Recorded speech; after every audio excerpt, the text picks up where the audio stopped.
Hilarious. A mechanic, who still works with metal these days, just a useless bulb fixer. When my E-rank profession awakened, the entire school's mockery flooded in like a tide. Even the campus belle, the future empress, whom I had a crush on for years, awakened an SSS tier talent, leaving me with nothing but her cold indifference. They had no idea that the mechanic they considered the most worthless had been transformed by me into a god-tier profession. While they were still desperately grinding for scraps of experience in the beginner dungeons, I had already forged a god-slaying weapon with infinite firepower. Soon, they will come to realize that a cripple capable of forging divine-grade equipment with 100% success rate can shatter the very rules of this world. My name is Qín Yǔ, and I am a womb transmigrator. I completed the job transfer ceremony at Jiangzhou No. 1 High School in Dragon Country, but awakened the profession ridiculed as useless, mechanic. Hilarious, 3 years of intensive training, only to become a mechanic. What era is this? With supernatural powers and magic running rampant, what else can mechanics do besides fixing cars and light bulbs? The taunts of classmates filled his ears.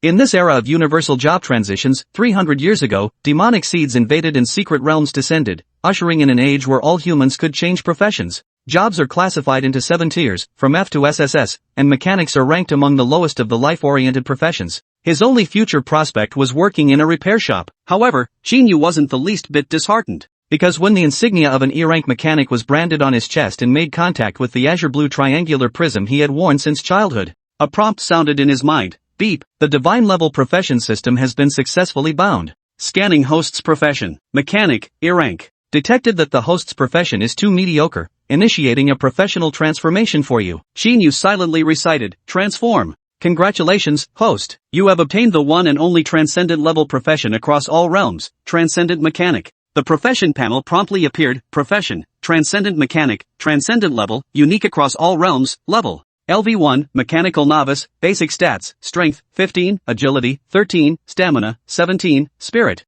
18, Luck, 30% Professional Talent, Mechanical Heart % Mechanical Heart. Effect 1. All mechanical products forged are guaranteed to be of divine quality. Effect 2. All mechanically forged products have unlimited firepower and unlimited endurance. Effect 3. Killing enemies with mechanical items grants an additional 200% experience bonus and guarantees the drop of hidden rewards. A faint smile curled at the corner of Qín Yǔ's lips. This transcendent mechanic class was absolutely overpowered. 100% divine-grade quality, unlimited firepower with infinite endurance, plus a 200% kill experience boost and hidden rewards. His future holds limitless possibilities. The surrounding mockery grew even louder, with some even thinking that Qín Yǔ couldn't handle the pressure and had lost his sanity. The homeroom teacher and vice principal Su Ziliang also had no choice but to console Qín Yǔ. Although mechanics cannot fight, as a life-oriented profession, they still have promising employment prospects. Qín Yǔ put away the panel and replied, Teacher Su, I'm fine. I was just spacing out a moment ago. He turned to Niè Yǔqi, who was widely regarded as the campus goddess, and asked, Yǔqi, are you ready?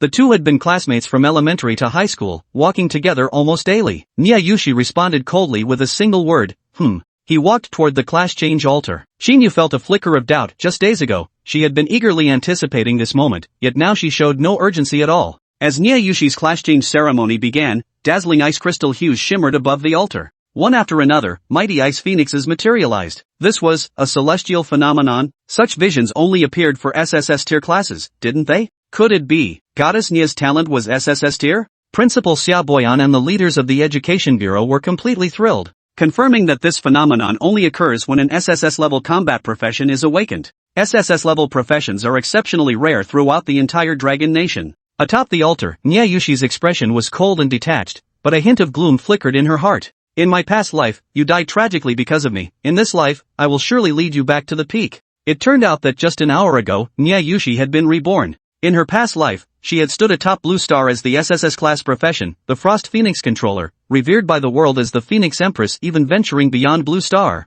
gained a fearsome reputation by slaughtering across the star domain. Unfortunately, she was ultimately ambushed by 10 peers of equal strength in the star domain. The Ice Phoenix fell in battle, and she self-destructed to take them all down with her. To her surprise, when she opened her eyes again, she had returned to her teenage years. Suddenly, a cold mechanical voice rang in her mind. Beep. Comparison module, loading. Load complete. This module will select a target for the host and conduct a comprehensive strength comparison at irregular intervals. The comparison is successful. This module will issue the host a substantial amount of rewards related to this profession. If the comparison fails, the host will have to endure the punishment of being a simp. Niè Yǔqi was slightly taken aback, but soon replaced by joy. she ignored the possibility of failure, believing it to be nothing more than a fixed reward ATM. As a generation's female emperor, she never imagined she would lose to anyone on Blue Star. Selecting your first comparison target now. Choice successful. First comparison target, Qín Yǔ, occupation, mechanic. Initial comparison time, college entrance examination deadline, 20 days later. Niè Yǔqiān looked towards Qín Yǔ in the crowd below the altar. In his previous life, after Qín Yǔ awakened as a mechanic, he quickly faded into obscurity, attending an ordinary university and working in a repair shop. Within just a few years, he died tragically in a high-level secret realm. She thought to herself, in this lifetime, I might as well save him when the time comes. That evening, Qín Yǔ bought 100 kilograms of unprocessed manganese steel alloy for 300 yuan at a steel shop near his neighborhood, carrying the steel plate as he hurried home. Qín Yǔ, are you trying to kill yourself? What's with all this random junk you bought in just 2 hours? I heard my aunt's voice from beside me. Chapter 3, Full Mechanical Power Prosthetic Limbs, Electromagnetic Cannon. Like many time travelers, Qín Yǔ had never seen his parents since he could remember. He was raised by his maternal grandparents as a child. After his maternal grandparents passed away, he lived with his aunt, who was 8 years his senior. They grew up together and shared a deep bond. The sound drew nearer, accompanied by a wave of perfume. Liziqi, clad in a sheer nightgown that hinted at the expanse of snow-white skin across her chest, stood before Qín Yǔ with her arms crossed. Looking down at the floor, he saw a jumble of miscellaneous parts, steel plates, capacitors. Liziqi's eyes flashed with disappointment mixed with a hint of pity. She tapped Qín Yǔ's forehead with her finger and said, so you only awakened the mechanic class? Why not just go to a regular liberal arts college, become a maintenance technician, and live an ordinary life? Isn't that perfectly fine? Is it really worth giving up on yourself like this, wasting money on all this junk? Over the past decade or so, Qín Yǔ had long regarded her as the closest person to him in this world. So when her concerned scolding touched his heart, Qín Yǔ stood up again with a smile. Don't worry, Auntie. I haven't given up on myself. The mechanic I've awakened isn't just any ordinary mechanic. Just wait and see, in 20 days, I'll still be the top student in Jiangzhou City on the college entrance exam. However, despite Qín Yǔ's confident words, Liziqi remained utterly unconvinced. Instead, she sighed, pressing her hand to her forehead. Oh dear, this kid, he's been beaten into stupidity. I'd believe anything you say, but didn't you mention that your girlfriend Niè Yǔqiān awakened an SSS tier profession? And after her awakening, she was taken away by a group of officials? You're an E-rank mechanic contestant trying to compete for first place with an SSS rank? Would you believe me if I told you? Qín Yǔ. Faced with his aunt's merciless exposure, Qín Yǔ didn't bother with lengthy explanations. He just mumbled a few more excuses, tricked Liziqi into going to bed, and then locked the door from the inside. Sigh. Little did he know that after leaving his bedroom, upon hearing the click of the lock, Liziqi's earlier petulant demeanor had completely vanished. Her expression softened noticeably as she sighed. A mechanic, huh? Well, that's fine too. Though he may not shine as brightly as his father or sister, living an ordinary life, that's perfectly good too. Just one door away, inside the bedroom, he looked down at the various materials he'd spent the entire afternoon gathering and preparing. Qín Yǔ felt a surge of excitement. System, transport all materials into the forging space. As he silently uttered the command, the world before his eyes flickered. In the next instant, Qín Yǔ found himself within the system's built-in forging space. The space wasn't dim, instead, it was filled with countless starlights. It looked breathtakingly beautiful. At the center of the space stood a massive, silver-white workbench. The workbench was equipped with an incredibly comprehensive array of tools and accessories. Clearly, this was a workshop tailor-made for the super god mechanic profession. All the materials he had purchased had already been automatically placed on the workbench by the system. Although Qín Yǔ had entered the forging space twice before, he still found himself in awe upon returning. Yet, his amazement didn't slow him down. He strode swiftly to the workbench. He prepared to immediately begin crafting the 2 mechanical devices he had selected for leveling up in tomorrow's beginner's secret realm. After completing the job change ceremony, all students who had finished their awakening except those in lifestyle professions no longer needed to attend classes at the academy. Instead, they must enter the novice secret realm for a 20-day continuous leveling period. This was to fully prepare for the National College Entrance Exam 20 days later. As for life skill professions, attendance depended on individual circumstances. Qín Yǔ, naturally, had no intention of returning to classes. However, while the super god mechanic profession was undeniably absurdly powerful, Qín Yǔ, currently only level 1 and without a single mechanical artifact, was no different from an ordinary person. This was precisely why, the moment the job change ceremony concluded and he saw Niè Yǔqiān being led away by a group of Education Bureau officials, Qín Yǔ immediately left the school and spent the entire afternoon running around the city, returning with a large haul of supplies. He planned to craft 2 mechanical artifacts exclusive to the super god mechanic profession before tomorrow's newbie dungeon opened. Only then would his super god mechanic class truly be considered fully awakened. At his workbench, Qín Yǔ opened his profession panel. Class, Super God Mechanic Super God Tier, unique across all realms. Level, LV1 Mechanical Novice. Class Talent Mechanical Heart unlocks one new class talent every 10 levels. Mechanical Novice, capable of crafting mechanical devices. Type 37 Portable Electromagnetic Cannon Viewable, Mechanical Power Exoskeleton Viewable, Combat Drone Viewable, Yen-Type Glider Viewable. With his goal now clear, he clicked open the interfaces for the most eye-catching items among the rows of current-level craftable mechanical products displayed below the panel, the Type 37 Portable Electromagnetic Cannon and the Mechanical Power Prosthetic Limbs. Without hesitation, he selected to learn their crafting methods. Learning, Mechanical Power Exoskeleton, Manufacturing Method. Learning, Type 37 Portable Electromagnetic Cannon, Production Method. Two notification tones echoed in Qín Yǔ's mind. In the next instant, Qín Yǔ suddenly felt an immense amount of knowledge surge into his memory. However, he felt no discomfort whatsoever. Instead, as the flood of knowledge poured in, he couldn't wait to start building these two mechanical devices right away. The moment this thought arose, the next moment, Qín Yǔ's hands were already moving. He first moved the steel plate onto the workbench, then began operating a miniature cutting machine to make precise cuts. Buzz.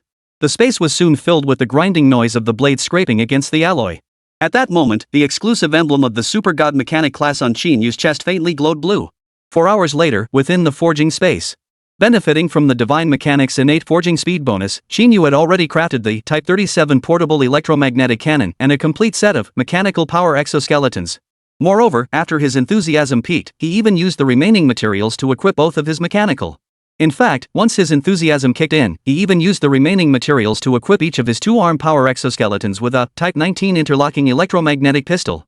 Gazing at the two rudimentary mechanical creations before him. Type 37 Portable Electromagnetic Cannon, entirely dark gray in color, its shape bore a striking resemblance to an RPG. Yet within its barrel, concentric rings of blue light emanated. Full set of mechanical power exoskeleton limbs, comprising 2 arms and 2 legs, the exterior was silver white with a hollow design. Inside, like the electromagnetic cannon, it emitted waves of blue light. They looked incredibly high-tech. Without pausing to wipe the sweat from his brow, Qín Yǔ eagerly began examining their specifications.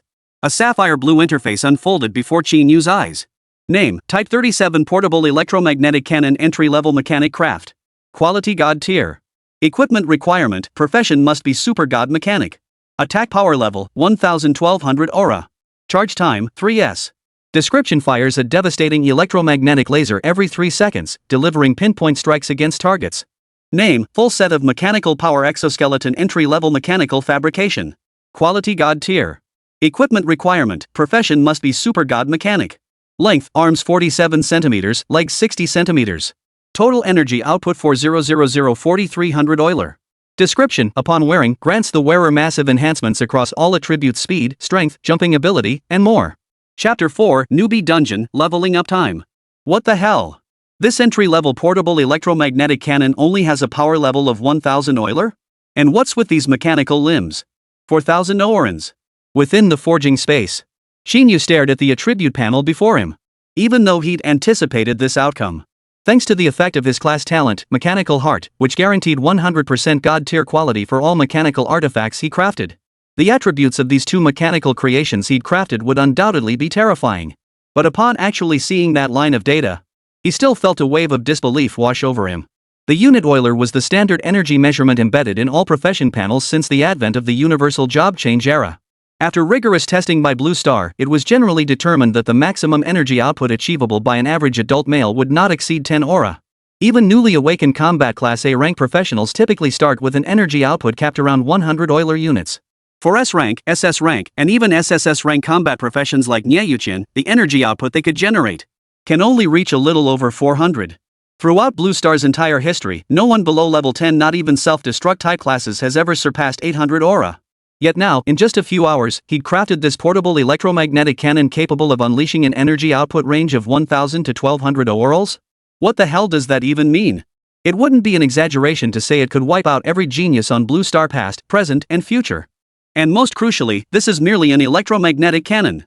The mechanical power exoskeleton is even more absurd.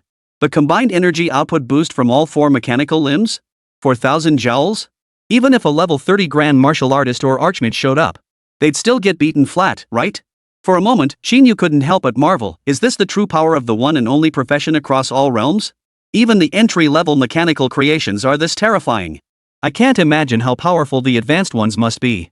Especially when he recalled the crowd at today's class change ceremony, spouting lines like, that a mechanic was only fit to be a factory repairman. A mocking smile curled on Qín Yǔ's lips. Oof. The era of magic, psychic powers, and martial arts?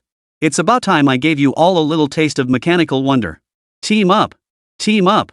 I'm an A rank fire mage. Target dungeon, seeking 1B rank or higher support type player to grind levels together. Ha! You're Lucia, the one who awakened as an A rank combat type fire mage yesterday? Bro, take me with you. Fire sale. Fire sale. The next day, at the entrance to the beginner's dungeon in Jiangzhou City. Having just completed yesterday's class transition ceremony, the area was already packed by early morning. The vast majority were students who had just completed their class awakenings yesterday, preparing to level up in the dungeon before their college entrance exams in 20 days.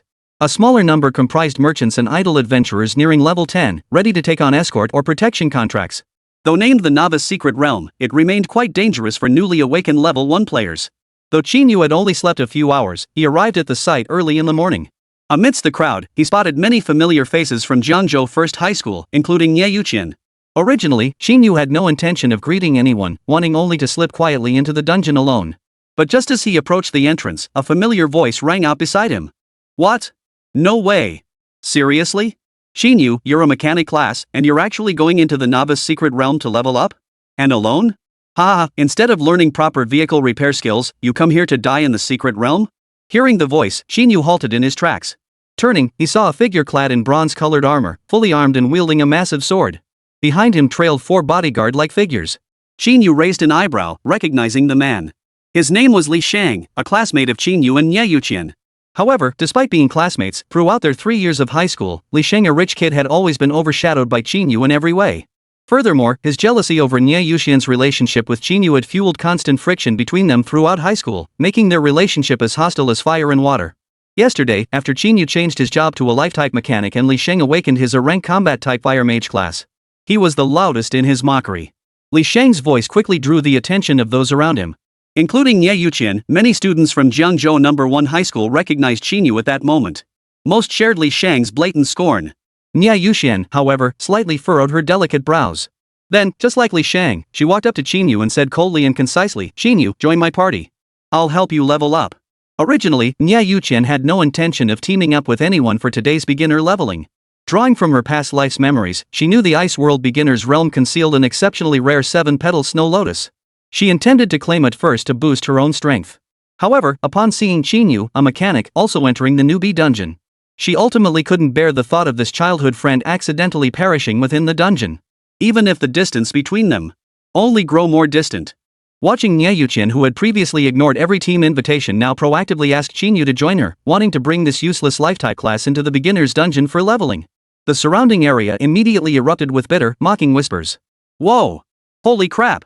I was just thinking about teaming up with Goddess Niè, but she didn't even acknowledge me. What does Qín Yǔ even have going for him? Exactly. He's just an E-rank mechanic now. Does he really think he's still the same guy he used to be? Exactly. But just when everyone thought Qín Yǔ would gladly accept. Surprisingly, in response to Niè Yǔqiān's invitation and Li Shang's smug, petty taunts, what I choose to do is my own business. Qín Yǔ first shot a sidelong glance at Li Shang's fully armed appearance, his face wearing undisguised contempt. But look at you, a player who's awakened in A-rank combat class. You're entering a beginner's secret realm and still need 4 level 10 bodyguards and a full set of elite gear? That's the extent of your courage? Ha, you're an embarrassment to yourself. Then, he flat out rejected Niè Yǔqiān's invitation.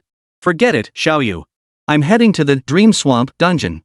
Your class clearly has ice attributes, you're bound for the Frozen Realm dungeon. I'm not freezing my butt off following you around. The moment Qín Yǔ spoke, the entrance to the secret realm fell silent. Everyone stood in disbelief.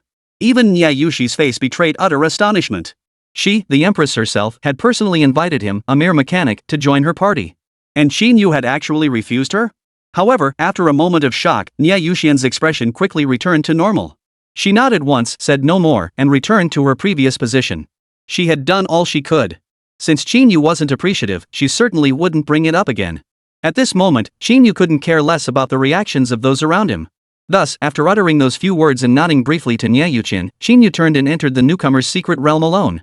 For a moment, at the entrance to the secret realm, only Li Shang, his face turning pale, and the 4 bodyguards behind him remained.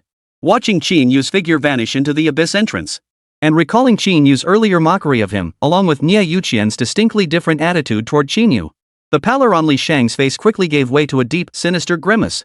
Chapter 5, Novice Secret Realm, Dream Swamp. Novice Secret Realm, Dream Swamp, Recommended Level, LV1 LV10, Difficulty, Hard, Primary Monster Types, Giant Crocodiles, Green Pythons, Red-Shelled Lizards. Within Jiangzhou City, there were 3 beginner dungeons, Dream Swamp, Frozen World, and Hallucinatory Forest. Though all classified as beginner dungeons, their difficulty levels varied considerably. Qín Yǔ chose the Dream Swamp, the most challenging of the 3. Within the Dream Swamp lies a vast marshland. Beyond the primary demon species, it harbors various exotic snakes and insects. In rare instances, a deadly poisonous miasma can envelop the entire realm.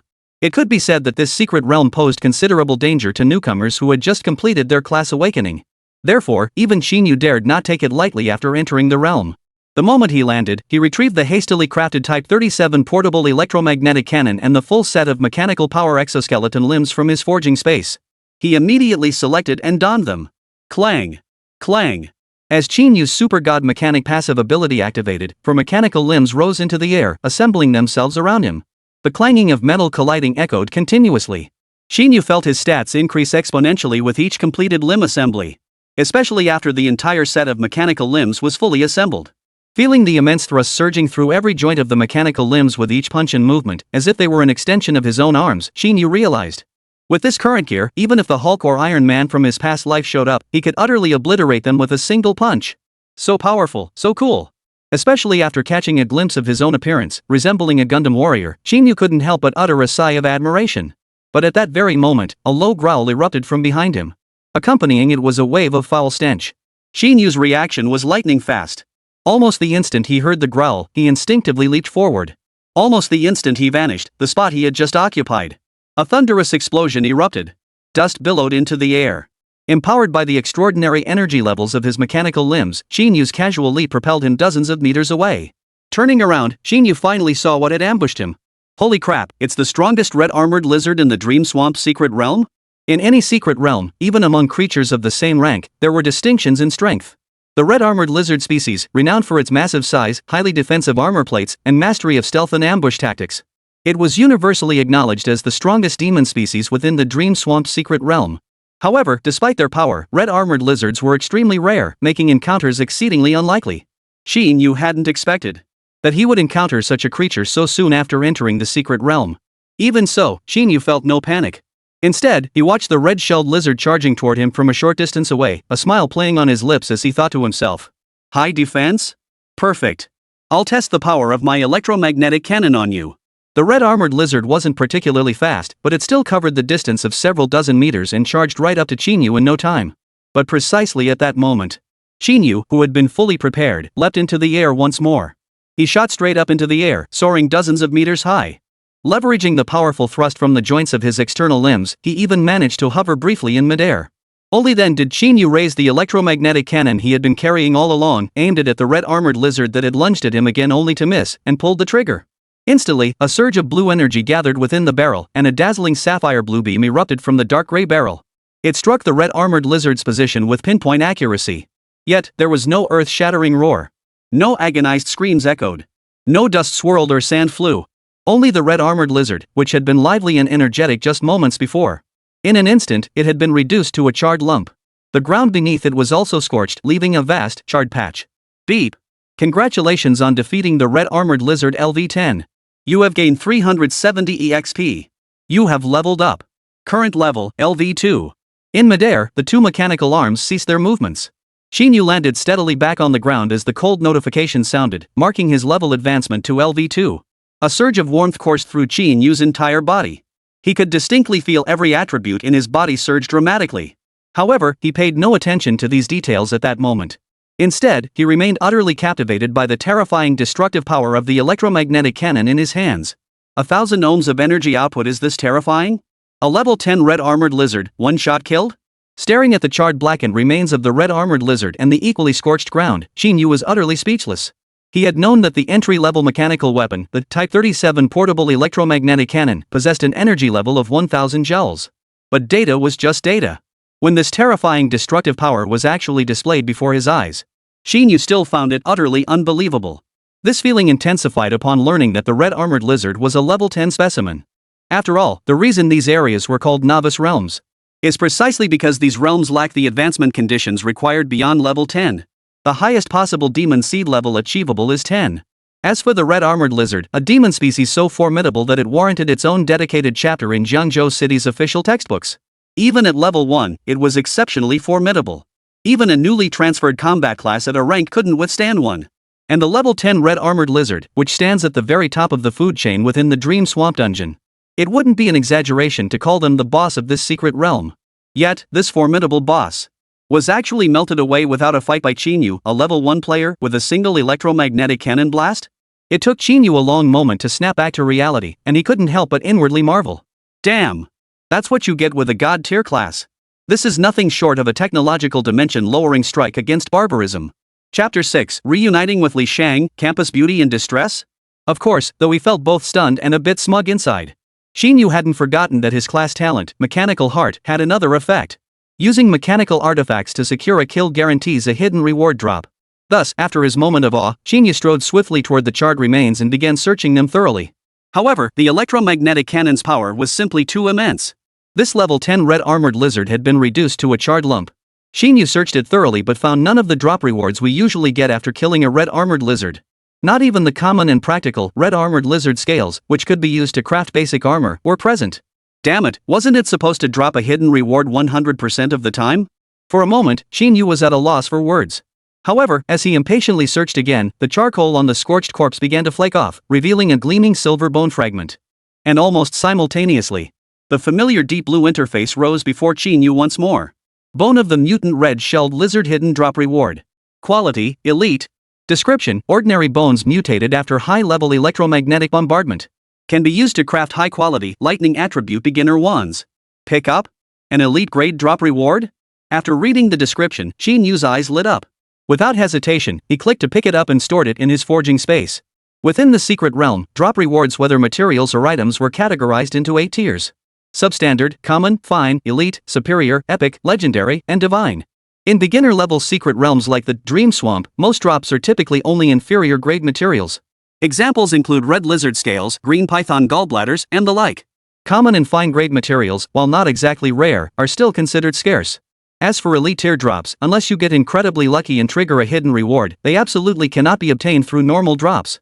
Clearly, under the terrifyingly potent effects of the Mechanical Heart, Qín Yǔ scored a direct hit. Though this mutant red armored lizard bone was clearly a mage class item, utterly useless to Qín Yǔ as a machinist. But regardless, an elite grade mage class material held immense value. Even if sold on the market, it could fetch easily over 10,000 or even 20,000. Therefore, Qín Yǔ was thoroughly satisfied with this reward. With everything settled, Qín Yǔ felt quite pleased. Alright, time to boost my leveling speed. Muttering to himself, he didn't linger in this spot. Instead, he plunged deep into the nearby swamp.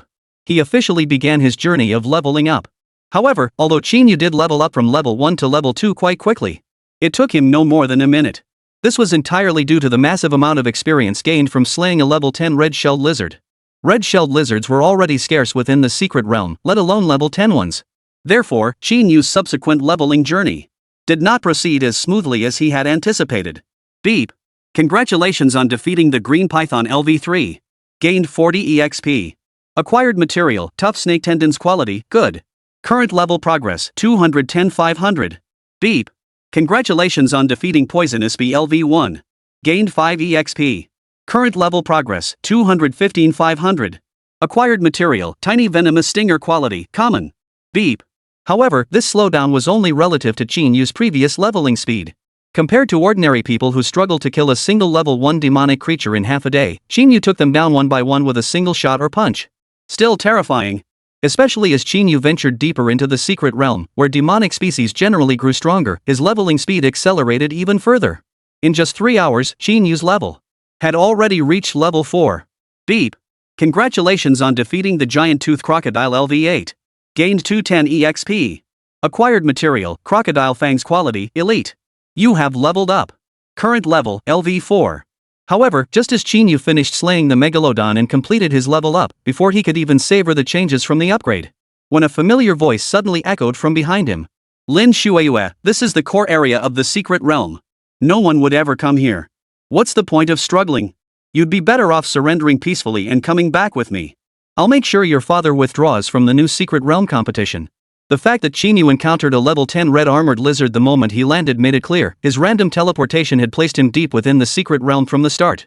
As Qín Yǔ pressed deeper over the past 3 hours, Qín Yǔ had now reached the core area of the secret realm. For someone who had just completed their class change and was only level 1, simply couldn't venture this deep into the realm. Thus, throughout these 3 hours, Qín Yǔ encountered no other players.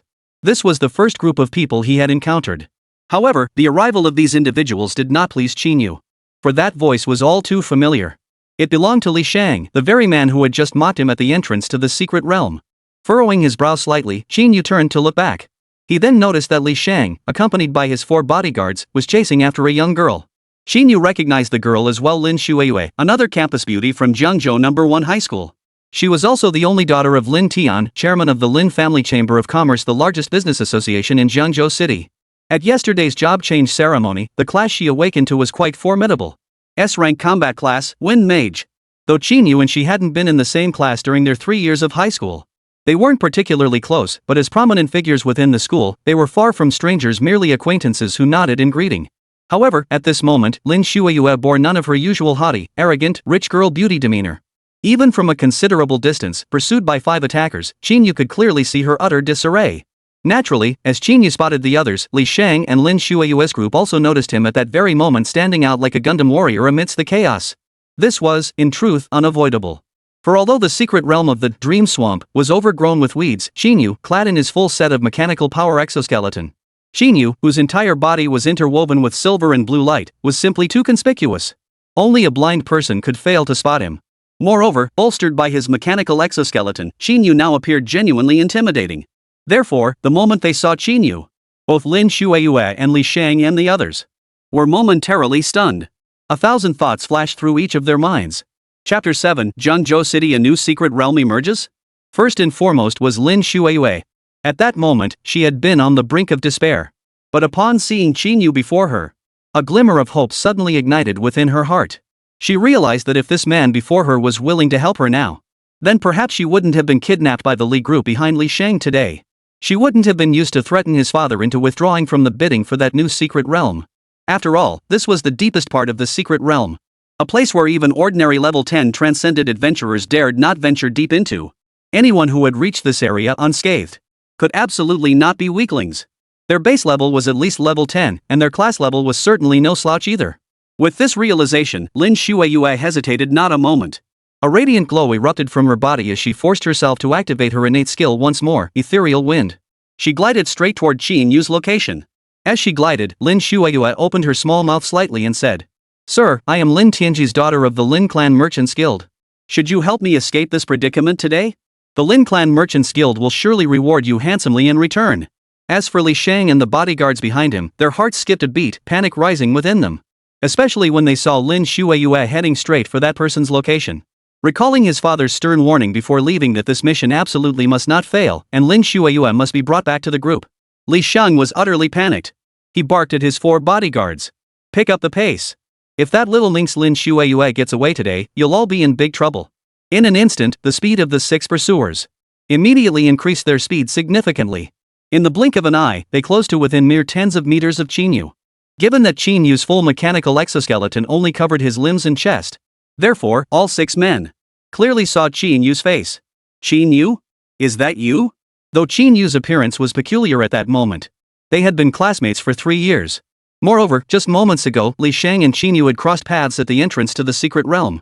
Therefore, the moment they recognized his face, even though Li Shang was positioned at the rear of the group, he was the first to identify Qín Yǔ. He froze in disbelief for a moment. Then, the slight anxiety that had just surfaced in Li Shang's heart vanished in an instant. In its place came immense relief and a sense of effortless satisfaction. Even his pace suddenly slowed considerably. His entire demeanor returned to its previous state of leisurely ease. His lips already began to curl in mockery. "So it was you after all? You worthless piece of trash, Qín Yǔ? TSK, I never imagined I'd run into you here. All this time, you're just an E-rank mechanic. You didn't end up as fodder for the demon spawn, but somehow made it to this position? You must have been teleported here when you entered the secret realm, then spent all this time hiding in this place, scraping by, right? Ha ha ha ha." By the end, Li Shang burst into unrestrained laughter. Clearly, from start to finish, he hadn't taken Qín Yǔ seriously at all. As for Qín Yǔ's bizarrely styled attire, Li Shang dismissed it outright from the bottom of his heart. Just an E-rank life-type mechanical engineer? Even if his appearance was peculiar. So what? Not to mention the several level 10 bodyguards by his side. Even he himself could unleash a fireball spell. Could instantly melt Qín Yǔ and all those bizarre contraptions he was wearing. Li Shang had been grinning with smug satisfaction just a moment ago.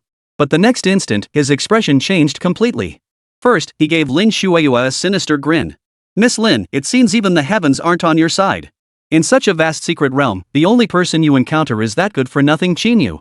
Then, his eyes filled with venom as he turned to Qín Yǔ and said again, Qín Yǔ, you spent 3 years in high school pretending to be something you're not, didn't you?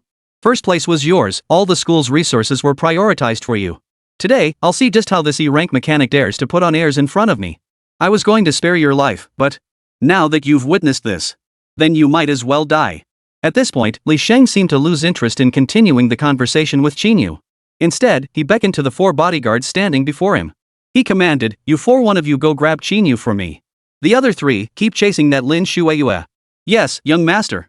Receiving the order, the 4 bodyguards wasted no time. Soon, one of them turned around, accelerated once more, and charged toward Qín Yǔ.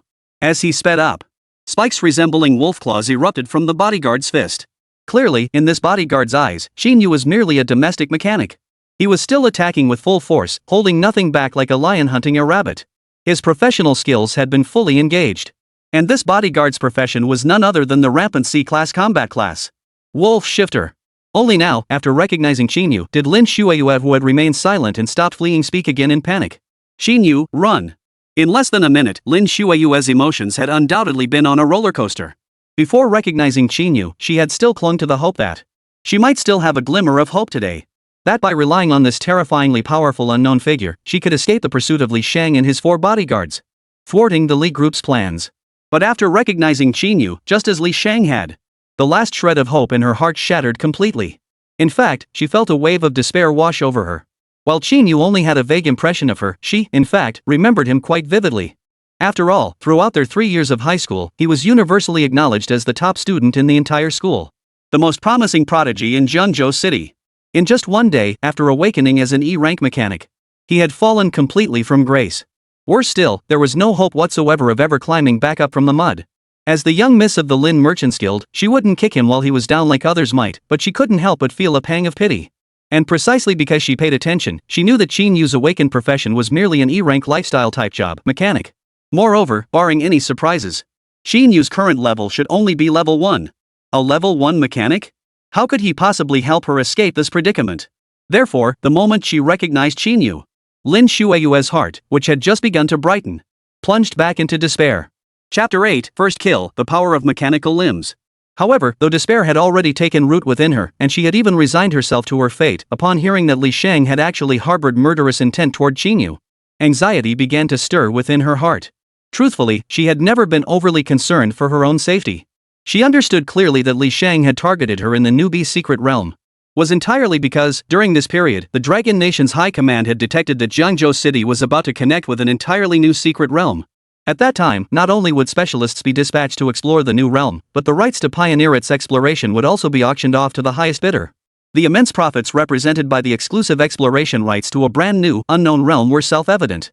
Consequently, over the past few days, every enterprise in Jiangzhou with any clout had been gearing up for this very event. Among them, the most formidable force is undoubtedly the Lin Family Trading Company, run by her father. As for the Li Group, although Li Shang's father possessed comparable strength to Lin Shueyue's father, both being 4th-tier job changers above level 40, the group's overall scale still fell significantly short of the Lin Merchants Guild. That's precisely why she finds herself in this predicament. Under these circumstances, as long as Li Shang hadn't lost his mind, he couldn't possibly harm her. In fact, he wouldn't even dare let her suffer a single scratch. The fact that she had managed to hold her ground against 4 level 10 professionals without sustaining a single injury, only her internal energy depleted, proved this point. But Qín Yǔ was different from her.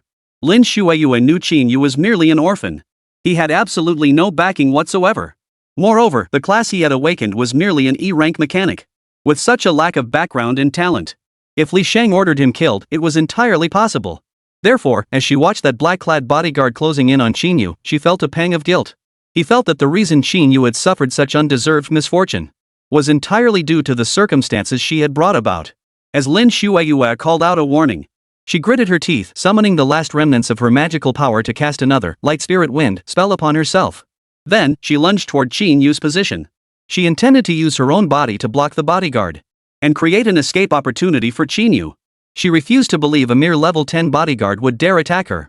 Yet, precisely as Lin Shueyue threw herself with all her might toward Qín Yǔ's location, what unfolded next shattered her entire worldview. Despite the bodyguard's attack and Lin Shueyue's warning, Qín Yǔ, who hadn't uttered a single word since the 6 of them arrived, didn't do what they expected. He didn't turn and run. Instead, a clear look of disdain formed on his face. Then, with a light leap, he charged straight at the bodyguard, colliding head-on. And that wasn't even the most absurd part.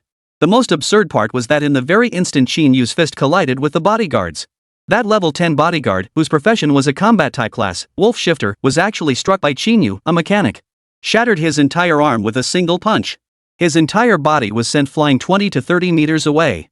After landing on the ground and coughing up several mouthfuls of blood, he fell silent forever. Witnessing this scene, Lin Shueyue was utterly dumbfounded. A wave of absurdity washed over her. A level 10 combat class, knocked out with a single punch? Had this world gone mad? Or was she hallucinating? Lin Shueyue wasn't the only one feeling this way. At this very moment, Li Shang and his 3 other bodyguards felt no better than Lin Shueyue. The smug smile on Li Shang's face froze instantly. The 3 bodyguards who had been about to grab Lin Shueyue immediately halted their movements. A few incredulous gasps escaped them. How is this possible? Li Si, he's dead? Didn't they say this guy Qín Yǔ just transferred yesterday and his new class is only a mechanic? However, their cries of astonishment were abruptly silenced. Because, immediately after striking down Li Si, Qín Yǔ didn't stop at all. Instead, he walked straight toward Li Shang's position. Seeing this, the 3 bodyguards immediately sensed something was terribly wrong. No! Protect the young master. They immediately turned and shielded Li Shang, who was still frozen in shock, between them. But how formidable was Qín Yǔ now? Just the Type 37 portable electromagnetic cannon strapped to his body, with an energy level of 1,1200 railguns, could obliterate a level 10 red armored lizard into a charred fragment with a single shot. And that was without factoring in his full set of mechanical power exoskeleton, which boosted his total energy output to a staggering 4,300 ORRs. That was a full 4 times the power of the electromagnetic cannon. A mere handful of C-rank combat class changers. What difference did their level 10 rank make? Qín Yǔ didn't even bother to intervene personally like he had earlier. He merely controlled the 2 specially mounted Type 19 embedded electromagnetic pistols on his exoskeleton's shoulders, firing several shots. He instantly killed all 3 bodyguards on the spot. Under the overwhelming superiority of mechanical technology, these 3 level 10 transferees never had the slightest chance to resist. The entire sequence took less than 10 seconds. Only then did Li Shang, his expression frozen in shock, finally snap out of it. Gazing at the 4 bodyguards beside him, all dead in the blink of an eye. The smug expression that had previously filled Li Shang's face had vanished without a trace. In its place was bone-chilling terror. Especially when he saw Qín Yǔ, without pausing, still striding straight toward him, almost within arm's reach. Li Shang's legs buckled beneath him. He dropped to his knees before Qín Yǔ, tears streaming down his face as he pleaded, "Qín Yǔ, I was wrong. Spare me. I truly regret it. I'm the future heir of the Li group. If you spare me, I'll give you anything you want." At that moment, he had no time to think. Why could Qín Yǔ, a mere life-type mechanic, be so terrifying? Without even lifting an eyelid, he had instantly killed a level 10 combat-type class changer. Facing Qín Yǔ's icy stare, and the 3 corpses lying right beside him, only one thought remained in his mind: survival. Yet, from the moment he harbored murderous intent toward Qín Yǔ, in Qín Yǔ's eyes, he was already a dead man. Therefore, as Li Shang knelt before him, pleading for mercy, Qín Yǔ remained utterly unmoved. He knew Li Shan wasn't truly repentant, he only knew his end was near. Still, Qín Yǔ did not personally finish off Li Shang. Instead, gripping Li Shang's throat like a dead dog, he turned his cold gaze toward Lin Shueyue. "Come. Kill him." Qín Yǔ's expression was icy. Blood from Li Si still dripped from his mechanical limbs onto the floor, making him resemble a mechanical god of death. "Ha!"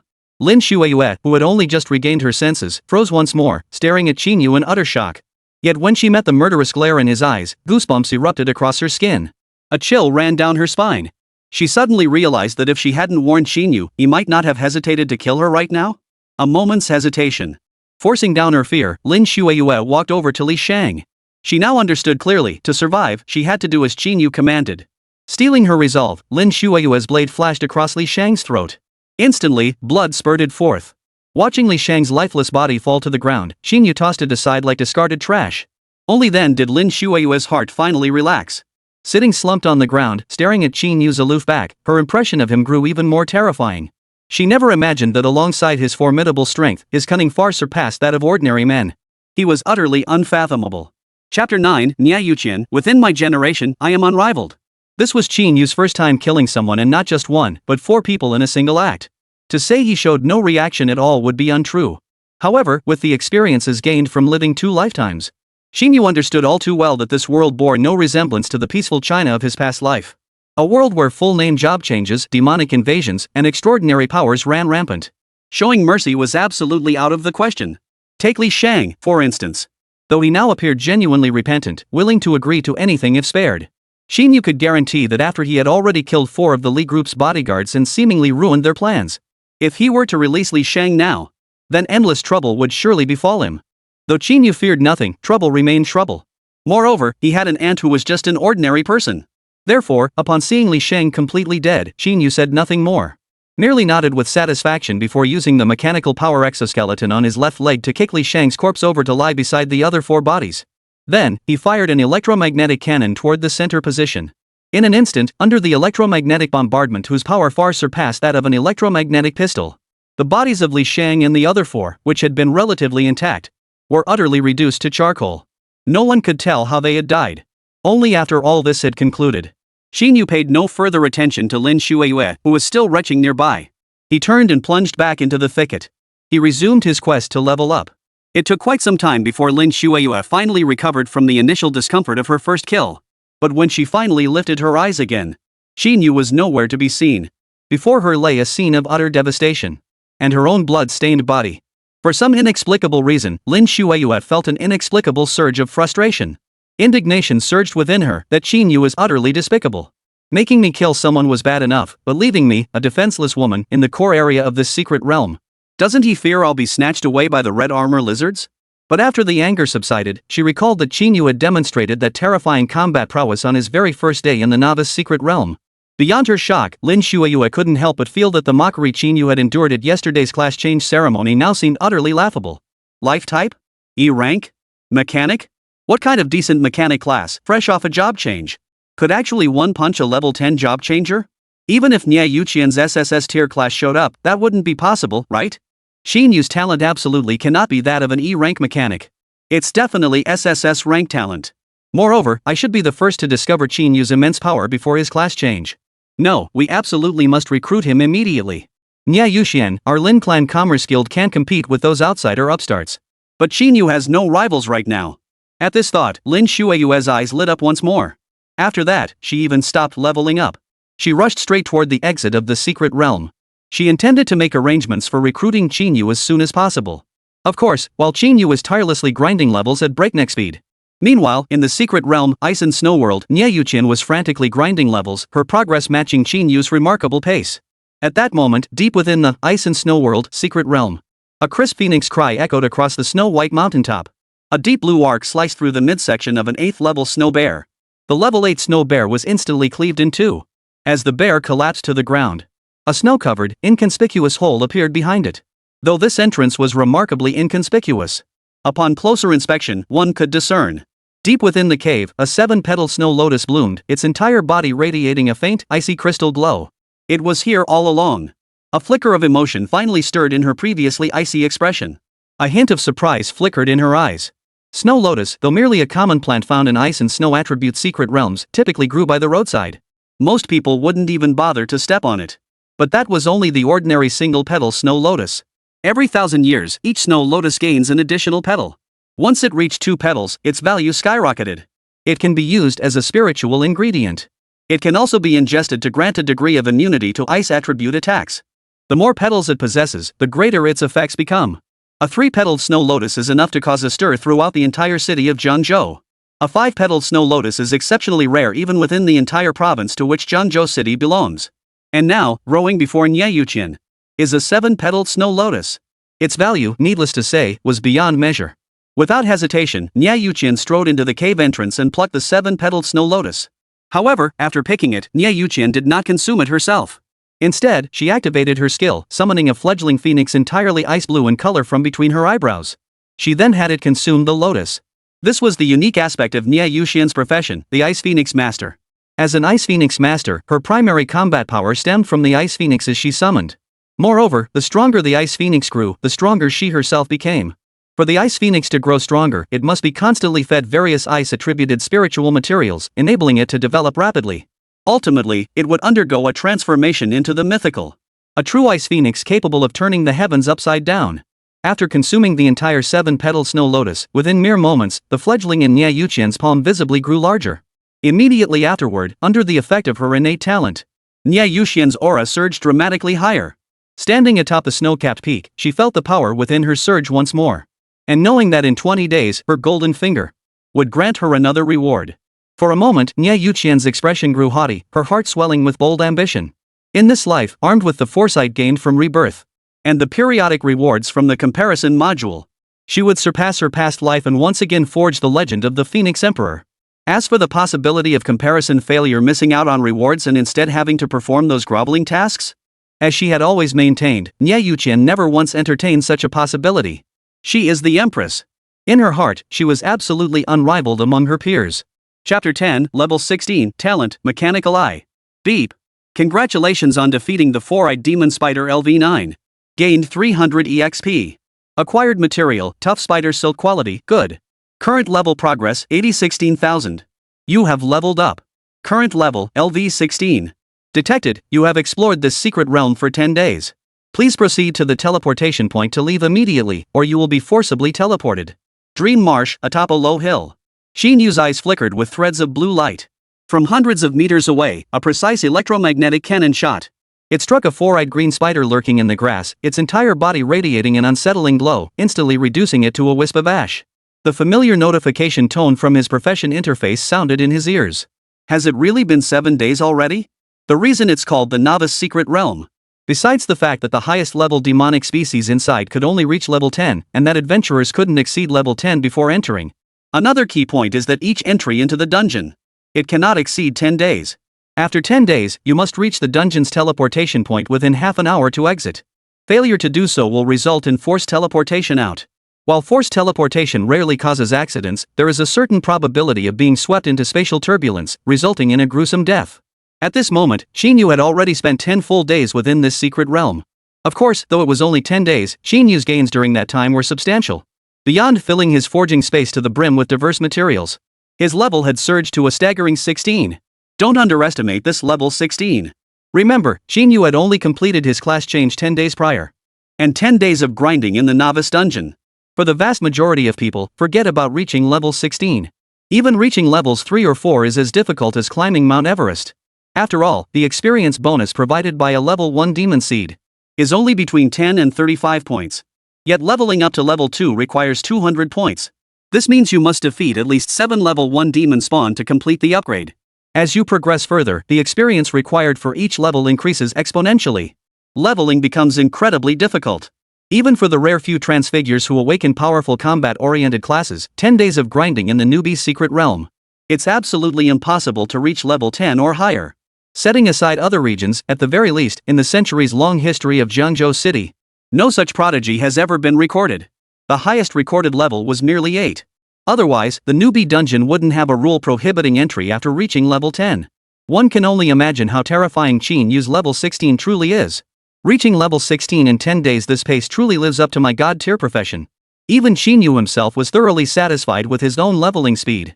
Thus, upon hearing the notification in his mind that his dungeon time had ended, Qín Yǔ felt no lingering attachment whatsoever. He stomped his mechanical exoskeleton limbs, propelling himself upward in an instant. He landed precisely where the 4-eyed magic spider had been reduced to ash moments before. After gathering the glowing green spider silk from the ground, Qín Yǔ turned and hurried toward the teleportation point at the edge of the secret realm. However, even as he hurried back, the blue light in Qín Yǔ's eyes showed no sign of fading. Instead, it grew even brighter. As if it were scanning everything before his eyes, leaving no detail unexamined. This was precisely the second innate talent awakened upon reaching level 10. Mechanical Gaze. Mechanical Eye, an exclusive talent for the god-tier mechanic profession. Effect 1, upon activation, consumes 1 point of spirit every 10 minutes. Initially scans all objects within a 50-meter radius. Each level increase extends the range by 50 meters. Effect 2. When not in use, the mechanical eye autonomously absorbs beneficial energies from the environment to accumulate power. When fully charged, the user can actively release high-level energy beams from their eyes. The attributes of these beams vary depending on the type of energy accumulated. The mechanical eye talent possesses one fewer effect than the mechanical heart's 3 effects. However, in terms of talent strength, it remains exceptionally powerful. The first effect speaks for itself. Its vision-piercing capability is unmatched anywhere, functioning like an external cheat. Moreover, the scanning capability of mechanical eye is far more than just a simple area radar. Anything within its range, once specifically scanned by Qín Yǔ, undergoes thorough analysis. Take demon seeds, for instance. Once scanned, their level, status, skills, and innate talents are laid bare before Qín Yǔ, leaving nothing hidden. Over these 10 days, the reason Qín Yǔ's level kept rising while his leveling speed remained terrifyingly fast. This effect accounted for a significant portion of that. As for the second effect, don't underestimate it as merely a simple charged attack skill akin to laser eyes. Ever since awakening as a super god mechanic, Qín Yǔ has been acutely aware that his profession, while undeniably overpowered, but it also carries a rather fatal flaw. That is, his power largely stemmed from the formidable mechanical devices inherent to his class. His own physical prowess, however, was far too weak. Much like mages who awaken magical abilities, this energy beam, to a certain extent, compensates for his own lack of offensive capability. It could be said that with this effect enhancing him, Qín Yǔ now found himself in a state of balanced development across all fronts. He is no longer merely a top student in single-track offense or defense. Moreover, over the past few days, Qín Yǔ deliberately tested the offensive power of his laser eyes. The results were astonishing, though the exact energy level remains unknown. Qín Yǔ estimated that even when releasing only 1/3 of its fully charged energy, its power level far surpassed that of a single discharge from the Type 37 portable electromagnetic cannon. Beep. Scanning 140 meters ahead, left, 1, Raging Blood Rabbit. Status, healthy, level, LV7, attributes, none, skills, bite, berserk. Beep. Scanning ahead at 270 meters, 1, Giant Horned Water Buffalo. Status, slightly injured, level, LV10, attribute, water, skills, bull charge, water arrow. Beep. Qín Yǔ sprinted full speed toward the Secret Realm's teleportation point. Along the way, with his senses fully alert, Qín Yǔ spared no effort, activating the mechanical eye from start to finish. Under this comprehensive scan, countless demonic spawn lurking deep within the swamp and thickets were left nowhere to hide. Even while rushing forward, bolstered by the infinite firepower of the mechanical heart and the immense might of the electromagnetic cannon, Qín Yǔ spared no effort. Along the way, the 2 Type 19 embedded electromagnetic pistols and the Type 37 portable electromagnetic cannon, strapped to his body, unleashed their full firepower, sweeping through the area. Beep. Congratulations on defeating the Raging Blood Rabbit LV7. You have gained 240 EXP. Beep. Congratulations on defeating the Giant Horned Water Buffalo LV10. You have gained 350 EXP. Upon reaching the outermost perimeter of the Secret Realm, the density of surrounding class changers noticeably thickened. He scanned the area with his mechanical eye. After confirming no danger remained, Qín Yǔ finally ceased his bombardment. He retracted the conspicuous mechanical power exoskeleton from his body. He hurried to the Secret Realm's teleportation point. Chapter 11, The Unusual Lin Shueyue. 10 days had passed. At this point, Qín Yǔ was far from the only one who had reached the maximum stay duration in the novice Secret Realm. The vast majority of those who had just completed their class awakening had reached the point where they must depart. Thus, the teleportation point was already crowded with people. Of course, it must be reiterated, though called the Novice Secret Realm, it remained quite dangerous for those who had just completed their awakenings. Consequently, the vast majority of those present appeared swarthy-skinned and ragged. At first glance, anyone unaware might mistake this for a refugee camp rather than a dungeon teleportation point. In contrast, someone like Qín Yǔ, appearing at the portal spot spotless from head to toe, was the anomaly. Of course, with so many people at the portal, a spotless figure like Qín Yǔ was rare but not unheard of. A spatial ring costing 100,000 yuan wasn't a huge sum for many rich second-generation kids. Qín Yǔ's arrival didn't draw much attention. Most were busy discussing their gains, losses, and experiences from their recent travels. Ha, what do you think? I told you, teaming up with a potion master and an archmage is like adding wings to a tiger, right? 10 days, you're level 4, I'm level 3, who's better now? With this combo, getting into a top-tier university is a sure thing. True. But let's not get too cocky. Heard that Lu Xia, the one who awakened in a rank combat class, hit level 6 yesterday. Now that's a true prodigy. True. But even though Lu Xia is strong, he's only a rank. That Niè Yǔqiān who made the news? She's got SSS rank talent. Wonder what level she is now. Wonder if she'll break our Jiangzhou city's level 8 record. Yeah, but I heard she's not in our secret realm. She's leveling up in the Ice World secret realm. Qín Yǔ walked along, listening to the group's discussion. Despite being level 16 himself while the so-called geniuses were only at level 6, he showed no trace of smugness on his face. Only when the conversation turned to Niè Yǔqiān did he pay any attention. An SSS tier Ice Phoenix master talent. I wonder how that little girl is doing now. Lost in thought, Qín Yǔ had already arrived at the entrance of the secret realm teleportation point. However, just as Qín Yǔ prepared to step through and return to the real world, a delighted voice suddenly rang out beside him. Qín Yǔ, I knew you'd be leaving the secret realm at this exact moment. I've been waiting for you forever. Immediately after, a faint, sweet scent wafted toward his nose. Lin Xueme's face appeared before him. Why were you waiting for me? Qín Yǔ looked at her. Gone was the disheveled appearance from when Li Shang had been chasing her. She had fully reverted to her former self, the goddess of Jiangzhou First High School. Qín Yǔ found himself genuinely at a loss for words. His tone was decidedly unpleasant. Truth be told, he really didn't want to get too involved with this woman. The only reason he'd intervened to help her that day was because Li Shang had recognized him and tried to kill him. After that, he demade Lin Xueyue kill Li Shang herself before walking away. His intention was to eliminate the threat and silence Lin Xueyue, hoping to avoid further entanglement with this woman. He feared that Li Xingzhan, Li Shang's father, might suspect him. As if Li Xingzhang wouldn't know his son's death was connected to him? Fortunately, they were still within the secret realm. Though many people remained, he had already slaughtered every member of the Li family in one fell swoop. Yet, despite Qín Yǔ's impatience, Lin Xueyue seemed oblivious, lacking any trace of a goddess's aloofness. She actually reached out and hooked her arm through Qín Yǔ's. Her face still wore a cheerful smile as she looked at Qín Yǔ. Can't I just wait for you here? She countered before asking with genuine curiosity. So? 10 days. What level are you now? You haven't broken the record and hit level 10 or even higher, have you? Faced with Lin Xueyue's demeanor, Qín Yǔ felt nothing but a headache coming on. After all, though Lin Xueyue had just turned 18, her chest was already impressively full. When her arms wrapped around him, Qín Yǔ could even occasionally feel a soft sensation. He could guarantee that Lin Xueyue was absolutely doing this on purpose. Glancing around, he noticed that the entire area near the secret realm teleportation point. Qín Yǔ frowned. He subtly removed her hands from his body, then decided to ignore her. He turned to walk toward the teleportation exit, intending to leave the secret realm. Qín Yǔ frowned deeply. He first discreetly slipped her hands off his body, then decided to ignore her entirely.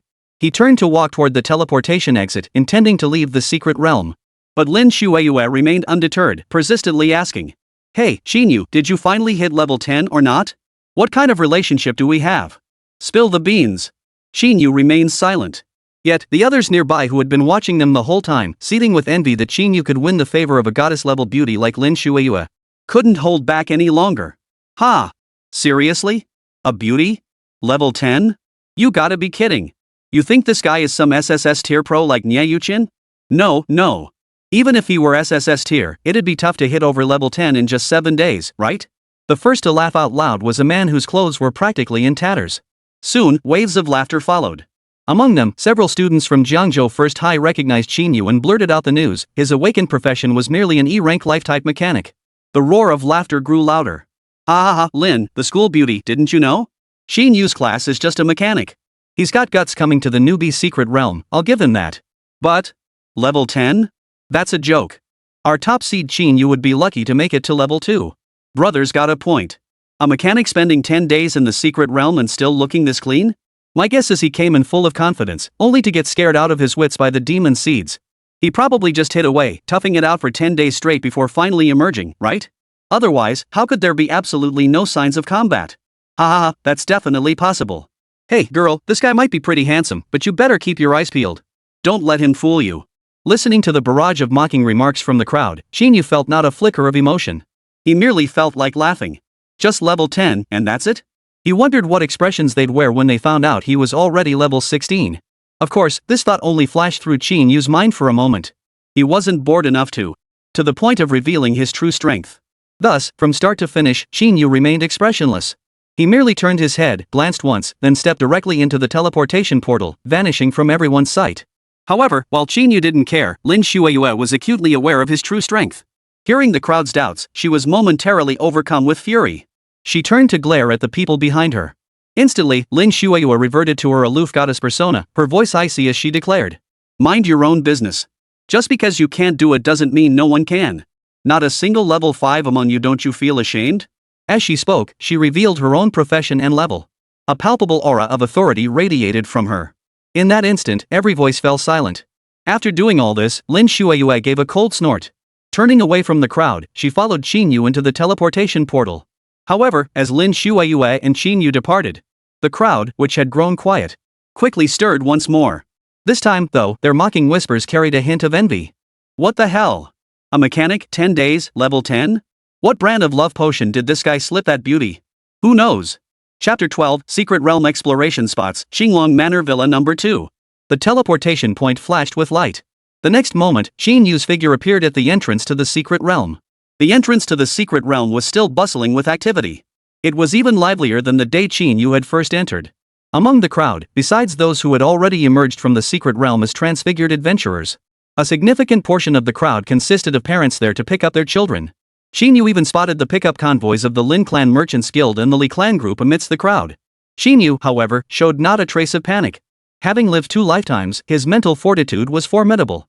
Moreover, he was no longer the ordinary, powerless individual he had been 10 days prior. His god-tier profession, level 16 status, and the formidable mechanical devices inherent to his class. All these factors combined gave Qín Yǔ complete confidence at this moment. Though he knew full well, he was still no match for a level 40+ class change user. But so what? Give him time to grow. Li Xingjiang was merely a level 40 transferee with an ordinary profession. If they ever grew suspicious and came looking for him then, it would be nothing more than a flick of the wrist. At this thought, Qín Yǔ's heart grew increasingly calm. Therefore, after merely glancing at him with a calm expression, he began walking toward the entrance of the secret realm. It wasn't until Qín Yǔ had nearly exited the bustling crowd and reached the entrance's perimeter that Lin Shuiyue finally teleported out from within the secret realm. The moment she stepped out of the teleportation array, she immediately began searching frantically for Qín Yǔ. Qín Yǔ was tall and slender, and quite handsome to boot, making him easy to spot. After just one glance around, Lin Shuiyue spotted Qín Yǔ. Of course, this was outside the secret realm. Lin Shuiyue knew she couldn't walk openly close to Qín Yǔ like she could inside the secret realm. After all, the Li group people were watching nearby. Therefore, even though she spotted Qín Yǔ, she didn't immediately rush over to him. Instead, she first waved from afar to her family's waiting motorcade, signaling she wouldn't be taking the ride just yet. Only then did she slowly follow behind Qín Yǔ. Only after reaching a corner and confirming the Li group's escort was completely out of sight, Lin Shuiyue finally quickened her pace to catch up with Qín Yǔ. Hey! Qín Yǔ, couldn't you wait for me? What exactly was this woman up to? From the moment Lin Shuiyue began trailing behind him, Qín Yǔ had actually noticed her. Now, upon hearing her call out, he first glanced back at the Li group's convoy. Satisfied that they couldn't see his side, Qín Yǔ finally halted his pace, turned to face Lin Shuiyue, and said, "Miss Lin, the campus beauty, what exactly do you want?" Of course, he did stop walking. His tone was decidedly unfriendly. It could even be described as sharp. He genuinely didn't want to get involved with this woman. Seeing Qín Yǔ's icy glare, she couldn't help but recall the look in his eyes just days ago when he'd forced her to kill Li Shang. To be perfectly honest, Lin Shuiyue, who had just caught up to him, felt a chill run down her spine. Even though they weren't inside the secret realm now, she instinctively felt a surge of fear. But once she regained her composure, Lin Shuiyue shot Qín Yǔ a withering glare, her voice tinged with irritation. What's with the glare? What else could I do? To repay a debt of gratitude, of course. Repay a debt? This time, it was Qín Yǔ's turn to be taken aback. Duh! Seeing his expression, Lin Shuiyue's eyes nearly rolled back into her head. But she didn't beat around the bush. She continued. Back in the secret realm, even if you didn't mean to, you still ended up doing the Lin Merchants Guild a huge favor. These past 10 days, regarding the bidding for the exploration rights to that new secret realm, that old bastard Li Xingjiang thought victory was already in the bag. He made absolutely no preparations. So, the exploration rights for that new secret realm have been successfully secured by our Lin Clan Merchants Guild. This secret realm is medium-sized, accessible to anyone between levels 5 and 45. At this point, Lin Shuiyue's tone grew distinctly proud. The day after tomorrow morning, our Lin Clan Merchants Guild will be joining forces with Star Ring Academy and Bureau 951 to explore the new secret realm. Our Lin Clan Merchants Guild has 8 spots. Besides one for myself, I've reserved one for you. All the rewards you gain from entering the secret realm will be yours. So, are you in or not? A spot in the new secret realm expedition, all the benefits going solely to me? After hearing Lin Shuiyue's words, to be perfectly honest, Qín Yǔ was genuinely taken aback at that moment. After all, this was a new secret realm, though its exact nature remained unknown for now. But one thing was certain. Any secret realm, simply by gaining entry, the rewards one could gain would be absolutely incredible. Especially for Qín Yǔ right now. Even the simplest one, just going in to slay a few demon spawn and level up, would be incredibly profitable. After all, already at level 16, he couldn't enter the beginner's secret realm. Just moments ago, he was fretting over where to level up over the next 10 days. This single realm slot was like a pillow offered to someone who'd just fallen asleep. After all, Jiangzhou City was, frankly speaking, just a remote little city in a remote province of Dragon Nation. Beyond the 3 beginner realms: Dream Swamp, Ice World, and Hallucinatory Forest. Besides this newly emerged secret realm, there was only one advanced secret realm. Advanced realms, however, had strict level requirements. Players must reach at least level 35 to gain access. Therefore, after breaking through to level 10 in the beginner dungeons, Qín Yǔ had already begun fretting about how he would level up over the next 10 days. Moreover, the new realm offered far more than mere leveling opportunities. Within its unexplored depths, spiritual herbs, spiritual materials, and hidden rewards triggered by slaying demonic seeds would undoubtedly be incredibly rich. For the vast majority of class changers, was incredibly appealing. As these thoughts crossed his mind, grew increasingly bright. Even the gaze he cast upon Lin Xueyue no longer held the previous icy chill. Instead, it softened considerably. However, given Lin Xueyue's unreliable behavior earlier, Qín Yǔ still asked, "Are you serious?" Lin Xueyue had been watching Qín Yǔ's shifting expressions with a smug sense of satisfaction. But Qín Yǔ's single word, "really," shattered her defenses in an instant, making her blurt out an exclamation. Damn it, of course it's true. It took her a while to catch her breath before she finally calmed down. She immediately added, "And that's not all. Although Li Xingzhang doesn't know yet that we killed Li Shang, he only had that one son. There's no guarantee he won't go mad. That's why I specifically had my father arrange a house for you right inside Qinglong Manor. Right next door to mine." Chapter 13, Niè Yǔqiān reached level 10? Lin Xueyue continued with a few more sentences, essentially expressing her concern that Li Xingzhang might lose his mind over Li Shang's death. She wanted Qín Yǔ to move in next door. This way, besides having a better training space which would be convenient for testing his class talents and skills after successfully changing professions, it would also provide greater security. After all, Qinglong Mansion was renowned as Jiangzhou City's premier residential complex, boasting top-tier security. Moreover, it was right under her father's watchful eye. No matter how unhinged Li Xingzhang became, he couldn't possibly storm into Qinglong Manor and threaten Qín Yǔ. Having said all this, they stood at the corner near the entrance to the secret realm. Lin Xueyue's beautiful eyes fixed intently on Qín Yǔ. As for Qín Yǔ, aside from being somewhat moved upon hearing about the new secret realm exploration slot, he felt little about Lin Xueyue offering him a house. Having lived 2 lifetimes, he was well aware of Lin Xueyue's true purpose in seeking him out this time. Perhaps there was a hint of gratitude involved. A hint of gratitude, perhaps. But clearly, Lin Xueyue's primary goal was to approach him on behalf of the Lin Clan Merchants Guild, seeking to win him over. Otherwise, given the circumstances at the time, she wouldn't have gone to such lengths to arrange this and that. As for this attempt to win him over, to be honest, Qín Yǔ didn't feel particularly averse to it. After all, getting a free exploration slot for a new secret realm plus a villa. No matter how he looked at it, he had no reason to refuse. Moreover, he felt Lin Xueyue had a valid point. Although Li Xingzhang currently didn't know it was the two of them who killed Li Shang, it was still wise to guard against him.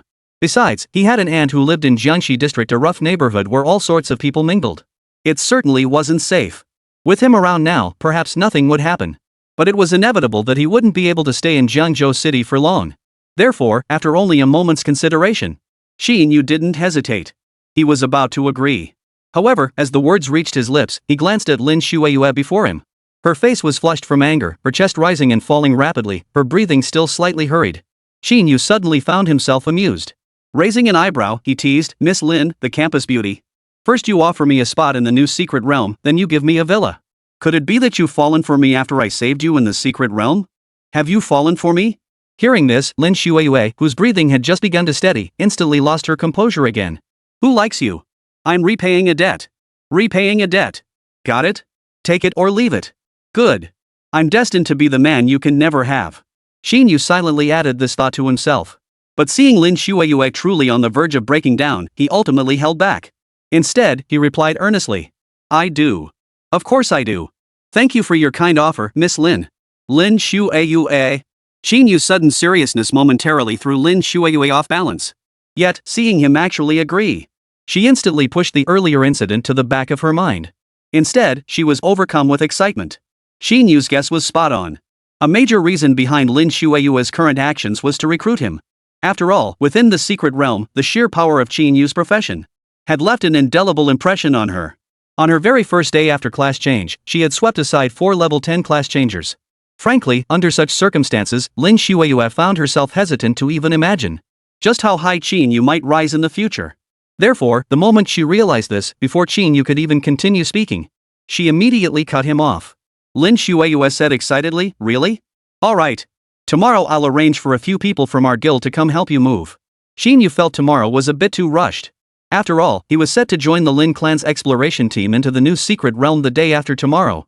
He didn't argue, merely nodding in agreement. Then, Qín Yǔ prepared to take his leave from Lin Shueyue and head home. He had been in the secret realm for 10 days already. He knew without a doubt that his aunt must be frantic at home. But just as Qín Yǔ was about to speak, suddenly, the entrance to the Ice and Snow World secret realm abruptly burst into a blinding light. Then, a figure shrouded in intense cold emanated from within. The moment the crowd caught sight of this figure's face, the already bustling entrance to the secret realm erupted into even louder commotion. Several people who had just emerged from this beginner's secret realm revealed a piece of news that stunned countless people with looks of utter admiration. Did Goddess Niè emerge too? Let me tell you, after 10 days of leveling up as a newbie, her level absolutely shattered the highest record in Jiangzhou City. Someone saw her split a level 10 black magic hound clean in two with a single strike from dozens of meters away. For real. I'll bet my life Niè Goddess isn't just level 8, she's definitely hit double digits. The news instantly sent shockwaves through the crowd. Holy crap, is this what an SSS tier player looks like? That's insane. Look at other people's kids, then look at yours, what a disgrace. Not dad? She's SSS tier. How can you even compare?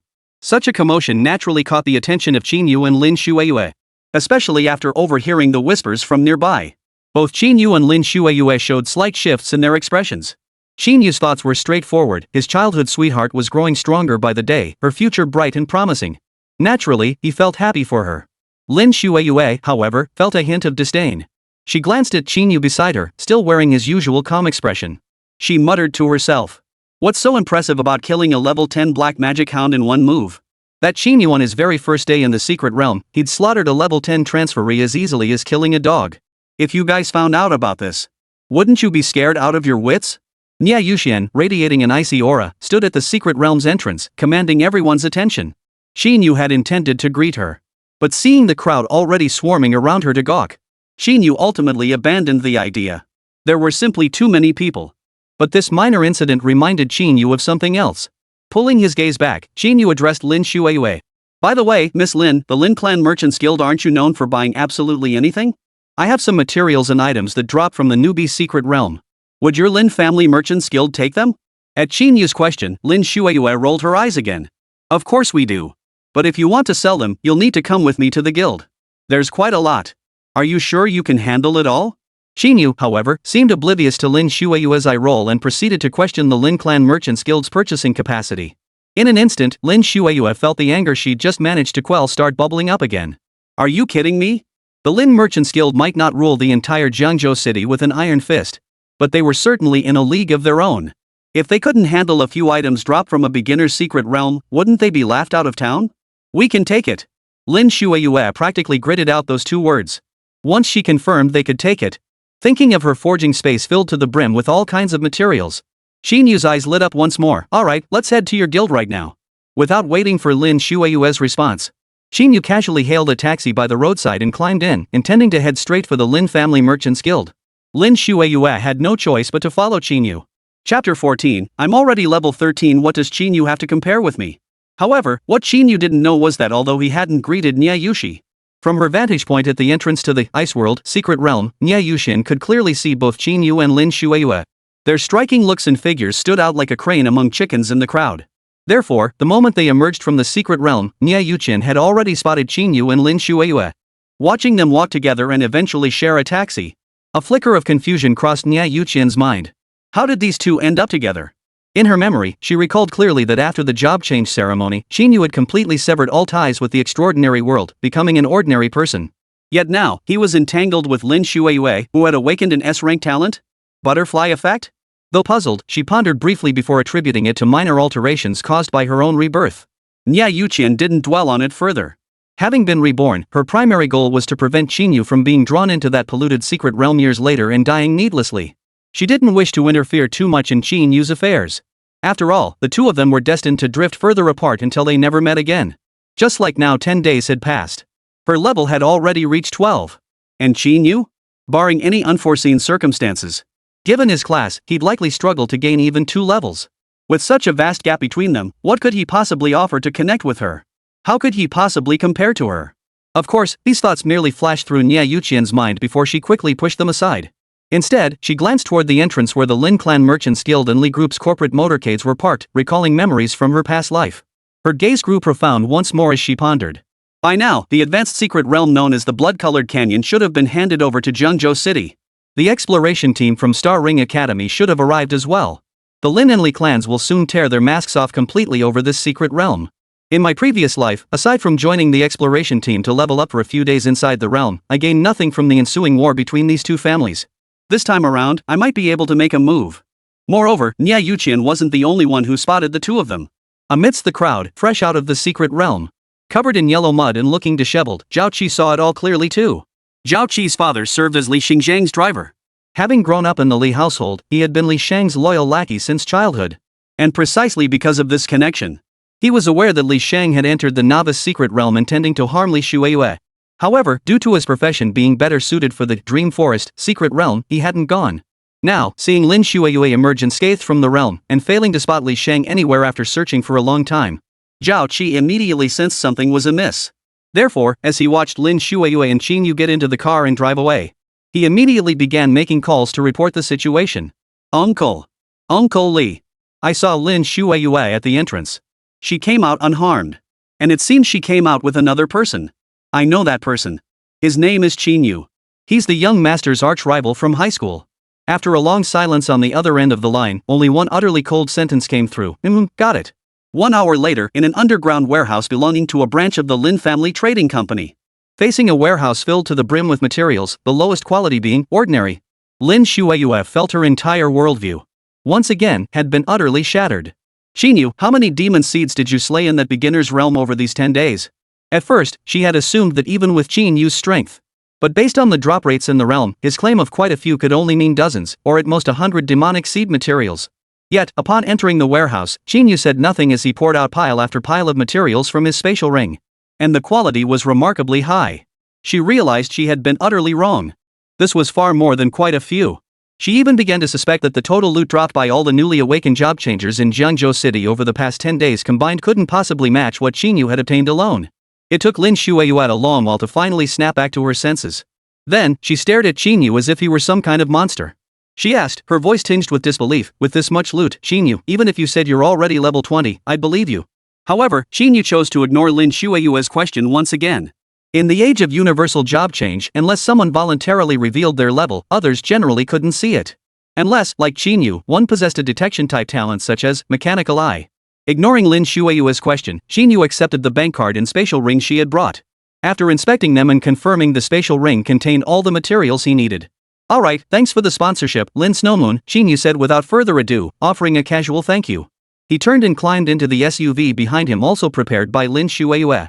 He stepped on the gas pedal and drove off, leaving Lin Shueyue standing alone, her hair whipped wildly in the wind.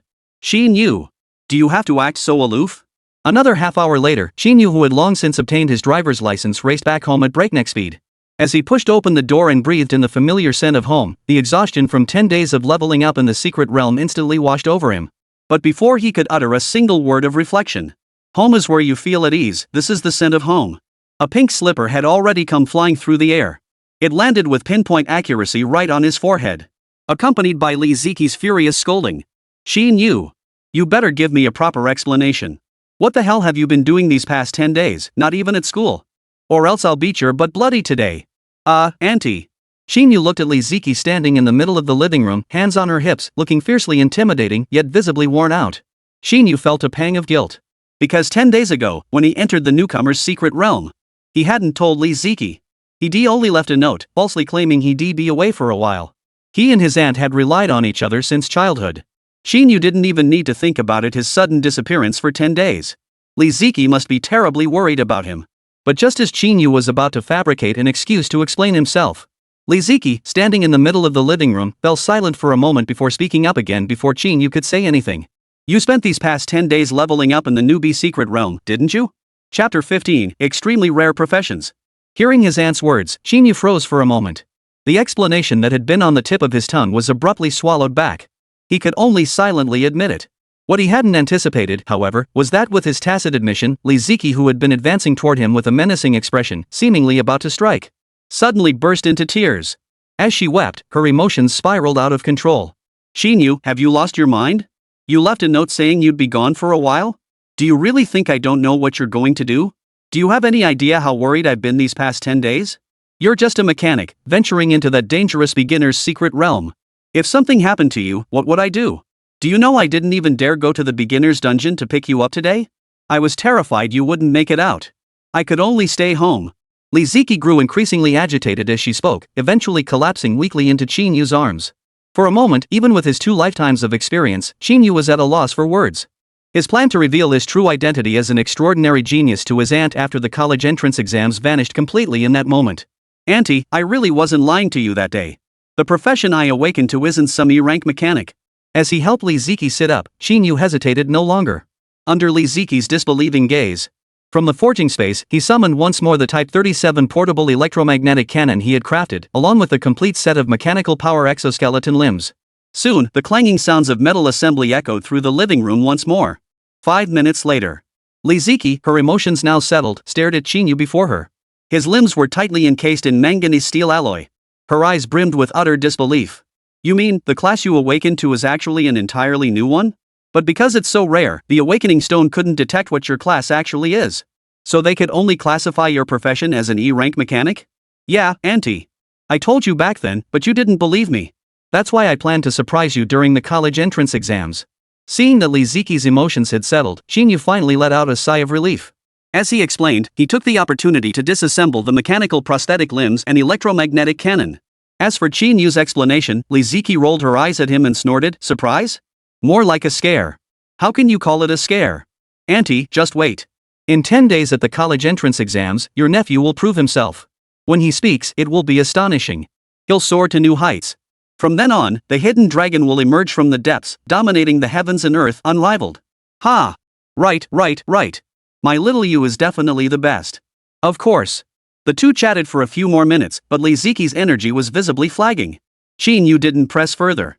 Instead, he gently guided Auntie Li Ziqi into her room to rest. A few more minutes passed. After confirming his aunt had fallen asleep, Qín Yǔ finally returned to his own room. Though exhausted, he couldn't shake the weight of tomorrow's move. In 2 days, he joined the exploration team organized by the Lin Clan Business Association, venturing into the new secret realm to train and level up. And the looming threat from the Li Group and Li Xingjiang, hanging over his head like a ticking time bomb. Qín Yǔ couldn't afford to rest for long. Instead, he wasted no time, carrying all the materials purchased from the Lin Merchants Guild into the forging space. With a flash before his eyes, Qín Yǔ materialized within the familiar forging hall. Approaching the workbench, Qín Yǔ first checked his profession panel as usual. Profession, Super God Mechanic, Super God Tier, unique across all realms. Level, LV16 Novice Mechanic. Professional talents, Mechanical Heart Effect Viewable, Mechanical Eye Effect Viewable unlocks 1 new talent every 10 levels. Beginner Mechanic, capable of crafting mechanical devices. Type 37 Portable Electromagnetic Cannon Viewable, Mechanical Power Prosthetic Limb Viewable, Combat Drone Viewable, Yen Type Lighter Viewable. New Mechanic, capable of crafting mechanical devices. Various Focused Laser Sniper Rifles Viewable, Combat Mechanical Hounds Viewable, Robot Night Riders Viewable, Smart Optical Camouflage Masks Viewable. Pending Tasks 4, Viewable. Completed Tasks 2, Viewable. Claimed rewards for the 2 newly completed weekly tasks from the taskbar. Beep. Weekly Quest, Eliminate 10 Demon Spawn. Claimed. Congratulations. Rewards, 1 Glock Electromagnetic Pistol, 30 Gene of Manganese Steel Alloy. Beep. Weekly Quest. Without further delay, he immediately commenced his next round of forging. And this time, his objective remained clear. Since this is a brand new secret realm and I'm completely in the dark about everything, the combat drone and combat machine dog seem absolutely essential. And after the first transformation, there are plenty of beginner-level mechanical products available. Still, I need to build that entry-level, swallow-shaped glider. Otherwise, every time I use my mechanical power exoskeleton to ascend, the landing makes a huge racket. And weapons.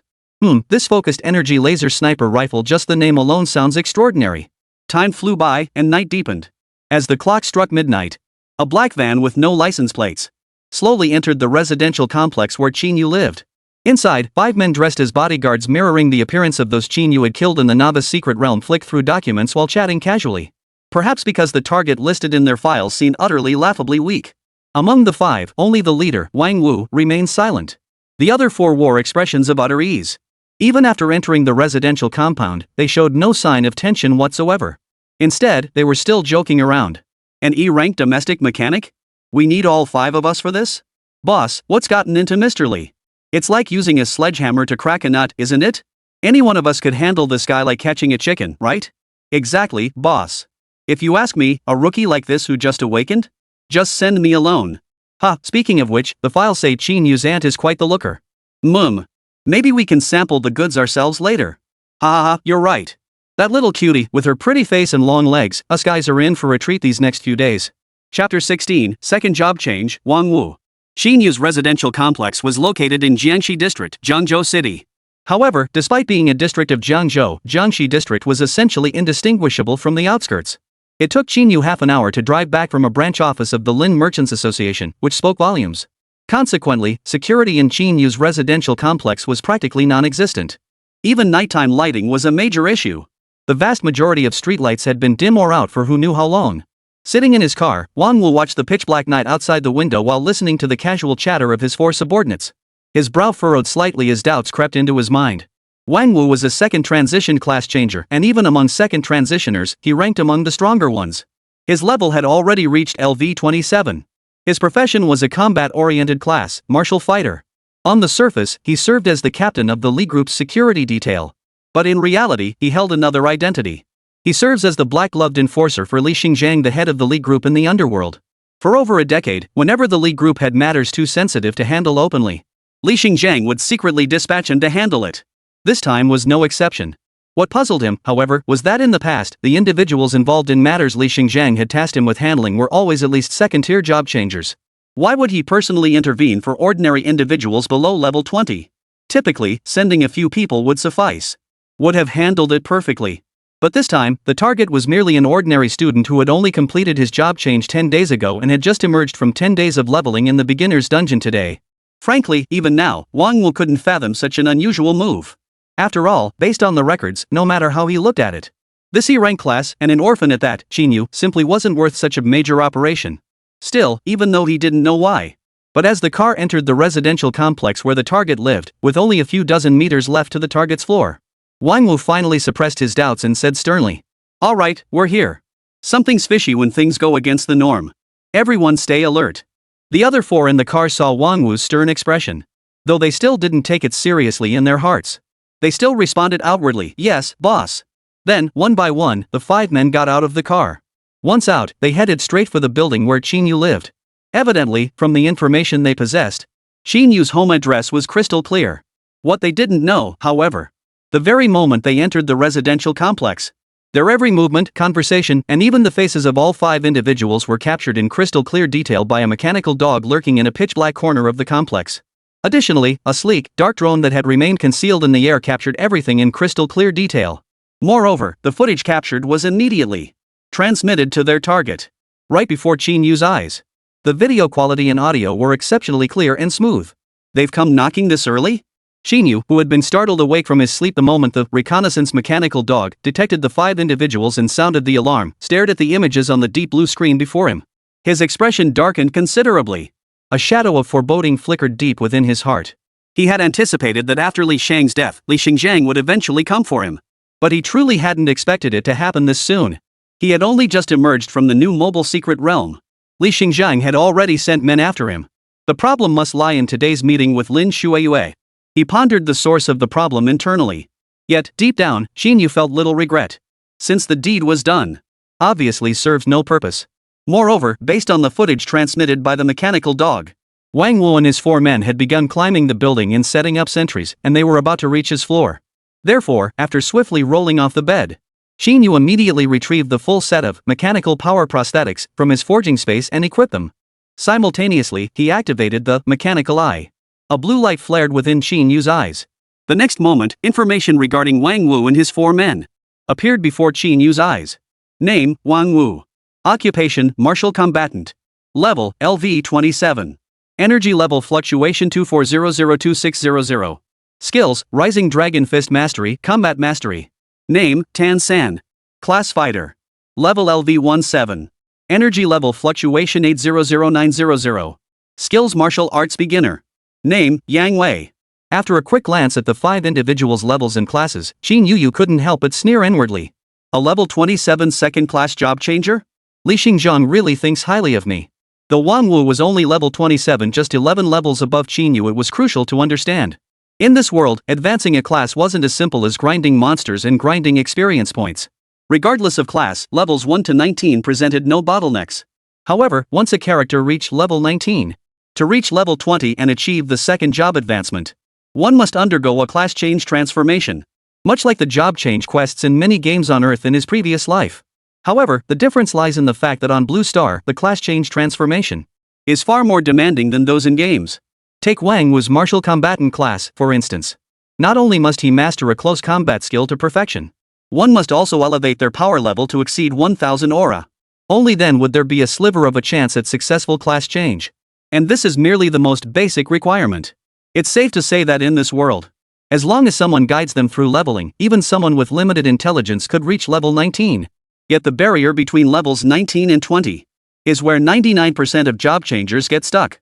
This was precisely why Qín Yǔ sneered upon seeing Wang Wu's level. Having already undergone his second job advancement and reached level 27, Wang Wu had truly mastered the extraordinary systems of this world. And to deal with a mere newbie who had only transferred jobs less than 2 weeks ago, Li Xingzhang had sent out such a formidable opponent. Clearly, he was convinced that Li Shang's death in the novice realm was connected to Qín Yǔ. Of course, even though he had detected Wang Wu's level, reaching level 27, Qín Yǔ remained utterly unflustered despite his surprise. After a fleeting thought, he first opened the window in his room and peered down. Through the window, under the dim streetlights of the residential complex, even without the mechanical dog or drone feeds, Qín Yǔ could now clearly see. Besides one sentry patrolling the building's base, the other 4, empowered by the formidable strength gained from their class changes, they were rapidly closing in on his floor.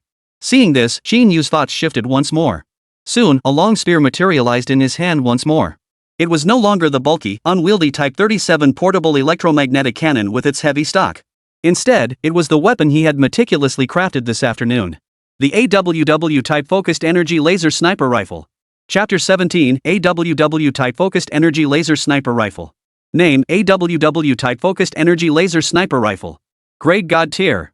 Equipment requirements, Level 10+, Super God Mechanic Class. Rate of fire, 3 seconds per shot. Energy charge time, 4 seconds. Run time infinite. Attack energy level 1700-1750 Euler. Effective attack range, 1500 m. Attack power gradually diminishes beyond effective range. Current durability 100%. Description: by charging energy every 4 seconds, it can precisely fire a concentrated laser beam with high penetration and destructive power toward the targeted direction. Evaluation: the ultimate choice for long-range sniping during the early stages of the godlike mechanic class. This AWW Energy Laser Sniper Rifle was forged this afternoon by Qín Yǔ alongside the newly introduced Scout Mechanical Hound and Viper Combat Drone. In Qín Yu's vision, since they were about to enter a new secret realm, and so far, all they knew was that it was a medium-sized secret realm, with no other information about the secret realm available. And considering he couldn't sustain the radar effect of the mechanical eye indefinitely due to excessive mental strain, the reconnaissance mechanical dog and Viper combat drone would undoubtedly provide the team with effective exploration capabilities. Meanwhile, the AWW Energy Laser Sniper Rifle would grant him formidable long-range lethality. This was something that Type 37 portable electromagnetic cannon, with its limited range and dispersed lethality, simply couldn't match. What Qín Yǔ hadn't anticipated, however. Even before entering the new secret realm, these 3 mechanical devices had already begun proving their worth. Back to the matter at hand. As Qín Yǔ opened the window, Wang Wu proved himself a true second transition class changer. The moment Qín Yǔ opened the window, he had already heard the sound and looked upward. For a moment, beneath the dim night sky, Qín Yǔ and Wang Wu locked eyes. Qín Yu's expression was utterly calm. Wang Wu, however, looked somewhat surprised. He hadn't expected this newcomer who had only just completed his job change and was merely a life-type mechanic to spot them in the dead of night. But that surprise quickly faded as Wang Wu suppressed it. So what if he had spotted them? As a level 27 second-class transfer user, if he personally intervened, could this newbie, who hadn't even reached level 5 yet, really escape? With that thought, since he had already been spotted by his target, Wang Wu no longer concealed his presence. Instead, he immediately activated his Martial Fighter class talent, Body Enhancement. The Martial Fighter's Body Enhancement talent granted Wang Wu immense boosts in strength, flexibility, and control over his own body. Instantly, Wang Wu's climbing speed surged dramatically, rapidly closing in on Qín Yu's floor. Meanwhile, the other three behind him. Though still distant, they hadn't spotted Qín Yǔ peering out. Upon witnessing Wang Wu's accelerated ascent, they naturally accelerated to keep pace. However, as a laser beam not blinding, yet blazingly fast sliced through the night sky. Among the three who had just climbed another meter upward, the one farthest from Qín Yǔ's floor froze stiff before plummeting straight down from over 20 meters high. Thud. Seconds later, the sound of flesh hitting concrete echoed through the sparsely populated residential area. Although a transferee's physical prowess increases with their level. But it was obvious. A fall from that height would inevitably turn the person into a pile of bloody pulp. What just happened? What was that beam of light just now? Is a ranged mage class attacking us? Yang Wei, he's dead. Amidst the sudden chaos, only Wang Wu standing relatively close with his exceptional eyesight could discern that the beam had been fired from Qín Yǔ's crimson spear. The other three, including the one keeping watch downstairs, were momentarily stunned. They had no idea what had just happened. They even began to suspect whether a mage-class transferee with long-range attack capabilities was hiding upstairs. At this, a cold smile curled at the corners of Qín Yǔ's lips. Meanwhile, a chill ran down Wang Wu's spine. He accelerated to full speed once more. He aimed to close the distance and take down Qín Yǔ at the very first opportunity. However, Wang Wu's current position was suspended mid-air on the 11th floor.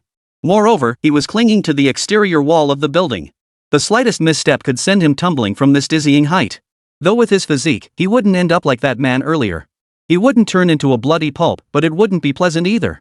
Therefore, no matter how much Wang Wu accelerated, he still remained a considerable distance from Qín Yǔ. He could only watch helplessly as Qín Yǔ, after the 4-second charge time of the AWW energy laser sniper rifle, once again aimed behind him, firing a pure white laser beam. Thud. Another sound of flesh hitting concrete echoed through the residential complex. Damn it! These four teammates, though merely random recruits Wang Wu had brought along with virtually no bond between them, were still his men. Now, in less than half a minute, Qín Yǔ had shot down two of them right before his eyes. Wang Wu felt an overwhelming rage. So much so that even now, standing only 7 or 8 meters away from Qín Yǔ, he still didn't continue his steady advance. Instead, he used the lower windows to gain leverage. With a single powerful push off the ground, he launched himself upward. He charged straight at Qín Yǔ. With an energy level exceeding 2400 plus Euler points, plus the bonus from Wang Wu activating his innate physical enhancement talent in advance, Wang Wu's leap was like a spring in the dry land. The original 7 or 8 meters of distance vanished in an instant. But how could Qín Yǔ just stand there and wait for death? The reason he hadn't aimed his first two shots at Wang Wu, who was closest to him, he wasn't certain whether his AWW energy laser sniper rifle, operating at 1700 Euler energy levels, could instantly kill Wang Wu at 2400 Euler. Therefore, he had chosen to target the other four calamity first. He wanted to ensure that during his subsequent fight with Wang Wu, no one would sneak up behind him or bypass him entirely to kidnap his aunt.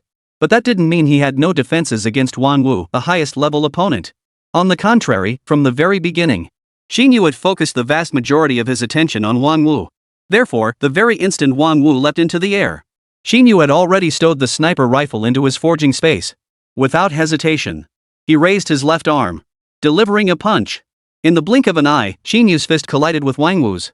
Given Qín Yǔ's current fragile physique, clashing with Wang Wu, a martial combat specialist skilled in close quarters combat and vastly superior in rank, his arm would be lucky not to snap clean in two.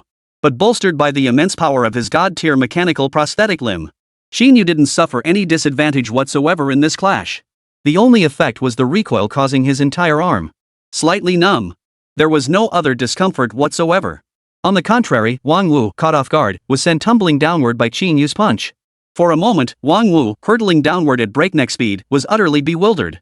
He couldn't believe that he, a level 27 martial fighter whose class specialty was physical prowess, could be overpowered by someone who had completed their class change ceremony less than 2 weeks ago.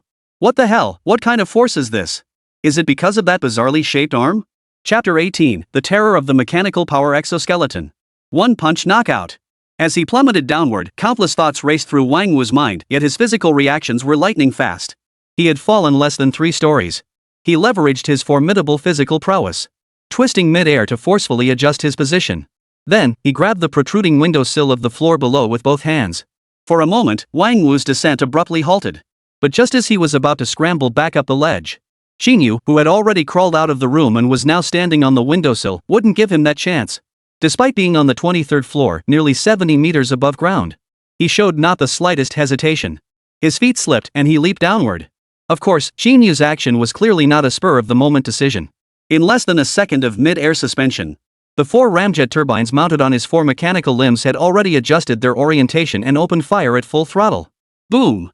Accompanied by a thunderous roar, 4 streams of blue flame erupted into the night sky. The next instant, Qín Yǔ's body momentarily froze in midair. Seizing this brief moment, he repositioned himself and unleashed another punch toward Wang Wu's location. Accelerated by the 4 ramjet turbines, Qín Yǔ's punch was both swift and brutal. Even though Wang Wu was a second transition class changer, possessing reflexes far surpassing those of ordinary people, he still couldn't dodge. Moreover, he was still in a state where he couldn't even stand steadily. Faced with Qín Yǔ's punch, Wang Wu had no time to dodge. He could only barely shift his head a few centimeters to avoid a headshot. But his shoulder blade took the full brunt of Qín Yǔ's punch. Thud! A muffled sound echoed through the night sky. The next instant, Wang Wu, who had just been relieved at avoiding the vital blow, felt an indescribable, immense force surge through him. Then, half his body exploded on impact from that single punch. Blood spattered everywhere. For a moment, Wang Wu's expression froze, his eyes. Utter disbelief. Then, deprived of the support of his upper half, he plummeted toward the ground once more. How could he be this strong? Even in the final moment before his consciousness faded completely, he couldn't fathom how he, a level 27 martial combatant, could be defeated so utterly by a newcomer who had only just completed their class change ceremony. Why had he suffered such a crushing defeat? From start to finish. Instantly killed with a single punch. Of course, Wang Wu wasn't the only one stunned. To be honest, Qín Yǔ himself was utterly stunned. He truly hadn't expected that his single punch would instantly obliterate Wang Wu, who had seemed so formidable. After all, he had just been planning to deal with the other 4 weaklings first before taking on Wang Wu. Yet here he was, having only gone through 2 rounds. This seemingly formidable Wang Wu had been instantly annihilated. This left Qín Yǔ momentarily feeling like he'd overcomplicated things. Is a level 2400 oiler fighter really this fragile? However, upon further reflection, Qín Yǔ realized this was precisely the expected combat level when fully equipped with his divine grade, mechanical power exoskeleton. After all, according to the mechanical IS data, Wang Wu's peak energy fluctuation had only reached 2600 oiler. And with his full set of divine tier, mechanical power exoskeleton, his energy fluctuations reached a minimum of 4000 oiler. Combined with his own level having reached 16, his overall energy level was approaching 5000 oiler. That a full power punch didn't obliterate Wang Wu. Wouldn't that seem rather unusual? The clash between Qín Yǔ and Wang Wu seemed to drag on. But in reality, the entire exchange lasted less than 10 seconds. Therefore, when the remaining 2 below witnessed Qín Yǔ instantly defeating even the level 27 Wang Wu, they felt as if they'd fallen into an ice cave. Immediately chose to flee. The boss is dead? Impossible. We're done for. Run. But no matter how fast they ran, how could they possibly outpace a laser? Another 4 or 5 seconds passed. 2 more pure white lasers sliced through the night sky. The last 2 men Wang Wu had brought with him also fell to Qín Yǔ's gunfire. Only then, relying on the powerful recoil force from the 4 ramjet turbines on his mechanical limbs, did Qín Yǔ manage to hover mid-air and barely touch down on the ground. The ground below was no longer the neat expanse it had been moments before. 5 bodies now lay scattered haphazardly across it. Having already killed people in the Nava's secret realm and slain countless demonic creatures, Qín Yǔ felt not the slightest discomfort at this sight. But gazing at Wang Wu, now reduced to half a body, he couldn't help but inwardly marvel, wow, wow, wow. No wonder it's a mechanical power exoskeleton rated at a whopping 4000 aura. A single full power punch packs that much punch. After his moment of awe, the next task was naturally to dispose of the bodies. The real world wasn't like the secret realm. If you kill someone, you kill someone. One blast from the electromagnetic cannon reduced them to charcoal. No need to bury them, just wipe your hands and walk away. Qín Yǔ had methods to completely dispose of these 5 bodies. But after a moment's thought, he merely dragged the bodies into the van they had arrived in and stopped there. Instead, he made a call to Lin Shuiyue. He instructed her to arrange for someone to handle it. He trusted that the Lin Family Business Association, as the leading enterprise in Jiangzhou City, would handle this minor matter reliably. Besides, the men he had killed weren't exactly saints themselves, they were notorious figures. When the call connected, Lin Shuiyue was naturally shocked to hear that Li Xingzhang had sent men after Qín Yǔ that very night. After hastily assuring him that the Lin Chamber of Commerce would certainly suppress the matter, it took no more than 10 minutes. A minivan pulled into the residential complex. The 3 men inside got out. Perhaps having received prior notice? Without exchanging a word with Qín Yǔ, they silently began expertly cleaning up the scene. In less than 10 minutes, the once blood-soaked scene was cleaned up completely. Even the large splatter of blood from Wang Wu's exploded torso on the 20th floor, along with the long trail of bloodstains, had vanished. At a glance, everything appeared pristine and untouched. No one could have guessed that just half an hour earlier, this had been the scene of a multiple homicide. The trio arrived swiftly and departed just as quickly. However, as they departed, a distinct hint of fear flickered in their eyes when they glanced at Qín Yǔ. Both vans sped away, their engines roaring as they vanished into the distance. Qín Yǔ glanced at the scene, now thoroughly cleaned up. Naturally, he didn't linger downstairs. He flipped through his pockets, retrieved the remote control, and summoned the Viper combat drone hovering above the residential complex into his forging space. Only the reconnaissance mechanical dog remained at the stairwell corner, continuing its 360-degree surveillance of the ground. Qín Yǔ then deactivated his exoskeleton armor. He returned home. Chapter 19, Sleepless Night. He tiptoed back into his home, glancing around to confirm the recent battle in the complex hadn't woken his aunt. Qín Yǔ finally made his way to his bedroom. Earlier, he had trained relentlessly for 10 straight days in the novice secret realm. Returning home during the day, driven by the pressing threats from the Li group in the new secret realm, he had no time to rest. Instead, he spent another 7 hours to craft 3 mechanical devices, the AWW energy-focused laser sniper rifle, the Viper combat drone, and the basic reconnaissance mechanical dog. Then, after barely a few hours of sleep, he was roused by the mechanical dog's alarm. Now, he had successfully eliminated the intruders. Truthfully, even though Qín Yǔ had now reached level 16, his physical and mental capabilities compared to before his class awakening by an immeasurable margin. But after enduring this relentless series of high-intensity events, Qín Yǔ was starting to feel the strain. The moment he stepped into the bedroom, a wave of overwhelming fatigue surged through his body like a tidal wave. Even so, Qín Yǔ did not immediately retire to rest. Instead, he forced himself to stay alert and copied the footage captured by the basic reconnaissance mechanical dog and Viper combat drone onto his computer. After securing it as evidence for future use, only then did Qín Yǔ perform a quick wash. He settled comfortably into bed. Within mere seconds, he drifted off to sleep. However, while Qín Yǔ slept soundly, but for many others, tonight was destined to be a sleepless night. Within the study of Villa No. 1 at Qinglong Manor, the 3 men who had just helped Qín Yǔ clean up the scene were reporting to Lin Tian, the chairman of the Lin Clan Merchants Guild. You're saying that among the 5, besides the 4 ordinary bodyguards around level 15, that level 27 martial combat specialist, Wang Wu, is also dead?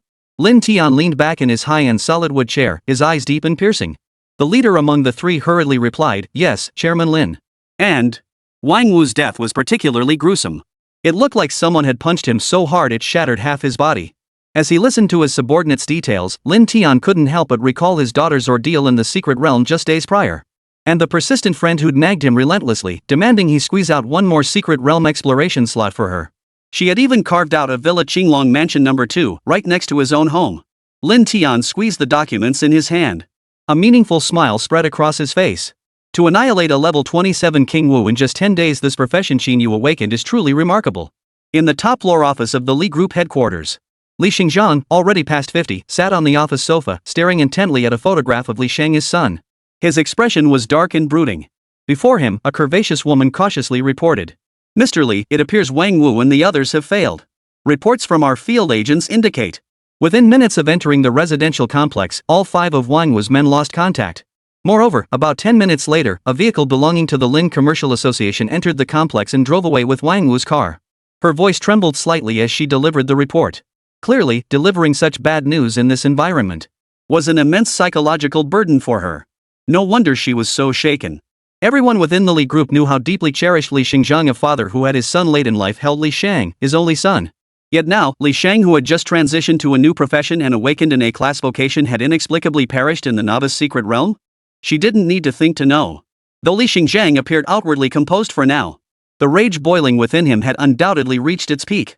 True to her expectations, the moment her words fell silent, Li Xingzhang, who had been utterly silent until then, suddenly slammed the photograph in his hand with a thunderous crash onto the desk.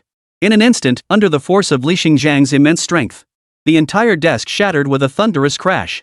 The secretary recoiled in terror at the sight. She quickly ducked her head and retreated to the side, not daring to utter a word. All she could hear was Li Xingzhang's words, spoken through gritted teeth. "Qín Yǔ? The Lin Family Merchants Association? Good. Very good indeed." Qín Yǔ, who had long since fallen into a deep sleep, remained oblivious to these reactions. When Qín Yǔ awoke, it was already 9 o'clock the next morning. The long-awaited feeling of sleeping until he woke naturally. It felt incredibly satisfying. It was worth noting, however, that although Qín Yǔ had fought against Wang Wu and the others the previous night, compared to the usual clamor and clash of talents common among other class changers, it was practically non-existent. From start to finish, it amounted to just 4 laser shots, a few screams, plus the occasional silhouette of a body hitting the ground. But noise is noise. Thus, it still sparked considerable discussion among the residents of the neighborhood. Even Li Ziqi had heard about it. During breakfast, she specifically brought it up with Qín Yǔ. Qín Yǔ, of course, had anticipated this. He had already prepared his response. With just a few words, he managed to distract Li Ziqi. He even used the incident as an excuse, claiming the neighborhood felt unsafe. He then smoothly mentioned his plans to move. Truth be told, Qín Yǔ had previously felt that moving today was rather rushed. But after last night's incident, Qín Yǔ now believed moving should be done sooner rather than later. After all, he was set to enter the secret realm again tomorrow. Who knew what that old madman Li Xingjiang might get up to during the 7 days he was away? As for the move, Li Ziqi naturally resisted at first. But Qín Yǔ appealed to her with reason and emotion. He cited numerous reasons: the neighborhood's lack of security, the excessive distance from the secret realm, and the absence of a training room, all of which severely hindered his ability to master his innate talents and skills. Li Ziqi finally reluctantly agreed. The efficiency of the Lin Clan Merchants Guild was remarkably swift. The two had only just finalized the decision, not even 10 o'clock yet. A knock sounded at the door, right on schedule. "Hello, we're from the Lin Clan Merchants Guild. We're here to assist with your move." The Lin Family Business Association's team moved with remarkable speed. In less than 2 hours, they successfully moved all of Qín Yǔ and Li Ziqi's belongings to Villa No. 2 in Qinglong Mansion, Jiangzhou City's premier residential complex. This villa was located just one wall away from where Lin Shuiwei and her father, Lin Tian, resided. During the move, Qín Yǔ also honored a prior arrangement with Lin Shuiwei to visit Villa No. 1 next door and meet with her father, Lin Tian.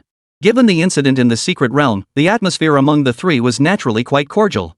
Throughout their meeting, Lin Tian treated Qín Yǔ with utmost courtesy. He even gave his assurance that with him around, Li Xingjiang would absolutely not dare to harm Li Ziqi. Upon activating Mechanical Eye to briefly scan Lin Tian's attributes, Qín Yǔ discovered Lin Tian's energy level fluctuating at a staggering 11,000 Euler points, utterly overwhelming. Qín Yǔ was naturally extremely satisfied and readily agreed. Once everything was settled, it was already 1 o'clock in the afternoon. After a quick lunch with his aunt, Qín Yǔ didn't idle either. He headed straight to the villa's private training room. Chapter 20: The Training Room. Ever since the demonic invasion and the advent of supernatural powers, over the centuries, nearly every decent residential complex, whether apartments or villas, had come equipped with its own training room. This not only helped children train before their class change ceremonies but also aided those who had awakened their classes in better mastering their innate talents. As Jiangzhou's premier residential complex, Qinglong Mansion naturally boasted the city's most luxurious training facilities. Naturally boasted the most top-tier training rooms in all of Jiangzhou City. Upon entering the training room, one's gaze fell upon the corner where basic fitness equipment stood. At the very center of the room stood a basic energy level testing device. The interior walls of the entire room were covered in slabs of blue-gray-red lizard scales.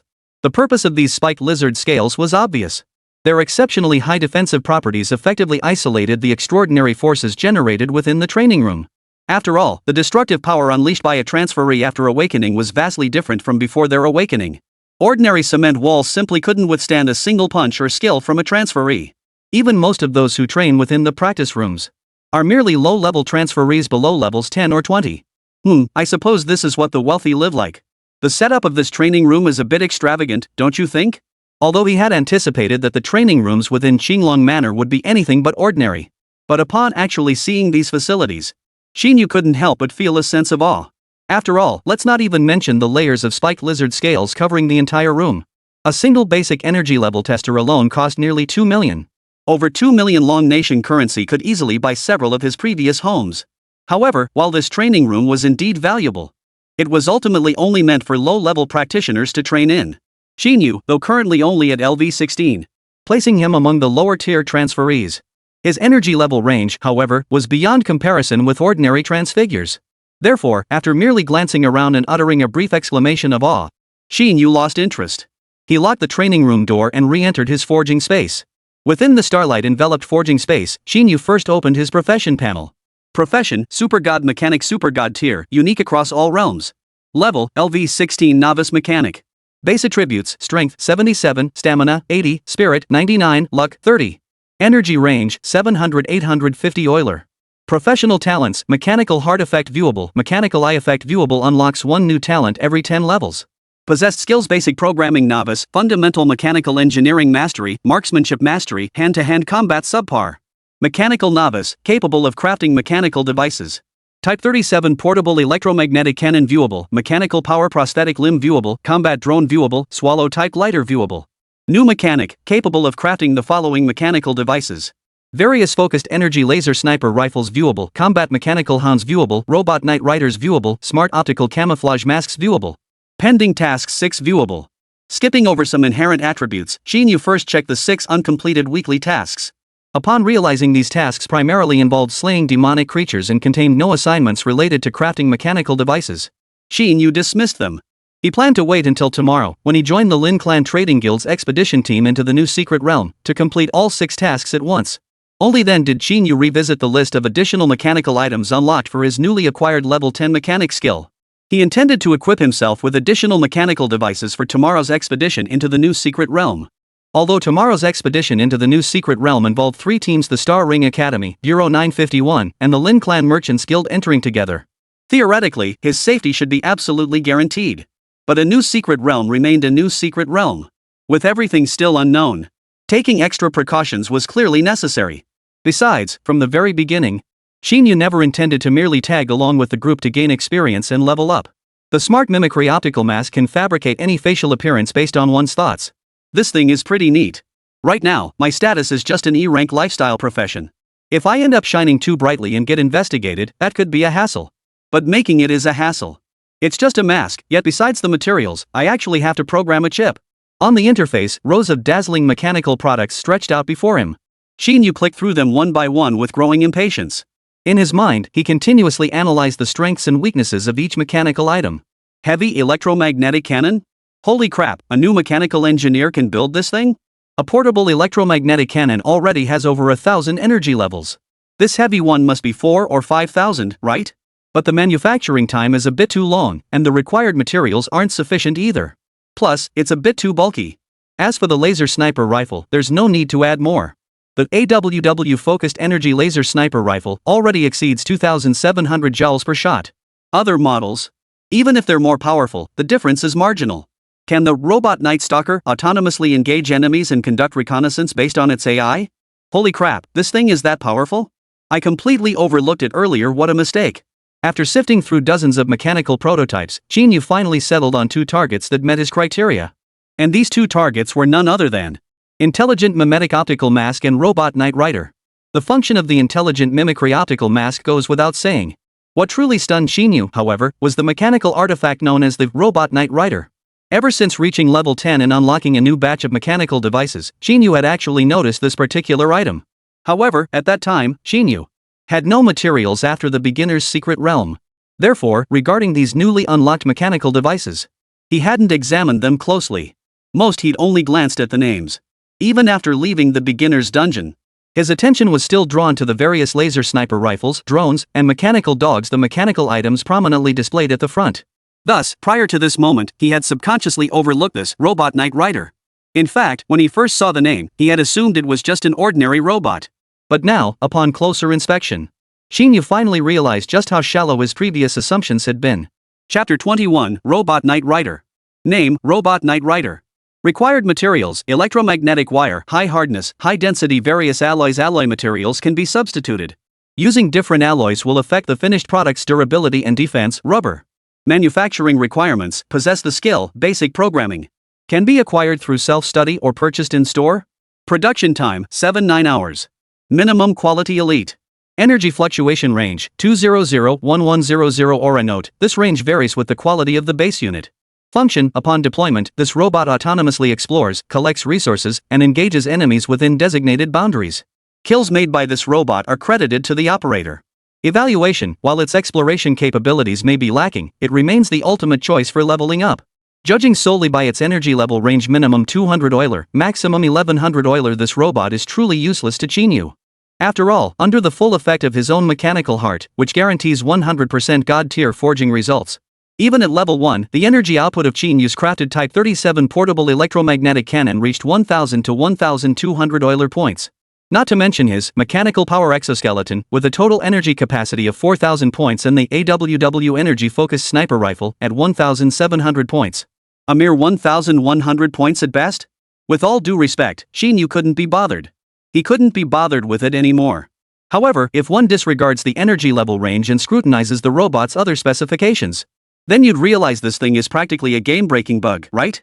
Fully automated gathering, exploration, and monster hunting. And the resulting kill still counted as Qín Yǔ's own?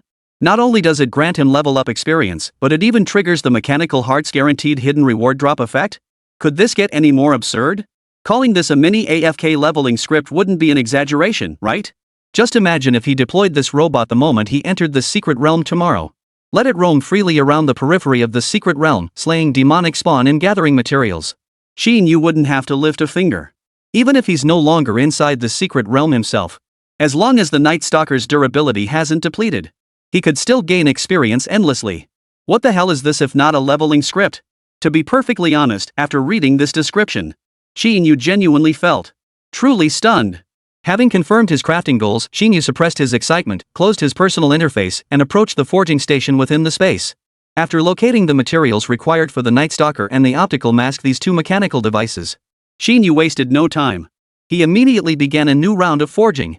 As for the prerequisite skill needed to craft both items, basic programming, Qín Yǔ had already acquired them yesterday while crafting the Reconnaissance Mechanical Hound and Viper Combat Drone. He had already spent the 1,000 contribution points he'd accumulated through quests recently to learn it from the system's built-in marketplace. Thus, almost immediately after Qín Yǔ clicked the learning buttons beneath the two mechanical items.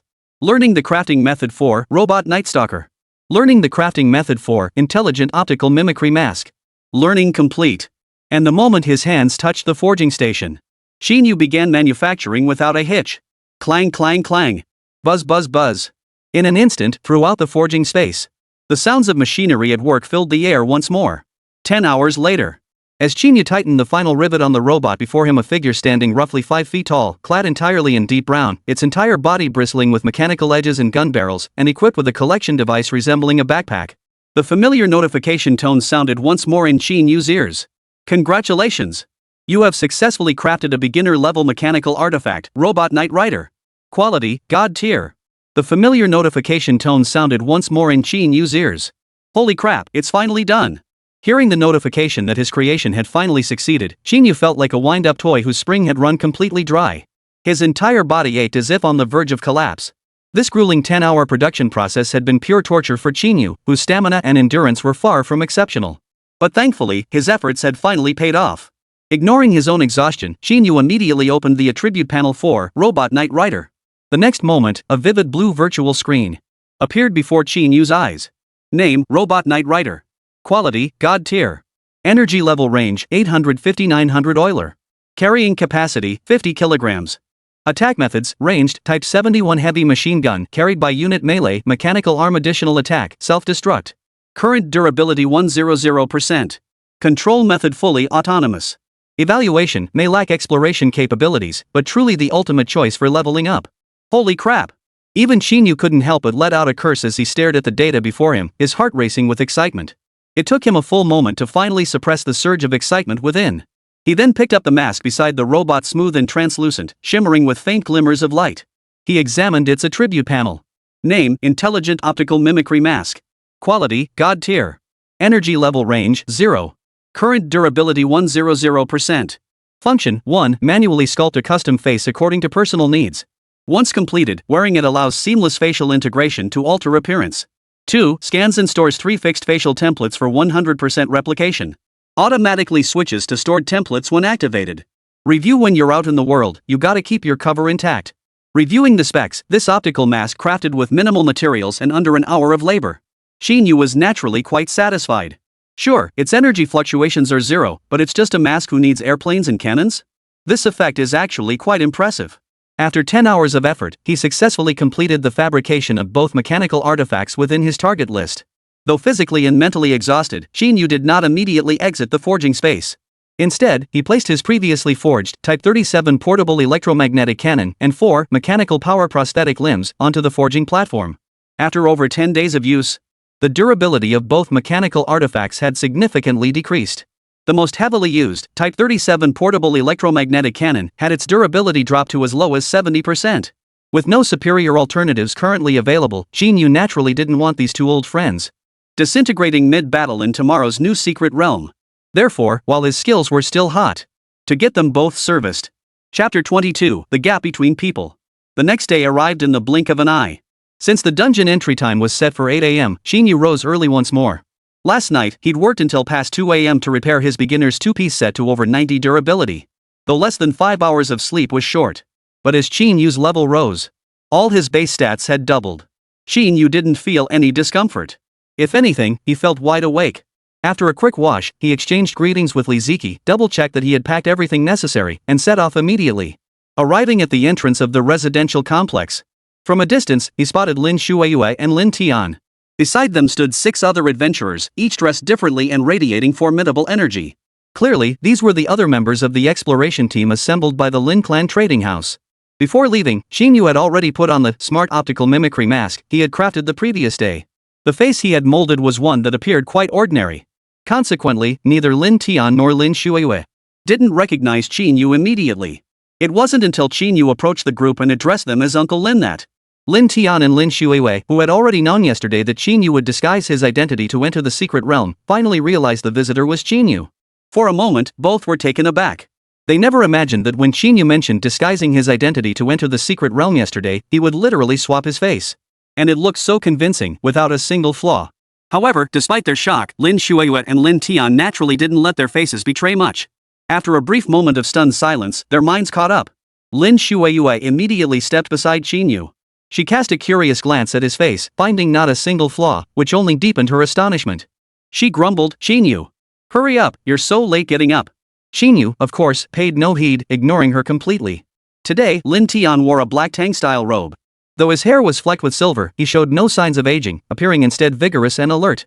Seeing his only daughter so close to Qín Yǔ, perhaps because he had already recognized Qín Yǔ's potential in his heart, he didn't say much, merely nodding and acknowledging her.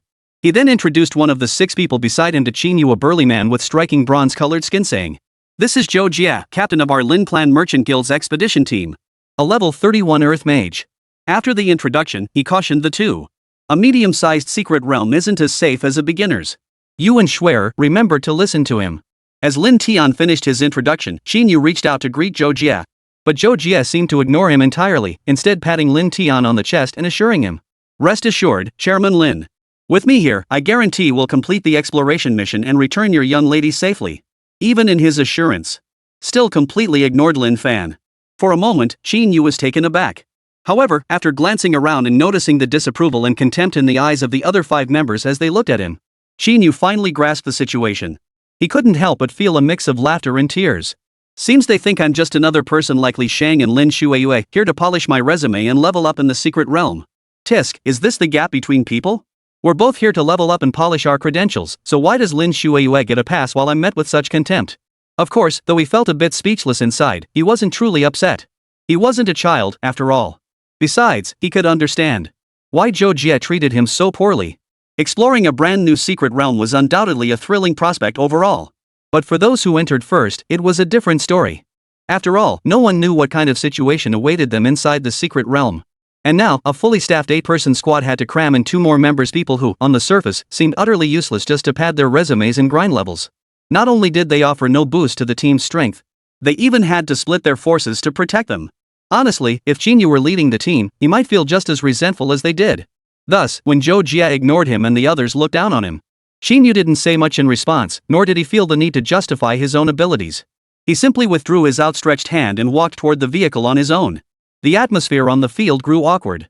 Faced with this situation, Lin Shuiyue didn't know what to say either. After all, she was also there to gain experience and level up. She could only follow behind Qín Yǔ and board the vehicle as well. As for Lin Tian, who had merely been polite to Zhou Jie earlier but privately suspected Qín Yǔ's strength might not be inferior to Zhou Jie's, he remained largely silent at this moment. Later, when he spoke with Zhou Jie, however, a faint smile played on his lips. He was certain that once they entered the secret realm, the 6 people under his command would likely be thoroughly humiliated by Qín Yǔ. Before long, the group boarded the vehicle and set off. The atmosphere inside remained tense. Qín Yǔ was quite content with the quiet. He sat in the backseat with Lin Shuiyue, closing his eyes and resting. However, Qín Yǔ's indifferent attitude only fueled the others' growing resentment. One of them couldn't hold back any longer and shot Qín Yǔ a sarcastic remark. "You actually have the leisure to sleep? Not a single bit of preparation. You think this secret realm we're entering is some beginner's dungeon? Wait till we're inside and see those high-level demonic seeds. Don't go pissing your pants then." The remark sparked a wave of laughter throughout the vehicle. However, perhaps mindful that they would need to guide Qín Yǔ through the secret realm for 7 days, they realized that creating too much tension from the start would complicate their arrangements once inside. Before Qín Yǔ and Lin Shuiyue could respond, Zhou Jie cut off the laughter. Enough, shut up. After scolding the 5 team members, Zhou Jie turned serious. Glancing around, he began explaining the exploration mission with gravity. This expedition into the new secret realm will be conducted alongside personnel from Star Ring Academy and Bureau 951. Don't assume their presence means we can rest easy. Our Lin Clan exploration team has a different mission from theirs. We might travel together only on the first day. But in the days that follow, they have their objectives, and we have ours. So let me be blunt from the start. Once we enter the realm. What followed, naturally, was a lengthy lecture emphasizing discipline and asserting Zhou Jie's authority as squad leader. Chapter 23, Entering the New Secret Realm, Suffering Injuries. The entrance to this newly emerged secret realm in Jiangzhou City wasn't like the 3 novice realms, all clustered within the city proper. Instead, like the residential area where Qín Yǔ had previously lived. Both situated in the outskirts of Jiangzhou City, though one lay to the north and the other to the south, both even more remote. To reach them, one must traverse a vast stretch of wilderness where demonic creatures truly roam. Fortunately, after centuries of relentless struggle, while the border areas where Dragon Nation and several major demonic species invade might be uncertain, the situation within the nation's borders was looking up. Moreover, Jiangzhou City itself was not situated on the frontier's edge. Within its jurisdiction, powerful demonic species had been eradicated by previous generations. Thus, no incidents occurred along the entire journey. The group arrived safely at the entrance to the secret realm. Moreover, when Qín Yǔ's group arrived, the personnel from Bureau 951 and Star Ring Academy had also just arrived. The 3 groups dismounted and gathered together. However, as the 3 groups came together, something unexpected caught Qín Yǔ and Lin Shuiyue off guard. They spotted Niè Yǔqiān among the Star Ring Academy group. For a moment, Lin Shuiyue was utterly perplexed. She leaned close to Qín Yǔ and whispered, "Huh? Why is Niè Yǔqiān in the Star Ring Academy group?" Probably because her professional rating is so high, she didn't even need to take the college entrance exam. Star Ring Academy recruited her specially. And then, coincidentally, Qín Yǔ also spotted Niè Yǔqiān within the Star Ring Academy team. However, with her mask on and considering his current identity and abilities, it wasn't wise to reveal himself so early. Therefore, after quietly replying to Lin Shuiyue, he had no intention of greeting Niè Yǔqiān. Instead, he stood within his own team, observing both the 951 Bureau and Starring Academy squads. It must be said that Bureau 951, being directly under the capital's jurisdiction, and Starring Academy, one of the 4 great universities of the Dragon Nation, possessed truly formidable strength. Not only did every member appear remarkably young, but in terms of both level and profession, they were light years ahead of the Lin Merchants Guild members. Especially the Bureau 951 members. Qín Yǔ activated mechanical gaze, sweeping his vision across them. He discovered that their levels were uniformly 30 or above. Their professions were all at least S rank. Among them, their leader had reached a staggering level 47. A 4th-class job changer. In terms of level, he was only 2 levels below Lin Tian. The visitors from Star Ring Academy were equally formidable. Besides Niè Yǔqiān, an SSS class profession like Lin Shuiyue and Qín Yǔ who had come to level up, the others all had levels of at least 25. Only one person held an A rank class. The rest were all S rank or even SS rank. Their team leader boasted an impressive level 41. Frankly, even Qín Yǔ was somewhat astonished by such a formidable lineup. The moment the 3 parties met, Zhou Jie, who had been cold toward Qín Yǔ's group just moments before, immediately stepped forward to greet the Star Ring Academy and Bureau 951 members. "Hello, hello?" However, his warm welcome met with a cold shoulder. Neither group paid Zhou Jie much attention. The team members, needless to say, remained silent. As for Starring Academy, the bespectacled, somewhat bookish-looking teacher in charge never uttered a word throughout the entire exchange. Only Lu Yuan, the captain of Bureau 951 and the overall leader of this new secret realm expedition, offered a few perfunctory words in response. Then, with a sweeping gesture, he signaled for everyone to prepare. Once everyone was ready and fully equipped, there was no further delay. Following Lu Yuan as the first to enter, the rest swiftly followed suit, stepping into the secret realm's entrance. Then, the teleportation array at the entrance flashed with light. In the next instant, were transported into the secret realm. Whether it was a novice secret realm or a more advanced one, there were always 2 methods of teleportation. The first is direct teleportation to a fixed location within the secret realm, the exit point.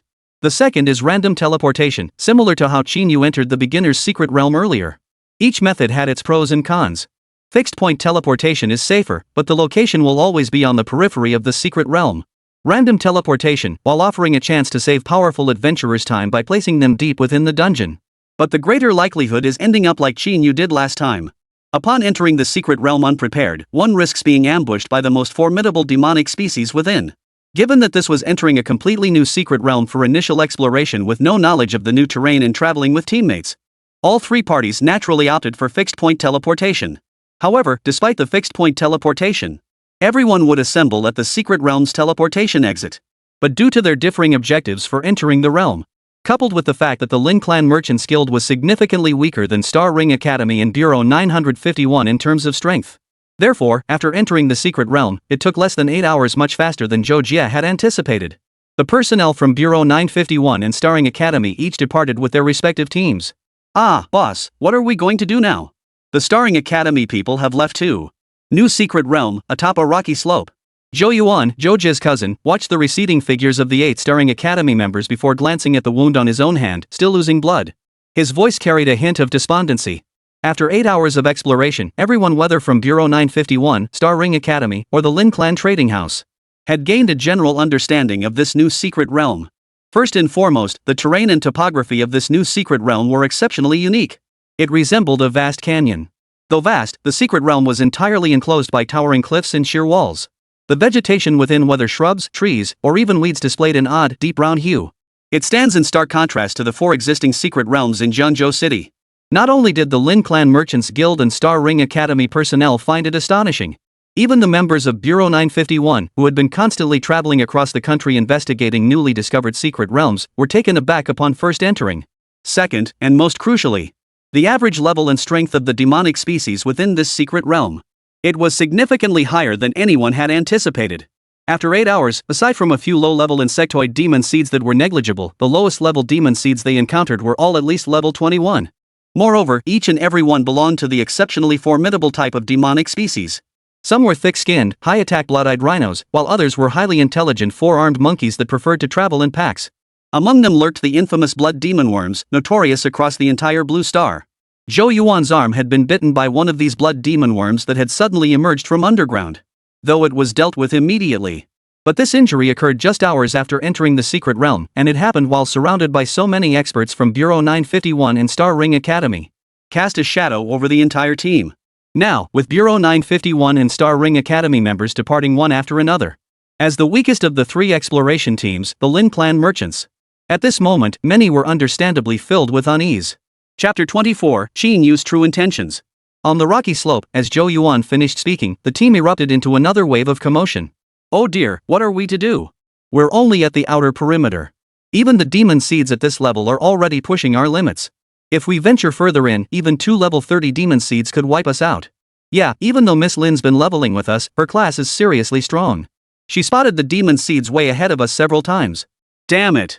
If I'd known, I wouldn't have taken this job for such a measly sum. Yeah, and right after he got here, he had to go to the bathroom? In front of everyone like that? What a disgrace to the Lin Merchants Guild. Under the mounting pressure, many began to harbor resentment toward Qín Yǔ, who had done nothing since entering the secret realm. They felt he'd been dragging them down since they entered the secret realm. Not only had he done nothing, but also, the moment he entered the secret realm, he was so scared he needed to use the restroom, embarrassing all of them.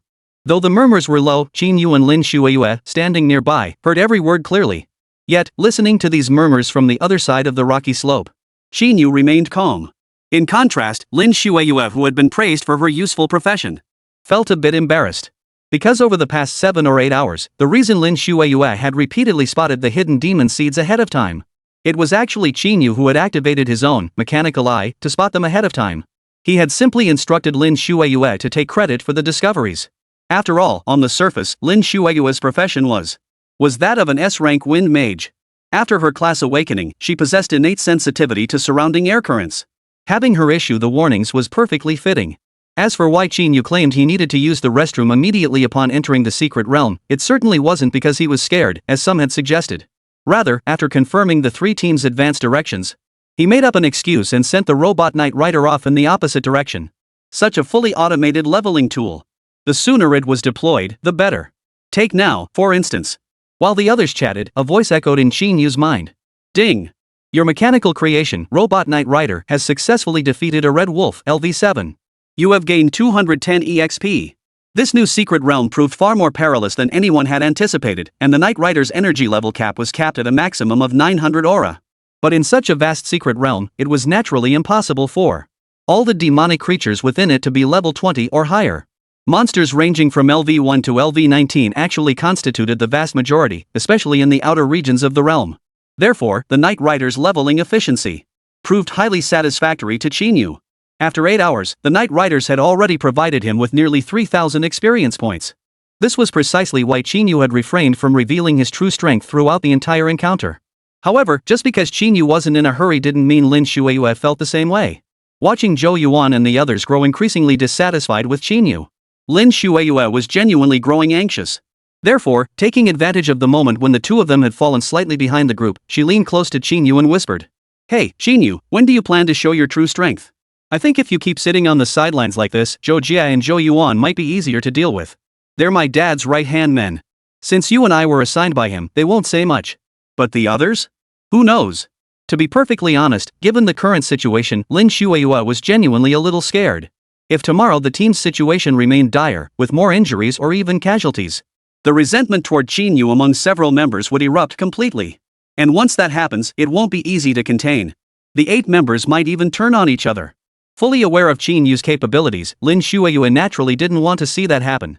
"You haven't done anything from start to finish, have you? It's just because you're Chairman Lin's daughter and I'm not, right? That's why you're dissatisfied with me." Hearing Lin Xueyue's words, Qín Yǔ first turned his head to glance at her, who was now looking deeply troubled. He didn't take her daily routine seriously, instead teasing her lightly. "Oh, I'd love to do something too, but I don't have your strength, do I? In this secret realm, aside from the entrance area, I haven't seen many demon seeds below level 7 so far. What am I supposed to do?" After her moment of embarrassment and annoyance, Lin Xueyue pressed further. Alright, seriously now. What exactly are you planning?" "Nothing specific. But you needn't worry about any infighting." This time, Qín Yǔ didn't joke with Lin Xueyue. Instead, he laid out his plan plainly. "After tonight, I won't be tagging along with your Lin clan merchant expedition anymore. I intend to go solo." That's right. Ever since securing his spot in the Secret Realm expedition with the Lin Clan Merchants Guild, Qín Yǔ's plan had always been to enter the Secret Realm with the group first. Then, under some pretext, go it alone. As for his reasons, well, there were plenty. The resentment and contempt from Zhou Jia, Zhou Yuan, and the others had just surfaced. To Qín Yǔ, these were insignificant trifles, so he didn't dwell on them. The primary reason was that his profession, Super God Mechanic, was simply too overwhelmingly powerful. Even if this new secret realm was only a medium-sized one, the demon seed level was significantly higher than that of a beginner's secret realm. Qín Yǔ was confident he didn't need teammates. He could navigate the secret realm with ease. As Qín Yǔ spoke, his tone was calm, as if discussing the simplest matter in the world. "Are you kidding me?" But to Lin Xueyue's ears, it sounded like gibberish, leaving her utterly bewildered. For a moment, she even suspected Qín Yǔ was trying to pull the wool over her eyes again. However, upon seeing the earnest expression on Qín Yu's face and realizing this was his genuine plan, for a moment, Lin Xueyue couldn't hold back. She gasped aloud, "Go alone? Qín Yǔ, have you lost your mind?" It was no wonder Lin Xueyue was so shocked. After all, this was a medium-sized secret realm. And judging by the current situation, this newly emerged secret realm was absolutely dangerous, even among numerous medium-sized ones. Normally, even third-class job changers above level 30 wouldn't dare venture into such a realm alone, right? Yet now, Qín Yǔ, a contestant who just completed his job change ceremony less than 2 weeks ago, actually wants to go solo? What else could this be but sheer madness? The members of the team weren't too far apart.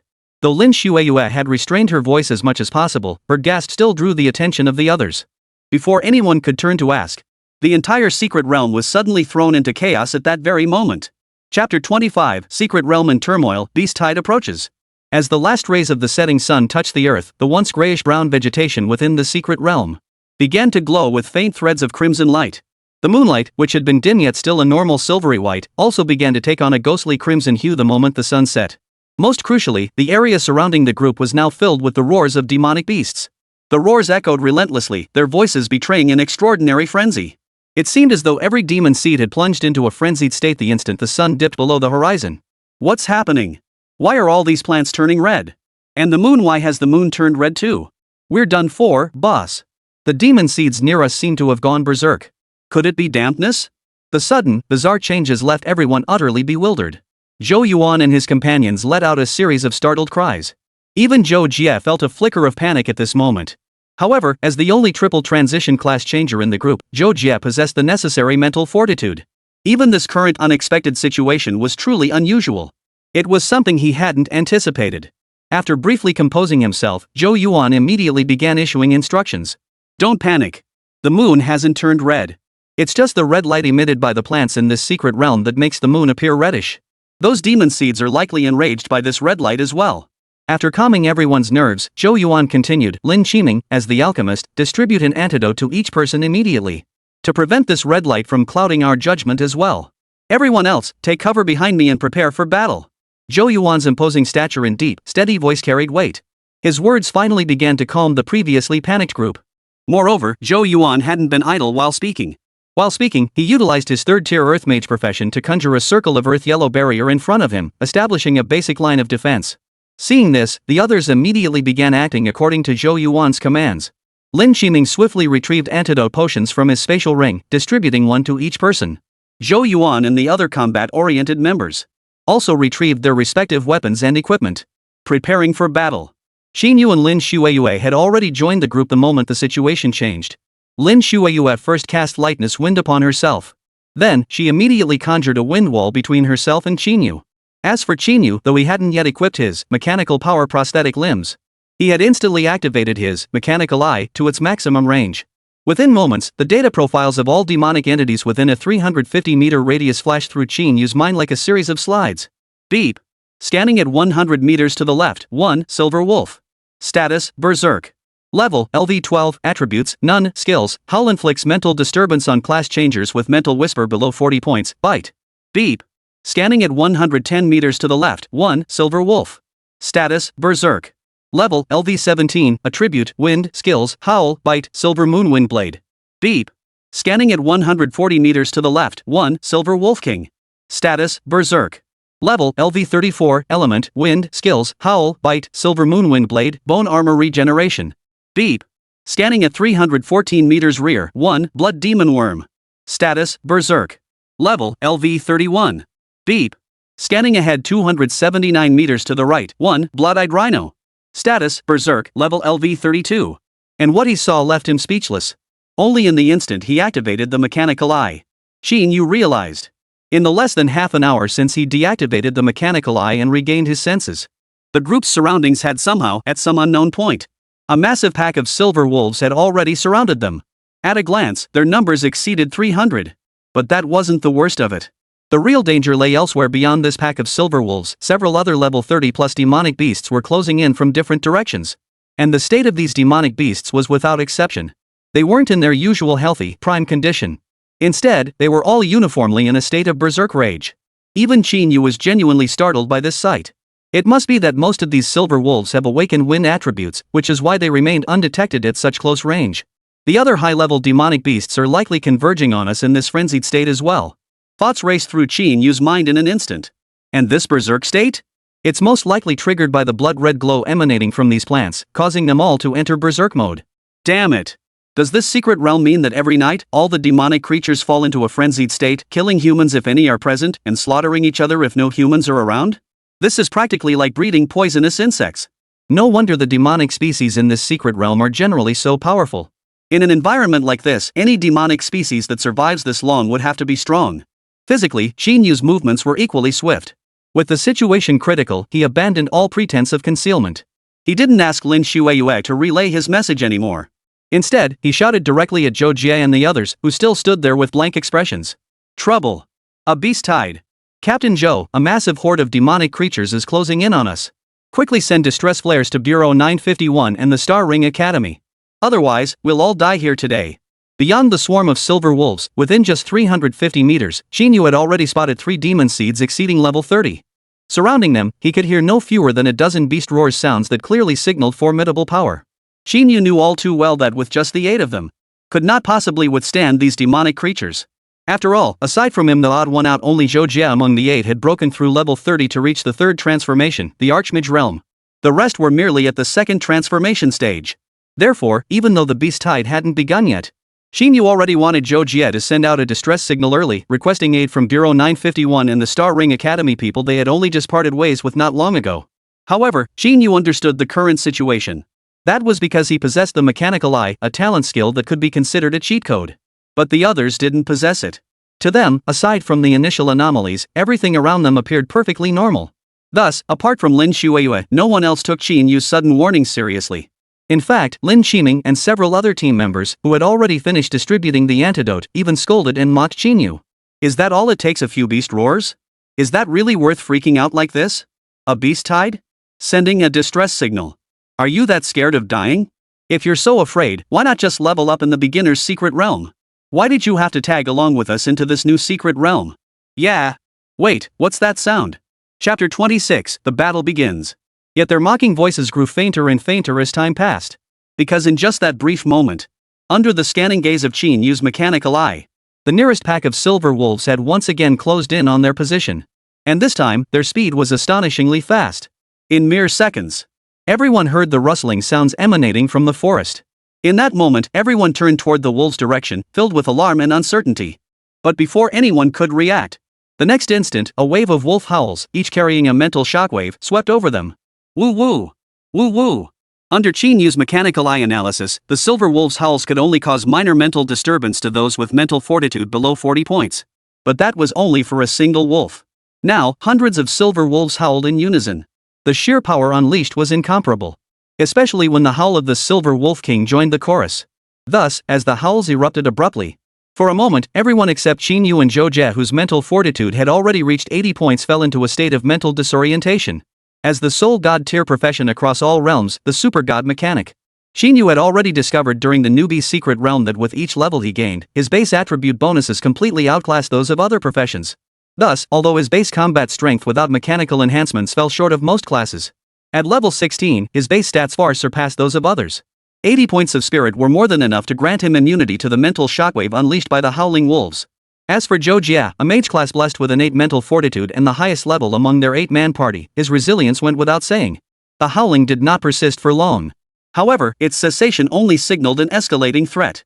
For it was precisely at this moment, under the cover of night, one by one, blood-red eyes began to glow within the thickets ahead of the party. And they waited for the others to recover from the shock of the mental assault. Then, with another howl from the Silver Wolf King amidst the pack, one by one, silver wolves with gleaming silver fur and blood-red eyes suddenly accelerated, charging toward the 8 figures. They charged forward with blinding speed. A beast tide? A pack of silver wolves. Witnessing this scene, Zhou Jie, still lucid, was instantly seized by dread. He couldn't believe that Qín Yǔ's warning had actually come true. However, as a battle-hardened third-tier Grand Mage, Zhou Jie was well aware. The current situation clearly wasn't about questioning why Qín Yǔ, who had just completed his class change ceremony, knew about the approaching wolf pack before any of them. Without a moment's hesitation, the instant the silver wolf pack came into view, Zhou Jie retrieved a distress flare from his spatial ring and launched it.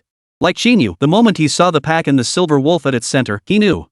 With only 8 of them, there was no way they could defeat the silver tide of wolves stretching as far as the eye could see. As the flare soared skyward, it transformed into a dazzling firework, flickering long in the vast, crimson-tinged sky. Then, as the wolves closed in on their position, less than 50 meters away, Zhou Jie wasted not a single moment, beginning his chant. God of the Earth, hear my call. Earth Barrier. Since the dawn of the universal job change era, the awakened professions had blossomed into a kaleidoscope of diversity. Beyond the broad categories of combat, support, and life skills, among the combat classes on Blue Star, they could be broadly divided into 3 main types: psionic, magic, and martial arts. Among these, aside from innate talents, most psychic and martial arts skills are instant cast. As for magic, casting lower-level spells at higher levels aside, most spells require incantation time. Zhou Jie's Earth Mage class was no exception. Thus, as Zhou Jie hurriedly finished his incantation, the pack of silver wolves was already charging toward the group. Fortunately, the timing was perfect. The moment Zhou Jie finished chanting, the thin, earth-colored barrier beside him, not only did it suddenly expand several times over, enveloping everyone who hadn't yet entered the barrier. Simultaneously, the barrier's thickness surged dramatically. The first wave of silver wolves charging forward were completely sealed outside the barrier. Yet this could only hold back the silver wolf pack for a moment. For beyond the barrier, the pack launched a frenzied assault. Lower-ranked wolves tore with teeth and claws, while higher-ranked ones unleashed silver-white wind blades from their paws. The earth-colored barrier soon began to ripple. Its thickness rapidly diminished over time. It began to thin at an alarming rate. Fortunately, at this moment, Zhou Yuan, Lin Qiming, and the others who had been dazed by the wolves' howls finally regained their senses. Zhou Jie's primary intent in casting the earth barrier skill was to shield the disoriented group first. Whoa, what's going on? Holy crap, so many silver wolves? All level 13 or above, and plenty at level 22? We're done for. I knew it, this secret realm exploration money is something you earn with your life, but you might not live to spend it. How are we supposed to fight this, Captain? The group snapped back to their senses, but upon seeing the scene before them, every single one sucked in a sharp breath. They had no idea what to do. Lin Shueyue's face was ashen. The moment she regained consciousness, she rushed to Qín Yǔ's side.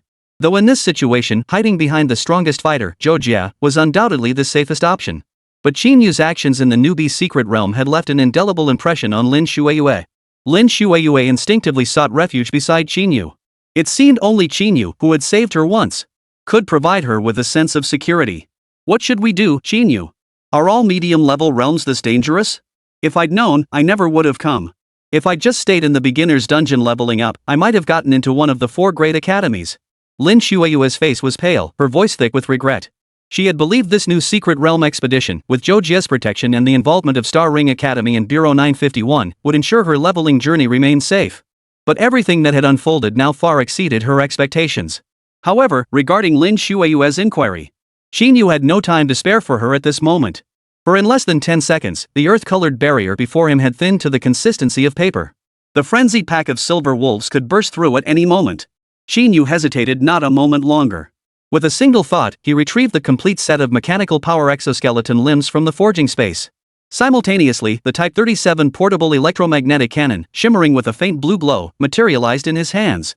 Chapter 27, The Terrifying Electromagnetic Cannon. Zhou Jie's officially deployed Earth Barrier now spanned several times its previous area. But with 8 people crammed together, the space still felt extremely cramped. Qín Yǔ's sudden appearance, clad in metallic textured mechanical exoskeleton limbs and wielding the electromagnetic cannon, naturally left the other teammates somewhat stunned. After all, the mechanical creations produced by Qín Yǔ's god-tier mechanic profession were simply on a different level compared to the equipment they used. It was impossible not to notice. But don't forget, although Blue Star had entered the era of universal class changes several centuries ago, before the Great Cataclysm, its civilization level was comparable to Earth's.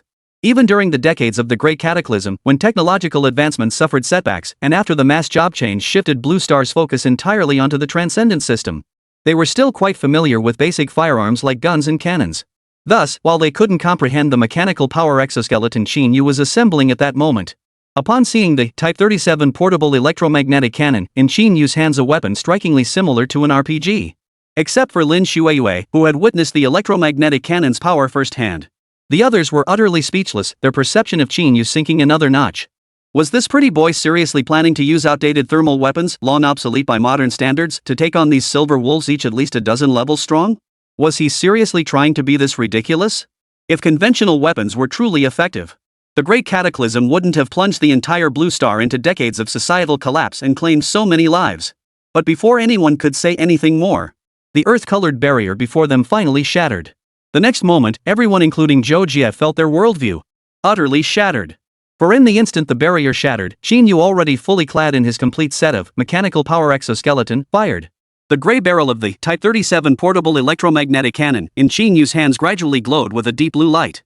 The next instant, a deep blue beam of light struck the pack of silver wolves to the left front with pinpoint accuracy. Under the ultra-high energy level of the Type 37 portable electromagnetic cannon, where even a single shot boasts a minimum of 1,000 joules, even this enraged silver wolf, whose level far surpassed the demonic beasts of the Dream Swamp, it still met its end without a hint of surprise. The level 15 silver wolf at the blast's epicenter was instantly reduced to a charred lump. As for the surrounding silver wolves, while they weren't instantly carbonized by the immense electromagnetic energy like the one at the center, they fared no better. The splattered electromagnetic damage instantly maimed and wounded 7 or 8 silver wolves crowded together nearby. The once tightly packed pack of wolves was torn apart by Qín Yǔ's single blast, was forcibly torn apart, creating a gaping void, though minuscule compared to the vast pack. But for Zhou Jie and the others, it was utterly staggering. So much so that even as the silver wolves closed in, nearly upon their very faces, the sight left them momentarily stunned and distracted. Their minds were filled with utter disbelief. Wait, what the hell is that thing? No energy fluctuations whatsoever, and a single shot turned a level 15 silver wolf into charcoal? Of course, though utterly stunned, the moment the earth barrier shattered and the silver wolves closed in, the air thickened with the tang of blood and decay. There was no time for questions. They could only hastily grab their gear and charge headlong into the wolf pack. In an instant, amidst a sea of crimson, Streaks of multicolored light began to flash at the very heart of the wolf pack. Simultaneously, Zhou Jie's steady voice echoed in everyone's ears. "Hold on, everyone. The signal flares have been launched. The Star Ring Academy team just split from us, so they can't be too far behind. If we can hold out for just over 10 minutes, the Star Ring Academy team will definitely arrive to support us." Yet, while the vision was promising, reality proved brutal. Although Qín Yǔ had stopped slacking off, and aside from Lin Xueyue who was genuinely here to pad her resume and level up, the rest of the team possessed considerable strength. But, there were simply too many silver wolves. Moreover, beyond this pack, as the sounds of battle between the group and the wolves spread, along with the overwhelming stench of blood beginning to waft through the air, the other high-level magical beasts Qín Yǔ had previously detected joined the fray one by one as time passed. Forget 10 or 20 minutes. In less than 5 minutes, several of the 8 had already been wounded. Among them, Li Qiming, the relatively weaker alchemist, had been delivering medicine when a level 25 elite silver wolf swept past him with a wind blade, slicing a massive gash across his chest. Had Qín Yǔ not been right beside him when it happened, Li Qiming might have been torn to shreds by the wolf pack. Under such circumstances, not to mention the others, even Qín Yǔ himself felt a heavy weight in his heart. Glancing at his comrade beside him, it was clear he couldn't hold out much longer.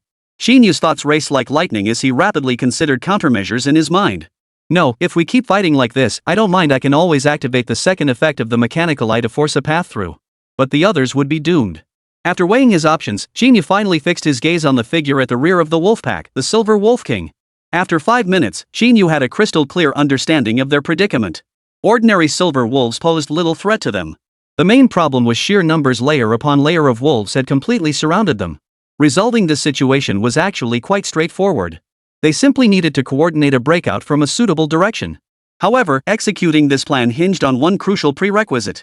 That was, they must first kill the Silver Wolf King. Otherwise, not only is the Silver Wolf King immensely powerful himself, but he can also command the Silver Wolf Pack to mount a fierce defense against any breakout attempt. There would be absolutely no chance of a successful breakout. Level 34, a full 3,900 aura energy level? It's worth a shot. As the Silver Wolf King's data flashed through his mind, Qín Yǔ sensed the energy already surging within his brow. Without further hesitation, he retracted the electromagnetic cannon in his hand and instead drew the fiery crimson, AWW energy-focused laser sniper rifle. He charged straight toward the Silver Wolf King's position. Chapter 28, Viper Combat Drone. Explosive bullets. With his full set of mechanical limbs activated at maximum power, a staggering total energy level of 4,000 surged through Qín Yǔ, causing his aura to rise steadily.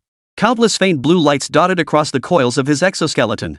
At this very moment, they burst forth with full intensity. For a moment, Qín Yǔ felt his entire body in an unprecedented state of readiness. Without further delay, Qín Yǔ charged toward the Silver Wolf King's position. At the same time, Qín Yǔ naturally did not abandon his teammates behind him, nor Lin Xueyue, who had been largely ineffective throughout. Instead, mid-dash, he swung his hand. He released the Viper Combat Drone he had forged 2 days prior from his forging space. Name, Viper Combat Drone. Quality, God tier. Equipment requirement, profession must be Super God Mechanic. Attack method, 0.77mm combustion bullets. Rate of fire, 750-800 rounds min. Single attack energy level 350-400 Euler. Total energy level 200-2500 Euler. Description, capable of both long-range low-altitude reconnaissance and high-frequency fire strikes. Its detonating bullets inflict significant flame damage to surrounding areas upon impact. Viper Combat Drone, as its name suggests, it is a combat drone. It naturally serves more than just low-altitude reconnaissance. Its fuselage is equipped with 2 rapid-fire turret machine guns. Moreover, the ammunition selected by Qín Yǔ from his arsenal of gunpowder rounds is the most destructive, detonating bullets. Though they are conventional gunpowder rounds, don't forget that all mechanical devices crafted by Qín Yǔ, under the absurdly powerful boost of his mechanical heart, their quality reaches God tier. Thus, even though they were simple gunpowder bullets, each round packs a surprisingly formidable punch. And most crucially, the Viper drone's machine gun style continuous fire mode, unshackled by any charging time or cooldown restrictions, and bolstered by Qín Yǔ's infinite sustained talent effect, it elevates the combat effectiveness of the fighter by several tiers. As long as the barrel's durability holds out, it can sustain extremely high frequency, high efficiency firepower indefinitely. Therefore, although the Viper Combat Drone's panel listed energy capacity peaks at only 2,500 ORA, Qín Yǔ has always regarded it as one of his most potent offensive tools. Buzz buzz buzz. As the 4 wings on its fuselage began spinning at high speed, the next instant, the all-black fighter took flight from Qín Yǔ's hands. After reaching a certain altitude, the twin barrels mounted on its fuselage immediately. immediately unleashed a torrent of fire upon the silver wolves below. A deafening barrage of gunfire erupted. Blinding flashes erupted as the explosive rounds made intimate contact with the demonic creatures' bodies, followed by continuous booms. Though the energy level of a single explosive bullet peaked at only 400 joules. Under normal circumstances, such an attack would at best inflict minor injuries on these high-level demonic creatures. But its firing rate was relentless. 2 guns, each firing at least 750 rounds per minute. What does that even mean? Translate that to a melee class's attack rate, and it's like unleashing at least 1,500 punches per minute on these demonic creatures. At that rate of fire, forget about each shot only causing a scratch. Even if it only grazed their skin, it would be more than enough to, within seconds. These demonic creatures would be beaten to a pulp, with not a single intact spot left on their bodies. Thus, the moment Qín Yǔ's drone joined the fray, the defensive pressure on the team suddenly eased considerably. The closest silver wolves were instantly reduced to a pile of pulp by Viper's relentless barrage of bullets. With the pressure suddenly lifted, everyone was once again stunned by the combat prowess Qín Yǔ had demonstrated. Zhou Yuan, Lin Qiming, and the others who had secretly mocked Qín Yǔ earlier felt utterly ashamed, wishing the ground would swallow them whole. I was wrong. I was so wrong. Turns out I'm the useless one here, just here to pad my resume and grind levels. Is this really just a newbie who just finished his job change ceremony, like the file said?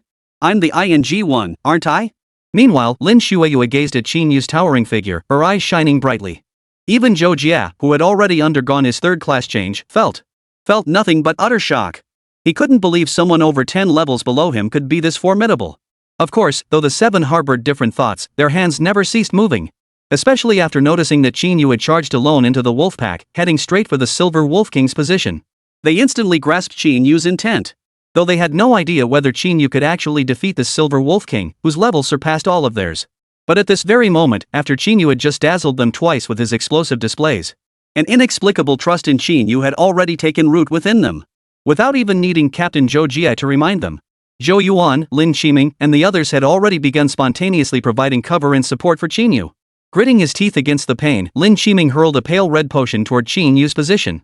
While Zhou Jia controlled the battlefield and provided cover, he also used his dwindling magical energy to remotely cast a separate barrier around Qín Yǔ.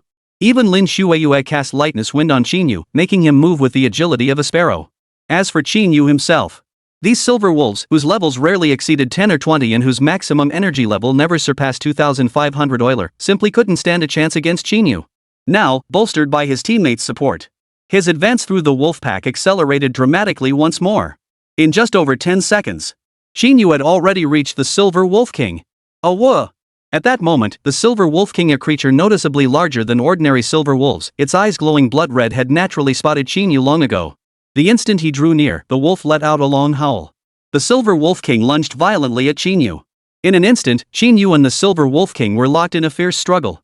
What Qín Yǔ and his companions didn't know, however, not far from them, on a hilltop barely 500 or 600 meters away, the reinforcements they had long awaited, the 2 groups from Star Ring Academy and Bureau 951, were watching them from afar as they were surrounded by countless demonic creatures.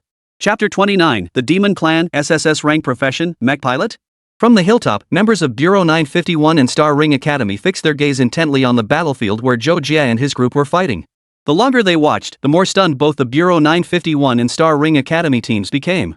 Especially when they saw that person, who had been utterly inconspicuous since entering the secret realm, doing nothing but dragging the team down. Holding a crimson sniper rifle and clad in steel armor they couldn't begin to decipher. He was actually trading blows with that third transformation Silver Wolf King, even gaining a slight upper hand. Even these individuals, who were the elite of the elite within the entire Dragon Nation, couldn't help but let out gasps of astonishment. Whoa, what's his deal? He's that strong? That Silver Wolf King, just look at its size, clearly a third transformation beast. And he's actually holding his own? Didn't they say he was just some local rich kid from Jiangzhou here to level up and get some experience? Tell me, is this what you call leveling up for prestige? Honestly, he seems way stronger than their own team leader. True. And look at that gear he's wearing. Before this, the 3 teams were complete strangers to each other. But after entering the secret realm, they'd spent at least 8 hours together. Moreover, when they encountered the demon spawn, they'd fought side by side. Therefore, even though Qín Yǔ remained low-key throughout and wore his smart optical mimicry mask the entire time, it did not prevent them from learning from Zhou Yuan, Lin Qiming, and others. This guy named Lin Yǔ, like Lin Shueyue and Niè Yǔqiān, had only recently completed his class change ceremony. This expedition into the secret realm was merely an opportunity for him to tag along with the exploration team, piggyback on demonic species kills to level up, and prepare for the college entrance exams 7 days later. Originally, they, like Zhou Yuan and Lin Qiming, hadn't given Lin Yu a second thought. They had merely regarded him as a mere bystander. But now, one by one, they were all stunned speechless by Lin Yu's performance. They even began to suspect whether Zhou Yuan, Lin Qiming, and the others had deceived them. After all, if Lin Yu had truly only recently completed his initiation ceremony, by all accounts, he could only have trained for 10 days in the novice secret realm. And yet, he could hold his own against a level 34 berserk silver wolf king? This was beyond being a mere prodigy. Even the top scorers in the national college entrance exams couldn't pull this off. Does a player like this even need to grind for experience? That's ridiculous. It wasn't just the ordinary team members. As time passed, the Silver Wolf King actually began showing signs of defeat. Even the captains of both teams, Lu Yuan and Lin Xiaoshan, were utterly astonished. After all, as fourth-class job changers with levels well over 40, they were more certain than anyone else. The aura emanating from this Lin Yu absolutely did not exceed level 20.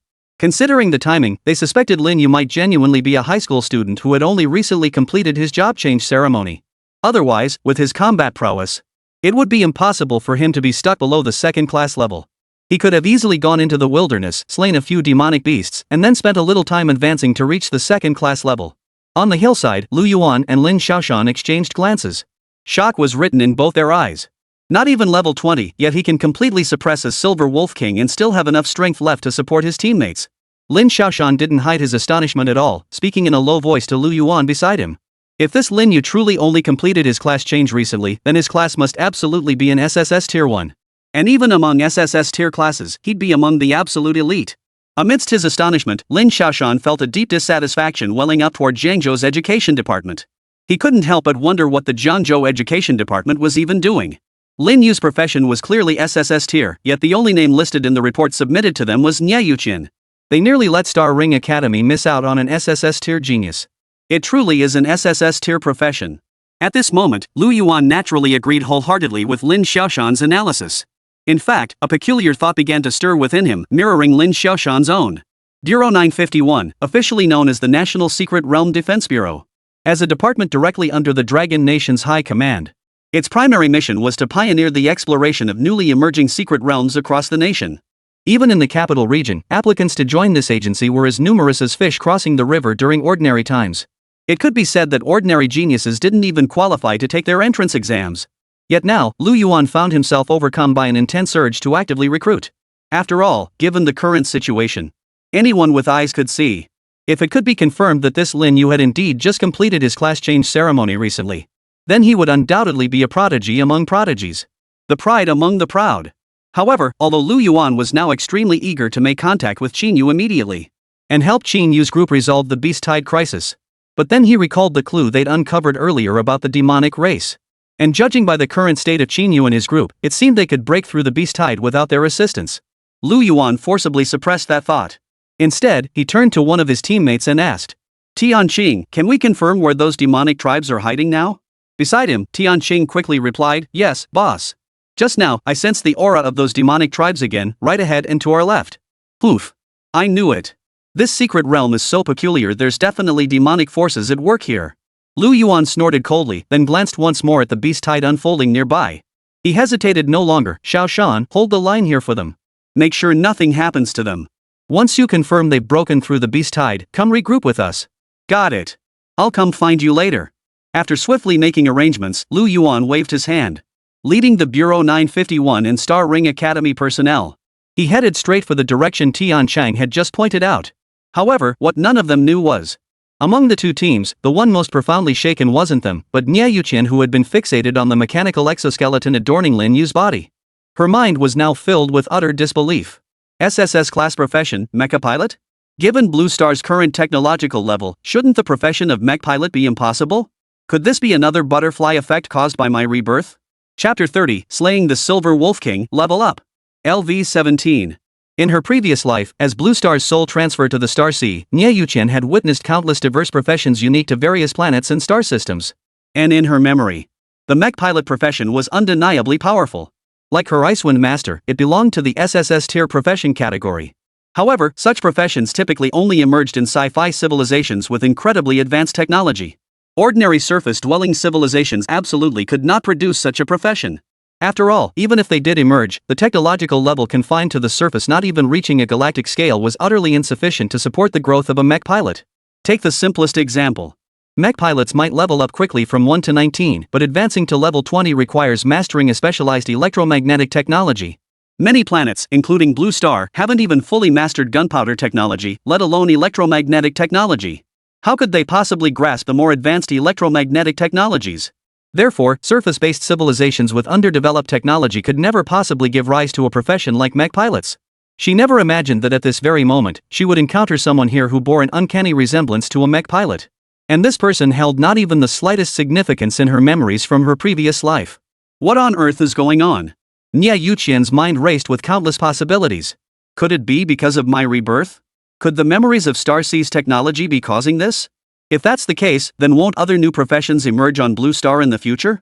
Though countless theories swirled within her mind, Niè Yǔqiān had no way of knowing which of her theories held any truth. Therefore, as she followed Lu Yuanlin away, she merely cast a lingering glance at Lin Yu in the distance, and withdrew her gaze. Instead, she refocused her attention on the demon clan she was about to encounter, her mind already formulating plans. Blood Red Canyon may indeed be a newly emerged secret realm, but its interior has long been transformed by the demonic tribe into a series of testing grounds. Not only is there not a shred of spiritual material inside, but even these demonic seeds have long since lost their sanity. But that's not my target. I'm after that thing. If I can get it, it'll make my first stage class change much easier, maybe even let me skip it entirely. As she contemplated her advancement, Niè Yǔqiān couldn't help but recall that Lin Yu from earlier. For some reason, despite Lin Yu wearing a crude prototype mecha suit and her memory holding no trace of him whatsoever. But Niè Yǔqiān couldn't shake the feeling that the figure inside the mecha gave her an overwhelming sense of familiarity, as if she had seen him somewhere before. At the Lin Clan Trading Guild's encampment, Qín Yǔ and his group remained unaware that the reinforcements they'd been desperately awaiting were now within striking distance. However, fearing they might alert the demons lurking in the shadows, they couldn't rush to their aid immediately. Everyone continued to fight desperately. Of course, with Qín Yǔ unleashing his full firepower, the situation on the battlefield was no longer what it had been before. Yet despite the Viper fighters' terrifying firepower, everyone from the Lin clan merchants knew their chances of breaking through ultimately hinged on the outcome between Qín Yǔ and the Silver Wolf King. After all, although they had managed to eliminate a group of Silver Wolf Kings closest to them in this short while, but as the battle erupted, beyond the initial pack of silver wolves, demonic beasts from the surrounding areas had begun converging on them in an unending stream. Far from diminishing, the demonic creatures' numbers only grew, beginning to resemble the true form of a proper beast tide. However, the group wasn't overly concerned about this development, because at this very moment, the battle between one man and one beast was drawing to a close. It must be said that this Silver Wolf King, possessing an astonishing energy level of 3,900 aura, was undoubtedly the strongest opponent Qín Yǔ had faced since his class change ceremony. The strongest opponent he had faced since his class change ceremony. Previously, whether it was the demonic seeds in the novice dungeon, or the formidable Wang Wu at level 27, had been one-punch kills for Qín Yǔ. However, this Silver Wolf King truly gave him quite a bit of trouble. Not only was the Silver Wolf King of a high level and possessed a wide array of skills, but mainly because, as a mechanic, Qín Yǔ's physical form was still far too fragile. The vast majority of his combat power was concentrated in the mechanical devices he created. The Silver Wolf King frequently unleashed area of effect attacks like Silver Moon Wind Blades, forcing Qín Yǔ to abandon aggressive assaults and resort to passive defense most of the time. Compounding this, other demonic creatures nearby constantly interfered with his actions. It was fair to say this battle was proving exceptionally grueling for Qín Yǔ. However, despite the hardship, victory was undeniably inevitable for Qín Yǔ. The Silver Wolf King was indeed formidable, possessing an energy level only a few hundred points lower than Qín Yǔ's. But let's not forget Qín Yǔ possessed the mechanical heart, a talent effect so overpowered it bordered on cheating. Infinite stamina. Under the modified version of infinite mana, the Silver Wolf King managed to hold his own against Qín Yǔ for less than a few dozen seconds. Then it fell completely behind. Moreover, as time wore on, the Silver Wolf King grew increasingly sluggish in battle, its skill effects steadily weakening. In stark contrast, Qín Yǔ maintained a steady barrage of attacks from start to finish. My right arm's durability is down to 71. Ugh, this is tough. At the edge of the beast tide, Qín Yǔ maneuvered his mechanical arm to block another wave of silver-white wind blades. Scanning the durability of his four mechanical limbs, his expression darkened. Though his core body remained unscathed thus far. However, due to the frequent use of his limbs to shield his body from the wind blades, the durability of all four mechanical appendages had now dropped to around 70. Still, this should be the end. Despite the significant durability loss, the effect remained undeniably effective. At this very moment, after prolonged assault, the Silver Wolf King's aura had plummeted to its lowest point. His body was drenched in blood. On top of that, Qín Yǔ had fired a laser shot at its head. A large chunk of white skull had been blown away. Seizing this moment, Qín Yǔ's movements showed not a shred of hesitation. The moment the silver wind blades dissipated, he raised his fully charged Crimson AWW Energy Laser Sniper rifle once more, firing a single shot that struck the Silver Wolf King's head precisely at the original wound. The next instant, accompanied by the familiar burst of white light erupting from the muzzle. In an instant, the defenseless Silver Wolf King's entire skull was pierced through and through by the high-energy particle beam. Only after a long moment did its massive body crash heavily to the ground. Simultaneously, a voice echoed within Qín Yǔ's mind. Beep. Congratulations on defeating the Berserk Silver Wolf King LV-34. You have gained 11,500 EXP. You have leveled up. Current level, LV-17. Chapter 31, Breakthrough, Heavy Losses? The Silver Wolf King, now with only half its head remaining, crashed to the ground. The sound was faint, yet it thundered like a clap of lightning in Zhou Jie and his companions' ears. Whoa, that was terrifying. They actually killed it. Yeah, that was a level 34 demon spawn. How did they manage it? Captain, even you couldn't do that, right? Though the group had anticipated this outcome, when the Silver Wolf King finally fell, every single one of them sucked in a sharp breath. Even Zhou Jie was no exception. That was a level 34 Silver Wolf King. And it was taken down by a high school student? What did that make them veterans who had been class-changing for years, even decades? However, Qín Yǔ had no time to revel in the shockwaves he'd sent through Zhou Jie's group. Or rather, even though he had just slain the Silver Wolf King, the sense of urgency in his heart hadn't diminished in the slightest. Because in just these few minutes, not only had the outer perimeter been swarming with an ever-increasing variety of frenzied demonic creatures closing in, but the Viper combat drone's load capacity was nearing its absolute limit. After all, despite its god-tier quality and infinite ammunition, the Viper combat drone was ultimately constructed from ordinary manganese steel alloy. After 5 minutes of relentless firepower unleashed, Qín Yǔ didn't even need to check the panel for durability. With his naked eye, he could see the two barrels on the fuselage beginning to glow faintly red. It was clearly nearing its limit. If they didn't seize this moment to retreat, once the drone completely shut down, their chances of breaking through would undoubtedly drop by several notches. Therefore, after decapitating the Silver Wolf King, Qín Yǔ didn't even pause to briefly appreciate the enhancements the upgrade had granted his core body. He immediately turned and shouted to Zhou Jie and the others behind him. What are you all standing around for? I have the fewest high-level demon seeds here. Break through to my side quickly. Only then did the others snap out of their stupor. They began moving toward Qín Yǔ's position, their excitement palpable as they slowly closed the distance. Break through! Break through, brothers! Damn it! With the Silver Wolf King no longer directing the pack from the rear to block their path, coupled with the relentless firepower suppression from Qín Yǔ's drones, the remaining group of second transformation demon seeds could no longer stand in the way of Zhou Jie and his companions breaking through. After all, even though Zhou Jie was a defense-oriented earth mage, a third transformation was a third transformation. With the level advantage and the powerful fire support from Qín Yǔ's drones fighting their way through, the group finally broke free from the demon spawn's relentless pursuit and emerged from the beast tide after 10 minutes. The group finally shook off the demon spawn's relentless pursuit and broke through the beast tide. Did they break through? On the opposite side of the battlefield, Lin Xiaoshan watched as Lin Yu finally broke free from the beast tide. For a moment, he couldn't help but breathe a sigh of relief. Of course, this relief wasn't because everyone from the Lin Clan Merchants Guild had been saved. As a teacher at Star Ring Academy, Lin Xiaoshan had witnessed far too many lives lost to the demon seeds on the border battlefields. He had long since grown numb to it. His relief stemmed solely from the fact that it was just Lin Yu alone. In his eyes, the rest of the Lin Clan merchants, even with the S-rank professional Lin Xueyue, were utterly insignificant compared to Lin Yu. After all, if this Lin Yu was truly just a high school student who had just completed his class change ceremony, then he could say with absolute certainty that, judging by the terrifying combat prowess Lin Yu had displayed thus far, Lin Yu's talent was undoubtedly the most terrifying genius Dragon Nation had seen in recent years without a doubt. For such a prodigy among prodigies, he naturally did not wish to see him injured. Truth be told, if it weren't for the fact that the appearance of the demonic race within the Dragon Nation's secret realm carried such immense stakes, back when Lu Yuan and the others were still around, he had already planned to eliminate these demonic seeds and have Lin Yu join their operation. While protecting him, he could also discuss which of the 4 great academies of Dragon Nation Lin Yu should attend after the college entrance exams. I wonder what's become of Lu Yuan. Too bad. We'll have to wait until we exit the secret realm to find a way to contact Lin Yu. But on the bright side, the other 3 major academies seem completely unaware of this matter. If I can make contact with them early, the chances of recruiting Qín Yǔ are quite high. Niè Yǔqiān and Lin Yu, 2 SSS tier prodigies. The rankings of these 4 great academies are bound to change. Lin Xiaoshan's thoughts drifted, but in the end, he forced himself to suppress the urgent desire to contact Qín Yǔ. He glanced once more at Qín Yǔ, confirming that he and the Lin clan delegation had begun moving toward the outer perimeter of the secret realm, where danger was minimal. He immediately set off in pursuit of the direction Lu Yuan and his group had departed. 1 hour later, at the outer perimeter of the secret realm. Inside a damp, shadowy cave on the towering cliff face, a location marked during daylight hours. After confirming that all nearby low-level demonic creatures had been cleared away, the 7 members of the Lin clan trading house, including Lin Xueyue, finally relaxed completely. Inside the cave, aside from Qín Yǔ and Lin Xueyue who had followed closely behind him, everyone else bore visible wounds. Even Zhou Jie had been carelessly ambushed by a blood demon insect, its claws leaving a gash on his arm. Fortunately, they had made it through unscathed.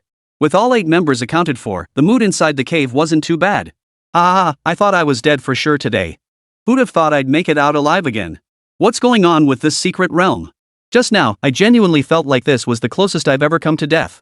Lin Qiming, the most severely injured among them, even had the energy to joke, "Cut the crap. Bandage me up first, then hand over the healing potion. Otherwise, even if you guys survive, I'm really going to die." Alright. Inside the cave, the members of the Lin Merchants Guild bickered while bandaging each other's wounds. Qín Yǔ stepped outside the cave to inspect the damage to his drone and mechanical prosthetic limbs. Both arms still have about 50 durability left, but that's practically useless now. Especially the left arm, the thrusters shattered. The legs are in better shape, both hovering around 75. But the drone? Only 10% durability left? Seriously? That's practically scrap, right? If I recall correctly, this drone's lifespan was only 2 days, right? Chapter 32, Solo Operation, The Hunt Begins. The 4 mechanical power limbs, after the close combat with the White Wolf King, were barely functional. Only the 2 legs had durability above 70. The 2 right arms had durability around 50. 50 durability isn't exactly scrap. Their overall functionality was severely compromised. The left arm, in particular, had even suffered damage to its core propulsion unit. The Viper combat drone fared even worse. From the moment Qín Yǔ created it, barely 2 days had passed. After one full throttle battle, its durability plummeted to 10%, effectively rendering it scrap. Given such combat conditions, it would be untrue to say Qín Yǔ wasn't heartbroken. After all, both these mechanical creations had come at a hefty cost, both in time spent crafting them and in the materials used. Of course, the situation he faced this time was no ordinary challenge, a level 34 Silver Wolf King, plus hundreds of inexplicably enraged demon spawn. To successfully break through the encirclement with minimal injuries? Such losses were entirely acceptable to Qín Yǔ. After all, while the super god mechanic profession was undoubtedly far superior to Lin Qiming's alchemist profession, but in terms of their fundamental nature, they were largely similar. These mechanical creations, like his potions, were meant to be consumed from the moment they were crafted. If they were lost, he could simply make more. With sufficient funds and time, he could even mass-produce them. Moreover, slaying a level 34 Silver Wolf King netted him over 10,000 experience points, successfully leveling him up to 17. All things considered, it wasn't too much of a loss. Thus, after a brief pang of regret, Qín Yǔ didn't dwell on it. I'll need to find time later to repair this set of mechanical limbs. Tapping the mechanical limbs in his hand, Qín Yǔ didn't put them back on but instead stored them in his forging space. Lin Yǔ. Just as Qín Yǔ was about to return to the cave for a rest, Lin Xueyue's voice suddenly rang in his ear. "Thank you. Otherwise, our Lin clan merchants exploration team might have been wiped out tonight." Unbeknownst to him, Lin Xueyue had approached from behind. "It's fine. After all, this spot was given to me by your Lin clan merchants guild." Qín Yǔ glanced at Lin Xueyue, covered head to toe in dust and demon seed bloodstains, his tone utterly matter-of-fact. Come to think of it, when they encountered that pack of silver wolves. Truth be told, with Qín Yu's strength, breaking through alone would have been quite simple. His brand new Viper combat drone, the freshly repaired mechanical power limbs, and his already fully charged mechanical eye. If he only had himself to worry about, even another Silver Wolf King could be dealt with. He would have been fully confident in slipping away unhurriedly. The reason he didn't leave wasn't because he couldn't bring himself to abandon someone in danger. It was simply that, having confirmed his own safety, he saw this as an opportunity to repay the favor, or rather, the recruitment gesture extended to him by Lin Xueyue, or rather, the Lin Merchants Guild. A single spot? That can't possibly compensate for all this. Besides, Zhou Yuan and the others were talking behind your back earlier, saying that you... At this point, Lin Xueyue felt a genuine pang of shame, her words trailing off mid-sentence as she couldn't bring herself to continue. Before entering the secret realm, several members of the Lin Clan Merchants Guild had openly and covertly looked down on and mocked Qín Yǔ. Now, however, Qín Yǔ had saved every single one of their lives. Even though she had never doubted Qín Yu's abilities from the start, she still felt embarrassed for those under her father's command. The cave was cramped and confined. Though Lin Shuiyue and Qín Yǔ spoke in hushed tones, every word fell clearly into the ears of Zhou Jie and his companions inside the cavern. In an instant, the group that had been bickering fell completely silent. A look of shame spread across each of their faces.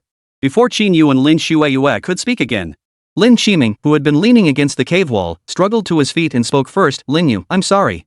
I didn't recognize your worth before. Thank you for saving my life. I owe you my life. From now on in Jiangzhou, if you need any potions, anything I can make, I'll deliver them to you free of charge. Lin Qiming's tone was solemn, bearing not a trace of the playful banter he'd shared moments earlier with Zhou Yuan and the others. He had been the most severely injured earlier. If not for Qín Yǔ's critical intervention at the last moment, turning the tide, he would undoubtedly have been the first to die among their group. In fact, under those circumstances, he had already accepted his fate. He was about to perish beneath the sharp teeth of a pack of wolves. Therefore, at this moment, beyond shame, he felt profound gratitude toward Qín Yǔ. As Lin Qiming spoke these words, the others naturally rushed to apologize and express their gratitude to Qín Yǔ as well. Yes, Lin Yu, it was our fault earlier. We truly didn't recognize an SSS tier profession. Ahem, you. Brother Yu, I apologize for my earlier attitude. Thank you for forgiving us and saving our lives. Even Captain Zhou Jie, a burly guy whose physique screamed tough guy, formally apologized to Qín Yǔ. Qín Yǔ had anticipated this scene and felt no surprise. Therefore, he said little, merely nodding briefly in acknowledgement before letting the matter drop. Of course, although the Lin clan merchants no longer viewed him through colored glasses and even harbored genuine admiration for him, Qín Yǔ remained steadfast in his plan to proceed alone. After all, his primary goal in entering this new secret realm was to reach level 19 within 7 days, max out his experience points, and unlock the requirements for a level 20 class change. While traveling with the Lin Clan Merchants Guild would indeed be safer, it was simply impossible to reach level 19 with so many people around. Therefore, after resting for the night, early the next morning, Qín Yǔ laid his cards on the table with Zhou Jie. What? You want to go solo? That's out of the question. Outside the cave, the sky was just beginning to glow with dawn. As the night's blood-red hue faded, the plants throughout the secret realm reverted to their familiar grayish-brown hue. Upon hearing Qín Yǔ's words, everyone except Lin Shuiyue, who had already known since yesterday, both Zhou Jie and the others were utterly stunned, their shock palpable. They each tried to dissuade him. This new secret realm is so dangerous. We should stick together. It'll be safer no matter what. Yeah, Lin Yu, with all of us together, it'll definitely be safer. If we go alone, who knows what else the secret realm might throw at us. However, Qín Yǔ was resolute in his decision to leave. Naturally, he wouldn't change his mind so easily. After offering a casual excuse and a few words of explanation, Qín Yǔ headed off in the opposite direction from the Lin Clan Merchants Guild. As he completely distanced himself from the Lin Clan Merchants group, feeling the constant stream of information flooding his mind from the mechanical eye scan within a 400-meter radius, a faint smile involuntarily curved his lips. He murmured to himself, "Finally, I can focus on leveling up again." Next up, Hunting Season. Chapter 33, Niè Yǔqiān's Encounter, the Secret Realm concludes. The familiar mechanical limbs materialized before Qín Yǔ. With clangs of metal, he transformed once more into a Gundam-like warrior. Last night, during the night watch, he had already performed a rough repair on this set of mechanical exoskeleton limbs. However, due to material and time constraints, he hadn't yet repaired the Viper combat drone, leaving it temporarily scrapped. The exoskeleton itself had only undergone basic repairs. But for Qín Yǔ, it was sufficient.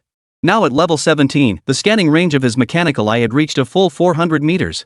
As long as he stayed within the outer or central regions of this new secret realm, he truly couldn't imagine encountering any danger. After all, even if he encountered a demon seed above the fourth transformation, if he couldn't defeat it, couldn't he just take a detour? Full map access means total freedom.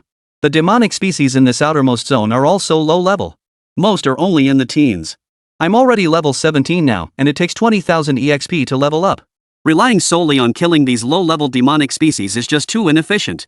I'll have to push deeper. He scanned the demon spawn in his mind's eye. After pinpointing a direction with relatively higher-level demon spawn, Qín Yǔ wasted no time. He drew the AWW Energy Laser Sniper Rifle and resumed his leveling journey. Along the way, any demonic species below level 20. They were no match for a single shot from Qín Yǔ. Even those above level 20. It was merely a matter of expending a bit more effort for Qín Yǔ. Beep. Congratulations on defeating the 4-armed ape LV-17. You have gained 750 EXP. Acquired material, 8 bone fragment quality, good. Beep. Congratulations on defeating the blood demon insect LV-15. You have gained 600 EXP. Acquired material. Beep. Your mechanical creation, Robot Knight Rider, has defeated blood beetle LV-11. Congratulations on gaining 400 EXP. And without the constraints of others, with both himself and Night Stalker unleashing their full firepower. Qín Yǔ's level progress bar naturally began to climb steadily upward like a rocket at this very moment. While Qín Yǔ was frantically grinding levels elsewhere in the deepest recesses of the secret realm, the Bureau 951 and Star Ring Academy team, after a night of relentless pursuit and combat, had finally pinpointed the hideout of the demonic forces that had secretly infiltrated the secret realm. And at this very moment, the battle was drawing to a close. Oomph. You demons, unable to breach our defenses on the main battlefield with your demonic legions, resort to sneaking into our territory through these secret realms. How laughable. Do you truly believe the National Secret Realm Defense Bureau is made up of useless fools? Amidst the gray-brown jungle, bursts of multicolored light flared intermittently. Lu Yuan stood with a bronze-hued longsword pointed directly at the half-dead demonic leader before him, his expression grim. Beside him stood Lin Xiaoshan, whose profession had granted him a towering height of 4 to 5 meters, his entire being radiating a thick aura of blood energy. Yet, even facing imminent death under their combined pressure, the demonic leader remained stubbornly defiant. His expression darkened as he glanced toward the nearby area where the rest of his demon clan had been utterly annihilated by the expedition team. After confirming his inevitable death today, he chose to end his own life by slamming his palm against his forehead. In his final moments, he let out a near-manic laugh. Ha ha ha ha. Can't break through by force? You natives think too highly of yourselves. This scene left both Lu Yuan and Lin Xiaoshan with grim expressions, though they had anticipated it. For this demonic leader possessed formidable strength. Even combined, the two of them could at best. Could only barely suppress him. But if he chose to kill himself, they couldn't stop him. Moreover, when it came to the demon clan's tendency to resort to suicide at the slightest provocation, they had long since grown accustomed to it. Therefore, seeing that this demon had truly perished, after cursing their bad luck under their breath, the two could only shake their heads and instruct their respective teams to begin cleaning up the battlefield. What neither of them or indeed anyone knew was, on the outskirts of the battlefield, Niè Yǔqiān, who had been stationed at the edge by Lin Xiaoshan to coast through the fight since the battle began. She stared at the blood-red crystal in her hand, a rare flicker of delight flickering deep within her eyes. Pure blood flame crystal. I knew it. Those demons transforming this secret realm into this state would definitely require blood flame crystal. While not rare in the cosmos, this stuff doesn't exist on Blue Star. 6 days passed in a flash, and before they knew it, the time to exit the secret realm had arrived. Outer perimeter of the secret realm. Having fully maxed out his level 19 experience and unlocked his class change requirement, Qín Yǔ located the robot Knight Rider he had left in this area for free exploration when he entered the secret realm, preparing to bring it out. It must be mentioned that the mechanical creation, Robot Knight Rider, possessed rather low attack power. At best, it could only eliminate ordinary magic beasts below level 15, making its experience gain rather slow. However, under the infinite sustain and unlimited firepower of the mechanical heart, after 7 consecutive days and nights of work harder than a slave, Knight Rider still provided Qín Yǔ with a substantial amount of experience. So much so that Qín Yǔ even contemplated crafting hundreds or thousands of them to deploy across various secret realms. That way, even if he just lay around all day, his level would skyrocket. But after considering the Night Stalker's exorbitant cost and the 8-hour forging time required, Qín Yǔ ultimately dismissed the idea. 7 days, over 10,000 experience points, plus all these materials, and durability only dropped by 45. That return. Not bad at all.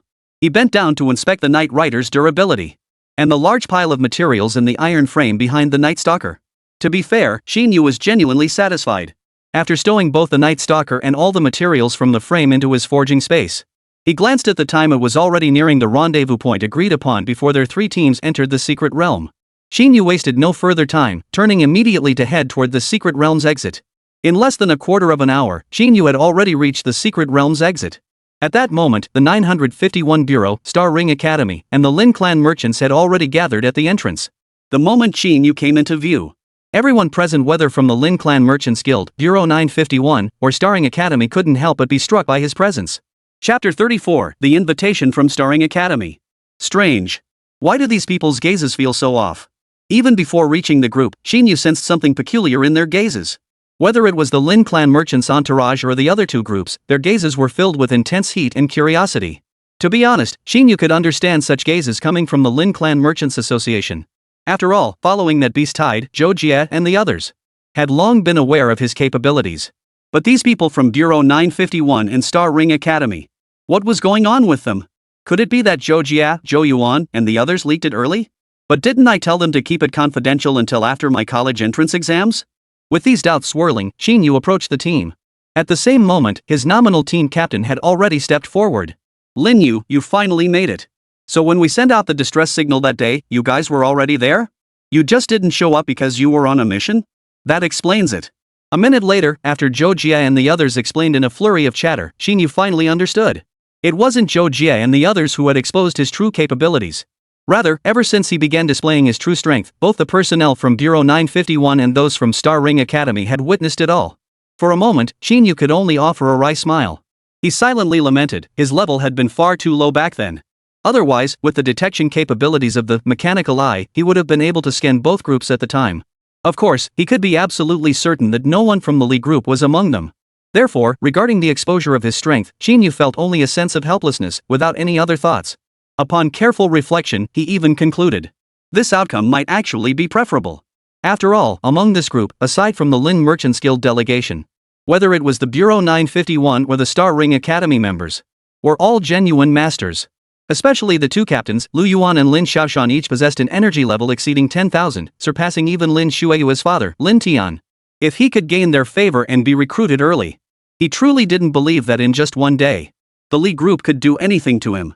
Thus, having grasped this point, when confronted with inquiries from Lin Xiaoshan and Lu Yuan, Qín Yǔ no longer held back.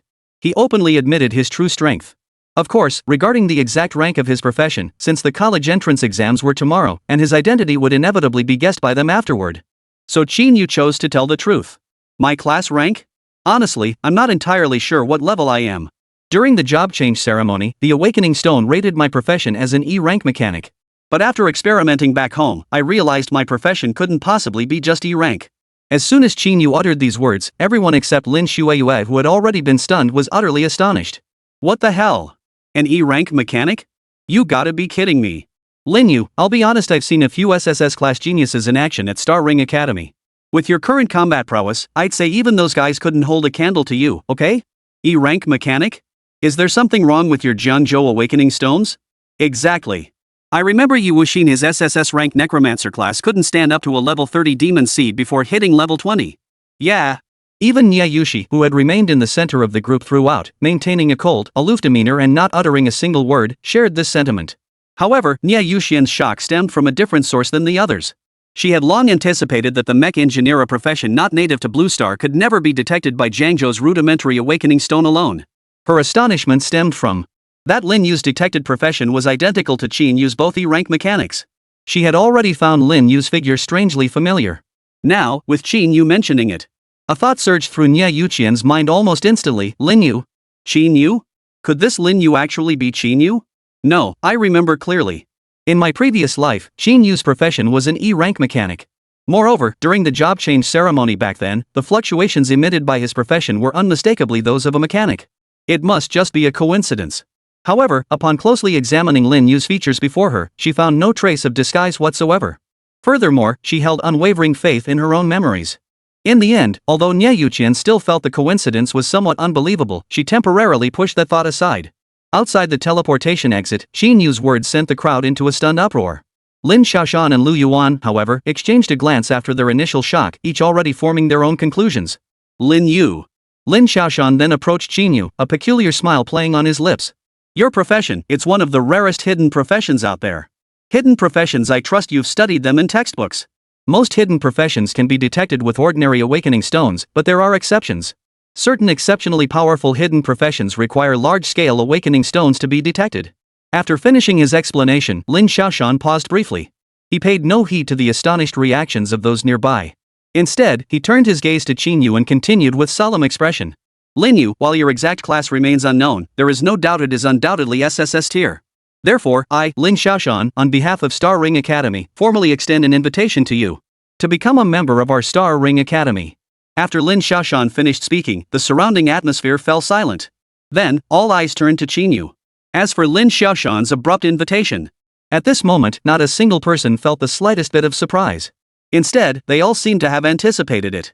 Chapter 35, The Four Great Academies Ranking, Spatial Fissure. As one of the four great academies of Dragon Nation, Star Ring Academy's admission standards were undeniably high, but that depended entirely on the individual. Even ordinary S-class professionals had to sharpen their minds to the utmost to stand a chance of gaining admission. Even SS-class professions couldn't guarantee that they would be guaranteed admission. But for those truly possessing an SSS class vocation, 1 in a million. The four great academies are but their own backyard. They could choose whichever one they desired. In fact, the 4 academies would even compete fiercely to offer them guaranteed admission spots. Outside the secret realm's teleportation portal, all eyes were fixed on Qín Yǔ, awaiting his response. To be fair, though Lin Xiaoshan's abrupt invitation seemed perfectly normal to others. But for Qín Yǔ, it was still somewhat unexpected. He understood better than anyone that without the system, his profession was undeniably that of an E-rank mechanic.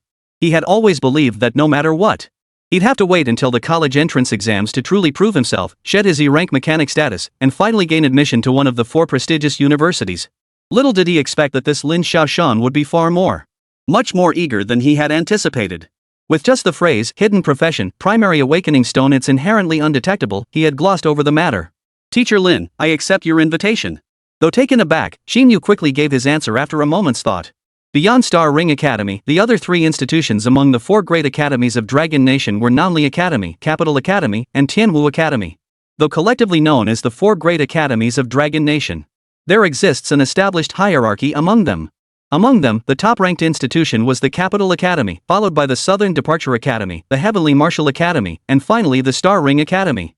Qín Yǔ had long been well aware of this hierarchy throughout his 3 years of high school. Although Star Ring Academy ranked 4th among the 4 great academies, Qín Yǔ didn't place much importance on this. Because the moment he reached level 19, unlocking the requirements for class advancement, he understood that his godly mechanic profession, he didn't need top-tier faculty or resources. If he wanted to grow stronger, he had to rely entirely on himself. Now, with Starring Academy's instructors personally extending an early invitation, coupled with Niè Yǔqiān having clearly been specially recruited by the academy as well, Qín Yǔ naturally had no objections. He accepted immediately. Lin Yǔ, you really didn't have to agree so quickly.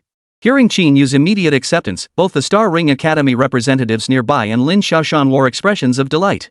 However, after a moment's thought, fearing Qín Yǔ might not fully understand the specifics of the 4 great academies, Lin Xiaoshan took the initiative to explain. While our Starring Academy is indeed one of the 4 great academies, 5 years ago, a colossal spatial rift appeared beside our campus. Ever since the relentless invasion of demonic spawn, our academy has consistently ranked last among the 4 great institutions. With your profession, I believe the other 3 academies would also be more than willing to specially recruit you. Of course, Lin Yǔ, I can assure you that if you choose Starring Academy, whatever those SSS tier geniuses possess, you will also. Professor Lin, no need to continue. Lin Xiaoshan tried to say more, but Qín Yǔ cut him off. I choose Starring Academy. Upon hearing Qín Yǔ's definitive confirmation, the smile on Lin Xiaoshan's face could no longer be concealed. Excellent. Star Ring Academy welcomes you. At that moment, Lin Xiaoshan's mood was exceptionally high. He even felt as if he were in a dream. He couldn't believe it that he'd managed so easily. In Jiangzhou City, a small town so remote it couldn't get any more remote, he had recruited 2 SSS tier prodigies for Starring Academy. Before leaving Star Ring Academy, he had assumed this trip to Jiangzhou would be nothing short of a grueling ordeal. Yet unexpectedly, he'd snatched Niè Yǔqiān from the clutches of the other 3 major academies, and now he'd stumbled upon another gem, Lin Yǔ. And it wasn't just him. Upon confirming Qín Yǔ's genuine intention to join Star Ring Academy, the other academy members nearby also burst into laughter at that moment. Many even enthusiastically greeted Qín Yǔ in advance. Ah, Lin Yǔ, now that you've joined our Star Ring Academy, you're officially our junior. Quick, call us seniors and say senior. Enough already, Wei Jun. Have some dignity, will you? With your half-baked skills, once Lin Yǔ completes his second transformation, do you think you'll stand a chance against him? And you want him to call you senior? You should be calling Lin Yǔ senior instead. Exactly, ha ha ha. Enough, Lin Yǔ. My name is Dong Tianyou. Contact me in Qingzhou 8 days from now. I'll make arrangements for you and Sister Yǔqiān. Come to think of it, Lin Yǔ, if both you and Niè Yǔqiān are SSS tier professionals, then this year's rankings among the 4 major academies, who ends up last? It seems anyone could win. That's true. That night of the Beast Tide, everyone had witnessed Qín Yǔ's overwhelming prowess firsthand. They knew full well that his future was boundless. Therefore, by the time Qín Yǔ reached the secret realm's exit, they had long shed the aloof demeanor they'd carried before entering. And now, with Qín Yǔ confirmed to join Star Ring Academy, naturally, they wanted to build a stronger relationship with him ahead of time. Alright, thank you all for your thoughtfulness. Having lived 2 lifetimes, Qín Yǔ handled this scene with ease, engaging in pleasant conversation with everyone. Qín Yǔ and the Star Ring Academy delegation conversed warmly. Meanwhile, most of the Lin Clan Merchants Association members present were genuinely happy for Qín Yǔ. Only Lin Xueyue, watching Qín Yǔ surrounded by the geniuses of Star Ring Academy, felt a dull ache in her eyes. For reasons she couldn't quite grasp, a sense of disappointment and sadness welled up within her. As for Lu Yuan, who had earlier sought to recruit Qín Yǔ into Bureau 951, after a moment's thought, he too chose not to speak at this moment. After all, he was not like Lin Xiaoshan. Lin Xiaoshan's mission before departure included overseeing Star Ring Academy's recruitment efforts in Jiangzhou City. As for him, he was merely a squad leader. He held only the authority to recommend candidates, not the power to directly recruit them. Therefore, he intended to return to headquarters first, submit Qín Yǔ's recommendation, obtain approval from senior bureau officials, and then proceed with recruiting him. As for Qín Yǔ already being specially recruited by Star Ring Academy, Lu Yuan paid it no mind whatsoever. After all, joining Bureau 951 did not conflict with which institution one attended. In fact, Star Ring Academy even housed a branch office of Bureau 951. Chapter 36, Class Reunion. 1 hour later, at the entrance of Villa Number 1, Qinglong Mansion. Qín Yǔ, I really can't thank you enough this time. If it weren't for you, I might have died in that secret realm. Lin Shueyue, now restored to her original female form, looked at Qín Yǔ with sincere gratitude. No need to thank me. It was no trouble at all. Qín Yǔ remained as calm and composed as ever. Oh, and congratulations on your early special admission to Star Ring Academy, Lin Shueyue continued. You're now one of the prodigies destined for the 4 great academies. I still have to give my all for the college entrance exams tomorrow. My S-rank wind mage profession is decent in Jiangzhou City, but getting into one of the 4 great academies is still quite challenging. I'm not sure if I'll make it. If I don't make it, once we're in university, we might only get to see each other during the New Year holidays. Her voice grew noticeably low as she spoke. Over the time they'd spent together, whether it was that first encounter in the novice secret realm, where Qín Yǔ had fallen from the sky and effortlessly defeated Li Shang and his bodyguards in an instant, or this time, deep within the secret realm, where Qín Yǔ displayed extraordinary prowess, saving her and the entire Lin clan merchant expedition once more. Qín Yǔ's figure had become deeply etched in Lin Shueyue's heart. Now, with Qín Yǔ being specially recruited by the prestigious Xinghuan Academy among the 4 great academies, and her own future hanging in the balance as she prepared to give her all in tomorrow's college entrance exams, Lin Shueyue felt a profound sense of disparity, mixed with a lingering reluctance. Yet, seemingly oblivious to her melancholy, Qín Yǔ offered only a stiff reply, then do your best. Then he turned and walked toward Villa Number 2. For a moment, Lin Shueyue was utterly stunned. Wait. Qín Yǔ, you. But before she could finish her sentence, Qín Yǔ had already turned the corner into Villa Number 2 of Qinglong Manor, which was now his home. For a moment, the rest of Lin Shueyue's words were completely stuck in her throat. A while later, having returned home, finally heard a complaint dripping with resentment. Qín Yǔ, you're such a blockhead. Qín Yǔ heard the complaint loud and clear. But he merely shook his head in response, offering no reply. Auntie, I'm home. Qín Yǔ called out as he entered the house. Got it, Li Ziqi's voice came from inside the room. The door swung open, revealing Qín Yǔ standing there, safe and sound. Li Ziqi visibly relaxed. Then, she quickly returned to her usual irritable self. You've been gone for 7 whole days. I wonder if you even remember your auntie anymore. Of course I do, auntie. When I was battling those demon spawn in the secret realm, I was constantly thinking about whether you were eating enough and staying warm at home. Enough, stop being so sappy. Seeing this, Qín Yǔ, drawing on years of experience, smoothly and effortlessly cheered Li Ziqi back up. They chatted for a while longer. Li Ziqi went to prepare dinner, while Qín Yǔ returned to his own room. Phew. Half reclining on his bed, he recalled the past 7 days in the secret realm. Qín Yǔ's tense state of mind finally began to ease at this moment. Began to ease slightly. Ding dong. Ding dong. Suddenly, a series of super message notifications sounded urgently in Qín Yǔ's ears. Super Chat, akin to WeChat in his previous life, was the most popular social media app in Dragon Nation. However, since there was no internet access within the secret realm, it was unusable. Moreover, after awakening his E-rank mechanic profession, few people reached out to him anymore. So for the past while, Qín Yǔ had left his phone at home. Now, with Super Chat suddenly ringing, Qín Yǔ couldn't help but feel curious. Who on earth would be contacting him at such a critical moment, the day before the college entrance exams? Moreover, judging by the rapid succession of messages, whoever it was seemed quite urgent. Hope it's not news or some super message sports alert. Recalling the annoyances of WeChat in his previous life, Qín Yǔ muttered to himself before finally rolling out of bed and picking up the phone that had been abandoned on his desk for 7 days, gathering dust. However, upon opening the app, what greeted Qín Yǔ's eyes was not a private chat window, but a group chat named Jiangzhou No. 1 High School Class of 641 Pioneer Class Commemorative Group. The notification alert he'd just received was also from this group. Clearly, no one was looking for Qín Yǔ.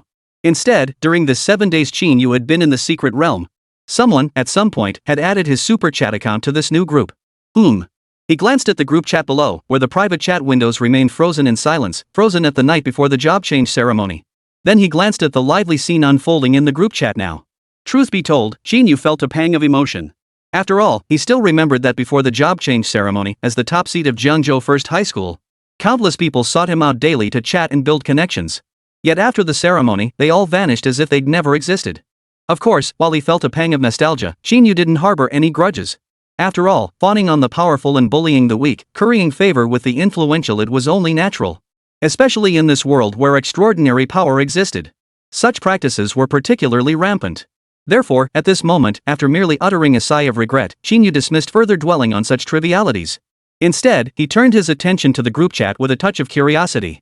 What Qín Yǔ hadn't anticipated, however. The moment he opened the group chat interface, he saw someone had tagged him. Zhao Yuan Ming grade A Beast Master at Niè Yǔqiān at Qín Yǔ, the college entrance exams start tomorrow. Are you two really not coming to tonight's class reunion? With our different career paths, we'll all be going our separate ways soon. This gathering might be the last time many of us see each other. The message sent a brief silence rippling through the group chat. Then, it erupted once more.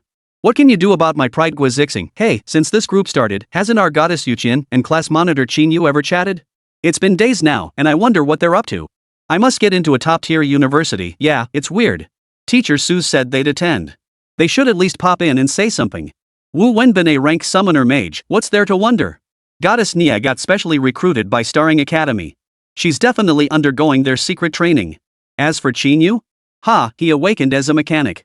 Probably still reeling from the blow, too scared to face us. Chapter 37, Niè Yǔqiān's suspicion. The group chat was flooded with messages as soon as Zhao Yuanming's update went out. After skimming through the chat history, Qín Yǔ finally realized it was a classmate. They planned to organize a class reunion before the college entrance exams. So far, besides him and Lin Shuiyue, even their homeroom teacher, Su Ziliang, was planning to attend. A class reunion? Old Su's going too? Staring at the message, Qín Yǔ fell into deep thought.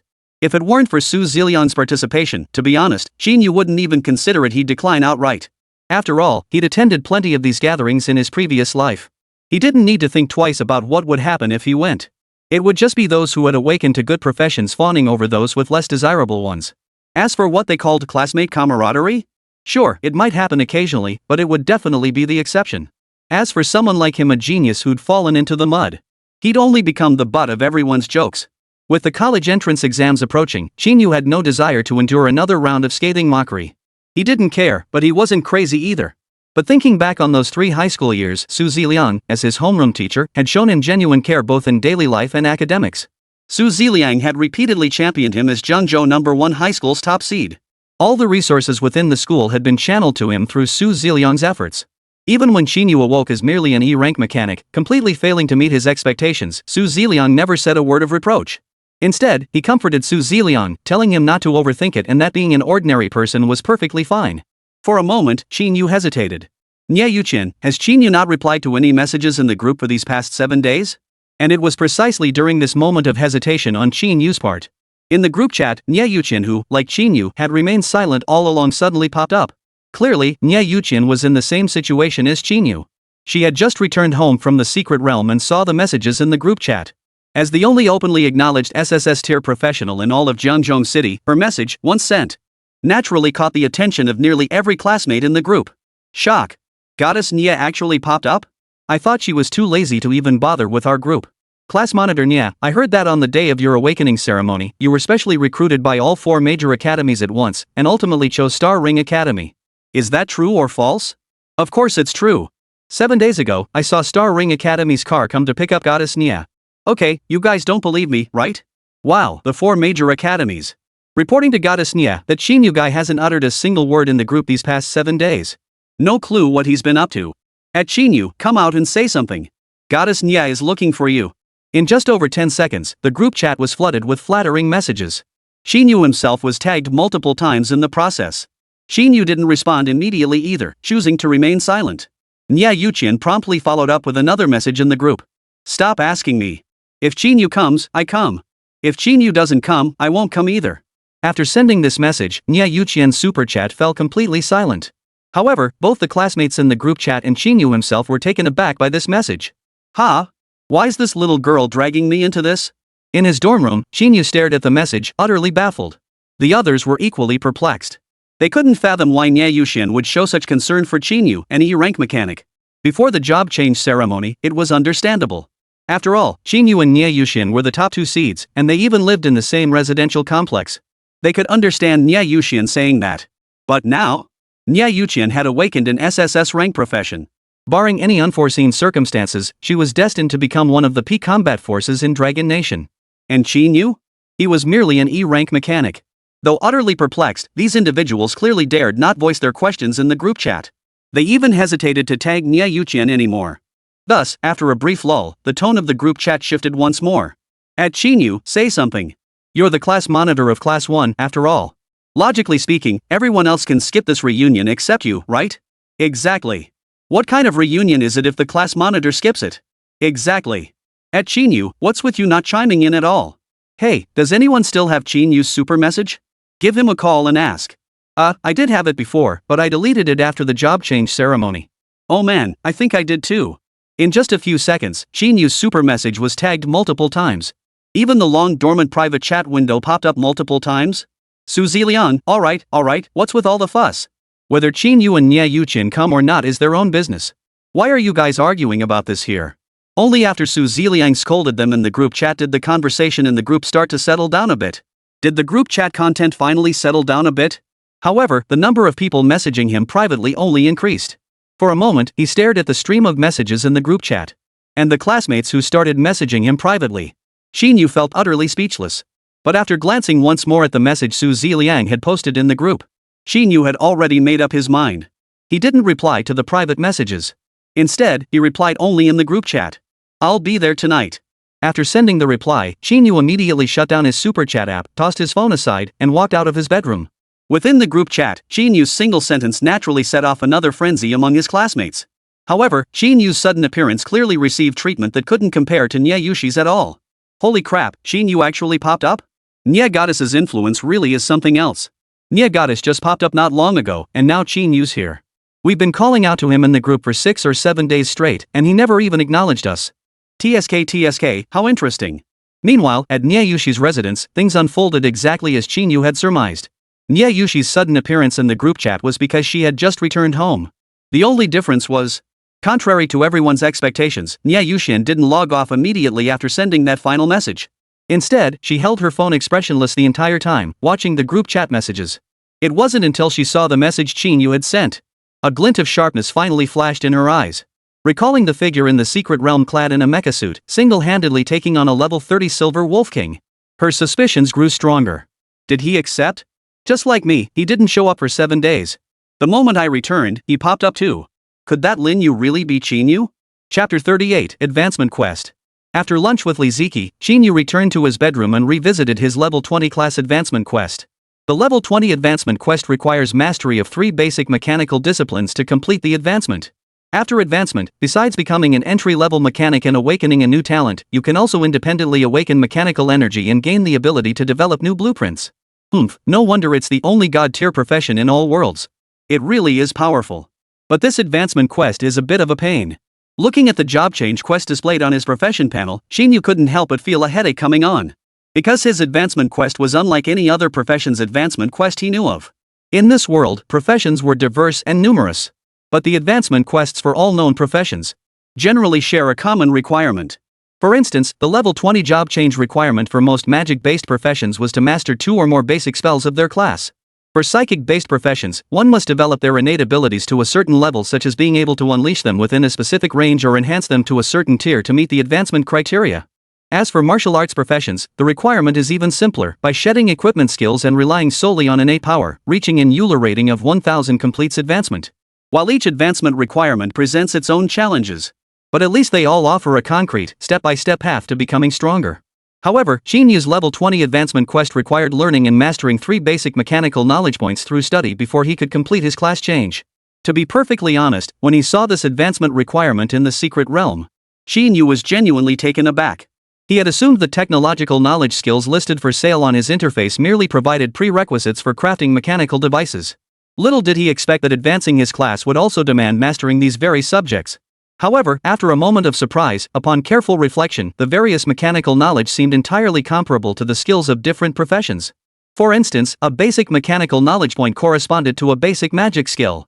While other professions advanced through mastering skills and developing their innate abilities, he progressed by acquiring mechanical knowledge step by step. Qín Yǔ suddenly felt that the advancement path for his super god mechanic profession made much more sense now. However, even though he understood the underlying principle, and these mechanical knowledge points required no trial and error exploration on his part. After his profession panels seamlessly integrated with the system, the shop function offered what amounted to a complete set of mechanical knowledge for sale. Yet Qín Yǔ still found this advancement quest quite troublesome, because all the knowledge in the shop required contribution points. And so far, the only way he knew to obtain panel contribution points was solely through daily and weekly quests. The acquisition speed wasn't exactly slow. He could earn at least a few hundred each day. But compared to Qín Yǔ's leveling pace, it was clearly too slow. After all, even the most basic mechanical knowledge in the panel shop starts at a minimum of 1,000 contribution points. And up until now, excluding the time before entering the secret realm, he had spent 1,000 contribution points to purchase the basic mechanical knowledge skill, fundamental programming. Qín Yǔ still possessed less than 2,000 contribution points. Even counting basic programming as one of the 3 advanced task knowledge points, he still faced a shortfall of several hundred to 1,000 contribution points. Moreover, there was another crucial point: this advanced task wasn't merely about mastering these 3 basic mechanical knowledge points. After mastering them, he must reach proficiency level to pass. Today's tasks are all done, but I'm still a bit short on contribution points. Maybe I should hold off on buying knowledge for now. I'll wait a couple days to save up enough and buy them all at once. That way, when crafting mechanical creations later, I can boost proficiency all at once. In his bedroom, Qín Yǔ pondered carefully before ultimately abandoning his plan to purchase knowledge immediately. Instead, he planned to repair the mechanical power exoskeleton and mechanical exoskeleton while also preparing for tomorrow's college entrance exam. After all, although he had been specially recruited by Star Ring Academy, the entrance exam was merely a formality for him. But as the sole bearer of a transcendent tier profession across all realms, his ambitions extended far beyond mere admission to one of the 4 great academies. Rather, he aimed to be the top scorer. With his mind made up, Qín Yǔ wasted no further time. He stepped out of his bedroom and descended into the underground training chamber. Enter the forging space. Closing the door, Qín Yǔ silently commanded. In the next instant, his figure abruptly vanished. He arrived in the forging space, dotted with starlight. Glancing at the familiar layout, Qín Yǔ wasted no time, immediately launching into a series of clanging and banging as he lifted weights. After several hours of focused effort, with practiced ease, he performed comprehensive repairs on the entire set of mechanical power exoskeleton, along with the robot Knight Rider, Viper combat drone, and AWW focused energy laser sniper rifle. After restoring each piece's durability to over 90%, Qín Yǔ finally reopened his profession panel. He began inspecting the other mechanical devices once more. 7:30 p.m., Zhangzhou City Center, outside a private room at Maple Leaf Hotel. Since the forging space lacked a time display, and Qín Yǔ himself didn't place much importance on this class reunion anyway, therefore, by the time Qín Yǔ arrived, the reunion had already been underway for quite some time. True to his expectations, even before he entered the private room, he could already hear his classmates inside gossiping and mocking him. What do you think? Will Qín Yǔ actually show up tonight? It's already 7:30, and he still hasn't shown up. I can't help but feel like he's playing us for fools. Yeah, he just said that one line in the group chat and then left it. Could he really be playing us? Honestly, if it were me, I wouldn't show up either. He used to be the big shot at Zhangzhou #1 high school, and look at him now? He ended up with an E-rank mechanic class? Ha ha ha ha. Ha ha ha ha. Chapter 39, Niè Yǔqiān, Am I Really Invincible? The private room erupted in laughter. Qín Yǔ stood at the doorway, his expression calm. Without hesitation, he pushed open the door and walked in. Inside, all his high school classmates were present. Zhangzhou #1 high school operated on a survival of the fittest system. A comprehensive assessment of all students was conducted every 6 months. Only the top 50 ranked students could enter the pioneer class. Consequently, Qín Yǔ recognized most of the faces present, though a handful remained unfamiliar. As Qín Yǔ entered, the private room fell into a momentary silence. All eyes immediately focused on him, some filled with surprise, others with amusement, mockery, or curiosity. Facing the collective gaze, Qín Yǔ remained impassive. He simply ignored the stares and walked straight to the table where Su Ziliang and Niè Yǔqi were seated. He then sat down at the empty seat next to Niè Yǔqiān as if no one else was present. Inside the private room, the guests exchanged bewildered glances. After a long, silent pause, voices finally broke the quiet. Damn, Qín Yǔ actually showed up. Wow, his mental fortitude is seriously impressive. Honestly, I've got to hand it to him for that. If I'd awakened an E-rank lifetime profession, I'd be too embarrassed to show my face anywhere. That's true. Qín Yǔ's mental fortitude is undeniable. Oh crap, guys. I was just bad-mouthing him. He didn't hear us, did he? What? Dude, chill out. Think it's still like before? You're a great ability user, now physical enhancement. He's just a mechanic. Even if he heard us, so what? Oh, right. Damn it, why would I be scared of him? But seriously, guys, isn't that seat Qín Yǔ sitting in supposed to be Zhao Yuanming's? Damn right it is. Man, with Zhao Yuanming's temper, this is gonna be a show. The atmosphere in the private room returned to normal. After taking his seat, Qín Yǔ greeted Su Ziliang and Niè Yǔqi. Teacher Su, Xiaoyu, it's been a while. MHM. On the surface, Niè Yǔqiān remained cold and indifferent, offering only a brief, frosty response. However, as Qín Yǔ's gaze shifted away, she discreetly studied him with her peripheral vision. Yet the more she observed him, the deeper her confusion grew. Earlier that morning, after returning home from the secret realm, by recalling Qín Yǔ and Lin Yu's physiques, silhouettes, and instinctive movements. And most crucially, the timing of Qín Yǔ's disappearance and reappearance matched hers almost perfectly. She was nearly convinced that the Lin Yu who had awakened as a mecha pilot in the Blood Canyon secret realm was indeed Qín Yǔ. Moreover, her reason for attending this tedious class reunion was simply to reconfirm her suspicions here. But now, staring at Qín Yǔ sitting before her with his usual expression, Niè Yǔqiān found herself plunged into doubt once more. And the thought of Qín Yǔ, if he truly was that mecha pilot from the secret realm who could single-handedly take on a level 34 Silver Wolf King. And the comparison quest that had been hanging in her consciousness for over 10 days now. Niè Yǔqiān's previously unshakable confidence began to waver. Tomorrow is the day of the comparison. The mech pilot profession is terrifyingly strong in its early stages. If Qín Yǔ really is that Lin Yu, then things could get complicated. Though Niè Yǔqiān was the reincarnation of an empress and possessed unshakable confidence in her inevitable return to peak strength, she knew she was no weaker than anyone else of her generation on Blue Star. However, facing the mech pilot profession, one not native to Blue Star and renowned throughout the entire cosmos as an SSS tier occupation, her confidence began to waver. At the very least, facing a level 34 Silver Wolf King in its berserk state, she knew she could never match Lin Yu's feat. She knew she couldn't match Lin Yu's feat of defeating it head-on. Moreover, she understood clearly that while her Ice Phoenix master profession possessed a significantly higher ceiling than mech pilot, it could only fully unleash its potential once the Ice Phoenix matured and consumed enough rare treasures. Unless I forcefully refine that blood flame crystal tonight. That would cause my Ice Phoenix to undergo its first transformation early, entering its growth phase. At this thought, Niè Yǔqiān's expression grew solemn. Yet, within the private room, no one noticed. All eyes were fixed on Qín Yǔ. It was worth noting that Niè Yǔqiān's cold, indifferent response mirroring her attitude toward others secretly brought relief to her classmates. They remembered all too well what Niè Yǔqiān had said in the group chat earlier today. Were etched vividly in their memories. They had initially assumed that even if Qín Yǔ had only awakened as an E-rank mechanic, Niè Yǔqiān might still harbor some special feelings for him. But now it seemed that wasn't the case. They had simply overthought it. Qín Yǔ, you're here. After Niè Yǔqiān answered, Su Ziliang, the homeroom teacher seated one place away from Qín Yǔ, spoke up. At that moment, Qín Yǔ picked up a new wine glass from the table, filled it to the brim, and raised it in a toast to Su Ziliang. Mr. Su, my apologies for being delayed on the way. Thank you for your guidance over these 3 years of high school. This is to you. Watching Qín Yǔ before him, his expression calm yet courteous, Su Ziliang couldn't help but feel a pang of emotion. To be perfectly honest, Qín Yǔ was undoubtedly the most outstanding student he had ever taught in his decades as a teacher. Whether in the humanities or comprehensive physical fitness tests. Throughout all 3 years of high school, Qín Yǔ ranked first. In the physical fitness tests alone, Qín Yǔ had broken the Jiangzhou city record multiple times. Su Ziliang had always believed that with Qín Yǔ's innate talent, he would undoubtedly awaken a combat type class of a rank or higher. After all, while the job change ceremony largely determined which class one awakened to through random chance.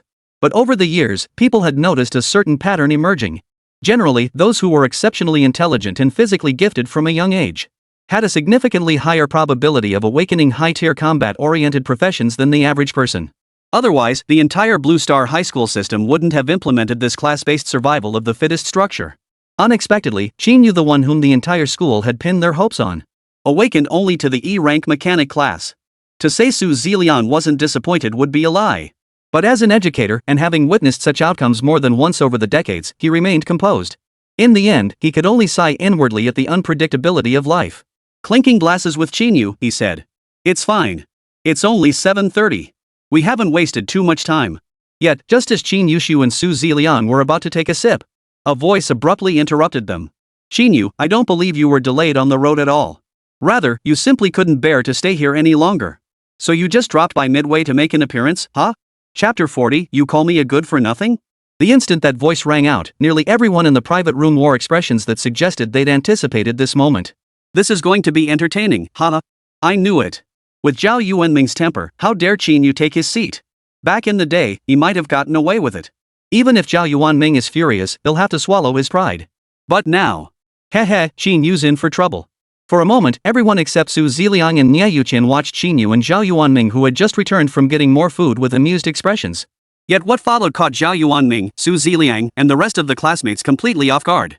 Faced with Zhao Yuanming's blatant provocation, which was practically tearing off the mask of civility right in front of him, Qín Yǔ didn't react the way they imagined.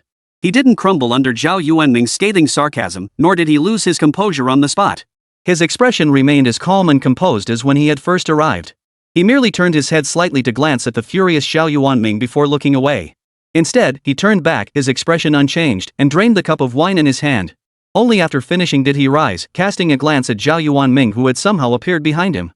Zhao Yuanming, likely Shang whom Qín Yǔ had killed in the secret realm, was a rival from Qín Yǔ's high school days and also a die-hard sycophant of Niè Yǔqiān. During high school, the friction between Qín Yǔ and Zhao Yuanming, though nowhere near as intense as that between Qín Yǔ and Li Shang, was hardly amicable either. This was evident from Zhao Yuanming's actions throughout the day, where he had been subtly and overtly dragging Qín Yǔ through the mud in the group chat. This was precisely why, upon learning this seat belonged to Zhao Yuanming, Qín Yǔ remained utterly unfazed, continuing as if nothing had happened. As for whether this would likely make him, already unpopular among his peers, an even bigger target, Qín Yǔ couldn't care less. From the moment he decided to attend this reunion, Qín Yǔ's objective had been crystal clear. He came to bid farewell to old Su. You're right.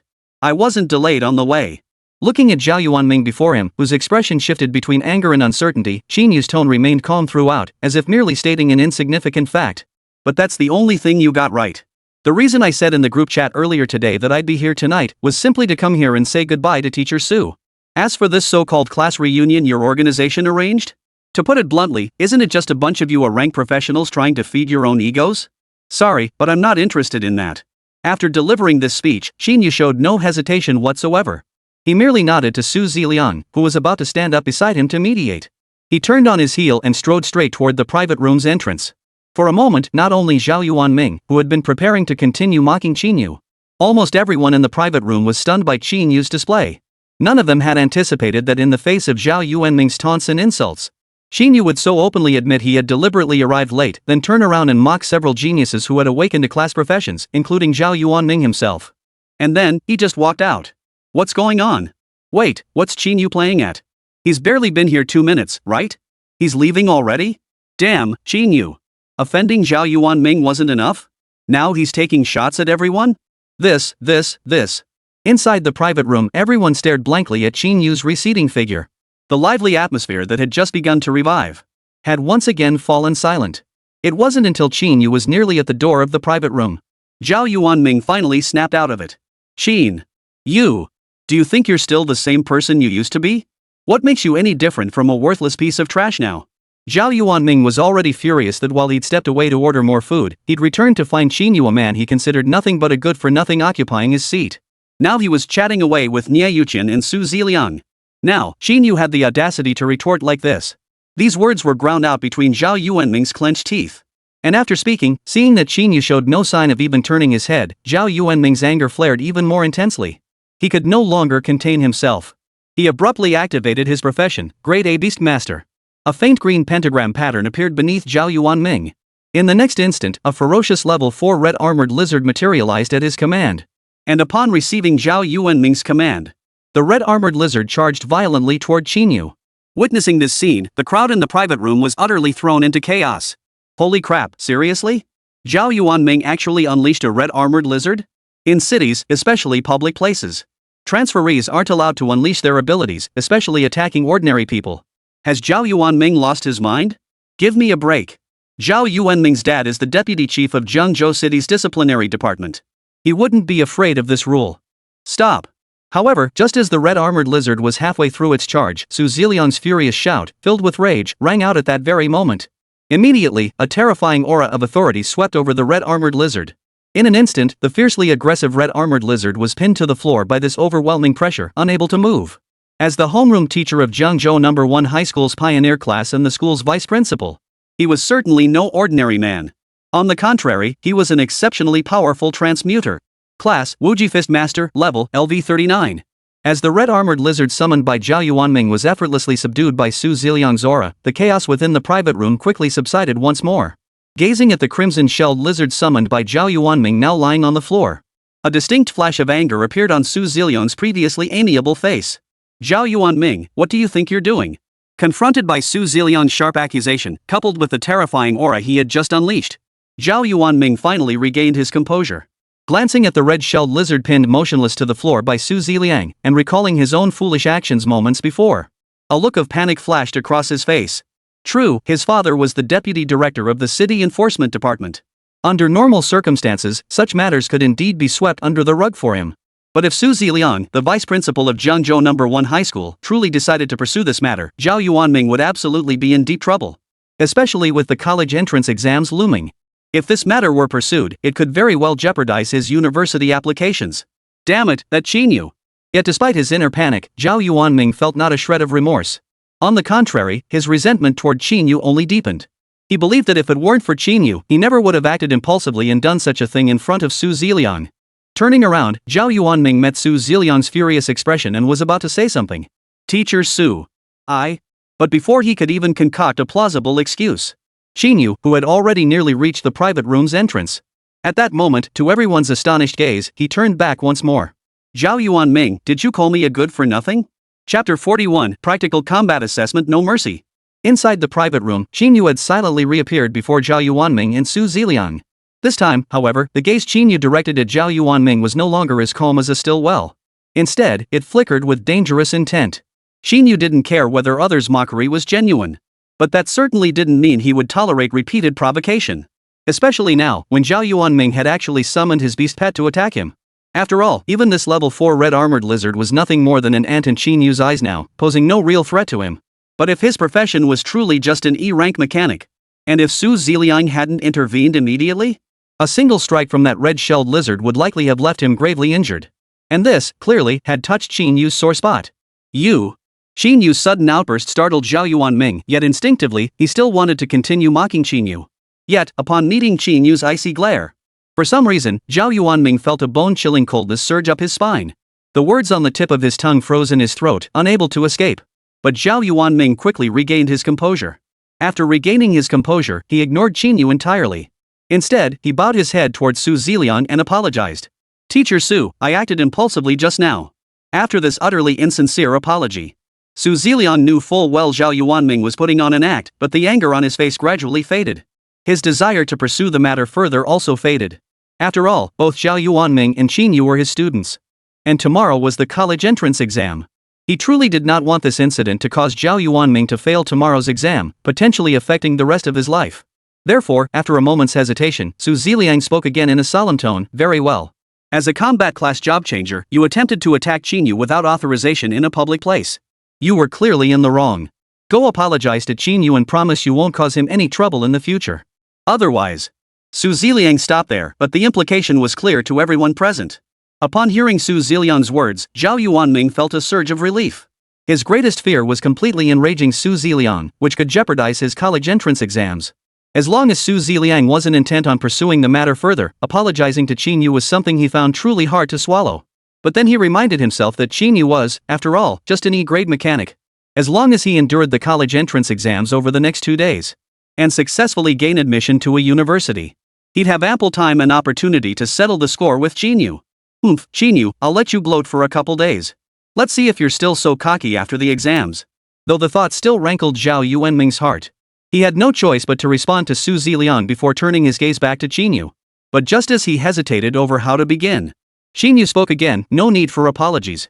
That single sentence left everyone present stunned, including Su Ziliang and Niè Yǔqiān, who hadn't spoken a word throughout the entire incident. What do you mean, no apology needed? Is this still the Qín Yǔ I know? Could it be that Qín Yǔ realized his current strength wasn't enough to provoke Zhao Yuanming, so he dared not ask Zhao Yuanming to apologize?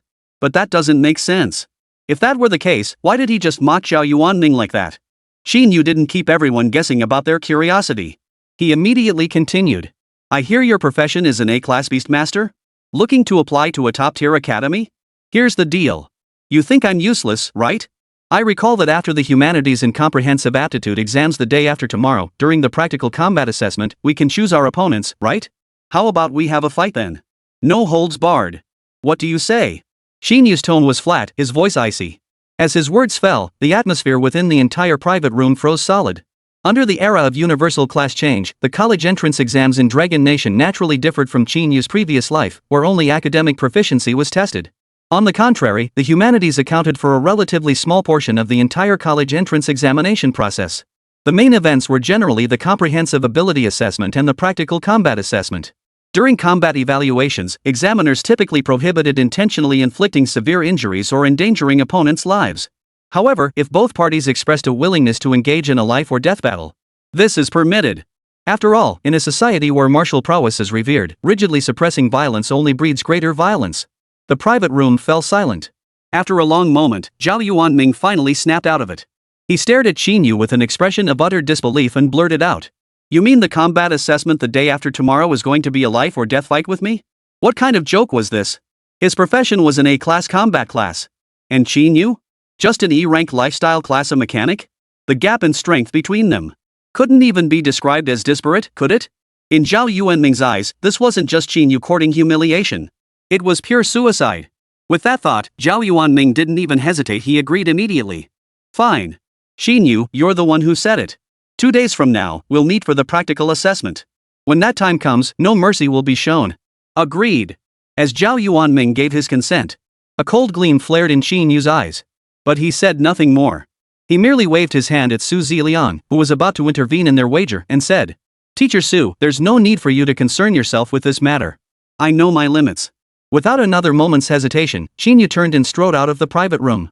Holy crap, holy crap! An E-rank life mechanic versus an A-rank combat beast master in a life or death duel? Qín Yǔ, he's truly lost his mind. Only after Qín Yǔ had completely exited the private room, the other Pioneer Edition students inside the private room finally began to process what had just happened. For a moment, they all looked at each other in disbelief. They felt their earlier judgment had been correct. Qín Yǔ couldn't bear the blow of falling from grace. He had completely lost his mind. Even Su Ziliang was baffled at this moment. What on earth is Qín Yǔ thinking? Could he really be planning to fight Zhao Yuanming to the death during the practical assessment?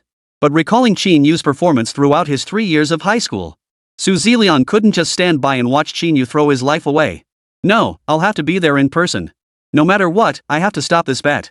Yet, just as most people in the VIP box believed Qín Yǔ had lost his mind and that Zhao Yuanming was certain to win in 2 days' time, Niè Yǔqiān's gaze toward Zhao Yuanming flashed a hint of amusement. Simultaneously, she had already reached a conclusion in her heart about whether Qín Yǔ was indeed the Lin Yǔ from the secret realm. Chapter 42, Li Xingwen. LV39, 7500 Euler. After leaving Maple Leaf Hotel, Qín Yǔ drove the SUV Lin Shueyue had gifted him, yet he didn't rush home. Instead, he turned the wheel and headed to a branch office of the Lin Clan Merchants Guild. Over the past period, the secret realm had taken a heavy toll, depleting his stockpile of forged and repaired mechanical components. The metal materials he had replenished from the Lin Clan Chamber of Commerce last time were running dangerously low. To prepare for tomorrow's college entrance exam, Qín Yǔ had planned to craft a mechanical artifact with higher burst energy output that afternoon. However, due to material constraints, he had to abandon the project halfway through. Therefore, Qín Yǔ decided to replenish his supplies. Upon entering the Lin Clan Merchants Guild, Qín Yǔ presented the black gold card Lin Shueyue had given him. He soon met with the branch manager. After some negotiation with the manager, Qín Yǔ swiftly obtained the materials he desired and exited the Lin Clan Merchants Guild. However, what Qín Yǔ didn't know was, at the very moment Qín Yǔ stepped out of the Lin Clan Merchants Association, a figure in the corner of the turn dialed Li Xingzhang's phone. "Uncle Li, Qín Yǔ has already left the Lin Clan Merchants Guild. Looks like he's heading back." On the other end of the line, within the Li Group headquarters, Li Xingzhang, his face dark and stormy, immediately dialed another number. Qinglongfu Residential Complex, renowned as Jiangzhou's premier neighborhood, offered impeccable security. Yet, as a sprawling villa district, it remained a considerable distance from the city center. Especially as one neared the entrance, there was still a short stretch of landscaped forest. With this material, barring any mishaps, this year's top college entrance exam scholar is practically guaranteed to be me. I wonder what this year's top scorer reward will be. Driving along, Qín Yǔ's mood remained quite cheerful as he contemplated the ample supplies replenished within his spatial ring. As for the minor conflicts at the class reunion, and the life or death wager with Zhao Yuanming, Qín Yǔ didn't give them a second thought. The moment Zhao Yuanming summoned the red-armored lizard in the private room, intending to strike him down, Qín Yǔ had already written him off as dead. However, just as Qín Yǔ drove into the green belt surrounding Qinglongfu Residential Complex, a figure suddenly appeared within Qín Yǔ's field of vision. Almost the instant he saw that figure, an overwhelming sense of danger surged through Qín Yǔ's mind. Without a moment's hesitation, Qín Yǔ slammed on the brakes, bringing the car to an abrupt halt. He immediately opened the door and leaped out of the vehicle. And as it turned out, Qín Yǔ's instincts and judgment were spot on. Because, at the very instant Qín Yǔ slammed on the brakes, that figure moved. With blinding speed, it surged toward the front of the SUV in an instant. And it delivered a punch straight at the SUV. Though the punch appeared ordinary, its effect was absolutely terrifying. Because the moment that fist slammed into the vehicle, the entire SUV was sent flying through the air. Blasted into the air. So terrifying. Witnessing this scene, Qín Yǔ, who had just leaped from the vehicle and rolled into the nearby greenery, couldn't help but be stunned, despite his formidable mental fortitude. Couldn't help but gasp in astonishment. Of course, though his heart was filled with shock. His hands remained utterly unaffected. The moment he hit the ground, the full set of mechanical power exoskeleton he had just repaired that afternoon instantly enveloped his entire body. Only then, feeling the immense power and defensive capabilities transmitted through the entire mechanical exoskeleton, did Qín Yǔ finally feel a glimmer of reassurance. He had no doubt that without the exoskeleton's defense and its substantial energy level boost, that single punch from this man, had it struck his body, he would have been reduced to a pile of flesh on the spot. A faint blue light flickered in his eyes as Qín Yǔ activated mechanical gaze. Instantly, he scanned the man before him. The next moment, the man's details appeared in Qín Yǔ's mind. Name, Li Xingwen. Level, LV39. Occupation, Fist Master S rank. Skills? Energy level 7500 8000 Euler. So it is someone from the Li group. I knew it. Who else but them would dare lay a hand on me here? Li Xingwen? That must be that old bastard Li Xingzhang's brother, the one rumored to be as elusive as a dragon glimpsed only by its head. The moment he saw the intruder, Qín Yǔ had already suspected as much. This man was likely from the Li group. After all, Qín Yǔ believed he hadn't offended many people up to this point. And in all of Jiangzhou City, the only group daring enough to attack him on the outskirts of Qinglong Mansion was the Li group. Now, upon seeing the name on the file, Qín Yǔ confirmed the man's identity without a doubt. It was none other than Li Xingzhang's own younger brother. In Jiangzhou City, the name Li Xingzhang, chairman of the Li group, was practically a household name. Yet few knew that Li Xingzhang actually had a younger brother whose capabilities were not much inferior to his own. Ever since Li Xingzhang rose to prominence, this younger brother had scarcely appeared in public.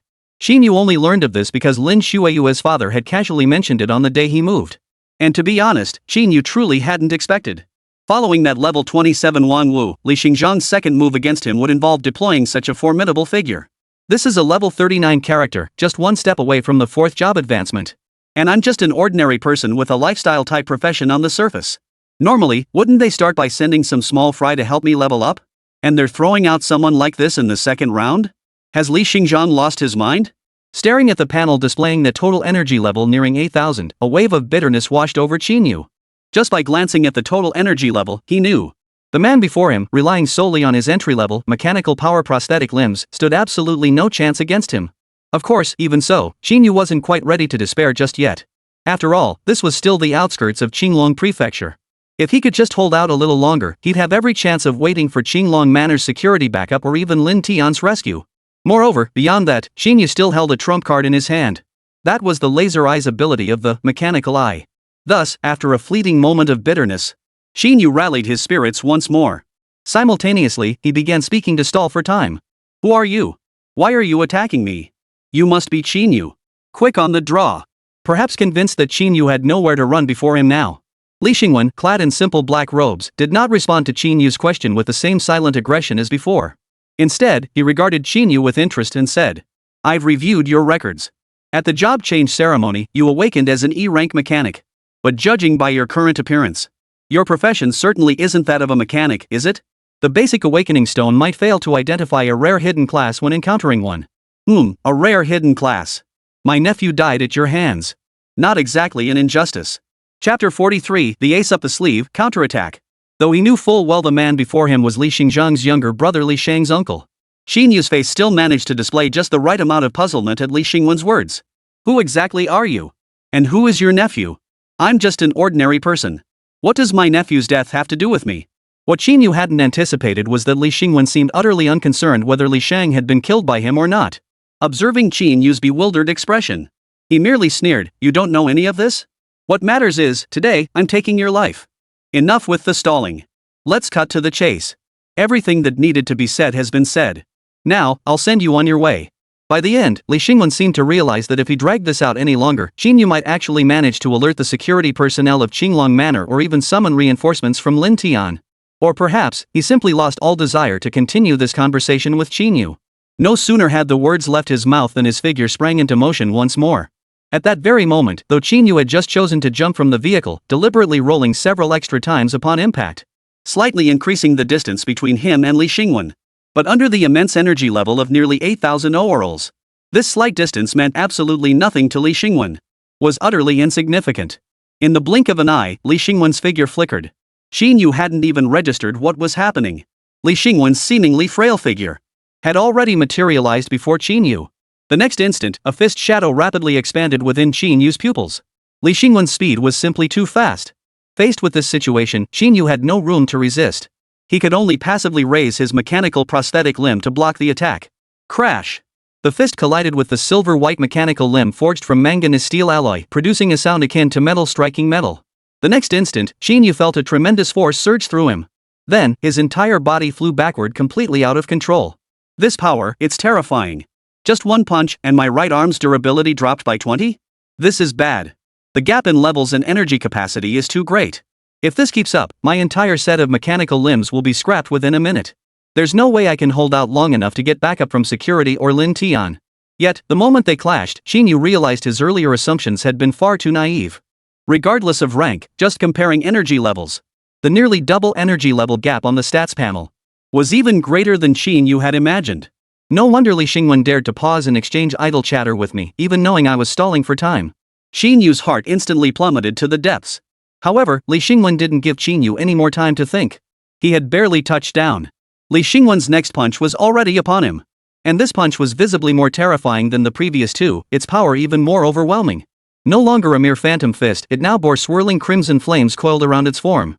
The spectacle was utterly breathtaking. Clearly, those earlier punches had been delivered without Li Xingwen exerting his full strength. Now, he was getting serious. Damn it! Realizing this, Qín Yǔ could only curse inwardly before once again crossing his mechanical limbs in front of him to passively block the attack. Once more, he was sent flying backward. After hovering in midair for several seconds, Qín Yǔ finally crashed back to the ground. With a thunderous crash, dust and debris erupted everywhere. At that moment, the two mechanical limbs on Qín Yǔ's arms were shattered beyond recognition, sending countless fragments flying. Simultaneously, crimson blood trickled from the corner of his mouth, leaving a metallic taste in his throat. Ha! He didn't die after taking that punch at nearly full power? Qín Yǔ had been beaten quite badly by this punch, yet seeing that he clearly wasn't in mortal danger, Li Xingwen was thoroughly dissatisfied. In his mind, even if this punch didn't finish Qín Yǔ off in one blow, it should at least have left him gravely injured. After all, he was a level 39 S-rank combat class change warrior. He was taking on a high school student who hadn't even taken the college entrance exam yet. No matter what, his punch shouldn't have resulted in this outcome. Is it because of that steel armor you're wearing? For a moment, Li Xingwen was stunned, yet he also found himself intensely intrigued by the mechanical exoskeleton Qín Yǔ wore, a suit resembling a sci-fi mecha. After landing 2 consecutive punches, he saw clearly that Qín Yǔ had blocked both blows solely thanks to this equipment he wore. This hidden profession of yours is rather intriguing. If I'm not mistaken, this gear you're wearing must be the effect granted by your class, right? I'll see what makes it so special. While talking to himself, Li Xingwen's hands never stopped moving. As he spoke, he unleashed another series of punches toward Qín Yǔ. After landing those punches, as Qín Yǔ had anticipated, the durability of his 2 mechanical arms had already dropped by 50%. They were not far from being completely scrapped. Even Qín Yǔ himself had sustained significant injuries. Only then did Li Xingwen abandon his intent to strike further. Instead, after Qín Yǔ's body crashed back to the ground from the air, Li Xingwen slowly walked up to him. He crouched beside Qín Yǔ, preparing to examine the mechanical limbs on his arms that hadn't yet completely disintegrated. However, from the moment Qín Yǔ realized he had no chance of holding out until reinforcements arrived, he had been waiting for precisely this opportunity. The instant Li Xingwen crouched down to examine the mechanical prosthetic limb, Qín Yǔ hesitated not a moment. He unleashed the second innate ability of his mechanical eye, the energy beam, directly at Li Xingwen's head, less than half a meter away. A faint blue glow first flickered within Qín Yǔ's eyes. Then, a deep blue beam shot straight out from Qín Yǔ's eyes, straight toward Li Xingwen's eyes. What the hell is that? It must be said, Li Xingwen's reaction was nothing short of swift. Almost the instant the blue light appeared in Qín Yǔ's eyes, he was already on high alert. But the distance between him and Qín Yǔ was simply too close. So close that even if he had reacted, there was simply no time to dodge. In that instant, as the deep blue beam shot forth, It struck Li Xingwen squarely in the eyes. In the next instant, Li Xingwen's entire head from his eyes to the back of his skull was pierced clean through by that deep blue beam. Under the terrifying energy of the beam, half of Li Xingwen's skull melted away at the speed of light. Li Xingwen's entire body froze. Then, from Qín Yǔ's perspective, the other eye on the remaining half of his skull rapidly dimmed. A look of utter shock remained frozen on the half of his face still intact. As if unable to believe that he, who had always viewed Qín Yǔ as lamb led to slaughter, had been killed in such a manner. Chapter 44, Revealing My Identity. I am Qín Yǔ. From the moment Qín Yǔ and Li Xingwen met until now, scarcely more than a few minutes had passed. From the moment Li Xingwen crouched down to the instant Qín Yǔ struck back, it had taken less than a few seconds. Yet, within that mere fraction of a second, Li Xingwen, a level 39 S-rank combat class change warrior with an overall energy level nearing 8,000, had already lost all signs of life. Frankly, it wasn't just Li Xingwen. Looking at the lifeless corpse before him, even Qín Yǔ himself found it hard to believe. He had always been aware of the immense destructive power of the energy beam emitted by the mechanical eye. But he truly hadn't imagined that unleashing it at full power would prove this terrifying. He had assumed that, even with a close-range ambush, the energy beam could at most severely wound Li Xingwen. It was utterly impossible to kill him outright. After all, Li Xingwen's overwhelming pressure had been too intense just moments ago. He had even prepared himself for a final, desperate battle with the gravely wounded Li Xingwen. Unexpectedly, on his end, before he could even draw his AWW energy laser sniper rifle, Li Xingwen was dead. Cough cough. Coughing up a mouthful of blood, Qín Yǔ struggled to push Li Xingwen's body off him and sat up. He glanced at his own injuries, then looked at Li Xingwen lying on the grass, half his skull melted away. Qín Yǔ felt a wave of relief wash over him, but he couldn't help but sigh inwardly. Seems I underestimated the power of the energy beam. If I'd known it was this strong, I should have launched it the moment he was off guard and taken him out instantly. Otherwise, I wouldn't have been beaten so badly. After this reflection, Qín Yǔ's murderous intent toward Li Xingzhang naturally intensified another notch, attacking me twice in a row without a shred of evidence. And both times, he aimed to take my life. The Li group? Li Xingzhang? Oof. I wonder if you'll be able to bear the weight of this charge: malicious assassination of a Star Ring Academy student. After a moment of deep contemplation and feeling his strength returning considerably, Qín Yǔ didn't immediately contact Lin Tian. Instead, he immediately dialed Lin Xiaoshan's number. The Qín Yǔ of today was no longer the lone figure he once was, devoid of any backing. Beyond the Lin Merchants Guild having accepted Star Ring Academy's special recruitment invitation, he was effectively considered half a student of the academy. Now, having survived an assassination attempt by the Li group, Qín Yǔ certainly wasn't going to swallow this bitter pill without a fight. Although the Lin Merchants Association, like the Li group, was one of Jiangzhou City's leading enterprises at scale, even surpassing that of the Li group, but Qín Yǔ knew deep down that no matter what, Lin Tian was no match for Li Xingzhang. After all, both were transcenders at the same cultivation level, with little disparity in strength. If Lin Tian could have truly overpowered Li Xingzhang, the Li group wouldn't have maintained its current scale. Therefore, Qín Yǔ ultimately prioritized contacting Lin Xiaoshan. After all, as one of the 4 great academies of Dragon Nation, the power of Star Ring Academy far surpassed that of the Lin Clan Merchants Guild. If it came down to a real showdown, crushing the Li group would be as easy as squashing an ant. The only complication Qín Yǔ faced was, he had planned to reveal his true identity to Lin Xiaoshan and the others during tomorrow's college entrance exams, that his name wasn't Lin Yǔ, but Qín Yǔ. He had worn a mask in the secret realm to guard against the Li group's pursuit. Now that he'd contacted Lin Xiaoshan ahead of time, he definitely needed to explain everything clearly beforehand. But at this point, such a minor issue was hardly worth Qín Yǔ's concern. Ding dong, ding dong. Although Qín Yǔ hadn't brought his phone into the secret realm, he and Lin Xiaoshan had exchanged contact information upon exiting.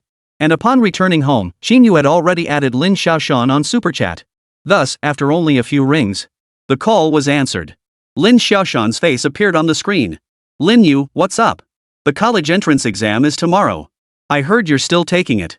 I was planning to bring Guijun, Dong Tianyu, and the others to the exam hall to see how you and Niè Yǔqiān do. Wait, who is this? As soon as the call connected, Lin Xiaoshan's voice came through, sounding remarkably cheerful. But Lin Xiaoshan's words were cut short mid-sentence.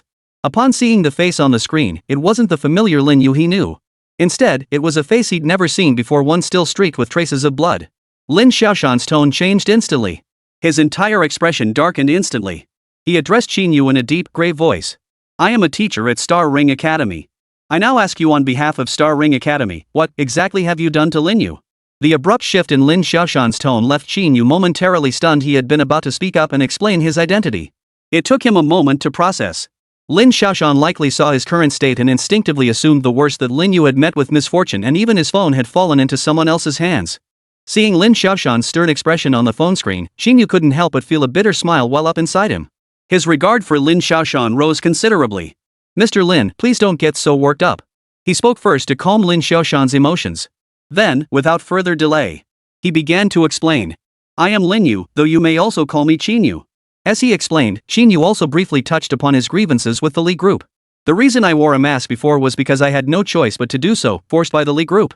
I called you this time because the Li group has once again." Of course, regarding exactly how Li Shang died in the novice secret realm, Qín Yǔ naturally wouldn't reveal the truth. After all, as long as Lin Xueyue, who had personally killed Li Shang, remained silent, there would be no proof. As Qín Yǔ gradually explained, the expression on Lin Xiaoshan's face shifted from its original gloom to one of sudden realization.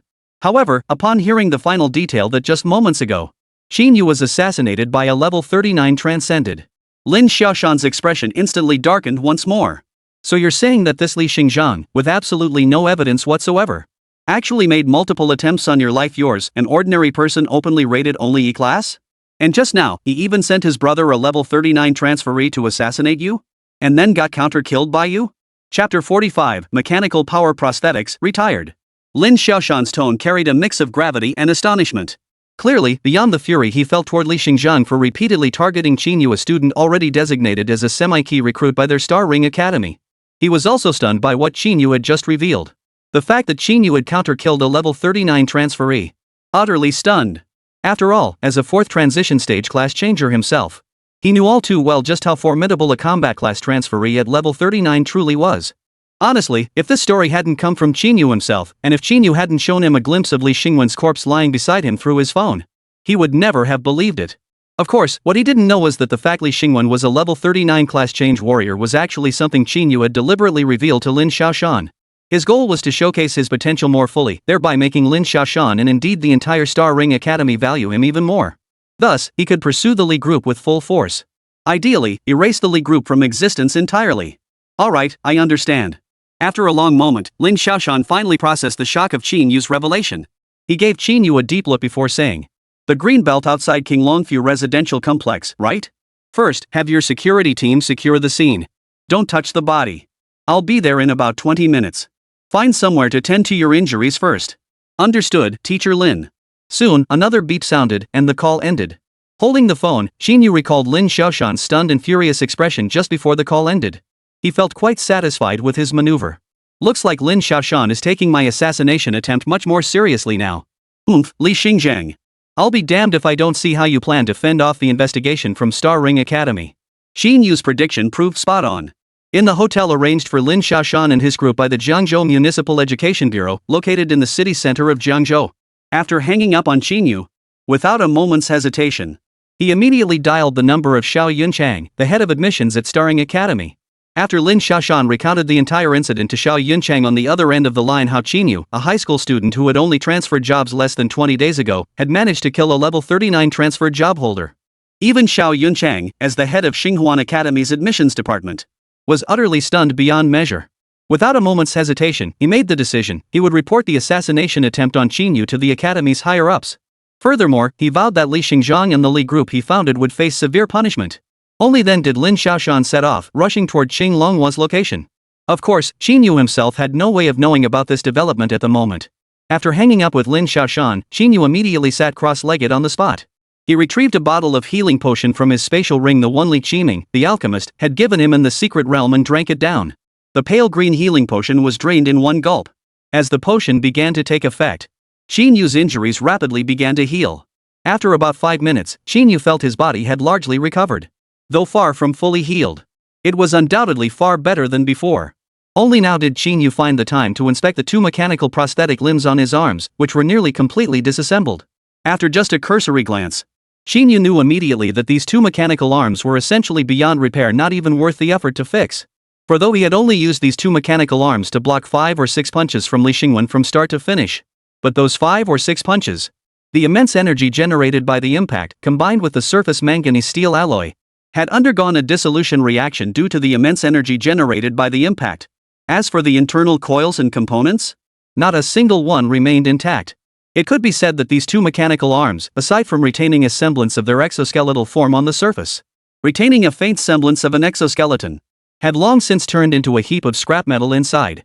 Although Qín Yǔ had anticipated this outcome as his level gradually increased and his strength grew. This entry-level set of mechanical power limbs that had accompanied him since his class change ceremony would inevitably fall behind his progress.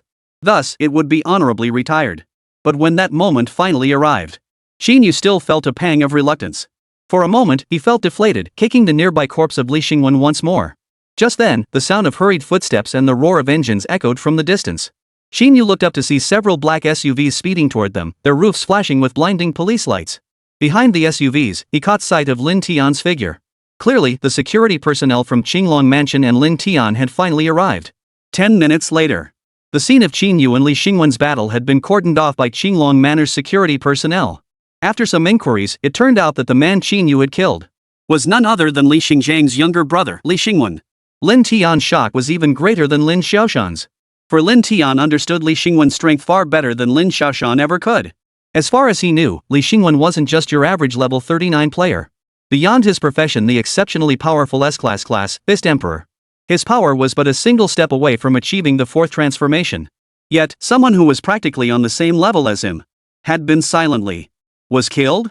After hearing Qín Yǔ's account, Lin Tian stared at the corpse of Li Xingwen lying on the ground, clearly killed by a single strike that had melted away more than half of his skull. For a moment, he couldn't help but utter a gasp of astonishment. Truly, heroes emerge in youth. I never imagined Li Xingwen would ultimately meet his end at your hands. Chapter 46, Lin Xiaoshan's Little Schemes. Of course, though he was deeply astonished and intensely curious about how Qín Yǔ had managed to deliver a one-hit kill against a level 39 transcended warrior, Lin Tian wasn't one to pry. After expressing his admiration, he refrained from prying further. Instead, he inquired about Qín Yǔ's injuries once more. Li Qining's healing potion is ultimately just a low-grade one. How are you feeling now? Nothing too serious, right? In response, Qín Yǔ assessed his body. Aside from lingering numbness in his arms, he felt relatively well overall. Moreover, his profession panel indicated only minor injuries.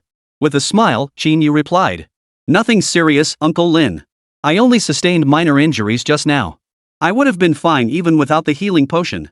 After drinking it, I'm even better. MHM. After another glance at Qín Yǔ, satisfied that he truly seemed fine, Lin Tian nodded. He then turned his gaze to Li Xingwen's body lying nearby and continued. Rest assured, attempting to assassinate an SSS tier prodigy is a capital offense in our Dragon Nation.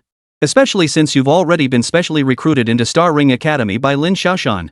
With irrefutable evidence like this, given the standing of an institution like the four great academies, once they confirm this man is Li Xingzhang's younger brother, Li Xingwen, then no matter how much influence Li Xingzhang wields in Jiangzhou City, he won't be able to escape justice. At that point, our Lin Clan Chamber of Commerce will further suppress the Li Clan group. Furthermore, we'll submit to Star Ring Academy the evidence we've compiled over the years of the Li group's underhanded dealings. Understood, Uncle Lin.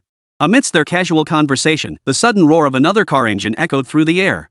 It swiftly pulled up before Qín Yǔ and Lin Tian. The vehicle came to a halt and Lin Xiaoshan, still clad in his form-fitting combat suit, stepped out. The moment he stepped out, Lin Xiaoshan's gaze locked directly onto Qín Yǔ, as if confirming Qín Yǔ's identity. Seeing this, Qín Yǔ naturally took the initiative to greet him. Teacher Lin, you're here. On the way here, Lin Xiaoshan had already fully processed the fact that Lin Yǔ had become Qín Yǔ. Therefore, upon hearing Qín Yǔ's voice and confirming that the person before him was indeed the SSS tier genius he had unexpectedly encountered that morning, Lin Xiaoshan didn't show much surprise. He merely took a few extra glances at Qín Yǔ's true appearance. Seeing that Qín Yǔ was now talkative and cheerful, with no obvious injuries on his body, he teased, "You look a lot better like this than you did back in the secret realm, as Lin Yǔ."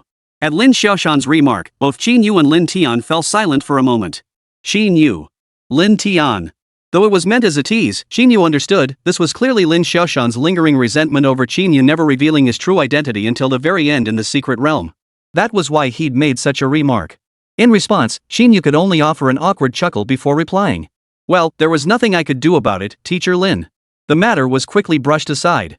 After a few more exchanges between Qín Yǔ, Lin Tian, and Lin Xiaoshan finally shifted his gaze to Li Xingwen and began handling the situation.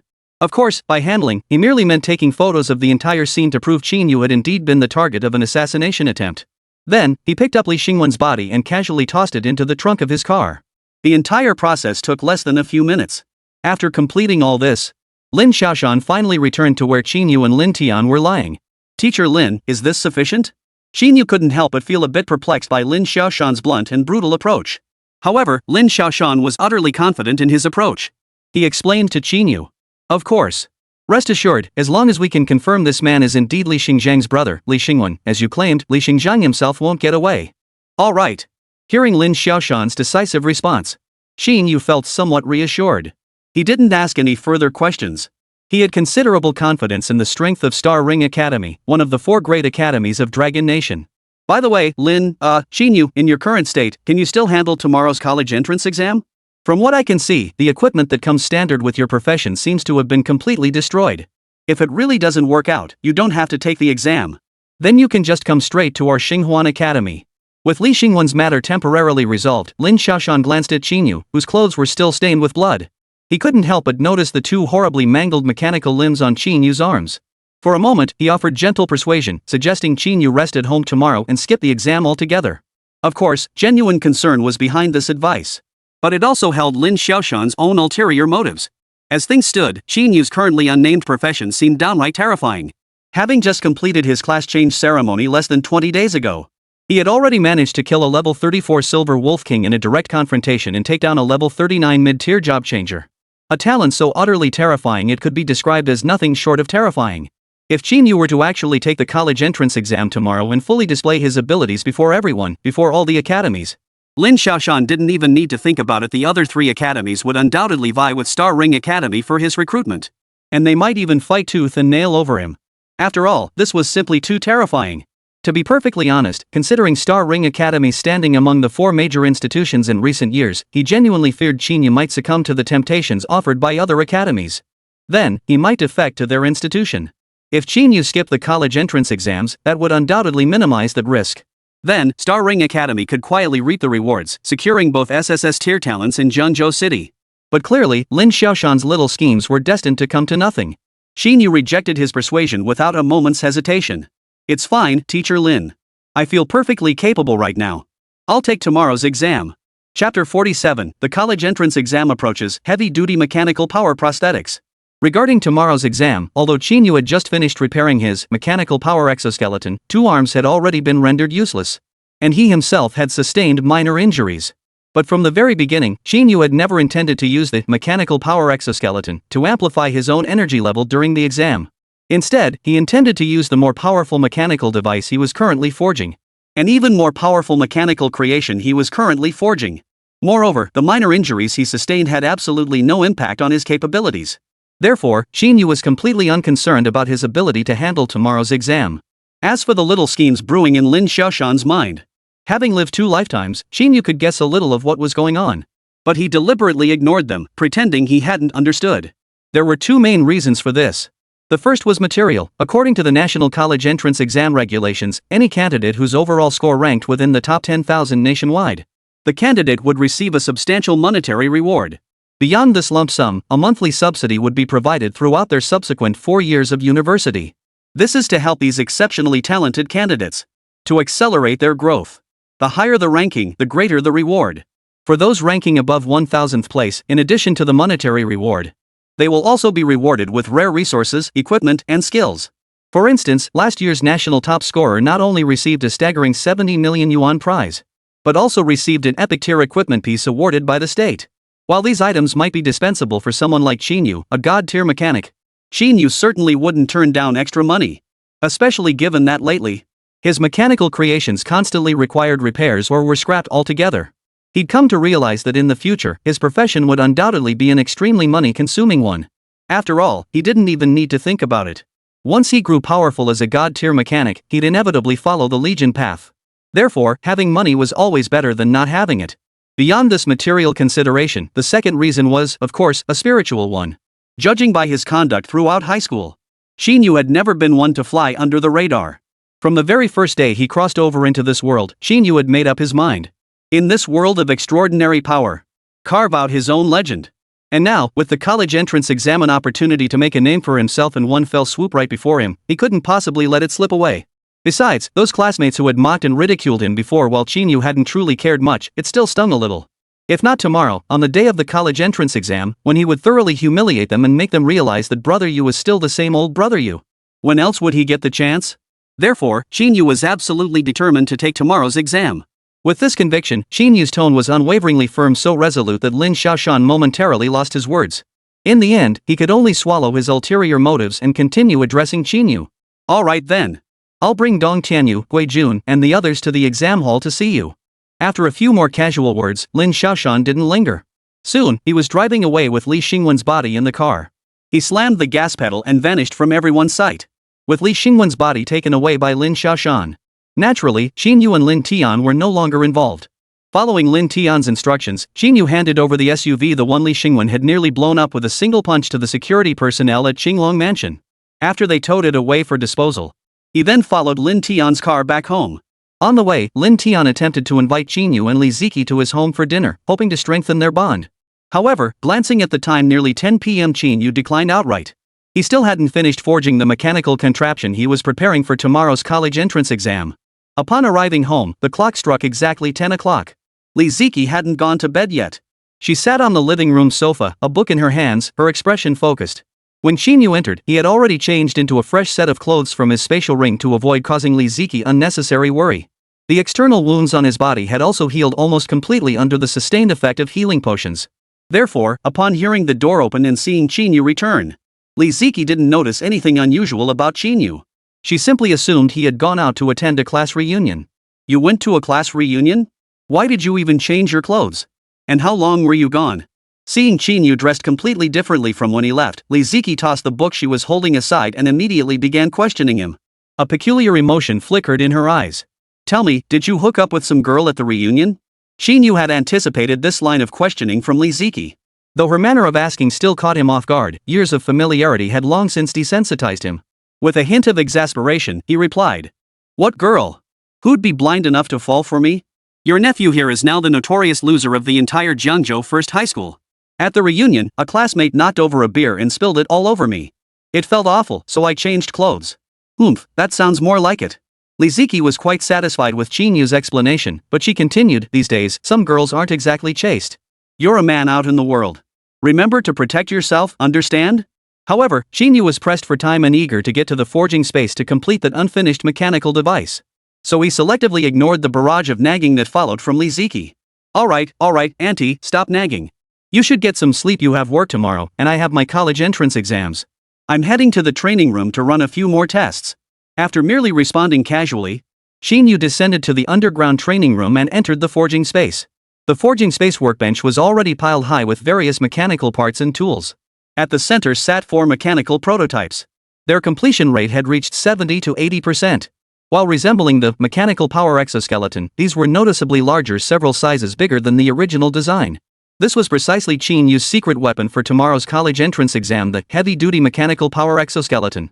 Mechanical name, heavy-duty mechanical power exoskeleton. Unlock conditions, LV19, advanced job change quest triggered.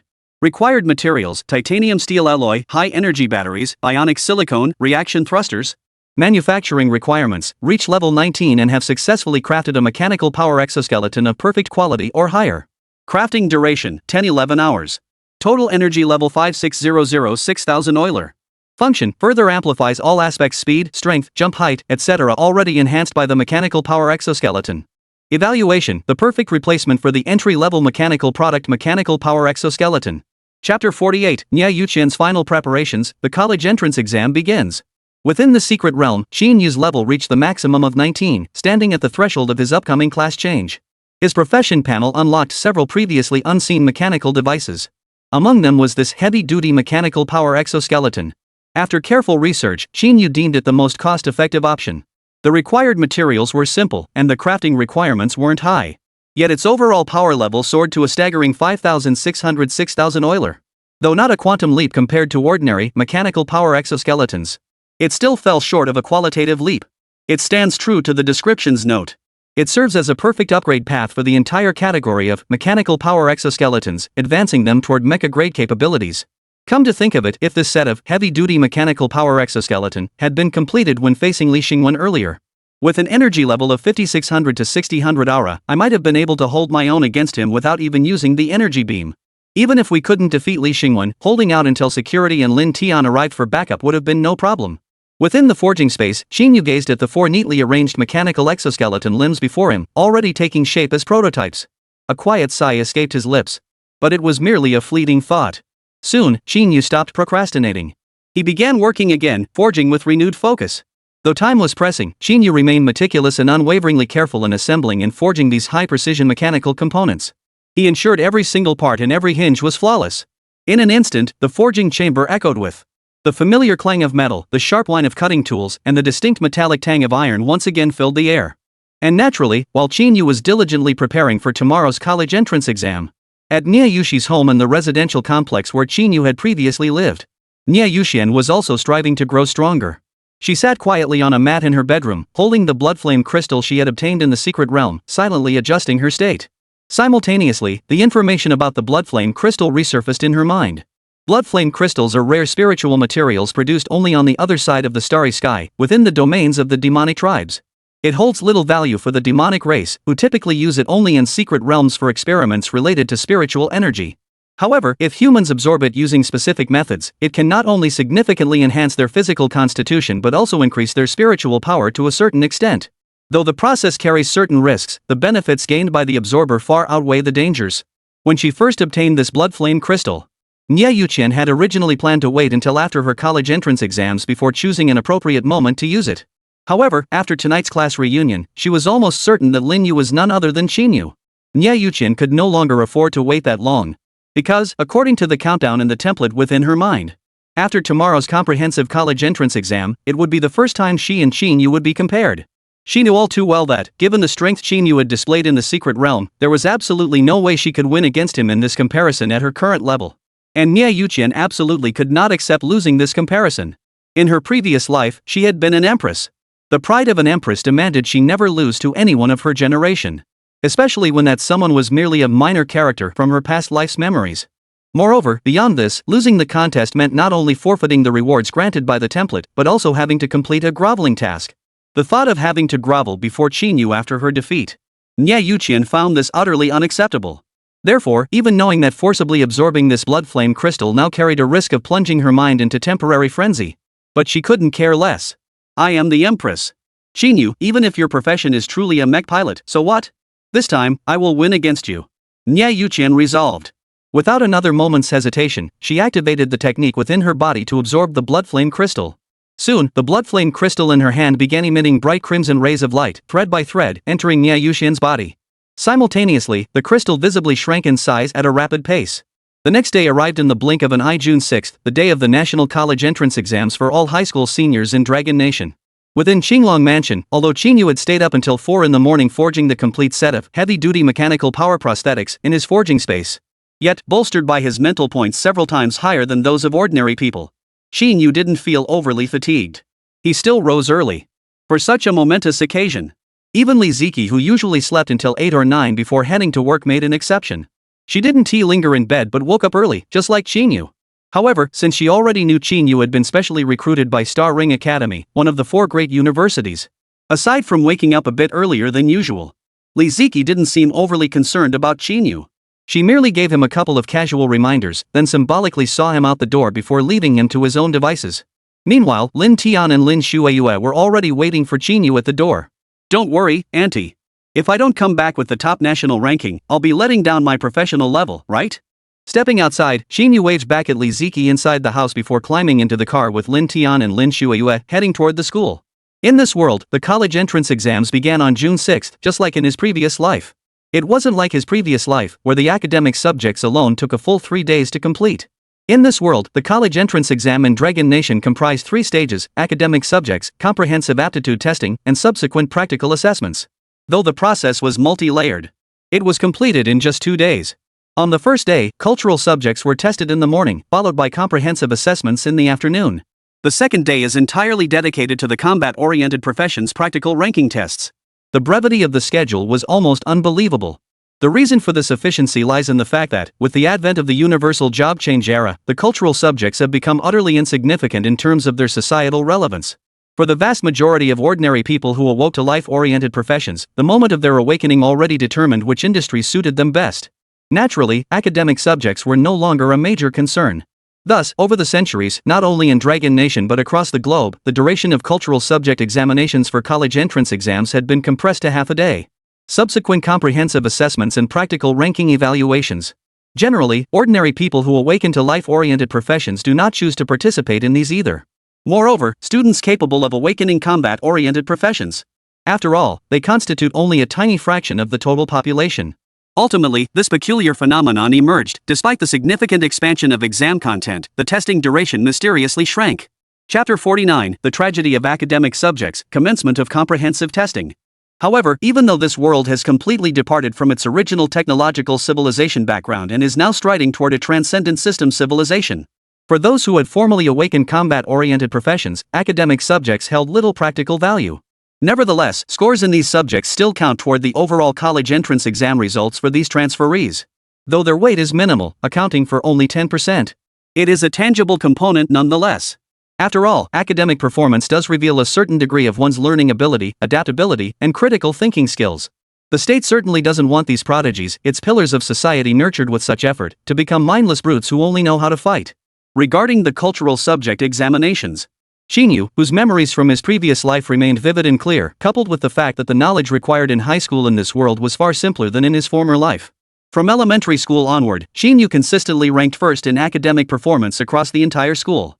Therefore, the academic subjects tested in the first half of the day were naturally no challenge for him. He finished most papers in no time flat, barely a moment after they were distributed. Before long, noon arrived. A shrill bell rang through the exam hall, signaling the official end of the academic portion. This also signaled the end of the college entrance exams for those candidates who hadn't awakened combat-type professions. However, although the vast majority of examinees awakened only to mundane, non-combat professions, the college entrance exams were over for them. But their moods remained completely unaffected. On the contrary, their spirits soared even higher.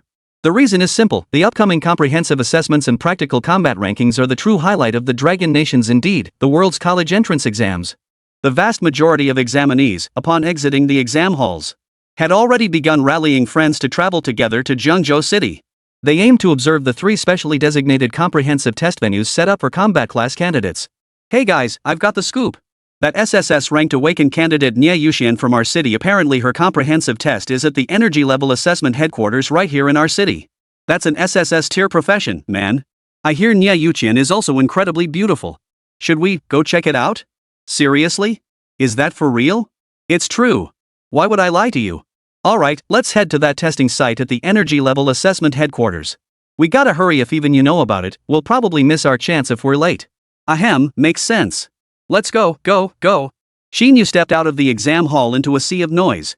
He overheard a student from another school beside him insist with absolute certainty that Niè Yǔqiān's afternoon exam venue was the one at the energy level assessment headquarters. Qín Yǔ found himself both amused and exasperated. He remembered clearly that Niè Yǔqiān's exam hall was the same as his, but it wasn't at the energy level assessment headquarters.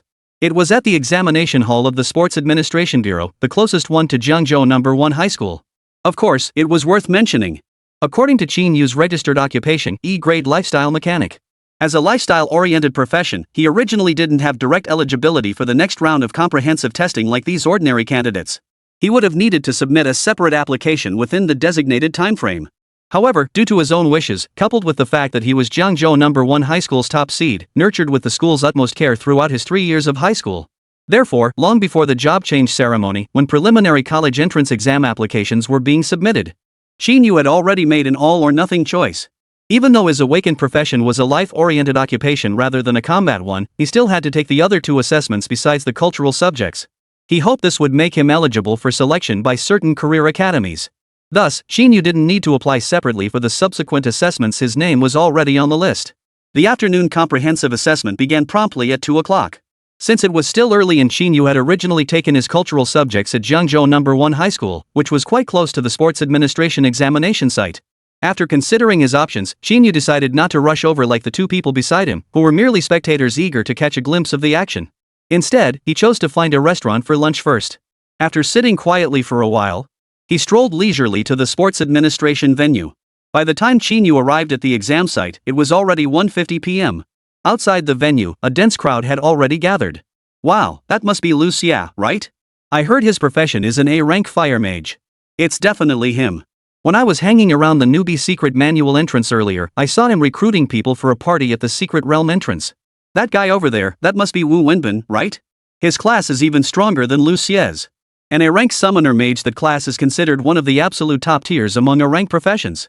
Basically, every time an A-rank class candidate entered the exam hall, the crowd erupted in a noticeable stir. But Qín Yǔ, who had only awakened the E-rank mechanic class, clearly didn't receive such treatment. In fact, the moment Qín Yǔ stepped into the exam hall, he was mocked by several acquaintances already inside the hall. Qín Yǔ? What's he doing here? Isn't his class E-rank mechanic? What's a mechanic doing taking the comprehensive assessment? Does he seriously think an academy would accept someone with a mechanic profession? He's just dreaming. While life-related professions can indeed participate in the assessment in our Dragon Nation, it's still getting recruited by a second-tier academy or higher?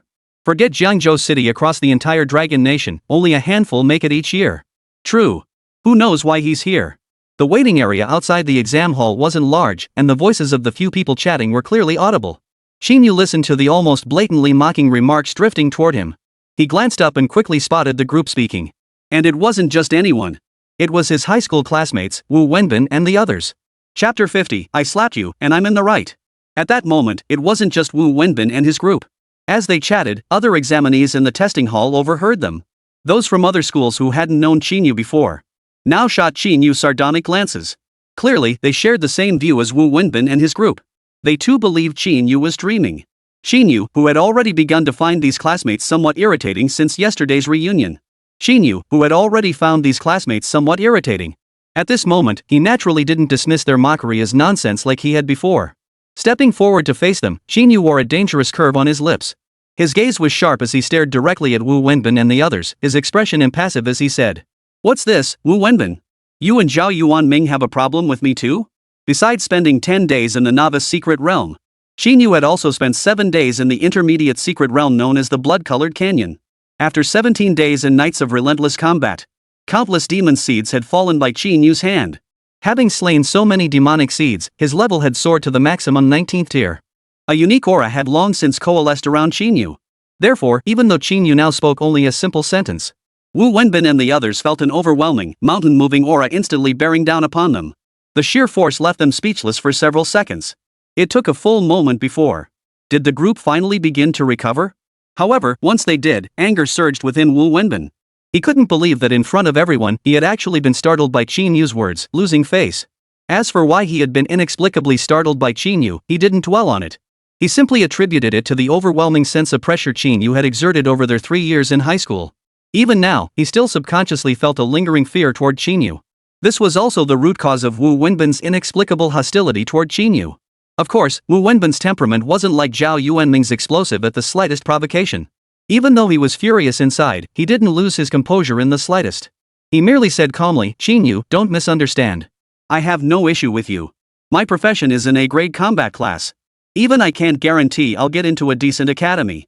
You, with an E-rank life-oriented mechanic profession, still harboring delusions of getting in? What else could it be but a pipe dream? I don't think I'm wrong about that." As he spoke, Wu Wenbin's nose turned slightly upward, refusing to even glance at Qín Yǔ.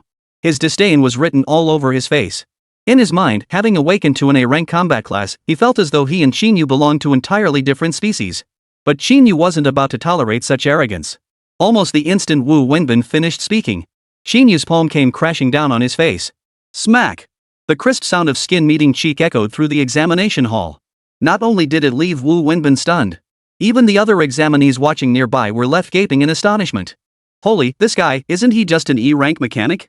Seriously, how badass is he? Damn right he's fierce. Holy, bro, I thought you were from first high too. Has Qín Yǔ always been this badass? No idea. I remember Qín Yǔ wasn't like this before. Holy crap. No one saw it coming. 1 second Qín Yǔ was perfectly normal, the next he just went and punched someone. Qín Yǔ, you actually hit me? Are you really that eager to die?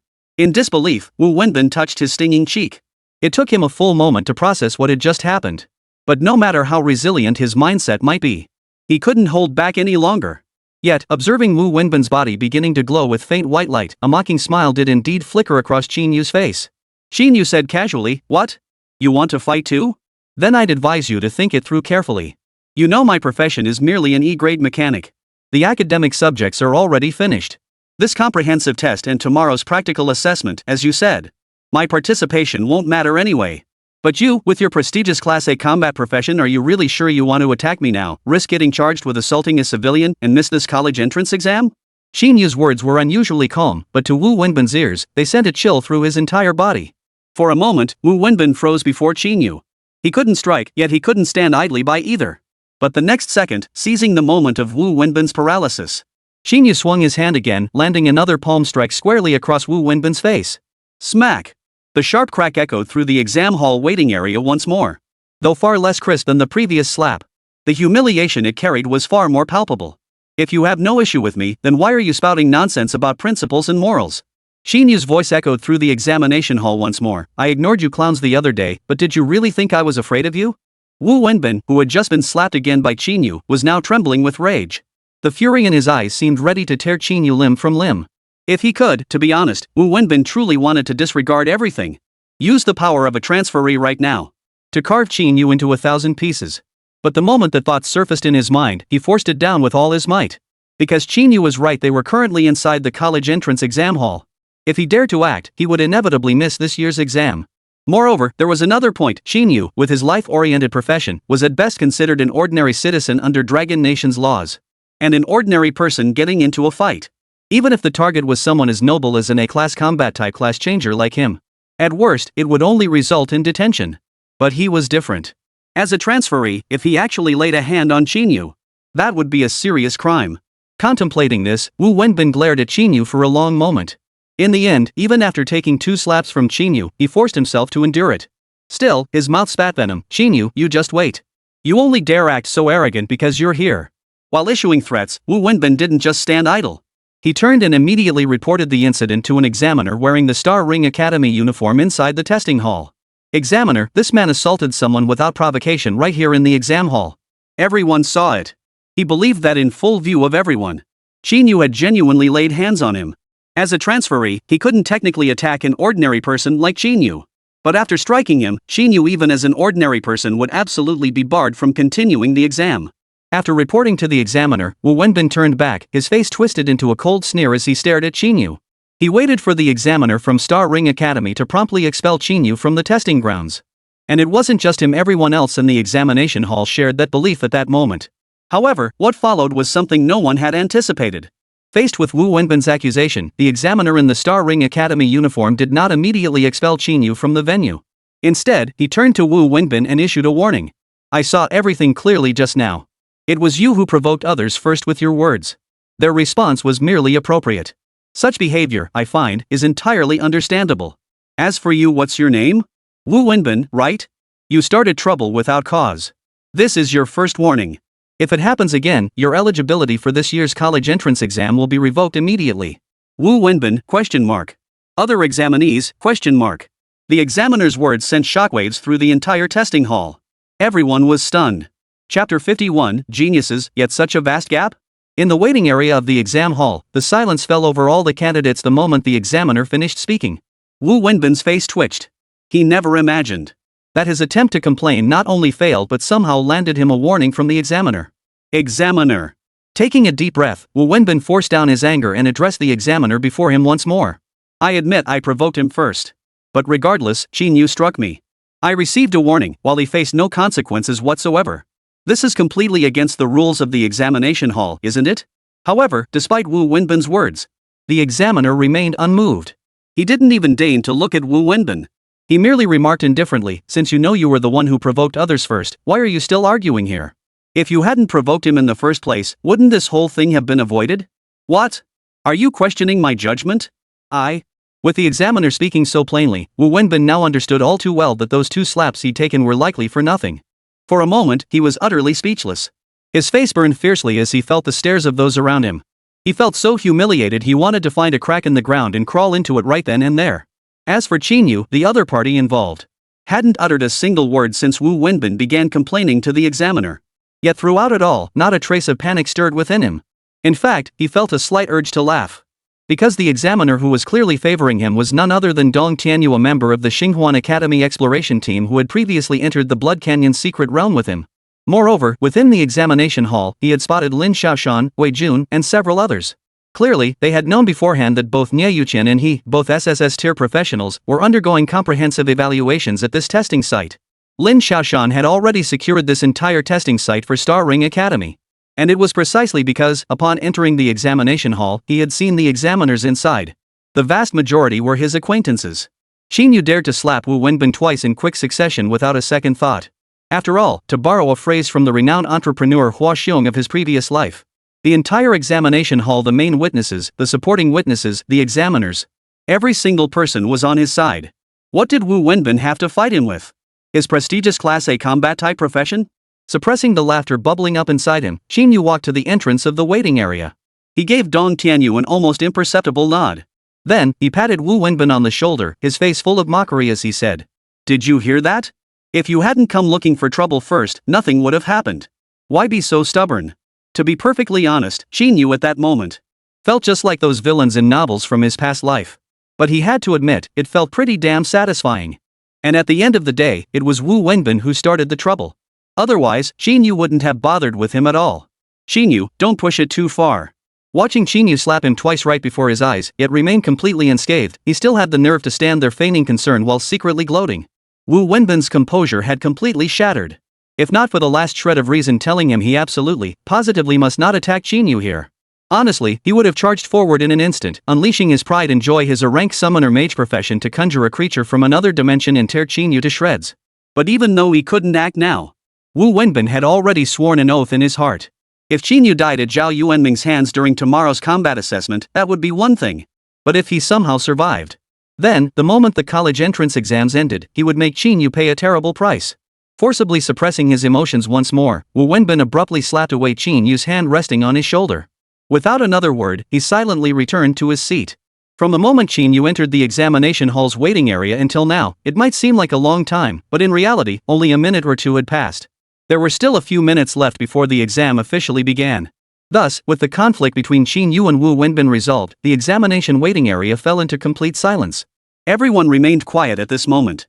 No one else dared to utter another word about Qín Yǔ. After all, no one wanted to end up like Wu Wenbin. End up getting slapped twice by Qín Yǔ for no reason. However, the quiet atmosphere didn't last long. It was soon shattered by commotion outside the exam hall. Holy. Niè Yǔqiān? Wasn't her exam hall supposed to be at the energy level assessment headquarters? How did she end up here? Holy crap, is this the only SSS tier professional prodigy Jiangzhou City has produced in decades? She's stunningly beautiful. Gifted and gorgeous, she's my absolute goddess. Ha ha ha, I'm laughing. Thank God I didn't fall for those fake rumors and waste my time heading to the energy level assessment center in the northern part of the city. I knew it. Niè Yǔqiān is an SSS tier prodigy and a student at Jiangzhou No. 1 High School. There's no way they'd send her all the way out to that remote testing site. Ah bro, great minds think alike. Goddess Niè. Goddess Niè. As the sports administration headquarters of Jiangzhou City, the soundproofing inside the exam hall was actually quite impressive. But honestly, it couldn't compete with the sheer volume of noise outside. Therefore, even the candidates who had already entered the waiting area could still hear the commotion outside. As the cries of Niè Yǔqiān and Goddess Niè echoed relentlessly from outside, the candidates in the waiting area were all utterly astonished. They never imagined Niè Yǔqiān would be in the same exam hall as them. In an instant, whispers began to ripple through the waiting area. Wow, Niè Yǔqiān is actually in the same exam room as us. Wonder what level she is now. Feels like she's at least level 13, right? Level 13? I doubt it. I heard that besides the newbie dungeon, Niè Yǔqiān was specially recruited by Star Ring Academy and taken to a new dungeon for leveling. I bet she's at least level 15. Seriously? That terrifying? You bet, bro. Chapter 52, Comprehensive Assessment, Live Broadcast. Qín Yǔ naturally heard the commotion coming from outside the exam hall. As for Niè Yǔqiān being so sought after, to be honest, Qín Yǔ felt genuinely helpless. Niè Yǔqiān, an SSS tier profession, could attract so many admirers. Yet he, a god tier, one of a kind across all realms, was ignored by all. No, it wasn't just ignored, he was even subjected to ridicule and mockery. Where could he go to seek justice for this? Of course, Qín Yǔ only vented this frustration internally. Truth be told, he genuinely felt happy for Niè Yǔqiān. After all, even though Niè Yǔqiān had always been cold and aloof toward everyone since childhood, it didn't change the fact that Qín Yǔ regarded her as his childhood sweetheart in this world. As these thoughts swirled through Qín Yǔ's mind, Niè Yǔqiān didn't keep everyone waiting long. Soon, dressed in a simple school uniform yet radiating an icy aura, Niè Yǔqiān walked in through the main gate of the General Administration of Sport. Instantly, all eyes in the exam hall waiting area Qín Yǔ included focused on her. After scanning the room, her gaze settled on Qín Yǔ, a flicker of confidence passing through her eyes. Last night, drawing upon her memories from her previous life to refine the mainstream method of absorbing blood flame crystals in the starry skies. Not only did the absorption proceed exceptionally smoothly, but also left no aftereffects whatsoever.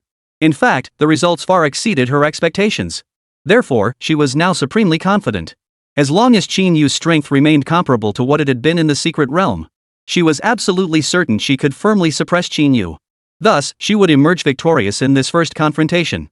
Moreover, she understood the nature of the mech pilot profession very well. A mech pilot's combat prowess primarily stemmed from the performance of their mech. Generally speaking, only after a major level breakthrough would a mecha undergo a significant upgrade. Which means, as long as Qín Yǔ hasn't broken through to level 20 yet and hasn't crafted the prototype for his upgraded mecha, then his combat strength absolutely wouldn't see any major leap forward. Reaching this conclusion, Niè Yǔqiān felt a surge of confidence. A hint of pride also rose within her. If it were any other SSS tier mech engineer, you might just crush them. But you're facing me. I am the Empress. Among my peers, none can surpass me. Ding! Ding! Ding! At that very moment, a sudden, thunderous bell tolled abruptly throughout the sports administration, accompanying the tolling of the bell. In an instant, the specially installed LED screens outside not only this testing site at the Sports Administration Bureau but also all other testing sites across Jiangzhou City lit up simultaneously. The content displayed on these screens was none other than the internal situations within each examination center. That's right. To satisfy the curiosity of the general public. And to build momentum for these future transferees who would likely be sent to battle against demon clans and demonic beings to defend their homeland. Long ago, the Dragon Nation's college entrance exams beyond the academic subjects had adopted live broadcasts from every city for both comprehensive tests and practical assessments. It's starting. It's starting. Guys, I guarantee it, this year's top scholar in Jiangzhou City is definitely Niè Yǔqiān. No kidding, you don't even need to say that. That's an SSS tier profession. The entire Jiangnan province might not even have many of those this year. In our Jiangzhou City, isn't her being the top scorer a done deal? True, that part's a given. The real question is who'll take second and third place. I think Lu Xie might have a shot. His fire mage deals some seriously high damage for a low-level class, even among all the other professions. Ha? Dude, are you out of your mind? How could that be possible? He's just a regular A rank class. Forget the top 3, he might not even make the top 5. As the comprehensive assessment officially commenced, outside Jiangzhou City's major testing centers, countless spectators were now thoroughly electrified. Speculation and discussion were running rampant. Inside the testing centers, all candidates were being systematically ushered in by examiners. At the Sports Administration test site, Qín Yǔ and Niè Yǔqiān were no exception. As the name suggests, the comprehensive assessment tests candidates' abilities across all dimensions. Therefore, in addition to the most crucial overall energy level assessment, the evaluation also included tests of strength, speed, and spirit. Among these, the overall ability assessment naturally carried the greatest weight in the final score, followed by mental fortitude, strength, and speed. With numerous assessment items and at least dozens of candidates per testing site, Jiangzhou City, a remote county and a remote province, faced significant limitations in equipment. Consequently, the assessment was conducted in groups of 8, with candidates tested in batches. Within the sports administration, the group assignments were finalized swiftly. Qín Yǔ was assigned to the 7th and final group, while Niè Yǔqiān was placed in the 4th group. With the groups finalized, the assessments commenced without delay. Whether it was good luck or bad luck, Wu Wenbin, who had just been slapped twice by Qín Yǔ, was assigned to the same group and completed all tests swiftly. It must be said, Wu Wenbin's contempt for Qín Yǔ wasn't entirely without reason. His summoner mage class, though only rated a tier in potential. However, within the broad category of mage classes, his profession was relatively rare. His combat prowess was quite formidable. He still suffered from the common weaknesses of all mage classes: poor strength and speed. His mental stats, however, were remarkably superior compared to his teammates, reaching a full 30 points. Moreover, his overall energy level had surged past the 300 Euler threshold after successfully summoning a bone guard, a creature exceptionally rare even within the alternate dimension. Among the 7 other C and B grade candidates in his group, he stood out remarkably. However, even though this result was an extraordinary achievement for Wu Wenbin, his mood did not improve in the slightest. In fact, it was even worse than before. The reason was simple enough. The time between the start of the assessment and his turn to take the test had passed far too quickly. The 2 red marks Qín Yǔ had just stamped onto his face hadn't even had time to fade. In other words, he had just gone into the test sporting 2 bright red, incredibly clear handprints on his face. Wu Wenbin didn't need to think to know that at this very moment, he had undoubtedly become famous among the spectators outside the general administration of sport. In that instant, the resentment he harbored toward Qín Yǔ deepens several-fold. Chapter 53, Niè Yǔqi's test begins. Fueled by this resentment, Wu Wenbin, having already completed his test, now watched Qín Yǔ. Qín Yǔ sat calmly beside Niè Yǔqiān in the waiting area, completely unfazed. Wu Wenbin couldn't hold back any longer. He turned to Qín Yǔ and started ranting again. Qín Yǔ, did you see that? This is the gap between life-oriented professions and combat-oriented ones. I'm only level 7 now, yet I possess 300 aura of energy capacity enough to take on 10 of you. You're a mechanic, you'll never break 100 aura in your entire career. But this time, before Qín Yǔ could even respond, sitting beside him, Niè Yǔqiān, perhaps growing impatient with Wu Wenbin's incessant nagging, spoke up for him. Are you done yet? How long do you plan to keep this up? Niè Yǔqiān's tone was icy, though her expression remained as impassive as ever, calm and composed. Yet, inexplicably, under Niè Yǔqiān's gaze, Wu Wenbin felt a chill run down his spine. It felt as though if he dared utter another word, Niè Yǔqiān might instantly unleash an icy blade to slice him down. For a moment, Wu Wenbin froze. His expression flickered between anger and resignation before he reluctantly clamped his mouth shut once more. He then slunk back to his seat. From start to finish, he hadn't even mustered the courage to utter another harsh word toward Qín Yǔ. Clearly, her fear of Niè Yǔqiān, that SSS tier prodigy, far outweighed the impact of Qín Yú's earlier slaps. TSK, it seems only your words carry weight, you SSS tier prodigy. Just one sentence, one glance, and you scared Wu Wenbin into not daring to say another word. He looks like a clown. Watching this unfold, Qín Yǔ couldn't help but tease Niè Yǔqi with a smile. Unlike me, even after slapping him twice, he'd still occasionally come up and yell at me. However, Niè Yǔqiān rolled her eyes inwardly at Qín Yú's teasing remark, refusing to acknowledge him. Others might not know Qín Yú's exact professional rank, but she knew it all too well.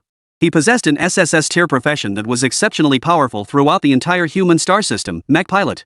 Even if on Blue Star, he might be stuck at a certain level due to insufficient technological advancement, preventing him from advancing further, it was still an SSS tier profession. And most crucially, the technological limitations on Blue Star didn't mean Niè Yǔqi didn't know about it. Niè Yǔqi's feelings toward Qín Yǔ were actually quite complex. Right after her rebirth, she could barely recall who Qín Yǔ even was. But as the distant memories buried deep within her mind gradually sharpened, even before discovering that Qín Yú's profession had transformed into that of a mecha pilot, she still believed that in the future, she and Qín Yǔ would inevitably belong to different worlds. Yet deep down, she still recognized Qín Yǔ as her childhood friend. Otherwise, she wouldn't have secretly resolved within herself earlier that years later, she would rescue Qín Yǔ before the secret realm appeared. Nor would she have specifically invited him to team up when she saw him, a mere mechanic, insistently trying to enter the novice secret realm to level up. And precisely because of this, once she confirmed that the mech pilot she encountered in the secret realm was indeed Qín Yǔ, Niè Yǔqiān had already made up her mind long ago. She would impart advanced knowledge of the mech engineer profession to Qín Yǔ, to help him grow and thrive on Blue Star. Ignoring Qín Yú's playful banter, Niè Yǔqiān silently pondered, come to think of it, after the college entrance exams, Qín Yú's level will likely hit the critical threshold of 19 soon. When the time comes, I'll need to find a suitable moment to pass on a complete set of electromagnetic knowledge to him. Qín Yǔ, of course, remained completely unaware of Niè Yǔqiān's thoughts. However, he didn't feel awkward at all about his teasing being ignored. He didn't feel awkward at all. After all these years, Qín Yǔ had long grown accustomed to it. Seeing that Niè Yǔqiān showed no intention of acknowledging him, Qín Yǔ didn't press his luck. Instead, he turned his attention to observing the assessments of the other candidates on the field. For ordinary people or other candidates who had just completed their job change ceremony, this assessment might be thrilling and fascinating. But to Qín Yǔ, who could already kill a level 39 transferee, it was downright boring. After all, their maximum total energy levels barely reached a few hundred aurans. Not to mention the destructive power of his electromagnetic cannon, even the most basic electromagnetic pistol on his blueprint list far exceeded that meager output. To Qín Yǔ, calling it child's play was truly no exaggeration. After watching for a short while, Qín Yǔ began to feel drowsy. Fortunately, this relatively straightforward comprehensive test. The testing process moved along quite swiftly. In less than half an hour, the first 3 groups of candidates had all completed their tests. Now it was the turn of the 4th group, where Niè Yǔqiān was. It was only then that Qín Yǔ perked up again. I wonder how much this little girl's energy level has increased in just 20 days. She is an SSS tier professional, after all. She shouldn't be too shabby. At this very moment, Qín Yǔ wasn't the only one eager to see just how far Niè Yǔqiān's abilities had progressed. As the 4th group of examinees entered the testing grounds, whether it was the candidates who had already finished their tests, those preparing for their assessments, the examiners from various universities, or the crowd of onlookers outside the venue, all instantly perked up at this moment. Outside the testing hall, the crowd erupted with excitement. Holy crap, after waiting this long, it's finally starting. Guys, we're witnessing history here. I bet decades from now, Niè Yǔqiān will be the second level 80 plus transferee to come out of Jiangzhou City. Yeah, damn it, I remember the last SSS tier profession to emerge from Jiangzhou City was 37 years ago. And now Lin Qingtian is on the verge of breaking through level 80 to become an 8th tier martial saint. Place your bets, everyone. I'm betting Niè Yǔqiān's energy level will absolutely surpass 1600 Euler. Chapter 54, Level 17, Energy Level 3700 Euler. Inside the exam hall, countless candidates and examiners were buzzing with curious chatter at this moment. What do you think Niè Yǔqiān's total energy level could reach? I'd say at least 1500 Euler. Who knows? SSS tier professions come in many varieties. Different professions mean different combat strengths. Besides, we don't even know Niè Yǔqiān's current level yet. If she's only around level 10, then 1500 Euler might be about right. But if her level is higher, then it's truly anyone's guess. SSS tier professions level up completely differently from other classes. True enough. Sigh, what a pity. It's just frustrating that such a prodigy wouldn't even consider joining our academy. Otherwise, even if we poured the entire school's resources into cultivating her alone, what would it matter? Don't even entertain that thought. You know full well what kind of resources our institutions have. The overwhelming majority of examinees were curious about just how high Niè Yǔqiān's current rank and power level had reached. Examiners from various institutions expressed regret that Niè Yǔqiān had accepted Star Ring Academy's special recruitment offer instead of theirs. And it was under this intense spotlight. Ding! Ding! Ding! Another chime echoed through the examination hall, signaling the official commencement of the fourth group's assessment. Of course, before the formal test, there was one essential step. Each candidate had to report their current level to the examiners. Amidst the curiosity of countless onlookers, Niè Yǔqiān stated her current level to the examiner with a blank expression. My current level is 17. Niè Yǔqiān's words sent shockwaves through the entire examination hall. Except for the Star Ring Academy delegation who already knew her exact rank. Everyone else gasped in utter shock. Holy, level 17. Is this even human? If I recall correctly, none of the previous candidates even reached level 9, let alone level 10. Niè Yǔqiān is already level 17? That's terrifying. It really is terrifying. I recall that 37 years ago, Selin Chengtian was only around level 15. Niè Yǔqiān has broken every level record in the history of Jiangzhou City. Unbelievable. Is this what an SSS tier profession looks like? She's practically invincible. And at this level, it feels like she could break the overall energy level record too. Even Qín Yǔ, who had anticipated this outcome and knew Niè Yǔqiān's level couldn't be low after entering 2 secret realms for training, couldn't help but feel a surge of astonishment. After all, even with the double XP boost from the mechanical heart, he was only at level 19 right now. While he was at the max level for level 19, the experience required to climb those 3 levels from 17 to 19 was enough to take a transferee from level 1 to 17 with plenty left over. But it was still incredibly astonishing. Because this meant that since the job change ceremony, Niè Yǔqiān had likely only killed a few dozen fewer demon seeds than he had. While Lin Xiaoshan and the others from Star Ring Academy did assist Niè Yǔqiān in hunting demon spawn for leveling up during this period, it probably wasn't that many more. Looks like I underestimated my childhood friend after all. If I'm not careful, she might just catch up to me. For a moment, Qín Yǔ felt a pang of admiration. Simultaneously, a sense of urgency began to rise within him. After all, he was a transmigrator who had awakened the universe's sole god tier profession through a system cheat. If even this could be overtaken, that would be like being nailed to the pillar of shame among all-time travelers, wouldn't it? But back to the matter at hand. In the minute or two Qín Yǔ spent analyzing and reflecting. Inside the examination hall, Niè Yǔqiān had already completed the 3 tests: spirit, strength, and speed. Her scores for the 3 tests were 94, 90, and 88. Compared to the scores of other examinees, were practically astronomical. After all, just moments ago, Wu Wenbin, a class as summoning mage, had scored a 30 in spirit, which was already considered an exceptional performance. Niè Yǔqiān's 94 points in spirit were 3 times that of Wu Wenbin. However, perhaps because Niè Yǔqiān's staggering level 17 had just left everyone in awe. Plus, most ordinary people couldn't really grasp the true value of these numbers. Therefore, as the results of these 3 tests were revealed, the vast majority of people didn't feel particularly shocked. In fact, a small number even felt these numbers seemed rather ordinary compared to Niè Yǔqiān's level. But Niè Yǔqiān's level and class were undeniable facts. At this moment, no one would be so bold as to voice such thoughts. All eyes were fixed on the upcoming energy level test. Niè Yǔqiān did not keep them waiting long. Soon, her face icy cold, she stepped onto the sole large-scale energy level testing apparatus within the sports administration. From between her eyebrows, she released the Ice Phoenix, still in its juvenile stage. The test officially commenced. As Niè Yǔqiān unleashed wave after wave of attacks upon the special sandbag at the instrument's core, several red lights began flashing on the energy level detector's display.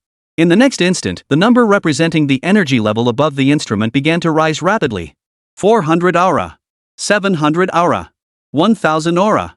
In mere moments, the energy level reading above the instrument had surged past the 1000 aura threshold, a mark other candidates could only dream of reaching. And it continued to climb at an astonishing rate.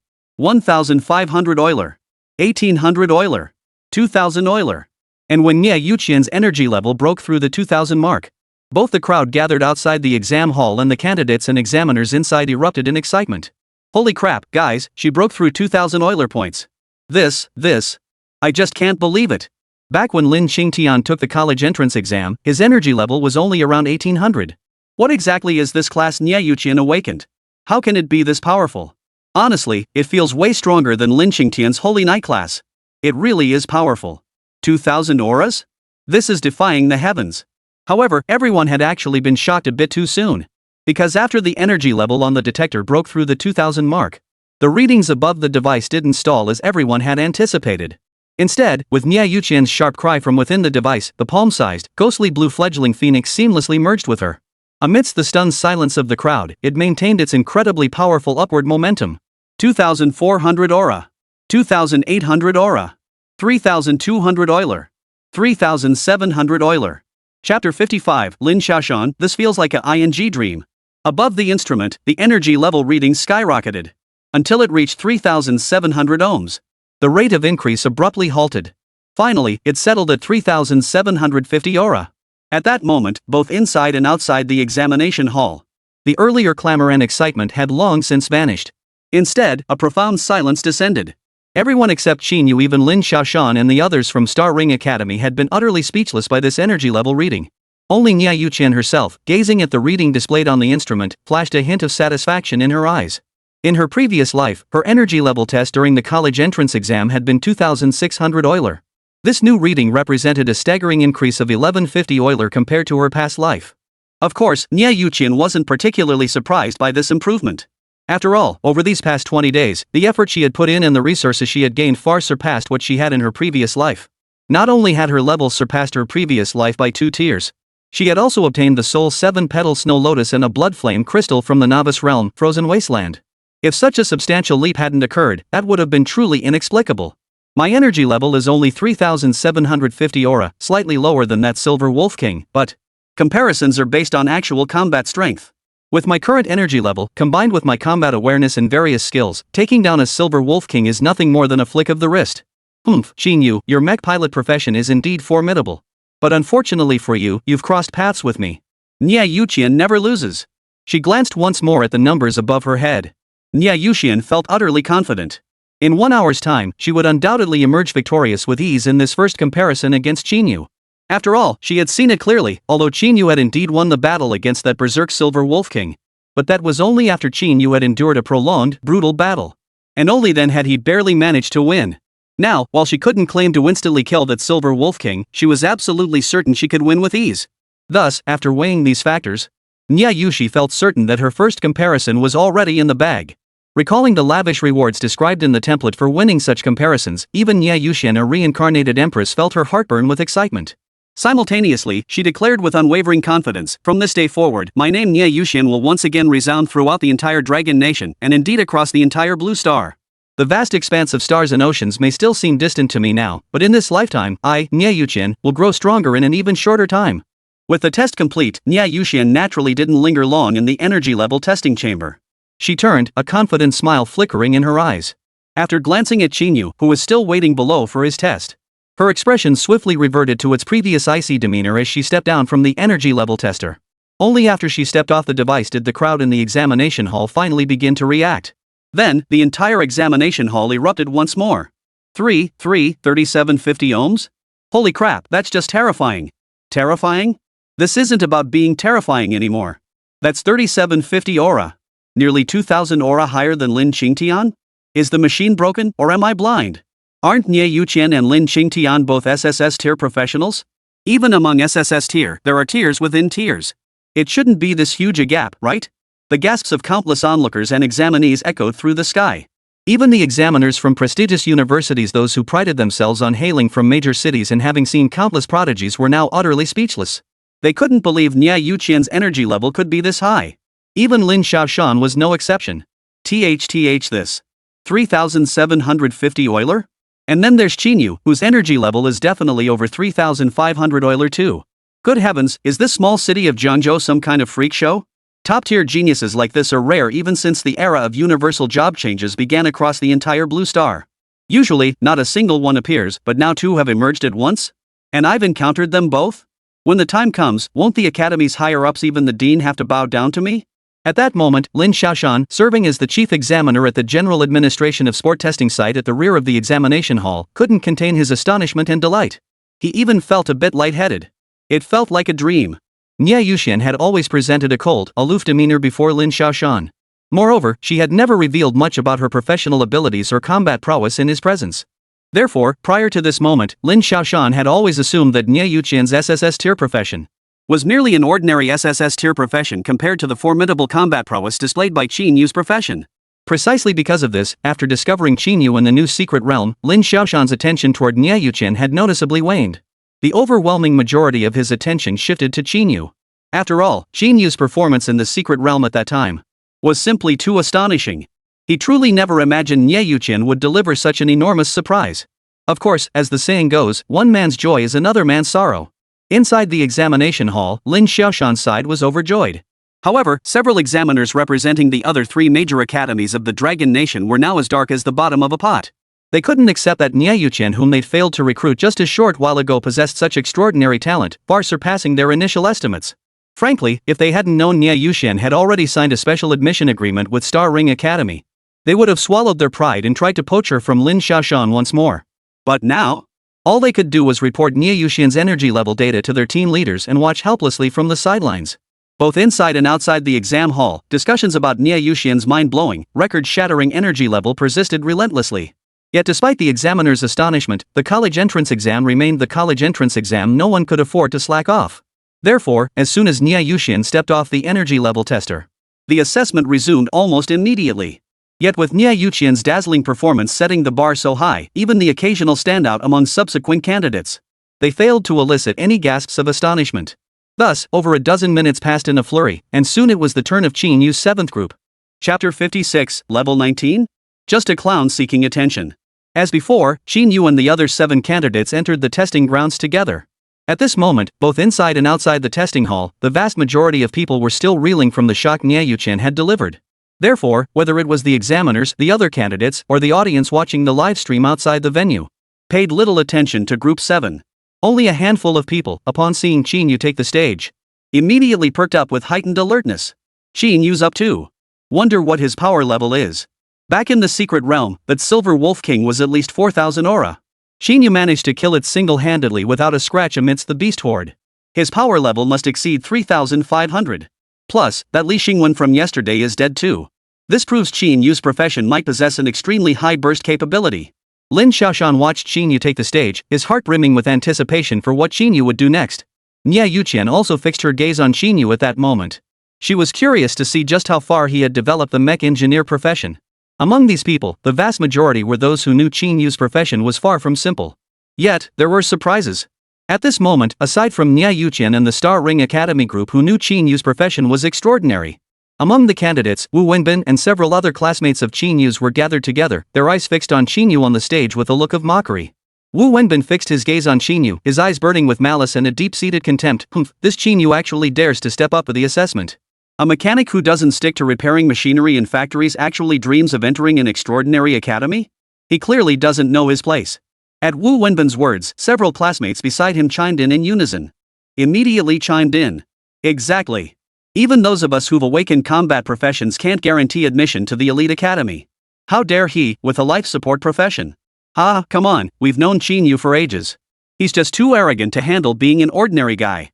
When he gets ruthlessly rejected, he'll finally see just how vast the gap between us really is. True. His ambitions are sky high, but his fate is as fragile as paper. Pathetic. At that very moment, on the testing platform, the examiner before Qín Yǔ had already recalibrated all the testing equipment. Stepping before Qín Yǔ, they inquired about his current rank. Facing the examiner before him dressed in the white uniform of Nanli Academy, his expression impassive Qín Yǔ did not respond immediately. Instead, he smiled faintly, inwardly musing with a touch of adolescent grandiosity. Finally, this moment has arrived.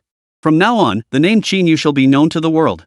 Only then did he take a deep breath and reply succinctly, level 19. His voice wasn't particularly loud. Yet amplified by the test hall speakers, every soul inside and outside the examination chamber heard it crystal clear. As the words echoed, in that instant, everyone inside and outside the testing ground except for Niè Yǔqiān and the Star Ring Academy delegation, who managed to maintain a semblance of composure. Even the examiner before Qín Yǔ representing Nanli Academy, the second-ranked institution among the 4 great academies, was struck dumb with astonishment. Yet, after a brief moment of shock, the overwhelming majority quickly snapped back to reality. In an instant, a tidal wave of skepticism and ridicule surged toward Qín Yǔ from every corner of the examination hall. Seriously, there's a limit to how far you can take a joke, right? This is the college entrance exam, okay? Falsifying your level? Trying to show off? Level 19? Why not just say you're level 99 and already crowned emperor? Exactly. How ridiculous. Even Niè Yǔqiān, who's practically a prodigy, is only level 17. And this guy? Level 19 right off the bat? I'm laughing. So he's even more godlike than Niè Yǔqiān? Isn't this guy done for? I remember during the college entrance exams, falsifying your level. At best, you'd get a warning. If it's severe, the examiner can directly disqualify you from the assessment. In fact, several hot-tempered veterans outside the exam hall were already shouting demands for the examiners to disqualify Qín Yǔ immediately. Honestly, someone like this should be disqualified immediately. What a clown. Exactly. This is outrageous. People like him should have their exam eligibility revoked immediately. Disqualify him. Among them were Wu Wenbin and several other classmates from Qín Yǔ's pioneer class. Wu Wenbin and the others had initially been startled by Qín Yǔ's mention of the rank, but once they processed it, at this moment, they were all feeling incredibly schadenfreude. In their eyes, it was already incredibly difficult for someone like Qín Yǔ, a mechanic with a life-oriented profession, to pass the test and gain admission to a top-tier university. Now, with Qín Yǔ pulling this stunt, it was practically 100% certain he'd never get into a top-tier university. Therefore, at this moment, aside from the clamor outside the exam hall, inside the exam hall, their group was shouting the loudest and most enthusiastically. Judging by their expressions, they seemed to wish Qín Yǔ would be kicked out of the exam hall by the proctor on the spot. To the uninformed, it might even seem as though Qín Yǔ and this group shared some deep-seated grudge. What they didn't know, however, even as they shouted recklessly, demanding the examiners disqualify Qín Yǔ from the assessment, Dong Tianyu, who had already completed his duties as an examiner and was now maintaining order at the entrance, observed the shouting group. A cold gleam flickered in his eyes. At this moment, Qín Yǔ had accepted Lin Xiaoshan's special recruitment invitation. From another perspective, he could be considered Dong Tianyu's junior. Seeing a junior from his home academy being verbally abused by these people, though it didn't directly concern him, still stirred a sense of displeasure within Dong Tianyu, fueled by collective honor. Moreover, he had witnessed the conflict between this man and Qín Yǔ earlier, though Qín Yǔ showed little inclination to confront them further. But for someone like Qín Yǔ, a prodigy whose future prospects were clearly brighter than his own by 1,000-fold, he felt no hesitation in seeking to curry favor and establish connections. Therefore, at this moment, Dong Tianyu had already resolved to teach those few a lesson, especially their ringleader, Wu Wenbin. Of course, Dong Tianyu's inner thoughts were, of course, completely unknown to everyone else inside and outside the exam hall at that moment. Chapter 57, Mechanic? Level 19? You've got to be kidding me. Inside the testing hall, hearing the murmurs from both inside and outside the examination room, the examiner in front of Qín Yǔ, dressed in the Nanli Academy uniform, now wore an extremely grim expression. However, as an examiner from Nanli Academy, he maintained a certain level of professionalism. He didn't act rashly and immediately disqualify Qín Yǔ from the assessment as the crowd below the stage was shouting. Instead, he glanced down at Qín Yǔ's records. He addressed Qín Yǔ with a stern expression. Qín Yǔ, according to your records, your profession is merely an E-rank domestic mechanic. You falsified your rank. I am issuing you a formal warning. Any objections? Now, stop wasting time. Report your true rank immediately. The moment the examiner spoke, both inside and outside the examination hall, upon hearing that Qín Yǔ's profession wasn't even that 1 in 10,000 possibility in SSS grade, not even a combat-type profession, but merely an E-rank life-type occupation, the entire examination hall erupted once more in a chorus of boos. I knew it. This guy's just trying to show off. He's not even a combat class, just some crappy life-type job. How dare he? Exactly. Damn it, a mechanic? That's not even as good as my herbalist job. Yet, at that very moment, Qín Yǔ, who had remained silent until now, spoke once more. Standing tall with a faint smile on his lips, every fiber of his being radiated an indescribable confidence. He looked the examiner straight in the eye and declared, enunciating each word deliberately. Examiner Hung, I take issue with this warning. But no matter how confident Qín Yǔ appeared, his mechanic profession stood as it was. To those unaware of the circumstances, still held no credibility whatsoever. In fact, many present felt he wasn't just grandstanding, but borderline ungrateful. After all, the examiner had spoken, and issuing only a warning clearly signaled no desire to make things difficult for Qín Yǔ. Yet now, this man dared to argue back, claiming he had objections? Wasn't that the very definition of not knowing when to back down? Wasn't he afraid the examiner might lose his temper and revoke his eligibility outright? And the crowd's thoughts were spot on. Hearing Qín Yǔ actually challenge him now, Hung Feiyu was genuinely getting angry. Just moments ago, he had genuinely considered revoking Qín Yǔ's assessment eligibility outright.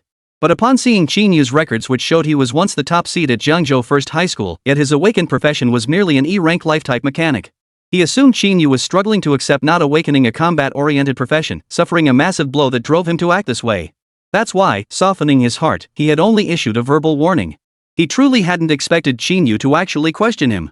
At this thought, Hung Feiyu's tone turned icy. How could a mechanic like you possibly have a level? But before Hung Feiyu could finish his sentence, the next moment, Qín Yǔ no longer concealed his level. He directly aimed at the level tester and completely unlocked his level viewing restrictions. In an instant, a massive number 19 flashed prominently on the level tester. In this world, generally speaking, only the levels of demon seeds could be viewed by everyone through their profession panels when the level difference between them was less than 10 levels. As for the levels of transferees, theoretically, aside from certain special professions, items, or unique talent effects like Qín Yǔ's mechanical eye, no one could forcibly view it unless the individual chose to reveal it.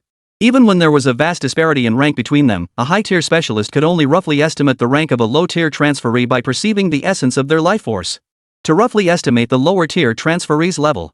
Prior to this, Qín Yǔ had consistently kept his level information concealed. Now, however, with Qín Yǔ no longer concealing it, the level tester instantly detected his rank. From the moment Qín Yǔ interrupted Hung Feiyu's words to the moment his rank was displayed on the rank tester, it had taken no more than 2 seconds. Yet, within that brief span of 1 or 2 seconds, Hung Feiyu felt something shatter within his mind. His entire worldview. Level 19? Staring at the crystal-clear number before him. Even though Hung Feiyu hailed from the prestigious Nanli Academy in the capital, having witnessed countless phenomena incomprehensible to ordinary people, he still found himself utterly bewildered. An E-rank mechanic. It had only been 20 days since the job change ceremony. Reached level 19? Are you kidding me? Isn't the level cap for the mechanic profession only 10? And even if there were no level cap, he's essentially a mechanic with zero combat capability. Where on earth did he get enough experience to level up to 19 in just 20 days? Didn't you see that Niè Yǔqiān, an SSS tier combat class, is only level 17? So you're telling me a lifestyle class can hunt demonic species faster than an SSS tier combat class? Does that even make sense? At this moment, Hung Feiyu wasn't the only one left utterly bewildered. As the bold number 19 appeared on the level tester, the entire exam hall, even the Star Ring Academy delegation who had anticipated this outcome, were plunged into shock, astonishment, and silence upon seeing this level. Essentially, no one could believe it. Qín Yǔ's claim of level 19 wasn't just grandstanding or some kind of reckless boast. It was real. Throughout the entire testing hall, only Niè Yǔqiān remained utterly unmoved. In fact, upon seeing this rank, she felt it was only natural. She knew all too well just how overwhelmingly powerful the mech engineer profession could be in its early stages. In her previous life, she had witnessed mech masters in the Starsea who, bolstered by their homeworld's advanced civilization, cutting-edge technology, and unlimited magic seed resources, had completed the advancement quests for levels 19 and 29 in mere dozens of days, ascending directly to the third transformation realm. Thus, Niè Yǔqiān had anticipated this outcome all along. Of course, precisely because of her deep understanding of the mech engineer profession, even now, seeing that Qín Yǔ's level was a full 2 levels higher than hers. Yet Niè Yǔqiān felt not a trace of panic at this first comparison. In fact, the very display of his level brought her complete peace of mind. Since he hasn't broken through to level 20, it means Qín Yǔ is most likely still stuck on the electromagnetic knowledge requirement for the level 19 advancement quest. Without the reinforcement of electromagnetic knowledge, his mecha prototype cannot undergo a qualitative upgrade. Nor can it significantly boost combat effectiveness. Looks like I still came out on top in this comparison. Chapter 58, shocking the entire arena. The dawn of ascension. A brief silence fell over the examination hall, shattered abruptly by a jarring voice. Wu Wenbin stared at the dazzling numbers on the test platform, his eyes filled with disbelief. How is this possible? No, this absolutely can't be. Qín Yǔ is a mechanic class. How could he possibly reach level 19 in just 20 days? The energy level detector must be broken. Though Wu Wenbin's voice wasn't loud in the stillness. It pierced the air with crystal clarity, reaching every ear present. Yet no one paid him any mind. After all, the level tester's technology was far too rudimentary. It merely served to receive information from the profession panel and display the corresponding level. Over centuries of college entrance exams, malfunctioning power level testers were common, but a level tester failing had never once occurred. Moreover, at this moment, Qín Yǔ had completely lifted the concealment on his own profession level. In other words, if they wished, anyone could now view Qín Yǔ's current level. Even before Wu Wenbin uttered those words. Within the examination hall, numerous individuals had already used their own profession panels to check Qín Yǔ's rank. And without exception, the result they obtained was a crystal clear level 19. As Wu Wenbin broke the silence in the examination hall, some individuals gradually snapped out of their daze and voiced their confusion. What the hell is going on? That's level 19, 2 levels higher than Niè Yǔqiān? At this rate of leveling up, Qín Yǔ's profession can't possibly be just a life-oriented mechanic, no matter how you look at it? I can't help but feel he must have started with at least an SSS tier profession. Soon, such murmurs grew louder throughout the examination hall. Exactly. My uncle's a mechanic. He's been at it for decades and is only level 7. Reaching level 19 in 20 days? Unheard of. And he has zero combat ability. Qín Yǔ's profession can't possibly be a mechanic, right? Some remain skeptical about how Qín Yǔ, as a mechanic, could possibly reach level 19. Others, aware that awakening stones could sometimes malfunction, were now certain Qín Yǔ couldn't possibly be a mechanic. Seriously, dude, can't you read the room? Can you just be confident and drop the maybe already? The textbooks are crystal clear the mechanic class has a level cap of 10, okay? Qín Yǔ's already level 19, there's no way he's a mechanic. It's obvious during the job change ceremony. The awakening stone made a mistake? It's not like this hasn't happened before. Whoa, makes sense. But if Qín Yǔ isn't a mechanic, then what is he? At this level, let's be honest, no matter how you look at it, it's gotta be at least an SSS tier class, right? But regardless, at this very moment, not a single soul in the examination hall doubted the authenticity of Qín Yǔ's rank. Under the live broadcast, these discussions inside the exam hall were naturally relayed in real time to the giant screens outside. The ordinary spectators outside, upon hearing that Qín Yǔ's level was indeed 19 without a doubt, and that he wasn't the attention seeker they'd previously assumed him to be. Without a doubt, the onlookers erupted in an instant, he's really level 19. Holy crap. I don't really get it, but just looking at that level, there's no way this guy's class is a lifestyle class, right? There's no way he's actually a mechanic. Holy crap, that's level 19. 2 levels higher than Niè Yǔqiān? He's definitely a hidden SSS tier genius. Wait, dude, I remember you. Weren't you the one jumping up and down saying Qín Yǔ was just showing off? Demanding the examiners disqualify him? What the hell? When did I, Zhao Ritian, ever do something like that? Listen, don't slander me, okay? Inside and outside the exam hall, whether it was the candidates or the crowd of onlookers, the scene erupted into an uproar. Absolutely sensational. Of course, the examiners from various universities except for the delegation from Star Ring Academy were no exception in their astonishment. In fact, most examiners were even more stunned than the candidates and spectators present. For only they, representing the nation's top institutions, truly understood the terrifying implications of reaching level 19 in less than 20 days. At this very moment, many examiners had already begun contacting their respective admissions offices, urging them to rush to the Sports Administration examination site to secure top talent. After all, no matter what, regardless of what profession Qín Yǔ actually pursued, and regardless of how high his subsequent energy level test might reach, his level 19 rating was undeniably real and undeniably there. Even if these examiners used their toes to think, they knew Qín Yǔ's profession absolutely could not be what the record stated. Simply a life-type profession, mechanic. Hello? Admissions office? Quick, get someone to the Sports Administration test site immediately. Damn it, we've got a major problem. A super genius who isn't on the roster has shown up here. Ugh, it's hard to explain over the phone. Just get someone here fast. I'll give you one clue, this candidate is currently level 19. Level 19? Do you even grasp what that means? You know our academy's standing. If you're even a minute late, I fear we won't even qualify to make an offer. I see the 4 major academies are already notifying their admissions offices. And you're still asking all these questions? Quick! Transfer me to Director Wang. Director Wang, are you still at the old headquarters of the Energy Level Assessment Center observing that S-rank seed? Stop observing. Get over here immediately. We seem to have one here, the rare hidden class candidate you mentioned before, the one who even causes the awakening stone to malfunction.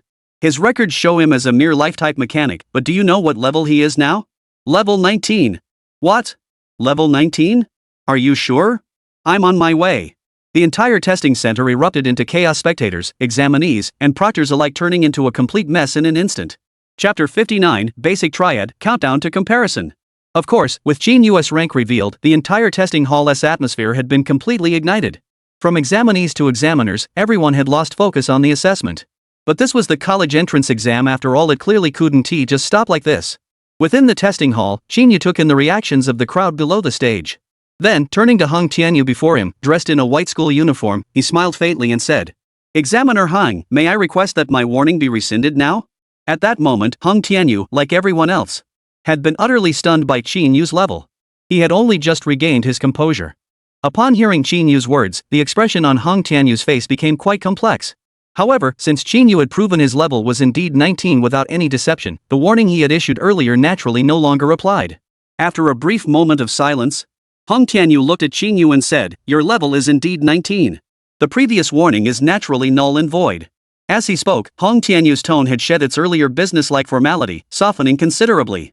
Clearly, like the other examiners, Hung Tianyu had also realized at this moment, Qín Yǔ's profession could not possibly be what the record stated. It was not merely a lifestyle-oriented profession, mechanic. It was highly probable that he was a super genius possessing a buried, rare, hidden SSS-tier profession. Alright, examiner. I'll proceed with the test now. With that, Hung Tianyu confirmed he hadn't received any inexplicable warnings. Qín Yǔ naturally said nothing further. After a brief reply to the examiner before him, he wasted no further time. He walked straight into the testing area. He began testing his mental fortitude, physical strength, and speed on various apparatus. As Qín Yǔ formally commenced his tests, all eyes inside and outside the testing grounds naturally converged on him at that very moment. After all, while Qín Yǔ's staggering level 19 had indeed sent shockwaves through the majority of the testing center, but at its core, level was merely a panel statistic. A level 19 combat type class at A rank and a level 19 combat type class at SSS rank were clearly not in the same league. If Qín Yǔ's performance in the comprehensive test proved lackluster, his standing in their eyes would undoubtedly plummet. After all, such a scenario would indirectly prove that while Qín Yǔ possessed an exceptionally high level, his class potential was limited. Only when one possesses both high level and high overall combat prowess can he truly be called a genius. Among the crowd, the one most dreading that Qín Yǔ's upcoming test wouldn't match his level of brilliance was, naturally, Wu Wenbin, the very man Qín Yǔ had just slapped twice, along with several of Qín Yǔ's classmates standing beside him. At that moment, Wu Wenbin stared at Qín Yǔ's figure within the testing arena, his eyes brimming with resentment, even showing traces of bloodshot veins. Of course, Wu Wenbin had every reason to feel this way. For he knew all too well that if Qín Yǔ's next test proved equally dazzling, then the 2 slaps Qín Yǔ had just delivered to him would be nothing short of a complete waste. Moreover, recalling his earlier, almost reckless mockery of Qín Yǔ, not only would those slaps have been for nothing, but he might even have to grovel and apologize to Qín Yǔ. Otherwise, given the terrifying talent Qín Yǔ had now displayed, a mere flick of his finger could send him packing. In fact, he even suspected that if Qín Yǔ harbored any grudges, he might secretly eliminate him without a second thought. And there wouldn't be a soul to stand up for him or do anything to Qín Yǔ. After all, he was just a lowly new A rank transferee. Compared to an SSS tier genius, forget the major academies, even the Dragon Nation government would likely turn a blind eye. Therefore, all he could do now was pray fervently that Qín Yǔ's upcoming comprehensive assessment test would drag on endlessly. Qín Yǔ, it's impossible. Your class is just a mechanic. I don't know how you managed to reach level 19 in 20 days. But in the upcoming tests, your true colors will show. As for the other students beside him who had already crossed Qín Yǔ, most shared Wu Wenbin's mindset at this moment. Yet, just over 10 minutes later, as the results for the first 3 tests rolled in, Qín Yǔ's 3 stats appeared one by one on the display screen. Strength, 110, Spirit, 120, Speed, 94. How is that possible? 120 points in Spirit? That's 4 times mine. And his strength and speed are this high too? How could this be? Didn't they say Qín Yǔ's awakened profession was just a mechanic? The last shred of hope within Wu Wenbin and the others shattered completely. As their hopes shattered, the 3 figures displayed on the screen, numbers so staggering that the entire testing hall, including Niè Yǔqiān, could only look up in awe. An uneasy dread began to take root in their hearts. They feared Qín Yǔ might hold a grudge and seek revenge against them. Of course, at this moment, aside from Dong Tianyu, who had been keeping a close eye on Wu Wenbin and his group, no one else paid them any mind. At that moment, every pair of eyes was fixed intently on the 3 lines of data displayed on the screen. As the 3 values appeared, a brief, palpable silence fell over the entire exam hall and beyond.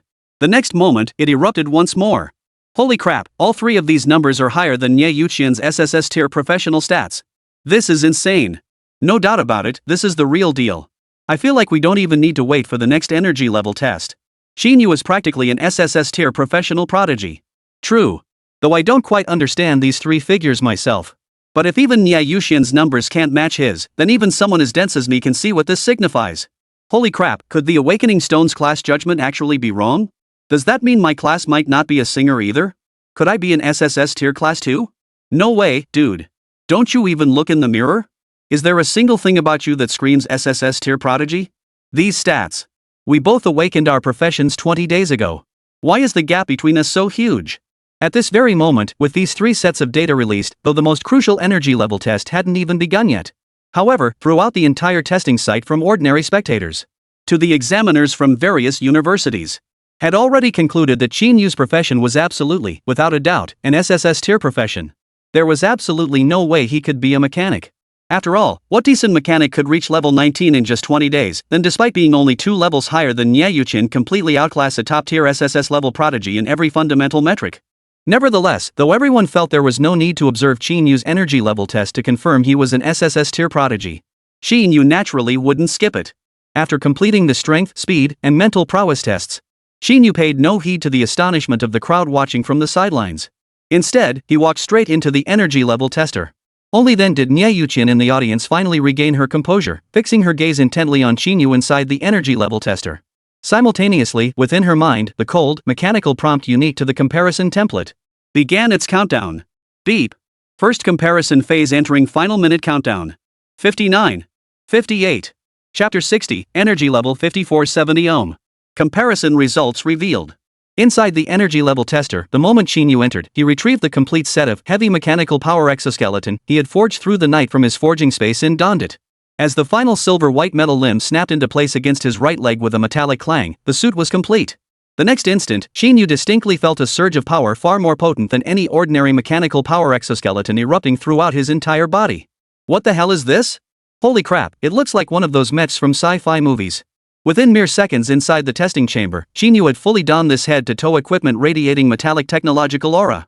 Inside and outside the testing hall, whether examiners, candidates, or ordinary spectators, curiosity inevitably arose in their hearts. What exactly was Qín Yǔ's profession? Wow, if I'm not mistaken, this must be the outward manifestation of Qín Yǔ's true profession. Just like Niè Yǔqiān's ice wind earlier, or the various summoned creatures and beast companions other candidates used. I think that's possible too, but can someone tell me what exactly this whole outfit Qín Yǔ is wearing is? It looks way too bulky, doesn't it? Honestly, it kinda looks like some kind of mecha, huh? Is this the hidden profession? It's definitely different from the regular ones. In stark contrast to the others' fervent speculation. At that moment, Niè Yǔqiān stared at the test device. The mecha prototype on Qín Yǔ's body bore no resemblance to the one she had seen earlier in the secret realm. It was clearly several sizes larger. Her mind was filled with utter disbelief. This can't be possible. Is this an upgraded mecha prototype? Qín Yǔ is only level 19, right? He hasn't even undergone his second transformation yet. How could he possibly upgrade his mecha prototype again? And yet, even as disbelief gripped her, the sound of the comparison countdown ticking away in her mind, less than a minute remaining, stirred an ominous foreboding within Niè Yǔqiān. This first comparison. She, the mighty Empress Reborn. Could she really lose to Qín Yǔ? Of course, at this very moment, Qín Yǔ remained completely unaware of the discussions among the crowd outside the testing chamber or the thoughts swirling within Niè Yǔqiān's mind. After briefly adjusting to the significantly enhanced heavy-duty mechanical power exoskeleton far superior to the standard model, he hesitated not a moment longer. He activated all core thrusters and 4 turbo boosters across his 4 exoskeleton limbs. Then, he slammed a fist into the special sandbag of the energy level tester. Unlike Niè Yǔqiān's earlier test, which had erupted in dazzling bursts of light, Qín Yǔ's punch produced no such spectacle. Instead, the only sound was the thunderous roar of several thrusters and turbo accelerators operating at full capacity, reverberating within the energy level tester. At first glance, it must be said, it appeared rather unremarkable. So much so that many who witnessed this scene couldn't help but harbor doubts. How high could its energy level possibly be? Yet, at that very moment, these questions remained unspoken. Because in the very next instant, as Qín Yǔ's fist struck the circular sandbag inside the instrument, boom! A thunderous explosion reverberated throughout the entire examination hall. Simultaneously, on the display screen above the instrument, the energy level reading displayed there began to skyrocket at an astonishing rate. 1,500 aura. 2,500 aura. 2,800 aura. On the display screen, Qín Yǔ's single punch sent the starting energy level value soaring directly to the astronomical figure of 1,500. The initial energy level value instantly reached the astronomical figure of 1,500 aura. And within just 1 second, the number flashed repeatedly, soaring straight to 2,800 aura. Holy! How terrifying is that? Just one punch, and the ing hit 2,800 aura? This is ridiculous. At this rate, won't Qín Yǔ break Jiangzhou City's energy level record right after Niè Yǔqiān just broke it? Holy crap, 2,800 aura from one punch? Wait, isn't Qín Yǔ only level 19? How the hell is this even possible? I thought official data said only combat class practitioners above level 35 could barely achieve that. This scene naturally sent shockwaves through everyone inside and outside the exam hall, including the examiners. Every single person felt their scalps tingle. Yet for Qín Yǔ, this was merely the beginning. As the energy level display for that punch finished flickering on the test instrument, Qín Yǔ immediately launched another fierce assault on the sandbag before him. Moreover, aside from not utilizing the energy beam effect of mechanical eye, Qín Yǔ, driven by his ambition to rank among the nation's top performers in the college entrance exam, he held nothing back whatsoever. As he relentlessly pounded the bag, the two electromagnetic pistols mounted on his left and right outer limbs opened fire at full power. The AWW energy laser sniper rifle had long been drawn from its holster. Periodically, he would fire a shot at the sandbag of fully charged, pinpoint laser. In that instant, the energy level reading displayed atop the energy level tester began to skyrocket once more. 3,000 aura. 3,500 aura. 4,000 aura. In just a few seconds, it had already surpassed Niè Yǔqiān's final energy level value, breaking through the 4,000 aura threshold. And this value showed no signs of stopping, continuing to surge upward at an astonishing rate. 4,300 Euler. 4,700 Euler. 5,000 Euler. Only after breaking through the 5,000 ohm barrier, the rate of increase on the energy level display finally began to slow. Even so, it ultimately climbed several hundred points above the 5,000 aura baseline, settling at 5,470 aura. 5,470 aura? As the entire examination hall gazed upon that staggering energy level reading displayed on the screen, everyone, whether spectators, examinees, or examiners from the great universities, everyone, whether spectators, examinees, or examiners from various universities, was now so stunned they were speechless. Even Niè Yǔqiān, who in her past life had been an empress who had traversed the starry skies, found herself momentarily dazed as she stared at that number on the screen. Beep. Comparison time is up. Initiating comparison. Detecting energy level strength between both parties. Beep. Detection complete. Announcing the comparison results. Winner, Qín Yǔ. Loser, Niè Yǔqiān. Chapter 61, The Energy Level Detector is Broken. As Qín Yǔ's final energy level test results were revealed, the entire sports administration examination site fell into complete silence. Everyone was so stunned by Qín Yǔ's test result that they were at a loss for words. However, though this value was already impossibly high for anyone else, Qín Yǔ glanced at the square number 5470 Euler displayed above his head. He remained far from satisfied. Only 5,400 aura? It's actually this low. He remembered clearly that beyond his innate energy level, which already reached 700 Euler, the mechanical components he wore, specifically the overall energy level of his heavy-duty mechanical power exoskeleton, alone exceeded 5,400 Euler. At minimum, it reached 5,600 aura, and at peak, it could even break through the 6,000 aura threshold. Add to that the power of his extra electromagnetic pistol and the combined output of the AWW-focused energy laser sniper rifle. Honestly, Qín Yǔ felt even the combined energy levels of these mechanical components couldn't be simply added or subtracted during an energy level test. But his final energy level reading should definitely hit 6,000 ORRs, no matter what. He never expected it to be this low. Upon closer inspection, however, he noticed the peculiar sandbag before him. Beneath its black surface, a slender crack had appeared at some point, seemingly struck by his own blows. At that moment, Qín Yǔ finally understood where the problem lay. It was likely because his energy level was simply too high, compounded by the fact that every punch he landed was a solid, full-force strike against the sandbag. The intermediate-level energy tester from the General Administration of Sport had been damaged by his strikes. Qín Yǔ was somewhat speechless at this outcome. However, after giving it some thought, he decided against reporting this matter to Hong Tianyu. After all, while the 5,400 Euler energy level hadn't met his expectations, it was still exceptionally high for this college entrance exam. Moreover, he recalled clearly that in previous years, the top scorers in the Dragon Nation's college entrance exams typically ranged between 3,500 and 3,800 Euler points.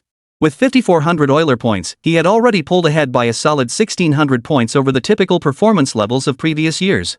This year's top scorer was practically his for the taking.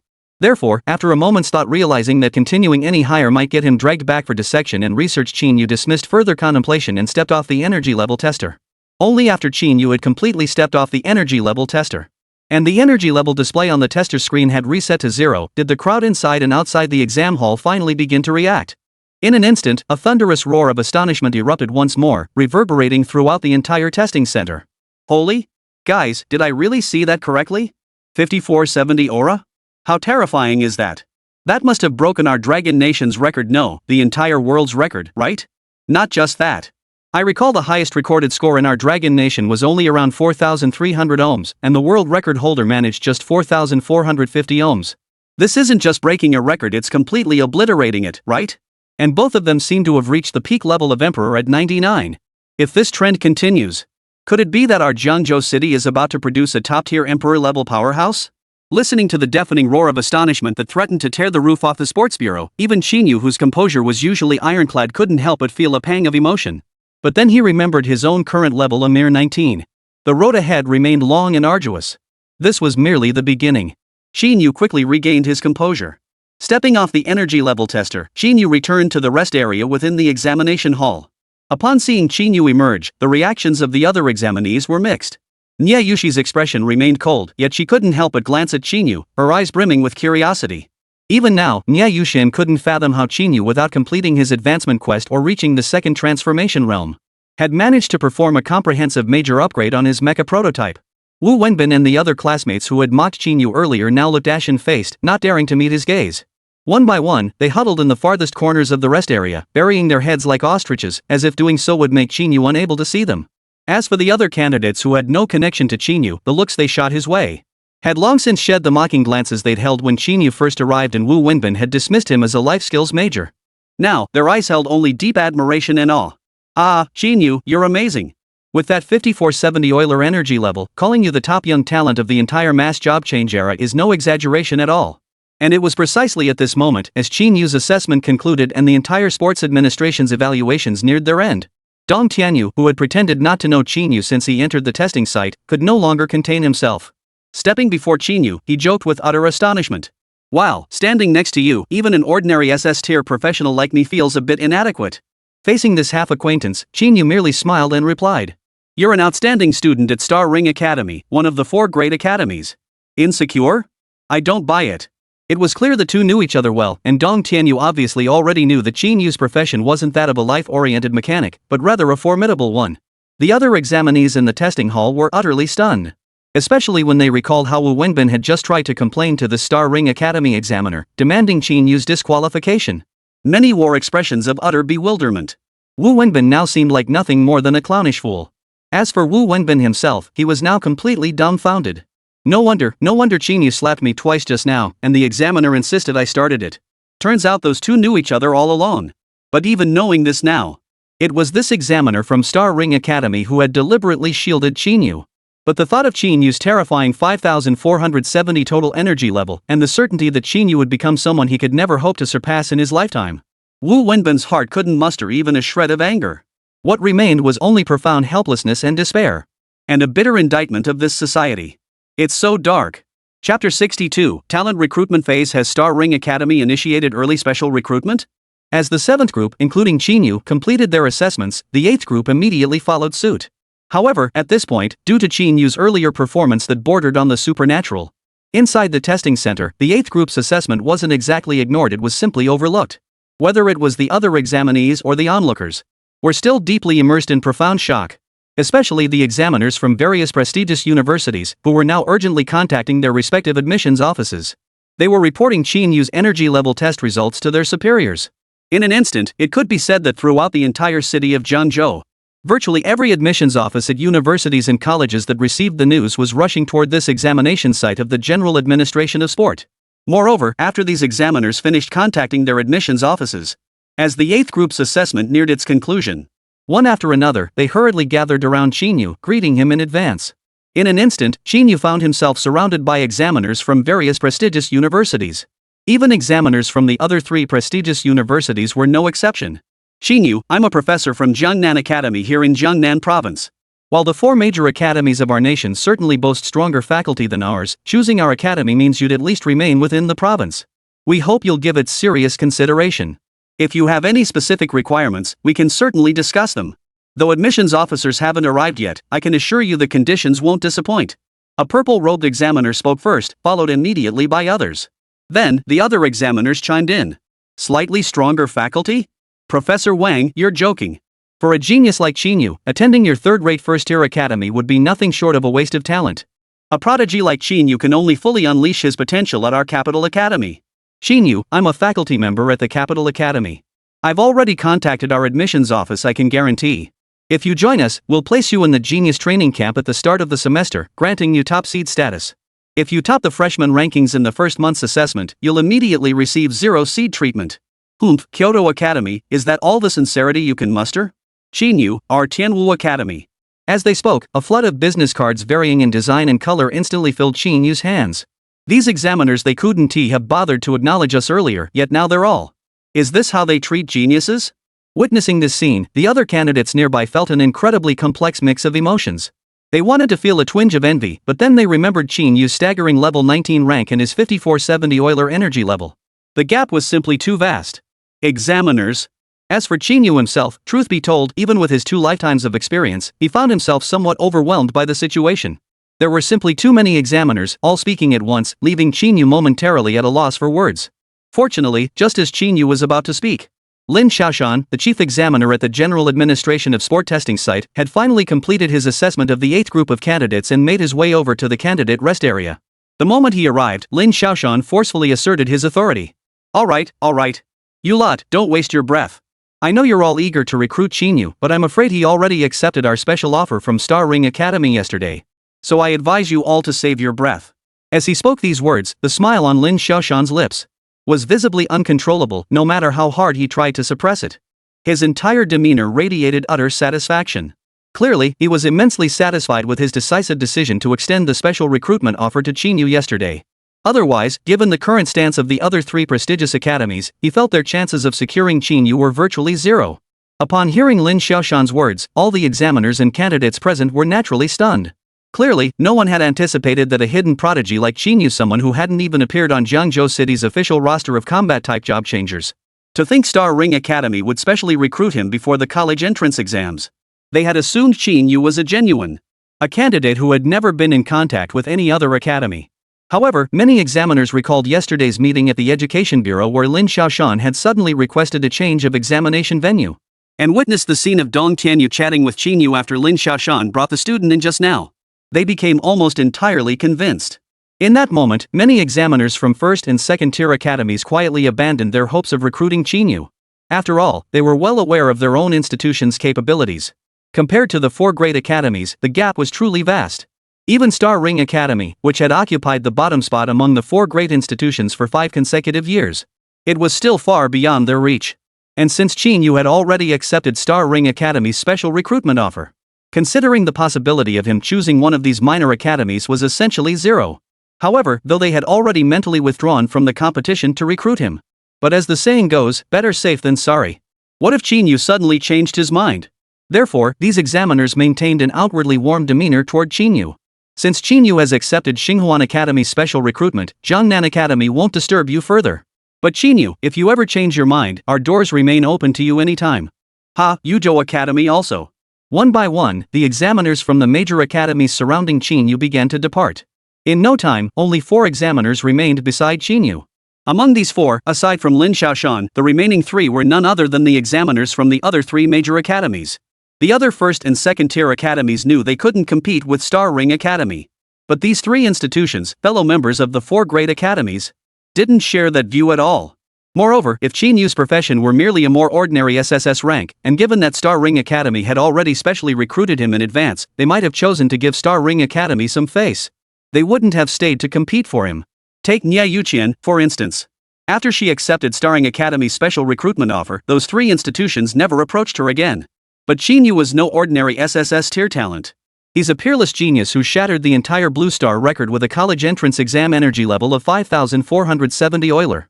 Forget merely agreeing to the special recruitment. Even if Qín Yǔ had already stepped 1 foot through the gates of Star Ring Academy, they had to exhaust every possible means to try and win him back, right? Chapter 63, Reassessing Occupations, Unknown Occupation? What do you mean by this? How can you possibly be trying to poach Qín Yǔ now that he's already accepted our Star Ring Academy's special recruitment offer? Looking at the three examiners remaining before him representing the Capital Academy, the Heavenly Martial Academy, and the Southern Departure Academy, Lin Xiaoshan had anticipated this outcome. Therefore, at this moment, the smile on Lin Xiaoshan's face faded away just in time. He addressed the three of them in a calm tone. This seems rather irregular, wouldn't you agree? However, faced with Lin Xiaoshan's questioning, the three examiners showed no sign of backing down.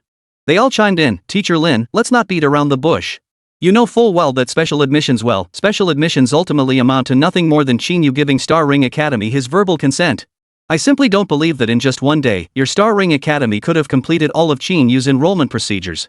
Therefore, which academy Qín Yǔ chooses to attend still depends entirely on his own personal preference. Honestly, Teacher Lin, surely you wouldn't leave us not even a single chance to try? This approach of yours isn't that the real breach of protocol?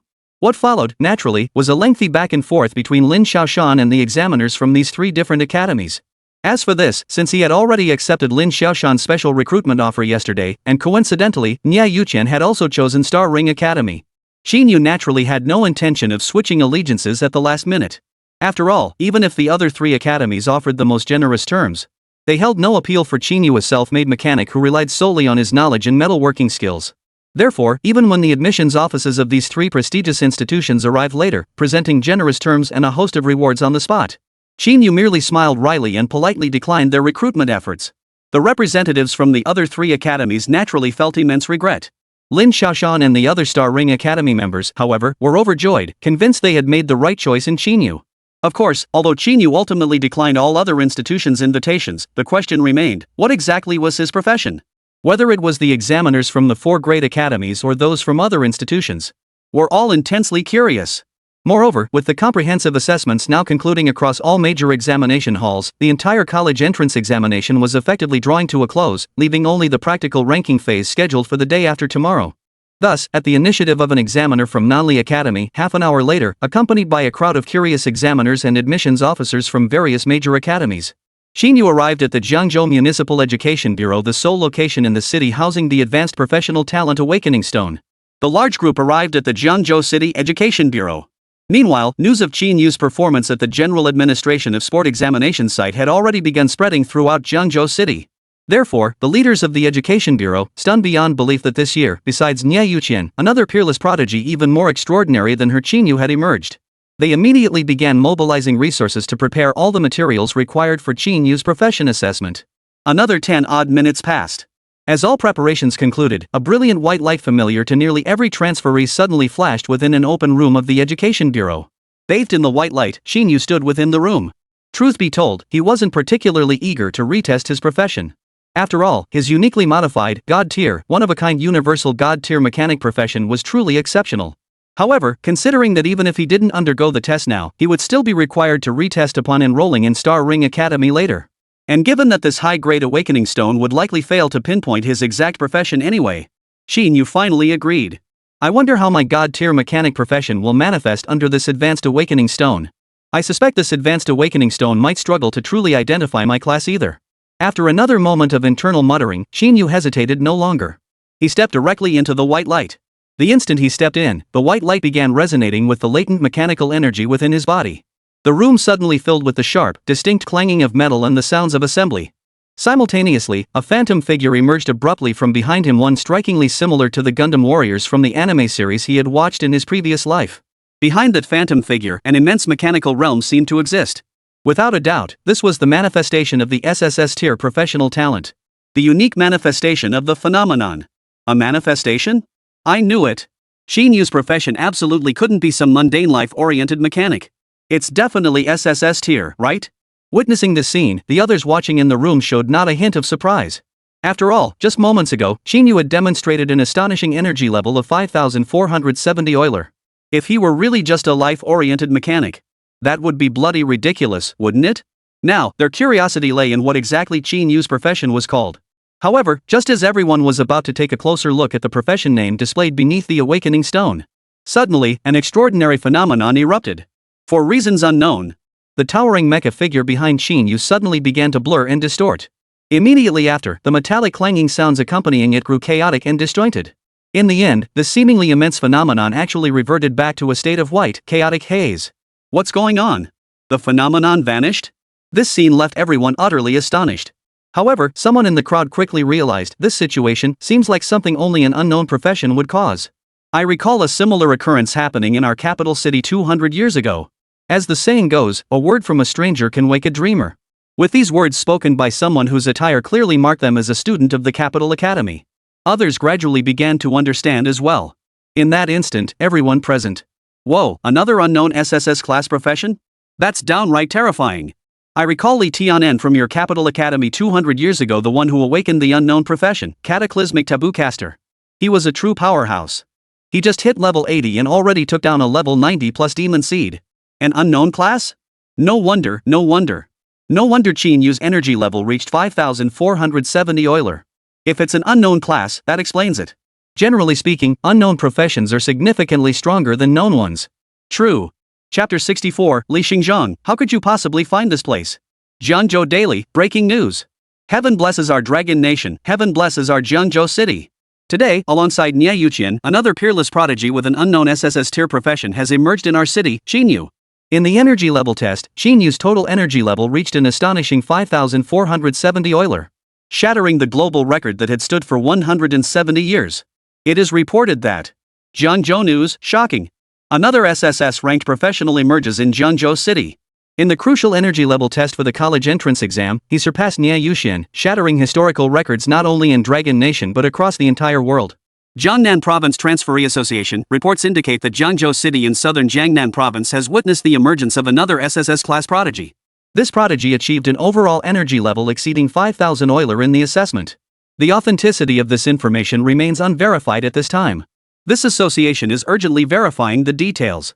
Without a doubt, Qín Yǔ's level 19 achievement has shattered the entire Dragon Nation's, indeed, the entire Blue Star's record of 5,470 Illyrian energy points. For the small city of Jiangzhou, this is nothing short of earth-shattering news. In less than a few hours, Qín Yǔ's name flooded the front pages of every major media outlet across Jiangzhou City. Countless news stories about him spread like wildfire. In the blink of an eye, Qín Yǔ's name became known to the vast majority of Jiangzhou citizens. Even mainstream media outlets in the provincial capital of Jiangnan Province began featuring his name. And upon learning of Qín Yǔ's astonishing performance in today's comprehensive assessment, throughout Jiangzhou City, whether they were career changers or ordinary citizens, were utterly stunned. An overall energy level of 5,470 aura?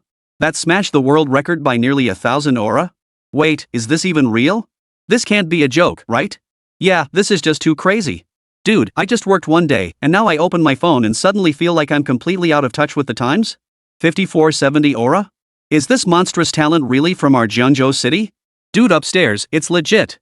I was right there at the General Administration of Sport exam hall today. I saw it with my own eyes. No doubt about it, Qín Yǔ's energy level is 5,470 Euler. Holy, to be honest, it totally blew my mind. Who the hell said Niè Yǔqiān's test site was at the Energy Level Assessment Center? I was supposed to go to the Sports Bureau site. What the hell did I miss? For those who hadn't crossed paths with Qín Yǔ before this, the overwhelming majority were naturally stunned by just how powerful his profession turned out to be. But for those who had known Qín Yǔ before, whether they had grudges or shared experiences with him, their reactions varied greatly. In a detached villa within the Jiahao residential complex, downtown Jiangzhou City, Zhao Yuanming stared at the news reports about Qín Yǔ flooding every local media outlet in Jiangzhou City, his face frozen in utter disbelief. Rank 19, 5470 Euler points, and already specially recruited by Star Ring Academy a day early? How is that even possible? Qín Yǔ, wasn't he a complete failure? How could he possibly be an SSS tier professional and so strong at that? Snapping back to reality, he remembered he had a life or death battle scheduled with Qín Yǔ tomorrow. Zhao Yuanming's expression instantly turned ashen. His energy level measured in today's assessment was 600 Euler. While this level was exceptionally high for his profession and rank, but compared to Qín Yǔ's staggering 5,000 plus aura energy level, it was nothing. Zhao Yuanming didn't even need to think about it. If he actually stepped up to the challenge tomorrow in the live combat assessment and fought Qín Yǔ in that life or death battle, with his meager energy level, the one who would die would undoubtedly be him. The thought sent Zhao Yuanming reeling, his legs giving way beneath him. Only after a long while did he stumble and crawl downstairs. He shouted at Zhao Lianqing, the deputy director of the Jiangzhou City Inspection Department, his father, who was sipping tea at that moment. Dad, save me. You have to save me. 2 minutes later. Smack! A sharp, ringing slap echoed through the living room. Simultaneously, Zhao Lianqing's furious shout, filled with shock and rage, echoed. How did I end up with a troublemaker like you? Didn't I warn you before? I told you not to cause trouble, not to cause trouble. Now you've caused trouble, and you come looking for me? Of all people, you had to pick a fight with Qín Yǔ? Do you even know what kind of person Qín Yǔ is now? You. In a dimly lit basement. He was specially recruited by Star Ring Academy yesterday? No wonder Xingwen vanished after I ordered him to kill that guy. I see. That kid sure knows how to keep a low profile. Ever since Li Xingwen vanished without a trace last night, Li Xingzhang had sensed something was terribly wrong. He immediately retreated to this safe house, which he had prepared for himself long ago. Now, staring at the newspaper just delivered to him, which carried news about Qín Yǔ, the cold, ruthless glint in Li Xingzhang's eyes ran deep to his very bones.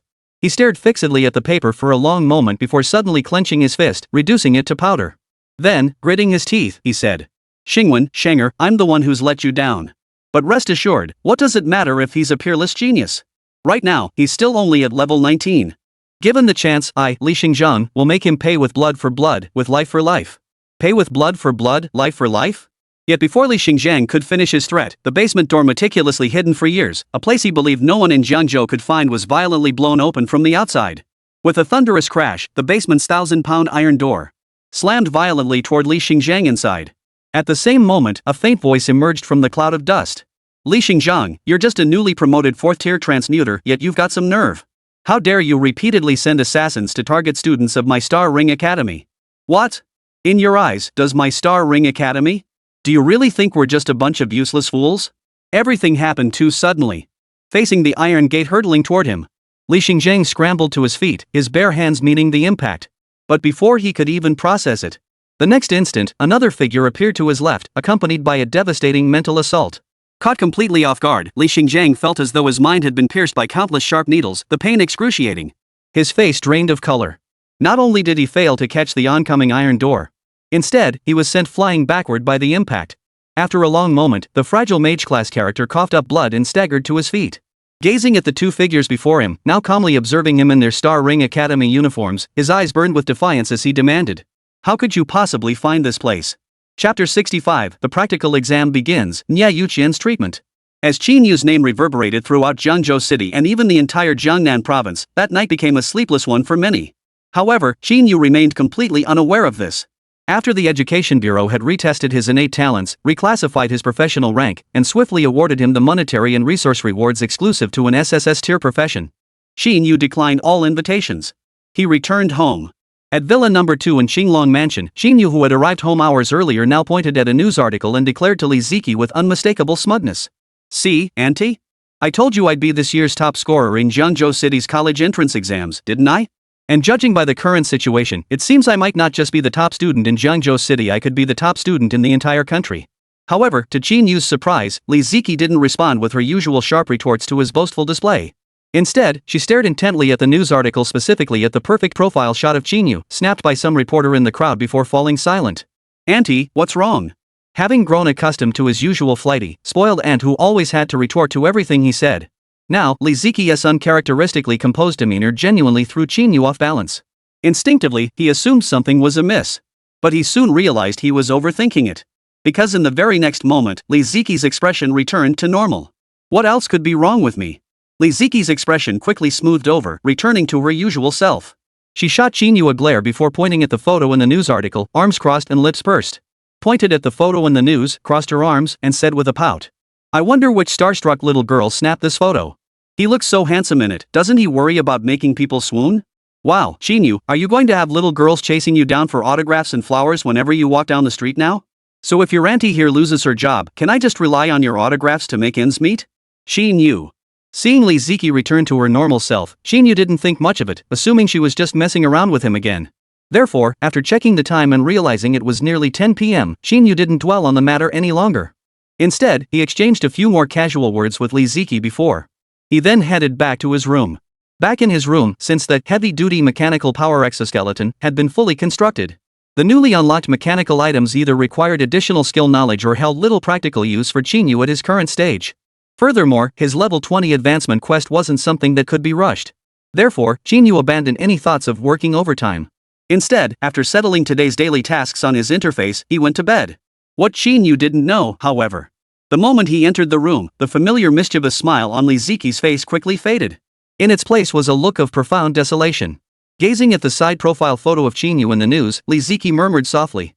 Sis, Xiao Yu really looks just like you. If only I could wish for Xiao Yu's career to be that of an ordinary mechanic. Then he could live an ordinary life, just like any other person. How wonderful that would be. But it seems Xiao Yu is destined to be like you and my brother-in-law, born extraordinary. The next day, though yesterday's appearance of Qín Yǔ, the peerless genius who shattered Blue Star's energy level record, had sent shockwaves through the entire city of Jiangzhou. The final exam of the college entrance examination, the practical skills assessment, still commenced as scheduled at the sports administration. For Qín Yǔ, who was determined to become the national top scorer, even the practical assessment only accounted for 10% more of the total score than the academic subjects. Qín Yǔ would not miss it. Early in the morning, he once again hitched a ride with Lin Tian and Lin Shueyue, arriving at the parking lot outside the exam venue. At that moment, though the assessment was still a full half-hour away from officially starting, the area surrounding the General Administration of Sport was already packed with a dense crowd. At a glance, it felt as though the crowd stretched endlessly. The onlookers were visibly far more numerous than yesterday. The reason for this was simple: many people wanted to witness firsthand the performance of Qín Yǔ, the peerless genius who had shattered the world record for college entrance exam scores, in actual combat. Even before Qín Yǔ and his group had stepped out of the car, countless whispers about him filled the air. Why hasn't it started yet? I want to see my idol Qín Yǔ. Why hasn't he arrived yet, and why isn't Niè Yǔqiān here either? Dude, how long have you been here? Why are you so impatient? See those guys up front with dark circles under their eyes? They got here last night, okay? They're not even anxious. Why are you? Exactly. The assessment time is fixed, so just wait patiently. But seriously, bro, does Qín Yǔ's energy level really hit 5,470 Euler? I still feel like I'm dreaming. The last time Jiangzhou City produced an SSS tier prodigy was decades ago. Now look at this year, 2 in one go, and one of them just shattered a record that stood for over 200 years. No matter how you look at it, this just doesn't add up. Bro, you've asked the right guy. I was at the General Administration of Sport exam site yesterday. I witnessed Qín Yǔ's entire comprehensive test process. All I can say is, it's legit. You wouldn't believe it when Qín Yǔ's energy level showed up yesterday. Those academy examiners were staring wide-eyed. They all swarmed around him like bees. After getting off the car, he entered the exam hall alongside fellow candidate Lin Shueyue. The moment someone nearby recognized them, the entire perimeter of the General Administration of Sport erupted in an instant. Of course, since Qín Yǔ and Lin Shueyue used the exclusive entrance for examinees. Therefore, Qín Yǔ wasn't blocked outside the exam hall by the crowd of onlookers. Instead, he enjoyed the same treatment Niè Yǔqiān had received the day before. Amidst the clamor of the onlookers, he entered the examination hall.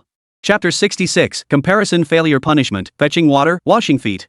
Upon entering the exam hall, though it was still relatively early, most candidates had already arrived except for a handful of latecomers. Qín Yǔ scanned the rest area, which was already packed with examinees. On the other side, in the spectator seats, Qín Yǔ saw a packed section filled with principals from numerous schools in Jiangzhou City, leaders from the Education Bureau, and countless reporters carrying cameras. Clearly, the overwhelming majority of these individuals had come specifically because of Qín Yǔ's presence. They sought to witness firsthand the performance of this unknown SSS tier profession in actual combat. That was why they had attended this practical college entrance exam assessment. Otherwise, the entire spectator section wouldn't have been completely filled in previous year's practical assessments. While many distinguished guests would come to observe, the vast spectator section had never been filled to capacity. Naturally, while Qín Yǔ surveyed the exam hall, the numerous examinees inside, along with the journalists from major media outlets and various officials in the spectator stands, instantly focused their attention on Qín Yǔ. In the examinee lounge, 2 young women dressed in youthful styles, their faces radiant, gazed at Qín Yǔ with starry eyes. Sis, is that the record-breaking Qín Yǔ? Wow, he looks so handsome. Can you stop focusing on superficial things? Pay attention to his inner qualities. He's an SSS tier professional. Currently, no, historically, he's the top player under level 20 in all of Dragon Nation. In the spectator seats, the principal of Jiangzhou No. 2 High School couldn't help but think. Ever since Lin Xingtian's awakening at No. 1 High decades ago, No. 1 High had dominated them relentlessly for years. In recent years, they'd watched 2nd High nearly catch up. Now, Jiangzhou 1st High had defied the heavens by producing 2 SSS tier professions, one of whom had even shattered the entire Blue Star's energy level record. A surge of blood-curdling rage welled up inside him. Ha, old man, is this your No. 1 High Qín Yǔ? TSK, no wonder you're the top school. You just casually produced 2 SSS tier talents. Truly enviable. The sourness in the principal's tone was utterly unmasked. Seated beside him, the principal of First High School wore his pride like a badge, laughing heartily as he replied. Absolutely. Ever since Qín Yǔ and Niè Yǔqiān enrolled, they've been our top 2 seeds at First High. As it turns out, I was absolutely right about them. Both are SSS tier, Beside the principal, Su Ziliang, the vice principal of First High, glanced at Qín Yǔ below the stage. A flicker of satisfaction crossed his eyes as he silently acknowledged that he too had judged Qín Yǔ correctly. When he speaks, he astonishes. Not only did his awakened profession turn out to be not some mundane life skill class like mechanic, but an SSS tier unknown profession. Moreover, his energy levels shattered the world record. To be perfectly honest, when he heard the news yesterday, Su Ziliang was so stunned he couldn't even describe his feelings at first. With Qín Yǔ's arrival, the entire exam hall instantly erupted into a buzzing commotion. Qín Yǔ, however, remained completely unfazed. He casually found an empty seat in the rest area with Lin Shuiyue and settled down, waiting for the practical assessment to begin. Before long, another wave of commotion erupted from outside. Niè Yǔqiān, clad in a tattered school uniform that couldn't conceal her breathtaking beauty, also entered the examination hall. After scanning the rest area and finding only a few seats left, Niè Yǔqiān sat down beside Qín Yǔ with an extremely peculiar expression. "Xiao Yu, you're here too." Qín Yǔ greeted Niè Yǔqiān as she sat down beside him. However, Niè Yǔqiān's expression in response to Qín Yǔ's greeting was colder than ever before. Because the moment she thought about the punishment that comparison template had handed down after her failed comparison yesterday. Beep. First comparison failure. Drawing a punishment from the lapdog category. Selection complete. Punishment: within 3 days, fetch foot washing water for the comparison target once and wash their feet for 3 minutes. Host must complete punishment promptly, or this template will strip all cultivation. Niè Yǔqiān felt utterly mad inside. For her, the empress of a generation, to fetch foot washing water and wash the feet of Qín Yǔ? This was more agonizing than death itself. However, despite her inner turmoil, Niè Yǔqiān naturally kept her composure outwardly. Or rather, she had no reason to lose her temper. Thus, after a long moment, Niè Yǔqiān finally glanced at Qín Yǔ, her tone laced with faint anger. "Qín Yǔ, you've kept your cards close to your chest. Back in that new secret realm, I sensed something was off and suspected it was you." "What? Even Lin Xiaoshan and the others knew about it? Yet I was just like everyone else, only finding out during yesterday's assessment?" The anger in Niè Yǔqiān's voice was unmistakable to anyone who heard it, and Qín Yǔ was no exception. Hearing her words, Qín Yǔ felt a twinge of awkwardness. After all, looking back now, he and Niè Yǔqiān had known each other for nearly a decade or two. Even Lin Xiaoshan, Dong Tianyu, and Gui Jun had known his identity and profession before the college entrance exams. Yet Niè Yǔqiān only found out during yesterday's assessment. No matter how he looked at it, he hadn't handled things well. "Well, I guess I could say things have been pretty hectic lately, and I just forgot," Qín Yǔ offered an awkward explanation. Niè Yǔqiān didn't respond, instead turning her face away. Of course, awkwardness aside, observing Niè Yǔqiān's expression now, Qín Yǔ instinctively felt something was off. After over a decade of knowing her, he understood Niè Yǔqiān's temperament quite well. Simply put, she was an iceberg. She rarely cared about anything beyond her own affairs. He'd assumed that something as minor as not telling her his actual profession wouldn't warrant much inquiry from Niè Yǔqiān. But seeing Niè Yǔqiān like this, was she angry? For a moment, Qín Yǔ felt utterly bewildered. And for some reason, he couldn't shake the feeling that Niè Yǔqiān had been acting strangely ever since his energy level test yesterday. What's gotten into this little girl? Could it be because I stole her spotlight and she's upset? But that doesn't make sense. She's so cold-hearted. She wouldn't care about something like stealing the spotlight. Chapter 67, Zhao Lianqing's plea. "Qín Yǔ, I'm Zhao Yuanming's father, Zhao Lianqing." Just as doubt swirled in Qín Yǔ's mind, a voice abruptly interrupted him. Looking up, Qín Yǔ noticed a middle-aged man bearing a striking resemblance to Zhao Yuanming had appeared beside the examinee rest area. The empty seat Qín Yǔ had chosen was at the far left of the candidate rest area, separated from the spectator seats by nothing more than a railing. Therefore, even though Zhao Lianqing and Qín Yǔ belonged to different sections, they were only a few meters apart. As soon as Qín Yǔ looked up, Zhao Lianqing hurriedly continued. "Qín Yǔ, I must apologize for what Yuanming did the night before last. It's all my fault for failing to discipline him properly. Last night, I gave him a thorough scolding. I only hope that during the upcoming combat assessment, we might overlook that life or death challenge, consider it a youthful indiscretion on Yuanming's part, and let it pass like a fart?" At this point, Zhao Lianqing paused, a look of hesitation flickering across his face. After a moment, he continued. "Qín Yǔ, rest assured. After the college entrance exams, as a transferee who deliberately attacked an ordinary person, I will show him no mercy. I will have him locked up in the disciplinary department's prison to reflect on his actions for a long time." Zhao Lianqing's voice wasn't particularly loud. Thus, aside from the few candidates seated next to Qín Yǔ and those watching from the spectator seats, not many others heard his words. Nevertheless, even so, whispers began to ripple through the crowd. "Wow, who the hell is this Zhao Yuanming? He actually dares to challenge someone with a 5470 Euler power level to a life or death battle? Is he seriously tired of living? Does he think his life is too comfortable? Zhao Yuanming? I know him. He's also from First High. He awakened as an A-rank beastmaster. Yesterday, during the comprehensive assessment at the Energy Realm Testing Center. His energy level was only around 600 Euler, though. Holy crap, a 600 Ola energy level and he's challenging Big Shot Qín Yǔ to a life or death battle? Confirmed. This guy's just tired of living and wants to die. As for Qín Yǔ, the moment he learned Zhao Lianqing was Zhao Yuanming's father, he understood Zhao Lianqing's intentions for seeking him out. However, even though Zhao Lianqing was now adopting the most humble posture possible, Qín Yǔ's expression remained utterly unmoved. He merely replied indifferently, "Youthful ignorance? Recklessness in youth? Minister Zhao, I'm not so sure. Since you now know about my life or death battle with Zhao Yuanming, I imagine you must also be aware of what happened the night before last. Before he knew my profession, Zhao Yuanming genuinely intended to take my life. Such an incident can't be dismissed with a mere youthful ignorance, can it?" Hearing Qín Yǔ's response, shame flushed Zhao Lianqing's face, yet at that very moment, an uncontrollable surge of anger welled up within him. However, this anger wasn't directed at Qín Yǔ. It was directed at his son, Zhao Yuanming. As the deputy director of Jiangzhou City's inspection department, Zhao Lianqing actually enjoyed a fairly good reputation in the city. Under his leadership, the inspection department had consistently delivered tangible results. While it was far from being described as fiercely combating evil or utterly impartial, it was evident that Zhao Lianqing was fundamentally an upright man.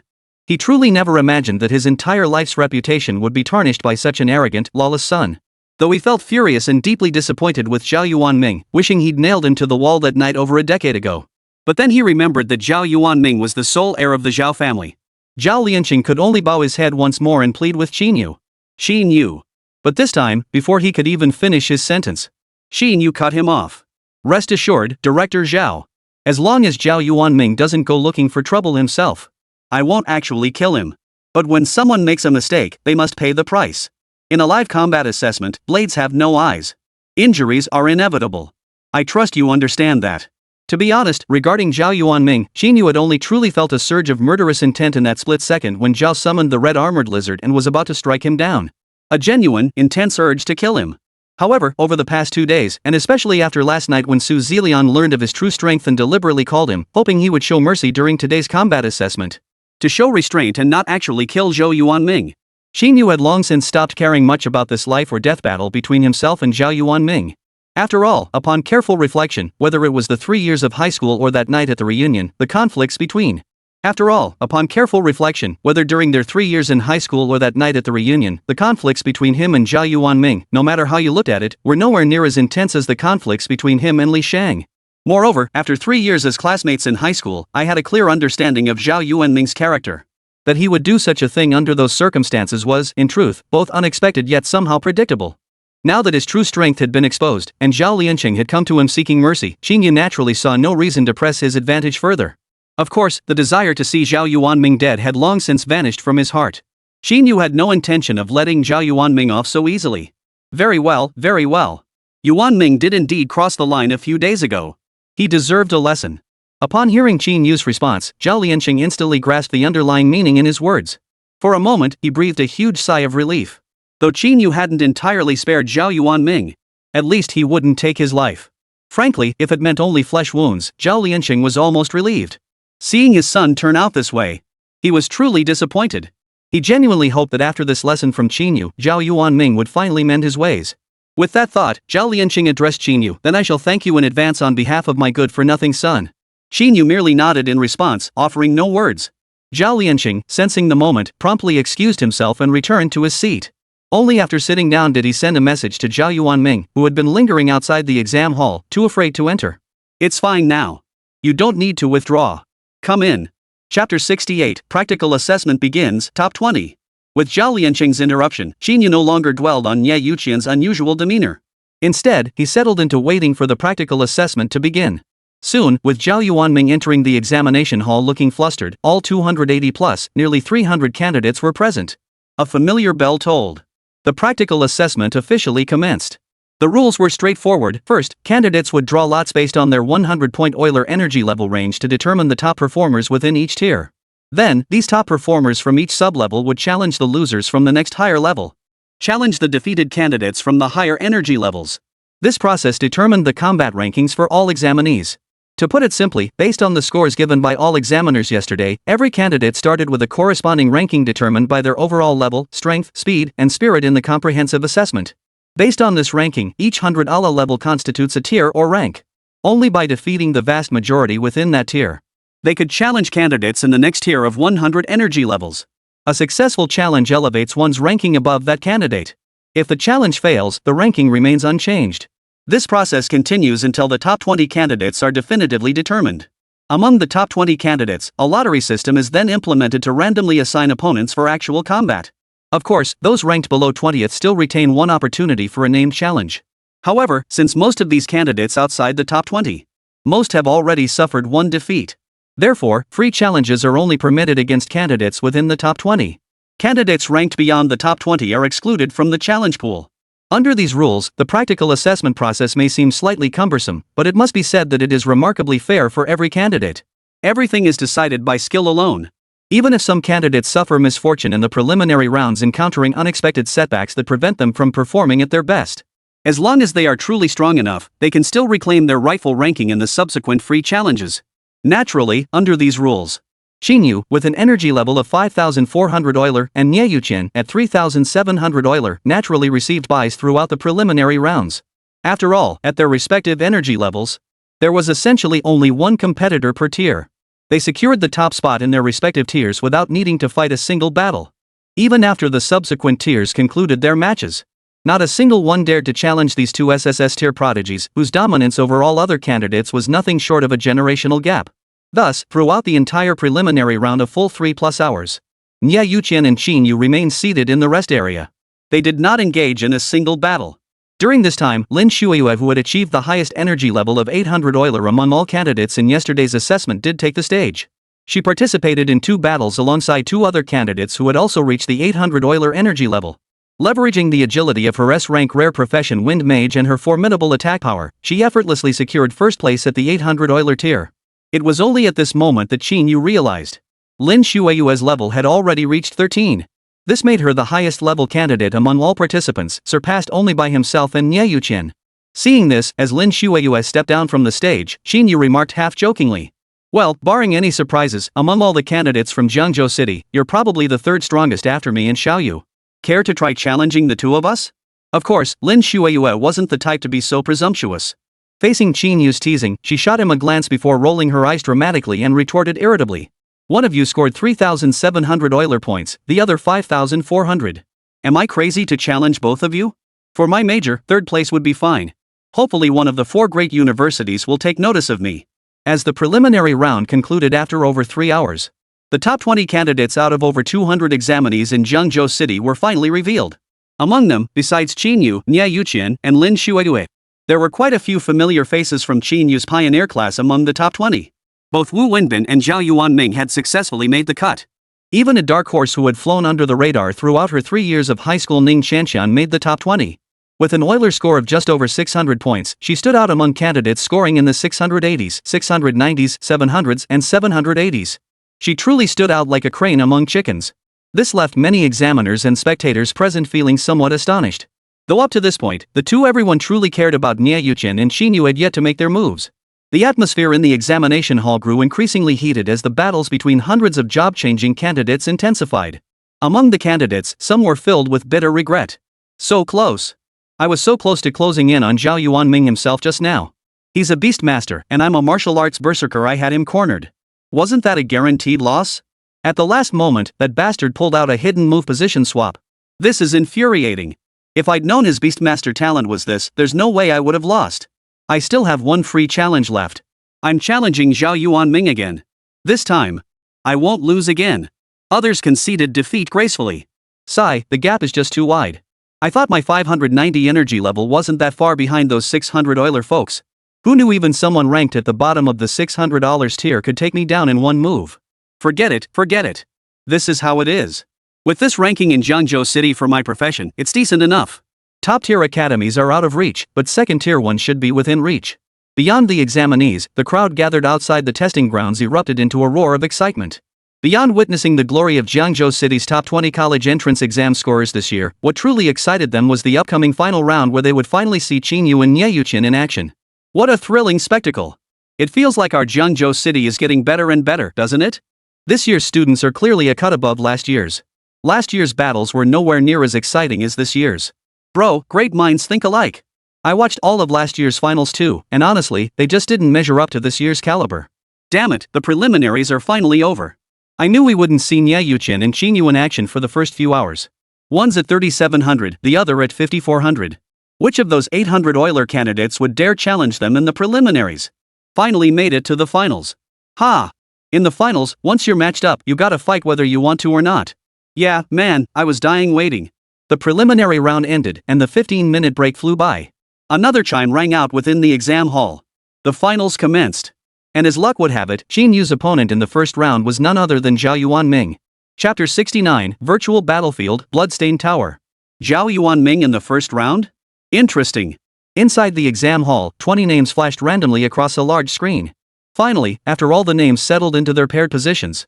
As I stared at the screen displaying my first round opponent, a hint of amusement flickered across Qín Yǔ's face. In contrast, Zhao Yuanming, who had been keeping his distance from Qín Yǔ, fearing the latter's attention, turned ashen when he saw his opponent was none other than Qín Yǔ. His entire face turned ashen in an instant. A single thought echoed in his mind: I'm done for. Clearly, Zhao Yuanming had never imagined he'd be this unlucky. In the very first round, he'd drawn the one opponent he dreaded most, Qín Yǔ. Oh my, how could I be so unlucky? Why did it have to be him in the first round? Even Zhao Lianqing, who had been watching from the spectator seats, couldn't help but sigh repeatedly at this moment. However, despite his sighs, he recalled the explanation Zhao Yuanming had given him last night. Zhao Lianqing ultimately said nothing more. He sat quietly in his seat, hoping that with his intercession, Qín Yǔ might go easy on his son later. Sigh, I hope Qín Yǔ goes easy on him later. As long as it's not a life-altering injury. Minor injuries, even if they mean broken bones and torn tendons. The mid-grade healing potions I bought yesterday should be enough. The draw is complete. The virtual combat arena is now open. Candidates, please enter in an orderly fashion according to your draw results. With everyone now aware of their opponents. Moreover, the virtual combat arena, which had just closed during the preliminary round, was reactivated once more. An examiner clad in the Nanli Academy uniform began directing all candidates inside. Soon, the top 20 candidates who had just been determined began entering virtual combat arenas numbered 1 through 10.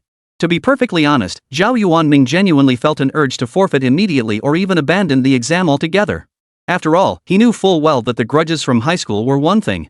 Just the night before last at the class reunion, he had managed to thoroughly offend Qín Yǔ. He genuinely feared that in a fit of rage, kill him outright during their duel.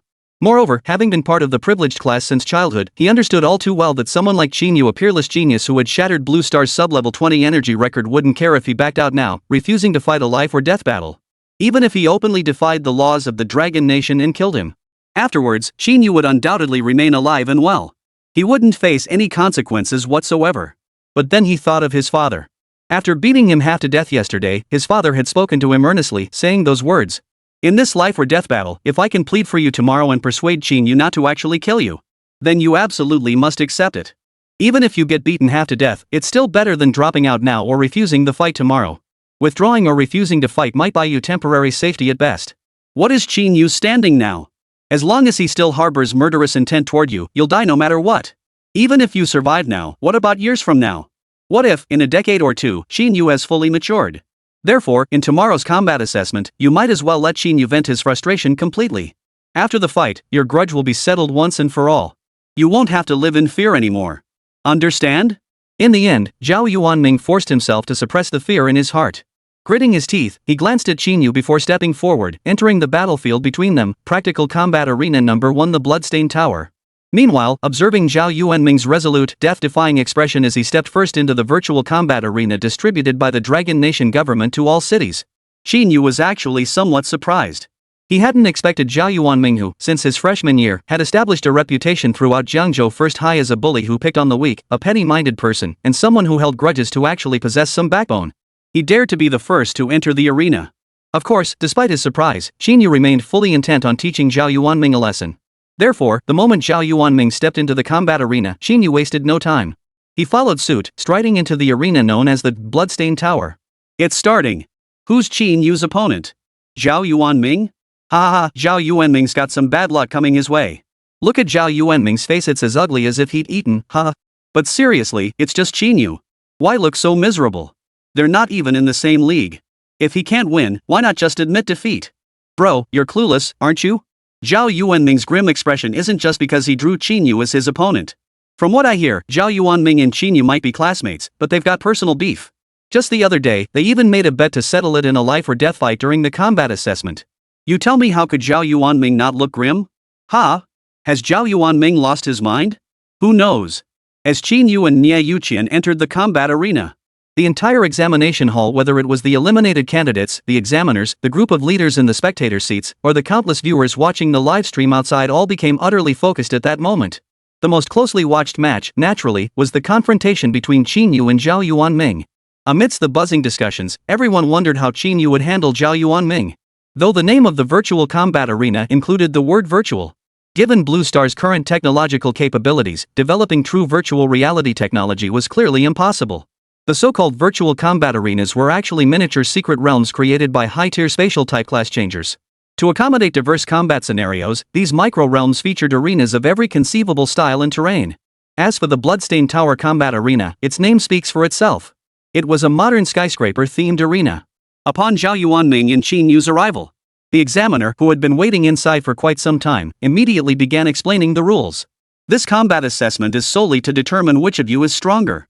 Therefore, during the assessment, strictly adhere to the rules. Deliberate harm is prohibited. Once one party concedes defeat, the other must cease combat immediately. Chapter 70, Red Armored Lizard Assassin, Type 37 Portable Electromagnetic Cannon. The examiner was about to finish reciting the standard rules for the combat assessment when Qín Yǔ interrupted him mid-sentence. Examiner, Zhao Yuanming and I have personal grievances. Therefore, I request that the upcoming combat assessment be treated as a life or death duel between Zhao Yuanming and myself, regardless of injuries or fatalities. Though Qín Yǔ no longer harbored intentions to take Zhao Yuanming's life, he still intended to teach him a lesson. And since he intended to teach Zhao Yuanming a lesson, it was clearly better to inform the examiner beforehand that this would be a life or death battle. Otherwise, given his current strength, Zhao Yuanming would be no match for his attacks. If he were then charged with intentional injury, that would be problematic. Though for someone like him, specially recruited by Star Ring Academy, it wouldn't affect him in the slightest. Qín Yǔ has always adhered to the principle that it's better to avoid trouble than to invite it. Getting things settled beforehand was undoubtedly the best approach. If an ordinary examinee dared to interrupt an examiner like this, an examiner dispatched by a prestigious institution to this remote county town would undoubtedly be quite displeased. But Qín Yǔ clearly didn't fall into that category. Upon realizing it was Qín Yǔ who had interrupted him, the examiner, who had already known of the grudge between Qín Yǔ and Zhao Yuanming before entering the exam hall, first gave Qín Yǔ a smile. He then refrained from repeating the examination rules. Instead, he turned to Zhao Yuanming and stated, according to the laws of Dragon Nation, if there exists a personal grudge between the two parties, regardless of the type of match, as long as both combatants agree to elevate it to a life or death contest. Candidate Zhao Yuanming, do you consent? At that moment, Zhao Yuanming desperately wanted to refuse. He didn't want to die, nor did he want to be severely injured by Qín Yǔ in the first round of the finals, jeopardizing his chances in subsequent matches. But the consequences of refusing Qín Yǔ now. He might just scrape by for a little longer. But death would surely follow later. Yet Zhao Yuanming still said, "Examiner, I agree." No sooner had Zhao Yuanming finished speaking than the examiner immediately declared, "Very well. Since both combatants consent, this experimental assessment shall be elevated to a life or death contest. Henceforth, this trial shall be a free-for-all between the two of you. As the examiner, I will not intervene regardless of how the battle unfolds." With that, the examiner from Nanli Academy stepped out to the very edge of the building's rooftop. Simultaneously, this action clearly signified the life or death battle between Qín Yǔ and Zhao Yuanming had officially commenced. Of course, while it was nominally a life or death battle, Qín Yǔ clearly did not take it seriously at all. Even with his core energy level already reaching 750 Euler units, he didn't immediately retrieve any mechanical artifacts from his forging space. Instead, he watched Zhao Yuanming with keen interest. Watching Zhao Yuanming's performance unfold before him. Zhao Yuanming, come on. Haven't you always claimed that my E-rank life-related profession is nothing but a worthless profession, completely incomparable to your rank beast master profession? Now show me exactly how your profession surpasses mine as a mechanic. Compared to Qín Yǔ's calm composure, Zhao Yuanming's expression was undeniably much more solemn. Almost the instant the examiner stepped back, he summoned his level 4 red-shelled lizard to guard his side. Even though he knew full well that a level 4 red armored lizard was no match for Qín Yǔ, whose energy level soared to 5,470 aura, barely more than a mere insect. But it seemed only by doing so could Zhao Yuanming find even the slightest shred of reassurance in his heart. Upon hearing Qín Yǔ's words, Zhao Yuanming felt nothing but profound shame for his earlier boastful arrogance before Qín Yǔ. He couldn't resist sniping back at Qín Yǔ, calling him shameless. After all, the entire world now knew Qín Yǔ's profession was not some lowly E-rank mechanic at all, but an unknown SSS-class profession that couldn't even be detected by advanced talent stones. And now, standing before him, Qín Yǔ dared to claim his profession was merely that of a mechanic? Wasn't this deliberately humiliating and mocking him? And at this very moment, Zhao Yuanming wasn't the only one feeling this way. Outside the combat arena, the vast majority of people who had been watching Qín Yǔ and Zhao Yuanming's duel. Upon hearing Qín Yǔ's words, they couldn't help but burst out laughing. Ah, I'm dying here. Looks like Qín Yǔ's been harboring some serious resentment over his profession being mocked for over 20 days. And he's still going on about how his profession is just a mechanic? Ah, our idol Qín Yǔ is so funny. Whoa, I love him. We're not sisters. There are people all around us, can you stop gushing like this? Of course, within the battle arena, after Qín Yǔ uttered that line, he naturally said nothing more. After confirming that Zhao Yuanming possessed nothing beyond a level 4 red armored lizard beast pet and dared not initiate an attack first, Qín Yǔ didn't just stand there idly. He sprang into action.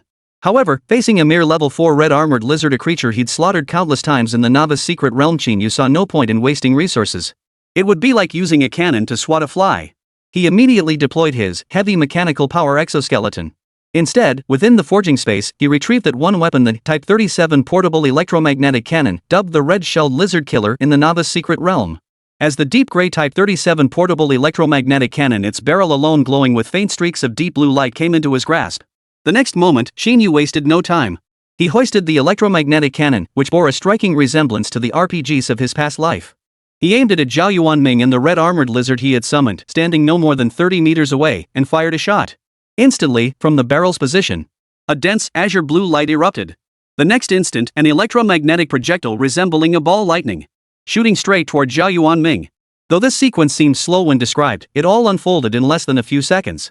Even though Zhao Yuanming had been on high alert from start to finish, facing Qín Yǔ's attack, which, among low-tier transfigures, which bordered on underhanded tactics, using high-speed firearms as his primary means of attack, Zhao Yuanming still couldn't react in time. He was struck squarely by Qín Yǔ's electromagnetic cannon blast. Chapter 71, One shot, one kill, no explanation needed.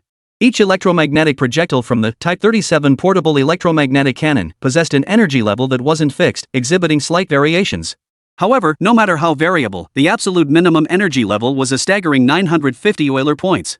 Zhao Yuanming's total energy level, however, was only around 680 Euler points. Thus, when this electromagnetic cannon fired, there was scarcely any surprise. The red armored lizard that had been shielding Zhao Yuanming was instantly reduced to ash, without so much as a sound. Even though the bulk of the electromagnetic cannon's power was absorbed by his red armored lizard.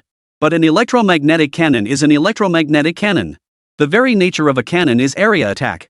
Under the immense residual force and powerful shockwave, Zhao Yuanming himself didn't fare much better. His entire body was sent flying backward. He vomited a large mouthful of blood mid-air. After crashing to the ground from mid-air, Zhao Yuanming felt one entire side of his body plunged into numbness, completely devoid of sensation. He struggled repeatedly to rise, but failed each time. How could the gap be this vast? Lying on the cold concrete floor of the building's top floor, blood streaking the corner of his mouth, his chest rising and falling, Zhao Yuanming felt only a wave of helplessness wash over him. Truthfully, even before this, Zhao Yuanming knew he could never be a match for Qín Yǔ. But he truly hadn't imagined he would lose so utterly, so swiftly. He had believed that with his innate beast-taming talent, position swap, he could at least hold out for several rounds against Qín Yǔ. Yet Qín Yǔ's casual strike had instantly reduced his beast companion to ashes. His position swap talent, which allowed him to instantly switch places with his beast companion, became utterly useless, rendered completely ineffective. Worse still, the blow had left him himself in a state of near death, utterly immobilized. This scene stunned more than just Zhao Yuanming. Outside the virtual combat arena, those watching the screen witnessed what could only be described as an instant kill. There lay Zhao Yuanming on the ground, utterly unable to rise. The vast majority of people inside the examination hall were instantly filled with horror. They never imagined that even with Qín Yǔ clearly holding back, Zhao Yuanming couldn't withstand a single strike and suffered a complete and utter defeat. What? No way. Holy crap, what the hell just happened? How fast was that? Zhao Yuanming got taken out that fast? How absurd is this? Zhao Yuanming is ranked in the top 20 among all examinees in Jiangzhou City, right? And Qín Yǔ clearly wasn't even going all out. He hasn't even pulled out that mecha he wore during yesterday's energy level test yet. He took down Zhao Yuanming with just one weapon? Is the gap really that huge? Of course, despite the shock, most people in the exam hall didn't feel much sympathy for Zhao Yuanming's fate. Over time, the personal grudge between Zhao Yuanming and Qín Yǔ had become common knowledge to everyone present. As for someone like Zhao Yuanming who, upon awakening a combat-type class, immediately considered himself superior and looked down on ordinary people, the overwhelming majority harbored nothing but utter contempt. Thus, after a brief moment of shock, their astonishment quickly transformed into a wave of admiration for Qín Yǔ. Wow, wow, wow. Is this the combat prowess of a genius who shattered the energy level record? He's practically unstoppable. Damn, calling this slaughtering chickens and dogs is no exaggeration, right? Too strong. Too strong. Brothers, I hereby declare, from this day forward, Qín Yǔ is my idol. One up, one up. This is seriously insane. Holy crap. Among everyone present, only Zhao Lianqing, Zhao Yuanming's father and homeroom teacher Su Ziliang, felt a twinge of concern for Zhao Yuanming's well-being at that moment, and whether Qín Yǔ would continue to intervene. But clearly, the two of them were worrying too much. Qín Yǔ had indeed intended to teach Zhao Yuanming a harsh lesson. But even he hadn't anticipated that this single, light strike, barely a warm-up, would leave Zhao Yuanming in such a state. Qín Yǔ had no doubt whatsoever that if he landed another blow on Zhao Yuanming, the latter would meet the same fate as his red-shelled lizard. Reduced to ashes. Therefore, glancing at Zhao Yuanming still half paralyzed from the electromagnetic cannon's shock, unable even to crawl to his feet. Then he recalled that as a beastmaster, Zhao Yuanming's first beast companion had been reduced to ashes by him. This blow was far more devastating than if his own arms had been severed. Qín Yǔ thus abandoned any further intention to attack. He merely addressed the examiner. All right, examiner. May we now announce the results of this assessment? After that, he paid no further attention to Zhao Yuanming. He proceeded to stow away the Type 37 portable electromagnetic cannon in his possession. The examiner, naturally, possessed considerable emotional intelligence. The moment Qín Yǔ finished speaking, he understood exactly what Qín Yǔ meant. He didn't ask any further questions like, but Zhao Yuanming isn't dead yet? Why not keep fighting, or any other foolish inquiries. Instead, he immediately declared Qín Yǔ the victor of this combat assessment. Only after Qín Yǔ had already departed this miniature secret realm and returned to the real world did Zhao Yuanming, lying on the ground, finally come to his senses. It's over already? For a moment, his mind was utterly blank. He never imagined that after all the exclusion and mockery he had heaped upon Qín Yǔ, only for Qín Yǔ to let him off so easily. True, he was now coughing up blood, half his body still numb, and his only beast companion reduced to ashes. But in Zhao Yuanming's mind, it still felt like nothing more than simply letting him off. Because since yesterday, under Zhao Lianqing's psychological conditioning, he had braced himself for being beaten into a cripple by Qín Yǔ. Compared to his mental expectations, the price he paid now was as simple as it could possibly be. Thus, at this moment, beyond a sense of bewilderment, Zhao Yuanming's emotions were also quite complex. For the first time in his life, he wondered if there truly was a flaw in his character. However, the examiner gave Zhao Yuanming little time to dwell on such thoughts. For a prodigy like Qín Yǔ, whose future was as bright as the sky, even if he ultimately chose not to attend Nanli Academy, the examiner was still more than willing to make a good impression. As for someone like Zhao Yuanming, just one of countless great professional candidates, he could be treated far more casually. No sooner had Qín Yǔ emerged from the secret realm than the examiner began urging Zhao Yuanming to make his choice and exit the realm promptly. Candidate, how much longer do you plan to stand there in a daze? Why aren't you exiting the secret realm to receive treatment? Zhao Yuanming. Chapter 72, Qín Yǔ vs. Niè Yǔqiān? Although the battle between Qín Yǔ and Zhao Yuanming wasn't a standard combat assessment but a nominal life or death duel, the total duration. It lasted less than 3 minutes. It was remarkably swift. By the time Qín Yǔ stepped off the battlefield, everyone except Niè Yǔqiān was still in the midst of their assessments. As for Niè Yǔqiān finishing her battle even faster than him, Qín Yǔ wasn't surprised at all.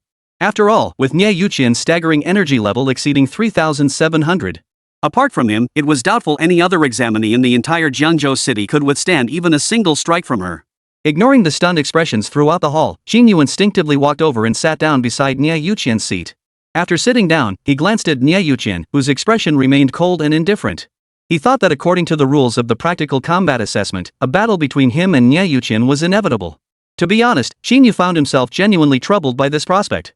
Because when it came to securing first place in this practical assessment, Qín Yǔ absolutely had to secure it. But if he truly wanted to claim it, then according to the promotion-demotion ranking system of the practical assessment, he and Niè Yǔqiān the undisputed second place. A battle between him and Niè Yǔqiān, the guaranteed second place, was completely unavoidable. Xiao Yu, looks like we'll have to face off later? What do you think? Pondering this, Qín Yǔ couldn't help but poke Niè Yǔqiān beside him with curiosity. He was genuinely curious how Niè Yǔqiān would handle it. She glanced at the spot where Qín Yu's finger had just touched her. Niè Yǔqiān's brows furrowed slightly, but she ultimately said nothing. Her tone remained icy as she replied, "I can't beat you yet." As she spoke, Niè Yǔqiān's expression remained impassive. Anyone observing her would assume she felt nothing. But only Niè Yǔqiān herself knew how utterly devastated she felt inside at that very moment. After all, she was the reincarnation of a legendary empress. And in this lifetime, her rate of growth was so staggering it could easily be described as crushing her previous incarnation. Not only had she successfully located the 7-petaled snow lotus hidden within the ice and snow world, but she had also hunted down countless demonic beasts, leveling up a full 2 tiers. Even the blood-flame crystal, a rare gem only found in the Star Sea, had been unexpectedly discovered by her in the blood-colored canyon's secret realm and perfectly absorbed. Yet, even with all this, in the end, she still fell to Qín Yǔ. Truth be told, if it weren't for the undeniable evidence before her eyes, if this had happened right after her rebirth, she would never have believed it. Qín Yǔ, of course, had no idea what Niè Yǔqiān was thinking at that moment. But after years of living together, he instantly understood the subtext behind her words. It was this: I can't beat you right now, so I won't fight you later. For a moment, Qín Yǔ felt a wave of relief wash over him. He humbly replied, not necessarily. With your 3700 plus energy level, back in the day, you'd have been a prime candidate for the national top scorer. At Qín Yu's reply, Niè Yǔqiān rolled her eyes once more but said nothing further. Instead, she began pondering once more, why could Qín Yǔ, who hadn't even reached level 20 yet, upgrade his mecha prototype again? As a mech engineer, it's absolutely impossible to perform a major upgrade on a mech prototype before reaching level 20. Could it be that Qín Yu's mecha prototype was never as weak as what I witnessed in the secret realm? Could it be that he deliberately concealed most of his power under those circumstances?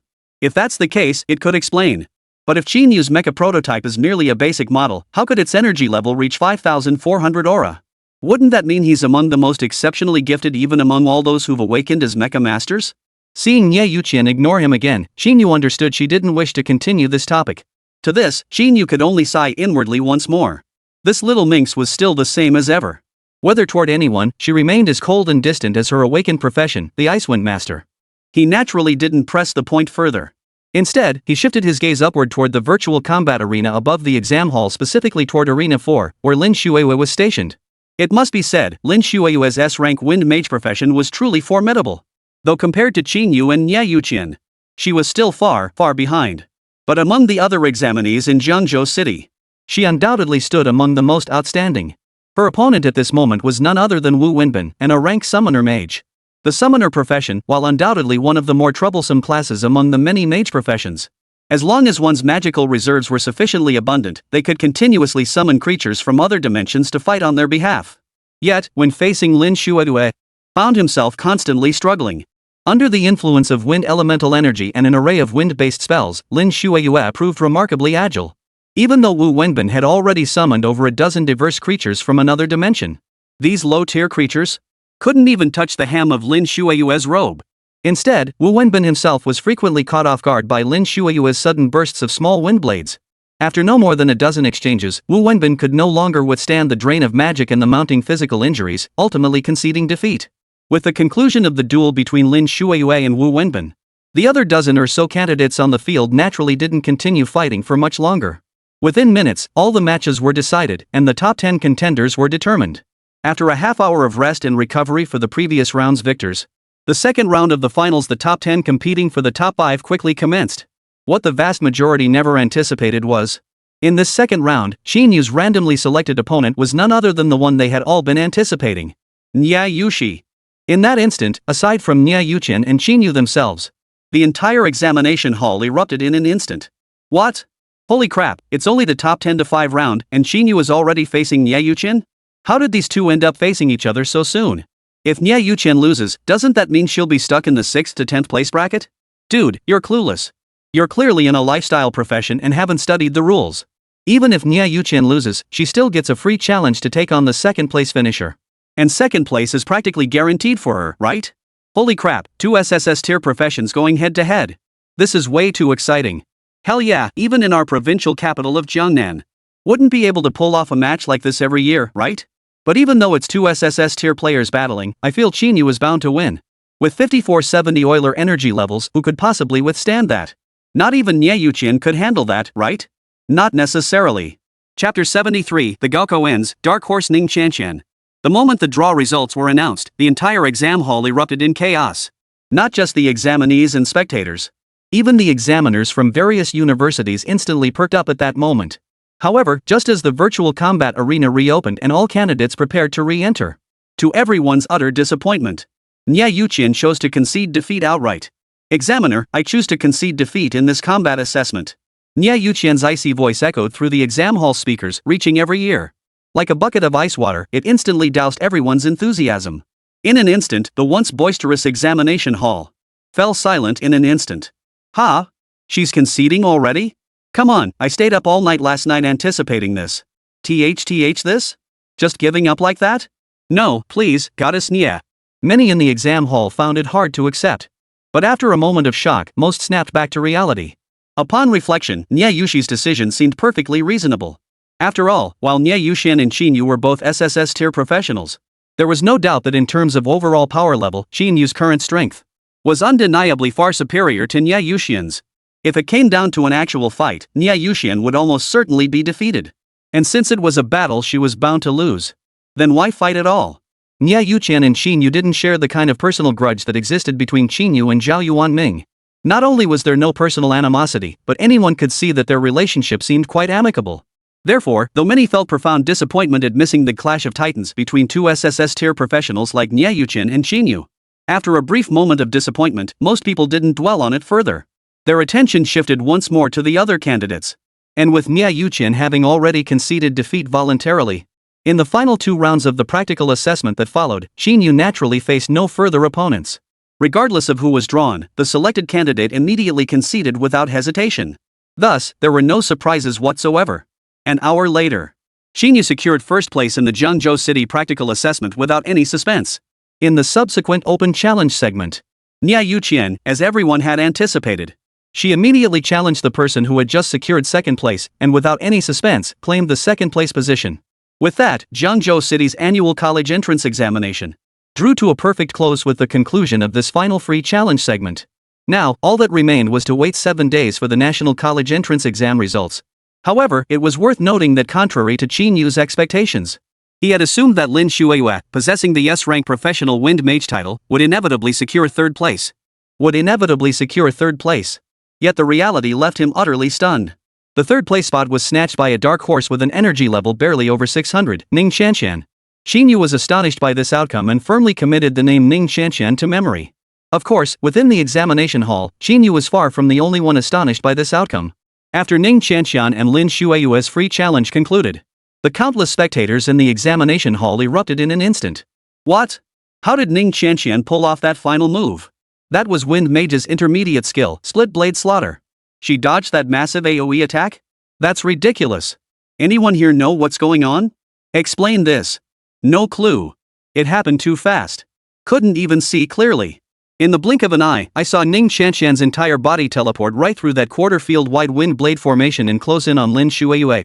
Could it be the legendary perfect void shift? Or spatial teleportation? Ha! Give me a break, thanks. Any class even remotely related to phasing or space manipulation starts at SS plus minimum, okay?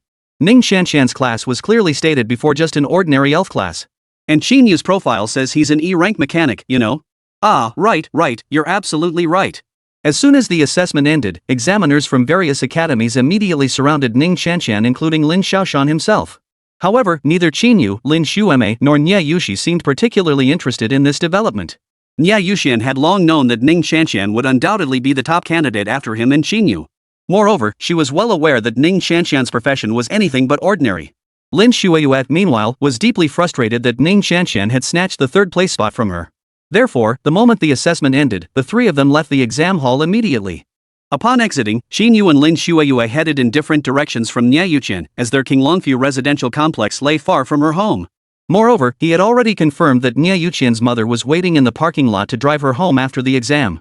After navigating past the enthusiastic crowd gathered around the perimeter of the exam grounds, Qín Yǔ merely exchanged a brief farewell with Niè Yǔqiān. He and Lin Shueyue headed straight for Lin Tian's car, which had been waiting in the parking lot for quite some time. What Qín Yǔ hadn't anticipated, however, before his but had even warmed the seat, Niè Yǔqiān followed suit and climbed in. She sat down right beside him. For a moment, not only Qín Yǔ, but even Lin Tian and his daughter Lin Shueyue were taken aback. Yushi, didn't you say your mother was still waiting for you? After a long moment, Lin Shueme finally snapped out of it, her expression slightly peculiar as she asked, "Aren't you going back with your mother?" As Lin Shueyue finished speaking, the car fell into an awkward silence. Chapter 74, Niè Yǔqiān's visit, merely the punishment of the template. The car's atmosphere felt off. As the eldest among them, Lin Tian glanced at Niè Yǔqiān through the rearview mirror, the woman who'd recently taken Jiangzhou City by storm. He too remained silent for a moment. As the person involved, Niè Yǔqiān didn't know what to say either. She had indeed intended to part ways with Qín Yǔ and Lin Shuiyue, each returning to their own homes. But just moments ago, the comparison template in her mind began urging her once more. Beep. Host, please complete the punishment promptly. Failure to complete the punishment within the time limit will result in this template immediately stripping the host of all cultivation. As the reincarnation of an empress in Niè Yǔqiān's heart, her cultivation was undoubtedly the most precious thing to her. If it were truly stripped away, she might as well die right then and there. Therefore, even though the template's punishment was utterly humiliating, forcing her, a once mighty empress, to wash Qín Yǔ's feet and bathe him. But faced with the template's relentless urging, Niè Yǔqiān had no choice. She could only follow Qín Yǔ and Lin Shuiyue in silence as they boarded Lin Tian's car. They planned to visit Qín Yǔ's home first, then grit their teeth and endure the template's punishment that evening. As for Lin Shuiyue's puzzled look, Niè Yǔqiān didn't remain silent. After all, she was the one hitching a ride. I heard Qín Yǔ moved recently, so I thought I'd go take a look. Amidst her inner turmoil, Niè Yǔqiān's tone grew increasingly icy. Yet despite the icy tone, her words only made the car's atmosphere grow more peculiar. The moment Niè Yǔqiān finished speaking, Lin Shuiyue turned her head to glance at Qín Yǔ and Niè Yǔqiān in the back seat.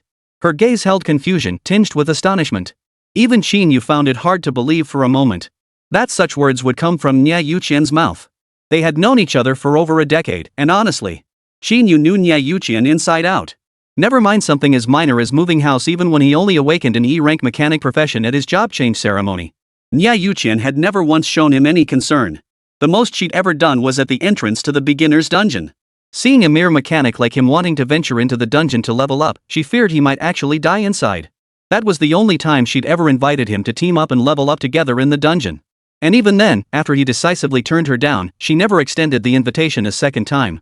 Qín Yǔ genuinely hadn't expected Niè Yǔqiān to suddenly show concern about his move now. This was completely unlike the Niè Yǔqiān he remembered. However, though utterly astonished, Qín Yǔ quickly regained his composure and chuckled, saying, "Come to think of it, I haven't told you about my move yet. Oh, and Aunt Wan probably still doesn't know where we moved to, right? Why don't we invite Aunt Wan too? Come to think of it, it's been ages since our families last visited each other." The Aunt Wan Qín Yǔ mentioned was none other than Niè Yǔqi's mother. Niè Yǔqi's family and Qín Yǔ's family were originally from the same village and had been assigned to the same resettlement community. Li Ziqi and Aunt Wan were actually quite familiar with each other. Back in their previous neighborhood, the two families had frequently visited each other. This was precisely why Qín Yǔ and Niè Yǔqiān were so familiar with each other. No need. I already sent my mom back earlier. Niè Yǔqiān firmly declined Qín Yǔ's suggestion. Then shall we depart now? At that moment, Lin Tian in the driver's seat, sensing the atmosphere was about to turn awkward again. He stepped in to break the ice at just the right moment. Qín Yǔ still felt Niè Yǔqiān was acting unusually today. But considering how close Niè Yǔqiān's family was to his own, it seemed perfectly reasonable for her to want to visit his new place and drop by for a chat. Qín Yǔ ultimately said no more. Instead, he nodded and said, "All right, Uncle Lin, let's go." 20 minutes later, amid an incredibly awkward atmosphere inside the car, the group finally returned to the residential complex. "All right then, Uncle Lin, remember to bring Lin Shuiyue over for dinner tonight." After greeting Lin Tian and Lin Shuiyue at the entrance of Villa Number 1, Qín Yǔ then turned with Niè Yǔqiān and headed toward Villa Number 2 next door, his own home. Upon entering the living room, Qín Yǔ spotted Li Ziqi, clad in a blue apron, mopping the kitchen floor. Hearing the commotion, Li Ziqi didn't even look up, merely responding in a sarcastic tone. Well, isn't this the predetermined top scorer of the college entrance exam in Jiangzhou City? Back already? Since you're back, hurry up and help your auntie out. This living room is huge, my back is killing me from mopping it all over." Qín Yǔ. A familiar feeling, a familiar scent. Qín Yǔ paused silently, his expression unchanged. Only after leading the equally silent Niè Yǔqi into the living room did he speak. "Auntie, stop mopping. Look who's here." Only then did Li Ziqi pause her frantic cleaning to turn her head and spot Niè Yǔqiān. "Xiao Yu? What brings you here? Where's your mom? Why isn't she here?" Li Ziqi's eyes lit up instantly. She tossed aside the mop, rushed into the living room, and enthusiastically pulled Niè Yǔqi toward her, bombarding her with questions. Of course, while welcoming Niè Yǔqiān, Li Ziqi couldn't resist giving Qín Yǔ a gentle scolding. "Look at you. Xiao Yu came over and you didn't even tell me." Qín Yǔ looked utterly wronged as he defended himself. "Didn't I send you a message on Xiaoxin saying Xiao Yu was coming over to get familiar with the place? You just didn't check it." But what greeted him next was another round of righteous scolding from Li Ziqi. For something this important, couldn't you have just called? Qín Yǔ. Li Ziqi and Niè Yǔqiān were actually quite familiar with each other. After all, over the past decade or so, the two families had visited each other frequently. Plus, Li Ziqi had always been a quirky, chatty soul. So, under Li Ziqi's warm welcome, it didn't take long before even Niè Yǔqiān stopped being so cold. Soon, she was chatting with Li Ziqi, exchanging random bits of conversation. Xiaoyu, I saw in the media that your profession is that Ice Phoenix Master?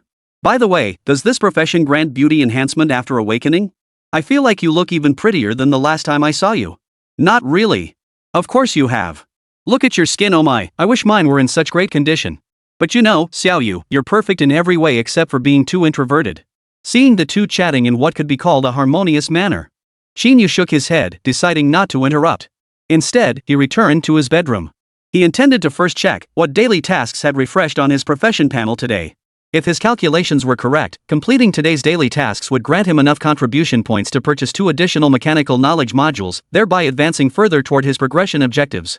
Chapter 75, Contribution Points 3700. Advancement begins. Open the profession panel. In his bedroom, Qín Yǔ silently commanded. Immediately, a familiar sapphire blue interface unfolded before him. Profession, Super God Mechanic, Super God Tier, unique across all realms. Level, LV19 Novice Mechanic. Base attributes, Strength 110, Agility 94, Stamina 107, Spirit 120, Luck 99. Energy range 9001050 Euler. Class talents, Mechanical Heart Effect Viewable, Mechanical Eye Effect Viewable unlocks 1 new class talent every 10 levels. Possessed skills, Basic Programming Novice, Fundamental Mechanical Engineering Mastery, Marksmanship Mastery, Hand-to-Hand Combat Subpar. Mechanical Novice, capable of crafting mechanical devices. Type 37 Portable Electromagnetic Cannon Viewable, Mechanical Power Prosthetic Limb Viewable, Combat Drone Viewable, Swallow Type Lighter Viewable. New Mechanic, capable of crafting the following mechanical devices. Various Focused Energy Laser Sniper Rifles Viewable, Combat Mechanical Hounds Viewable, Robot Night Riders Viewable, Smart Optical Camouflage Masks Viewable. New Mechanics at Advanced Stage can craft mechanical items. Heavy-duty mechanical power limbs viewable, conventional electromagnetic cannons viewable, Viper modified combat drones viewable, bionic bamboo dragonfly gliders viewable. Advancement Quest Master 3 Basic Mechanical Disciplines. Current skills mastered, Basic Programming. Daily pending tasks 7 viewable. Ignoring the basic information on the panel, Qín Yǔ had a clear goal and directly opened the daily task list at the bottom of the panel. As the virtual screen flickered with light, the next moment, a series of task requirements appeared before Qín Yǔ's eyes. Daily Task 1, craft a brand new mechanical artifact of perfect quality. Reward, 50 contribution points, 300 G of random rare metal. Daily Task 2, perform maintenance and repairs on a mechanical artifact, restoring its durability to 99%. Reward, 40 contribution points, 500 G of a random rare metal. Daily Task 3, perform basic programming to create an intelligent chip. Reward, 55 contribution points, plus a chance to randomly obtain a brand new low-tier mechanical blueprint. Daily Task 4, defeat 1 level 15 plus demon spawn.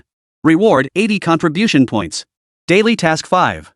After days of exploring his character interface, Qín Yǔ had gained a solid grasp of the daily quests that refreshed on his interface.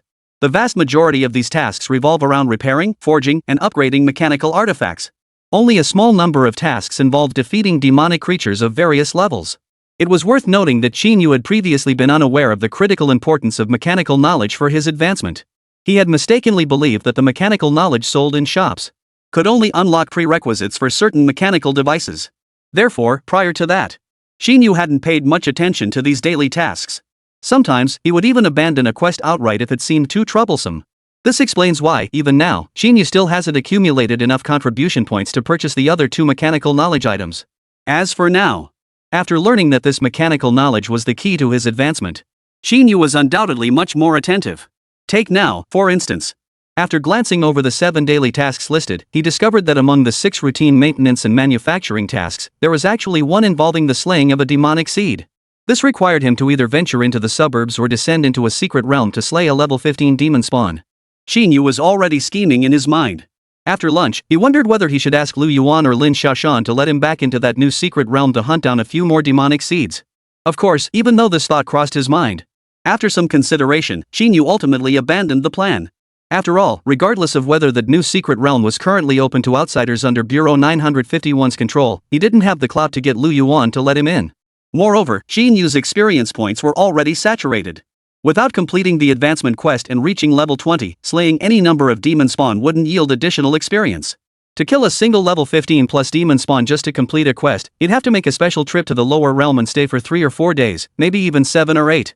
It felt like putting the cart before the horse. With that time, he'd be better off staying in the forging realm and crafting more new mechanical devices. With this demonic seed slaying task eliminated, Qín Yǔ naturally shifted his focus to the remaining 6 quests. As for these remaining 6 daily tasks, were undoubtedly much simpler.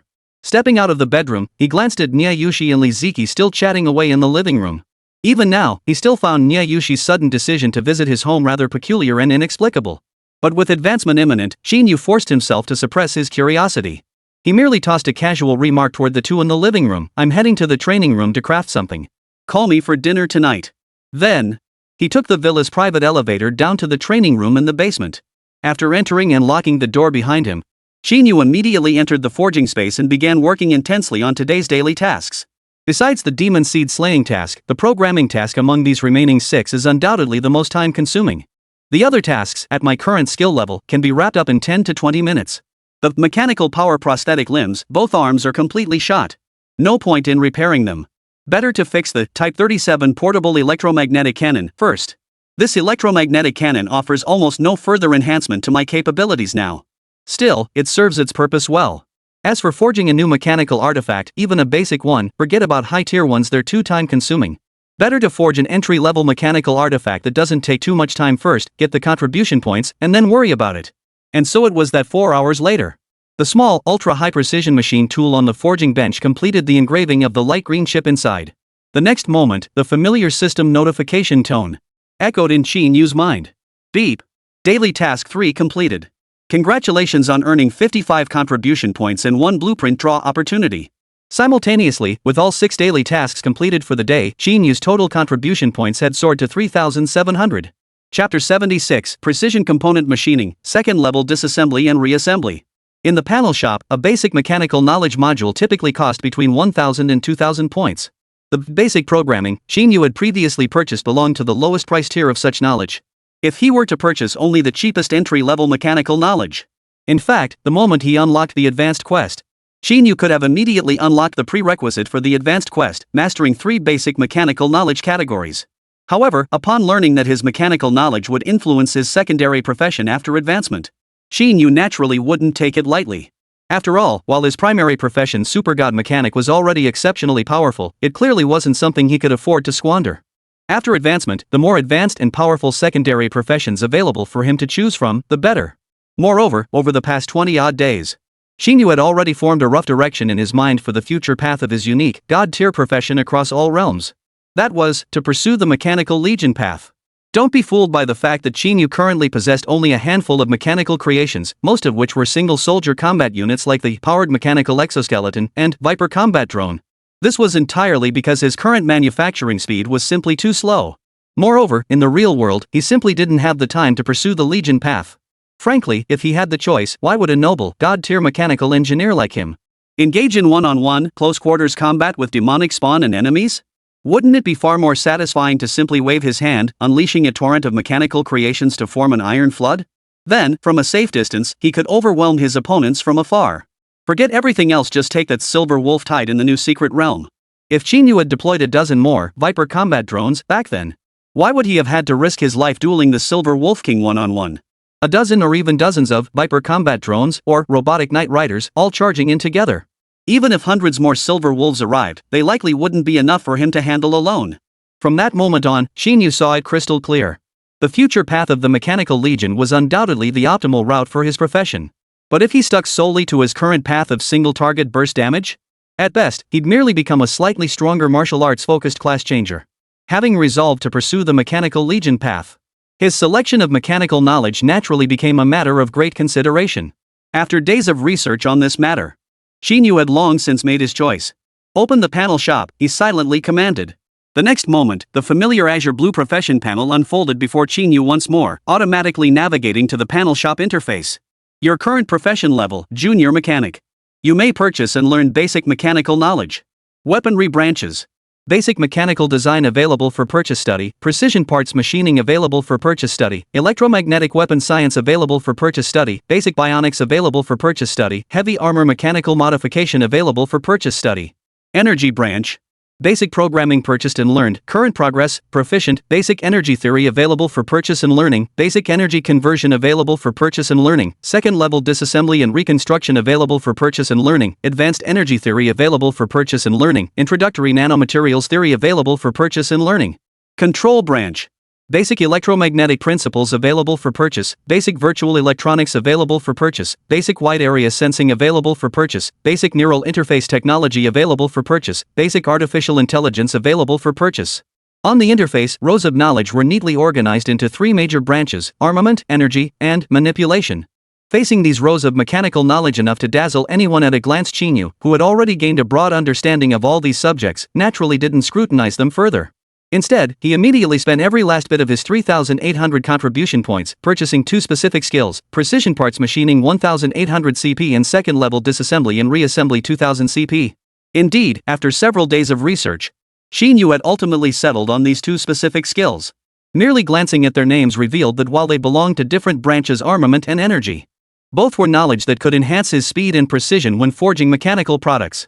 Precision parts machining, upon learning, enables perfect-grade machining of various components, enhancing precision while boosting overall forging speed. Note, specific improvement values depend on mastery level, ranging from a minimum of 15% to a maximum of 25%. Second-level disassembly and reassembly, upon learning, enables rapid disassembly and reassembly of various mechanical products. Simultaneously boosts overall forging speed. Note, specific boost values depend on mastery level, ranging from a minimum of 20% to a maximum of 30%. The reason Qín Yǔ chose these two skills was quite simple. Simply put, only by increasing manufacturing speed, then the mechanical legion strategy he envisioned in his mind could be realized more swiftly. After all, if he remained confined to the fixed forging times displayed on the interface, it would be ages before Qín Yǔ could forge a proper mechanical legion. It would be a long, long time coming. Only by accelerating the forging speed again and again, Qín Yǔ could assemble his mechanical legion without relying on workshops or assembly lines. Swiftly assemble his own mechanical legion. Within the forging space, as Qín Yǔ clicked the purchase confirmation button without hesitation, the familiar panel notification chime resounded once more within his mind. Beep.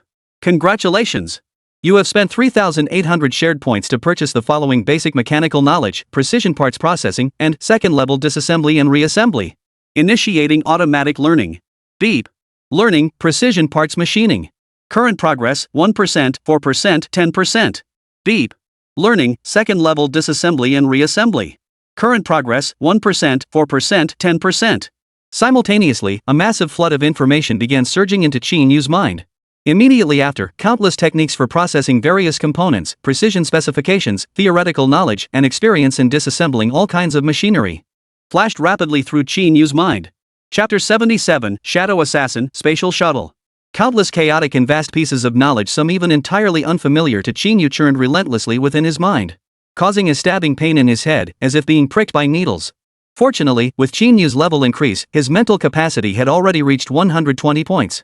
After a brief period of discomfort, Qín Yǔ swiftly assimilated both bodies of knowledge to perfection. After assimilation, he surveyed the vast new knowledge now stored within his mind. The sheer volume of new knowledge about various machines and components that had been added to his mind caused a flash of astonishment to pass through Qín Yǔ's eyes. The allure of machinery is truly beyond words. And after that moment of wonder, an irresistible urge to get his hands dirty. However, just as Qín Yǔ was about to select another mechanical artifact to forge and test the effects of his newly acquired skills, a voice from outside the forging space abruptly interrupted his return to the workbench. Qín Yǔ, what are you doing in there? Dinner's ready. Uncle Lin and Snowmoon have been here for ages, and you haven't even come out to greet them. The college entrance exams are over. I have no idea what you're still tinkering with in there. The forging space, though an independent realm inherent to Qín Yǔ's godly mechanic profession, it wasn't entirely disconnected from the real world. Whenever Qín Yǔ wished, even while inside the forging space, he could still hear sounds from the real world. At home, Qín Yǔ naturally kept this function activated at all times. Now, he heard Li Ziqi's voice outside his training room. He glanced at the clock on his workbench. Qín Yǔ finally realized he'd been in the forging space for over 6 hours straight. Forget it, time to eat. He forced down the urge to keep pumping iron. Qín Yǔ first tidied up the workbench. Then, he exited the forging space, stepped out of the training room, and returned to the first-floor living room. By then, the dining table no longer held only Niè Yǔqiān and Li Ziqi. Lin Tian and Lin Shuiyue, invited by Qín Yǔ for lunch, had also arrived. "Uncle Lin, Shuiyue, you're here." After briefly greeting Lin Tian and Lin Shuiyue, Qín Yǔ plopped down at the dining table. Having learned from Li Ziqi that Qín Yǔ had spent the entire afternoon in the training room, Lin Shuiyue now looked at him and teased playfully. "Qín Yǔ, haven't the college entrance exams ended already? You don't have to work this hard, do you? Compared to you, why do I feel like such a failure? Not only did I lose to Ning Qianqian, who's way below my level, and blow my third-place spot, but I also took a long nap this afternoon." Qín Yǔ didn't respond to the first part of Lin Shuiyue's teasing. But upon hearing the name Ning Qianqian, he asked with genuine curiosity. Come to think of it, that Ning Qianqian's profession seems pretty unusual. When we left, didn't those examiners specifically ask about Ning Qianqian's profession again? Any updates yet? Qín Yǔ remained genuinely curious about Ning Qianqian, who had shown so brightly in this morning's combat test. After all, a transferee barely above energy level 600 and only level 11 had managed to defeat Lin Shuiyue, a level 13 S-rank wind mage. If her awakened profession lacked any uniqueness, he simply wouldn't believe it. Moreover, he had watched the entire battle between Lin Shuiyue and Ning Qianqian. Honestly, even with his formidable power, he couldn't claim to replicate Ning Qianqian's feat during that final exchange. In the blink of an eye, she had sliced through it and scathed and closed in on Lin Shuiyue. Hearing Qín Yǔ's words, Lin Shuiyue's tone instantly cracked. Who knows? I don't want to talk about her, and I don't want to know her class. Clearly, even now, 6 or 7 hours after the assessment ended, Lin Shuiyue still couldn't let go of the fact that she had lost to Ning Qianqian. Instead, Niè Yǔqiān, who had remained silent beside them, answered Qín Yǔ's question. Ning Qianqian's profession is a relatively rare A-class ability-type profession, Shadow Assassin. While her class is only classified as a grade. But the disparity in combat strength can be enormous. The most powerful ones can even surpass some SS-class professions.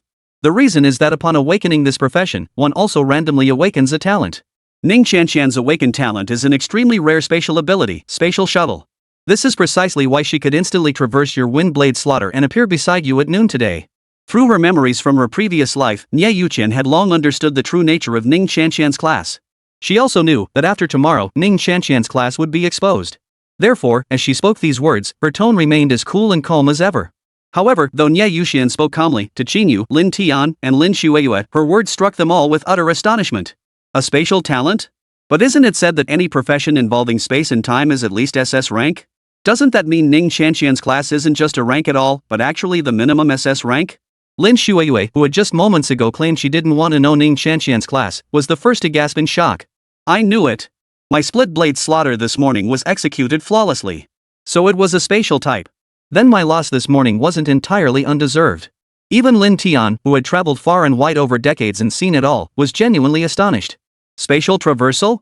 A legitimate spatial ability like this? Barring any surprises, it should easily qualify for an SS rank profession, right? Though Qín Yǔ didn't speak up immediately, his mind was equally astounded. After all, this was a spatial ability in the vast sea of online novels from his previous life. Such powerful skills belong solely to protagonists. He genuinely hadn't expected that Ning Qianqian, who, at first glance, seemed utterly ordinary in both appearance and background, would awaken a profession encompassing such abilities. Of course, while he was astonished that Ning Qianqian's class possessed spatial effects, Ning Qianqian and Qín Yǔ weren't exactly close acquaintances. Moreover, Qín Yǔ and Niè Yǔqiān's professions were no weaker than Ning Qianqian's. Therefore, after a brief moment of surprise, didn't delve deeper into the topic. Instead, they quickly steered the conversation back to everyday topics that Li Ziqi could also join in on.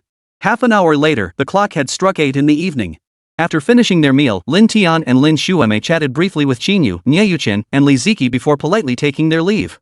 After seeing them off, Qín Yǔ looked at Niè Yǔqiān, who was still sitting upright in the living room. For a moment, Qín Yǔ couldn't hold back any longer. He looked at Niè Yǔqiān and asked the question he'd been holding back for nearly half a day, his expression quite peculiar. Xiao Yu, you came to my place today for some other reason, right? Surely it wasn't just to see where we moved to? Chapter 78, Punishment, Qín Yǔ in the Wind. Qín Yǔ knew Niè Yǔqiān's personality all too well. He never believed for a moment that Niè Yǔqiān had followed him home just to see his place. Especially now that Lin Tian and Lin Shuiyue had both left, yet Niè Yǔqiān remained seated in the living room with no intention of leaving. Qín Yǔ found it even harder to believe. After all, based on his understanding of Niè Yǔqiān, if she truly only wanted to visit his home, she would have left after the midday visit. She absolutely wouldn't waste 6 or 7 precious hours sitting around waiting at his place, staying for dinner. At that very moment, Li Ziqi was washing dishes in the kitchen. In the living room, only Qín Yǔ and Niè Yǔqiān remained. After Qín Yǔ finished speaking, the entire living room fell into silence for a moment. Facing Qín Yǔ's question, Niè Yǔqiān sat on the sofa, biting her thin lips. For a moment, she genuinely didn't know how to respond. However, just as she was considering making up some excuse to stall, the cold, mechanical prompt from the comparison template echoed in her mind once more. Beep. Punishment remaining time, 12 hours. Host, complete the punishment immediately. Otherwise, this template will forcibly erase all of the host's cultivation. Hearing the system's countdown less than 12 hours remaining, Niè Yǔqiān's expression instantly froze. The excuse that had been on the tip of her tongue was once again suppressed. No, I can't hesitate any longer. It's just a foot bath, after all. As a reincarnated empress, how could I be tripped up by such trivial hardship? Qín Yǔ's mech engineer class is only strong in the early stages. Once I survive this and reach level 20, and Xiaoqing passes her juvenile phase, my power will far surpass his. Besides, without my knowledge of electromagnetism, Qín Yǔ might not even reach level 20. I can easily wait until my power completely crushes Qín Yǔ before sharing my electromagnetism knowledge with him. That way, the next time we compare, I absolutely cannot lose to him again. After another intense internal struggle, Niè Yǔqiān finally made up her mind. She didn't respond to Qín Yǔ's earlier question. Instead, she shot him an icy stare before marching silently into the bathroom. She retrieved a blue foot basin, filled it with cold water, and placed it before Qín Yǔ. Then, in a voice as cold as ice, laced with a hint of gritted teeth, she declared, "Here, wash your feet." What the hell? Seeing Niè Yǔqiān standing before him, her expression brimming with hatred as if she wanted to kill him, and hearing her words clearly. To be perfectly honest, Qín Yǔ was genuinely terrified. For a split second, he even wondered if he'd fallen victim to some high-level class changer's illusion. After all, the scene before him was simply too surreal. Who was Niè Yǔqiān? Not only was she the pride of the SSS tier professions. Even before her awakening, she was widely regarded as the undisputed goddess of Jiangzhou First High School by every male student there, right? And now, she was actually offering to wash his feet. Could anything be more surreal than this? Clang! At that very moment, it wasn't just Qín Yǔ who was stunned into a daze by the scene unfolding before him. Inside the kitchen, Li Ziqi had been watching Niè Yǔqiān and Qín Yǔ the entire time. When she saw Niè Yǔqiān actually wanting to wash Qín Yǔ's feet herself, Li Ziqi, overcome with disbelief, lost her grip on the bowl in her hand. It crashed to the floor with a clatter, shattering into pieces. Wait, Xiaoyu, what are you doing? Only then did Qín Yǔ finally snap out of his shock. He scrambled to his feet, trying to wrestle the foot basin from Niè Yǔqiān's hands. Li Ziqi, meanwhile, couldn't be bothered to clean up the broken bowl. Stepping out of the kitchen, she stormed toward Qín Yǔ and yelled, "Well done, Qín Yǔ. Feeling pretty cocky now, huh? What? Just because you got the top score on the Jiangzhou College entrance exam, you think you're hot stuff now? And you actually let Xiaoyu wash your feet? Look at yourself. You should be the one washing Xiaoyu's feet." In a matter of seconds, Li Ziqi's mind raced through a whirlwind of thoughts. Faced with this scene, she could only come up with one explanation. That Qín Yǔ and Niè Yǔqiān. They were already dating.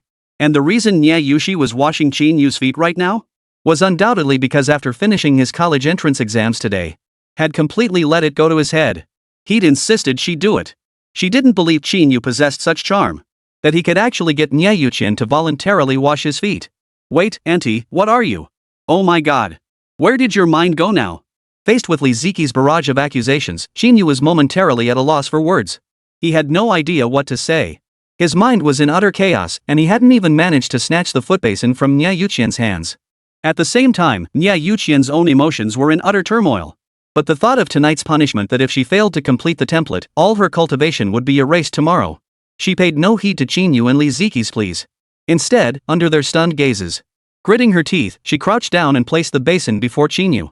Then, she grabbed Qín Yǔ's feet, pulled his shoes aside, and forcefully pressed both of his feet into the basin. For a moment, both Qín Yǔ and Li Ziqi were utterly frozen in place. Washing feet 3 minutes. Under normal circumstances, it wouldn't be considered long, nor would it be considered short. But at this very moment, those 3 minutes felt like an eternity for Niè Yǔqiān, Qín Yǔ, and Li Ziqi alike. Li Ziqi stood frozen beside Qín Yǔ and Niè Yǔqiān. She had no idea what to say. Qín Yǔ, with his feet firmly held by Niè Yǔqiān, dared not move a muscle. As for Niè Yǔqiān, her expression was one of profound shame and anger as she silently counted down the seconds in her mind. Beep. Congratulations, host, you have successfully completed this comparison failure punishment. Given your failure in this comparison, the next comparison subject will remain unchanged for now. Next comparison date, 45 days from now. Countdown, 44 days, 23 hours, 59 minutes, 58 seconds. Only when the familiar template alert sounded once more in Niè Yǔqiān's mind did she immediately withdraw her hand from the foot basin. Without so much as a glance at Qín Yǔ, she simply bowed her head and said briefly to Li Ziki, "Cicely, I'm heading home now." Without hesitation, she turned and walked out the door, leaving only Qín Yǔ and Li Ziki behind, left standing on the living room sofa, utterly flustered. Chapter 79, Advancement begins, Engineering Mechanic. Just like on Earth, in this world's dragon nation, college entrance exam scores weren't released immediately after the exams concluded. Instead, candidates must wait 10 days. Only then would the final scores in city, provincial, and national rankings be announced. Now free from the pressure exerted by Li Xingzhang and the Li group behind him, during the days of waiting for the exam results, Qín Yǔ lived a leisurely yet fulfilling life. Each day was spent either eating, sleeping, or forging various mechanical artifacts within his forging space. While enhancing his own foundation, he also gradually improved his comprehension and proficiency in 3 mechanical disciplines: basic programming, precision parts machining, and ingenious disassembly and reassembly. After 9 days, the results were remarkably significant. Within the forging space, where white starlight flickered as if timeless, before Qín Yǔ now stood a neat array of over a dozen modified Viper combat drones, alongside another unfinished prototype of the Night Stalker robot. With his fingers flying, Qín Yǔ swiftly assembled all the prefabricated components from the workbench onto the robot Night Stalker prototype. In less than 10 minutes, a brand new robot Knight Rider stood fully assembled. And the very instant the assembly concluded, a system notification sounded in Qín Yǔ's mind. Beep. Congratulations! Your basic mechanical skill, second level disassembly and reassembly, has reached the proficient level. Hearing this notification in his mind, Qín Yǔ's face couldn't help but break into a look of unrestrained delight. The reason was simple: with the mastery of second level disassembly and reassembly, he had now reached the proficient level in all 3 basic mechanical skills he currently possessed. All 3 of Qín Yǔ's currently mastered basic mechanical knowledge skills, precision parts processing, basic programming, and second level disassembly and reassembly, had now reached the proficient level.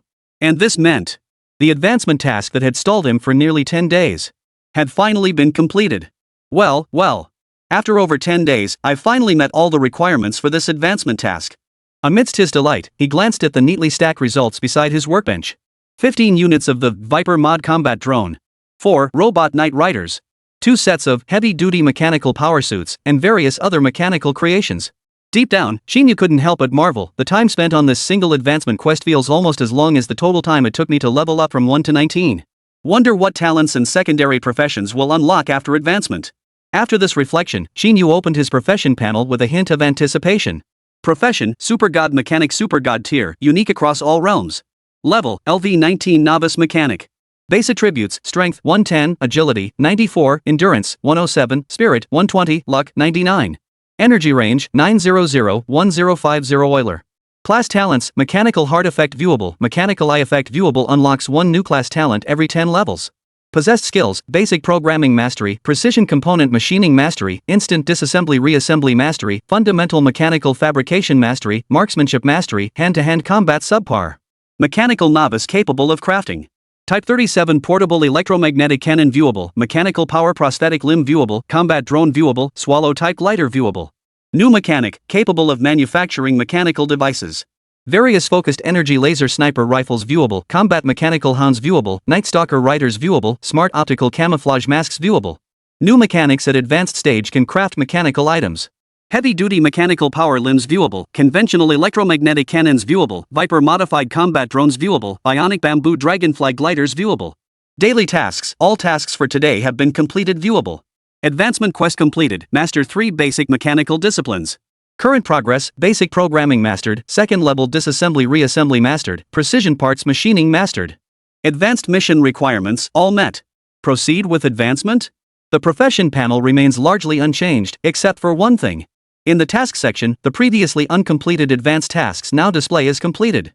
Moreover, beneath the tasks, a new option appeared: proceed with advancement now? Gazing at this option, Qín Yǔ took a deep breath. Clicked yes without hesitation. The instant Qín Yǔ clicked it, a tremendous surge of energy erupted violently within his body, enveloping Qín Yǔ in a faint glow. Though immense and savage, this powerful energy raced wildly through his body. Qín Yǔ felt no pain whatsoever. Instead, he could distinctly feel every cell within his body undergoing a metamorphosis under the baptism of this energy. The sensation was so pleasurable it nearly made Qín Yǔ cry out. Moreover, beyond this sensation, Qín Yǔ could sense a distinctly different, special energy beginning to form within him, coursing through his body before converging entirely at the location of his dantian. At that very moment, the system's notification tone sounded once more within his mind. Beep. Congratulations! You have successfully completed the advancement quest, officially progressing from novice mechanic to junior mechanic. Beep. Congratulations! You have unlocked a new class talent, mechanical body. Beep. Congratulations, advancement complete. Unlocked secondary profession. You may choose from the following sub-professions. Engineering mechanic, mechanical affinity 25%, machinery power bonus 15%, blueprint design success rate 35%, forging speed 40%. Programming mechanic, mechanical affinity plus 15%, machinery power bonus plus 18%, virtual technology plus 60%. Martial mechanic, mechanical affinity plus 30%, machinery power bonus plus 25%, blueprint design success rate plus 10%, overall energy level bonus for single soldier machinery plus 20%. Note, once selected, the secondary profession cannot be changed before reaching LV 100. Please choose carefully. For further details, refer to the individual profession descriptions. As that peculiar energy began to manifest within him, the initial surge of immense power did not linger long within Qín Yǔ's body. In less than 10 minutes. With the emergence of mechanical power, it gradually integrated into Qín Yǔ's body. At this moment, Qín Yǔ did not immediately focus on sensing the changes within his body or examining the effects of his newly awakened talent, mechanical body. Instead, he first examined the 3 sub-professions unlocked after his advancement. The 3 sub-professions he had unlocked. Engineering mechanic, programming mechanic, martial arts mechanic? 3 sub-professions unlocked? Not bad. After briefly glancing at the various bonuses each sub-profession offered and carefully reading their detailed descriptions, Qín Yǔ gained a relatively comprehensive understanding of these 3 secondary professions. First was engineering mechanic. Without a doubt, just looking at one of its bonuses, a 40% forging machinery boost, made it clear. This sub-profession was absolutely perfect for the mechanical legion development path Qín Yǔ had set for himself. As for the programming mechanic and martial arts mechanic sub-professions, their focuses lay respectively in virtual technologies such as programming, hacking, and AI and individual combat capabilities. Frankly, the various bonuses bundled with these 3 sub-professions are all quite substantial. However, with his mind already made up, after gaining a general understanding, Qín Yǔ didn't hesitate for long. He made his choice immediately. The profession he chose was none other than engineering mechanic. Chapter 80, Talent, Mechanical Body, Permanent Strength +1. Of course, Qín Yǔ's swift decision didn't mean he was solely focused on the mechanical legion path, disregarding everything else. Mainly, after thoroughly examining these 3 sub-professions? No matter how you looked at it, the mechanical engineer subclass was vastly superior to the other 2. The programming mechanic specialized in virtual networks and AI intelligence. While it sounded incredibly advanced, its practical combat effectiveness was undeniably lacking. As for the martial arts mechanic, while undeniably formidable in combat, capable of boosting a mechanical artifact's overall power level by 20%. But ultimately, it only boosts individual combat power. To put it bluntly, this subclass completely abandons the core strengths of the supergod mechanic profession. It essentially transformed Qín Yǔ into an unconventional martial arts-focused class changer. And in this case, forget about just a 20% overall power level increase. Even if it boosted the overall energy level by 30–40%. Qín Yǔ absolutely couldn't accept it. Therefore, after comprehensive comparison, the engineering mechanic class is undoubtedly far superior to these 2 secondary professions. It could seamlessly integrate with virtual networks, solo combat, or even the mechanical legion playstyle. Beep. Confirming secondary profession selection, engineering mechanic. Processing your class change. Transition successful. Beep. Congratulations, you have unlocked the secondary profession, engineering mechanic. Your current level is? Total level, LV20, primary profession, entry-level mechanic LV20, secondary profession, engineering mechanic LV0. The familiar notification chime echoed in Qín Yǔ's mind. For a moment, Qín Yǔ felt the newly awakened mechanical energy within him surge violently once more. Moreover, gazing at the neatly arranged row of mechanical artifacts beside him, an overwhelmingly familiar sense of kinship welled up within his heart. It felt as though merely touching them or even just glancing at them would allow him to instantly comprehend their condition and operational principles. Qín Yǔ quickly grasped the reason behind these changes. This must be the effect of the secondary professions, mechanical power bonus, and mechanical affinity, after choosing it.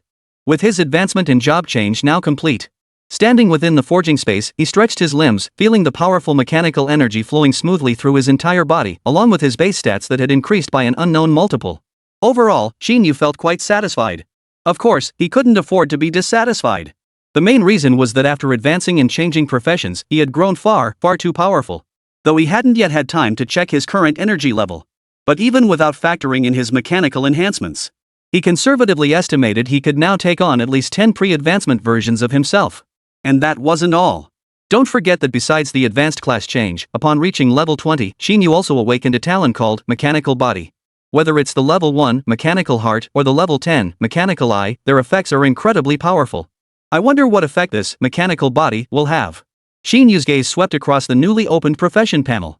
Soon, he found the effect description for the mechanical body talent on the panel. For every mechanical artifact forged, permanent strength +1. Compared to mechanical heart and mechanical eye, the description for mechanical body was undeniably much simpler. It consisted of only a dozen or so words. To be honest, upon reading this description, Qín Yǔ was momentarily stunned. But once he processed it, holy? Even with Qín Yǔ's formidable mental fortitude, he couldn't help but blurt out a phrase from his past life. And it wasn't surprising that Qín Yǔ lost his composure like this. The thing was, while this description did appear plain and unremarkable, its effect was undeniably solid, not in the least inferior to the talents mechanical heart and mechanical eye. For every mechanical artifact forged, permanent strength +1. What did that even mean? It meant that even if Qín Yǔ did nothing else but stay in the forging space and continuously craft mechanical items, he would steadily grow stronger. Though the rate of growth is quite slow. Forging a single mechanical artifact only increases strength by 1 point. But over time, with prolonged accumulation, these small gains add up. The cumulative effect becomes truly terrifying. And it doesn't stop there. Imagine when Qín Yǔ's mechanical legion fully develops, bolstered by machine tools and assembly lines. That power won't be incrementally added anymore. It would be hundreds, thousands, even tens of thousands of times greater. Holy crap! No wonder it's the only god-tier profession across all realms. These talents are just absurdly overpowered. At this thought, Qín Yǔ couldn't help but utter another heartfelt exclamation, marveling at the sheer terror of his super god mechanic profession. This is just ridiculously overpowered, right? It took him a while to finally suppress the overwhelming urge within him. Then, even though it was already midnight long past the bedtime he'd set for himself. Moreover, the college entrance exam results would be released at 8 a.m. tomorrow. But having just completed his class change and awakened new talents, Qín Yǔ had no intention of resting just yet. Instead, he plunged headfirst into the workbench at the center of the space, beginning to test his new profession and newly awakened talent. Ding ding ding. Buzz buzz buzz. Soon, the clanging of metal echoed throughout the forging space once more, while various auxiliary tools on the workbench began operating again. 4 hours later. Inside the forging chamber. As Qín Yǔ completed the assembly and forging of a brand new, Viper-modified combat drone. He glanced at his 4-hour forging haul, 1 AWW-focused energy laser sniper rifle, 2 Viper-mod combat drones, and 1 Type 37 portable electromagnetic cannon. For a moment, Qín Yǔ felt utterly satisfied. Wow, wow, wow. This forging speed boost, if it could just keep going like this. Then my mechanical legion build would be within reach in no time. After all, before these forging speed bonuses, Qín Yǔ could only manage to forge a single Viper combat drone in 4 hours at most. Now, not only had he forged 2 upgraded versions of the Viper combat drone, the Viper mod combat drone, he'd even forged an additional AWW-focused energy laser sniper rifle and 2 Type 37 portable electromagnetic cannons. This surge in forging speed is downright terrifying, right? Only then did Qín Yǔ reluctantly exit the forging space. Chapter 81, College Entrance Exam Results Released. Top scorer nationwide. June 18th marked the day nationwide college entrance exam results were released. Early in the morning, countless graduating students rose before dawn, eagerly awaiting their results. Online, the buzz had already reached a fever pitch. Guys, it's time to check your scores. I, Lee, hereby declare, my ranking will absolutely place me in the top 1,000 nationwide. If I don't make it, I'll live stream myself slapping myself once for every like, and twice for every comment. I swear on this post I won't go back on my word. Calm down, bro.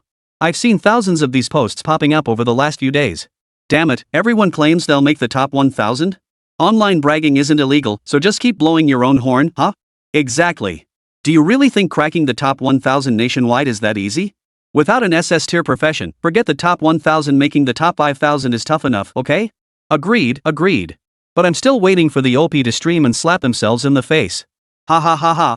At exactly 8 o'clock, the college entrance exam rankings were released. Countless students checked their scores immediately, some rejoiced, others despaired. It's over, it's all over. How could my ranking be this low? This shouldn't be happening. I didn't even make the cut for last year's second-tier universities? How is that possible? 308th in the city-wide rankings for career changers? Dad, maybe we should just let go of any hopes about getting into a second-tier university?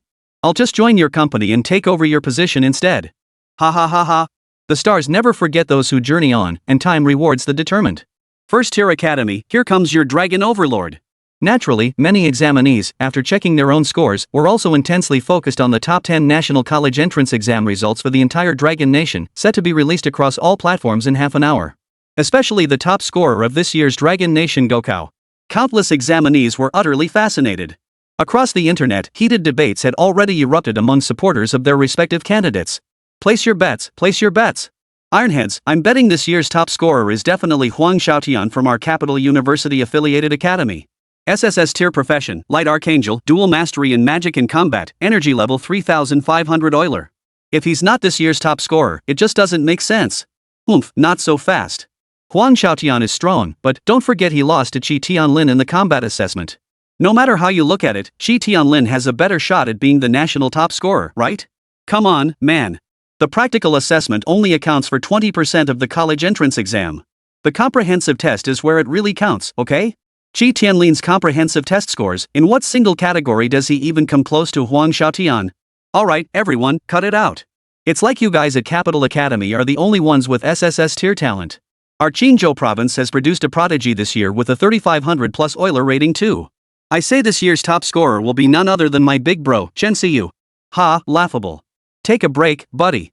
For 10 straight years, hasn't every top scorer come from our Capital Academy? Even if their energy levels are comparable in every other aspect, they're worlds apart from our Kyoto Academy prodigies. Got it? Ever since the job change ceremony, the geniuses who awaken SSS tier professions in the capital and major central provinces had already become household names online. After the college entrance exams concluded, those who stood out exceptionally among the numerous SSS tier professions had long been etched into countless memories. Therefore, as the time for the rankings release drew ever closer, across the internet, debates raged fiercely among these prodigies. Debate raged fiercely over who would ultimately claim the title of national champion. Naturally, Qín Yǔ and Niè Yǔqiān were among the focal points of this debate. Didn't they say two powerhouses emerged from Jiangnan province too? One's an Ice Phoenix master with a 3740 Euler energy level test, and the other's an unknown class holder who broke the global energy level record. From the reports, it seems they're called Qín Yǔ and Niè Yǔqiān? If that's true, then what the hell are you guys arguing about? Whether it's first or second place, it's not going to those guys you're talking about, is it? The prize is theirs. Exactly. Makes me laugh. However, Jiangnan province, as one of the most remote provinces among the 24 provinces within the Dragon Nation's territory, its presence has never been particularly prominent. Moreover, Jiangzhou City, where Qín Yǔ resided, was itself a relatively remote prefecture-level city within Jiangnan province. The speed at which news spreads is genuinely limited. Even now, within Jiangnan province itself, there were still plenty of people who didn't believe Qín Yǔ and Niè Yǔqiān's abilities were genuine. Much less on the national internet. Thus, the names of Qín Yǔ and Niè Yǔqiān merely bubbled up briefly online. They quickly faded into obscurity. Not a single spark of discussion ignited. All that remained were condescending sneers from some netizens. Seriously? Dude, what era are we living in? You actually believe fake news like this? Seriously, is there a tumor on your neck or something? In that backwater Jiangnan province, producing 2 or 3 ordinary SSS tier professionals in a good year is already considered a decent achievement, right? Now they're saying the same city produced not just one genius with 3740 Euler, but a monstrous talent with 5400 Euler? Tell me, is that even possible? Exactly. It's ridiculous that anyone would believe this. Ha, what can you do? Internet access is getting easier for everyone these days, but people's IQs just aren't what they used to be. And so, amidst the endless murmurs and speculations of countless examinees, half an hour passed in the blink of an eye. 8:30 p.m. Beijing time. Under the gaze of the nation, the top 10 rankings of the National College Entrance Examination were announced precisely on schedule. First place, Qín Yǔ. Second place, Niè Yǔqiān. Third place, Huang Xiaotian. Fourth place, Qi Tianlin. Fifth place, Chen Xiyu. Chapter 82, An Unknown Can Take First? Cheating? The rankings were announced, and one dazzling name after another quietly appeared on the list. In an instant, countless examinees, netizens, trainees, teachers, and special departments all descended like a swarm. Eagerly, they scanned the top 10 to see who had made the cut. Wait, what's going on here? Chen Xiyu's overall energy level is over 3500 plus. That level would have easily made him the top scorer in previous years, right? How come he's only 5th? Wow, so these are the 10 strongest awakened job changers in our Dragon Nation this year? So jealous. See? I told you so.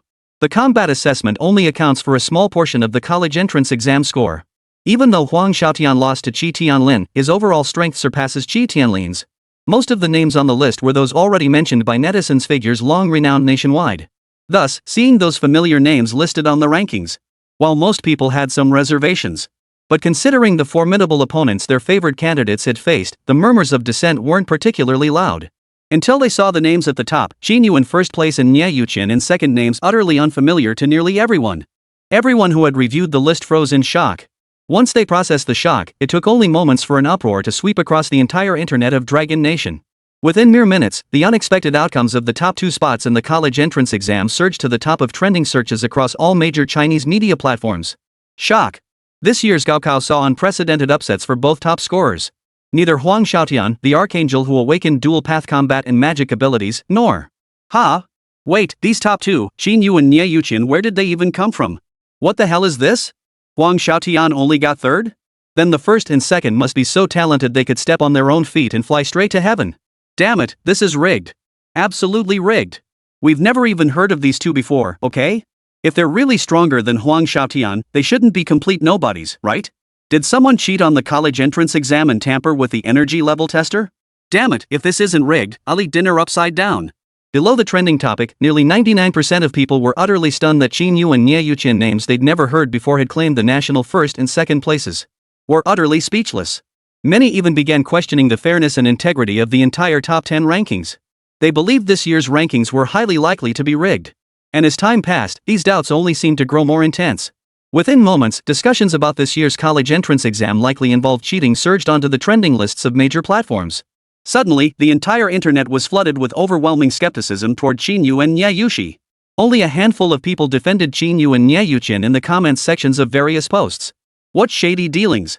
Is it so hard to admit someone's excellence? I know both of them, okay? Qín Yǔ's overall energy level during the exam hit 5,470 Euler points, shattering the global record. Isn't it perfectly normal for him to be the top scorer? Exactly. And forget about Qín Yǔ, even Niè Yǔqiān. Niè Goddess's energy level is hundreds of points higher than those Huang Xiaotian and Qi Tianlin you keep mentioning, right? A 3740 Euler energy level, is there something wrong with being the runner-up? How could there possibly be any foul play? What? Are you guys out of your minds? Every single Gaokao, don't the major academies send their students to major cities for joint assessments? How could it be cheating? I told you before, in Jiangnan province, besides those 2 extraordinary prodigies, you dismissed it as fake news. Fine, if you don't believe it. Now look at you, you don't even trust the exam results anymore. It's laughable. And among these people, the vast majority were naturally those from Jiangzhou city itself. They were the examinees and citizens who had witnessed the entire college entrance exam process of Qín Yǔ and Niè Yǔqiān with their own eyes. Among them were also some netizens who had already heard rumors about Qín Yǔ and Niè Yǔqiān. But still, the same point holds true. Even in the Jiangnan province region, the vast majority of people still completely disbelieved Qín Yǔ and Niè Yǔqiān's scores. Let alone the entire Dragon Nation? Therefore, these comments remained just like before. As soon as they were posted, they instantly sank to the bottom of the lake. Not a single ripple was created. Of course. Given the overwhelming skepticism toward Qín Yǔ and Niè Yǔqiān online, the Jiangzhou Municipal Education Bureau, along with the Jiangnan Provincial Education Bureau that had already verified and confirmed their college entrance exam scores.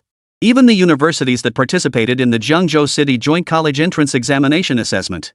Clearly, they couldn't just sit idly by. After all, these doubts about the fairness of the college entrance exams were, to some extent, also casting doubt on the integrity of these very departments. This is outrageous. After all these years, Jiangzhou City has finally produced 2 SSS-tier professionals. And not just any 2, they've claimed both the national first and second places outright. It is rather unbelievable. But surely it doesn't warrant accusing Qín Yǔ and Niè Yǔqiān of cheating on the college entrance exam? Early that morning at the Jiangzhou Municipal Education Bureau, Ji Yanji, who had witnessed Qín Yǔ and Niè Yǔqiān consecutively claim the top 2 spots in the college entrance exam, was initially in high spirits. He felt that Qín Yǔ and Niè Yǔqiān, having outperformed so many prodigies nationwide, had truly brought honor to Jiangzhou City and even the entire Jiangnan province.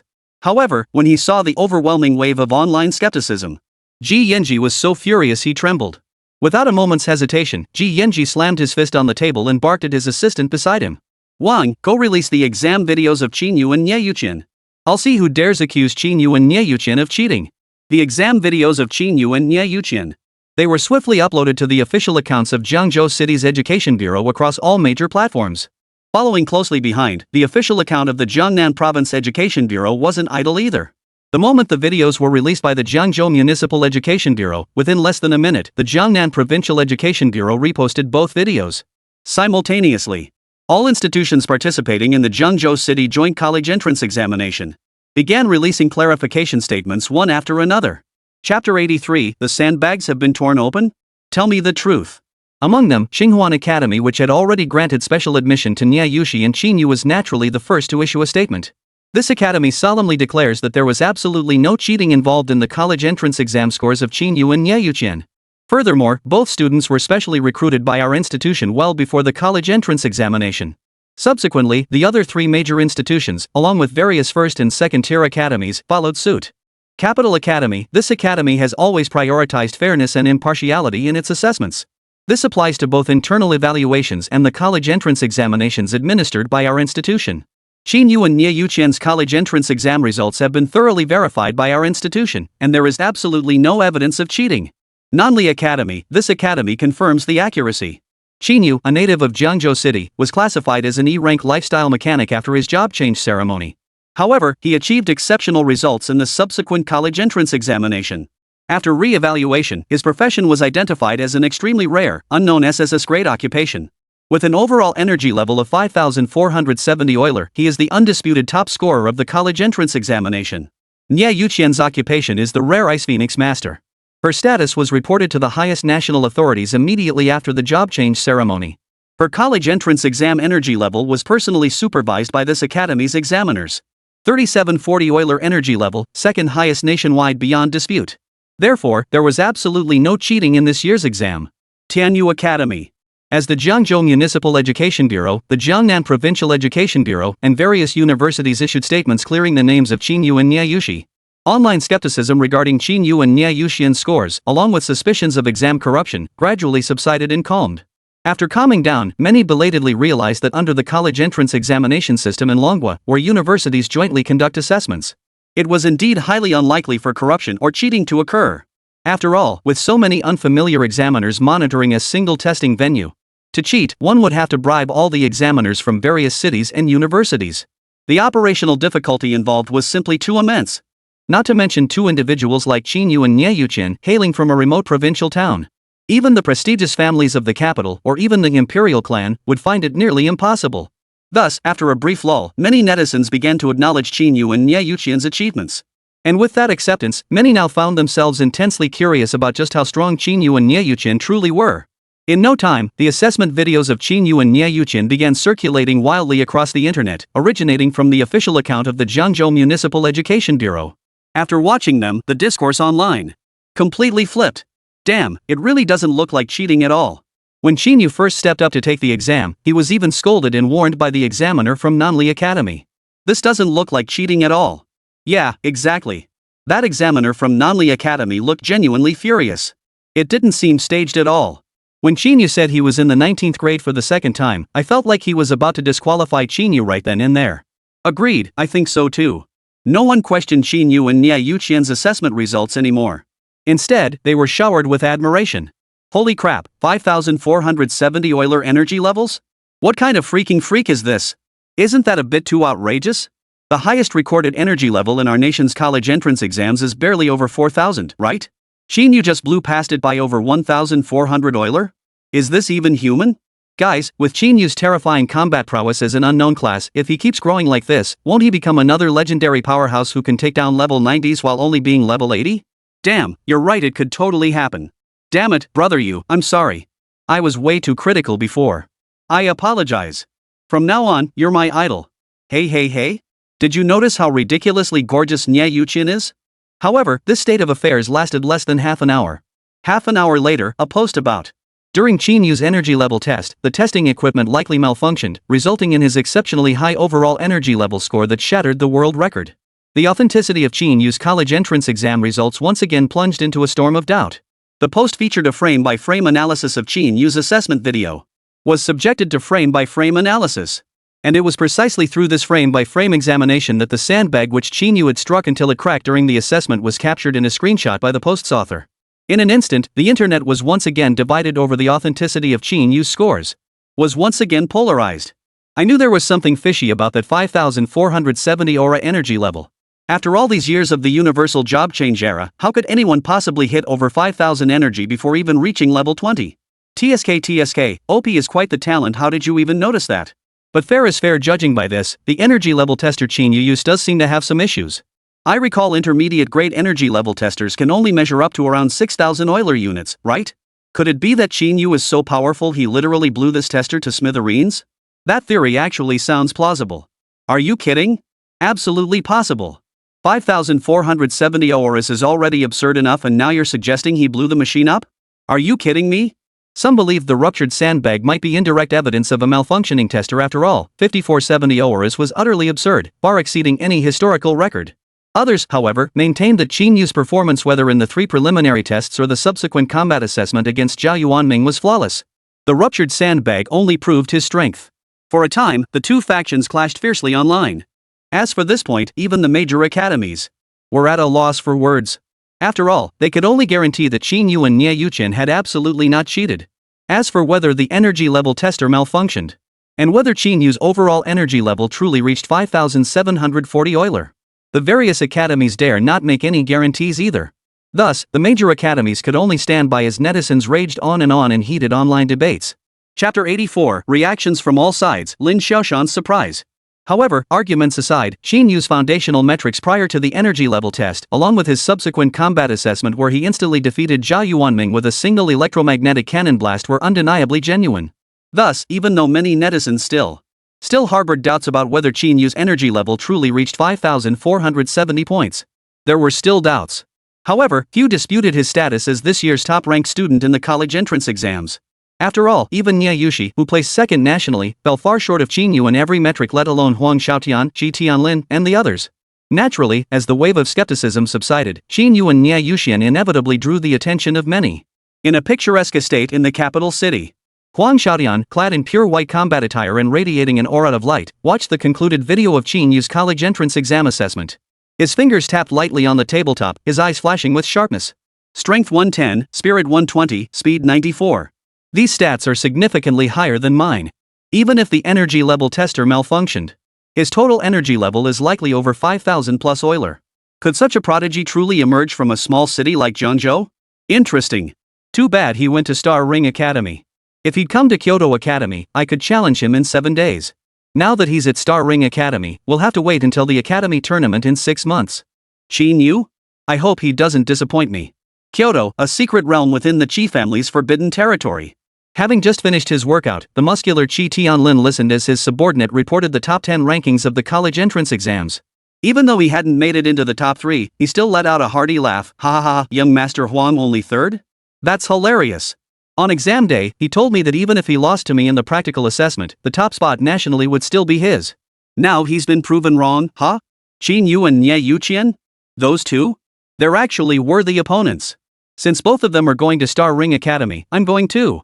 I'll see for myself if Qín Yǔ's unknown class is truly worthy of that 5,470 Euler energy level. In Eagle Nation, intelligence reports on Qín Yǔ and Niè Yǔqiān had been urgently delivered to a secret base. Upon receiving the files, the base's commander, the dreaded Dark Descendant, a name that struck fear even within the global underworld, let out a sinister chuckle. This year's top scorer in the Dragon Nation's college entrance exam isn't one of the usual suspects: Huang Xiaotian, Ji Tianlin, or Chen Xiu? Qín Yǔ, Niè Yǔqiān? This year, the Dragon Nation seems to be producing an excessive number of geniuses. Go. Add these two to the assassination list. Additionally, for this Qín Yǔ, elevate his assassination level by 1 rank above the others.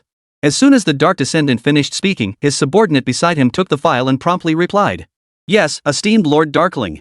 Across the Dragon Nation's networks, countless people were still fiercely debating whether Qín Yǔ's power level truly reached 5,400 Euler. However, Qín Yǔ remained completely unaware of all this. Last night, due to his advancement in class change, he had stayed in the forging space until 4 in the morning before finally sleeping. Moreover, he felt no anxiety about his college entrance exam ranking, having already secured a special admission offer from Star Ring Academy. Therefore, he hadn't bothered to check his results at all.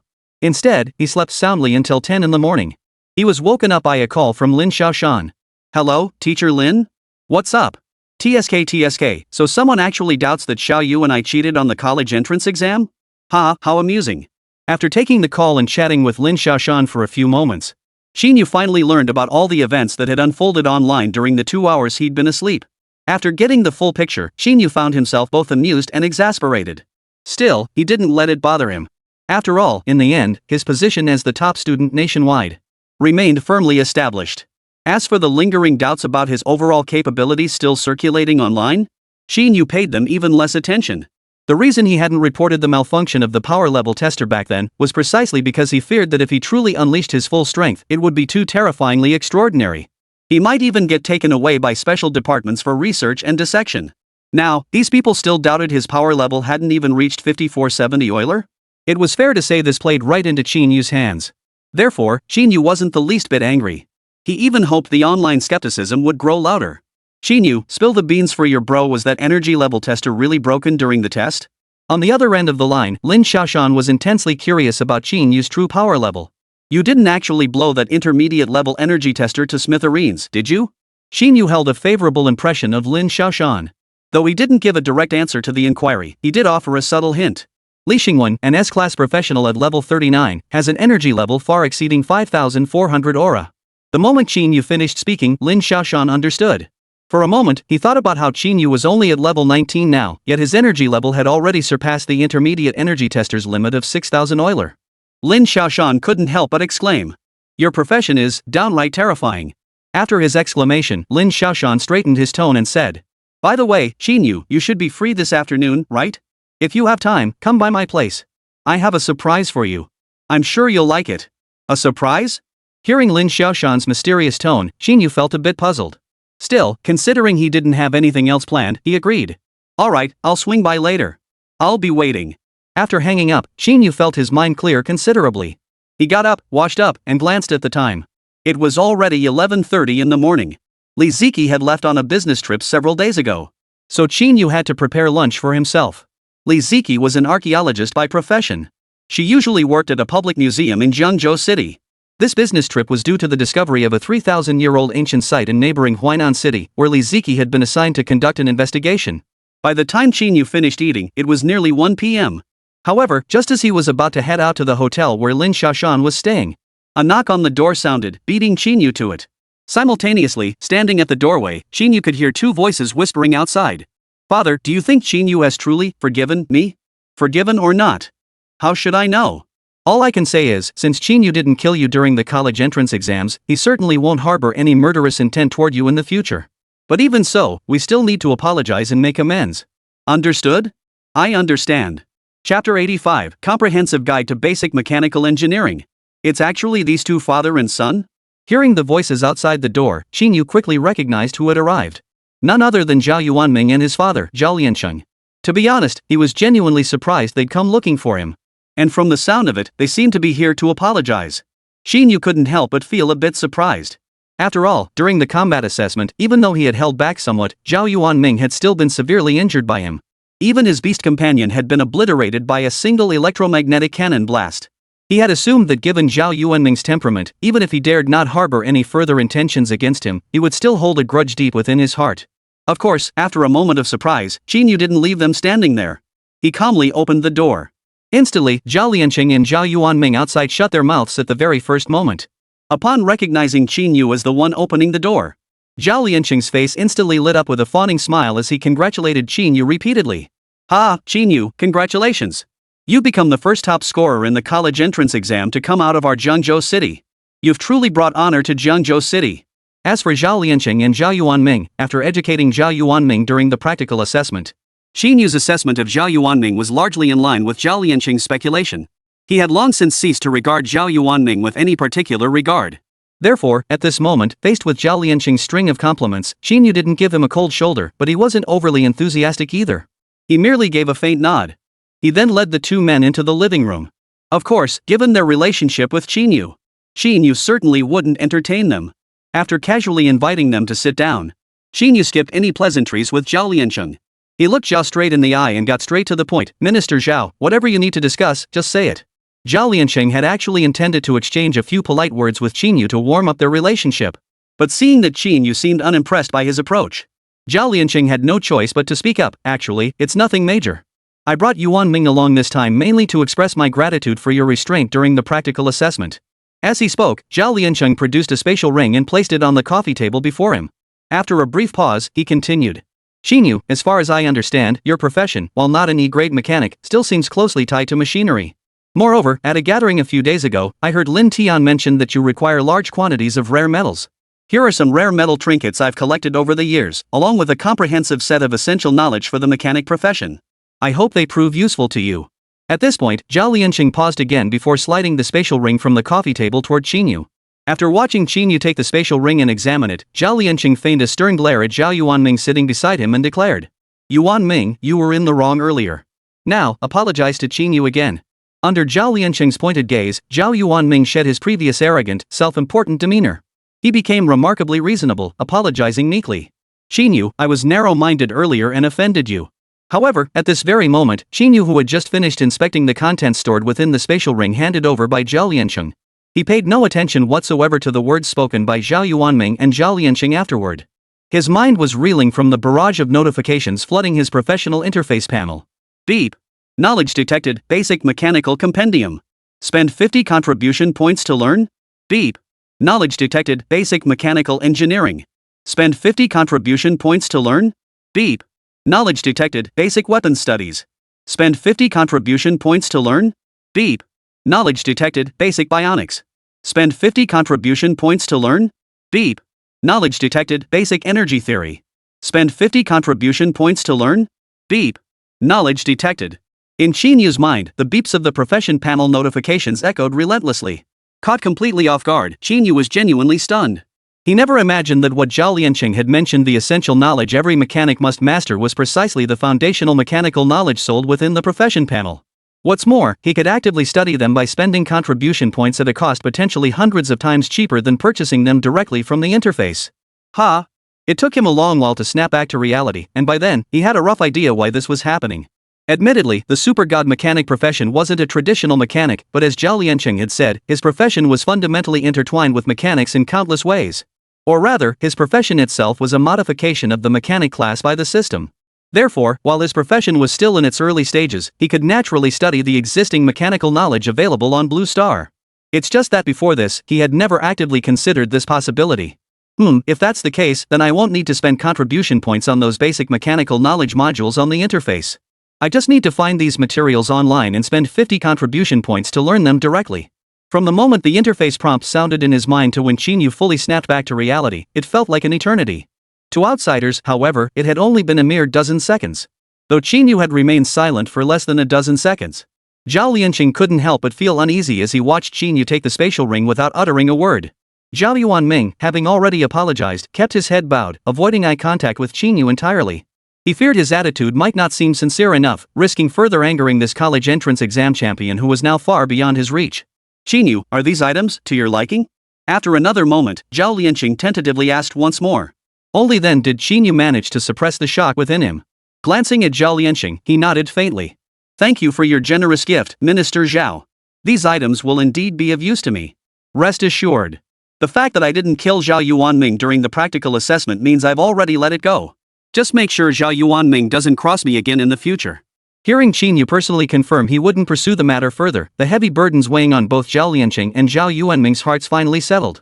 A genuine smile finally spread across Zhao Lianqing's face as he hastily replied, "Rest assured, Qín Yǔ. In the days following the college entrance exams, I've already dealt with Yuanming. From now on, he won't just avoid provoking you, he won't lay a finger on any ordinary person either." Qín Yǔ offered no reply, merely nodding slightly. Chapter 86, Star Ring Academy, Internal Operations Team. Seeing Qín Yǔ's continued coldness, Zhao Lianqing felt a pang of disappointment. He had actually hoped that by leveraging the rare metals he'd spent a fortune gathering these past days, along with his mechanical engineering knowledge, he could build a connection with Qín Yǔ.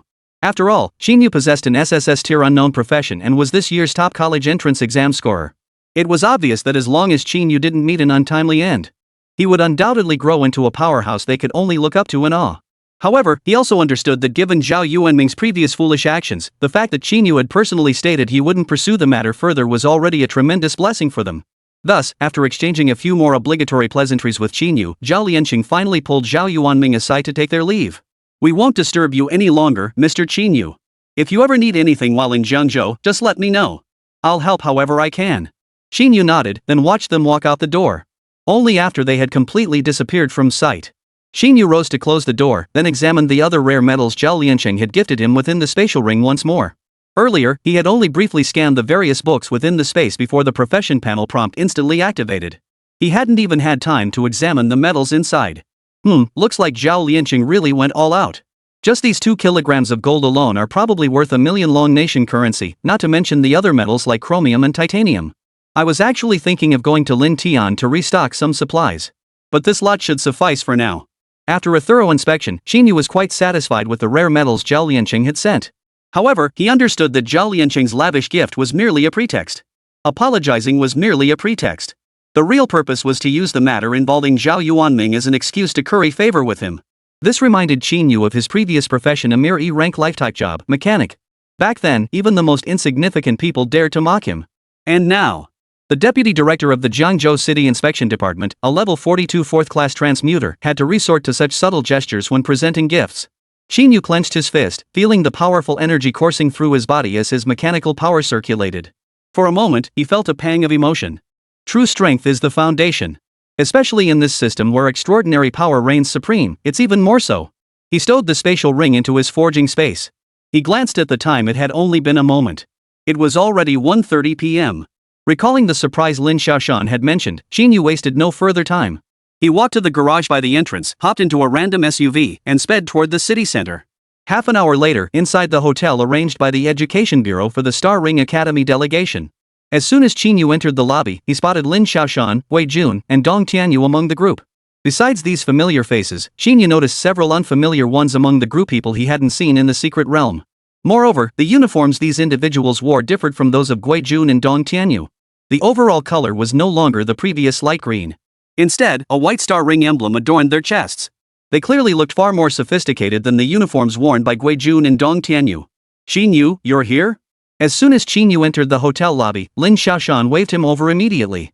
Though puzzled as to why Star Ring Academy would send people to this remote little city of Jiangzhou after the college entrance exams had already concluded, he managed to suppress his curiosity for the moment. He walked up to Lin Xiaoshan and the others, nodded in greeting to Wei Jun, Dong Tianyu, and the rest, before turning to Lin Xiaoshan with a curious question. "Professor Lin, may I ask who these gentlemen are? What should I call them?" Before Lin Xiaoshan could answer Qín Yǔ's question, Dong Tianyu piped up first. Qín Yǔ, junior classmate. I heard from Teacher Lin that you were recently targeted for assassination by a local tycoon in Jiangzhou City, right? These individuals are here on the Academy's orders to resolve this matter for you. They're from our Star Ring Academy's Internal Combat Division. After Dong Tianyu finished speaking, several individuals wearing distinctly different Star Ring Academy uniforms proceeded to greet Qín Yǔ one after another. Hello, Qín Yǔ. I'm Guiziheo, the team leader sent by the Academy to investigate your assassination attempt. I saw today's college entrance exam results. Wow, top scorer indeed. Not bad, not bad. Our Academy's future probably rests on your shoulders now. So this is the top scorer? Speaking of which, ever since our Academy dropped to 4th or 5th place in rankings, not a single top scorer has been willing to join us in over a decade. Qín Yǔ, tell me, did Teacher Lin use some kind of hallucinogenic potion or something on you right after you awakened your profession, making you agree to this? Go ahead and admit it. If that's the case, I'll get revenge for you. But since you've agreed, no backing out now, okay? Ha ha ha. Wei Ziheo and his group clearly held much higher status than ordinary students like Wei Jun and Dong Tianyu. But those novel tropes about looking down on people based on status? Didn't appear at all. They were all quite enthusiastic toward Qín Yǔ.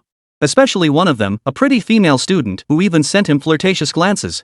Clearly, even though Qín Yǔ was only a level 19 low-tier transferee in their eyes, his status as the top scorer in the college entrance exam and his formidable 5470 Euler total energy rating spoke for themselves. Still commanded their profound respect. In response, Qín Yǔ warmly greeted each in turn. Captain Gua, hello. Thank you for traveling all this way to Jiangzhou to investigate for me. Only after exchanging a few words with each person did Qín Yǔ turn back to ask Lin Xiaoshan. Teacher Lin, could this be the surprise you mentioned on the phone? It certainly is a surprise. With Captain Guo and his team on the case, Li Xingzhan won't be able to hide for long. However, what Qín Yǔ hadn't anticipated was, as soon as he uttered those words, everyone present, Lin Xiaoshan, Dong Tianyu, Wei Jun, and Gui Ziheo's group suddenly wore expressions of peculiarity and suppressed laughter. This scene naturally left Qín Yǔ momentarily bewildered. Only after a long moment did a suspicion begin to form in Qín Yu's mind. And soon enough, his hunch was confirmed by Gui Ziheo. Qín Yǔ, it seems you still don't quite grasp the efficiency of our Academy's operations department. We arrived while you were still taking your college entrance exams. On the very night we arrived, we tracked down Li Xingzhan. Now that we've summoned you here, it's only natural we'd come to report back to you, the person involved. Chapter 87, Li Xingzhan, you killed Li Shang, didn't you? Gui Ziheo's tone carried a hint of smug satisfaction. To Qín Yu's ears, however, it struck him with utter bewilderment. After a long moment, he stammered blankly, "That fast? They tracked down Li Xingjiang on the very day he arrived?" To be fair, when Qín Yǔ had told Lin Xiaoshan about Li Xingjiang's repeated assassination attempts, he had been well aware. With a colossus like Star Ring Academy involved, Li Xingjiang and his Li group wouldn't last long. But he truly never imagined the efficiency of Star Ring Academy would be this terrifying. After all, it had been 11 or 12 days since Li Xingwan's assassination attempt. But according to Gui Zihao, Li Xingjiang had actually been apprehended by them 10 days prior. They simply hadn't informed him at the time. Adding that up, it amounted to less than a day? Seeing Qín Yǔ's stunned expression, Gui Zihao and his companions exchanged glances, a hint of amusement flickering in each of their eyes. Then they continued, "Of course, Qín Yǔ, Jr. That Li Xingjiang is merely a newly promoted 4th-tier job changer. He might be someone in your Zhengzhou city. But in front of our academy, he's not even worth the ground an ant crawls on. Easy enough to investigate." After Gui Zihao finished, Qín Yǔ finally snapped out of his daze. He then asked again, a hint of confusion lingering in his voice, "But Captain Gui, what exactly do you mean by handing me off?" At that moment, Lin Xiaoshan, standing beside Qín Yǔ, spoke up again. "Over these past 10 days, Gui Zihao and his team have thoroughly investigated all the dirty deeds Li Xingjiang has committed. Not just the assassination attempt against you, but other matters as well. According to the law, what he did deserves 100 executions and still wouldn't be enough. However, considering the condition you previously set for our academy that Li Xingjiang must die, the academy specifically made arrangements with the authorities to have Li Xingjiang handed over to us. Meaning you will handle it." At this point, Lin Xiaoshan paused briefly before rising from the hotel lobby reception desk and striding toward the nearby elevator. As he walked, he turned back to Qín Yǔ and said, "Let's go. Li Xingjiang has been brought back. He's upstairs." Hearing this, Qín Yǔ didn't hesitate. He rose and followed Lin Xiaoshan into the elevator. Behind them, Gui Zihao and the others followed suit. 1 minute later, the hotel rooftop. The moment Qín Yǔ stepped out of the elevator, he saw a middle-aged man who bore a striking resemblance to Li Shang wearing a white prison uniform, covered in blood, with half-gray hair, looking utterly miserable. No need to guess this man was none other than Li Xingjiang, with whom Qín Yǔ had a long-standing grudge. At this moment, Li Xingjiang was still lucid. Upon seeing Lin Xiaoshan and his group arrive, his eyes held no trace of despair, only utter numbness. Evidently, over the past 10 days, he had come to understand that his death was inevitable. It was merely a matter of dying sooner or later. Yet, even so, the moment he laid eyes on Qín Yǔ, the numbness in his gaze swiftly faded. Replacing it was a gaze filled with venomous hatred, seething deep within his bones. Yet perhaps he knew that in his current state, no amount of threats could alter his fate. It would only make him look ridiculous. Li Xingjiang remained silent at this moment, his gaze fixed intently on Qín Yǔ. And while Li Xingjiang studied Qín Yǔ was naturally sizing him up as well. Truth be told, this was actually the first time Qín Yǔ had ever seen Li Xingjiang in person. Before this, he had only seen him on local television channels in Zhengzhou City. To be perfectly honest, Qín Yǔ truly hadn't imagined their first meeting would unfold in such a scene. And seeing Li Xingjiang's pitiful state now, it would be a lie to say Qín Yǔ felt not a single pang of emotion. After all, no matter how you looked at it, Li Xingjiang was a legendary figure in the eyes of all Zhengzhou citizens. Like Lin Tian, he had built his empire from scratch over the course of a decade. He had built the Li Group into a vast empire spanning multiple sectors of Zhengzhou City. Yet in the end, it all came down to one man. He ended up like this. Indeed, in this world, strength truly speaks volumes. And potential is part of that strength. If my profession were truly just an E-rank mechanic, forget about pushing Li Xingjiang to this point. Even if Li Xingjiang had actually killed me, he'd still be that legendary tyrant, completely unscathed. Qín Yǔ couldn't help but feel a wave of emotion wash over him once more. Yet despite his reflections, Qín Yǔ felt not a shred of pity or mercy toward Li Xingjiang, who had repeatedly sought his life.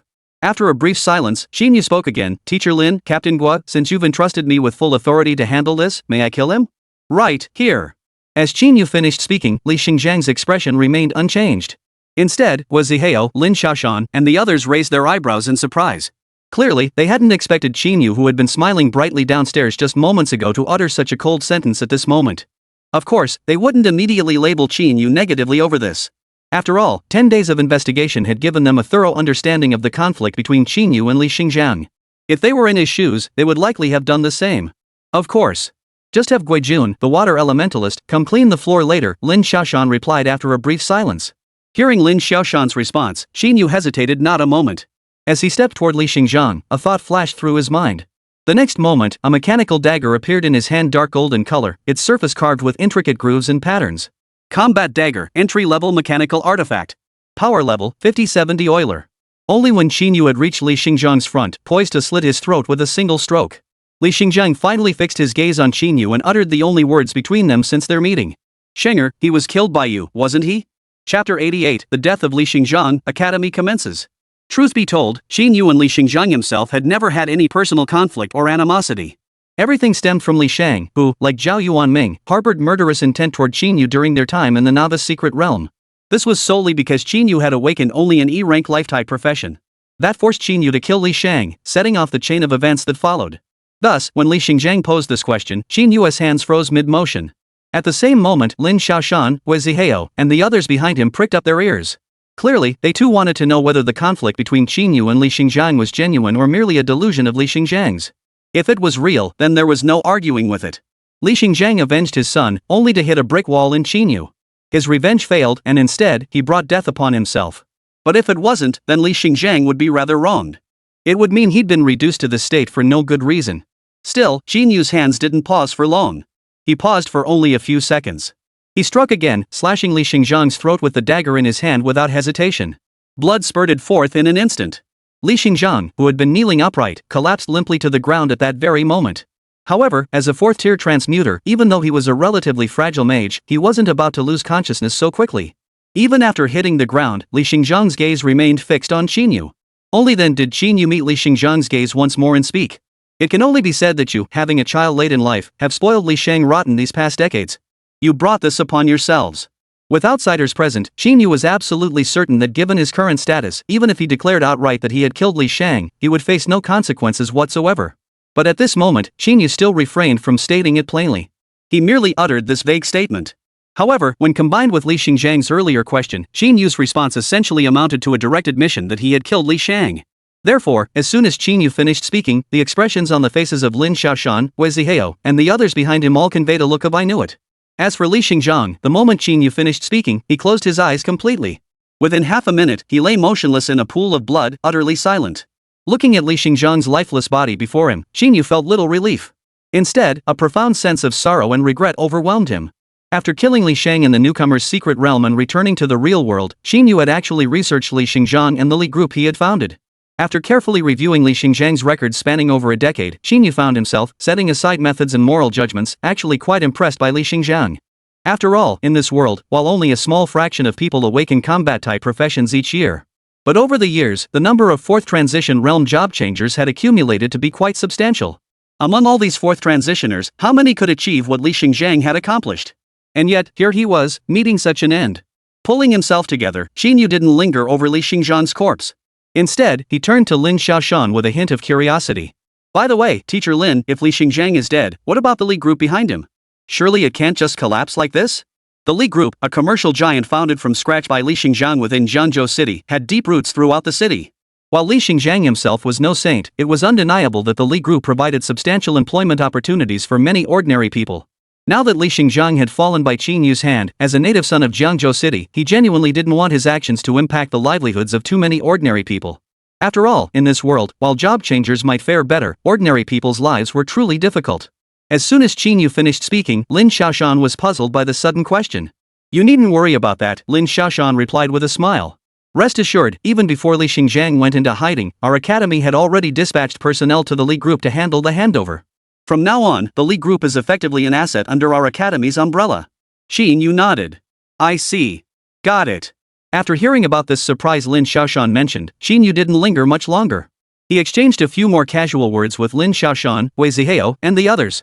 Once Guojun came up to handle the cleanup of Li Xingzhang's body on the rooftop. Qín Yǔ politely declined their invitation to celebrate his achievement as this year's top college entrance exam scorer over dinner. He descended from the hotel rooftop, ready to head home. Before leaving, Qín Yǔ asked Lin Xiaoshan when the rewards for the top scorer would be distributed. Upon hearing Lin Xiaoshan's reply that the state would only release it after he officially enrolled at Star Ring Academy 10 days later, Qín Yǔ stepped on the gas and headed home. Naturally, even though Li Xingzhang had been killed by Qín Yǔ's own hand, he now faced no external pressure whatsoever. Yet upon returning home, Qín Yǔ found himself unable to relax. Instead, he plunged headfirst back into the forging realm. In the blink of an eye, another 10 days had passed. In the age of universal job change, time was far more precious than money for job changers, especially newcomers who had just awakened their professions. Therefore, in this world, after the college entrance exams, ordinary universities generally offered vacations lasting 1.5 to 2 months. However, all institutions ranked 3rd tier or higher uniformly granted only 10 days of vacation. The 10th day after the college entrance exam results were released marked the start of classes for all major academies. Outside Villa Number 2 in Qinglong Mansion, Li Ziqi, who had been on a business trip in the neighboring city for over 10 days, finally made it back just before Qín Yǔ's departure. Though Li Ziqi usually acted like a spoiled little girl around Qín Yǔ, when it came time to part ways, she became as chatty as any other parent. Call me once you get to school, understand? Even though you're a transferee now, I'm still your auntie, after all. Sigh, with you off on your own like this, I'm starting to think I should have agreed to go with you to Starring Academy after all. But old habits die hard. After only halfway through her nagging, Li Ziqi's true colors showed. Anyway, you're a genius.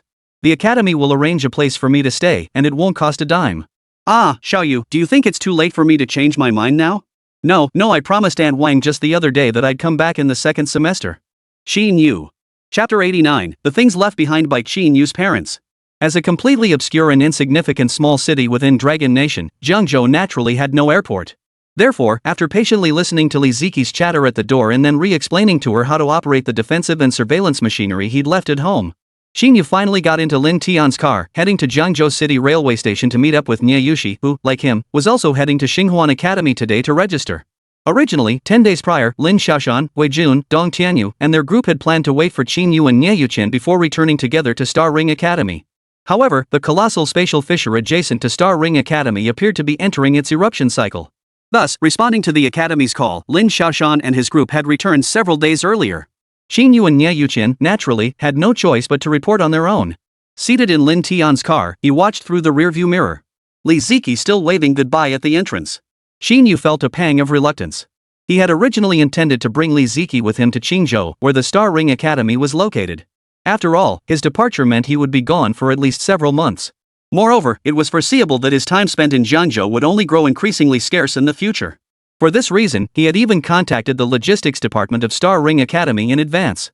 But for some reason, no matter how many days he spent persuading her on Super Chat, Li Ziqi stubbornly refused to accompany him to Qingzhou. She was adamant about staying behind in Jiangzhou alone. Qín Yǔ felt utterly helpless about this. But considering that his greatest enemy in Jiangzhou City, Li Xingzhang, had been dealt with by his own hand, and as this year's top college entrance exam scorer, with Li Ziqi being his only family member, she enjoyed special state protection and the care of Lin Tian, the local power broker. He reasoned that even if he wasn't in Jiangzhou, Li Ziqi's safety would undoubtedly be assured. Moreover, if one were to be honest, Qingzhou province, where Star Ring Academy was located, and the academy's specific site, might not be any safer than this small city of Jiangzhou. Qín Yǔ could only let it go. Indeed, even Qingzhou province, one of the 5 most prosperous provinces in the Dragon Nation, teeming with academies and countless powerful individuals, might not be safer than Jiangzhou City. The reason was quite simple. Qingzhou province was situated right on the southern border battlefield between Dragon Nation and the Demon Seeds. Star Ring Academy, in particular, was located less than 100 kilometers from that very border. 100 kilometers might seem distant to ordinary people, but for transferees, especially high-tier transferees and high-tier Demon Seeds, it was practically within arm's reach. In the past decade or so that Qín Yǔ had lived through, he knew of multiple instances where the border had been breached, and waves of demonic beasts had surged directly towards Star Ring Academy. Particularly in recent years, a powerful demonic being had forcibly opened a colossal rift near the academy, large enough to allow demonic beasts to pass through. The sheer danger of such an act was beyond imagination. It's worth noting, however, among the 4 great academies, Star Ring Academy was not the only one situated near the border. Besides the Imperial Capital Academy, the other 2 institutions, the Southern Departure Academy and the Heavenly Martial Academy, also stand near the battlefronts, guarding the eastern and western battlefields between the Dragon Nation and the demonic beasts respectively. Star Ring Academy's situation was simply a bit worse than the other 2. Back to the matter at hand. In the car, it wasn't until the vehicle exited the residential compound and Li Ziqi was no longer in sight that Qín Yǔ finally withdrew his gaze. Meanwhile, watching the SUV vanish into the distance, Li Ziqi stood at the doorway, lingering without turning back. Only after a long while did she lower her head, her expression profoundly desolate, murmuring to herself, "Sister, brother-in-law, Xiaoyu has gone off to college. Just like you imagined, he's outstanding. He even topped this year's college entrance exams. That thing you left for him. I went to retrieve it these past few days and slipped it to him secretly. But I didn't tell him it was from you too. I just hope he stays safe. Please don't blame me, okay?" Inside Lin Tian's car, it wasn't just Lin Tian and Qín Yǔ. Today was the unified opening day for all level 3 and above academies in Dragon Nation. As an S-rank professional wind mage, Lin Xueyue was naturally present. However, Lin Shuiyue, perhaps because she had been defeated by Ning Qianqian, who possessed only a little over 600 power points, during the final practical assessment. Her final score fell short of the admission standards for the 4 major academies. Consequently, she could only apply to a first-tier institution. And precisely because of this, over the past 10 days. Even now, Lin Shuiyue's expression remained grim. The car fell into complete silence. Several minutes passed before Lin Shuiyue realized that if she didn't speak up, Qín Yǔ might just remain silent all the way to the train station. Lin Shuiyue finally spoke up. "Qín Yǔ, after we get off today, the next time we see each other will be at least several months from now. Don't you have anything you want to say to me? Or is it that, with your imminent enrollment at one of the top 4 universities, you've already grown too good for an ordinary student from a first-tier institution like me?" Her tone was thick with resentment. Qín Yǔ found himself both amused and exasperated. However, with their farewell imminent, Qín Yǔ had no intention of further provoking Lin Shuiyue. After a moment's thought, he replied earnestly, "Of course not. I've always believed that careers and academies are merely starting points.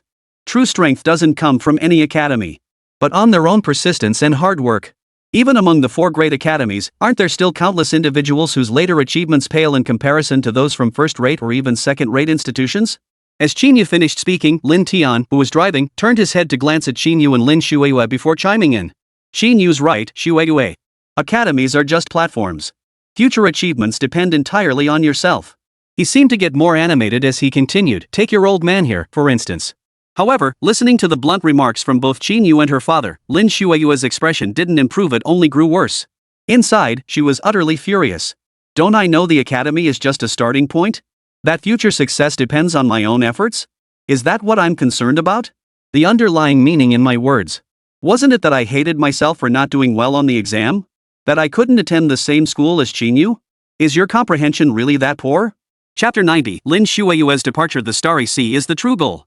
Half an hour later, at Jiangzhou railway station, when Qín Yǔ and Lin Shuiyue arrived, the station was already teeming with people. As far as the eye could see, it was mostly students who had awakened combat-type professions and gained admission to the transferee university, along with parents who had come to see them off. Among the crowd, Qín Yǔ even spotted several classmates from Jiangzhou No. 1 High School. With the college entrance exams concluded and the national top 10 rankings announced 10 days prior. Over the past period, Jiangzhou's major mainstream media outlets had been vying to report on Qín Yǔ and Niè Yǔqiān, who had secured the top 2 spots nationally. Now, in Jiangzhou City, Qín Yǔ's name, while not exactly household, but it had certainly reached a level of widespread recognition. Moreover, Qín Yǔ was naturally quite handsome and tall, making him highly recognizable. Therefore, the moment Qín Yǔ and Lin Shuiyue stepped into the train station, they were instantly recognized by many. Holy crap! Qín Yǔ, the legend? Wow, is Qín Yǔ the legendary one also starting school today? We haven't heard a single thing about him these past 10 days. I thought he'd already left Jiangzhou City for Star Ring Academy. In an instant, the station erupted with gasps. Instantly, every person in the station turned their gaze toward Qín Yǔ and Lin Shuiyue. A flurry of whispers reached Qín Yǔ's ears. Holy crap, is that really Qín Yǔ? He looks way hotter than the photos I saw online. It's definitely him. I was even in the same group as him during the comprehensive test. He hasn't given any interviews these past 10 days, so those photos online must be old. They probably don't look much like him now. Ha! I'm jealous, sis. What's this up-close contact with your idol? Not really. He was number 1 and I was number 7. We were pretty far apart. Speaking of which, why did Qín Yǔ choose to go to Star Ring Academy? With his career and power level, shouldn't he be able to pick any of the top 4 academies? Why did he specifically choose Star Ring Academy, the lowest ranked one? Well, you wouldn't know this, but rumor has it Niè Yǔqiān chose Starring Academy first. And Qín Yǔ has secretly admired Niè Yǔqiān since childhood, so he followed her to Starring Academy. Holy crap, guys, is this story even real? That's insane. Guaranteed legit, bro.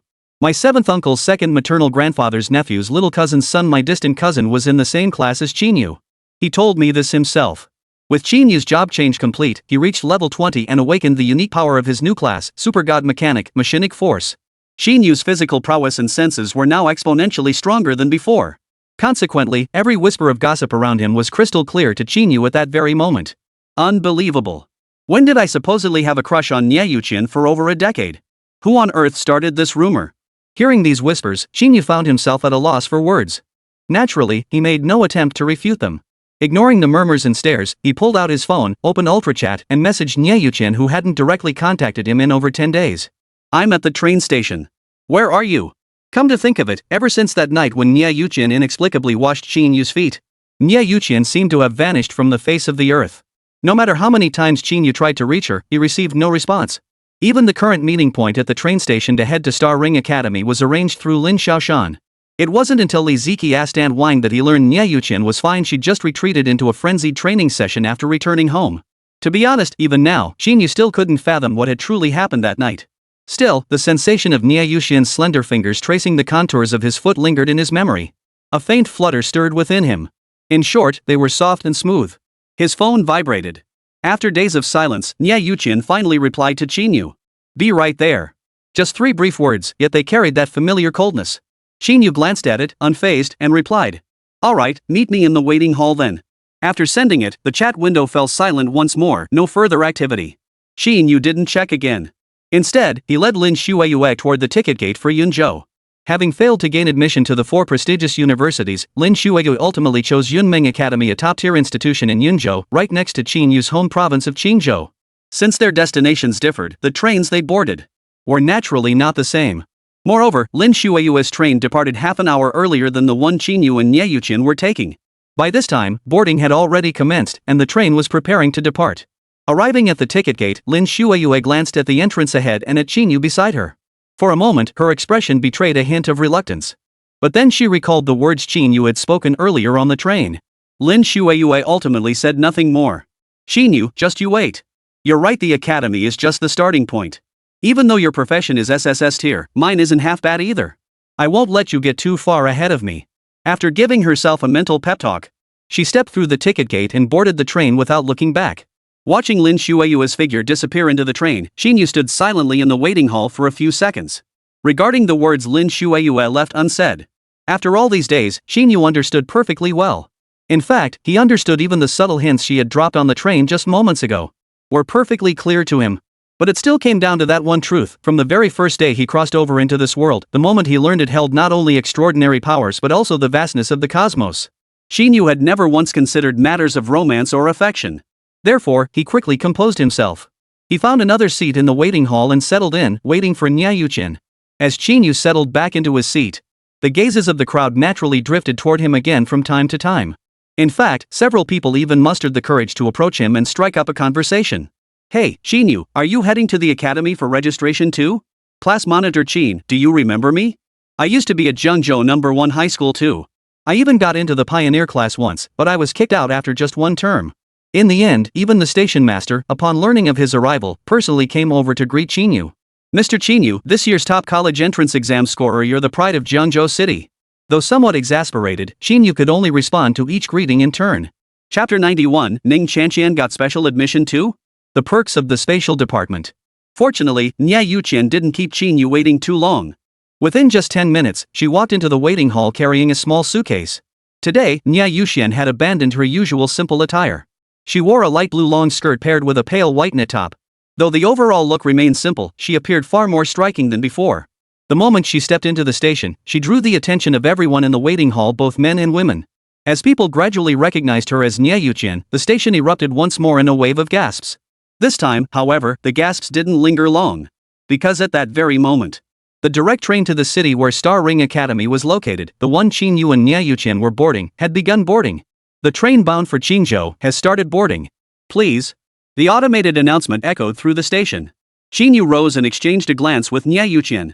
Without further words, they each walked straight to the ticket gate and began the boarding process. However, what Qín Yǔ hadn't anticipated was, just as he and Niè Yǔqiān finished ticket inspection and were about to board the train, an unfamiliar female voice called out from behind them. "Master Qín Yǔ, Sister Yǔqiān, wait for me. Wait for me. I'm also heading to Xinghuan Academy to register." Zhengzhou City? Someone else got into Star Ring Academy? How come I didn't know about this? Hearing the voice behind him, Qín Yǔ felt utterly perplexed. As far as he knew, this year in the entire Zhengzhou City, it seemed only he and Niè Yǔqiān had met the admission requirements for the 4 major universities. Moreover, when Lin Xiaoshan left, Qín Yǔ hadn't heard him mention recruiting anyone else. Filled with confusion, Qín Yǔ turned to look behind him. But upon recognizing the figure approaching from behind, Qín Yǔ froze in shock. For it was Ning Qianqian, the very girl who had staged an upset victory over Lin Xueme in the practical combat assessment.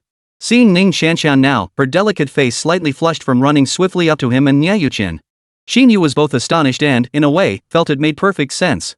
Surprised, because until this moment, he truly hadn't imagined That within Jiangzhou City, besides himself and Niè Yǔqiān, Ning Qianqian had also gained admission to Star Ring Academy. The sense of inevitability stemmed from.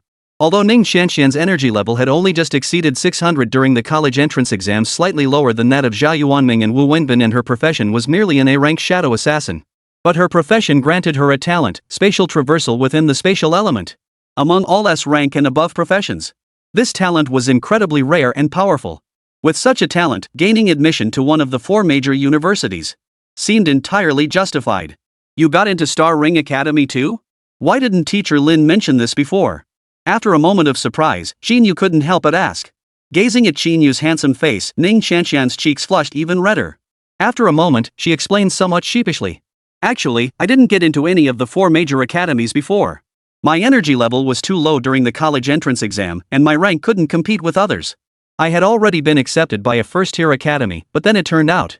After Ning Qianqian finished her explanation, Qín Yǔ finally understood.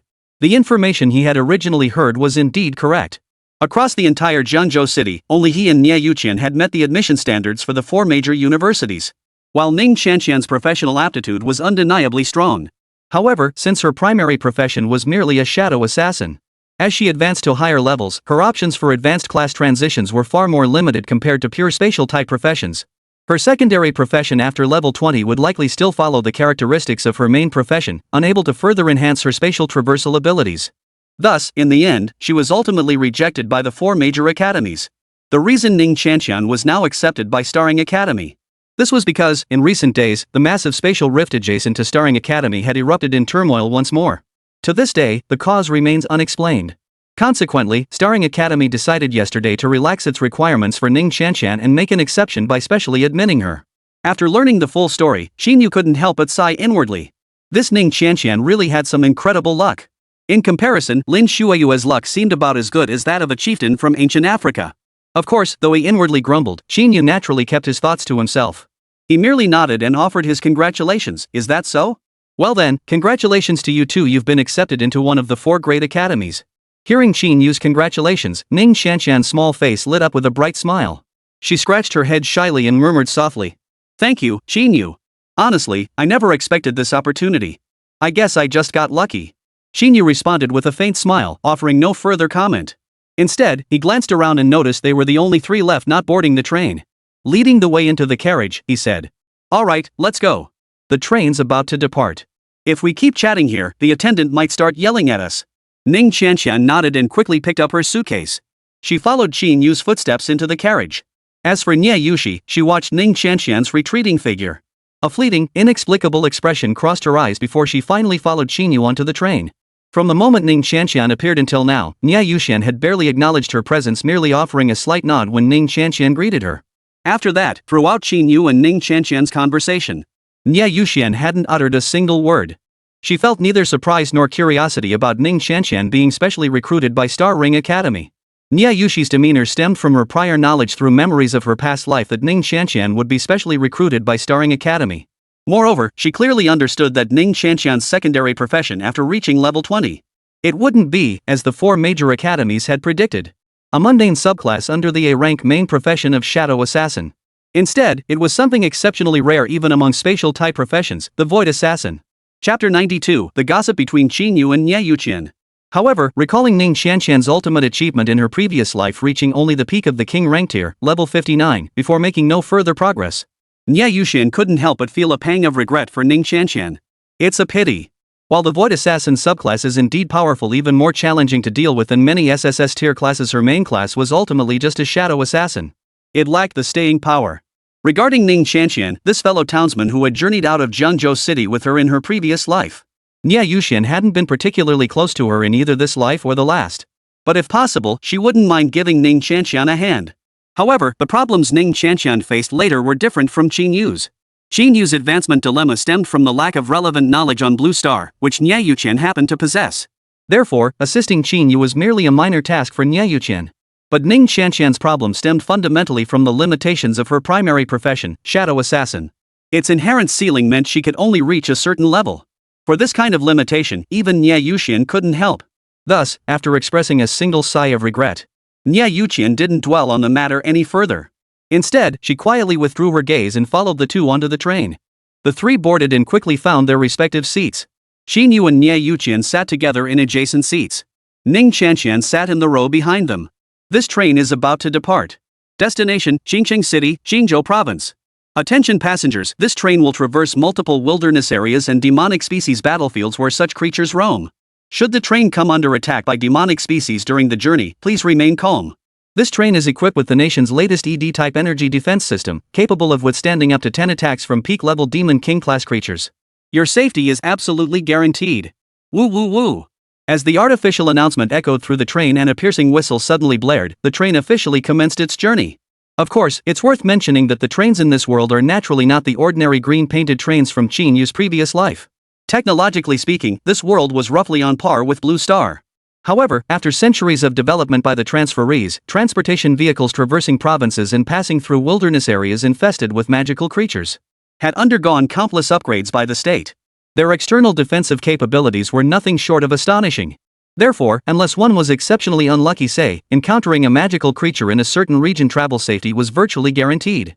The train raced along the tracks, the scenery outside the windows rushing by. Soon, the urban district of Jiangzhou City was left far behind. The view outside the window transformed from an industrial steel cityscape into a lush, verdant wilderness.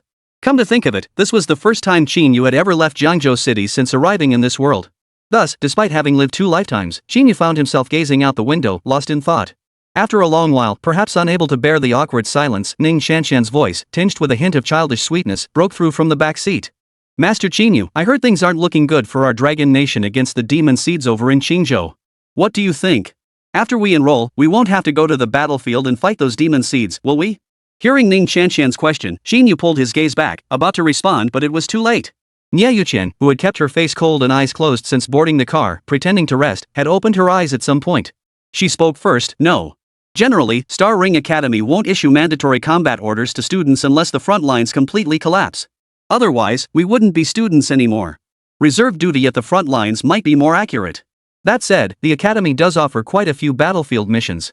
If you're interested, you could take on those tasks, undergo trials, and earn trial points. Trial points are crucial at Star Ring Academy. The rewards for battlefield missions are far more generous than those for regular tasks. However, since your talent is spatial traversal, I recommend taking on missions related to the spatial rifts near the Academy. Spatial energy is abundant within those rifts. Your talent suits that environment well.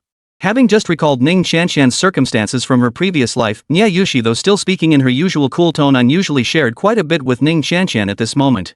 Moreover, her words revealed a deep understanding of Star Ring Academy. For a moment, Ning Qianqian nodded repeatedly. She appeared genuinely enlightened. As for Qín Yǔ, he was puzzled.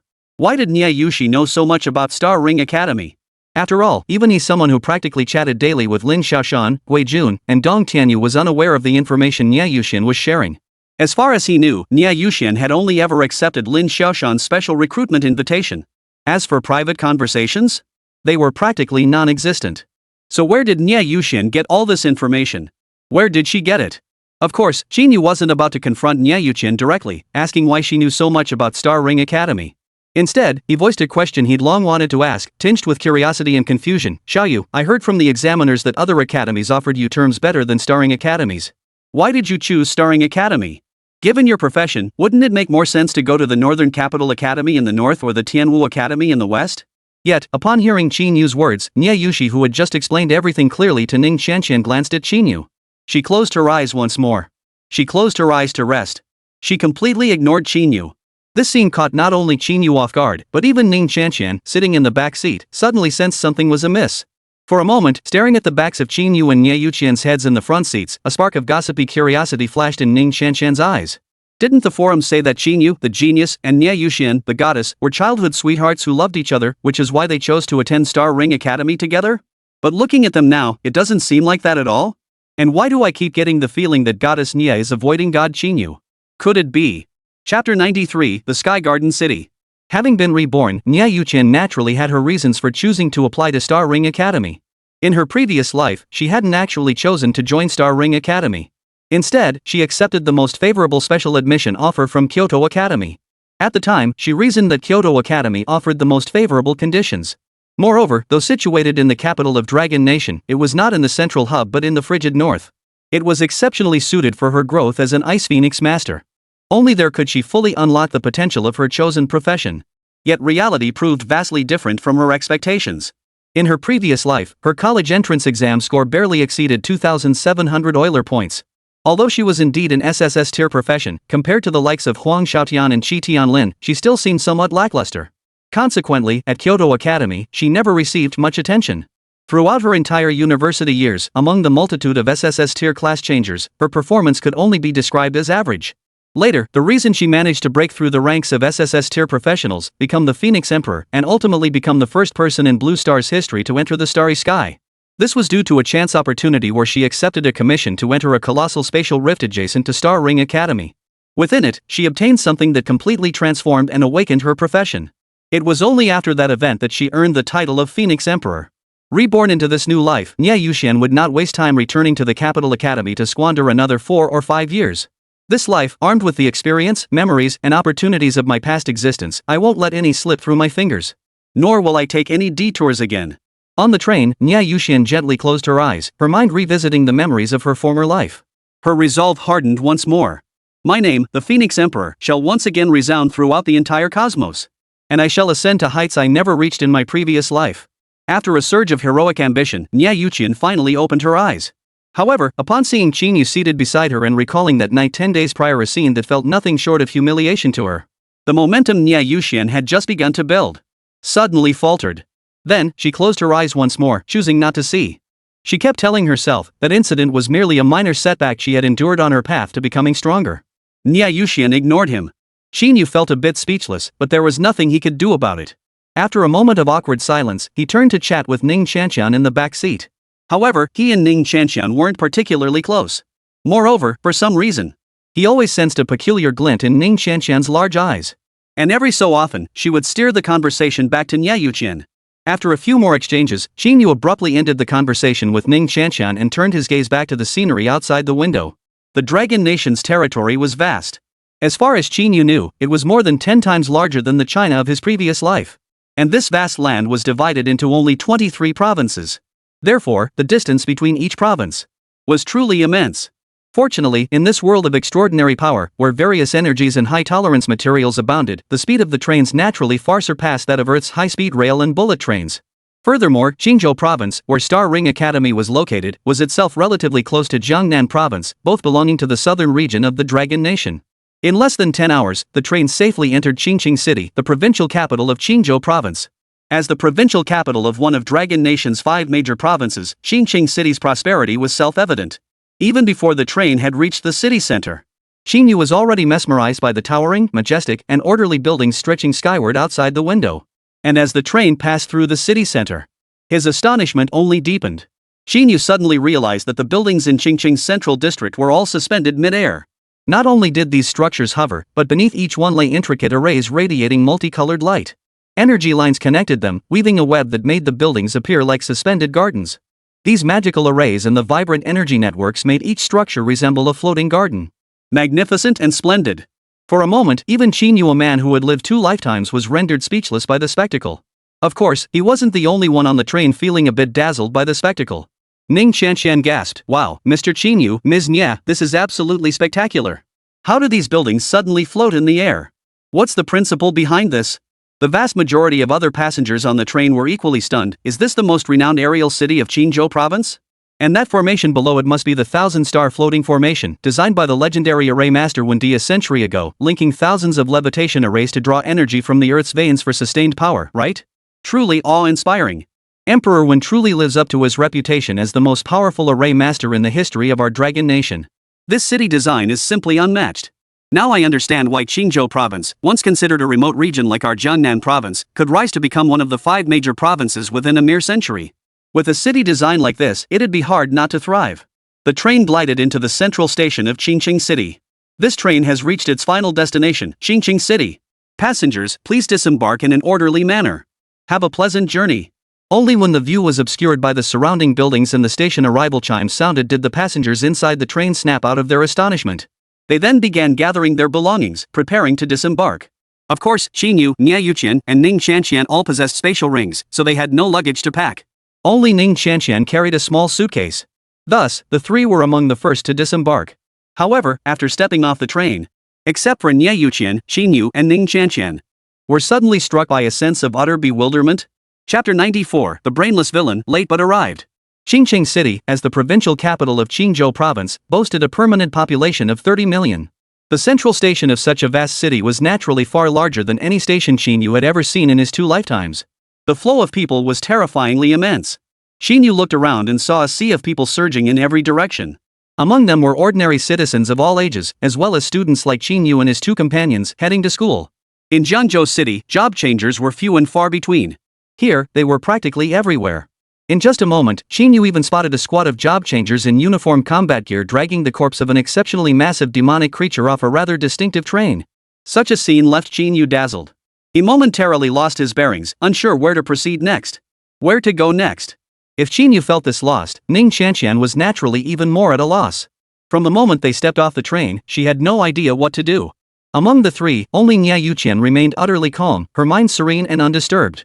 In her past life, she had seen countless cities in the starry seas that were thousands or even tens of thousands of times more prosperous than Qingqing City. Moreover, she understood that from their current location, they should head left and take the student only. Moreover, she knew exactly where they were now. Next, they should head left and take the student-only exit set up by Qingzhou's various colleges inside the station for the back-to-school season. Then they would locate the shuttle bus designated for Xinghuan Academy. Once aboard, they could travel directly to the academy. However, though she understood the situation perfectly, Niè Yǔqiān didn't speak up at that moment.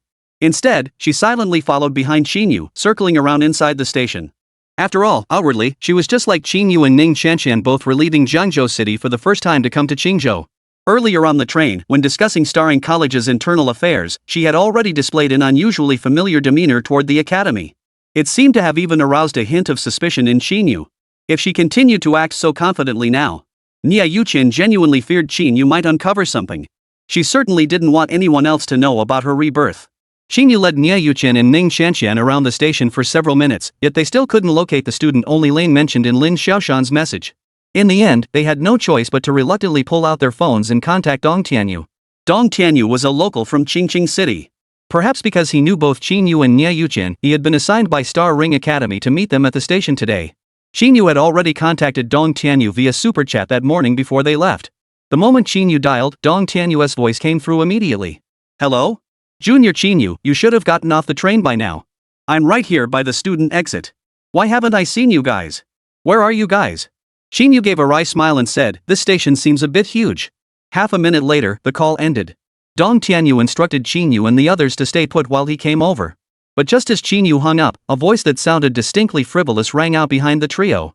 "Ladies, from the looks of you, you must be students from other provinces, right? Lost your way? My name is Zhang Chengxi. I'm a volunteer sent by Qingqing Academy. Would you lovely ladies like me to show you the way? If you'd like, we could exchange contacts. If you ever need anything while in Qingqing City, feel free to reach out to your senior anytime." Qín Yǔ turned to see that in the brief time he'd been on the phone with Dong Tianyu, a greasy-faced boy in a black school uniform had appeared behind them without warning. His gaze was flirtatious, occasionally drifting over Niè Yǔqiān and Ning Qianqian. As for Qín Yǔ, standing right beside Niè Yǔqiān and Ning Qianqian, he hadn't given him a single proper glance the entire time. Seeing this, Qín Yǔ instantly understood, this guy named Zhang Chengxi wasn't here to guide them, he was here to hit on Niè Yǔqiān and Ning Qianqian. Noticing this, Niè Yǔqiān and Ning Qianqian both slightly furrowed their brows, seemingly uninterested in responding to him. At that moment, a playful smile appeared on Qín Yu's face as he addressed Zhang Chengxi. "Hey, buddy, we appreciate the offer, but no need for the tour. Someone from our school is already here to pick us up." As Qín Yǔ finished speaking, Zhang Chengxi's gaze finally shifted away from Niè Yǔqiān and Ning Qianqian, glancing briefly at Qín Yǔ. And upon noticing the small suitcase Qín Yǔ was dragging along, Zhang Chengxi's regard for the trio sank even lower. These days, traveling with luggage? Didn't that mean they didn't even have a spatial ring? And a transferee without even a spatial ring. How powerful could their professions possibly be? And what kind of academy could they possibly have gotten into? At this thought, Zhang Chengxi's sense of superiority grew even stronger. His gaze toward Qín Yǔ grew even more haughty. "Where'd you country bumpkin crawl out from? Did I ask you anything just now? Didn't you see I was talking to these two beauties? Why are you butting in?" Qín Yǔ, Niè Yǔqiān, Ning Qianqian. Hearing this contestant named Zhang Chengxi launch into an unprovoked attack, to be perfectly honest, Qín Yǔ was momentarily at a loss for words. He truly hadn't expected that such a brainless, self-sacrificing villain, the kind who looks down on others and only appears in novels, would actually cross his path. What is this? Better late than never? Qín Yǔ felt utterly speechless inside. But honestly, Qín Yǔ couldn't bring himself to get angry at this kind of contestant. After all, judging by Zhang Qingxi's behavior since his appearance, Qín Yǔ genuinely suspected the man might belong to a special group. Therefore, Qín Yǔ merely chuckled and shook his head. When Dong Tianyu's figure finally came into view behind him, he patted Zhang Qingxi's arm, interrupting the latter's attempt to keep showing off. Alright, buddy, cut the act. Take my advice, go get your head checked. It might be a bit late, but life is long. Even now, it's not too late. Chapter 95, Xingcheng City Auction. After saying that, Qín Yǔ paid no further attention to this contestant who was highly likely to be part of the special group. Instead, he picked up Ning Qianqian's suitcase and motioned for Ning Qianqian and Niè Yǔqiān to follow him. They headed toward Dong Tianyū, who had already spotted the trio. Check my brain? His pretentiousness abruptly interrupted, and with Qín Yǔ casually slapping his shoulder as if they were old friends, Zhang Qingxi froze momentarily. The moment he realized Qín Yǔ was implying he had mental issues, rage instantly ignited within Zhang Qingxi. Who was he, Zhang Qingxi? He was a noble native of Qingcheng City. A student of Qingcheng Academy, the premier institution. And now, he was being mocked for having a screw loose by some bumpkin who didn't even own a spatial ring? Someone who was clearly from out of town and couldn't even find the student entrance? Hey, you! Stop right there, you! Without a moment's hesitation, Zhang Qingxi whipped his head around, ready to call out to Qín Yǔ. But the next moment, when he saw that the person who came to pick up Qín Yǔ and his two companions was someone wearing the incredibly conspicuous uniform of Star Ring Academy, his eyes instantly widened. The harsh words already at the tip of his tongue were forcibly swallowed back down. His mind went blank, feeling as though his entire worldview had been shattered. This can't be real, right? One of these three doesn't even have a spatial ring. They were all freshmen at Star Ring Academy? How the hell is that possible?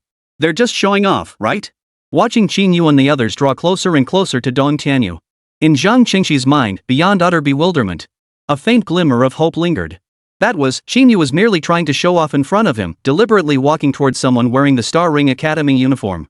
In reality, that Star Ring Academy student didn't even recognize Qín Yǔ and his two companions. The two groups would soon pass each other by. However, this last shred of hope was shattered almost instantly. What followed was a scene even more unbearable to witness. Dong Tianyū, clad in the Star Ring Academy uniform, watched as Qín Yǔ, Niè Yǔqiān, and Ning Qianqian approached him.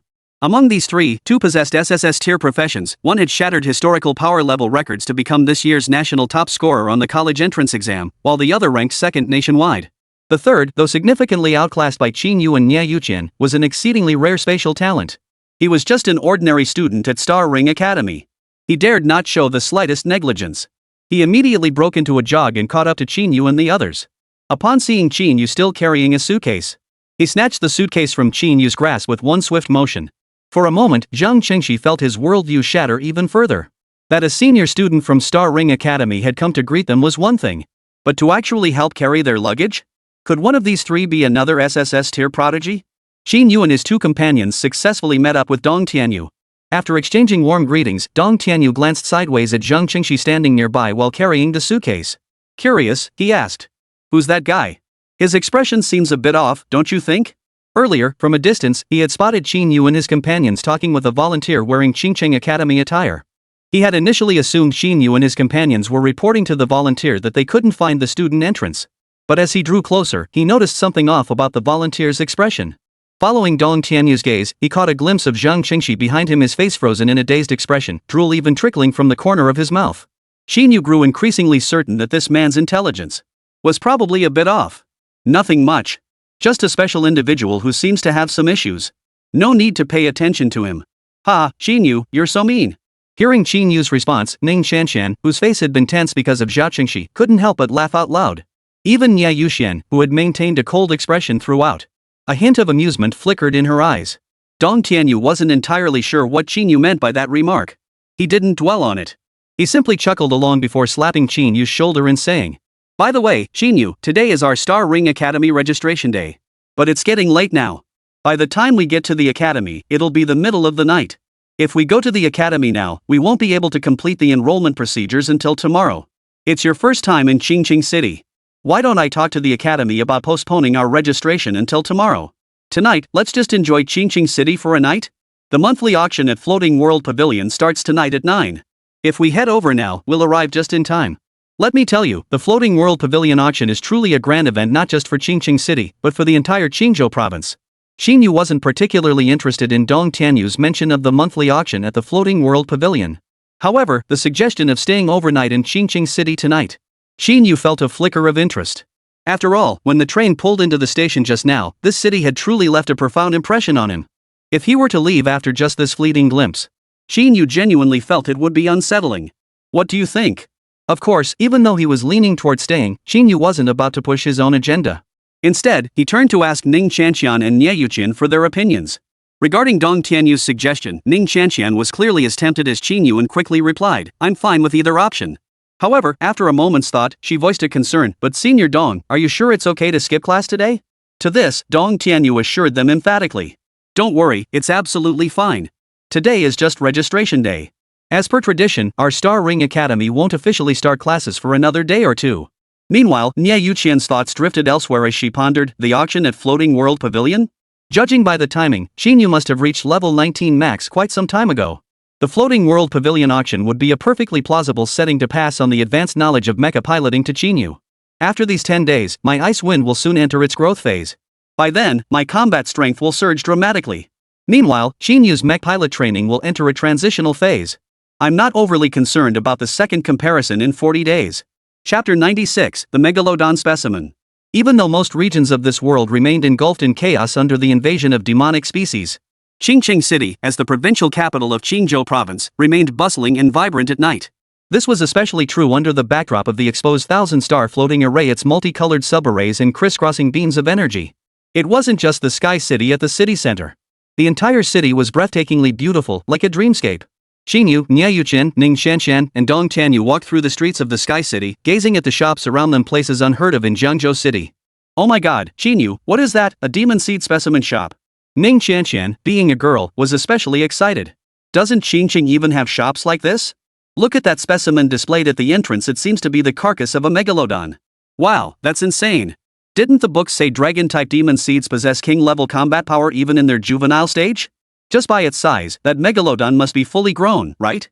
Could it be a super-tiered demon species above level 80? It wasn't just her. Surveying the bustling scene around him, Qín Yǔ was equally astonished. Following Ning Qianqian's gasp, Qín Yǔ instinctively turned his gaze toward the nearby magical species specimen shop. Displayed prominently at the shop's entrance stood a skeletal dragon, a western dragon in form, its entire body composed of white bones streaked with golden patterns. Its height was estimated to be at least 20 meters. Two gleaming white tusks over a meter long were embedded in the dragon's skull. At first glance, Qín Yǔ was startled. However, having activated the scanning function of his mechanical eye upon entering the city, Qín Yǔ harbored hopes of stumbling upon hidden treasures in these shops, much like the lucky finds described in online novels from his previous life. After glancing at the scan description in his mind, he wasn't intimidated.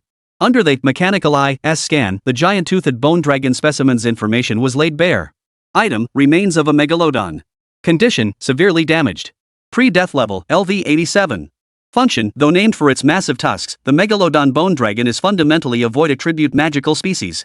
Forging with its remains grants a chance for the final item to possess void attribute properties. Refocusing his gaze, Qín Yǔ smiled wryly. It is a bit unbelievable, but this megalodon bone dragon specimen is likely fake. A genuine adult megalodon's entire carcass is an extremely rare void attribute material. How could such a massive specimen be displayed right at the shop entrance?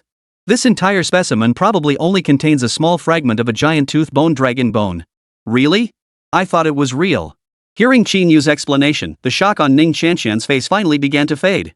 Beside them, Dong Bixianyu, who had been acting as their guide throughout their time with Qín Yǔ and the others, couldn't help but chuckle at the sight of Qín Yǔ, seemingly unfazed by the bone dragon specimen hailed as the Sky City's premier attraction.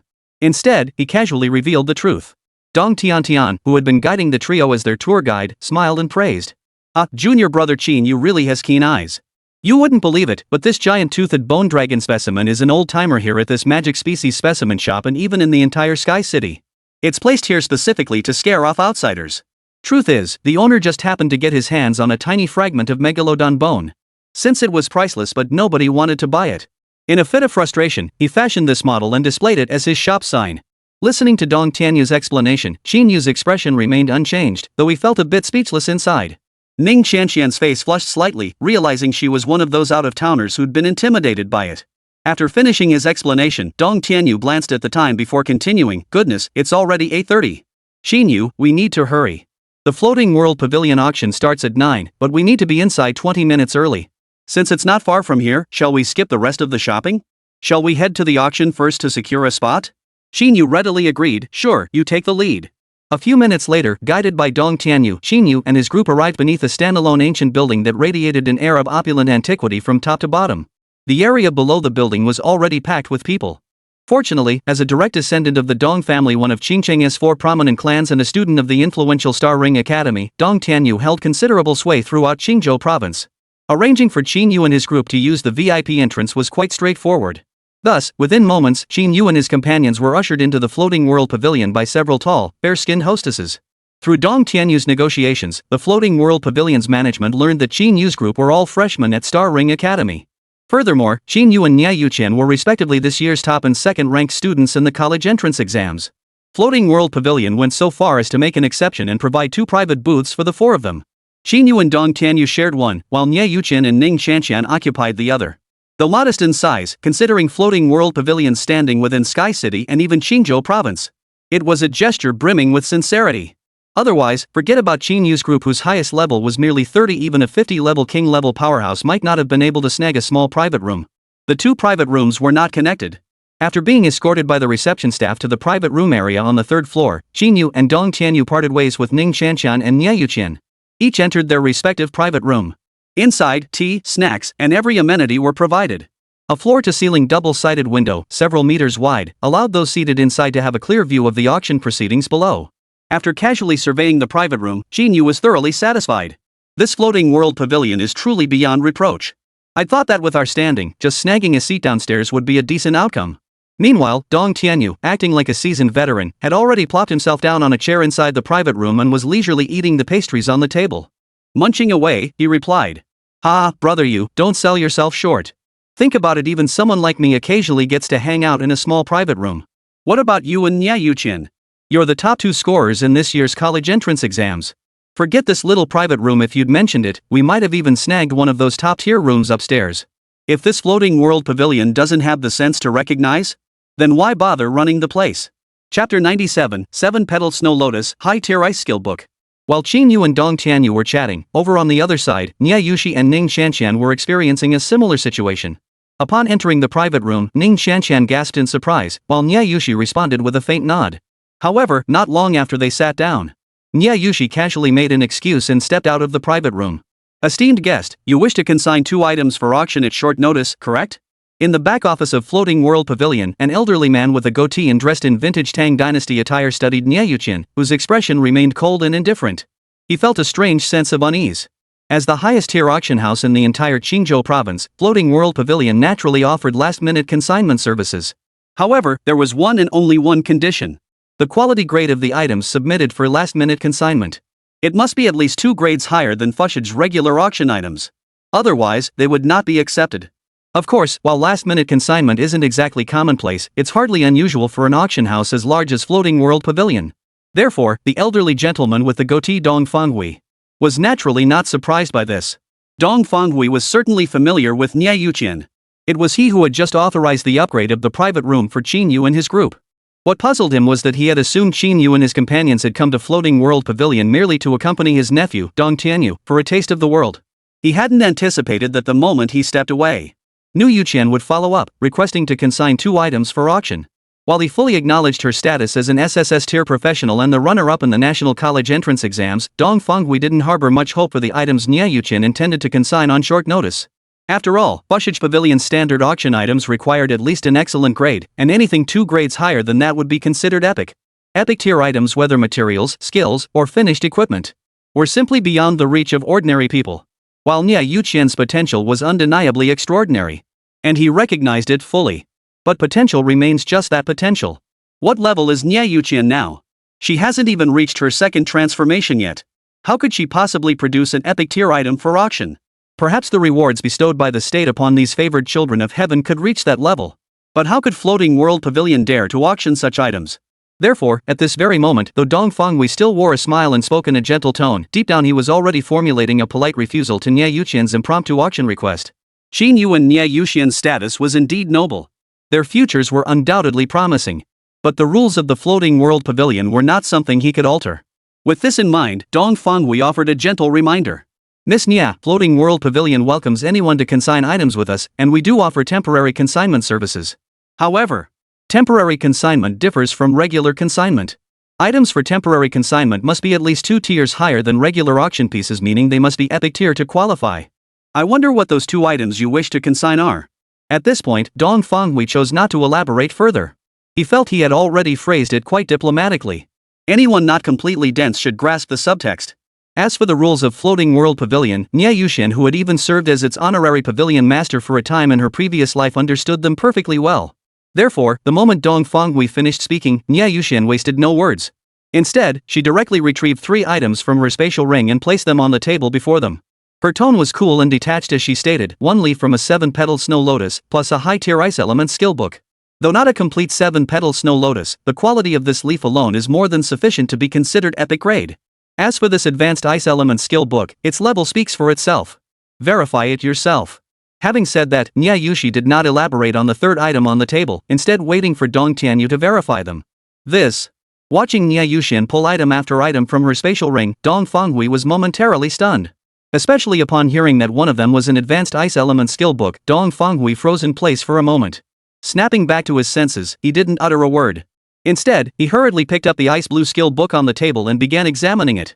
After a long moment, Dong Fanghui finally tore his eyes away from the skill book in disbelief and addressed Niè Yǔqiān.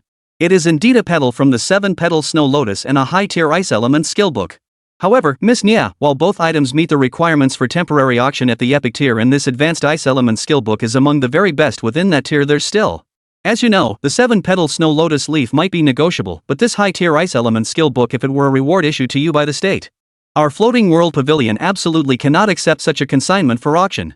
Niè Yǔqiān gave a slight nod before replying. The ice element skill book was obtained by chance, not as a state-issued reward. The college entrance exam rewards won't be distributed until we report to the academy. If you don't believe me, you can verify it right now. Upon hearing that this advanced ice element skill book was not a state-issued reward but Niè Yǔqiān's personal possession, Dong Fanghui's face instantly lit up with a brilliant smile.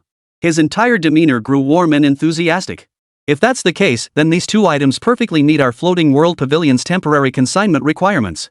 Miss Niè. Before Dong Fanghui could finish his sentence, Niè Yǔqiān cut him off. I am well aware these 2 items meet the temporary consignment requirements. However, if you wish me to consign them, I have one condition. Dong Fanghui froze, then hurriedly asked, a condition? Name it. As long as it's reasonable, it won't be a problem. Only then did Niè Yǔqiān pick up the 3rd item she had just placed on the table and addressed Dong Fanghui.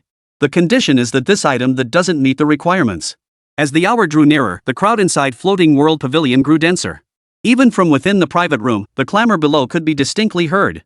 Amidst this atmosphere, a metallic clang echoed through the air. The next instant, save for the private rooms, the entire Floating World Pavilion plunged into darkness. After a long moment, the lights finally focused on the center of the hall. Simultaneously, a voice echoed through the space. Welcome, esteemed guests, to the Floating World Pavilion auction. The auction is about to commence. However, before we proceed, as the auctioneer for this event, I must inform you that just moments ago, a guest has consigned 3 items to our auction house at the last minute. Therefore, if you have been eyeing specific items, you may wish to consider these 3 last-minute consignments as well. Let me reiterate, among these last-minute consignments, one of them is an absolute heavyweight. Chapter 98, The Sky-High Mid-Range Teleportation Scroll. Spotlights converged on the stage, revealing an elderly man dressed in simple Tang Dynasty robes, his face weathered by age much like Dong Tianyu. His attire was sharp and efficient, and a mysterious smile played on his lips. With just a few words, he had piqued the curiosity of nearly everyone in the auction hall. According to Floating World Pavilion's rules, items submitted for last-minute consignment must be at least epic grade, right? 3 epic grade items? Is that even possible? Normally. Wow, this auction is going to be something else. If even Master Lin calls it heavyweight, it's gotta be top tier among epics, right? Hey, bro, got any intel on this? How come there wasn't a single whisper about this before we arrived? No clue. Master Lin said it was a last-minute consignment. If I knew, why'd I be standing here in the hall? Whispers of discussion filled the air. Even Dong Tianyu, who'd been slacking off beside Qín Yǔ for quite some time, perked up now. Last-minute consignment? And 3 pieces at that? Whoever made this last-minute consignment sure has deep pockets.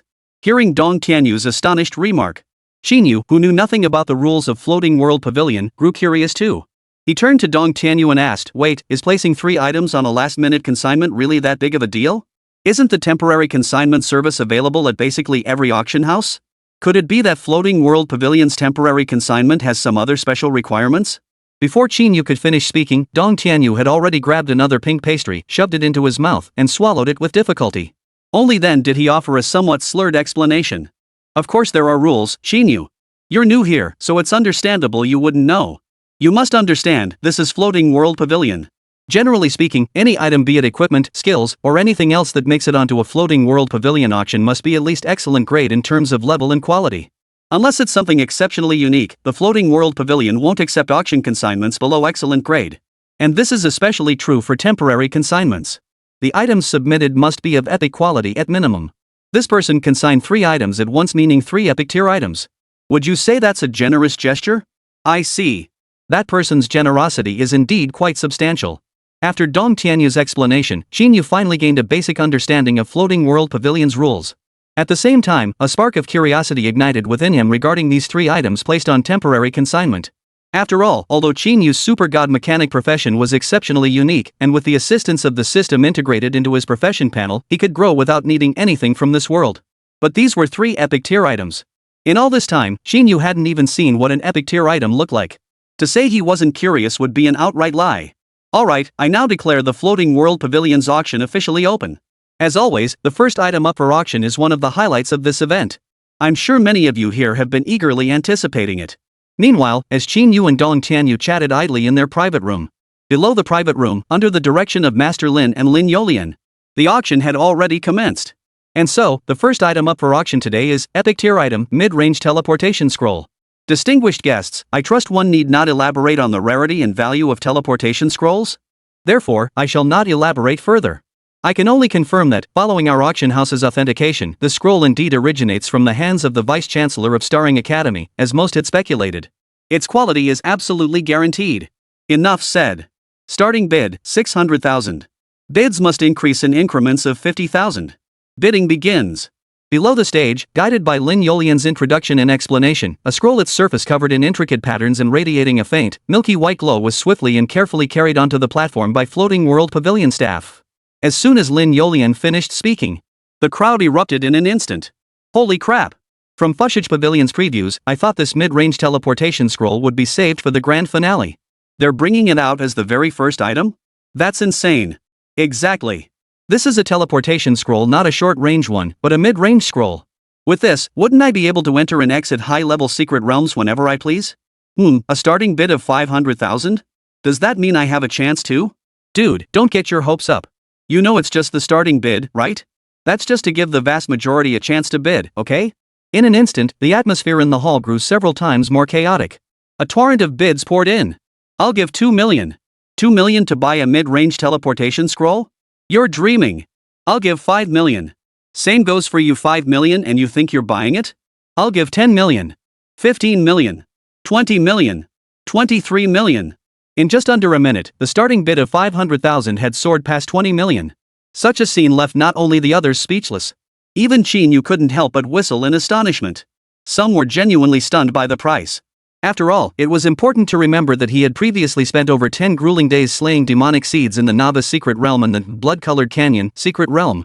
Even with the mechanical heart triggering its hidden bonus effect 100% of the time, he had only managed to earn around 8 million Dragon Nation currency at the Lin Clan Trading House. Yet now, a plain old mid-range teleportation scroll had sold for over 20 million? The disparity was simply staggering. But clearly, Qín Yǔ had underestimated the value of this medium-range teleportation scroll. The 23 million price tag had indeed caused the atmosphere in the hall plunged the venue into a brief silence. But as Lin Youlian raised his gavel on stage, his voice carrying a hint of enticement. 23 million once. Any further bids? This is a teleportation scroll, you know. Within 100 kilometers, simply fixate on a coordinate in your mind, and you'll be transported instantly. Confirmed. The next moment, a new round of bidding commenced. I bid 25 million. Master Lin is right, a mid-range teleportation scroll is worth every penny. 30 million. 31 million. For a moment, many spectators, including Qín Yǔ, were utterly dumbfounded. Chapter 99, Qín Yǔ, what the heck? Electromagnetic principles? 41 million, going once. 41 million, going once. No further bids? Once the gavel falls, this mid-range teleportation scroll will be yours. Alright, 41 million, going once. Congratulations to the distinguished guest in VIP box number 2 for securing this mid-range scroll personally engraved by the Vice Dean of Star Ring Academy. The bidding for the mid-range teleportation scroll lasted over 10 minutes. The final hammer price reached 41 million. It was purchased by someone in the Tianzi box area on the 3rd floor. Even though the price had been driven up to the astronomical sum of 41 million, not a single person in the venue believed this teleportation scroll was overpriced. Many armchair critics even felt the price was still too low. Ah, if only I had the money. 41 million? I'd sell everything I own to keep bidding. That's a brand new mid-range teleportation scroll, personally crafted by the Vice-Chancellor of Starring Academy with guaranteed after-sales service. Ugh. True, 41 million, that's even lower than I'd anticipated. Seeing the atmosphere in the hall completely ignited, Lin Yǔqiān on stage wasted no time. He promptly instructed the staff beside him to present the second item up for auction. Alright, next up, we present the second item of this auction, a fire attribute battle blade of excellent quality, the Crimson Flame Blade. Starting bid, 100,000 Dragon Nation currency. Each increment must be no less than 50,000.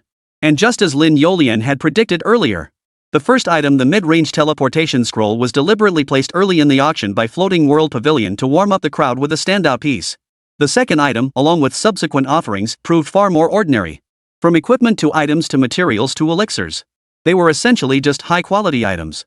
The highest final bid barely reached 2 million. However, with the initial momentum built by the teleportation scroll, even though the subsequent items were relatively ordinary in quality, the overall atmosphere of the auction remained quite lively. Of course, this momentum has its limits. After a dozen or so ordinary, excellent grade items were auctioned off in succession, the crowd's enthusiasm gradually began to wane. But Lin Yǔqiān had clearly anticipated this and prepared accordingly. On stage, after another excellent grade spiritual medicine was sold, Lin Yǔqiān saw the crowd's enthusiasm nearly exhausted. He then adjusted his sleeves slightly. A signature enigmatic smile returned to his face as he spoke once more. Distinguished guests, the next item up for auction is rather special. As mentioned earlier, it was entrusted to us just minutes before this auction began. A distinguished guest entrusted our auction house at the last minute to sell 3 items. This very item is one of them. However, before Lin Yǔqiān could finish his sentence, the previously subdued crowd in the auction hall immediately erupted into a buzz of curious chatter, driven by sheer curiosity. The effect of heating up the crowd was nothing short of instantaneous. Wow, finally getting down to business? Items submitted for auction at the last minute are always at least epic level. Wonder what it is. But if it's just being auctioned in the middle, it probably isn't that heavyweight item Master Lin mentioned earlier, right? I agree, but I wonder what it could be. As for his words being interrupted, Lin Yǔqiān naturally didn't get angry. He simply waited quietly until the crowd below the stage had settled down a bit before continuing. However, this item may not be what you all expect. Its grade and quality do not reach the epic level. In fact, it doesn't even meet subpar quality standards. It is merely a sealed manuscript that has yet to be opened. Moreover, judging by the handwriting on the cover, it likely has little to do with job changers. It's simply a manuscript about modern technology. Of course, no one can say for certain what exactly lies within. It could very well be an advanced skill manual for some profession, or it might not. The moment Lin Yǔqiān finished speaking, a wave of murmurs rippled through the auction hall. The crowd, who had been filled with anticipation, felt a wave of disappointment wash over them upon learning that the item up for auction was merely a manuscript and most likely one unrelated to job changers. Were instantly overcome with disappointment. What the hell is this? An unopened manuscript, and the cover even labels it as a modern technology manuscript? Is this even considered an auction item? Yeah, this kind of thing. To put it bluntly, for us job changers, it'd be too rough to use as toilet paper, right? Someone couldn't help but mutter under their breath. And they're claiming it contains an advanced skill book? Do they think advanced skill books grow on trees? Like any random manuscript could just happen to have one inside? Even the unboxing shops in the capital wouldn't dare say something like that. At this moment, others began questioning the rules previously established by Ukiagaku. What's wrong with Floating World Pavilion? They're auctioning off such ordinary items? Didn't they say temporary consignments had to be at least epic tier? What's the big deal? Listening to the murmurs below, Lin Yǔqiān also felt that putting such an ungraded manuscript up for auction at Utsukushi-kaku was indeed somewhat inappropriate. But recalling Dong Fenghui's words before he took the stage, Lin Yǔqiān's face remained cheerful and smiling. After a moment, he explained. I'm sure you're all quite curious why this ungraded manuscript is being auctioned. Why, you ask, because this manuscript might just yield a skill book. To maintain the mystery surrounding today's final lot, I can't reveal more than that. All I can say is that today's 3 last-minute consignments were all provided by the same person. Moreover, aside from this item, the other 2 are genuine epic tier quality artifacts. One of them has even replaced the mid-range teleportation scroll as the grand finale of this auction. The significance of this shift, I trust, requires no further explanation. Lin Yolian's words, true to his style as a master auctioneer, were delivered with an air of mystery. But the effect was undeniably striking. Upon hearing that one of the 3 last-minute additions to the auction was potentially more valuable than the mid-range teleportation scroll and likely a skill book of some sort, many attendees found themselves deep in thought at this moment. Consequently, their gaze toward the manuscript displayed in the exhibition hall grew more intrigued. Qín Yǔ, who had been observing the entire scene, was no exception. Driven by curiosity, Qín Yǔ activated his mechanical eye and began scanning the manuscript displayed in the exhibition hall. What he saw left him stunned. After glancing at the scan results in his mind, Qín Yǔ froze for a moment. What the hell is this? SSS Class Professional Mecha Engineer, Advanced Knowledge Electromagnetic Principles? Chapter 100, Mecha Pilot? The unprecedented SSS rank. Staring at the scan results in his mind, Qín Yǔ sat motionless in the plush chair of the private room, his expression blank. The shock within him was something only he could fathom. Whether it was the terms SSS rank Professional Mecha Pilot, Advanced Knowledge, or Electromagnetic Principles, all struck Qín Yǔ as utterly unbelievable. And no wonder Qín Yǔ reacted this way. The scene before him was simply beyond his comprehension. After all, nearly 800 years had passed since the demon race invasion, through Blue Star's transition into the universal class change era, up to the present day. During this entire span, not only had no SSS tier professions ever emerged, but even the most commonplace E-tier occupations had been documented to some extent. Even if a few unknown professions occasionally surfaced, they would be documented at lightning speed once officially named. Take his own profession, for instance. After undergoing re-evaluation and being classified as an unknown profession, by the next day, his class details had already been logged in the archives. Yet, staring at the boldly displayed mech engineer before him, Qín Yǔ was utterly certain that this SSS tier profession had absolutely never appeared on Blue Star before. And the reason Qín Yǔ was so certain was quite simple. Because the scan description in his mind had already made it crystal clear. The advancement and job change methods for the mech engineer profession shares a remarkable similarity. Or remarkably similar. Both require mastering the corresponding technological knowledge to advance and change professions. Qín Yǔ had never encountered any records or even rumors on Blue Star suggesting that certain professions required knowledge for advancement. Thus, it was clear. The mech engineer profession absolutely never existed on Blue Star. Otherwise, textbooks around the world wouldn't be so confident in stating. Regardless of profession, advancing to a higher class requires reaching a certain power level or mastering specific skills before progression is possible. However, compared to other terms, this wasn't actually what shocked Qín Yǔ the most. What truly stunned Qín Yǔ was the mech engineer profession had never existed on Blue Star. And while it was acceptable that the advancement method mirrored his own profession relying on acquiring knowledge to advance, but now, the manuscript on the stage was a complete set of advanced knowledge for mech engineers. What did this signify? Inside the private room, he remained frozen in shock for a full moment. Qín Yǔ finally managed to snap out of his shock. Then, his mind began to speculate endlessly about the origins of this manuscript. Could it be that this world actually had mecha pilots before, but they weren't documented? No, that's impossible. I already looked into this a few days ago. Blue Star's application of electromagnetism is even less advanced than Earth's was in my previous life. Forget this comprehensive treatise on electromagnetic principles. Even the most basic concepts of electromagnetism haven't been mastered here. And even if some nations secretly mastered these technologies, how could such a manuscript just leak out for no reason? Or could it be that beyond the demonic races and demonic seeds, humans in this world are unaware that beings from other planets or perhaps dimensions have already visited Blue Star? Or perhaps, after the demon seed invasion, Blue Star's civilization suffered a catastrophic rupture? History books don't record any of this either. At this moment, Qín Yǔ's mind was utterly filled with doubts. Speculation surged like a rising tide. Yet despite the constant swirling theories in his mind, Qín Yǔ couldn't fully commit to any of them.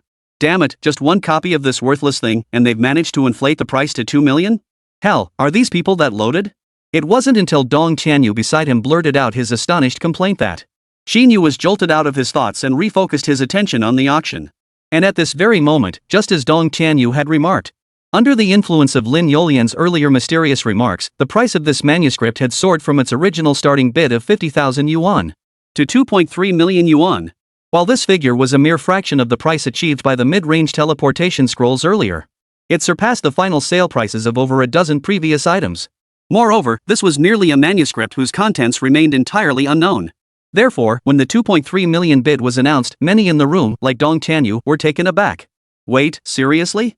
2.3 million? For just a manuscript? 2.3 million? Did I hear that wrong? Some even began suspecting the bidder might be a plant hired by Fushage. No way, dude. 2.3 million for a manuscript like this? Could this be a plant hired by Fushage? Who in their right mind would have that kind of money?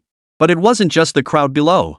At that moment, in another private room not far from Qín Yǔ, Niè Yǔqiān heard someone below bid a staggering 2.3 million. And now, with no word from Qín Yǔ, Niè Yǔqiān couldn't help but furrow her brows slightly. A hint of worry crept into her heart. Without a doubt, this copy of Electromagnetic Principles was the third and most crucial item Niè Yǔqiān had entrusted to Floating World Pavilion for temporary consignment. Originally, she had thought that with such an obvious mark on the cover, it was merely a manuscript about electromagnetic technology. At an auction filled with other types of job changers, 70 to 80% of the attendees wouldn't even notice it. Only someone like Qín Yǔ, a mecha engineer whose advancement required precisely this knowledge. Even without knowing whether the manuscript contained the specific electromagnetic knowledge he needed, he would still bid on it. Moreover, the final bid price probably wouldn't be much higher than the starting bid. She truly hadn't anticipated that under Lin Yolian's patient guidance, this ordinary manuscript would reach such a staggering price. And even now, Qín Yǔ hadn't made a bid. 2.3 million, going once. Any further bids? 2.3 million, going once.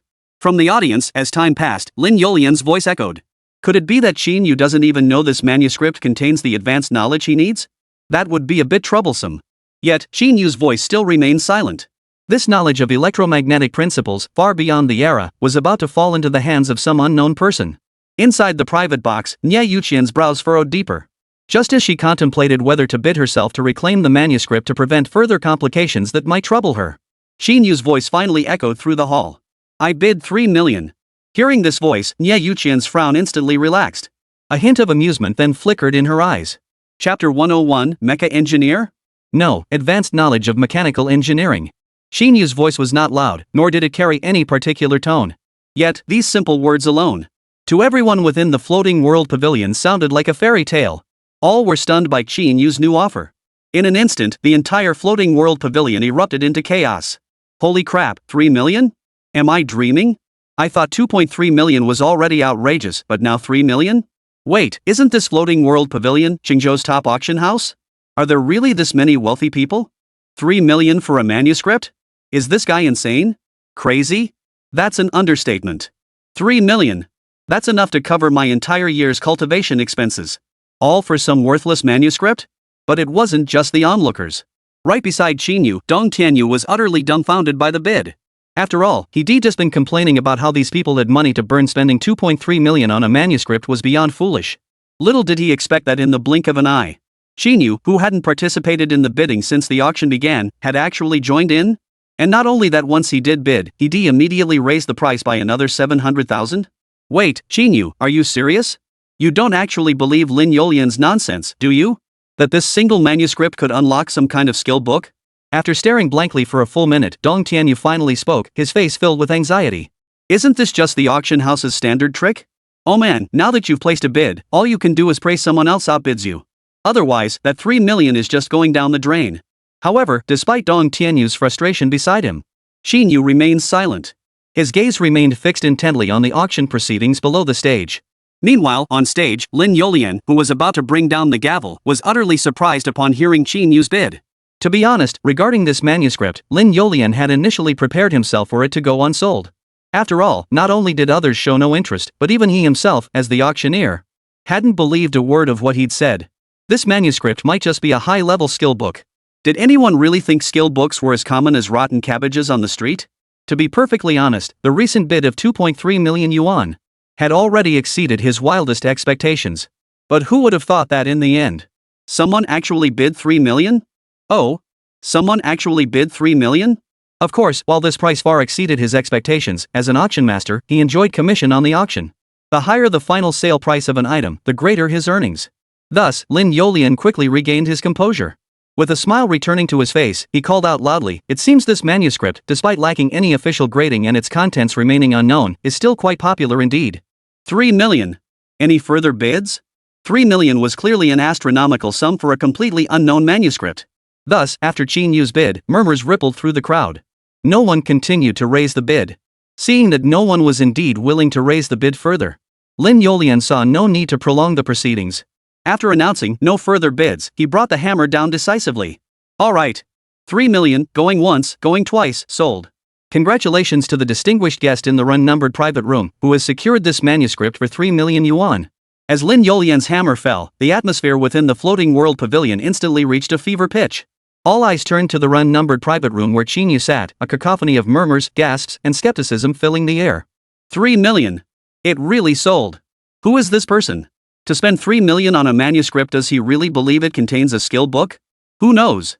Maybe he's rolling in cash and just doing it for fun. This is going to be rough. If it's just some notes inside, that guy's going to be furious. In the private room where Qín Yǔ was seated, Dong Tianyu, sitting beside him, watched helplessly as Lin Youlian brought the hammer down. He was utterly speechless. Qín Yǔ, what were you thinking? After a long moment, Dong Tianyu finally blurted out, his voice still dripping with frustration. That's 3 million yuan. You just tossed it away like that? What if this manuscript turns out to be worthless? You'd be taking a huge loss. After asking, Dong Tianyu added another self-deprecating remark. Sai, I shouldn't have suggested coming to Sky City for the night, nor should I have brought you to Floating World Pavilion. Listening to Dong Tianyu's words, Qín Yǔ, who had already confirmed that the principles of electromagnetism manuscript was now in his possession. Qín Yǔ, having confirmed that the electromagnetic principles manuscript was now in his possession. It's fine. Whether it yields a skill book or not doesn't matter. 3 million isn't that much anyway. Of course, he knew full well that this manuscript on electromagnetic principles was worth far more than 3 million Longhua currency to him. But Qín Yǔ wasn't about to tell Dong Tianyu the truth. He simply brushed it off with a casual, nonchalant tone. Hearing Qín Yǔ speak so casually, Dong Tianyu naturally had nothing more to say. Fine, if you've got the money, you've got the right. As the auction concluded, a waiter soon arrived at Qín Yǔ and Dong Tianyu's private room, holding the manuscript that had just been on the auction block. He knocked on the door. Opening the door, verifying funds, making payment. After completing the entire process, the manuscript was handed over to Qín Yǔ. Once the attendant withdrew, Dong Tianyu, now fully recovered, immediately crowded around Qín Yǔ with curiosity, urging impatiently. Quick, quick, quick. Qín Yǔ, open it up. I'll be damned if I don't see what this precious manuscript is that's worth 3 million. Qín Yǔ didn't hesitate. He promptly peeled off the adhesive tape covering the manuscript, which resembled a seal. At that very moment, a familiar notification tone sounded in Qín Yǔ's mind. Beep. Detected basic mechanical engineering knowledge, electromagnetic principles. Would you like to spend 50 contribution points to learn this? Chapter 102, 7-Petaled Snow Lotus, Xiaoyi Wind. TSK. Knowledge capable of advancing an SSS tier profession is merely one of the many basic mechanical knowledge categories for the super god mechanic profession. That's pretty outrageous. I was thinking earlier that Blue Star's current electromagnetic technology simply couldn't support my independent research, forcing me to spend 2,800 contribution points to learn it. Now look at this, there's actually a complete version right here. As the familiar notification tone echoed in his mind, Qín Yǔ couldn't help but let a smile spread across his face. Indeed, this electromagnetic principles wasn't merely advanced knowledge for the SSS tier mech engineer profession. It was also one of the few foundational mechanical engineering subjects Qín Yǔ had struggled to find complete learning materials for online in Dragon Nation over recent days. Over the past few days, inspired by Zhao Lianqing's gift, Qín Yǔ had already completed the vast majority of his mechanical studies online.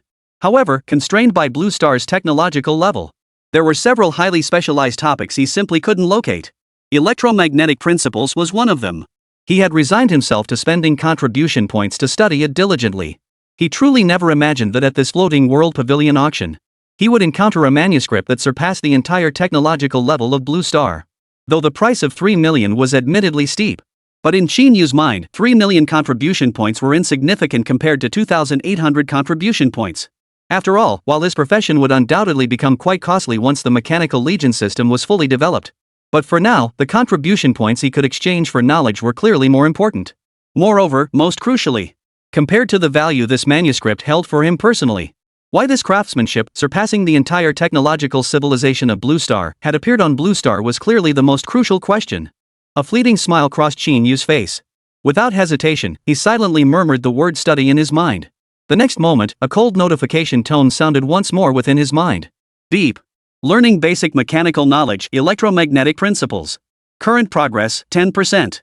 Simultaneously, countless pieces of knowledge concerning electromagnetic technology flooded his mind in an instant. For a moment, Qín Yǔ felt dizzy. Fortunately, after this period of intense study, Qín Yǔ had long since grown accustomed to this sensation. Thus, his expression betrayed no hint of unease. Qín Yǔ, what exactly is in here? At that moment, Dong Tianyu watched as Qín Yǔ peeled off the tape, flipped through a few pages, and then stopped. His curious gaze followed suit. This. After catching sight of the rows of formulas and strings of symbols on the manuscript, Dong Tianyu was momentarily speechless. After a long moment, he patted Qín Yǔ on the shoulder. "Hey, Qín Yǔ," he said consolingly, "I told you this manuscript was probably 70–80% just a draft. But it's no big deal. While this stuff might not be of much use to us job changers, but for places like research institutes, it might just be useful. We can sell it to those research institutes later to recoup some losses." Electromagnetic technology, huh? Let me think. No need, brother Dong. That's too much trouble. It's only 3 million. Let's just consider it a lesson learned. At this point, Qín Yǔ, who had already fully absorbed the knowledge in his mind, naturally disagreed. After that, Qín Yǔ said no more. Instead, he stored the manuscript inside his spatial ring. But before doing so, Qín Yǔ stared at the handwriting on the manuscript for a few more moments. For some reason, he couldn't shake the feeling that the handwriting on this manuscript seemed strangely familiar. The manuscript's appearance could only be considered a minor interlude at the auction, though the fact that this manuscript had fetched a staggering 3 million yuan. Countless people found it utterly unbelievable. But after a momentary flicker of astonishment, the auction swiftly returned to its regular course. Another half-hour passed. The auction finally reached its grand finale. Esteemed guests, we now approach the grand finale of this auction. I'm sure many distinguished guests have been waiting for this moment. The next item up for auction is the second piece submitted at the last minute for this event. On stage, Lin Yolian paused deliberately at this point. True to his expectations, upon hearing that the next item up for auction was today's second last-minute consignment, the entire auction hall's atmosphere was once again stirred. Finally, the main event? Surely the second last-minute consignment isn't just another manuscript like the previous one? No way. Didn't Master Lin mention earlier that only that manuscript was special? The other two are solid, epic-level pieces. Just wonder what this epic piece could be. It took only a few seconds. The auction hall erupted in a new wave of clamor. At that very moment, announced the name of the next item up for auction. A single petal of the 7-petaled snow lotus. The moment Lin Yolian uttered these words, the previously boisterous atmosphere in the hall instantly fell into a profound silence. However, after a brief pause, as the crowd gradually processed the revelation, gasps and exclamations soon filled the hall once more. What? A 7-petaled snow lotus? What on earth is that? 7 petals? Is that even real? Are there really 7-petaled snow lotuses? The oldest snow lotus I've ever seen only had 4 petals. Good heavens, a 7-petaled snow lotus. What a pity it's just a single leaf. If it were a whole plant, it would be worth a fortune. This snow lotus leaf I, Xiao Huffing, claim it. Ridiculous. This is an auction. You want it? I want it too. Remember, the highest bidder wins. A 7-petaled snow lotus is an ice attribute supreme spiritual herb. Seeing that everyone present was clearly knowledgeable, Lin Yolian chose not to say much at this point. Only when the deep blue snow lotus leaf was brought forward by the attendant and displayed under the camera's lens did he. He stated bluntly, this 7-petal snow lotus leaf has been verified by our auction house as authentic 7-petal snow lotus. Starting bid, 500,000. Each increment must be no less than 50,000. Now, the bidding begins. As soon as Lin Yolian's words fell, the auction hall was swiftly engulfed once more by the relentless surge of bidding calls. I bid 2 million. 2 million won't cut it. I bid 4 million. Enough talk. Snow lotuses with 6 or more petals typically only appear at major auctions in the north. This is actually the first 7-petal snow lotus I've ever seen in the southern regions. Generally speaking, a 7-petal snow lotus is valued at around 12 million. It's a bit rare in the south, so let's do this. I, Xiao Huffing, bid 15 million. Is anyone else willing to compete? Bro, you're serious? You've got that kind of clout? Chapter 103, The Celestial Genius Rankings, the Demon Prodigy Training Class. However, unlike the teleportation scroll earlier, the bidding for this 7-petal snow lotus leaf didn't reach its peak until several minutes into the auction. The bidding had only just begun, with the crowd barely starting to call out their offers. On the 3rd floor, within a VIP box marked with the character Heaven, a figure opened the box window and stood before everyone in an array formation. He then announced a bid several times higher than the current price. Upon hearing this staggering bid of 15 million, the previously bustling auction hall fell abruptly silent. In an instant, all eyes converged on this figure. And upon recognizing his face, countless pairs of eyes widened in shock. Whispers spread through the crowd. It really is Xiao Huffing? Didn't they say he was in some high-level secret realm near the capital, competing with scholars from other academies for a mythical great spirit herb? How could he suddenly return to Qín Yǔ? Is it really Xiao Huffing? When I heard someone mention his name earlier, I thought it was a joke. Could it be true? Damn, Xiao Hufeng was already at level 69 a year ago. Over a year has passed since then. Could he have already completed his class change and reached the 7th transformation, sealing the Saint Realm? Hard to say. The higher the level, the tougher the requirements for advancement in class change. Xiao Hufeng suddenly showing up now? Could be he hit a bottleneck. Who'd have thought we'd run into Xiao Hufeng today? Good heavens, he's ranked in the top 100 on the global genius list. Even Lin Yolian, upon seeing that the bidder was indeed Xiao Hufeng himself, couldn't help but be taken aback. Oh, it's none other than Xiao Hufeng, the peerless prodigy. It seems like it's been over 2 years since this old man last saw Xiao the prodigy at the Floating World Pavilion. I never imagined that after so long, Xiao Tianjiu would still be as charismatic as ever. Still as magnanimous as ever. As Lin Yolian announced this into the microphone, the entire crowd at the Floating World Pavilion, even the few who had never heard Xiao Hufeng's name before. How could they not know? This man was undoubtedly a formidable figure. And Qín Yǔ was clearly one of them. The Floating World Pavilion was a square, ancient-style building. Its center was hollowed out to serve as an auction hall and seating area for the general public, while the surrounding perimeter featured private rooms encircling the central exhibition space. Thus, from Qín Yǔ's private room directly opposite Xiao Hufeng's, Qín Yǔ could see Xiao Hufeng clearly through the floor-to-ceiling windows. Xiao Hufeng was on the 3rd floor, his windows now open. Listening to Lin Yolian and the murmurs of the crowd below, Qín Yǔ couldn't help but ask Dong Tianyu beside him with curiosity, "What's the deal with this Xiao Hufeng? Do you know him? Judging by the looks of it, he can't be just some ordinary guy, right?" However, upon hearing Qín Yǔ's question, Dong Tianyu's expression suddenly turned quite peculiar. Instead of answering, he countered with a question of his own. "Junior Qín Yǔ, it's understandable that the other newcomers don't know Brother Xiao, but for you not to know him? That's really not right, is it? What do you mean?" Dong Tianyu's words left Qín Yǔ momentarily bewildered. He carefully searched his memory. After confirming he truly had no recollection of such a person, he continued. "I really don't know this person. Is this person even related to me? No way?" Seeing that Qín Yǔ genuinely seemed unaware of Xiao Hufeng, Dong Tianyu felt utterly speechless.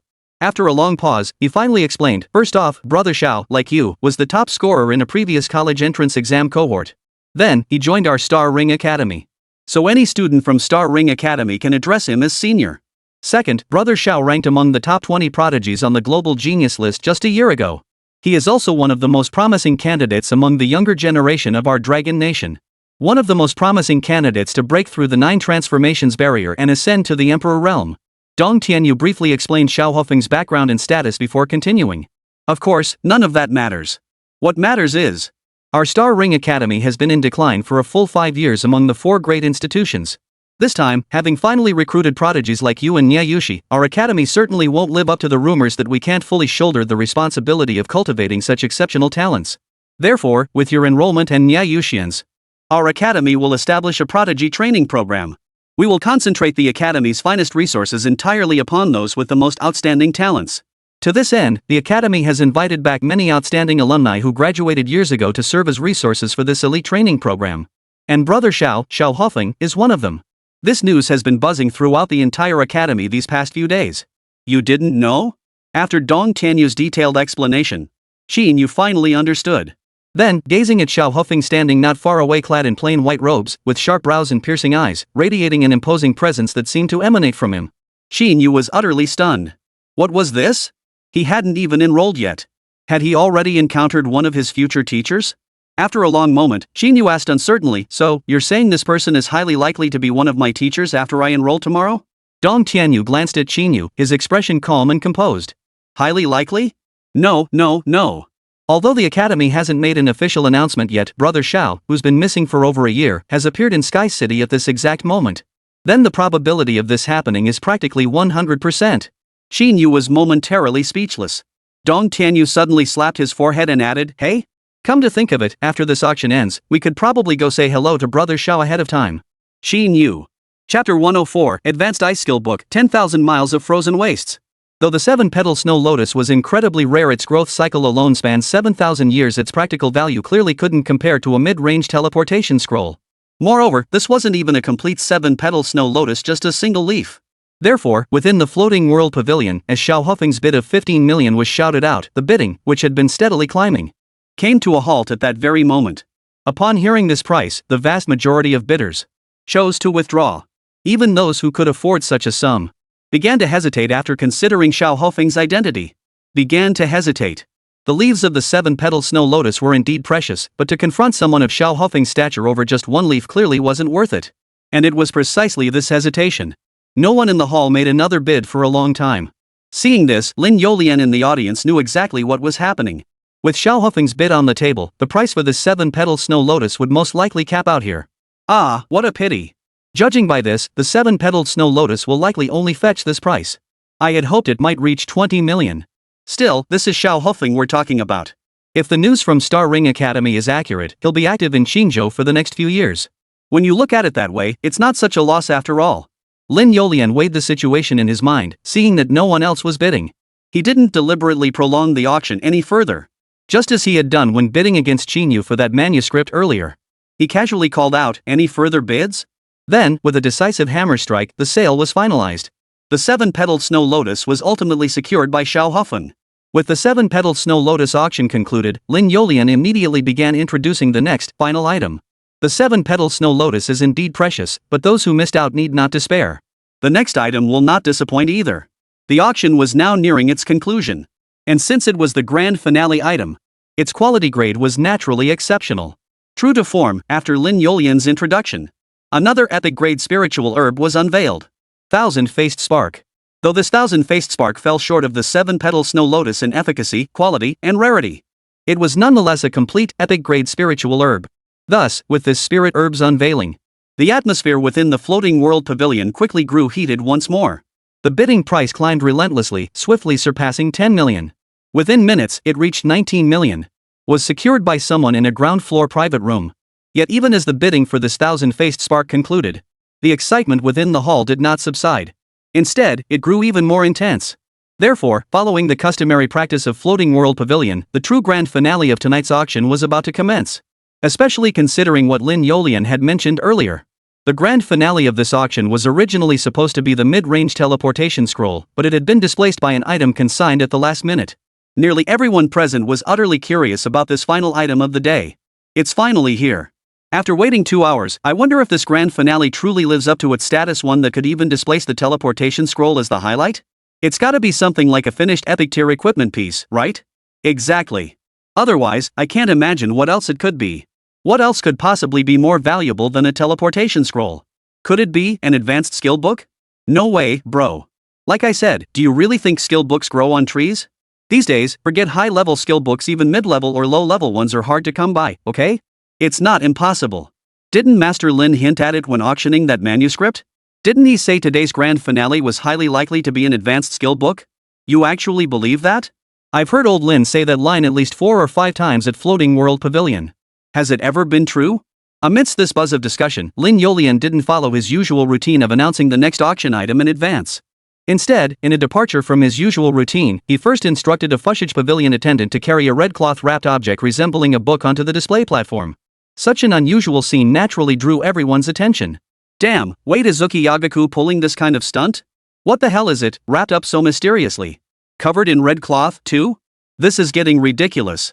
Many gazed at the red cloth-covered object on the display stand, faint wisps of pale blue light visible through the fabric. Their curiosity was piqued, like cats scratching at their throats. And when all eyes finally converged on the display, Lin Youlian, who had been silent for a while, finally clapped his hands. A faint, enigmatic smile appeared on his face as he pointed at the red cloth beside him, his tone deliberately casual. My apologies for keeping you waiting. This is the grand finale treasure of this auction. I hope it meets your expectations. As for what it is, well, this old man overheard many distinguished guests below the stage discussing it, and it seems quite a few have already guessed its identity. At this point, Lin Youlian paused for effect. After hearing Lin Youlian's words, many in the hall were momentarily dumbfounded, scratching their heads in confusion. Many have already guessed? Seriously? Among us here, the most common guess isn't that it's an advanced skill book? However, after a brief moment of bewilderment, an utterly absurd conjecture suddenly surfaced in everyone's minds. Wait, advanced skill books? Holy crap? At that very moment, Lin Youlian on stage wasted no further time. His tone abruptly sharpened as he declared loudly. That's right. The grand finale of this auction is none other than an advanced skill book. And this isn't just any advanced skill book. It's an extremely rare, ice attribute, area of effect advanced skill book. The skill is called 10,000 Miles of Frozen Wastes. Starting bid, 5 million. Each increment must be no less than 500,000. Now, the bidding begins. As Lin Youlian's words fell silent, In an instant, throughout the entire floating world pavilion, a deafening roar erupted. The noise was deafening. Chapter 105, The Scramble for the Advanced Skill Book. Holy crap, how is this possible? It's really an advanced skill book? An ice element skill book? Holy crap, holy crap, holy crap. I'll sell everything I own to buy this today. This thing, even among Saint-tier powerhouses, there are only a handful who possess it. And it actually showed up at the auction? Sell everything I own? Bro, even if it means going broke, I gotta get my hands on this. This is the kind of treasure you pass down through generations. Exclamations erupted one after another. In the hall, aside from Qín Yǔ and Niè Yǔqiān, every single person present was utterly stunned by the appearance of this advanced ice-type skill book. Even Xiao Hofeng, who had already sat down and was about to close the window, stood up again in utter astonishment. His face was utterly incredulous. And it was no wonder everyone reacted this way. Advanced skill books were simply too rare. And incredibly precious. After all, in this world, skills weren't like other materials or elixirs that could be obtained by slaying demonic creatures or gathering in secret realms. Beyond the innate skills granted by one's chosen profession, every single skill is independently mastered and created by exceptionally gifted class changers. And this is no simple feat. After all, for ordinary transmuters, let alone creating skills on their own, mastering a single skill perfectly is already considered a great achievement. And now, what has appeared is a high-level skill book. As the name implies, are skills that can only be learned and unleashed after reaching level 70. This alone demonstrates just how rare this advanced skill book, titled 10,000 Miles of Frozen Ice, truly is.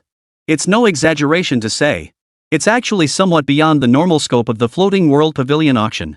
After all, under ordinary circumstances, a skill book of this caliber would, upon its appearance, if not instantly spark a bloody storm across an entire province. At the very least, countless noble families, powerful individuals, and even demonic forces from beyond the borders would fight tooth and nail over it. 5 million as the starting bid? Don't be ridiculous. For an advanced skill book, even 5 times that amount wouldn't be unreasonable. Enough chatter. I bid 30 million. This 10,000 miles of frozen ice I am determined to have it. After a brief gasp, bidding commenced immediately. And with just one bid, the price soared to a full 30 million. At tonight's auction, ranks among the top 2. Only the initial mid-range teleportation scroll had ever reached such a price. Yet even as the bidding soared to such heights, the atmosphere shows no sign of cooling down. On the contrary, after that bid was shouted out, others immediately began bidding one after another. And each bid was more outrageous than the last. 40 million. The Yin family will secure this skill book. The Yin family certainly has deep pockets. But expecting to snag this high-level skill book for just 40 million? That's a bit of a pipe dream, don't you think? My Yin family offers 60 million. Oof. Everyone knows the Yin family is deep-pocketed, yet you still dare to compete with us? 80 million. With your Yin family's measly holdings, you dare call yourselves deep-pocketed? Li Xuan, representing the Li family, bid 90 million. Enough, enough. Stop bickering. As you all know, our Dong family's 4th patriarch recently transcended mortality to become a saint, successfully advancing to the 7th transformation. Moreover, His Excellency happens to be an ice elemental martial artist. Therefore, my Dong family is the one truly determined to secure this skill at all costs. My Dong family offers 100 million. In just a few seconds, the bidding price had skyrocketed several times over, reaching the astronomical sum of 100 million. Only then did the atmosphere in the auction hall finally settle down a bit. Many who had been fiercely competitive moments before now wore expressions of despair upon hearing the 100 million bid. With resigned sighs, they chose to withdraw. It seems that even through an auction, such high-level skill books will never end up in our hands. It's still just the rivalry between those major clans. Yeah, no chance. In this Sky City, who could possibly compete with the 4 great families Dong, and Yen, and Li? Don't even think about it. Of course, the Dong, and Yen, and Li families. Though they are the undisputed strongest clans in the entire Sky City, indeed the entire Qingzhou province. Their holdings are countless, and they're rolling in wealth. However, as the highest-tier auction house within Qingzhou province, among its guests, there were naturally individuals who held their own against the 4 great families. Xiao Hofeng was clearly one such figure. As the Dong family bid 100 million, Xiao Hofeng paused for only a few seconds. He then raised the bid significantly. I'll offer 150 million. Xiao Hofeng's tone remained steady. Though the windows were open, allowing nearly everyone to see him, not a single person could discern any emotion on his face. This bid stunned not only the others in the room. Even Qín Yǔ felt a jolt of shock upon hearing it. Amidst the shock, Qín Yǔ couldn't help but feel a twinge of relief. Fortunately, his super divine mechanic profession didn't require skill books, equipment, or elixirs at all. All he needed to do was level up and unlock the forging of corresponding mechanical products. Otherwise, it was easy to foresee. He would undoubtedly become one of those who would fight tooth and nail for a single high-level skill book. However, even though Xiao Hufeng had raised the price another 50 million, high-level skill books weren't like the 7-petaled snow lotus. For most people, it was merely a luxury item. Advanced skill books are items that can genuinely enhance the foundation of an individual or even an entire family. Therefore, at this moment, no one would give Xiao Hufeng any special consideration. Everything was decided by wealth. Barely seconds after Xiao Hufeng finished speaking, from the third-floor suite bearing the character Heaven, representing the Li family, one of the Sky City's 4 great clans, a new bid was placed. This time, however, the voice wasn't the same as before. It sounded distinctly youthful. Instead, it came from a voice that sounded aged yet resonant with vitality. Young Xiao, regarding that 7-petal snow lotus earlier, my Li family can grant you this favor and refrain from competing for it. But as for the value of this skill book, I trust you understand its worth. I shan't elaborate further. The highest bidder shall have it. The Li family bids 180 million. Chapter 106, the Dong family quietly making a fortune. The moment that voice rang out, the crowd erupted in a fresh wave of commotion. Whoa, that voice, it's actually Li Weiwu, the third elder of the Li family? He's here today? I heard he advanced to the 7th transformation realm years ago? Wow, if Li Weiwu steps in, it feels like that advanced skill book is practically guaranteed to go to the Li family. 180 million. The Li family truly has deep pockets. Faced with the Li family's bid, Xiao Hufeng pondered for a moment before responding without hesitation. Alright, then I won't compete with old Master Li for it. With that, Xiao Hufeng said no more. With a wave of his hand, he closed the private room's window once more. Xiao Hufeng withdrew, and the floating world pavilion fell into a brief silence once more. The Li family bids 180 million once. Lin Youlian waited a moment, but no further bids came. Though inwardly anxious, he knew that 180 million yuan was far from the ceiling for a high-level skill book. But the rules were clear, and he dared not deliberately delay the Li family. He could only ask, any other bids? This is a high-level skill book, after all. Once acquired, as long as the lineage continues, the enhanced combat power granted by this advanced skill, 10,000 miles of frozen ice, would be considered a minor benefit. The most crucial part is that it can be passed down indefinitely. Lin Youlian's tone was dripping with temptation. However, the price of 180 million was simply too high, far too high. Within the venue, only those from the 4 major families had the financial backing to bid above this starting price. Thus, as Lin Youlian's words fell, at that very moment, nearly every gaze within the floating world pavilion converged upon the private room occupied by the 4 great families. And as expected, seemingly having consulted their families during this interval, the Yin, Yan, and Dong families swiftly initiated a new round of bidding. 180 million? Interesting, but still not enough. Mayan family offers 200 million. 210 million. Bidding in increments of 10 million? And you have the nerve to call your family wealthy? 260 million. 280 million. After several rounds of bidding, the price surged once more. It was closing in on the 300 million mark. However, the ultimate destination of this advanced skill book proved unexpected to many. It wasn't the Li family, backed by Li Weiwu, a 7th transformation holy mage, nor the Yin family, who had been bidding most aggressively. Instead, it was acquired by the Dong family, who had remained remarkably low-key throughout for a staggering 330 million. This outcome left many utterly bewildered. Who could have imagined that the Dong family, typically the most reserved among the 4 great families, could outbid both the Yin and Li families within a mere 10 minutes?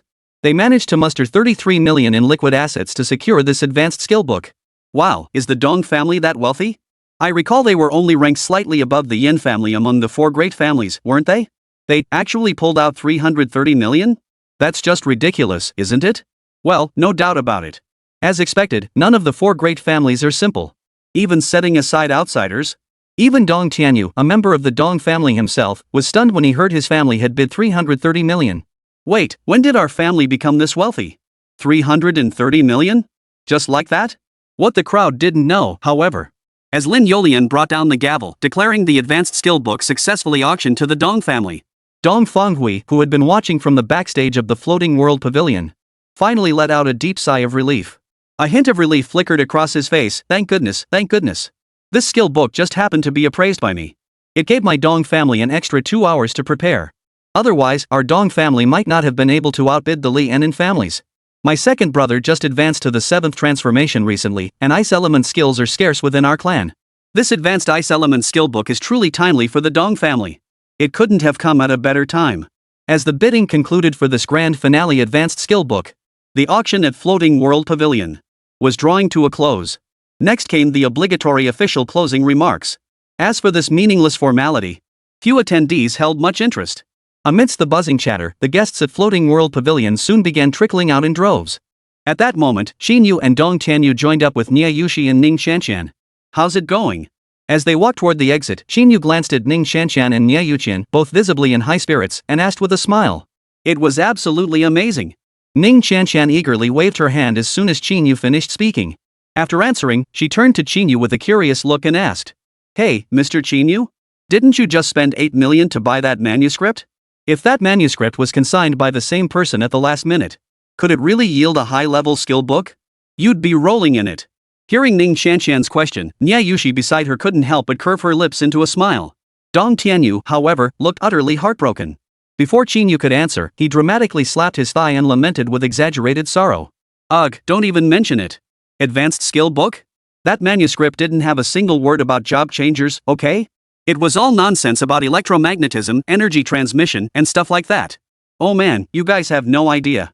I was right next to Qín Yǔ back then, shouting myself hoarse, but I couldn't stop him. 3 million yuan just down the drain." Dong Tianyu's exaggerated expression matched his loud voice. Everyone in the hallway heard every word clearly. And once they learned Qín Yǔ was the one who'd spent 3 million to buy that manuscript only to open it and find nothing inside. Many nearby people now wore expressions of schadenfreude. Ha! It was just an ordinary manuscript after all. Ning Qianqian's mouth fell slightly open, feeling a pang of sympathy for Qín Yǔ. To this, Qín Yǔ naturally had nothing more to say. He merely shook his head and said nothing more. Exiting the passageway entrance, guided by the attendant, Qín Yǔ and his group soon arrived at a private room in the backstage area of the Floating World Pavilion. Through Dong Tianyu's arrangements, Dong Fenghui and Xiao Hufeng had already been waiting inside the room for quite some time. Chapter 107, 7th Ranked Saint-Level Powerhouse. Xiao Hufeng. The moment they entered the room, Qín Yǔ distinctly felt a gaze fixed upon him. The gaze carried a hint of scrutiny. Following the source of the gaze, Qín Yǔ noticed Xiao Hufeng eyeing him with curiosity. Beside him, Dong Tianyu greeted Dong Fenghui and Xiao Hufeng familiarly before pointing at Niè Yǔqiān and Qín Yǔ and introducing them. "Big shot Xiao, these two are the strongest freshmen our academy recruited this year. This is Qín Yǔ, this year's top scorer on the college entrance exam. And then there's Niè Yǔqiān, the runner-up. I don't think I need to introduce the others, you've surely seen their records too. Each one is more impressive than the last." Of course, having introduced Qín Yǔ and Niè Yǔqiān, Dong Tianyu naturally couldn't forget to mention Ning Qianqian as well. As for her, she was temporarily recruited from another school for our academy. Her profession is shadow assassin, with the innate skill of spatial shifting. Since her talent involves spatial abilities, then, you know that massive spatial fissure near campus that's been acting up lately? So, after careful consideration, the school decided to recruit her as well. After Dong Tianyu finished his introductions one by one, Xiao Hufeng, dressed in a blue casual outfit, finally shifted his gaze away from Qín Yǔ. He then swept his gaze over Qín Yǔ and his two companions. He gave a slight nod, a smile playing on his lips as he spoke. "Qín Yǔ, Niè Yǔqiān, this is our first meeting. But over the past few days, I've heard those old men at the academy mention your names countless times. They say you two are the future of our academy. Let me introduce myself, my name is Xiao Hufeng. The rumors circulating in the academy are indeed true. From now on, I'll be one of your professors during your university years. I hope you won't disappoint me over the next few years." After speaking, Xiao Hufeng didn't put on any airs of being a high-ranking powerhouse. Instead, he walked up to Qín Yǔ and gave him a friendly pat on the shoulder. "Hello, Teacher Xiao. We look forward to your guidance." In response, even though both Qín Yǔ and Niè Yǔqiān believed they needed no guidance from anyone, they both nodded in acknowledgement. After the greetings were exchanged, the atmosphere in the room had warmed considerably. And it was precisely at this moment, driven by curiosity, Qín Yǔ couldn't quite resist. He cast a probe toward Xiao Hufeng. For someone who could converse on equal footing with the four great families of Sky City, and who was truly considered a prodigy throughout the entire Dragon Nation, Qín Yǔ was genuinely curious about Xiao Hufeng's current level and strength. A flash of blue light flickered in his eyes. A virtual interface materialized within Qín Yǔ's mind. Name, Xiao Hufeng. Occupation, Iron Elemental Mastery Supernatural Ability, SSS Rank. Level, LV 70. Overall power level? Possessed skills? Besides level and occupation, both overall power level and possessed skills are marked with 3 question marks? Staring at the rows of data displayed in his mind, along with those conspicuous question marks, Qín Yǔ couldn't help but feel genuinely astonished. He hadn't anticipated that his usual, foolproof method of probing would prove largely ineffective on Xiao Hufeng. However, after a moment's thought, Qín Yǔ quickly realized. Most likely, the vast disparity in levels between him and Xiao Hufeng meant his scanning skills simply couldn't fully uncover Xiao Hufeng's true capabilities. Though surprised, Qín Yǔ understood the reason. After all, ever since he had awakened the talent, mechanical eye, he knew that both innate effects, whether the map revealing and scanning abilities or the energy beam, were essentially growth type effects. Only when he himself became sufficiently powerful and reached a sufficiently high level could he fully unleash the potential of these two abilities.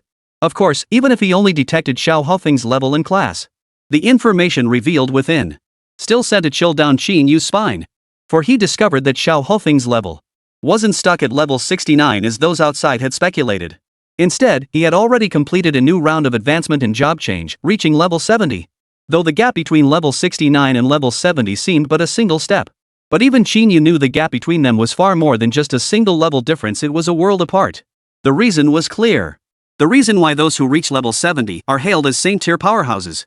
Because only after crossing the threshold of level 69 and reaching level 70 does the primary profession undergo a true metamorphosis and an elevation in the very essence of life. The benefits of this primary profession transformation speak for themselves. Take Xiao Hofeng's Iron Element Mastery before us. Before the transformation, his ability was essentially Iron Element Manipulation. Yet between elemental manipulation and mastery, though they differ by but a single character, there lies an essential difference. Manipulation, as the name implies, only allows one to control elements within a certain range. Mastery, however, means within that range, he is the absolute sovereign of iron. The gap between them is self-evident. Advancing from level 69 to level 70 in less than a year. No wonder he showed no sign of intimidation when conversing with that seasoned saint-tier powerhouse, Li Weiwu. Qín Yǔ felt a chill run down his spine, though his expression remained impassive. Yet what he hadn't anticipated was, just as he finished reviewing the data in his mind, Qín Yǔ suddenly realized that at some point, Xiao Hofeng, who had been congratulating Dong Fenghui and the Dong family for securing that advanced skill book, was now staring at him with a faint, ambiguous smile. Moreover, upon noticing Qín Yǔ had caught his expression, Xiao Hofeng's lips curled into a faint smile before he withdrew his gaze. Turning to Qín Yǔ and the others, he said, "I know you're all quite curious about me, but there's no need to rush things just yet. Once we're at the academy and classes officially begin, there'll be plenty of time to learn." Xiao Hofeng's inexplicable remark left everyone present, except for Qín Yǔ himself, utterly baffled. They had no clue why Xiao Hofeng would suddenly drop such a cryptic, out-of-the-blue remark. However, before their curiosity could deepen, Xiao Hofeng swiftly moved past the topic. Instead, he retrieved a deep blue leaf from his spatial ring. He handed it to Niè Yǔqiān and said, "From what I understand, your profession is that of an Ice Phoenix Master, correct?" Ice Phoenix Master. That profession has truly terrifying growth potential. As your teacher, I have nothing else to offer you on our first meeting. This 7-petaled snow lotus I just acquired, it's yours. It should prove useful to you. After Xiao Hofeng spoke, Qín Yǔ, Ning Qianqian, and Dong Tianyu in the arena felt nothing unusual. They were merely surprised by Xiao Hofeng's generosity. After all, they remembered it all too well. Xiao Hofeng had spent a staggering 15 million to secure this 7-petaled snow lotus leaf. Who would have thought he would give it away so readily? However, Niè Yǔqiān and Dong Fenghui both wore expressions of utter bewilderment at that moment. Dong Fenghui, in particular, was utterly speechless. Chapter 108. What is this? Internal digestion? From the start of the auction, Dong Fenghui had been closely monitoring today's proceedings. As an appraiser for Floating World Pavilion, he was particularly interested in the 3 items Niè Yǔqiān had consigned at the last minute, and who had purchased them. He had a perfectly clear understanding of this. He had found it somewhat peculiar that, why would Qín Yǔ, the man rumored online to be Niè Yǔqiān's childhood sweetheart and boyfriend, spend 3 million to acquire the manuscript she provided? Wasn't that just a transfer from one hand to another? And now, the second auction item, the 7-petaled snow lotus. Xiao Hofeng had also returned it to Niè Yǔqiān's hands. Add to that the advanced ice element skill book, which, under his arrangement, had been secured by the Dong family. What does this amount to? So those 3 items consigned at the last minute had all been internally absorbed by their own people, right? And the most abstract part was, after all the twists and turns, Niè Yǔqiān seems to have lost nothing. She just pocketed over 300 million Longhua currency for free. As for the advanced skill book, Niè Yǔqiān had undoubtedly seen it and mastered its contents before putting it up for auction. Even if she hadn't read that manuscript, Qín Yǔ would have shown it to her after winning the bid. Then, the only consumable item, the petal of the 7-lobed snow lotus. Xiao Hofeng had even returned it to her as a greeting gift. It must be said, Dong Fenghui was genuinely starting to crack under the pressure. What's wrong? Are you dissatisfied with this 7-petaled snow lotus? I just returned from the capital, and I honestly don't have many ice element materials in my possession that could rival this 7-petaled snow lotus. Inside the room, seeing Niè Yǔqiān's prolonged silence and her expression that seemed off, Xiao Hofeng found himself growing puzzled. Qín Yǔ, who knew Niè Yǔqiān best, immediately noticed the unusual tension between her and Dong Fenghui. He glanced at Niè Yǔqiān, then shifted his gaze to Dong Fenghui, the chief appraiser of Floating World Pavilion. Though Qín Yǔ remained silent, a thoughtful expression flickered in his eyes. Of course, Niè Yǔqiān had been an empress in her previous life. And Dong Fenghui was a seasoned appraiser with a wealth of experience. Both possessed formidable mental fortitude. The moment Xiao Hufeng finished speaking, however, both instantly composed their expressions. Niè Yǔqiān promptly replied to Xiao Hufeng. No, I was just a bit startled earlier. This 7-petaled snow lotus, didn't you pay 15 million yuan for it, teacher Xiao? Niè Yǔqiān's voice remained as cool and detached as ever. Upon hearing this, Xiao Hufeng's face broke into a smile as he dismissed it with a wave. What's 15 million? Besides, the reason I bid on this 7-petal snow lotus was because I knew your profession is Ice Phoenix Controller. I was actually bidding on behalf of the academy to help you acquire it. I just didn't expect you two to show up here today instead of reporting to school.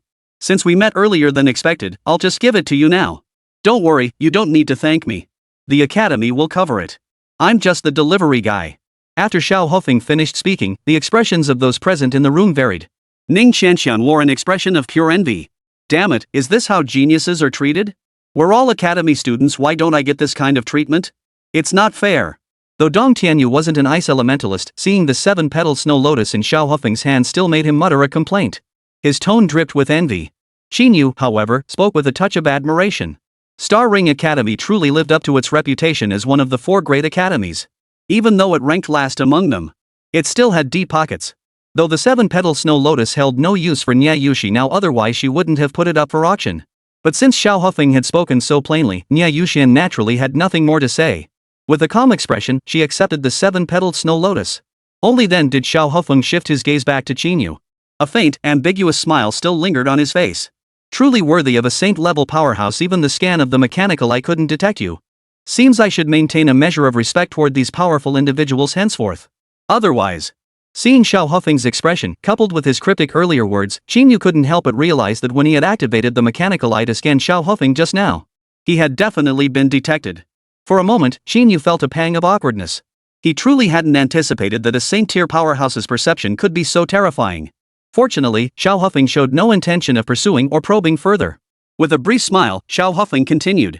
Of course, besides Niè Yǔqiān's gift, Qín Yǔ as this year's top college entrance exam scorer and my designated training class leader, you'll certainly receive one too. But since your profession is a bit unique, so the gift your teacher has prepared for you is a bit different. We'll discuss it after the semester begins. Qín Yǔ couldn't help but feel curious about the gift Xiao Hufeng mentioned. After all, since Xiao Hufeng had already mentioned and had taken into account the unique nature of his profession, it was highly probable that this gift would be related to machinery or rare metals. However, since his earlier peeping had been discovered, Qín Yǔ, feeling awkward, refrained from asking further questions. He simply thanked him. All right, thank you, teacher Xiao. Xiao Hufeng merely nodded in response. After that, he didn't continue the casual conversation. After giving Dong Tianyu a light tap on the head, his expression turned slightly stern as he said, all right, that's settled. I'll be heading out now. You two remember to report to school promptly tomorrow. Don't follow this Dong family brat around wasting time in Sky City. Since you've chosen our Star Ring Academy, you'll have plenty of time to come back and enjoy the sights of Sky City later. For now, your priority is to advance to the second transformation as quickly as possible. Remember, for job changers, time is always in short supply. Especially for geniuses like yourselves. With that, Xiao Hufeng didn't wait for Qín Yǔ and Niè Yǔqiān's response before striding out of the room. With Xiao Hufeng gone, Qín Yǔ and his companions naturally did not linger long within the Floating World Pavilion. Guided by Dong Tianyu, they soon settled into a high-end hotel under the Dong family's management. Chapter 109, Enrollment, Provocation? The next day, at the central station in Qingqing City. Since the vast majority of students had already headed to various universities within Qingzhou province yesterday to register, the crowd at the station had noticeably thinned.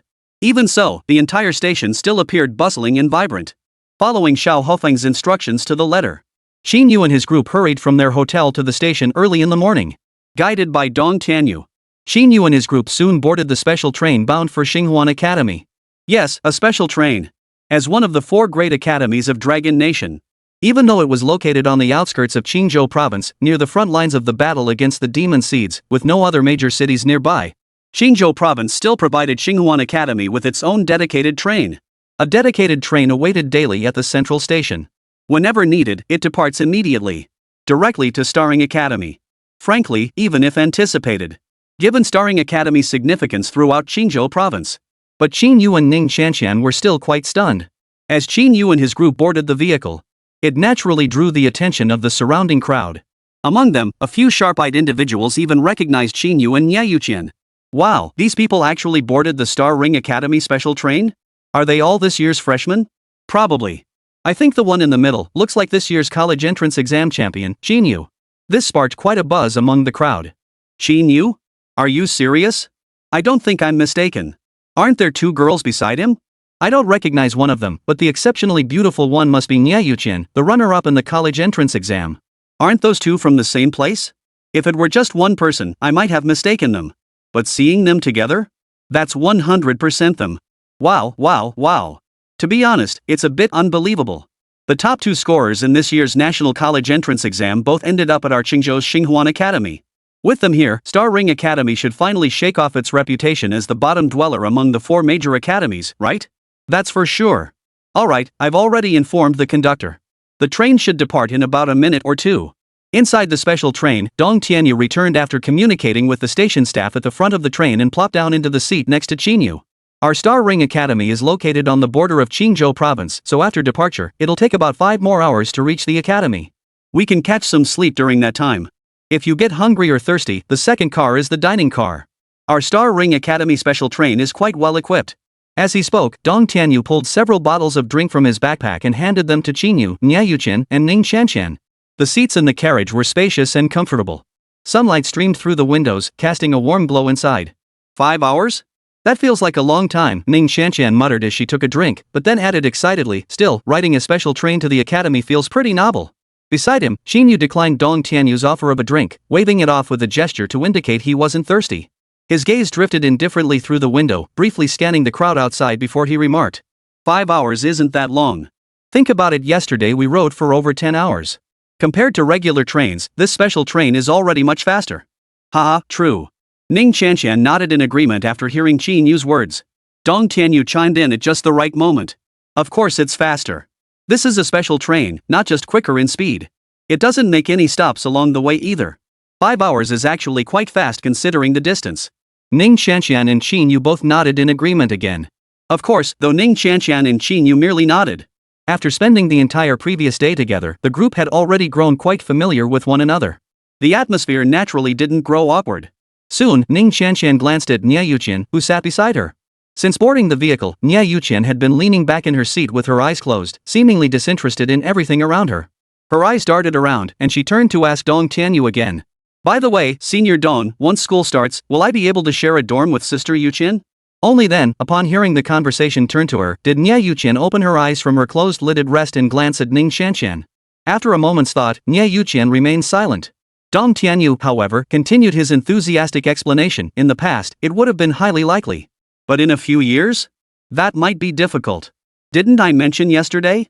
Because of Qín Yǔ and Niè Yúqiān joining this year. The Academy is organizing a special training camp for prodigies this year. At that time, only those in the special training camp will likely be able to stay together. At this point, Dong Tianyu paused briefly. Then, glancing at Ning Qianqian, he joked. But Qianqian, you're not completely out of luck. When the special training camp selections come around, if you put in the effort, wouldn't that work too? But Ning Qianqian clearly couldn't muster a smile at this joke. After all, Ning Qianqian had a fair grasp of her own talents. After all, getting into Starring Academy was already a stroke of incredible luck. As for breaking through the ranks at Starring Academy, where geniuses abound, and then being selected for the Demon Genius Training Camp? She dared not even dream of such a thing. Therefore, after hearing Dong Tianyu's words, Ning Qianqian's expression visibly darkened with disappointment. Boom! Woo woo woo! A shrill whistle pierced the air. The train finally began to move. After a brief acceleration, the scenery outside the window quickly began rushing by. The train has departed. We'll reach the academy in 5 hours. Seeing this, Dong Tianyu quickly changed the subject. Qín Yǔ merely smiled in response, saying nothing. Instead, like Niè Yúqiān, he closed his eyes to rest. The 5-hour journey felt neither long nor short. As the group chatted and rested, a menacing, pitch-black crack stretched across half the sky outside the train window, growing larger and larger. And several towering structures, radiating a faint glow, gradually came into view before Qín Yǔ and his companions. After 2 days of travel, Qín Yǔ, Ning Qianqian, and Niè Yúqiān finally arrived at Starring Academy. Chapter 110, The Starring Academy Chancellor and the 9 Transformation Powerhouse. The pitch-black spatial fissure hung menacingly against the azure backdrop of the sky, appearing both monstrous and terrifying. Below, Star Ring Academy stood as a sprawling metropolis, its towering structures and diverse buildings densely packed like stars. Bathed in sunlight, they shimmered with multicolored radiance, resembling a miniature bustling city. The stark contrast between the two realms was immediately apparent. Formed a stark contrast. Such a scene would undoubtedly leave a profound impression on anyone arriving here for the first time.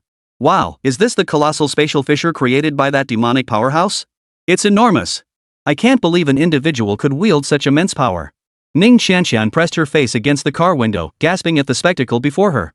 Qín Yǔ, too, was momentarily lost in thought, transfixed by the utterly fractured landscape before him. After a long moment, he finally snapped back to reality, his voice tinged with awe as he replied.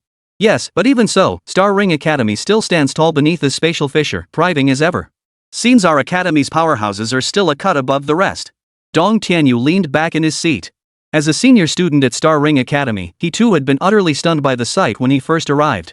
Yet after a year or two, he had long since grown accustomed to it. Nevertheless, upon hearing Qín Yǔ and Ning Qianqian's conversation, he couldn't help but feel immense pride. Of course. Our academy's dean is a 9-transformation powerhouse. While he may still fall short of those legendary emperor-level masters from history. But he's no pushover either. Moreover, back then, that demonic powerhouse only managed to forcibly tear open such a massive spatial fissure above the academy by pooling the strength of every demonic being across the entire southern battlefield. Even so, the moment the rift opened, the dean and several vice-deans joined forces and drove it back. Dong Tianyu finished with a hint of pride. At that moment, a hint of longing flickered in Qín Yǔ and Ning Qianqian's eyes. Among the group, only Niè Yǔqiān's expression remained unchanged. Through the car window, she stared straight at the spatial fissure in the sky, lost in thought. Xiaoyu, what are you thinking about? Seeing Niè Yǔqiān's expression, Qín Yǔ couldn't help but feel curious. However, to Qín Yǔ's question, Niè Yǔqiān remained as she always was. She merely shot Qín Yǔ a disapproving glance before withdrawing her gaze. Then, she stood up and began tidying the desk surface in front of the chairs. At that very moment, the train's familiar whistle sounded once more. Woo woo woo woo. Soon after, the train's destination arrival announcement echoed through the carriages. Hearing this announcement, Qín Yǔ momentarily abandoned his intention to press further. Like Niè Yǔqiān, he began tidying up his desk. 2 minutes later, the train pulled into the station built specifically for the special trains from major cities at Star Ring Academy. Qín Yǔ and his group of 4 wasted no time, swiftly disembarking. Unlike the bustling central station in Qingqing City, the Star Ring Academy station was noticeably much less crowded. Apart from Qín Yǔ's group and a few staff members, the entire station was sparsely populated, with only a handful of people scattered about. However, as they exited the station under Dong Tianyu's guidance, formally entered the campus grounds, and arrived at the newcomer registration area, the crowd began to thicken gradually. Looking around, the campus was filled with people wearing the light green Star Ring Academy uniforms. The new student registration area bustled with activity, even though yesterday had been the official registration date. As Dong Tianyu had mentioned, students had traveled from all corners of the country, crossing multiple provinces to arrive. During their journeys, all sorts of unexpected incidents inevitably occurred for various reasons. Therefore, whether it was Star Ring Academy or other institutions, they would appropriately extend the registration period by 1 or 2 days. Thus, by the time Qín Yǔ and his 3 companions arrived, outside the registration area, numerous new students and freshman guides like Dong Tianyu were still completing their enrollment procedures. The arrival of the 4 naturally drew the attention of those present. Brother Tianyu, weren't you assigned to pick people up at Sky City? You should have been here today, right? Why are you just arriving now? As a direct descendant of the Dong family, one of Sky City's 4 major clans, Dong Tianyu was also permitted to accompany Lin Xiaoshan on missions. He had even crossed paths a few times with outstanding graduates like Xiao Hefeng. At Star Ring Academy, he certainly couldn't be as he claimed. Be a mere nobody within the academy. Yet the moment he entered the registration area, several upperclassmen greeted him. Yeah, Brother Tianyu, Guijun and the others were looking for you here yesterday. Regarding this, Dong Tianyu showed absolutely no airs in front of Qín Yǔ and Niè Yǔqiān. In fact, he went out of his way to be friendly and ingratiating. But that was entirely because Qín Yǔ and Niè Yǔqiān weren't ordinary students at Star Ring Academy, they were genuine prodigies. As for the other ordinary students, they naturally received no such treatment. Therefore, hearing their enthusiastic greetings, Dong Tianyu merely replied indifferently. I was supposed to return yesterday. But it was already quite late, so I stayed overnight in Sky City with 3 younger classmates. Of course, while answering, Dong Tianyu also reported to Lu Xian, who was handling the registration. Professor Lu, I already discussed this matter with Professor Lin yesterday. Teacher Lin should have mentioned it, right? After Dong Tianyu finished speaking, the window at the registration desk finally lifted its head. Behind it stood a middle-aged man dressed in the Star Ring Academy's faculty attire.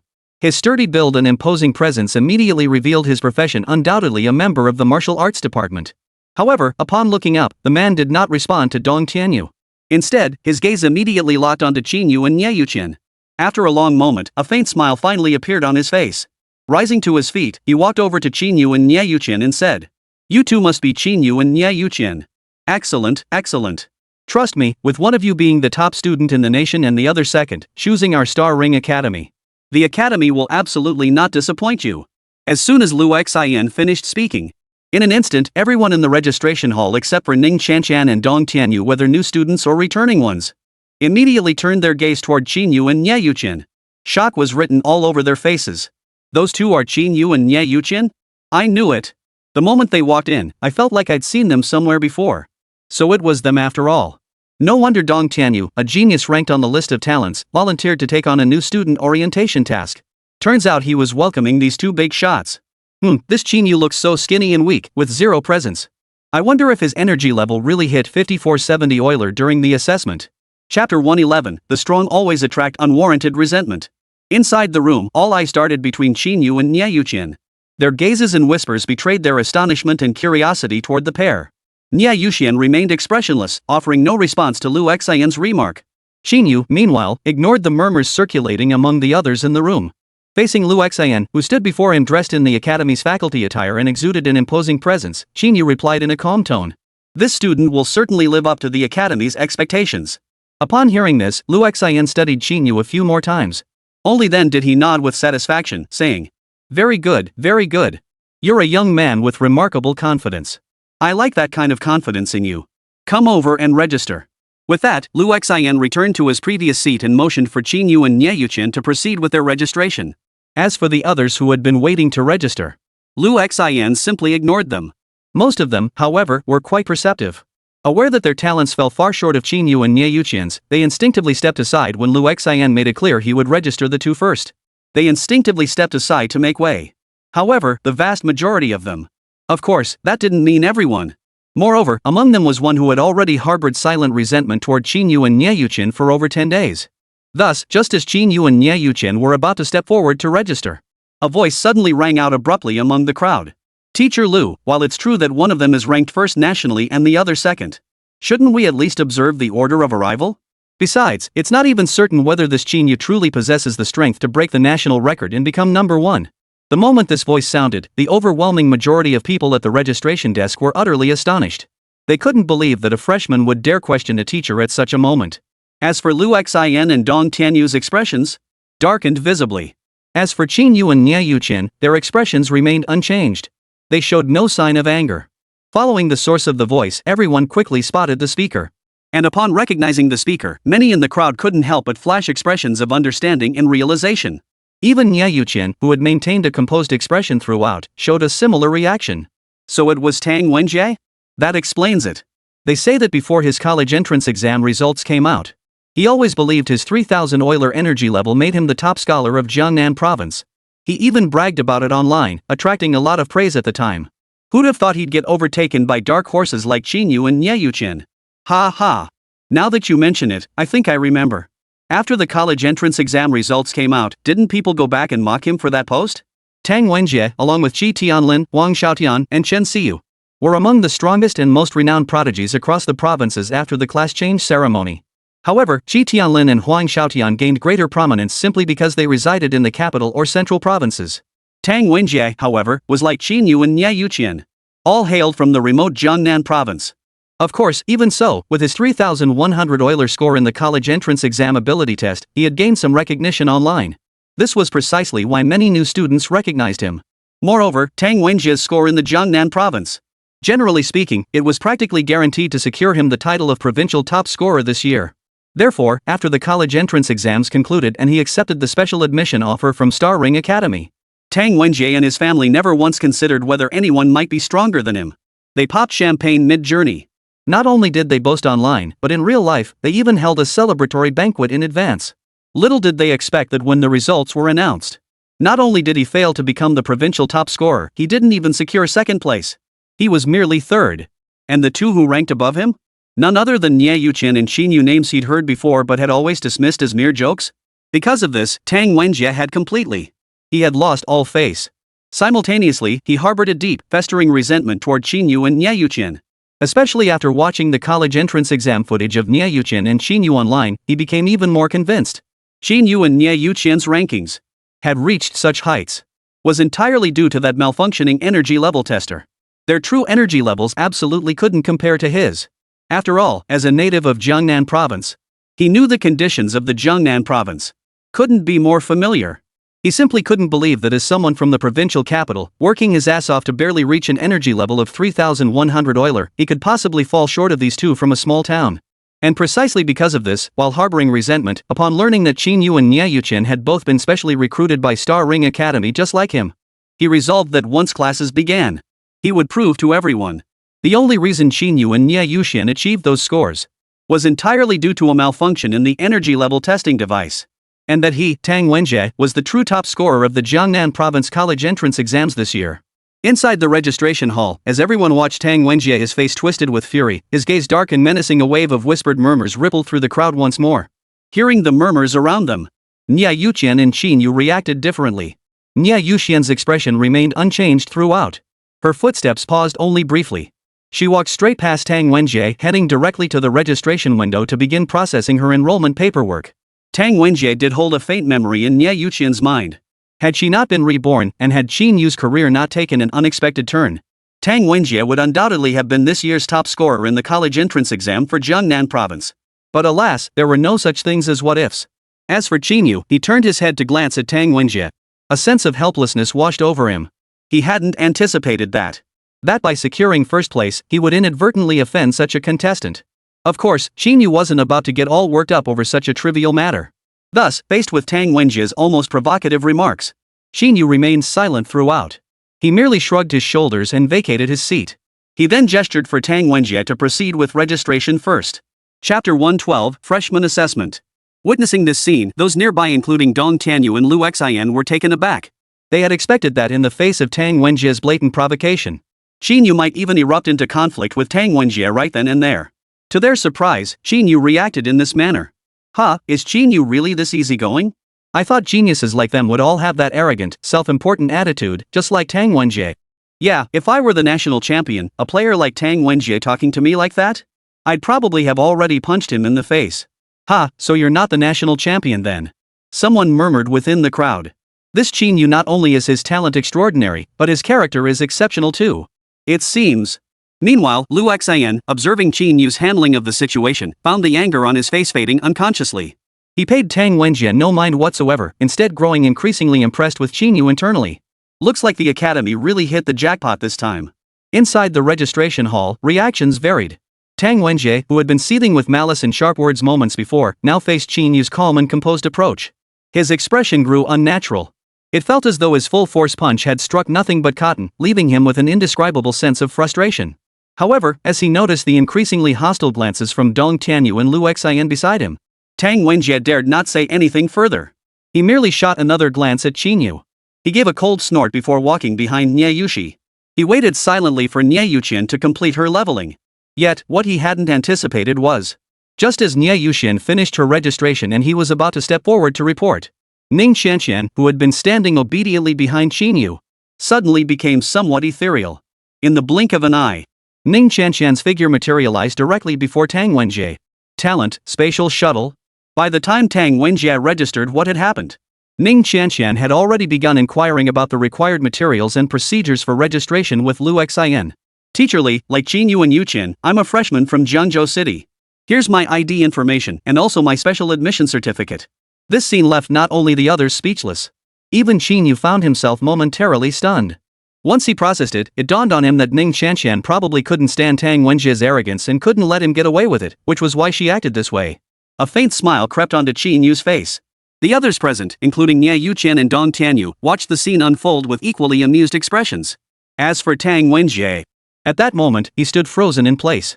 Especially upon learning that the person before him, like Qín Yǔ and Niè Yǔqiān, was also a student from Jiangzhou City. His expression visibly darkened. A faint red glow began to emanate from his hands. However, within Star Ring Academy, Although the academy didn't strictly prohibit fights breaking out between students, it depended entirely on the circumstances. Clearly, at the new student registration area, if Tang Wenjie dared to raise a hand, he would face consequences far from favorable. Though Tang Wenjie possessed an impulsive temperament, he still possessed a measure of rationality. Therefore, after a long moment, Tang Wenjie ultimately didn't dare to act in front of everyone. The red light in his palm quietly faded away. He merely fixed his gaze on Ning Qianqian before him. Gritting his teeth, he growled, "Fine, fine, fine. Qín Yǔ, Niè Yǔqiān, and you Ning Qianqian, is it? I hope that by the time the new student assessment comes around in 2 days, the three of you still look like this. I'll make sure you all know exactly who the top genius of Jiangnan province really is." Poof. Yet, in response to Tang Wenjie's vicious words, Ning Qianqian paid no heed whatsoever. She didn't believe that with Qín Yǔ and Niè Yǔqiān as her powerful allies, this Tang Wenjie could pose any threat to her. Therefore, Ning Qianqian merely glanced back at Tang Wenjie. Imitating Niè Yǔqiān's manner, she gave a haughty snort before she paid him no further attention. In an instant, Tang Wenjie's face flushed crimson with fury. His resentment toward Qín Yǔ and Niè Yǔqiān only deepened. 10 minutes later, Qín Yǔ, Niè Yǔqiān, Ning Qianqian, and Dong Tianyu emerged from the registration office. The moment they stepped outside, Ning Qianqian couldn't help but vent. Unbelievable. What kind of person is that? Is he out of his mind? If they don't want to give up their seat, then they just don't want to give it up. Why did he have to attack Qín Yǔ's scores too? I can't stand this. He actually wants to register a second time? He can dream on. Beside them, Dong Tianyu couldn't help but give Ning Qianqian a thumbs up for her actions. Ha, Qianqian sure has guts. Look at that guy, his face turned green with anger just now. Hearing their exchange, Qín Yǔ, who was walking ahead, sighed helplessly. Why get so worked up over him? There are tons of people online questioning my rating test results. One more doesn't make a difference. After saying that, Qín Yǔ didn't dwell on the topic any further. After all, in his eyes, it was nothing more than a minor incident. Instead, he turned his attention to Dong Tianyu with curiosity, inquiring about the new student assessment Tang Wenjie had mentioned earlier. Hey, brother Tianyu, what exactly is this new student assessment happening the day after tomorrow? Why haven't you mentioned it before? Upon hearing Qín Yǔ's question, Ning Qianqian momentarily stopped teasing Tang Wenjie. Instead, she joined Qín Yǔ in turning to Dong Tianyu with equal curiosity. Even Niè Yǔqiān found herself intrigued at that moment.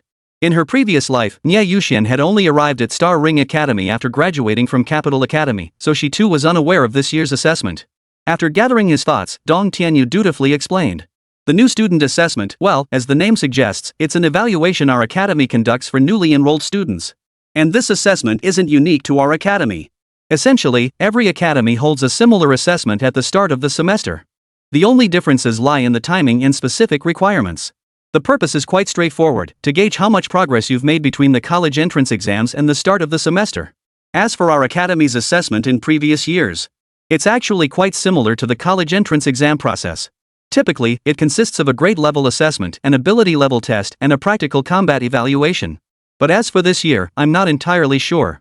Didn't I mention earlier that our academy is establishing a prodigy training class this year? According to the grapevine, the first batch of members for this elite training program will be selected during the new student assessments. So, accordingly, the assessment items for freshmen will likely change too. Chapter 113, Artificial Intelligence? No, Artificial Idiocy. After Dong Tianyu finished speaking, Qín Yǔ and the others gained a rough understanding of this new student assessment. However, since Dong Tianyu himself wasn't entirely certain what this year's assessment would entail, Qín Yǔ didn't press him for further details after he finished speaking. After all, with his current strength, he felt completely unfazed regardless of the format this year's assessment might take. As for what Tang Wenjie had mentioned at the registration desk, that he would teach the three of them a lesson during the assessment, Qín Yǔ paid it no mind whatsoever. Not only Qín Yǔ, but Niè Yǔqiān felt the same way. Among the three, only Ning Qianqian felt a flicker of unease at that moment. Though Star Ring Academy was a single institution, as one of the 4 great academies of Dragon Nation, its campus was vast, essentially indistinguishable from a small city. The trio chatted casually as they walked for nearly 20 minutes, finally arriving at the freshman dormitory area from the registration office. Upon reaching the dormitory entrance, Dong Tianyu halted and pointed toward the gate ahead, stating, "Qín Yǔ, we're here. This is the freshman dormitory area. I won't be accompanying you inside. To prevent us upperclassmen from bullying the new students, the academy has prohibited us from entering the freshman dorms during this period.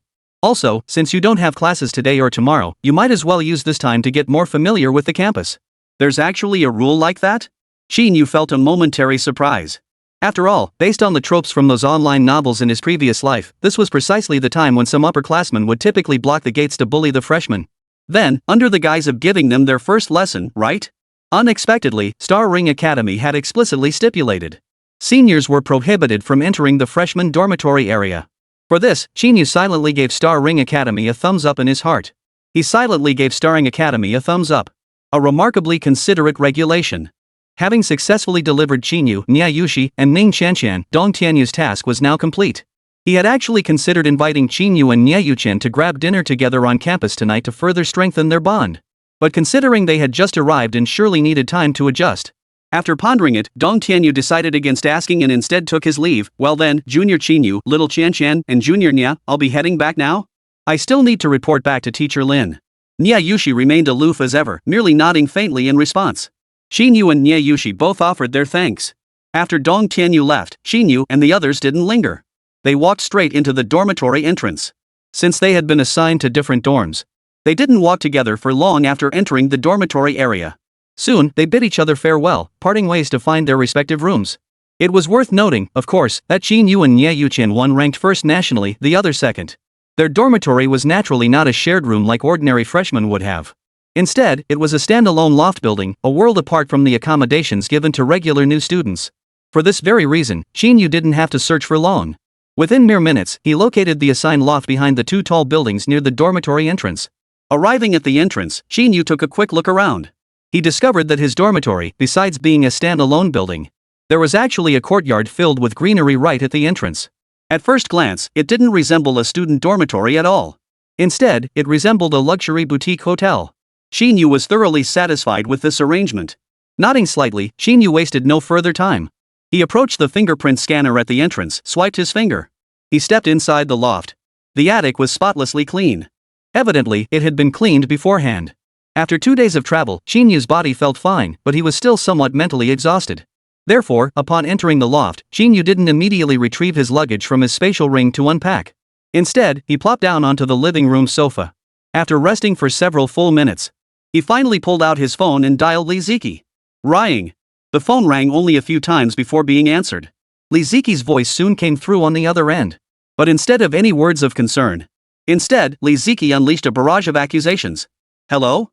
Xiao Yu? You can hear me, right? Good heavens, what on earth are these mechanical contraptions you left for your auntie? Artificial intelligence? More like artificial idiocy, if you ask me. You know what? The security detail the government assigned me arrived today. I was still asleep at the time. Then that thing you left at home, that mechanical contraption called Robot Knight Rider, just started fighting those two security guards. And it wasn't just fighting alone when it couldn't win, it actually dragged the other mechanical contraptions you left behind into the fray. Good heavens, if Uncle Lin hadn't noticed something was wrong in time, your robot would have been beaten to pieces. On the other end of the line, Li Ziqi unleashed a torrent of words without pause. Qín Yǔ was momentarily stunned, speechless. It took him a while to process it all. Upon learning that the mechanical devices he'd left behind had actually engaged in combat with the security personnel sent to retrieve them, not just Li Ziqi, but even Qín Yǔ himself was at a loss for words. But then he thought about it. The core chip of the Robot Knight Rider only had basic programming, essentially the most fundamental level of intelligence. Moreover, when he had departed, he hadn't programmed them to accurately distinguish between friend and foe. He had only programmed it to launch a counterattack if someone forced entry or lingered outside the villa, peering in for an extended period without leaving. Qín Yǔ understood perfectly why such a situation had occurred. Therefore, he waited until Li Ziqi finished her rant before scratching his nose. He replied somewhat awkwardly, the Knight Rider's AI is indeed a bit lacking. How are things now, Auntie? Did you explain everything to the security guards? Of course I did. I've already added those two security guards to the robot's safe target list, just like you taught me. Otherwise, how would I have time to take your call? Li Ziqi rolled her eyes on the other end of the line. All right then. When the time comes, please apologize to those two gentlemen on my behalf. Fine. Of course, Li Ziqi was Qín Yǔ's aunt after all. After rolling her eyes again, she didn't dwell on the topic for too long and instead turned her concern to Qín Yǔ's current situation. Didn't you say yesterday you wanted to spend the night in Qingqing City first? Have you arrived at the school yet? Qín Yǔ answered truthfully. This morning, I took another 5-hour high-speed train and just got to the dorm. Chapter 114, Combined Application of Mechanical Products. After exchanging a few brief words and letting Li Ziqi know he was safe, Qín Yǔ didn't linger on the call. A few minutes later, he hung up the phone. He then glanced around the clean yet Spartan living room. Qín Yǔ didn't linger to rest. Instead, he rose and retrieved his luggage from his spatial ring. Of course, Qín Yǔ's luggage contained far more than just clothing. During the 10+ days since the college entrance exams ended, Qín Yǔ hadn't been idle at all. He had been continuously crafting all sorts of mechanical devices within his forging space, to the point where the vast forging chamber was already overflowing. Therefore, after arranging the daily necessities he had brought with him, Qín Yǔ then retrieved several mechanical devices from his spatial ring and swiftly deployed them throughout the attic. And these mechanical devices were, of course, nothing else. They were identical to the set of mechanical devices he had left behind in his home in Zhengzhou City. They comprised robots, night riders, basic reconnaissance mechanical dogs, comprehensive surveillance cameras, and 2 Viper-modified combat drones. These drones were linked to the night riders' intelligence systems, ready to be launched at any moment for combat operations. This set of mechanical devices represented the optimal indoor security solution Qín Yǔ could assemble with all the machinery he currently possessed. The comprehensive surveillance cameras and basic reconnaissance mechanical dogs provided the robot night rider with near 360-degree coverage in real time. The robot, night riders, and 2 Viper mod combat drones can automatically initiate attacks upon enemy confirmation. Under the Night Stalker's intelligence system, the Viper combat drones, even without the smart chips, could still engage in combat autonomously without Qín Yǔ's direct control. While their combat prowess certainly couldn't match Qín Yǔ himself. On paper, just 2 Viper mod combat drones could easily give enemies below 2,500 aura energy levels a run for their money. Of course, to be perfectly honest, within the Star Ring Academy, Qín Yǔ's safety was assured. Deploying such a security system in the attic was somewhat redundant. Still, it was better than nothing. After all, since it was already built, why not use it? Storing it in a spatial ring or forging space would just take up room. Inside the attic, as Qín Yǔ successfully installed another full coverage camera, Qín Yǔ surveyed the area, confirming that everything including the courtyard outside the attic was now fully covered. Only then did he nod in satisfaction. He then returned to the living room sofa, retrieved his phone, and following Dong Tianyu's parting advice, logged into the Star Ring Academy campus network. He logged into the campus network of Star Ring Academy. With practiced ease, he filled in his information and registered his identity. Soon, Qín Yǔ was logged into the Academy's network. Upon entering the webpage, the first thing that caught his eye was a large interface displaying his trial point balance. Below the trial point balance were 3 sub-interfaces: the quest system, the usage status of major cultivation rooms, and the Academy forum. The entire interface was clean and straightforward, easy to grasp at a glance. As Niè Yǔqiān had mentioned on the train, within Star Ring Academy, fairness and impartiality were paramount. To ensure all students started on relatively equal footing. While money certainly had its uses within the Academy, it was not the primary circulating currency. The true hard currency is trial points. Trial points can be exchanged at any time within the Academy's exchange list for all materials, items, skill books, and elixirs within one's access level. They also grant access to major cultivation chambers. They also cover all living expenses. These things cannot be bought directly with money. In the Academy, it's often true that even if you have money, it doesn't get you very far. Only with sufficient trial points can one fully enjoy the benefits the Academy offers. The conventional methods for acquiring trial points are quite straightforward, with only 3 options. 1. Accepting various tasks assigned by the Academy through the Academy's task system. 2. Receive special rewards from the Academy for making contributions to the school. 3. Participate in trials arena battles. Having just enrolled, Qín Yǔ naturally possessed few trial points, only the initial 100. Therefore, after casually glancing at that pitifully low 100 figure, Qín Yǔ didn't linger. Instead, he proceeded to open each of the other interfaces at the bottom of the screen one by one. First, of course, was the quest interface. Within the Academy, quests were tiered according to a student's level and combat strength. As a new student whose recorded level hadn't even reached 20 yet.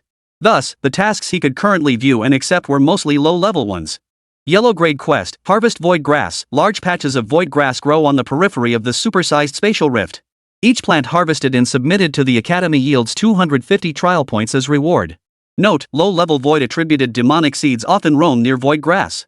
Yellow grade quest: demon spawn eradication. Submit a kill log or other proof for each wild demon spawn of level 10 or higher you defeat to receive a minimum reward of 100 trial points.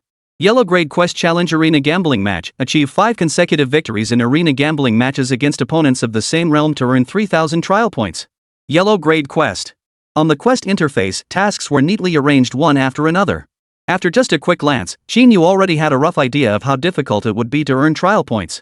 Among them, the task labeled Arena Gambling marked with the suffix challenge and prominently displayed at the top caught Qín Yǔ's attention, drawing his gaze for a few extra seconds. He already had ideas forming in his mind about how to quickly earn trial points. With my current strength, among those at the same cultivation level, forget about 5 consecutive wins, I can probably take on as many as come my way. This quest is pretty sweet, easy, generous rewards, and I don't even have to leave campus. After briefly flipping through the quest interface, Qín Yǔ didn't linger any longer. He swiftly switched to the cultivation room interface. However, after a cursory glance at the various function-specific cultivation rooms, Qín Yǔ quickly lost all interest. The reason was simple: as a noble mechanic. While these cultivation rooms offered significant benefits for other professions, for him, using them or not made little difference. Thus, after a cursory glance, Qín Yǔ switched the interface back to the Academy forum. Yet, the very instant the interface refreshed, upon seeing the post that had been pushed to the top of the forum's trending list, Qín Yǔ was genuinely taken aback for a moment. This year's top college entrance exam scorer Qín Yǔ and runner-up Niè Yǔqiān have enrolled. Yet, faced with Tang Wenjie's public provocation, Qín Yǔ shows no reaction whatsoever? Could it be that the energy level testing device truly malfunctioned during the exam? Chapter 115, The True Value of Being Number 1 Nationally. To be perfectly honest, Qín Yǔ was genuinely stunned when he saw this post. He genuinely hadn't expected that the moment he stepped onto campus, he'd already become a trending topic on the Academy's forum. And judging by the reaction, it had attracted quite a bit of attention. How could such a trivial matter shoot straight to the top of the trending list? For a moment, Qín Yǔ felt nothing but a sea of question marks. Of course, this was something Qín Yǔ didn't know. The truth was, Qín Yǔ had always misjudged his own standing. As this year's national top scorer on the college entrance exam, his fame might not be immediately apparent in smaller cities. But the larger the city, the more renowned he became. After all, this top scoring achievement was incomparable to the top scores he had achieved in his previous life. In his previous life, even achieving the top rank in the provincial exams, it merely signified a slightly higher starting point than others. But in this world where everyone undergoes a career transition, topping the national college entrance exam signifies, among all students nationwide who completed their job change ceremony this year, his talent and strength ranked number 1. Judging by the growth trajectories of past top scorers, barring unforeseen circumstances, Qín Yǔ is destined to become a true powerhouse in the future. He even holds a glimmer of potential to ascend to the 9 transformations realm or even the Emperor realm. What this signifies goes without saying. Therefore, despite Qín Yǔ and Niè Yǔqiān only trending online for a mere 2 or 3 days, the reality is, their names have already been etched into the minds of most students. This was especially true within the Star Ring Academy. After all, ever since the colossal spatial rift appeared, Star Ring Academy had languished at the bottom of the 4 great academies for 5 consecutive years. After 5 years at the bottom, Star Ring Academy's appeal to SSS class below might still be as strong as before. But for SSS class awakened ones who could freely choose among the 4 great academies, compared to the other 3 great academies, is far, far less competitive. In previous years, even the top 5 national exam scorers wouldn't consider Star Ring Academy, let alone the top scorer. This reality has become so commonplace that not only the Academy's leadership, even the students of Star Ring Academy had grown accustomed to it. Yet this year, the top 2 students nationwide both chose to enroll at Niè Yǔqiān's academy. Moreover, because of these 2, even the 4th-ranked student, Shi Tianlin, accepted Xinhuan Academy's special admission offer and enrolled. 3 of the top 5 students nationwide had come to Star Ring Academy. Such an astonishing turn of events naturally sent shockwaves throughout the entire Star Ring Academy. Consequently, even before the start of the semester, the names of Qín Yǔ and Niè Yǔqiān had already piqued the curiosity of numerous students at Star Ring Academy. And that was precisely why even the minor incident that occurred at the registration desk involving Qín Yǔ managed to become the top trending topic on the Academy forum within mere minutes. To become the top trending topic on the Academy forum. This is ridiculous. Qín Yǔ stared at the post prominently displayed on his phone screen, highlighted in red with a brightly colored, hot badge beside it. After a moment of speechlessness, Qín Yǔ clicked on the post out of curiosity and began reading. The post's title seemed quite sensational, but its content was surprisingly straightforward, merely a textual summary of the exchange between Qín Yǔ and Tang Wenjie at the registration desk. There was no embellishment, just a straightforward recreation of the scene. Yet, despite being nothing more than a straightforward text without even a video, the comments section below was flooded with countless replies. Is this for real? What's Yan Wenjie's deal? How dare he act so cocky? Don't be fooled by teacher Lu Xian's unassuming appearance. He reached level 59 years ago. He dares to disrespect teacher Lu like this right after enrollment? Doesn't he fear getting punished? This Tang Wenjie seems to be a genius too. He was the runner-up in the Jiangnan province college entrance exams with an energy level of 3000 Euler. He's certainly got some skills, but how dare someone with only 3000 Euler energy levels provoke Qín Yǔ like that? If I recall correctly, Qín Yǔ's energy level is a staggering 5400 aura, right? With that gap in energy levels, wouldn't it be a piece of cake for Qín Yǔ to crush Tang Wenjie? That's precisely the issue. Tang Wenjie apparently doesn't believe Qín Yǔ's energy level is that high at all. He thinks Qín Yǔ exploited loopholes in the college entrance exam to snatch his provincial top scholar position, which is why he dared to provoke him. That makes sense. I saw that assessment video too. There really is doubt about whether Qín Yǔ's energy level actually reached 5470 Euler. So, what do you guys think? Does Qín Yǔ really have an energy level of 5470 Euler? Enough with this tired old topic. Didn't the experts already analyze it on the forum earlier?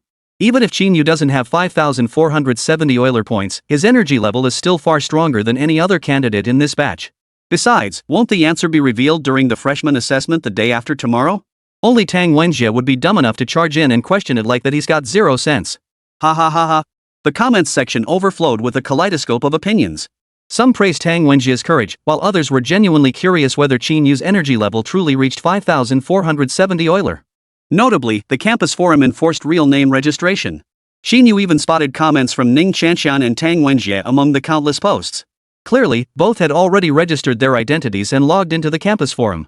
Ning Qianxian, naturally, sided with Qín Yǔ. I come from the same place as the legendary Qín Yǔ.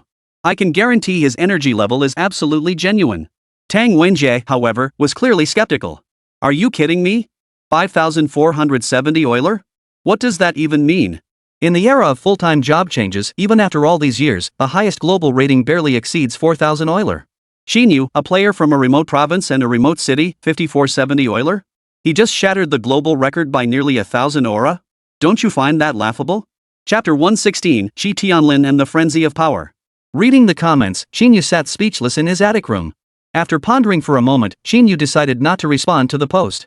Instead, after skimming through it, he logged out and began browsing other posts on the forum. Spatial fissure disturbance, Demon Clan may be making a move? Breaking news, after years of absence, Xiao Hufeng once the Academy's prodigy has reappeared at the Floating World Pavilion in Sky City, spending 15 million to bid on a 7-petaled snow lotus. Rumors confirmed. The Academy is indeed establishing a special training camp for prodigies. Border reports, abnormal demon seed uprising, possibly linked to spatial fissures. Are the demons planning a major move? Question, why is there still no news about this year's freshman assessment? New student orientation, the idiot proof guide. On the trending list, aside from the bizarre top post about Qín Yǔ, the rest seemed relatively normal. After browsing through them, Qín Yǔ gradually gained a clearer understanding of Star Ring Academy. At the same time, the spatial rift anomalies and border demonic species uprisings mentioned on the trending list piqued his curiosity. Of course, he didn't feel overly concerned about either incident. After all, as the saying goes, if the sky falls, the tallest will hold it up. He clearly wasn't at the stage where he needed to worry about such matters yet. Therefore, he merely browsed a few more posts on the forum to grasp the general situation. Just days prior, the spatial fissure above the academy had opened a pair of enormous golden eyes in the void, radiating terrifying power. However, it was swiftly driven back by the Dean's thunderous roar. Simultaneously, on the border battlefields, demonic beasts that had lain dormant for years suddenly unleashed a mysterious wave of demonic beast hordes. After that, Qín Yǔ stopped reading further. He logged off the campus network. After all, these past 2 days, the freshmen like him had no classes scheduled. Thus, following the habit formed over many days. Qín Yǔ had no intention of resting at this moment. Instead, he prepared to enter the forging space to continue crafting mechanical artifacts. With the enhancement of mechanical body, forging mechanical items was also a process of cultivation and growth for Qín Yǔ. However, just as Qín Yǔ was about to return to his bedroom and enter the forging space, a knock on the door suddenly echoed through the air. Thump! Thump! Thump! Simultaneously, a deep, rough, and entirely unfamiliar voice boomed outside the attic. Qín Yǔ! Qín Yǔ! I hear you've enrolled at the academy. Your reputation precedes you, come out and say hello. Hearing this unfamiliar voice, Qín Yǔ inside the attic was taken aback. However, after a moment's hesitation, he stepped out of the attic. Crossed the courtyard, and opened the gate. Only then did Qín Yǔ get a clear look at the visitors. There were not one, but two people. One was a burly figure, radiating a wild aura from head to toe. At a glance, it was obvious without a second thought that he was the one who had knocked on the door and called out earlier. The other man, however, was his complete opposite, slender in build, with delicate features and an air of refinement, looking every bit the scholar. I'm Qín Yǔ. May I ask who you two are? After sizing up the pair before him and confirming he didn't recognize either, Qín Yǔ voiced his confusion. What he hadn't anticipated, however. The moment he uttered those words, the smiles on the faces of the two men who had been smiling back at him while sizing him up suddenly froze. Then, the burly man exclaimed in disbelief, his expression exaggerated. What? Qín Yǔ, seriously? You don't even recognize us too? The lean man beside him, though not shouting like the burly man, also twitched visibly. This scene left Qín Yǔ feeling rather bewildered. Wait, who are these guys? It was his first day at Star Ring Academy. Was it really that strange not to recognize them? After a long moment, seemingly satisfied that Qín Yǔ genuinely didn't recognize them, The burly man finally spoke, sounding somewhat speechless. Alright, let me introduce myself. I'm Qi Tianlin, ranked 4th in this year's college entrance exams. The reason I came to Starring Academy is because of you. Now, you must have some recollection, right? As for this gentleman here, this is Quang Li, ranked 8th nationwide. After the burly man finished speaking, the lean man beside him greeted Qín Yǔ. Hello, Qín Yǔ. I've heard a lot about you. So these two are Qi Tianlin and Quang Li? Hearing the burly man's words, Qín Yǔ finally understood. He knew of both Qi Tianlin and Quang Li. After all, besides both ranking among the top 10 nationwide in this year's college entrance exams alongside him, they were also freshmen at Starring Academy this year. It would have been hard for him not to know them. But seeing the two figures before him, and then recalling their names, Qín Yǔ couldn't help but mentally mutter a complaint. With physiques like yours, shouldn't you two swap names? The thought flashed through Qín Yǔ's mind, but his words flowed without pause. As soon as they finished speaking, he promptly replied with polite courtesy. Oh, it's you too. My apologies, I didn't recognize you at first. After the pleasantries, Qín Yǔ didn't beat around the bush. He got straight to the point. May I ask what brings you two here? Nothing major, really. We just heard you and Niè Yǔqiān had arrived at school, so we thought we'd drop by and say hello. Qi Tianlin didn't beat around the bush, getting straight to the point. And with you and Niè Yǔqiān here, it seems all the SSS tier students from our class are finally assembled. So Quang Li and I were thinking, why not gather all the SSS tier students tonight for a meal? We could get to know each other better. After Qi Tianlin finished, Quang Li chimed in from the side. Of course, Qín Yǔ, you and Niè Yǔqiān just enrolled today. If you have plans tonight, we can always meet tomorrow instead. The new student assessment isn't until the day after tomorrow anyway, so there's no rush to meet tonight. Chapter 117, SSS Rank Gathering, Random Assignment. An SSS level gathering? Hearing Qi Tianlin and Quang Li's words, Qín Yǔ felt a slight surprise. He wasn't particularly interested in the SSS level gathering they mentioned. However, after a moment's thought, he realized he had no classes these next 2 days. Aside from holing up in his forging space to work on his craft, he didn't seem to have anything else to do. Qín Yǔ agreed nonetheless. Tonight works for me. What time and where exactly? After all, barring any unforeseen circumstances, Qín Yǔ would be spending the next few years at Starring Academy.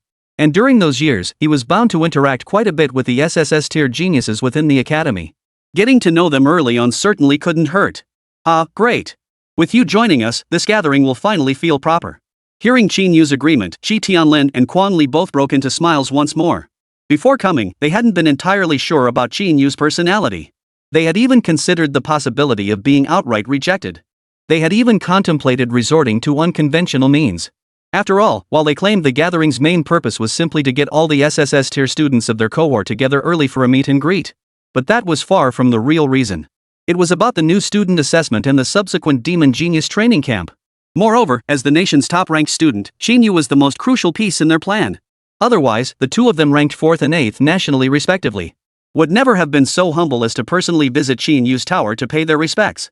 Seeing that Qín Yǔ had agreed and showed no intention of inviting them inside the tower to sit, Qi Tianlin and Quang Li, recognizing the situation, exchanged a few more polite words before preparing to take their leave. But before leaving, Qi Tianlin suddenly turned to Qín Yǔ and said, "Oh, Qín Yǔ, setting aside everything else, I really have to thank you for that national top rank in the college entrance exam." Qín Yǔ? Why would you thank me for scoring first place nationwide? Qi Tianlin's unexpected remark left Qín Yǔ momentarily baffled. But as Qi Tianlin continued, Qín Yǔ quickly understood. You wouldn't believe it. Ever since that fool Huang Shaotian awakened his light archangel class, his arrogance has been unbearable. He's the biggest show-off in the entire capital circle. Thank goodness you and Niè Yǔqiān showed up. Otherwise, that kid would have pulled it off. Ha. Qi Tianlin's tone was brimming with satisfaction. Qín Yǔ listened, feeling speechless once more. Shaking his head, Qín Yǔ didn't respond, merely offering a faint smile. Alright, we'll be heading out now.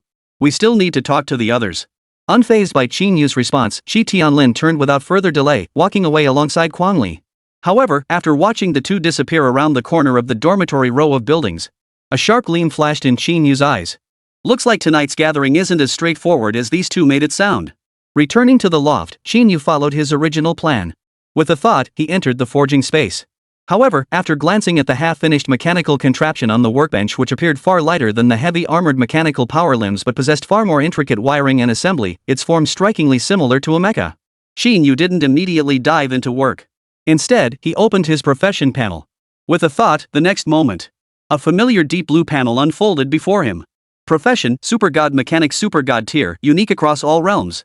Total level, LV 20 Junior Mechanic. Secondary profession, engineering mechanic LV0. Base attributes, strength, 201, agility, 94, endurance, 107, spirit, 120, luck, 99. Energy range 200023000 Euler. Class talents mechanical heart effect viewable, mechanical eye effect viewable, mechanical body effect viewable unlocks one new class talent every 10 levels. Possess knowledge skills, basic programming mastery, precision component machining mastery, second level disassembly reassembly mastery, fundamental mechanical manufacturing mastery, basic mechanical compendium, basic mechanical engineering. Shooting mastery, hand-to-hand combat subpar. Currently manufacturable mechanical items. Mechanical items craftable below junior mechanic level. Click to view details. Engineering mechanic manufacturable items, mecha flaming torrent viewable, mecha blue rain viewable, external mechanical power lathe viewable, winters and ultimate electromagnetic cannon viewable. Weekly quests, all completed. Click for details. Daily tasks refreshed. Daily task 1, craft one basic mechanical product of perfect quality or higher. Reward, 80 contribution points, 1 kilogram random rare metal. Daily task 2, defeat one elite demon of level 25 or higher. Reward, 70 contribution points. Task 3, upgrade the skill, combat to mastery. Reward, 50 contribution points, 1 random intermediate martial arts skill book. Quest 4. Random task, SSS rank gathering. Requirement, attend the gathering and establish your standing.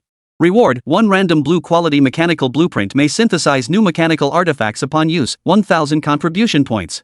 Note. Congratulations, host. You have reached level 20 and officially entered the Transcendent class. The new quest system is now active. Completing quests will yield generous rewards. On the azure-hued profession panel, rows of data were neatly arranged, presenting a clear and organized view. Compared to before advancement, the post-advancement profession panel, the overall layout remained largely unchanged. The sole modification was the folding of the section detailing the mechanical artifacts Qín Yǔ could currently craft. As Qín Yǔ's level increased, the variety of mechanical artifacts he could craft expanded. The lower-tier mechanical items no longer appeared on the main interface, instead being collapsed into a submenu. The primary focus now showcased the newly unlocked mechanical items since Qín Yǔ's promotion to junior mechanic. Additionally, the quest system has undergone a minor upgrade. It no longer consisted solely of simple daily and weekly tasks. Instead, mirroring what Qín Yǔ had seen in online novels during his previous life, a random quest section had been added. The reason Qín Yǔ opened his profession panel at this very moment was because, just now, after such a long time since his advancement, he had finally triggered his first random quest. Chapter 118, Mecha Flamestream. Participate in an SSS grade opportunity and confirm your status? What does this mean? Within the forging space, Qín Yǔ stared at the simple yet perplexing task description on his profession panel. His eyes narrowed slightly as his thoughts churned. Before triggering the quest, Qín Yǔ had genuinely believed that Qi Tianlin and Quan Li had organized this SSS rank gathering, simply intended for the SSS rank students of their intake to gather before the new student assessments to get acquainted. After all, this reasoning seemed perfectly reasonable from any angle. Seemed perfectly reasonable. Until the long-dormant system notification chime echoed in his mind. And then, quite unusually, a random task was triggered. Qín Yǔ finally realized that this gathering was definitely not as simple as the two of them had claimed. After all, it had been over 10 days since he successfully advanced. And in all that time, aside from weekly and daily quests, his interface had never once triggered a random quest. This made it clear just how difficult it was to trigger a random quest. It was equally clear that the SSS gathering mentioned by Qi Tianlin and the others couldn't possibly be as straightforward as they claimed. Still, as for what exactly Qi Tianlin and Quan Li were up to, Qín Yǔ didn't really care much about it. At most, he felt a slight tinge of curiosity about the evening gathering. After all, even before advancing, his strength bolstered by the heavy-duty mechanical power exoskeleton already placed him in a league of his own among these students. And now, having successfully advanced, he had unlocked new talents, mechanical body, mechanical power, and the secondary profession, engineering mechanic. Furthermore, he had stockpiled a large number of new mechanical products, successfully forging the prototype of a mechanical legion. With so many buffs stacked together, to be honest, even Qín Yǔ himself wasn't entirely sure just how powerful he had become. Even Qín Yǔ himself wasn't entirely sure. But one thing Qín Yǔ was certain of. If he were to face Li Xingwen again, he wouldn't need to rely solely on the sneak attack of Mechanical Eye to win. Pure raw power alone would be enough to dispatch Li Xingwen with ease. Therefore, Qín Yǔ genuinely couldn't care less about the petty schemes of Qi Tianlin and Quan Li's little nine. After confirming the mission requirements and giving it a moment's thought, Qín Yǔ wasted no further time on the matter. Instead, he closed his profession panel and returned to his workbench, refocusing his attention on the unfinished mechanical artifact before him, its exterior entirely coated in flame pattern paint. This mechanical artifact wasn't just any ordinary item. It was precisely the mechanical artifact that Qín Yǔ had unlocked as a novice mechanic after advancing. Mech armor, flame flow. To be perfectly honest, when he saw the newly unlocked mechanical items on his interface after advancing and discovered that a mecha had actually appeared among them, Qín Yǔ genuinely couldn't believe his profession would unlock something like a mecha so quickly. In his understanding, while mechs were universally acknowledged by all men as the ultimate romantic pursuit among males, but the technological sophistication required was absolutely beyond the reach of either Earth or Blue Star. Therefore, prior to this moment, he genuinely hadn't imagined he would be able to build a mecha so soon. Little did he know that he had only just reached level 20. He was already capable of building a mecha. Of course, while the mecha were undeniably cool and powerful, and Qín Yǔ had indeed unlocked blueprints for 2 of them, this came with its own set of significant challenges. Take, for instance, the mech he was currently building, named Flaming Flame. Forget about the materials required, just the prerequisites for crafting this mech demanded mastery of 95% of the basic mechanical knowledge on his profession panel. Only then could Mecha Flaming Torrent be fully unlocked. Beyond that, the forging duration was equally agonizing. Even with his secondary profession, mechanical engineer, and the boosts from machinery power in various skills, according to the interface prompt, it would still take him a full 4 days to successfully craft this mech. Even if it were successfully manufactured, there was still a staggering 30% failure rate. This alone showed just how difficult it was to build a proper mech. Current progress is around 40%. Looks like I won't finish it before the new student assessment.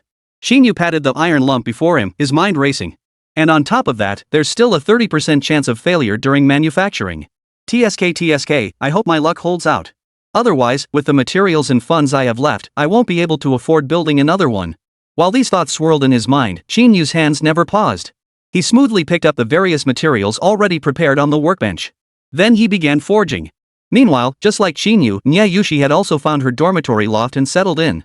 Even Niè Yǔqiān, who had already been visited by Qi Tianlin and Quan Li, was far from idle at this very moment.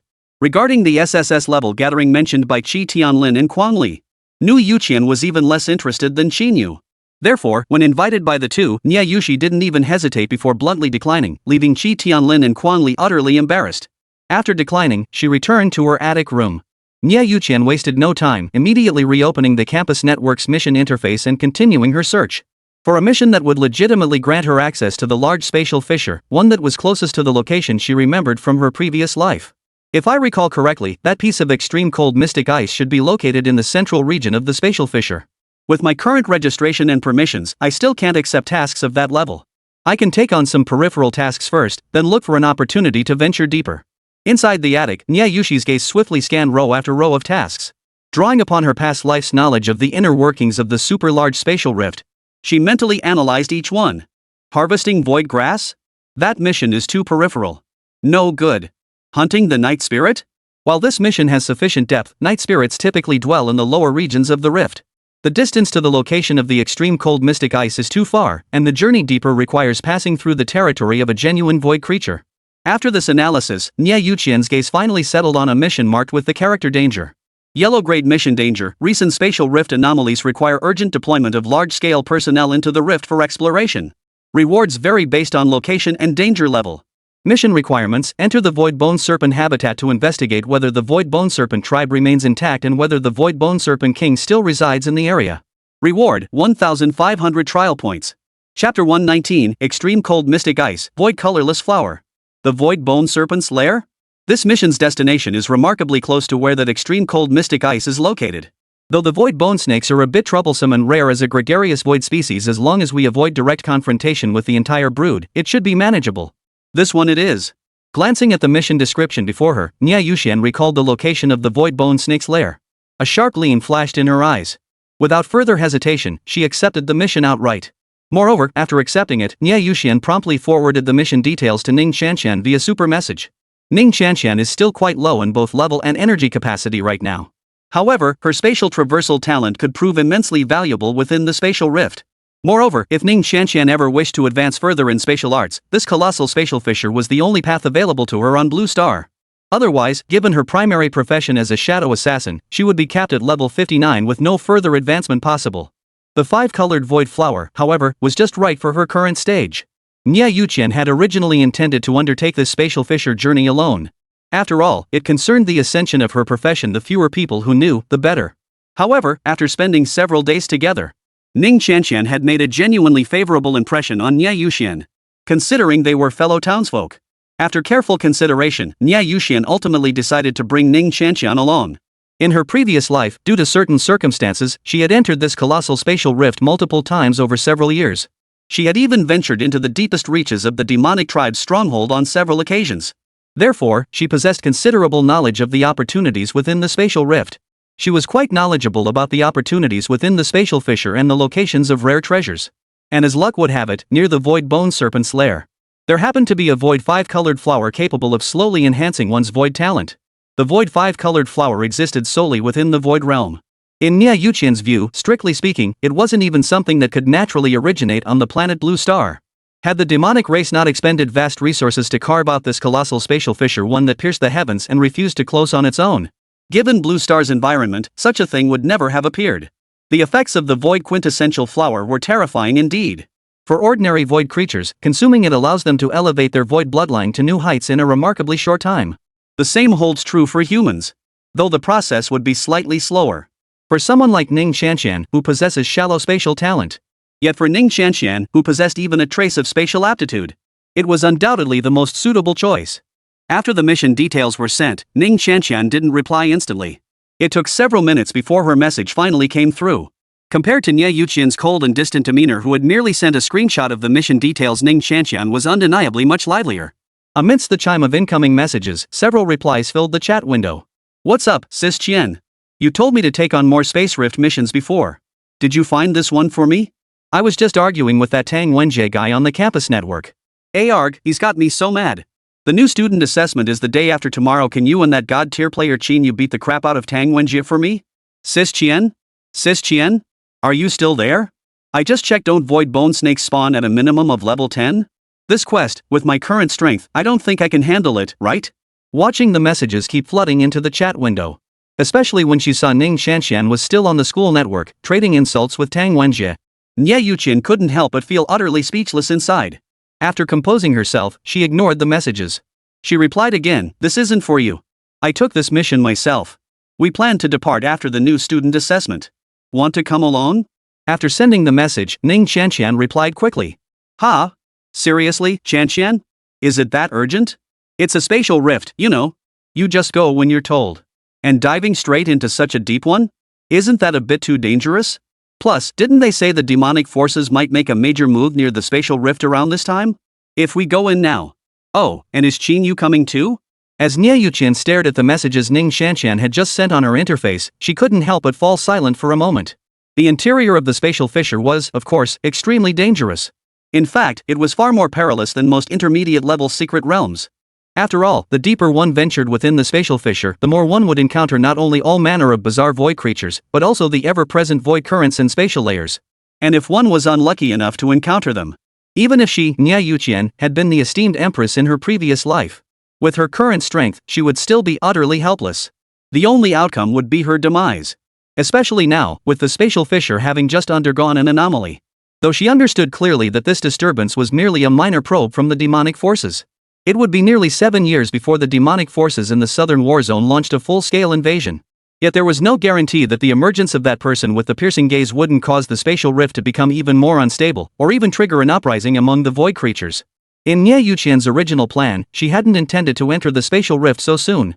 After all, based on the developments of her previous life, that piece of extreme cold mystic ice was right there, it wasn't going anywhere. She only needed to steadily enhance her strength. Once her level reached around 30, she could seize it effortlessly.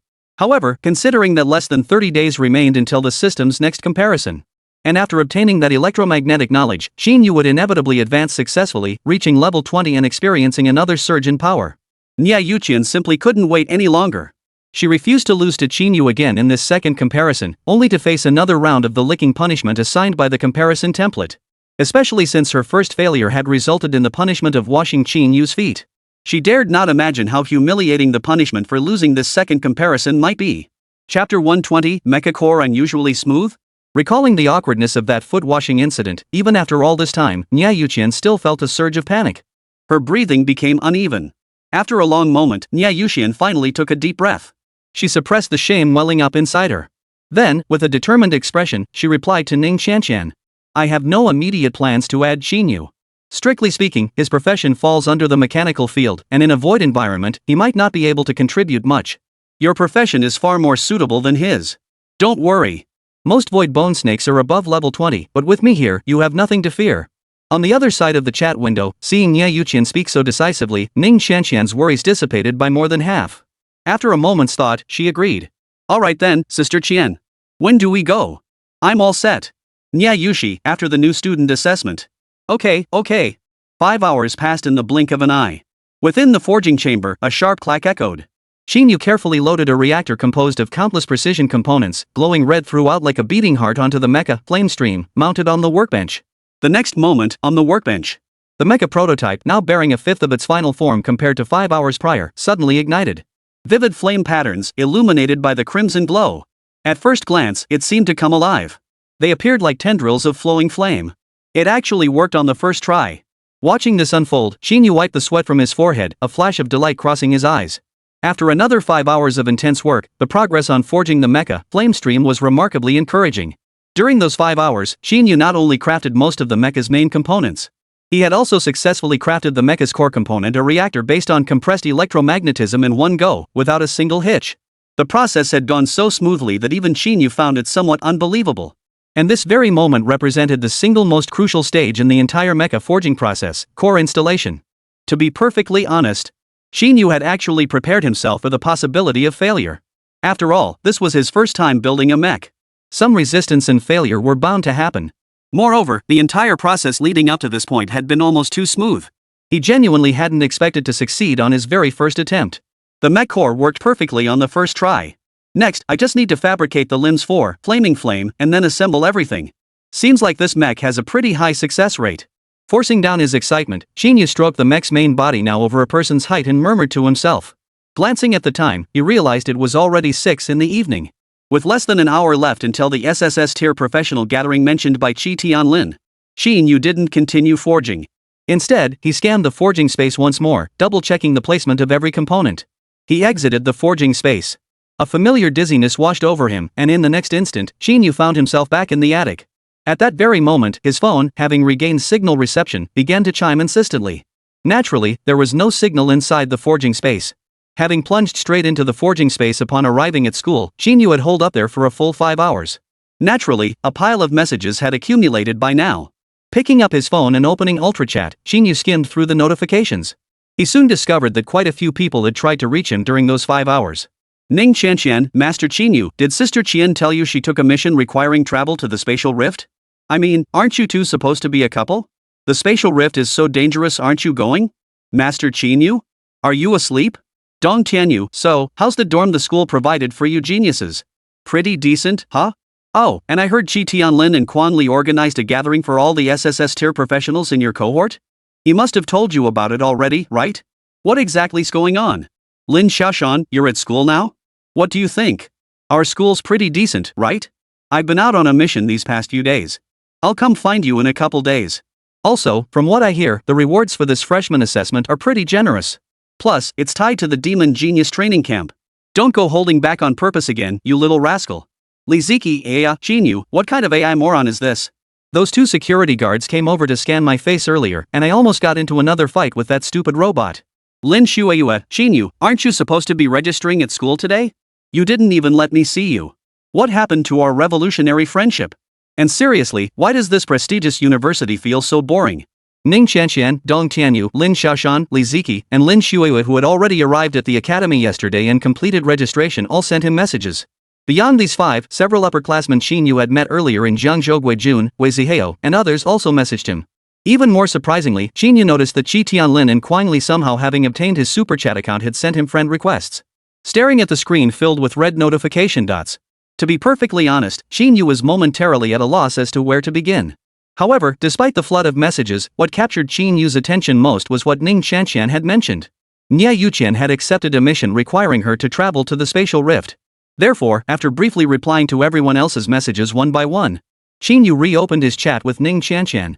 Upon closely examining the mission image Ning Qianqian had sent, he realized Niè Yǔqiān's assignment wasn't just any ordinary spatial rift mission. It was specifically marked as dangerous. A hint of suspicion immediately surfaced in Qín Yu's mind. On her very first day at school, Xiaoyu's already taking on a dangerous mission like this? Something feels off about this.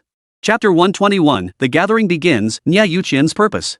Given Niè Yǔqiān's aloof nature, Qín Yǔ found it quite understandable that she'd dive straight into accepting missions and earning trial points the moment she arrived at the academy, without bothering with anything else. After all, at Star Ring Academy, trial points were everything. Without trial points, one couldn't even afford the dormitory attic initially assigned by the academy. That's right, the attic dorm Qín Yǔ and Niè Yǔqiān were assigned wasn't free either.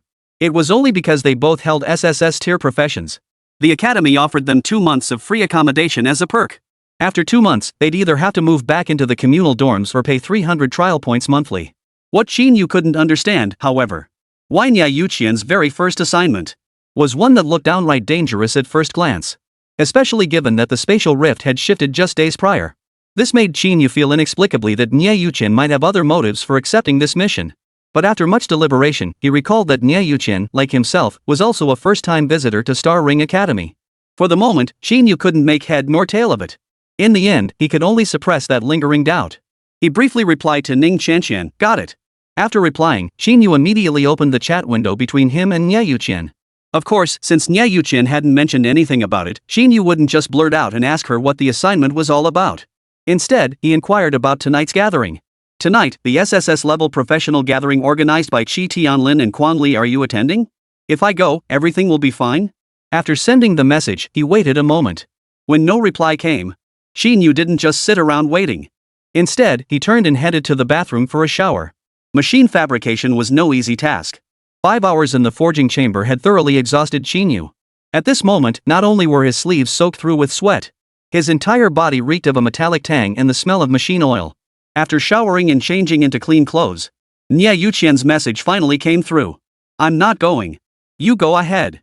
He read the message while drying his hair. Qín Yǔ wasn't surprised. However, he recalled the random quest he had triggered. After pondering for a moment, Qín Yǔ still offered a suggestion. Why not go anyway? The way they're organizing this gathering, it doesn't seem like just a simple meetup. Probably related to the new student assessment. This time, Niè Yǔqiān responded rather quickly.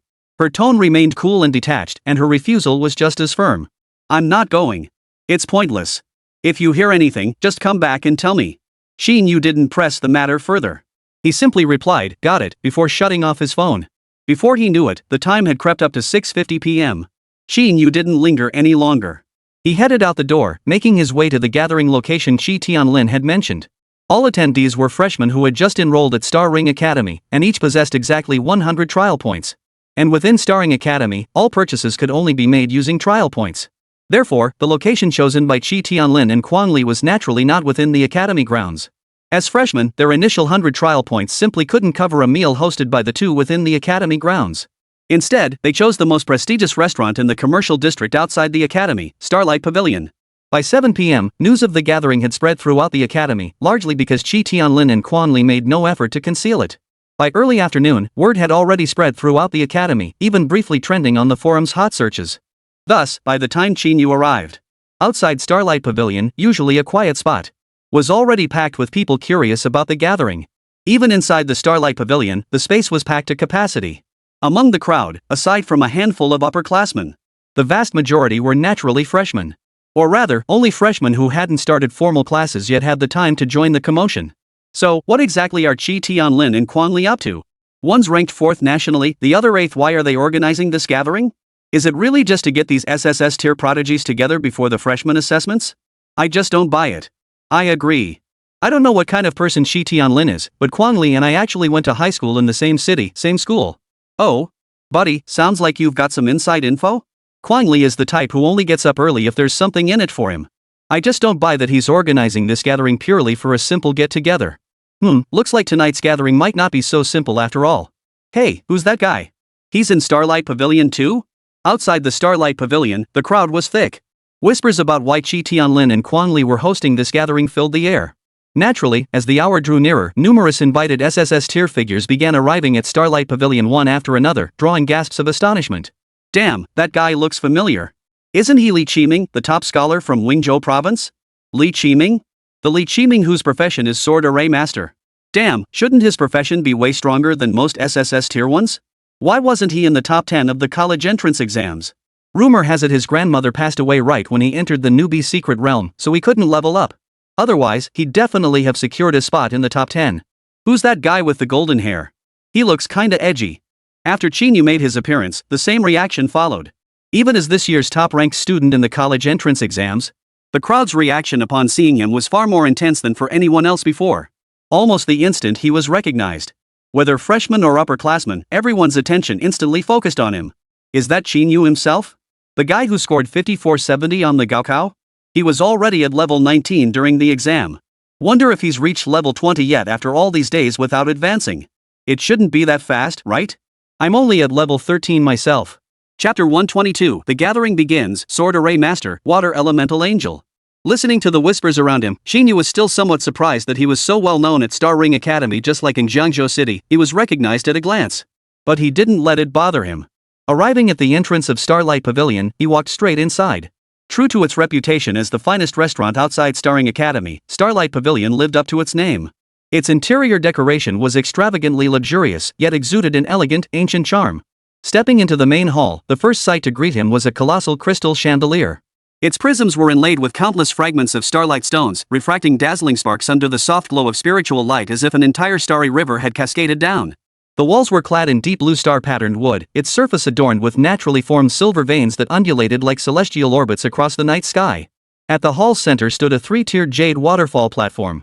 Its uppermost level held a miniature landscape carved from mist-condensed jade, where ethereal fish glided through swirling vapors. Amongst it all, the waitstaff moving between tables were even dressed like ancient-style servants.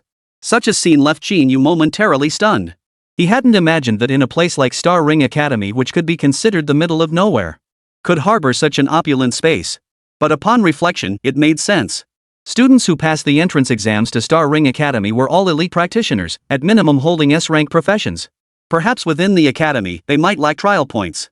But regardless, it seemed unlikely they'd be short on funds. Qín Yǔ found himself nodding in understanding. This must be Qín Yǔ, right? The top freshman this year. Oh, wait, the top scorer in this year's college entrance exams? That's him for sure. I've seen his photos on the forums. He actually showed up? I thought a genius of his caliber wouldn't be interested in gatherings like this. Who knows? I wonder what this freshman class is really up to with organizing this gathering. Well, you know what? This class is way stronger than ours. Just look at the top 10 college entrance exam scorers, 4 of them are from this class. Just like outside, with Qín Yǔ's arrival, the guests who had staked out prime spots in the Starlight Pavilion's hall all eager to get a front row seat to the drama. Naturally, all eyes were fixed on Qín Yǔ. Whispers and murmurs soon filled the air. Qín Yǔ remained unfazed. After asking a waiter-like attendant where the Yongxing private room was, following the attendant, he made his way to the only private room on the 3rd floor of Starlight Pavilion. Inside the private room, quite a few people had already gathered. Of course, having spent the past 10 days holed up in the forging space, oblivious to the outside world. Had remained utterly oblivious to the outside world. Naturally, he recognized none of these people present, save for Qi Tianlin and Quang Li seated at the head of the table. Inside the private room, the moment Qín Yǔ entered, the previously lively atmosphere fell into a solemn silence. The group immediately ceased their discussions, all eyes fixated on Qín Yǔ as they silently appraised this, the top-ranked individual in all SSS tier professions nationwide for their cohort. Qín Yǔ, you're here. Come sit over here. Your seat is right here. If Niè Yǔqiān doesn't show up, we'll only be missing you. Of course, the awkward silence didn't last long. Soon, Qi Tianlin and Quang Li enthusiastically pointed to a seat right beside them, gesturing for Qín Yǔ to take it. Seeing that Qi Tianlin and Quang Li had placed Qín Yǔ's seat directly below Quang Li at the table, many faces in the room wore subtle expressions. However, Qín Yǔ didn't seem to mind this arrangement. Nodding in acknowledgement, he settled into the seat beside Quang Li. As Qín Yǔ took his seat, the attendant withdrew and the private room door closed softly, shutting out the outside clamor. Qín Yǔ scanned the room and noticed that 11 people were already seated around the round table, men and women alike, each possessing an extraordinary aura. Among them was Tang Wenjie, whose gaze toward Qín Yǔ remained as contemptuous as when they had met earlier that day. According to Qi Tianlin, all the SSS level students except Niè Yǔqiān had arrived.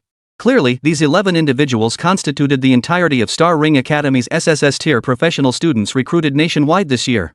Including Niè Yǔqiān, that made a total of 12. The number was remarkably scarce. Qín Yǔ wasn't surprised by this number. After all, despite being a small city like Jiangzhou, it had produced 2 SSS tier professionals, himself and Niè Yǔqiān. In reality, for decades before them, Jiangzhou City had not produced a single SSS tier professional prodigy. While Jiangzhou might be considered a small place compared to the entire Dragon Nation, its permanent population still reached hundreds of thousands. And over decades, with a population of hundreds of thousands, only 3 SSS-tier professionals had emerged. One could only imagine how incredibly rare SSS-tier professions truly were. Qín Yǔ, I've long admired your reputation. After Qín Yǔ took his seat, the group fell silent for a moment before a young man wearing silver-rimmed glasses across from him spoke first, his voice warm as he introduced himself. My name is Chen Xian. My profession is astrologer, and I ranked 57th nationally in the college entrance exams. My name is Su Yuqing. My profession is water elemental angel. Immediately following, a girl with a high ponytail seated beside Qín Yǔ also gave him a slight nod. Then, with a light flick of her fingertips, a wisp of pale blue mist swirled in her palm before quietly dissipating. But the angel in my title isn't the same as that of Huang Xiaotian, who ranked 2nd nationally. You could think of it as a water elementalist. With Chen Xian and Su Yuqing having kicked things off, Qi Tianlin, seated at the head of the table, smoothly picked up the conversation. Looks like everyone's here now. How about this, let's all give a brief self-introduction. No one objected to Qi Tianlin's suggestion. Soon, the others introduced themselves one by one. My name is Li Qiming. I'm from Yizhou. My profession is sword array master. Greetings, brothers. My name is Qín Yǔ, who knew absolutely nothing about these people, naturally took mental note of each one as they introduced themselves. As he listened to their introductions, Qín Yǔ couldn't help but feel genuinely surprised these dozen or so SSS-tier professionals clearly weren't ordinary figures. With the introductions concluded, the atmosphere in the private room finally returned to its previous warmth. But it was precisely at this moment. From the head seat, Qi Tianlin clapped his hands, drawing everyone's attention to him. The smile on his face faded slightly as his tone grew serious. Alright, since everyone's here, shall we get straight to the point? The main business? Wasn't this just supposed to be a gathering for all the SSS rankers to get acquainted? Upon hearing Qi Tianlin's words, several people at the table froze in surprise. However, including Qín Yǔ, several others wore expressions that said, I knew it. Unfazed, Qi Tianlin continued. While Quang Li and I did say this gathering was just for everyone to meet and get acquainted. But after giving it some thought, I still want to discuss with you all the newcomer assessment taking place in 3 days. His gaze swept across the room before he continued. As you all know, this assessment isn't merely about determining the allocation of trial points. More importantly, it also determines the spots for the prodigy training camp. At the mention of Demon Genius Training Camp, every pair of eyes in the room sharpened at that instant. Chapter 123, The Eternal Radiance Secret Realm, Radiance Beasts. By now, the news that Star Ring Academy would establish a demon prodigy training camp among this year's freshmen had long ceased to be a secret among the student body. At the same time, most had also guessed. The actual selection process would most likely be tied to this new student assessment. Over the past 2 days, many hopeful freshmen had been itching to prove themselves. However, the individuals currently gathered in the arena clearly did not count themselves among them. After all, their professions were all SSS tier. And SSS tier professions are simply not on the same level of power. It could be said that barring any unforeseen circumstances, they were certain to enter the Demon Genius Training Camp. Only the elite among the SSS rankers would feel any sense of anticipation or urgency. Therefore, at this very moment, as Qi Tianlin uttered the words Demon Training Camp, the atmosphere in the private room grew slightly tense. But the group remained remarkably composed, refraining from immediate comment. Instead, they waited for his next words. After a brief pause, Qi Tianlin, as expected, let a smile curve his lips as he continued. I trust that at this moment, everyone remains unclear about the specific format of this new student assessment. I happen to have some information. I wonder if you'd be interested? At these words, the expressions of those in the private room finally shifted slightly. Surprise flickered across many faces. Even Qín Yǔ was no exception. Up until now, he himself hadn't received any information about the new student assessment. He hadn't expected Qi Tianlin's information to be so well connected.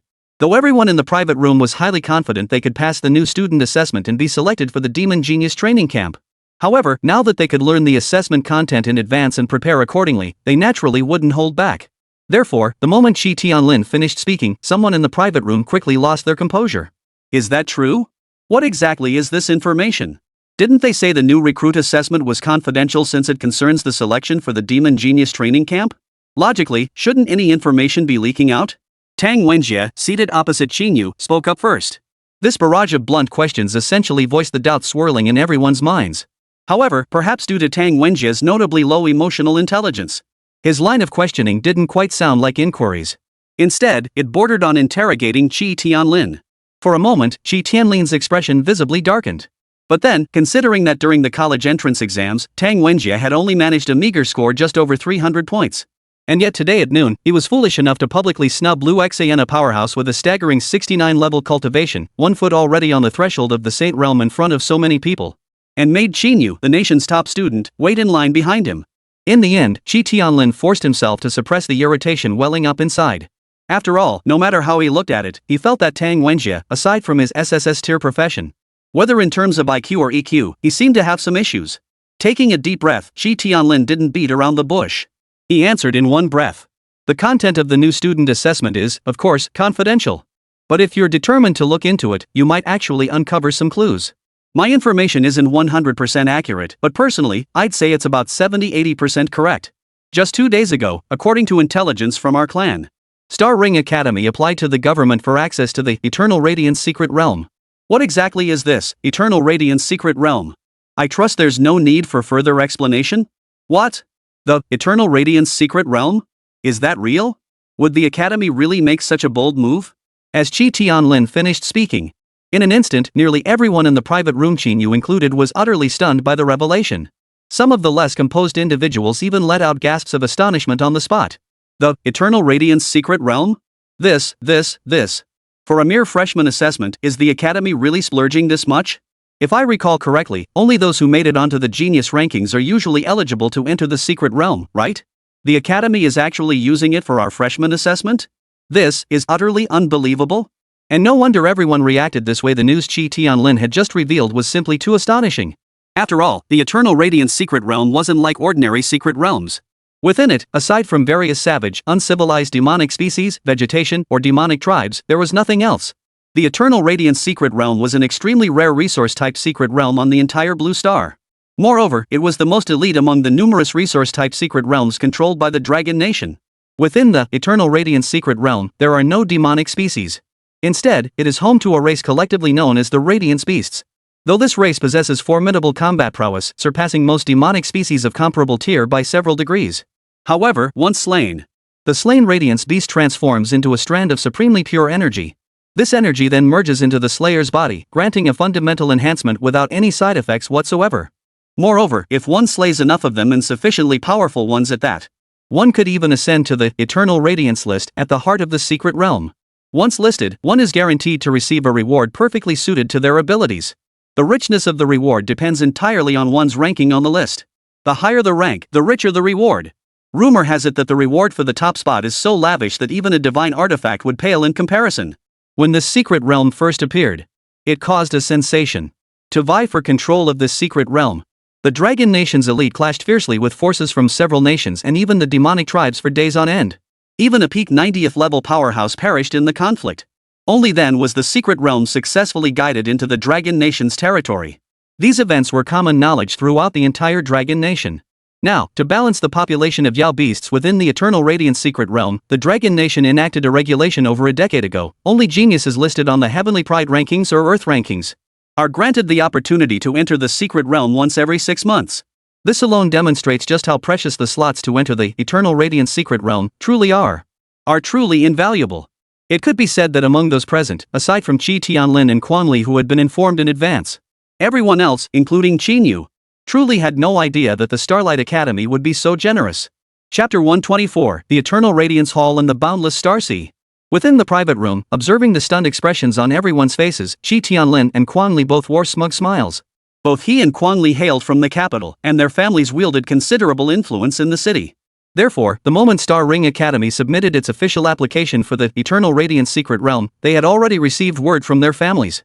Moreover, their families had revealed a secret about the Eternal Radiance Secret Realm, unknown to ordinary people. After years of research by the Dragon Nation's High Command, they discovered that the most precious thing within the Eternal Radiance Secret Realm was not the energy absorbed from slain Radiance Beasts to enhance one's primordial essence, nor was it the lavish rewards granted upon achieving a high ranking. Rather, it was the ruins of a faction known as the Eternal Radiance Hall, located at the very heart of the secret realm. Yes, the ruins of a faction. Ever since the demonic hordes invaded Blue Star and the era of universal class change dawned, the people of Blue Star have long known that, within the vast expanse of the starry seas, humanity is far from the sole civilization in the cosmos. Through captured demonic elites, they had even learned of the cosmic landscape teeming with rival factions and civilizations as numerous as the sands of the sea. However, constrained by Blue Star's current technological level and the limitations of even its strongest individuals, traversing the vast starry skies remained impossible, leaving them unable to contact external civilizations. Nevertheless, through years of dealing with the demonic forces, the inhabitants of Blue Star have gained considerable insight into the cosmos. Or rather, they had gained some understanding of the relatively powerful factions within the star domain to which Blue Star belonged. And the Eternal Radiance Hall is one of them. This is precisely why Qi Tianlin and Kuang Li organized this gathering. For according to intelligence relayed from their respective clans, over the past decade or so, the reason the Dragon Nation closed the regular entrance to the Eternal Radiance Secret Realm was not to balance the population of Yao beasts. The number of Yao beasts within the Eternal Radiance Secret Realm has always remained constant. For every radiant beast slain, a new one would immediately be born. There has never been a decrease in the number of Yao beasts. The apparent decrease is merely due to the time required for slain radiant beasts to wander from their resurrection points within the Eternal Radiance Hall throughout the entire sanctuary after being revived. The fundamental reason lies in the fact that over a decade ago, the Dragon Nation reactivated most of the functions within the ruins of the Eternal Radiance Hall through certain means. Simultaneously, the recruitment function for disciples within the Eternal Radiance Hall was also reactivated. As long as the number of radiant beasts slain within the secret realm made it onto the leaderboard, one could obtain an assessment opportunity within the ruins. Successful assessment grants one the status of an outer disciple of the Eternal Radiance Hall. Several minutes passed within the private room. The murmurs among the crowd finally began to subside. Then, all eyes refocused on Qi Tianlin. With the exception of Tang Wenjie, none of the others present were fools. Each of them understood perfectly well that Qi Tianlin and Kuang Li had shared this news with them beforehand. It certainly wasn't out of any desire to be helpful. There were definitely other motives at play. True to everyone's expectations, once the group had processed the news, Qi Tianlin wasted no time. He slowly revealed his purpose. Within the Eternal Radiance Secret Realm, Radiance beasts are significantly stronger than demon spawn or even demon clans of the same level. Moreover, the Radiance beasts in the outermost regions are generally at least level 15. At present, everyone here is likely below level 20. Therefore, my proposal is that after we enter the secret realm the day after tomorrow, we SSS tier professions should form a team. With me and Kuang Li serving as squad leaders, we'll join forces to hunt the radiant beasts. During this hunt, the portion of energy from the slain radiant beasts that could enhance one's origin, Kuang Li and I could even forego claiming it entirely. Simply credit the kills to Kuang Li and me. What do you all think? As Qi Tianlin finished speaking, the group in the private room fell into a moment of stunned silence. None had anticipated that after treating them to a meal and sharing intelligence, only to conclude with a request so simple it couldn't be simpler. The essence of the radiant beasts? None of that. Just the heads? What was this? Was this big guy running a charity drive? After a brief silence in the private room, though many still harbored hesitation in their eyes, they sensed that Qi Tianlin's motives were far more complex than what he had stated on the surface. But then they recalled the data on the radiant beast's power. Relying solely on themselves, they might not be able to kill many of them. And by joining forces with Qi Tianlin and Kuang Li, not only would they receive every ounce of the Yao beast essence they deserved, but they could also gain the advantage of having powerful allies to rely on. Many began to feel tempted. After all, based on what Qi Tianlin had said, no matter how you looked at it, they wouldn't be at a disadvantage at all. However, perhaps because no one had spoken up first, many remained in a state of hesitation. Seeing this, Kuang Li, who had been standing beside Qi Tianlin all along, finally broke his silence. Instead, he poured fuel on the fire. He began by lightly tapping the tabletop, drawing everyone's attention to him. Then, with a hint of pride in his expression, he spoke, "Truthfully, there's no need for you all to doubt Brother Tianlin and my intentions. The reason we're doing this, it's simply because both Brother Tianlin and I believe that we will inevitably ascend the genius rankings in the near future. Opportunities to enter the Eternal Radiance Secret Realm will be plentiful later on, so there's no rush to absorb the essence of the Radiance beasts this time. Therefore, this time, Brother Tianlin and I merely wish to test whether, with the combined strength of so many of us, we can challenge the rankings within the secret realm." At this point, Kuang Li paused briefly. Then he continued. "Additionally, it's been over 10 days since the college entrance exams concluded. Over these past 10 days, both Brother Tianlin and I have broken through to level 20. Therefore, I can guarantee that teaming up with us to hunt demonic species will yield far greater rewards than going it alone." Kuang Li's tone of voice stood in stark contrast to his name. A hint of nonchalance lingered throughout his entire speech. Yet, even so, upon hearing that both he and Qi Tianlin had broken through to level 20 and successfully advanced to the second transformation realm, in the private room, aside from Qín Yǔ who had already learned their levels through the mechanical eye scan earlier that afternoon, everyone else was so stunned they were momentarily speechless. Chapter 125, sorry, I'm level 22. What? That fast? It's only been a few days. Both of them broke through level 20? How is that even possible? Inside the private room, many individuals of ordinary backgrounds couldn't help but let out gasps of astonishment. They couldn't believe that Qi Tianlin and Quang Li could level up so rapidly. It was utterly beyond their wildest imaginations. But soon, several individuals from prominent families offered an explanation. What's so impossible about it? The major families in the capital control countless secret realms. Providing them to 2 people to grind levels, gaining 5 or 6 levels in a dozen days? That's no big deal. Even so, it's still astonishing, right? Wait until you can rely on your elders in secret realms to level up quickly. What about the advancement quests after reaching level 19? You can't possibly rely on family resources for those, right? Why not? Why do you think these great families in the capital have endured for so long? Their offspring start learning all kinds of skills long before their class awakening ceremony, before they even have a class. Once their professions awaken, they can immediately level up continuously. No wonder. I knew there was no way they could level up that fast.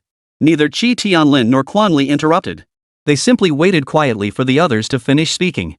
After all, such matters might be an unsolved mystery to ordinary people or those in common professions.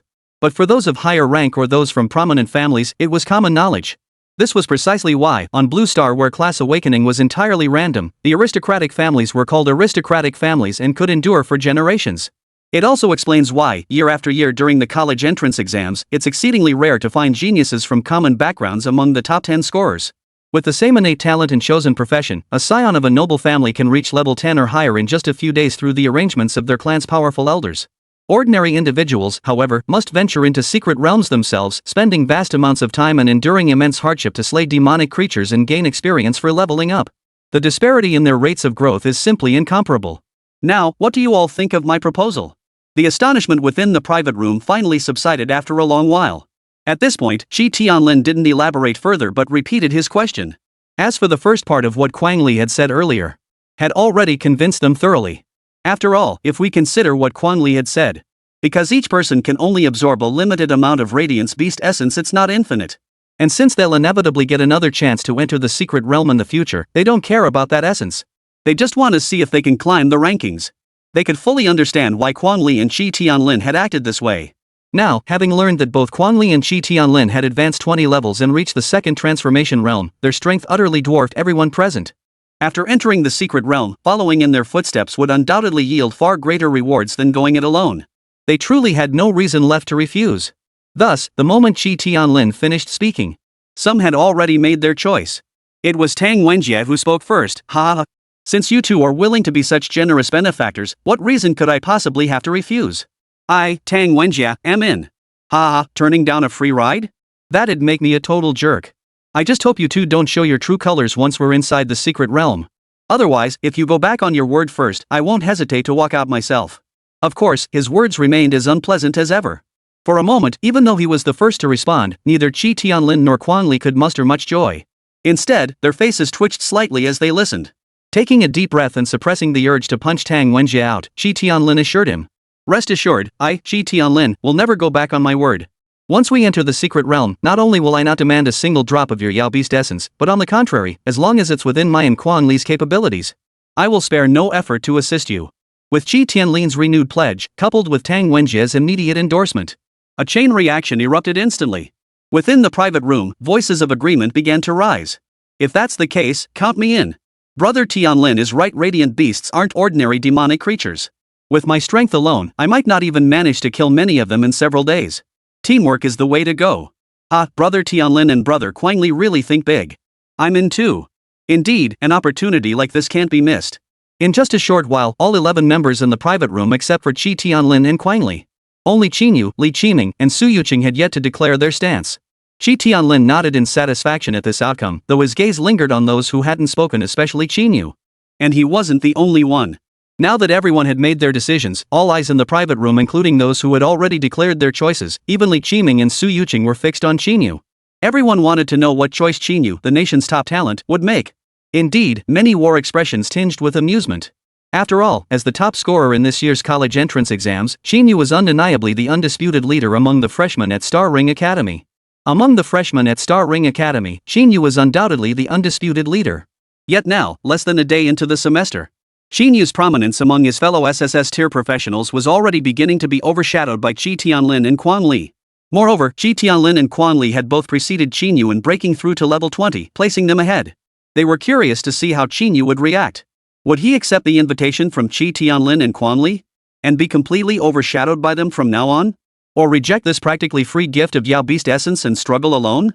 After a brief silence, Qi Tianlin fixed his gaze on Qín Yǔ and spoke first. Qín Yǔ, what do you think? Chapter 126, The Academy's Most Cutting Tongue. Within the private room, as Qi Tianlin's words fell, all eyes in the room instantly locked onto Qín Yǔ. However, for Qín Yǔ, this question was clearly not a difficult choice at all. Frankly, given the current situation, anyone with even a modicum of intelligence could figure it out with their butt. The motives of Qi Tianlin and Quan Li were absolutely nothing like the noble intentions they claimed. Between them, Qi Tianlin and Quan Li were undoubtedly concealing other information. Moreover, the benefits behind this concealed information far exceeded the value of the Yao Beast essence. The others saw through this, yet still accepted Qi Tianlin's invitation and chose to join. Because even if they knew, they had no other choice. Given their current energy levels, generally ranging between 2000 and 3000 aura, if they did not join, they could only hunt one or two glorious beasts over several days. And inevitably, these would be the low-level radiant beasts lurking at the periphery of the secret realm. The rewards from that would be nowhere near as good as what they could get by teaming up. Given that, joining Qi Tianlin and Quan Li's team was clearly the better option. After all, with two SSS tier classes assisting them, both having reached the second transformation realm, I'm confident that no matter what, the share of radiant beast essence each person gets won't be less than what I get going solo. However, Qín Yǔ was different from these others. The most crucial point was that, given Qín Yú's current strength, not to mention Qi Tianlin and Quan Li, who were only level 20, with a maximum energy level barely reaching 4500 aura. Even if everyone on the field combined their power, it wouldn't be enough to stand against Qín Yǔ. He alone could take them all on single-handedly. Secondly, there was the mission triggered at noon. It demanded he solidify his position as the undisputed leader within the academy. With these two reasons piled on top of each other, the idea of forming a team was nothing short of a complete joke to Qín Yǔ. Brother Tianlin, I must admit, your proposal is truly excellent. The vision you and Brother Quan Li possess is beyond my reach. Within the private room, a brief silence fell after Qi Tianlin's words. Qín Yǔ picked up the teacup on the table, took a light sip, and finally spoke. The moment he spoke, everyone instantly perked up, their attention refocusing on Qín Yǔ. Playing with his teacup, Qín Yǔ spoke in a calm tone, his expression serene. However, regarding the team formation, with you, Brother Quan Li, and the rest of you, it should be sufficient to handle ordinary Yao beasts. I'll refrain from getting involved. I still prefer the feeling of acting alone. So he's refusing after all? Hearing Qín Yǔ's response, truth be told, many in the private room including Qi Tianlin and Quan Li felt no surprise. On the contrary, they would have been surprised if Qín Yǔ had agreed so readily. After all, no matter how you looked at it, Qín Yǔ was this year's college entrance exam champion. During the exam, his energy level had already reached an unearthly 5470 Euler. Even if Qi Tianlin and Quan Li had both broken through to level 20, so what? Their combat prowess was hard to gauge, but purely in terms of energy level, Qi Tianlin and Quan Li might not necessarily surpass Qín Yǔ. Yet, even so, a tiny minority in the arena still held a different view. And this person among the few was none other than Tang Wenjie. It was Tang Wenjie, the one who had been unusually active since the gathering began and had even clashed with Qín Yǔ. With their prior animosity, compounded by the fact that this afternoon, Tang Wenjie had inexplicably been chased around campus forums by someone named Ning Qianqian, getting flamed all afternoon. Already in a foul mood, Tang Wenjie had long been itching to pick another fight with Qín Yǔ.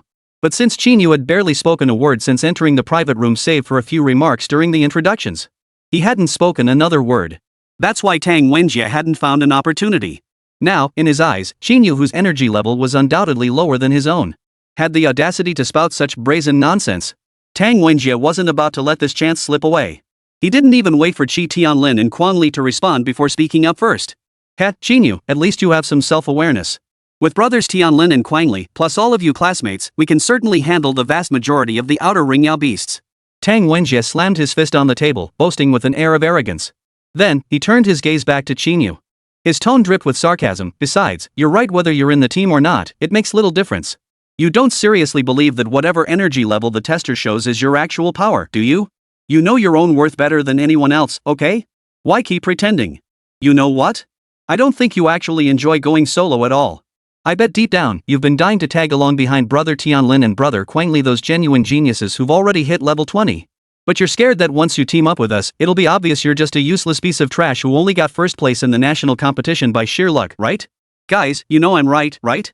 It must be said, though Tang Wenjie might be a bit lacking in both emotional and intellectual intelligence, But his tongue was truly sharp. His words left everyone in the private room utterly speechless.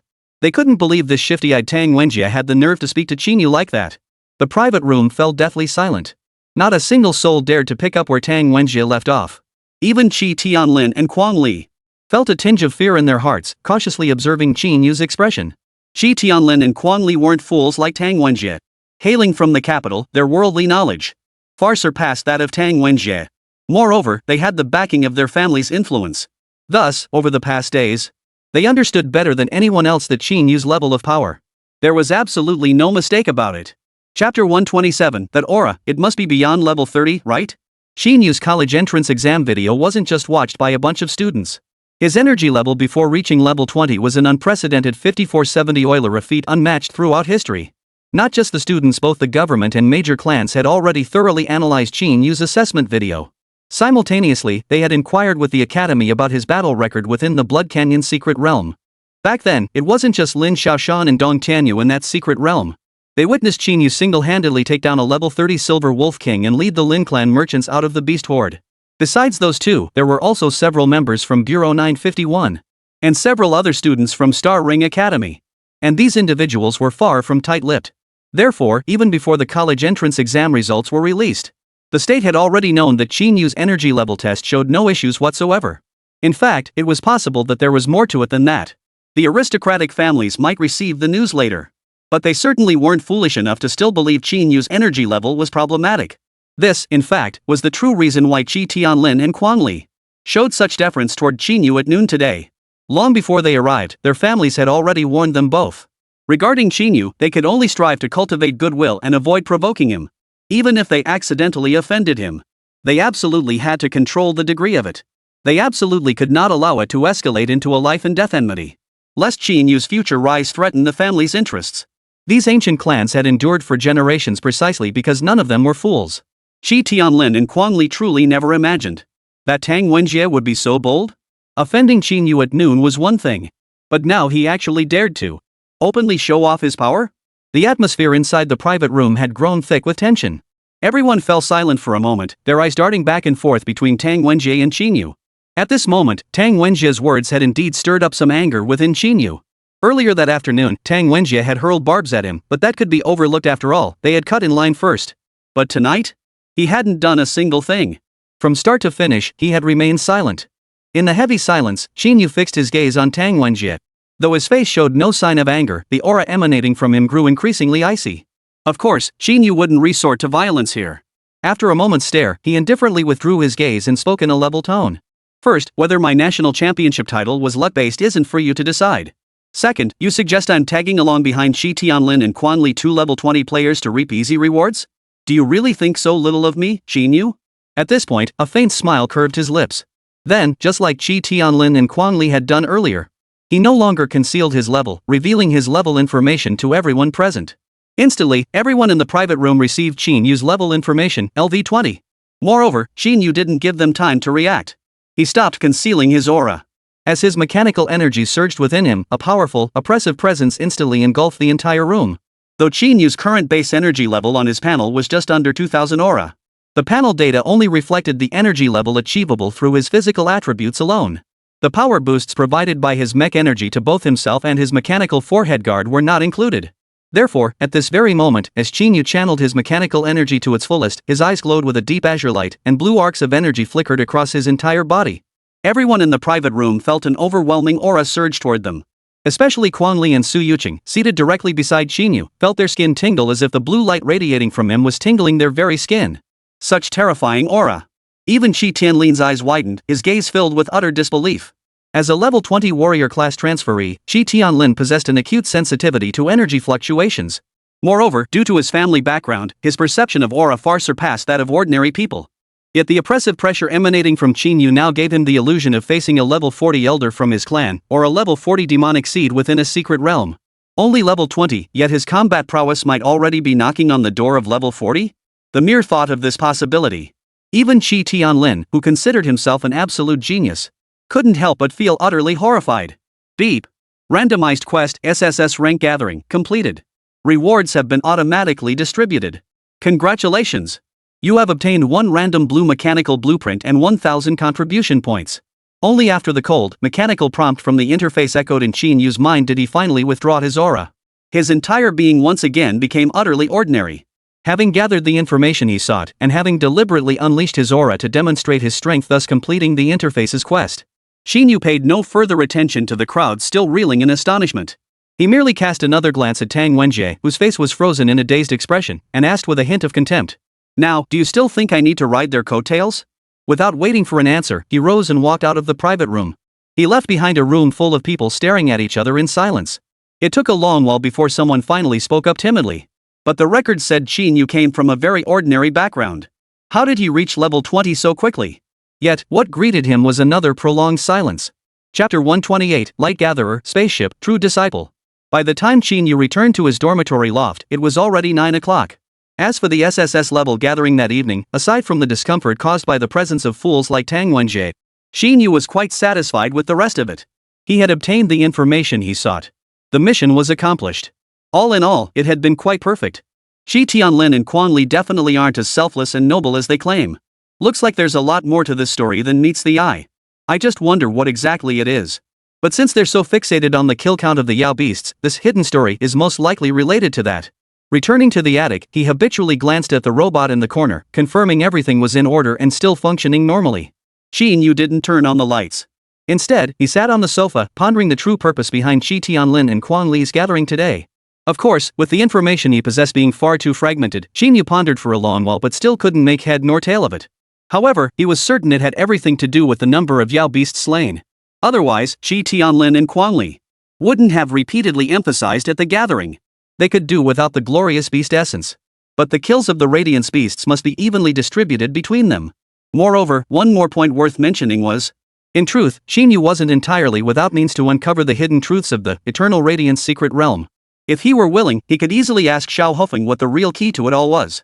As one of the perennial stalwarts on the Dragon Nation's genius rankings, he had undoubtedly entered the Eternal Radiance secret realm numerous times. He undoubtedly possessed profound knowledge of the Eternal Radiance secret realm. If Qín Yú chose to ask, given Xiao Hufeng's character and the high regard he had shown for Qín Yú within the floating world pavilion, he would surely reveal everything. However, Qín Yú realized that the most crucial factor at play was merely a count of slain Yao beasts. In the end, Qín Yú abandoned this plan. The reason was quite simple. If the sole requirement was the kill count, he was supremely confident. Even if both Shi Tianlin and Quan Li had reached level 20, so what? Even if they formed a team of 7 or 8 SSS tier players, what difference would it make?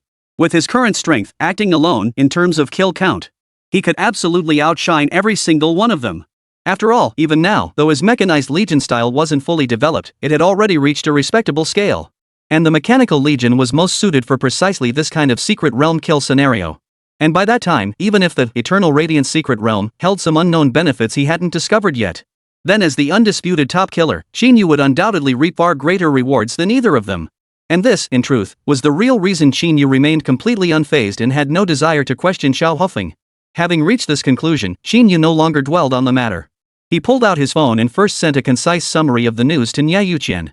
Without wasting another moment, Qín Yú plunged back into the forging space and resumed crafting the mecha flaming stream. Meanwhile, Niè Yǔqiān, having just finished her morning routine, immediately saw the message Qín Yú had sent her. The Eternal Radiance secret realm? How is that possible? Is it because of Qín Yú and me joining that Star Ring Academy is making such a big move this year? To be honest, even Niè Yǔqiān was genuinely taken aback upon seeing Qín Yu's message. Because if anyone on Blue Star knew the Eternal Radiance secret realm best, that title undoubtedly belonged to her. In her previous life, the reason she became the only great emperor among Blue Star's many to step into the Star Sea, it was precisely through the Eternal Radiance Hall within the Eternal Radiance secret realm that she was gradually selected as the most core true disciple. She had obtained a spaceship named the Light Gatherer, left behind by the Eternal Radiance Hall within the secret realm. Thus, piloting that ship along its pre-programmed course, she departed Blue Star and entered the dazzling Star Sea. Niè Yǔqiān had originally believed that accessing the Eternal Radiance secret realm would require her to reach at least level 40, if not higher.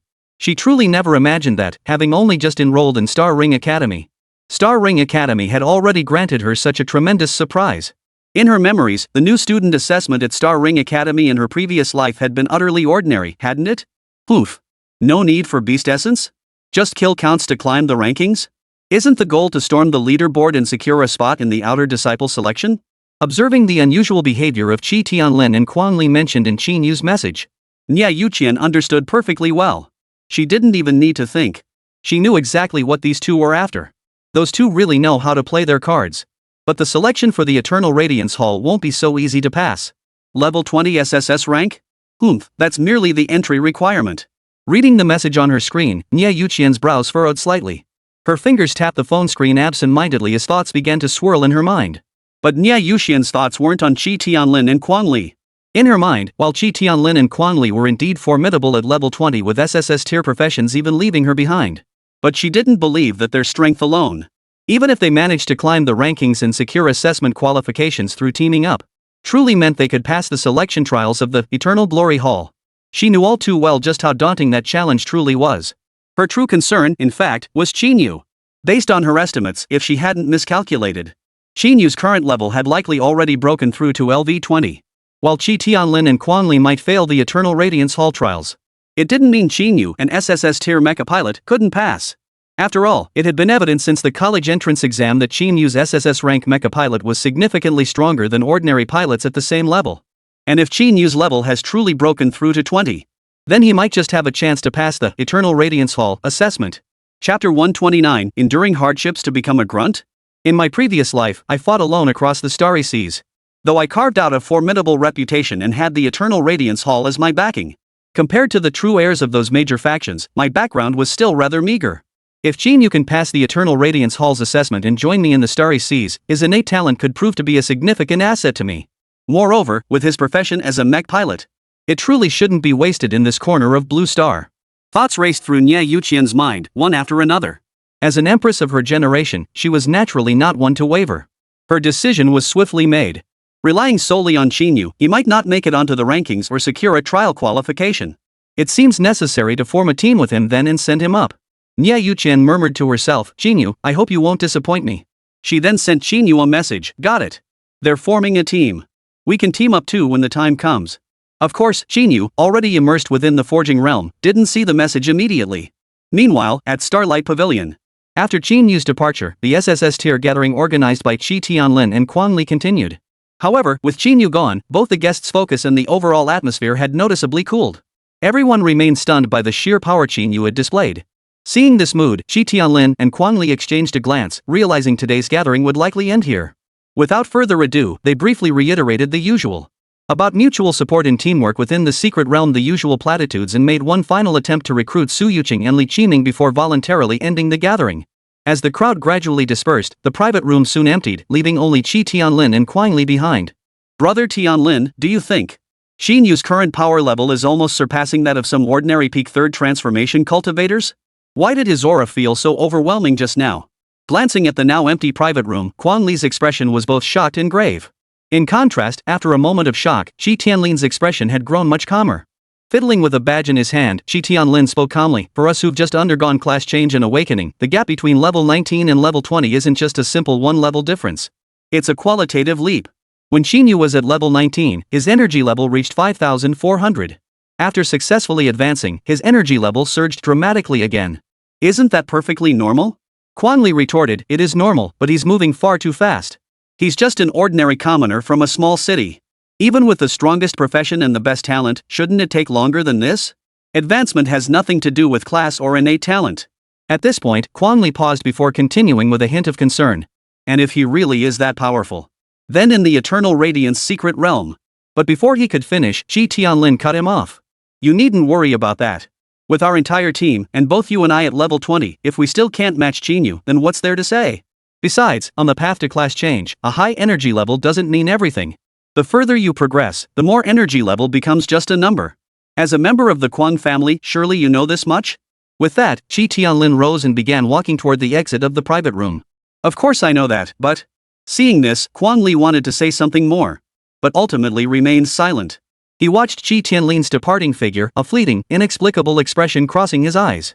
As the gathering concluded, the group of SSS tier freshmen exited the private room. Outside, a massive uproar erupted almost instantly, especially after everyone witnessed Qín Yǔ, the nation's top-ranked student, leaving the gathering over 10 minutes ahead of everyone else. The curiosity was palpable. It ended that fast? Guys, got any first-hand info? I'm dying to know. Damn, who isn't curious? First-hand info? If we had first-hand info, why would we be here spectating? Seriously, why did Qín Yǔ leave early? What the hell happened at that gathering? No clue, but feels like some conflict must have erupted? Otherwise, why would Qín Yǔ even show up to this gathering? He wouldn't just walk out like that, disrespecting Qi Tianlin and Quang Li like that, right? Makes sense. Whispers of discussion echoed throughout the entire street. Even on the Academy forums, discussions about this gathering shot straight to the top of the trending topics. Among the discussions, there were plenty of rich second-generation kids with deep pockets and insatiable curiosity who offered hefty sums to get the latest updates on the gathering firsthand. But among SSS-tier professionals, who truly needed a few pennies? Moreover, the information revealed by Qi Tianlin during the gathering hadn't even been disclosed by the Academy yet? Who would dare spill the beans in public? Not even Tang Wenjie dared. Therefore, even though countless people including some teachers were deeply curious, but after several days passed, no concrete information had surfaced. Instead, the news that Qi Tianlin, Quang Li, and Qín Yǔ had all reached level 20 was confirmed. This happened while Tang Wenjie returned to the forum and continued his heated exchanges with others. In an instant, the entire forum's sentiment shifted dramatically. What the hell? No way, dude. How long has it even been? We've got level 20 players among us freshmen already? Seriously, though? How abstract is that supposed to be? Weren't we told that only 1 in 10,000 geniuses could get into Star Ring Academy? I'm only level 12 myself. Compared to those 3, my genius title feels like a joke. Guess that old internet saying rings true. After all that hardship to ascend, I'm just another foot soldier hunting Sun Wukong? Does the gap have to be this huge? On the forum, not just the freshmen but most of the upperclassmen were stunned into speechlessness by this news. Wait, really level 20? And 3 in a row? How fake is that? I remember the top freshman in my year only hit level 17 during the assessment, right? And now this batch of freshmen has 3 level 20s right off the bat? Is the quality really this high? Chapter 130 Flame Flow Progress, 60%. This is going smoother than I expected. At this pace, I might just finish crafting the Yi Flaming Edge before the new student assessment. Within the starlight-shrouded forging chamber, Qín Yǔ gazed at the towering figure before his cluttered workbench.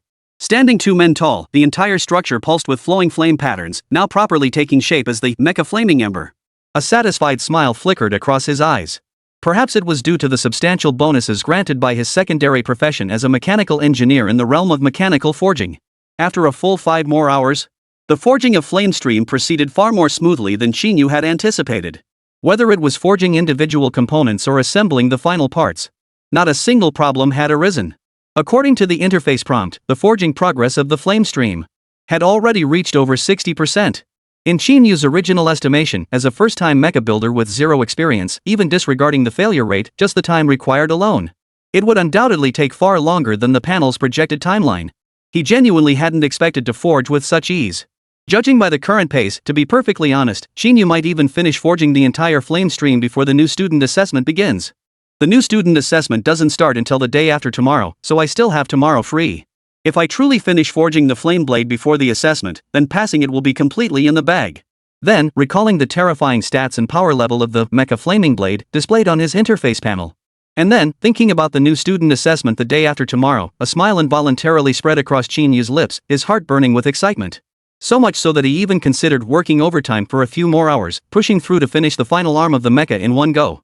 However, upon calming down and glancing at the time, nearly 3 a.m., Qín Yǔ ultimately abandoned the idea. Forget it.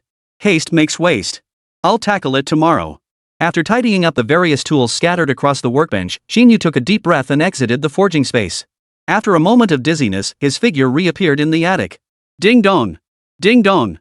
And unsurprisingly, after 5 hours of being offline, as the network reconnected, Qín Yǔ's super messages were once again flooded. Sigh. Listening to the relentless stream of notification sounds, Qín Yǔ sighed helplessly. Without even bothering to wash up, he grabbed his phone from the desk and began checking his messages. This time, though the sheer volume of messages wasn't quite as overwhelming as before, the senders themselves genuinely surprised him. After going through them, Qín Yǔ discovered that besides Niè Yǔqiān and Ning Shanshan, 2 people he was fairly close with, Li Qiming, Su Yuqing, and Xiao Hufeng, all people he had just added at the gathering, had sent him messages. Moreover, without exception, every single message was about the new student assessment, the Eternal Radiance Secret Realm.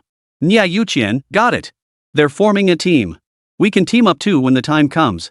Li Qiming, Qín Yǔ, compared to those two, Qi Tianlin and Quang Li, I personally trust your abilities more as the top national college entrance exam scorer this year. I'm currently level 17, a sword array master. While I don't have a complete sword array yet, I believe my strength isn't inferior to anyone else's. Interested in teaming up for the freshman assessment?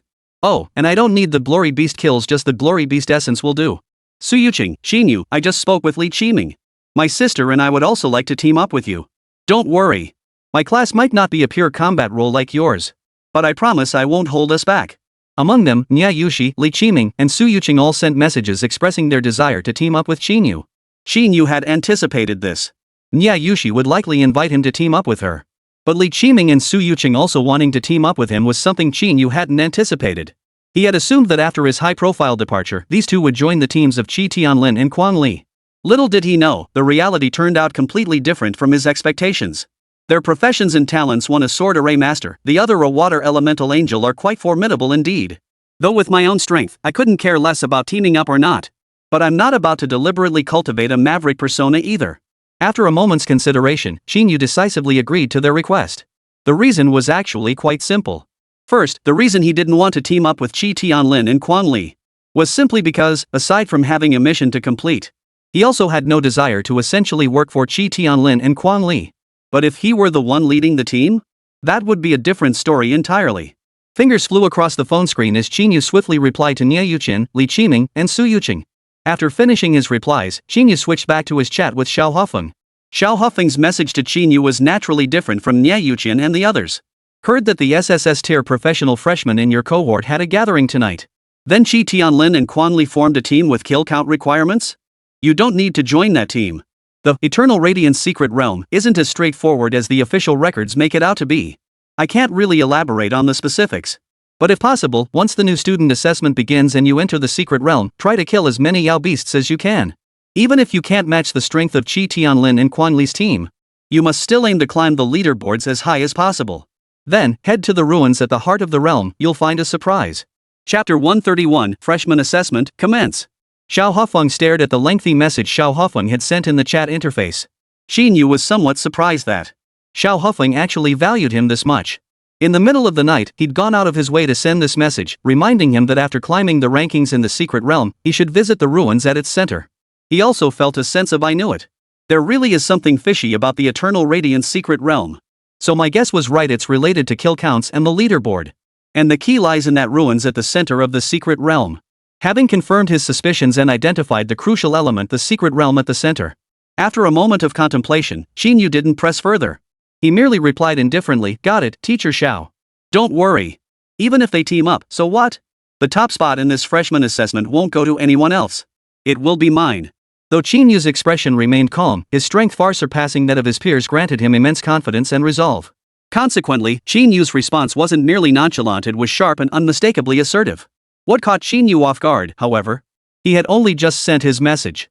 Before anyone else could reply, Xiao Hufeng had already responded instantly. You're certainly confident. Fine, I won't say more. We'll see your performance tomorrow. For a moment, Qín Yǔ was genuinely taken aback. He quickly replied, well then, Teacher Xiao, you'd better watch closely. Xiao Hufeng, you really are confident. I heard on the forum you're already level 20. Your leveling speed is quite impressive. Qín Yǔ. After exchanging a few more brief words with Xiao Hufeng, he quickly logged off without replying to Qín Yu's messages. Only then did Qín Yǔ have time to check messages from others. And it was during this very time he was chatting with Xiao Hufeng that, besides Niè Yǔqiān, Suyuqing and Li Qiming had also replied to Qín Yǔ. Suyuqing, well, once the new student assessment begins tomorrow and we enter the secret realm, I'll be counting on brother Qín Yǔ to look out for me, okay? Li Qiming. The messages were all similar in tone, expressing pleasantries about teaming up. Naturally, Qín Yǔ replied politely to each one. By the time he finished replying, it was already 3:30 a.m. With nothing else to do. After spending another 10 minutes or so washing up, he went to bed. Time flew by, and before he knew it, another day had passed. The long-awaited new student assessment was about to commence under the watchful eyes of everyone. Star Ring Academy, Energy Level Plaza. This was the designated gathering point for the assessment, as notified to the students. Therefore, by early morning, a large crowd of new students had already gathered in the square. As the time announced by the academy for the assessment drew nearer, the crowd grew ever larger. Among them, besides the freshmen, there were also numerous teachers, as well as teachers who had come to observe. Qín Yǔ was naturally among them. These days, Qín Yǔ was quite famous among the freshmen. While not exactly a household name, he was certainly widely recognized. Therefore, as Qín Yu's figure appeared in the square, a buzz of conversation quickly filled the air. Qín Yǔ's here. Did you hear? Qín Yǔ's level has actually advanced to 20. Wow, in just a few days. Honestly, I can understand Qi Tianlin and Quang Li advancing. After all, as disciples from prestigious families, they've been trained in every aspect since childhood. Their skills are fully developed, so advancing in a couple of weeks is normal. But Qín Yǔ advancing too? That's downright terrifying. So he mastered an intermediate skill in his class in just over 10 days? What do you mean heard rumors? Dude, you're joking, right? News like this isn't just buzzing around our Star Fantasy Academy, it's already trending like crazy online, okay? Maybe that's what they call a genius. As Qín Yǔ slowly walked into the square, the eyes of the vast majority of onlookers were filled with awe. Many girls, in particular, couldn't help but gaze at him with admiring eyes. Qín Yǔ had long grown accustomed to this. His expression unchanged, he walked straight to the front of the crowd. Qín Yǔ! Qín Yǔ! Over here, over here! Just as Qín Yǔ pushed his way to the front, a voice suddenly rang out beside him. Qín Yǔ looked up and recognized the speaker as Su Yuqing, whose profession was listed as SSS rank, Water Elemental Angel. Perhaps because the new student assessment required entering a secret realm, Su Yuqing wasn't wearing modern clothing today. Instead, she was clad in a pale blue mage's robe, topped with a pointed mage's hat, and held a golden staff engraved with intricate patterns. At first glance, she perfectly embodied the stereotypical image of a mage from Qín Yǔ's past life. Especially with that outfit complementing Su Yuqing's slightly plump yet petite face, even Qín Yǔ found himself momentarily dazzled. Beside Su Yuqing stood another figure. None other than Li Qiming, the one who had agreed to team up with Qín Yǔ that night. Like Su Yuqing, Li Qiming's outfit today was quite distinctive. He wore a form-fitting, black, ancient-style robe, with a massive sword case strapped to his back. Inside the case, 8 long swords, each emitting a faint, eerie glow, were firmly sheathed. His entire presence radiated an overwhelming sense of pressure. It's only 7:40. You two got here so fast? Seeing them together, Qín Yǔ was a bit surprised. As he spoke, he walked towards them. Given the notoriety of Qín Yǔ, Su Yuqing, and Li Qiming, those nearby instinctively parted to make way. The three soon gathered together. After giving Qín Yǔ a thorough once-over and fully taking in his attire, Su Yuqing and Li Qiming's eyes clearly flashed with surprise. Su Yuqing couldn't quite contain herself, whispering to Qín Yǔ, "Wow, Captain, we're about to enter the Eternal Radiance secret realm. Why are you still wearing such casual clothes? You didn't prepare at all, did you?" Chapter 132, The Unusual Niè Yǔqiān. Su Yuqing phrased it delicately, but Li Qiming was more direct. "Captain, I don't know why you're so confident. But the secret realm we're entering this time isn't just any ordinary one. The Yao beasts within the Eternal Radiance secret realm aren't ordinary demonic species. Each one's power far surpasses that of demonic beasts of the same rank. Going in wearing just your casual clothes, isn't that a bit too underestimating the threat?" After Li Qiming finished, Su Yuqing immediately chimed in with a look of reproach. "Exactly, Captain. Look at everyone else, they're all fully geared up, aren't they? Our freshman assessment hopes rest entirely on you, Li Qiming.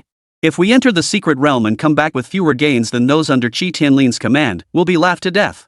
Caught off guard by their remarks, Qín Yǔ froze for a moment. Then he finally noticed that it was indeed as they said. Apart from his own ordinary casual attire, nearly everyone around them was fully geared up like Su Yuqing and Li Qiming. The latest combat suits, mage robes, armor, weapons. The variety was staggering. A single glance was barely enough to take it all in.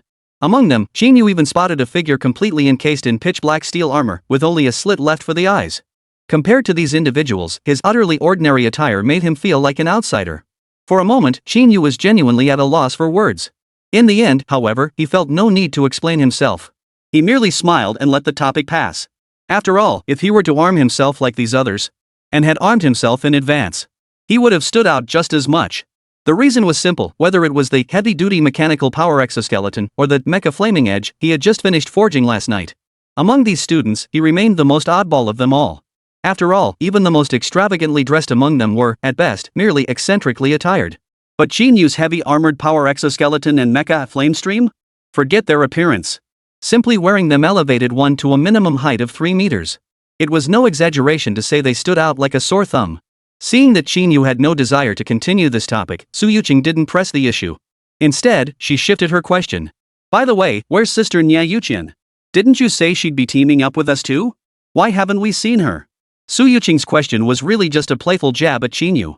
Ever since that gathering, when Qín Yǔ revealed his level 20 status and unleashed an aura that clearly surpassed everyone else's, she had become quite confident in his abilities. Otherwise, she wouldn't have turned down the polite invitations from Qi Tianlin and Quang Li. Instead, she proactively sought him out to form a team. Xiao Yu? She should be arriving any minute now. Hearing Su Yuqing's question, Qín Yǔ glanced at the time first. He realized there were less than 10 minutes left before the new student assessment began. After replying to Su Yuqing, Qín Yǔ pulled out his phone to check Niè Yúqi's location. Before setting out, he had originally planned to meet Niè Yúqi at the dormitory first before heading to the square. However, since their dorms were a bit far apart. Plus, Niè Yúqi wanted to pick up Ning Qianxian first. So Qín Yǔ had no choice but to abandon that plan. "Where are you guys?" Qín Yǔ opened his messaging app and sent a message to both Niè Yúqian and Ning Qianxian. Before either could reply, a clamor erupted behind him. At the same time, a familiar voice rang out beside Qín Yǔ. "Qín Yǔ, you're going into the secret realm dressed like that?" Qín Yǔ, Su Yuqing, and Li Qiming all recognized the owner of that voice instantly. For the speaker was none other than Qi Tianlin. The three turned their heads in unison and realized that, unbeknownst to them, Qi Tianlin had already positioned himself behind them.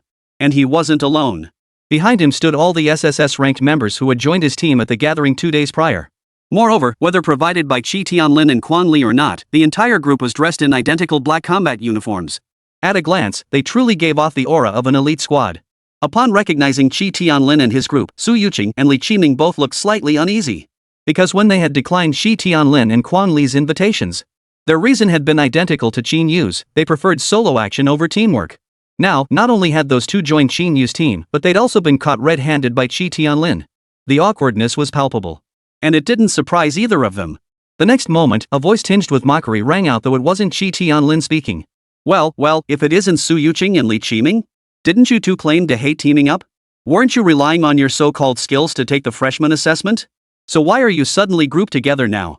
That familiar, infuriating tone, that familiar delivery, that familiar level of intelligence, it could only be Tang Wenjie.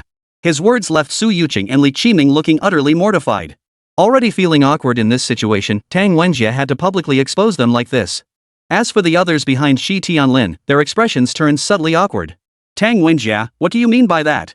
Su Yuqing, being just a young girl, naturally had less tolerance for such a jerk than Li Qiming and Qín Yǔ. She immediately confronted Tang Wenjie. However, it was clear that Su Yuqing had underestimated Tang Wenjie's aggression. Especially after Qín Yǔ had revealed his level 20 status the day before yesterday. This had led to Tang Wenjie being thoroughly shut down by Qín Yú's supporters on the forum, leaving him too intimidated to utter a word or continue causing trouble for Qín Yǔ. He was now seething with pent-up frustration. No sooner had Su Yuqing finished speaking, Tang Wenjie's voice boomed out. "Oh, what could I possibly mean? Chapter 133, you better pray you don't cross my path. I'm just looking out for you guys, right? We're classmates after all. Over the next few years, we'll probably be running into each other all the time. Isn't it only natural for classmates to care about each other and help one another?" Tang Wenjie's sarcastic remarks left Su Yuqing fuming with rage. But she couldn't refute what he said. Moreover, no matter how she looked at it, she had rejected both Qi Tianlin and Quan Li only to join Qín Yú's team. In a sense, it was indeed a bit disgraceful. Thus, for the moment, Su Yuqing could only glare at Tang Wenjie in silent fury. Even so, Tang Wenjie showed no sign of letting it go. Seeing Su Yuqing's silence, Tang Wenjie shot a glance at Qín Yú's casual attire before letting out another cold laugh, his tone dripping with sarcasm. "Ah, what a pity, ending up with a captain like this. Su Yuqing, Li Qiming, tell me, with Qín Yǔ dressed like that, don't you think he'll get instantly killed by the Yao beasts the moment you enter the secret realm? Without Qín Yǔ leading you, with your half-baked skills, after the assessment, you won't even meet the minimum standards for the Demon Genius training camp, will you?" After Tang Wenjie finished speaking, it wasn't just Su Yuqing. Even Li Qiming, who had maintained a cold expression throughout, found it unbearable at this moment. Though he remained silent, his gaze fixed coldly on Tang Wenjie, the swords in his scabbard rattling ominously. It seemed as though at any moment, they would fly out to slice off Tang Wenjie's head. If Su Yuqing and Li Qiming reacted this strongly, Qín Yǔ, naturally, was no exception. After all, ever since yesterday's enrollment registration, Tang Wenjie had been buzzing around like a fly, repeatedly pestering him. If it weren't for the fact that they were classmates, and the fact that private fights were prohibited anywhere on Star Ring Academy except for specific designated areas, Qín Yǔ would have already taught Tang Wenjie a proper lesson. Seeing Tang Wenjie still wearing that smug grin, Qín Yǔ didn't bother with pleasantries toward Qi Tianlin and Quan Li. Instead, he glanced at Tang Wenjie and said flatly, "Tang Wenjie, is it? Once we're inside the secret realm, you'd better pray you never cross paths with me. Otherwise, I'd be curious to see just how much of a number one in Jiangzhou City you really are." It was worth noting that ever since Qín Yǔ publicly revealed his level had reached 20, Tang Wenjie's confidence in his own assessment had begun to waver. After all, though he might be a bit slow, he wasn't truly stupid. Like Qi Tianlin and Quan Li, he knew Qín Yú's background inside out. Yet here was this commoner who, in less than 10 days, had completed the advancement quest and broken through to level 20. That alone spoke volumes. This was precisely why Tang Wenjie now dared only to make sarcastic remarks to Su Yuqing and Li Qiming, rather than confront Qín Yǔ directly. And precisely because of this. As Qín Yǔ spoke, Tang Wenjie instinctively felt a chill run down his spine. But then, glancing at Qi Tianlin and Kuang Li standing right beside him, he remembered that both of them had also reached level 20. Moreover, he was still a member of their team. Tang Wenjie gave his collar a firm tug, and his worries instantly vanished. Even if Qín Yu's strength was real and he was indeed level 20, so what? Qi Tianlin and Kuang Li were both level 22, weren't they? Could Qín Yǔ really take on both of them alone? With that thought, Tang Wenjie's courage surged. What? But just as Tang Wenjie was about to speak, a voice suddenly rang out from behind him. Master Qín Yǔ, over here. Immediately after, two figures pushed through the dense crowd and approached Qín Yǔ and his companions. And these two individuals were none other than Ning Qianqian and Niè Yǔqiān. Perhaps because their professions had nothing to do with external objects, Niè Yǔqiān and Ning Qianqian, like Qín Yǔ, were both dressed casually today. At first glance, they looked almost identical to their usual selves. Yet, inexplicably, the moment Qín Yǔ laid eyes on Niè Yǔqiān, he sensed something had changed about her. She seemed different from before. Of course, this difference wasn't about any change in her appearance.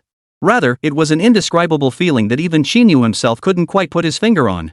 His puzzlement didn't linger long, however, as Ning Qianqian's voice quickly interrupted his thoughts. For in just that brief moment, Ning Qianqian first exchanged greetings with Su Yuqing and Li Qiming, then immediately started bickering with Tang Wenjie. Oh, isn't this the useless loser who popped champagne at halftime, got humiliated, and then blamed others? How come you're everywhere? You're such a jinx. Who are you calling useless? My profession is SSS tier. You're just an A-tier shadow assassin. If you hadn't luckily awakened a spatial skill, you wouldn't even have the qualifications to look at me, got it? Wow, an SSS tier profession is so impressive. But does that change the fact you got humiliated for popping champagne at halftime? Oh, right. Weren't you ranting on the forum yesterday, claiming Qín Yǔ's college entrance exam scores were fake and his power level couldn't possibly be 5,700 Euler? How come you're so quiet now that Qín Yǔ revealed his rank? You, Qín Yǔ, Su Yuqing, Li Qiming, Qi Tianlin and the others.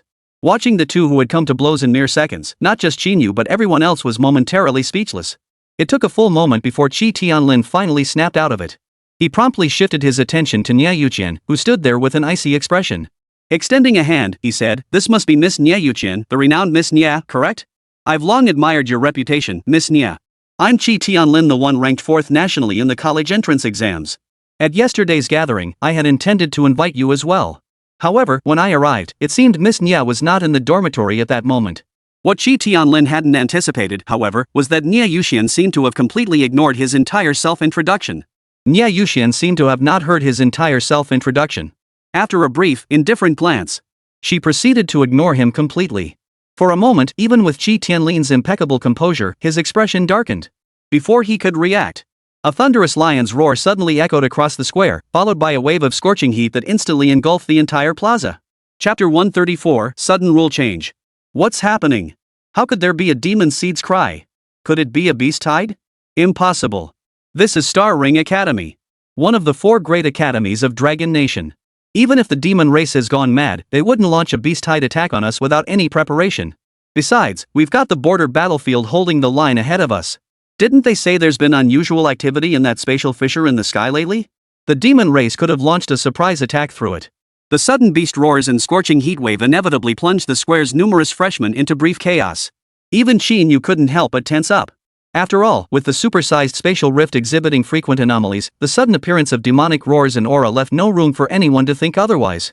However, the commotion quickly subsided. For in the very next instant, a crimson beam of light sliced through the sky, then came to a steady halt right at the center of the square. Simultaneously, everyone could clearly see the scene on the platform. There stood a demonic seed resembling a lion, its entire body flickering with tiny flames, and a pair of fiery red wings sprouting from its back. Behind it stood an elder with snow-white hair, yet showing no signs of age in his physique. As the figure of the man and beast fully materialized, in an instant, the square erupted from murmurs into waves of gasps. Holy crap, that's the headmaster? The legendary 9 transformation powerhouse? Holy crap, the Crimson Flame Meteor Lion? The principal himself has arrived? Ha? No way, dude, is this for real? This is just a simple freshman assessment.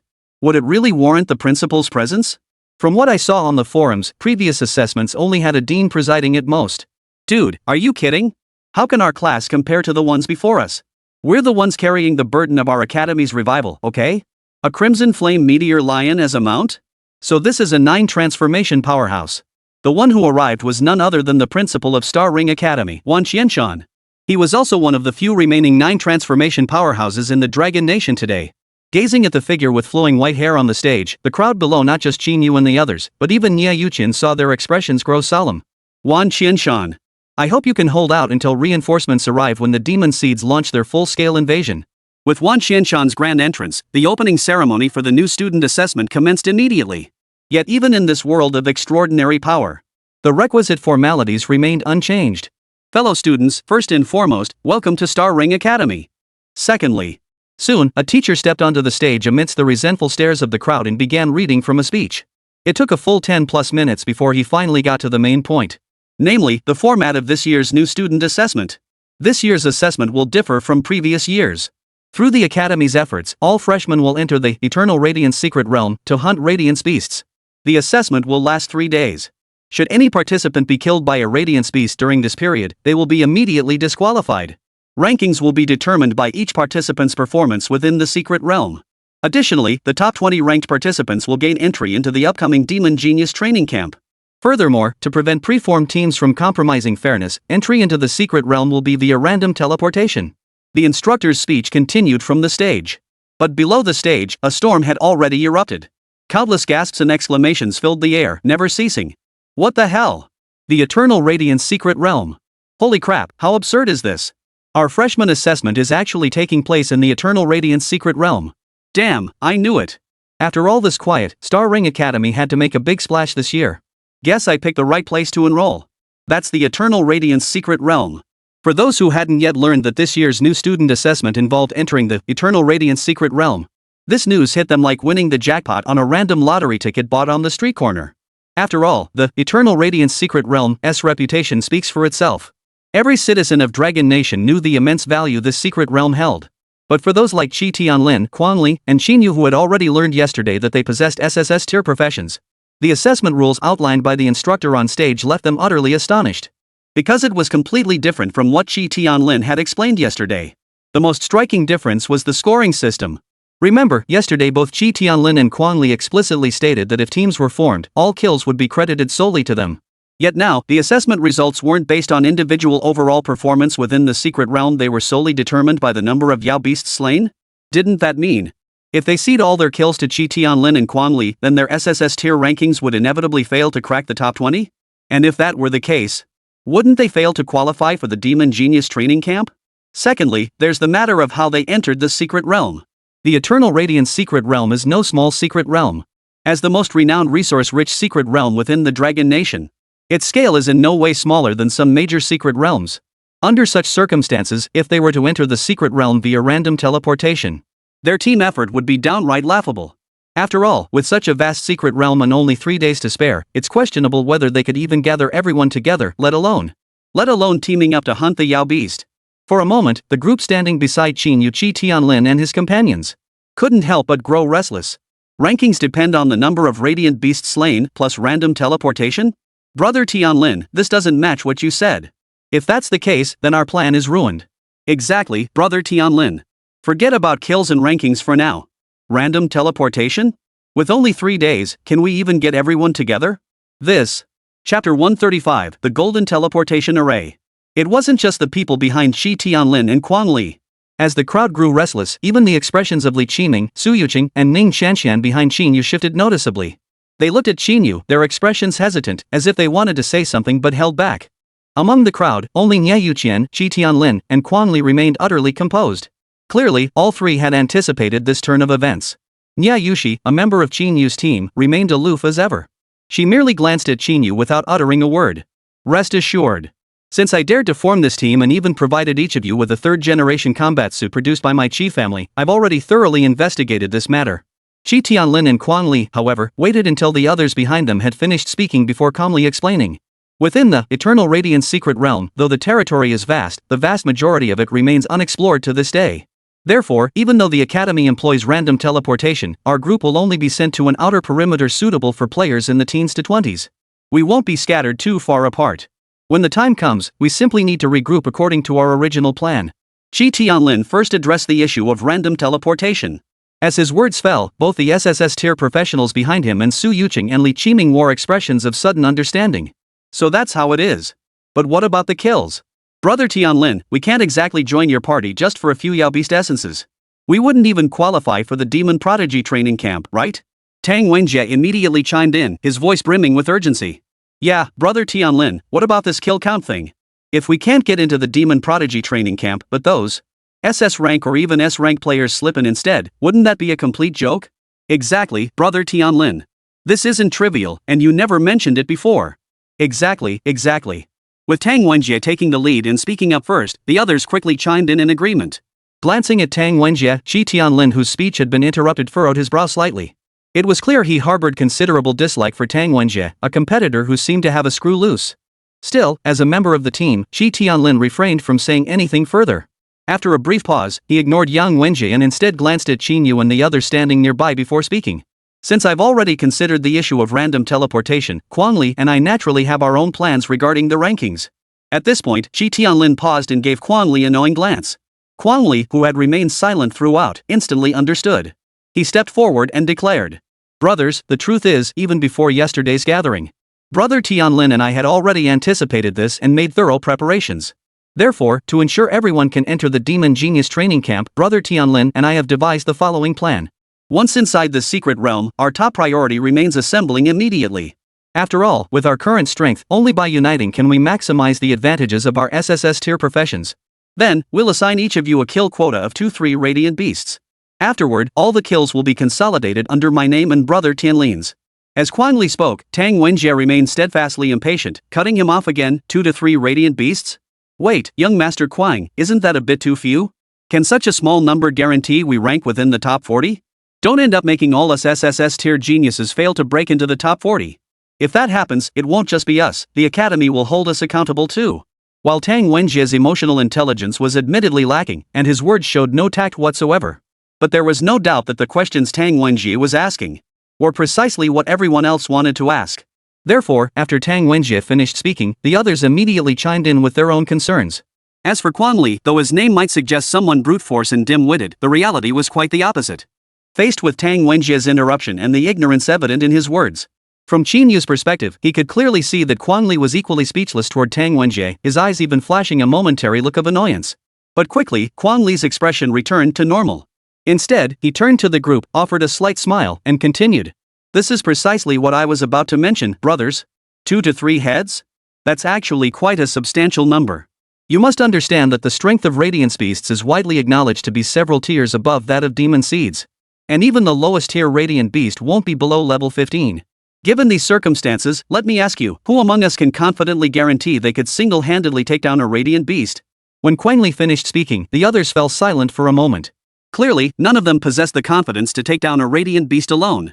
And if even we can't guarantee we could take down a Radiant Beast alone, then others would likely be even less capable. Li stopped speaking at this point. His meaning, however, was abundantly clear. The others weren't fools, they understood perfectly well. Thus, for a moment, no one spoke further, not even Tang Wenjie. Clearly, they were all quite satisfied with the arrangements made by Qi Tianlin and Li. After Li had calmed the team members, on the stage, the instructor's speech was drawing to a close. And with the words, "I hereby declare the freshman assessment officially open." The next moment, the figure who had remained silent since appearing on stage, the dean of Xinghuan Academy, Wan Qianshan, seated atop the Crimson Flame Meteor Lion, rose to his feet. Then, with a light flick of his finger in the air, in the next instant, a golden glowing teleportation array gradually expanded from his hand, spreading to cover the entire plaza. Simultaneously, the voice of the instructor on the stage rang out.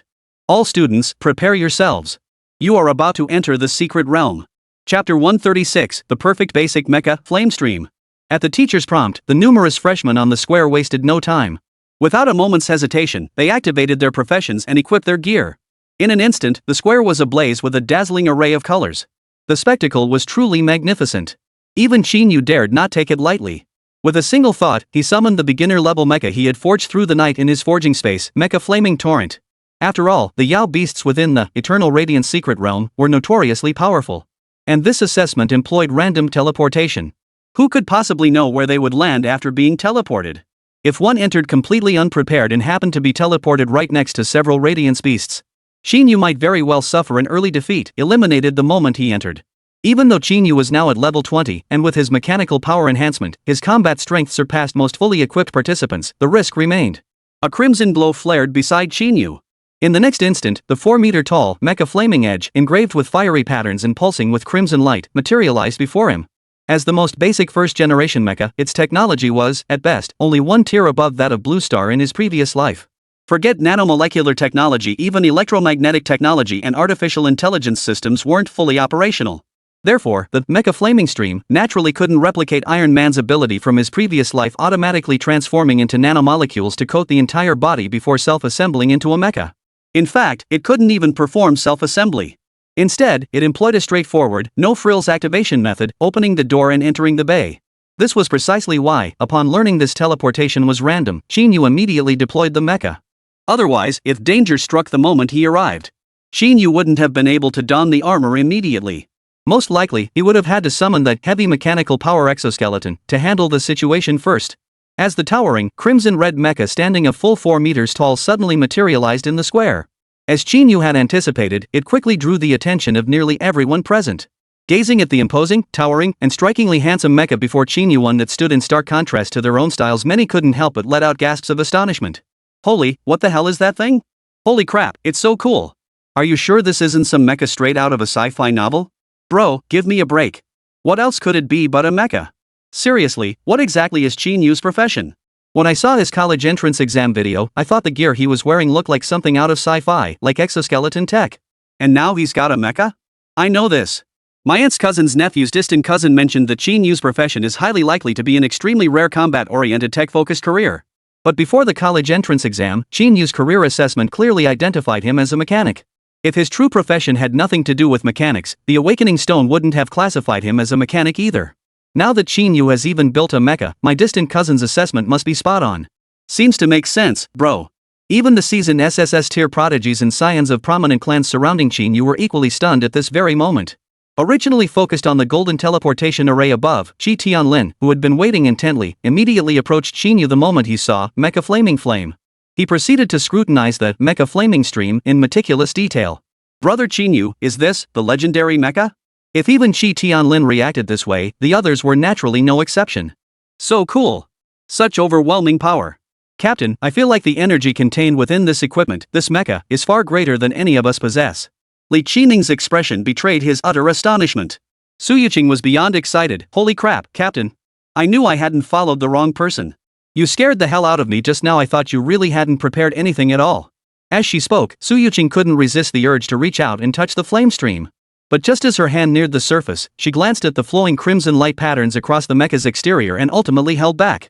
Among the group, only Niè Yǔqiān managed to maintain a semblance of composure. But even that composure was only marginally better than the others. And even that composure was built upon Niè Yǔqi's extraordinary mental fortitude as the Empress. Otherwise, at this very moment, Niè Yǔqiān would likely be the most unhinged among them all.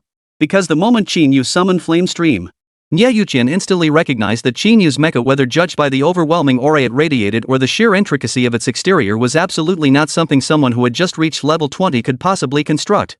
Moreover, crucially, she had seen Qín Yǔ's previous mecha prototype. With her understanding of the mech engineer profession and her years of experience traversing the cosmos in her previous life, she could state with absolute certainty, Qín Yǔ's mecha prototype could never be upgraded into such a flawless entry-level mecha. Yet now, in just a few short days, Qín Yǔ had actually built a different, yet remarkably flawless entry-level mecha? To be honest, for a split second, Niè Yǔqiān even doubted whether she was hallucinating. Gazing at the 4-meter-tall basic mecha before Qín Yǔ, Niè Yǔqiān's eyes brimmed with astonishment and doubt. Could it be, all my assumptions were wrong? Qín Yǔ's profession isn't an SSS-class mecha pilot at all, but truly an entirely unknown occupation? But that's impossible. In my past life, I roamed the star seas for 1,000 years and never once heard of such a powerful profession so closely related to mecha pilots. What on earth is going on? Chapter 137, Lin Xiaoshan's Reward, The Cold Knight's Secret Realm. At this moment, Niè Yǔqiān's mind was filled with questions, yet Qín Yǔ remained utterly unaware. The astonished murmurs and whispers of the crowd swirled around him. As expected, Qín Yǔ didn't respond. He merely smiled before decisively pressing his palm onto the very center of Flame's chest, the mecha core that shimmered like liquid. The moment his palm made contact, a visible stream of crimson energy erupted from the mecha core, surging through the entire suit. Then, from the mecha's back, two streams of white steam suddenly erupted downward. simultaneously with the steam eruption. The outer shell behind Luyan slowly rose from both sides along the mecha's centerline, revealing the cockpit within, connected by countless optical fibers. As the golden light overhead grew increasingly blinding, Qín Yǔ wasted no time, stepping directly inside. Buzz, buzz, buzz. As Qín Yǔ successfully entered the cockpit, the outer shell behind him closed. The next instant, a vivid blue screen abruptly illuminated before Qín Yǔ. Simultaneously, a series of cold, mechanical prompts began sounding continuously within the mecha. Mech flame stream, connection established. Retrieving neural network. Retrieval complete. Neural network successfully integrated. Performing security scan. Scan complete. Mech flaming flame, all systems normal. Several seconds passed before the series of prompts finally ceased. As the mecha officially activated, the next instant, Qín Yǔ felt a sense of power so overwhelming it shook him to his core, fusing perfectly with his being. He raised his arm, clenched his fist, then turned his head. Feeling the ultra-high energy levels supplied by mecha flaming stream and the ultra-high-definition perspective provided by dozens of ultra-clear pinhole cameras on the mecha's exterior, offering a view nearly identical to his own. Even though Qín Yǔ had already experienced this in the forging space yesterday, he couldn't help but feel a genuine sense of awe. So this is what it feels like to possess an energy level of 10,000. This power is overwhelmingly formidable. It's not even on the same level as my previous self. And this field of view. I never imagined that even with dozens of external cameras, a basic mecha like this could achieve panoramic clarity matching the naked eye. Who would have thought it could be this clear? And it even integrates with the mechanical eye's scanning function. This is practically invincible. Naturally, if even Qín Yǔ, a forger, was this overwhelmed at this moment, the others on the plaza were even more speechless. From their perspective, the moment Qín Yǔ stepped into the flame stream cockpit, the entire mecha seemed to come alive. The crimson glow across its entire body intensified. From its eyes, a mesmerizing blue light now flickered. Such a spectacle left the gathered onlookers utterly stunned. But that wasn't even the most significant aspect. The most significant aspect was that, though a mecha like flame stream possessed no inherent aura or presence, the immense energy coursing through its systems was undeniable and utterly unmasked. With an energy level exceeding 10,000 plus auras? Not just others, but even Qi Tianlin and Quan Li standing beside Qín Yǔ, and even Niè Yǔqiān, felt an immense pressure. Instinctively, they both took 2 steps back, instantly creating a vacuum zone around Qín Yǔ. One could only imagine the intensity of the energy surging through Luyan at that moment. Naturally, the commotion Qín Yǔ had caused within the square didn't just send shockwaves through the freshman crowd. As the flame stream activated in full force, the attention of the surrounding upperclassmen and even the teachers gathered at the plaza's perimeter was now entirely focused on Qín Yǔ. Gazing at the mecha below the stage bathed in crimson light, its internal energy surging violently, both the upperclassmen and faculty from various colleges couldn't help but gasp in awe. Is that a mecha straight out of a sci-fi novel? Holy crap, this is insane! Whoa, is this the monstrous talent with a 5,400 Euler energy level on the entrance exam? I thought there might be a chance that the energy level tester was broken, which is why it showed such an absurdly high reading. But now I see that energy level tester wasn't broken at all. Great minds think alike. Holy crap, I swear Qín Yǔ's mech's energy level is about to break 10,000. Ah, the new generation is pushing aside the old, leaving them washed up on the shore. The senior students murmured among themselves. The same buzz echoed among the teachers section on the plaza. That must be Qín Yǔ, right? Wow, he's certainly making quite a splash. Not bad, young people should have this kind of vitality. At the center of the teachers stood an elderly man with graying hair and a weathered face, yet radiating boundless energy. His gaze fixed intently on Qín Yǔ, his expression and words revealing unabashed admiration. Simultaneously, he patted Lin Xiaoshan on the shoulder beside him and praised, "Young Xiaoshan, bringing such a prodigy back to our school on this trip is truly a great achievement. Now then," he continued, "you've long expressed a desire to accompany me into the Cold Night's secret realm for training, haven't you? I'll make an exception. You'll accompany me inside for 7 days of training." The moment the old man finished speaking, an uncontrollable surge of excitement flashed across Lin Xiaoshan's face. He hurriedly replied, "Thank you, Vice Principal. This is simply what I should do." Beside Lin Xiaoshan, the other teachers were filled with envy beyond words. 7 days in the Cold Night's secret realm? That Lin Xiaoshan really hit the jackpot. Why couldn't I have that kind of luck, encountering such a genius? Sai, you're still better off. I'm the one who's truly suffering. I was originally in charge of recruiting for Jiangzhou City. I thought it was too much trouble and passed it on. I'm so frustrated. Teacher Li, that's a bit too dramatic, isn't it? Teacher Li. With this dramatic entrance by Flaming Edge, Qín Yǔ had undoubtedly captured the full attention of the entire assessment venue. However, the buzz among the crowd didn't last long. For at that very moment, the golden teleportation array on the plaza enveloped all the freshmen gathered within. Moreover, the light grew increasingly dazzling. Chapter 138, What if even SSS rank fails? Seeing this, the crowd on the square instantly realized the teleportation array was about to activate. Therefore, at this very moment, the vast majority of people redirected their attention inward, conducting final checks on their own conditions. In an instant, the square fell completely silent. Only Qín Yǔ, Shi Tianlin, Guangli, and Niè Yǔqiān, those absolutely confident in their abilities, were still exchanging final words. Brothers, the teleportation is about to begin. Remember what I said earlier, once inside the secret realm, make sure to head straight for the assembly point. Since we've already formed a team, only by sticking together can we unleash our full potential. Rest assured, I, Shi Tianlin, guarantee that every single one of you will rank within the top 40 and enter the Demon Genius training camp. As the team leader, Shi Tianlin was delivering his final instructions to the members behind him. Of course, if anyone gets eliminated by the Yao beasts before we assemble, they won't count. Qín Yǔ, naturally, was no exception. Only, his voice came through the mecha's internal speaker. Let's head inside first.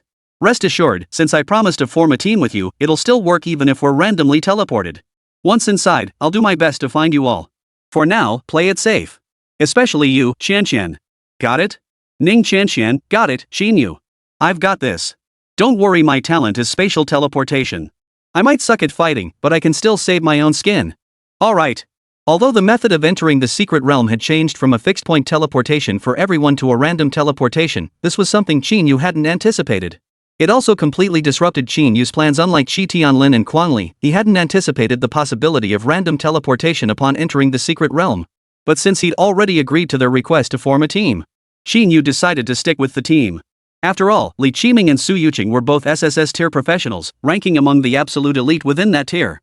For something as simple as lending a hand to help them out and build rapport, Qín Yǔ didn't mind doing it. Of course, that was only a secondary consideration. The most crucial point was, in Qín Yǔ's eyes, Niè Yǔqiān and Ning Qianqian's potential was ultimately limited. Especially Ning Qianqian. During her college entrance exams, her potential had only reached a paltry 600-something Euler points. One was his childhood friend, the other his hometown peer. Naturally, Qín Yǔ hoped both of them could join him in securing a spot in the Demon Genius training camp. To ensure both of them secured spots within the top 40, teaming up with Li Qiming and Su Yuqing was undoubtedly the optimal choice. After Ning Qianqian finished her response, a hint of surprise flashed in the eyes of Li Qiming and Su Yuqing beside her. Clearly, neither had anticipated that under these circumstances, Qín Yǔ hadn't abandoned them to fight alone. Understood, Captain. Li Qiming, slightly introverted, gave a brief reply. Yet anyone could detect the earnestness in his tone. Su Yuqing, on the other hand, maintained her usual lively demeanor. Got it, Captain Qín Yǔ.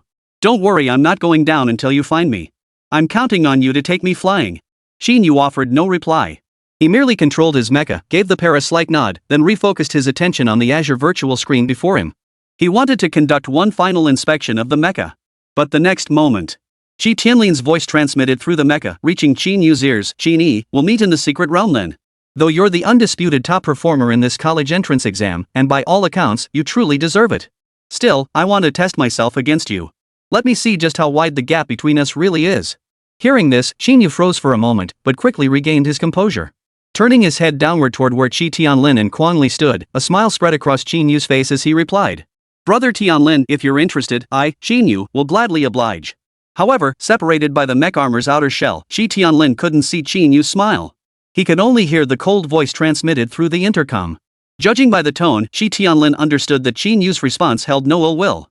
For a moment, Shi Tianlin glanced at the flame stream, which towered over him by more than double his height, and couldn't help but say, fine. But getting punched by this hunk of metal will probably hurt like hell. Remember to go easy on me and save me some face. Don't worry, I won't embarrass you, Qín Yǔ replied with a smile. The exchange between Qín Yǔ and Shi Tianlin was not hidden from the others. Their respective teammates behind them heard every word clearly. Naturally, none of them uttered a word about it. Only Niè Yǔqiān's eyes flickered with a faint trace of mockery. At that very moment, on the plaza, the immense golden teleportation array had already reached its peak brilliance. Teleportation commencing. With another loud shout from the teacher on the platform. The next instant, the center of the golden teleportation array began to flicker violently. In response, the freshmen gathered on the square began transforming one after another into streaks of golden light. They shot straight toward the center of the teleportation array before vanishing without a trace. Among them, naturally, were Qín Yǔ and his companions. Half a minute later, as the final golden light vanished from the square, in an instant, murmurs erupted among both the spectating seniors gathered around the plaza below and the teachers seated on the stage above. From the faculty section, a remarkably young-looking teacher posed a question. It's finally begun. What do you think? If rankings were based solely on slaying Yao beasts, could all those SSS tier freshmen secure spots within the top 40 and enter the prodigy training camp? As this teacher posed the question, the others chimed in one after another. Normally, these specially recruited SSS tier students should all make the list. But nothing is certain. The secret realm is unpredictable, and they have to guard against more than just Yao beasts. The assessment has never been solely about their cultivation levels. True. But what if any of these SSS tier students actually fail to make the list? These are our school's geniuses. Sending them to regular classes would be a waste of their talent. Chapter 139, The Eternal Radiance Secret Realm. Level 35 Frenzied Armor Bull. The young teacher's words left the others momentarily speechless. After all, the teacher had raised a genuinely debatable point. It must be noted that although Star Ring Academy's admissions this year differed from previous years, the Academy had admitted over a dozen SSS tier students alone, far exceeding previous years, including the national top-ranked and second-ranked students. Yet even so, every SSS tier prodigy represented remained a highly valuable prospect worth nurturing. Otherwise, the Academy wouldn't have gone to the trouble of establishing a special training camp for prodigies this year. Why not just focus on cultivating Qín Yǔ and Niè Yǔqiān directly? Why go to all this trouble?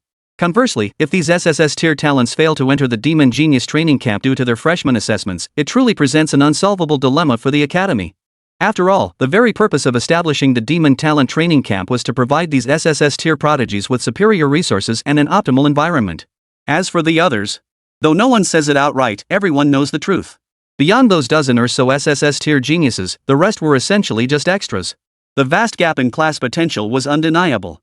The further they progressed, the wider the chasm between SSS tier geniuses and those below would grow.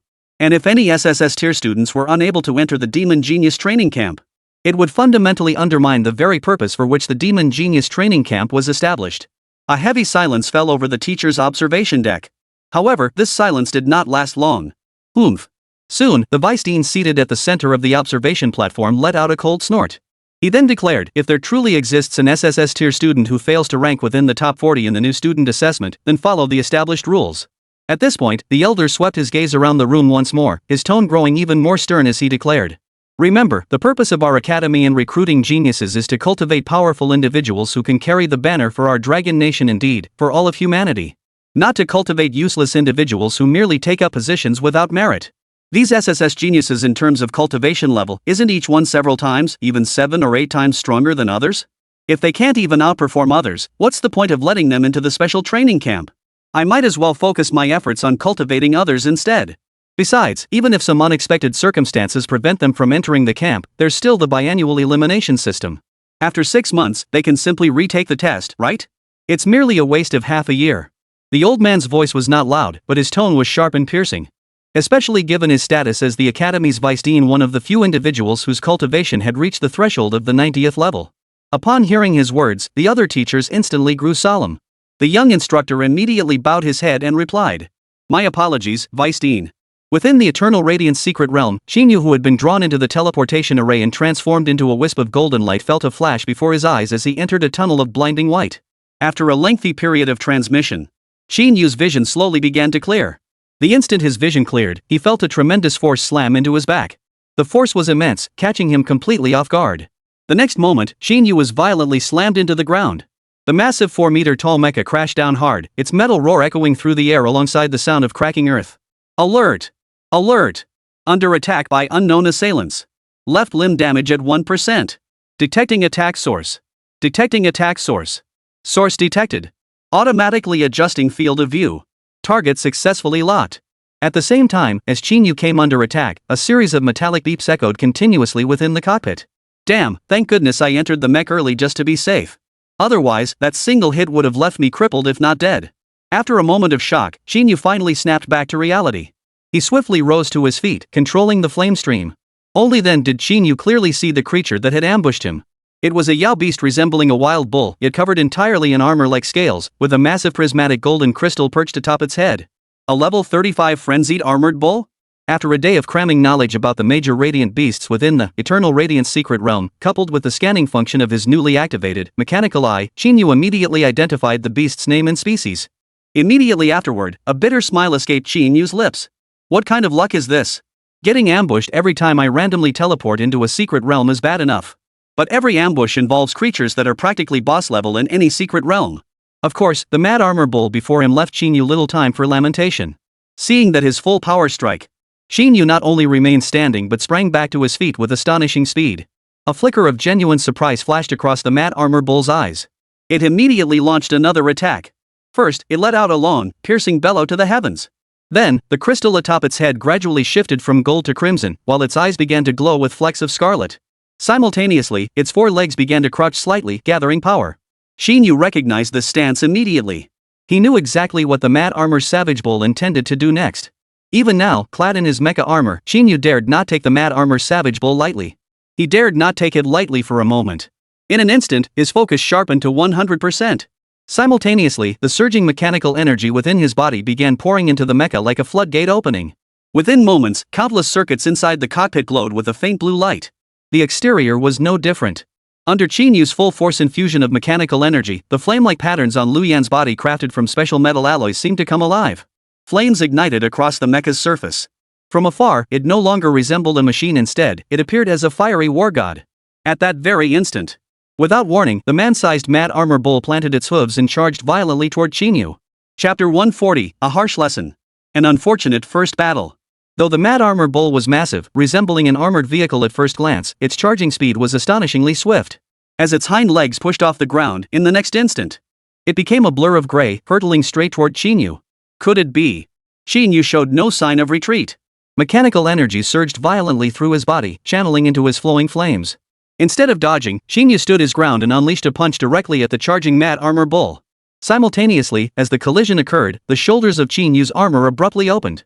Two small, triangular laser emitters extended from his shoulders, firing two crimson beams directly at the berserker armor bull. Within the crimson beams were interwoven with strands of azure blue, electrically crackling mechanical energy. However, to Qín Yǔ's surprise, his seemingly full power strike along with the two laser beams precisely locked onto the target frame by the mecha's internal GPS did not land with the accuracy he had anticipated. Instead, they both missed completely. This utterly unexpected outcome sent a shockwave through Qín Yǔ's body. Before he could process it, however, he felt a violent impact strike his back once more.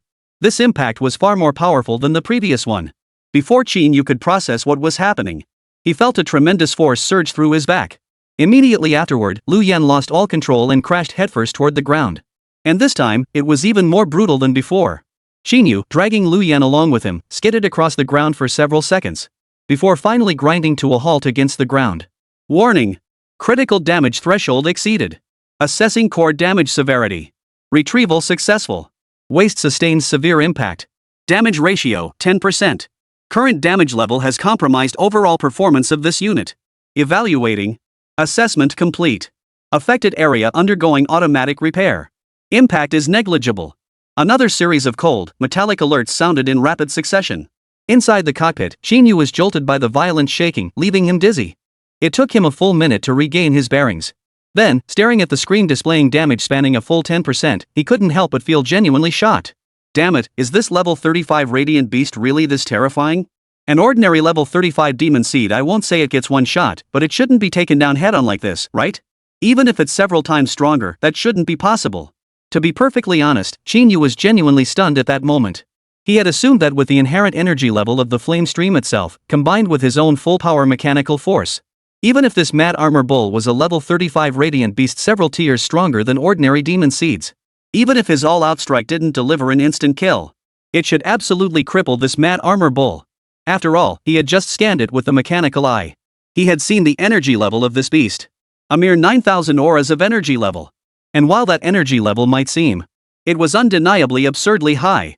But for Qín Yǔ, it was clearly not enough. After all, one must understand that setting aside other factors, even just considering the most basic energy level data of the flame stream, it far exceeded 9,000 aura. Liu Yan's energy level soars to a staggering 12,000 Euler. And that's merely the theoretical figure.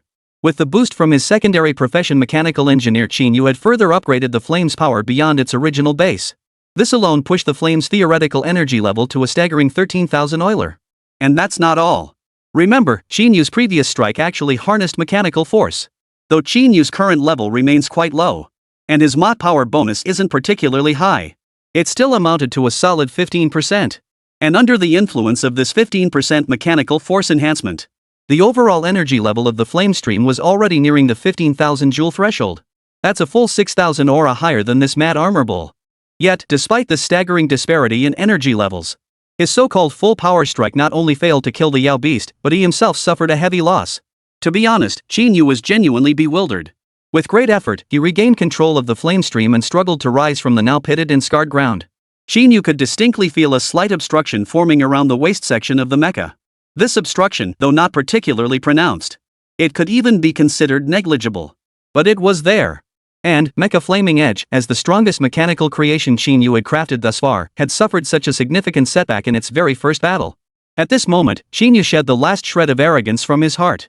His expression turned grave as he fixed his gaze on the Mad Armor Bull, which, having landed a successful strike, was already preparing to charge its next attack.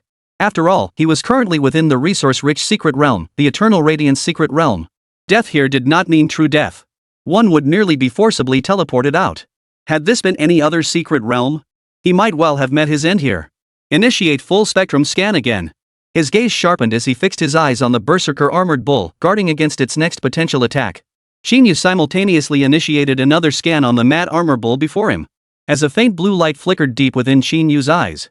The next instant, all the data on the Mad Armor Bull reappeared before Qín Yǔ. Name, Berserker Armored Bull. Level, LV35. Total energy level, 8,800 9,100 Euler. Species, Special Energy Life Form. Current status, mutating undergoing spatial type mutation. Skills possessed, Spatial Blink, Savage Bull Charge, Spiked Hardening, Spatial Distortion. And as the saying goes, what you don't see doesn't surprise you until you do. Earlier, Qín Yǔ, overconfident in his mecha armor, hadn't really studied the data on this Mad Armor Bull. He'd merely glanced at its name and level before rushing to avenge the earlier ambush. Now, upon closer inspection, Qín Yǔ realized. This Mad Armor Bull wasn't an ordinary Mad Armor Bull at all. It was a Mad Armor Bull undergoing spatial mutation. Moreover, it had already mastered 2 spatial type skills. Suddenly, Qín Yǔ finally understood why his all-out strike had missed its mark. Damn, that's some deep concealment. An extremely rare spatial type? No wonder I couldn't even see how it dodged just now. Chapter 141, 2-tier reversal, role reversal.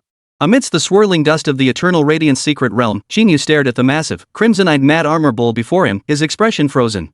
He genuinely never imagined that this clumsy beast, one that, at first glance, seemed utterly incompatible with the agile and elusive nature of spatial attribute.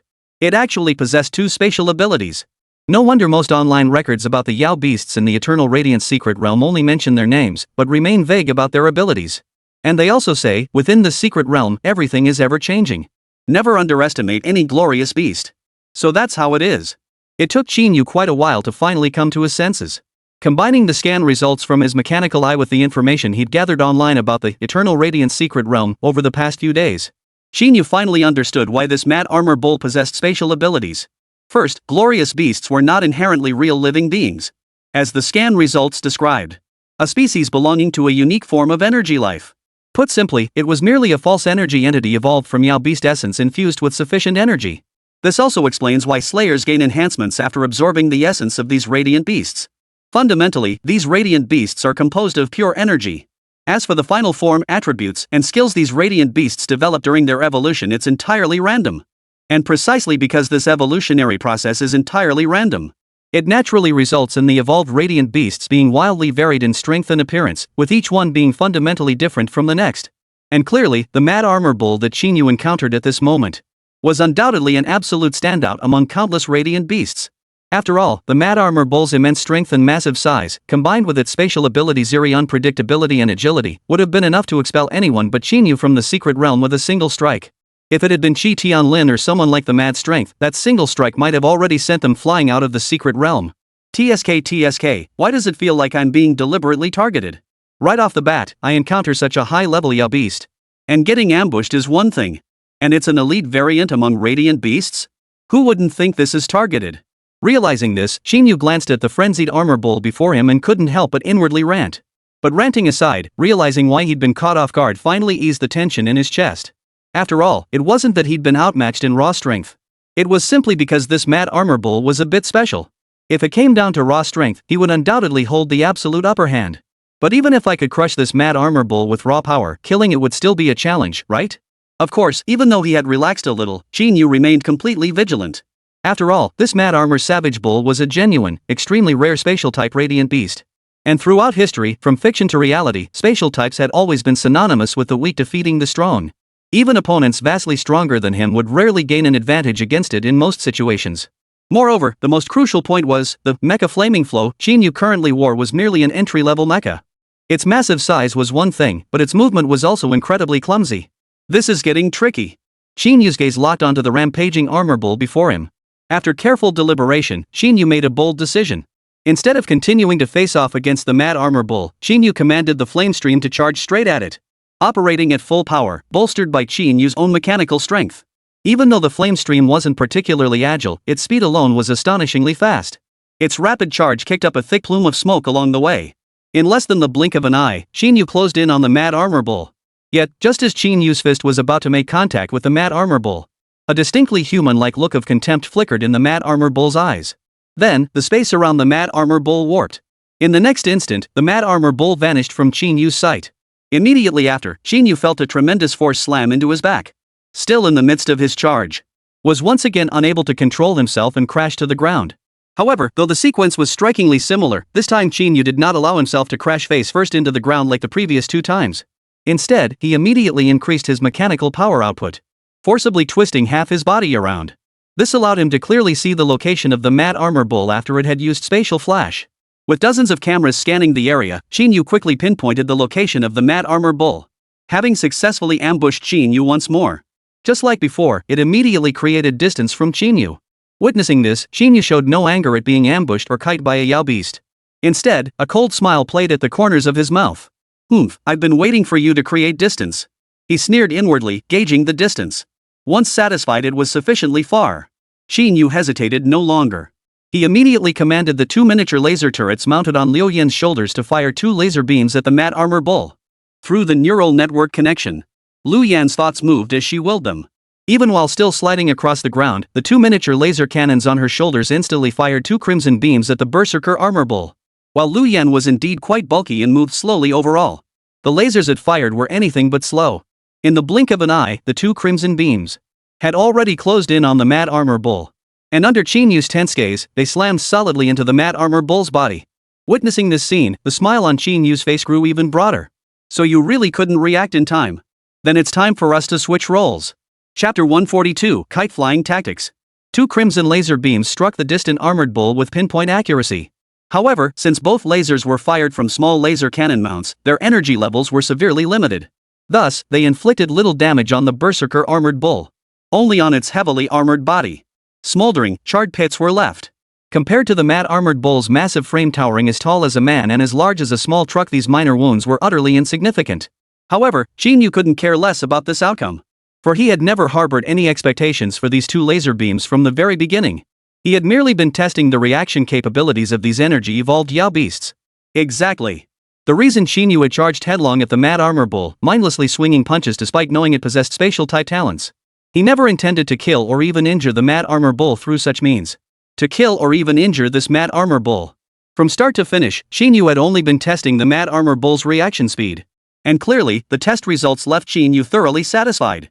Even at a relatively distant range, this mad armor bull still couldn't react to the speed of the laser. Once he confirmed this fact, Qín Yǔ instantly felt his tension completely ease. Moreover, immediately afterward, he silently commanded in his mind, recalling the mecha flaming edge. His thoughts moved as swiftly as his heart. The moment the words faded from his mind, the next instant, the mecha that had been sliding backward vanished without a trace.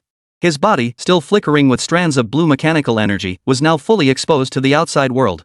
In fact, due to the powerful inertia, he was still flying backward.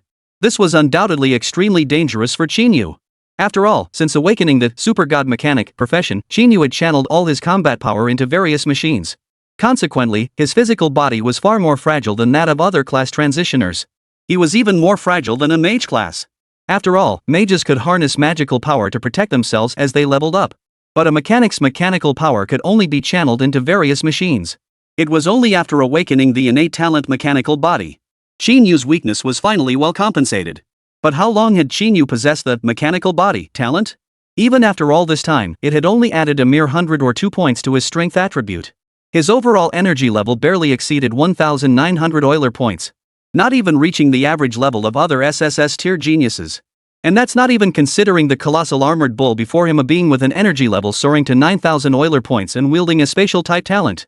It could be said that at this moment, Qín Yǔ If this mad armor bull were to touch him even slightly, given Qín Yǔ's current physical condition, he would either die or be crippled.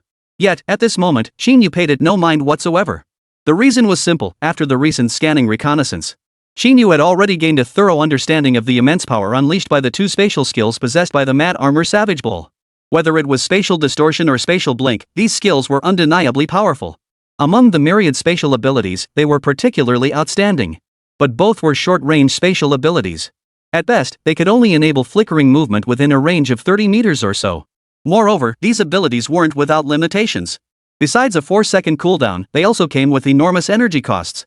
And at this moment, Qín Yǔ was nowhere near 30 meters from that mad armor bull. It was easily over 100 meters, right? This meant that if the mad armor bull wanted to attack Qín Yǔ, it would need to unleash at least 3 spatial blinks. Therefore, Qín Yǔ remained utterly unfazed at this moment. He even felt like laughing. True to Qín Yǔ's expectations, the Qín Yǔ that had stood over 4 meters tall suddenly shrank into a mere 1.8 meter little runt. Even the energy fluctuations within its body plummeted dramatically. A flicker of astonishment first crossed the mad armor bull's eyes, followed almost immediately by a surprisingly human-like flash of delight. Without hesitation, it let out a deafening roar. Its blood-red eyes locked onto Qín Yǔ, who was still flying backward, its front hooves impatiently pawing at the ground. In the next instant, the space around it warped. When it reappeared, the mad armor bull had already closed the distance to Qín Yǔ considerably. Yet witnessing this, Qín Yǔ showed no trace of panic, only remarkable composure. "Just now you wanted to fly my kite? Now, it's my turn to fly yours," Qín Yǔ murmured to himself. Instantly, a complete set of mechanical devices appeared beside him. They bore an uncanny resemblance to the mecha flaming stream, resembling a mecha in appearance, their entire bodies shimmering with a silvery white glow. And these were none other than the complete set of heavy-duty external mechanical power systems that Qín Yǔ had intended to retire. Mid-air, under Qín Yǔ's control. One by one, mechanical limbs assembled flawlessly onto Qín Yǔ's body in mere moments. Immediately afterward, at the joints of the 4 limbs, a blue flame suddenly ignited from each thruster. And it was precisely under this immense thrust. In the next instant, Qín Yǔ's body abruptly halted its free fall and shot rapidly backward. In mere seconds, Qín Yǔ had once again pulled a considerable distance away from the mad armor bull. After confirming the distance had widened sufficiently, Qín Yǔ naturally refused to simply slink away in defeat. In the blink of an eye, he spun around. A crimson-hued, slender spear had materialized in his grasp. This spear was none other than the only high-damage laser weapon Qín Yǔ had forged thus far, the AWW skill laser sniper rifle. Without a moment's hesitation, the instant he completed his turn, Qín Yǔ had already aimed the muzzle at the mad armor bull charging madly toward him in the distance. Without a moment's delay, he pulled the trigger. In the next instant, a blinding flash erupted from the barrel. From the muzzle, a massive laser beam erupted, hurtling toward the location of the armored savage bull. Chapter 143, Flames Intertwine, The Might of the Drone Swarm. Amidst a blinding flash of light, a pure white laser beam shot straight toward the armored savage bull. In mere moments, it reached the location of the mad armor bull. As Qín Yǔ had anticipated, despite possessing spatial-type abilities, the mad armor bull could not react in time to the laser attack. Its reaction speed was utterly incapable of keeping up with the laser's velocity. Thus, it was struck squarely by Qín Yǔ's shot. This laser beam, fired from the AWW Energy Focus Laser Sniper Rifle, was no ordinary low-damage laser like the 2 earlier shots from the small turrets.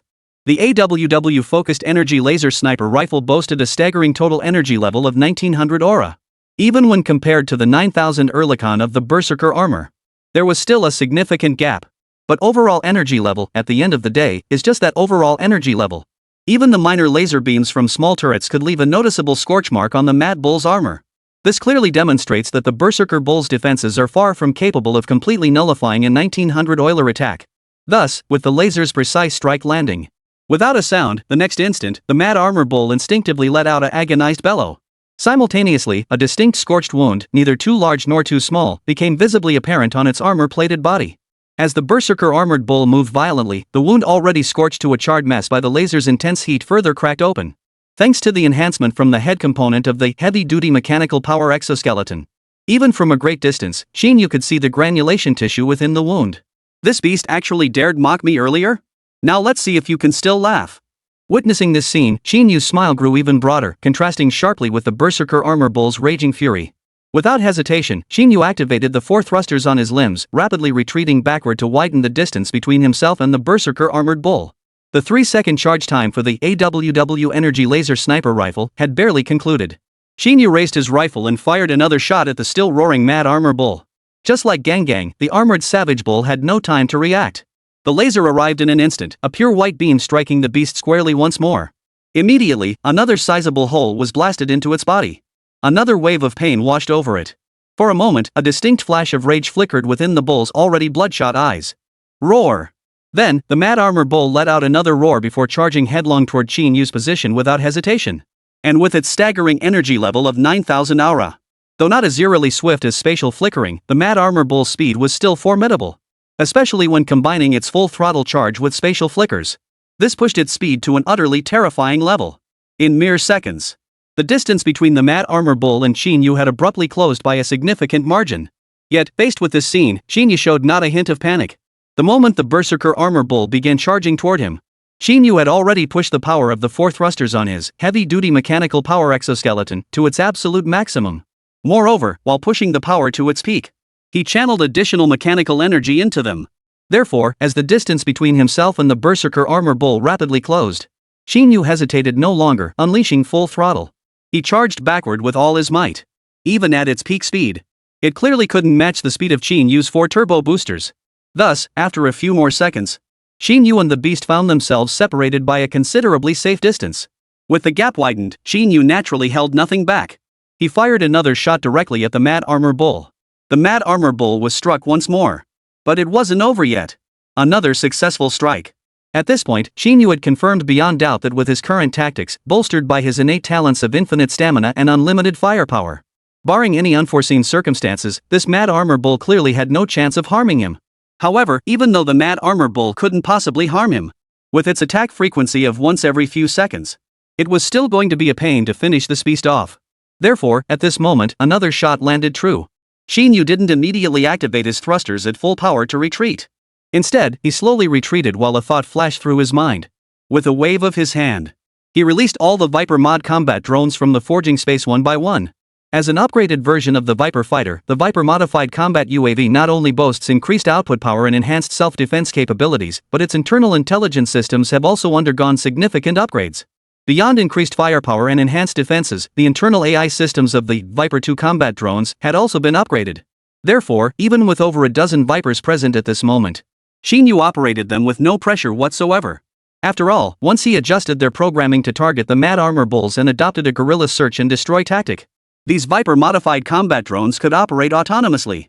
A full 17 combat drones ascended one after another, each of their 2 jet black barrels uniformly trained on the distant mad armor bull. The sight was overwhelmingly intimidating. Even the mad armor bull, nearly blinded by rage at that moment, flashed a hint of caution in its eyes upon witnessing this scene. Yet before it could react, amidst the sky, the twin barrels on every Viper mod combat drone began to rotate. In the next instant, bullets poured forth like a curtain of rain from the muzzles of every Viper mod drone. Amidst the intertwining tongues of fire, in mere moments, the massive form of the berserker armor bull was engulfed in the blazing inferno unleashed by the detonating, explosive burst rounds. Chapter 144, Can it really be done this way? Compared to the Viper combat drone, the Viper modified combat drone actually didn't see significant changes in bullet power. Both utilized the most potent, explosive bullet selected by Qín Yǔ from his arsenal of gunpowder rounds. However, building upon the Viper combat drone's foundation, the metal materials used in its frame were upgraded. This enhanced its overall performance while also improving its heat resistance and endurance.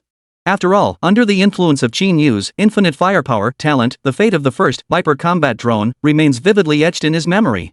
Naturally, even the Viper modified combat drone's ammunition remained detonation bullets, with an energy level of less than 350-450 aura. Such an energy level attack was practically tickling the mad armor bull, whose energy level soared to 9,000 aura. But don't forget this time, the berserker armor bull faced a full 17 Vipers modified combat drones. And each Viper combat drone unleashes far more than just 1 or 2 bullets per second. Moreover, the reason these explosive bullets are called explosive bullets is precisely because, upon striking a target, in addition to their immense kinetic energy, they detonate upon impact, generating temperatures soaring to over 1,000 degrees. Thus, the instant these drones opened fire and struck the mad armor bull, the mad armor bull let out a piercing scream on the spot. Even its previously relentless, fearless charge was abruptly halted. Moreover, without hesitation, the mad armor bull immediately activated 2 spatial abilities, space distortion and space flash. In an instant, it flickered away to a position over 30 meters from its original location. Yet all these desperate maneuvers proved utterly futile. After all, the Viper mod combat drone boasted an effective range of a full 1,000 meters. Moreover, after its upgrade, an auto-targeting function had been added to its chip. Thus, just as the Berserker Armor Bull had barely stabilized his stance. The next instant, after a brief reacquisition, 17 Viper mod combat drones had already locked onto the Berserker Armored Bull's position once more. Then, a new wave of intertwined tongues of fire erupted.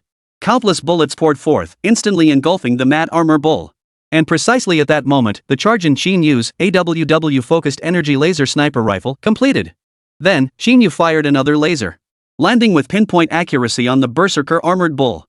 Oh, under Qín Yǔ's relentless barrage of attacks, the tables had completely turned in less than a minute.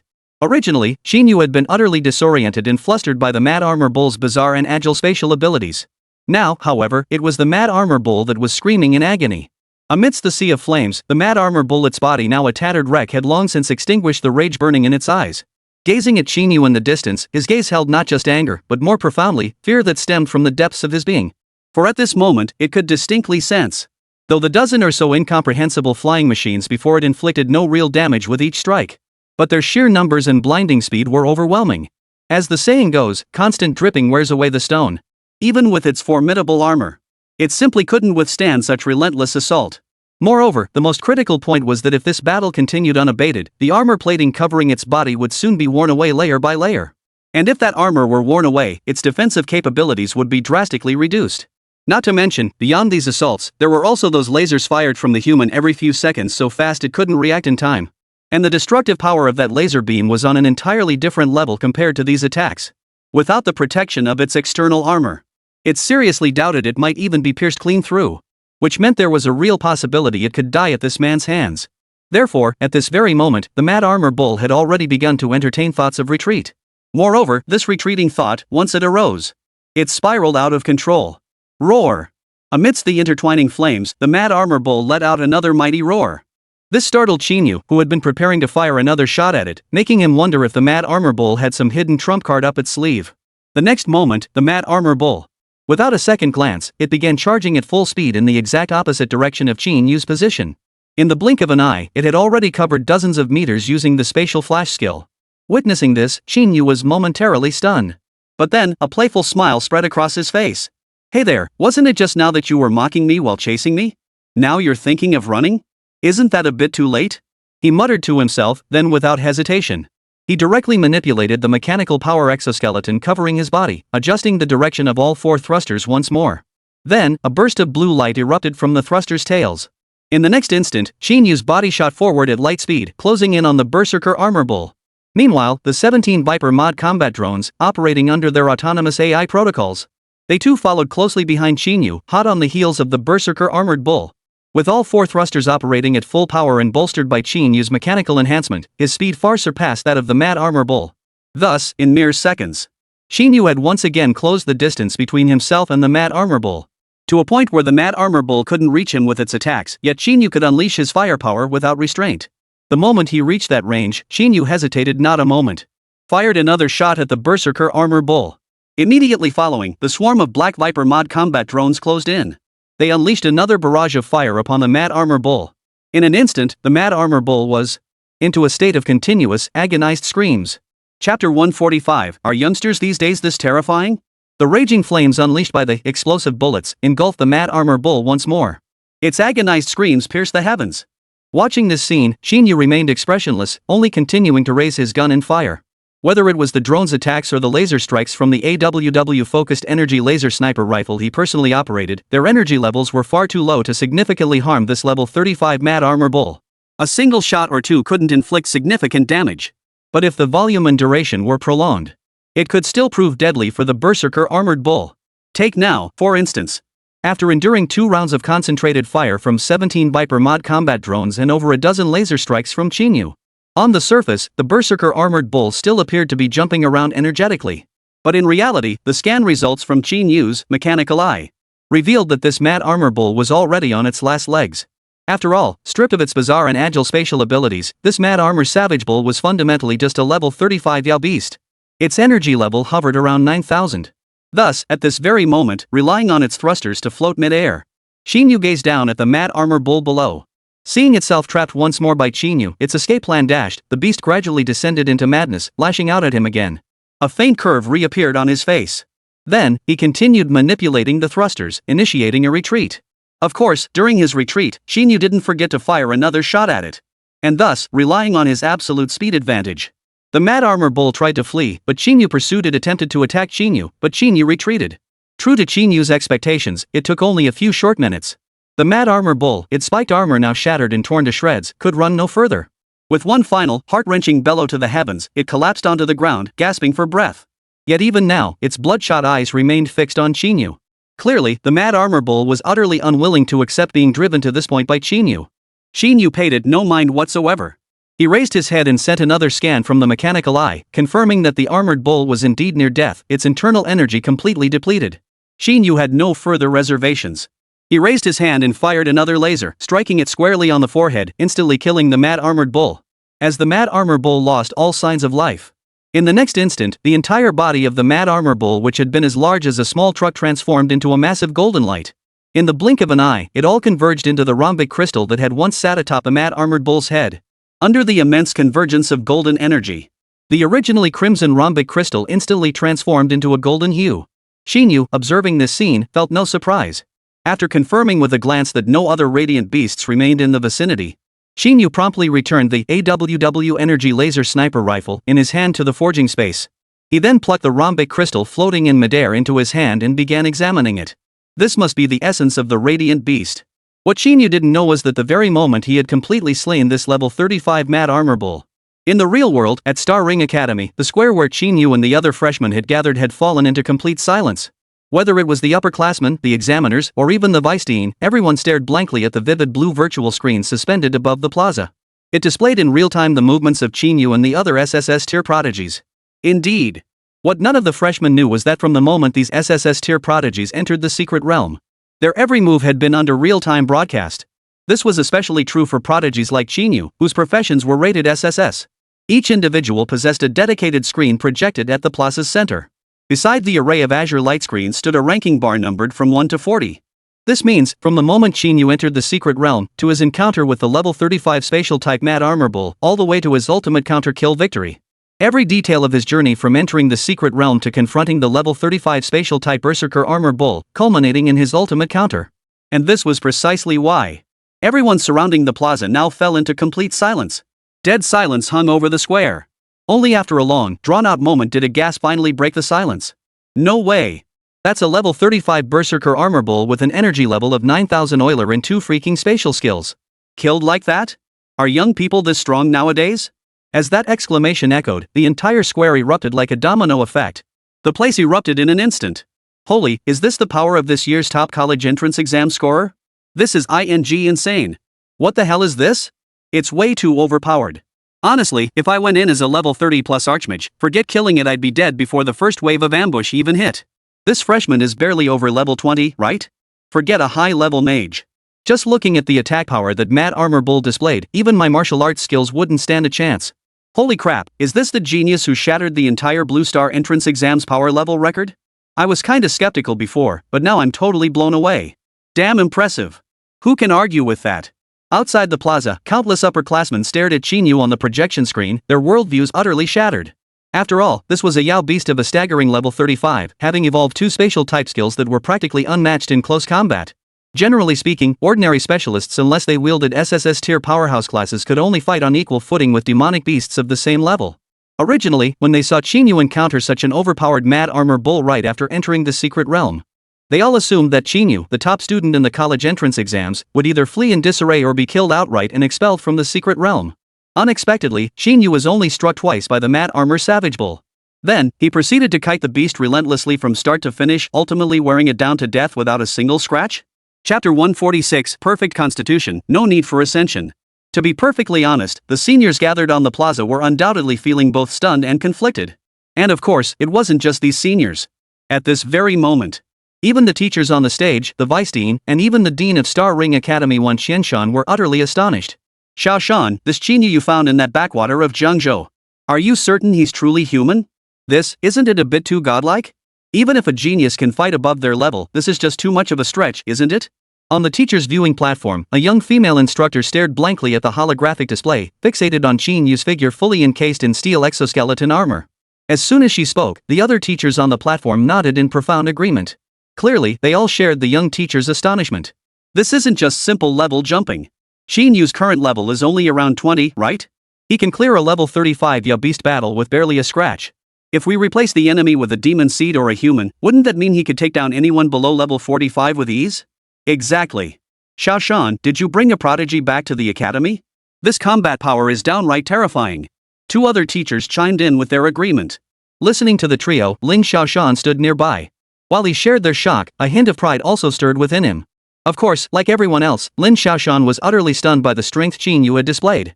But his astonishment was nowhere near as profound as theirs. Deep down, he even felt a strange sense of inevitability.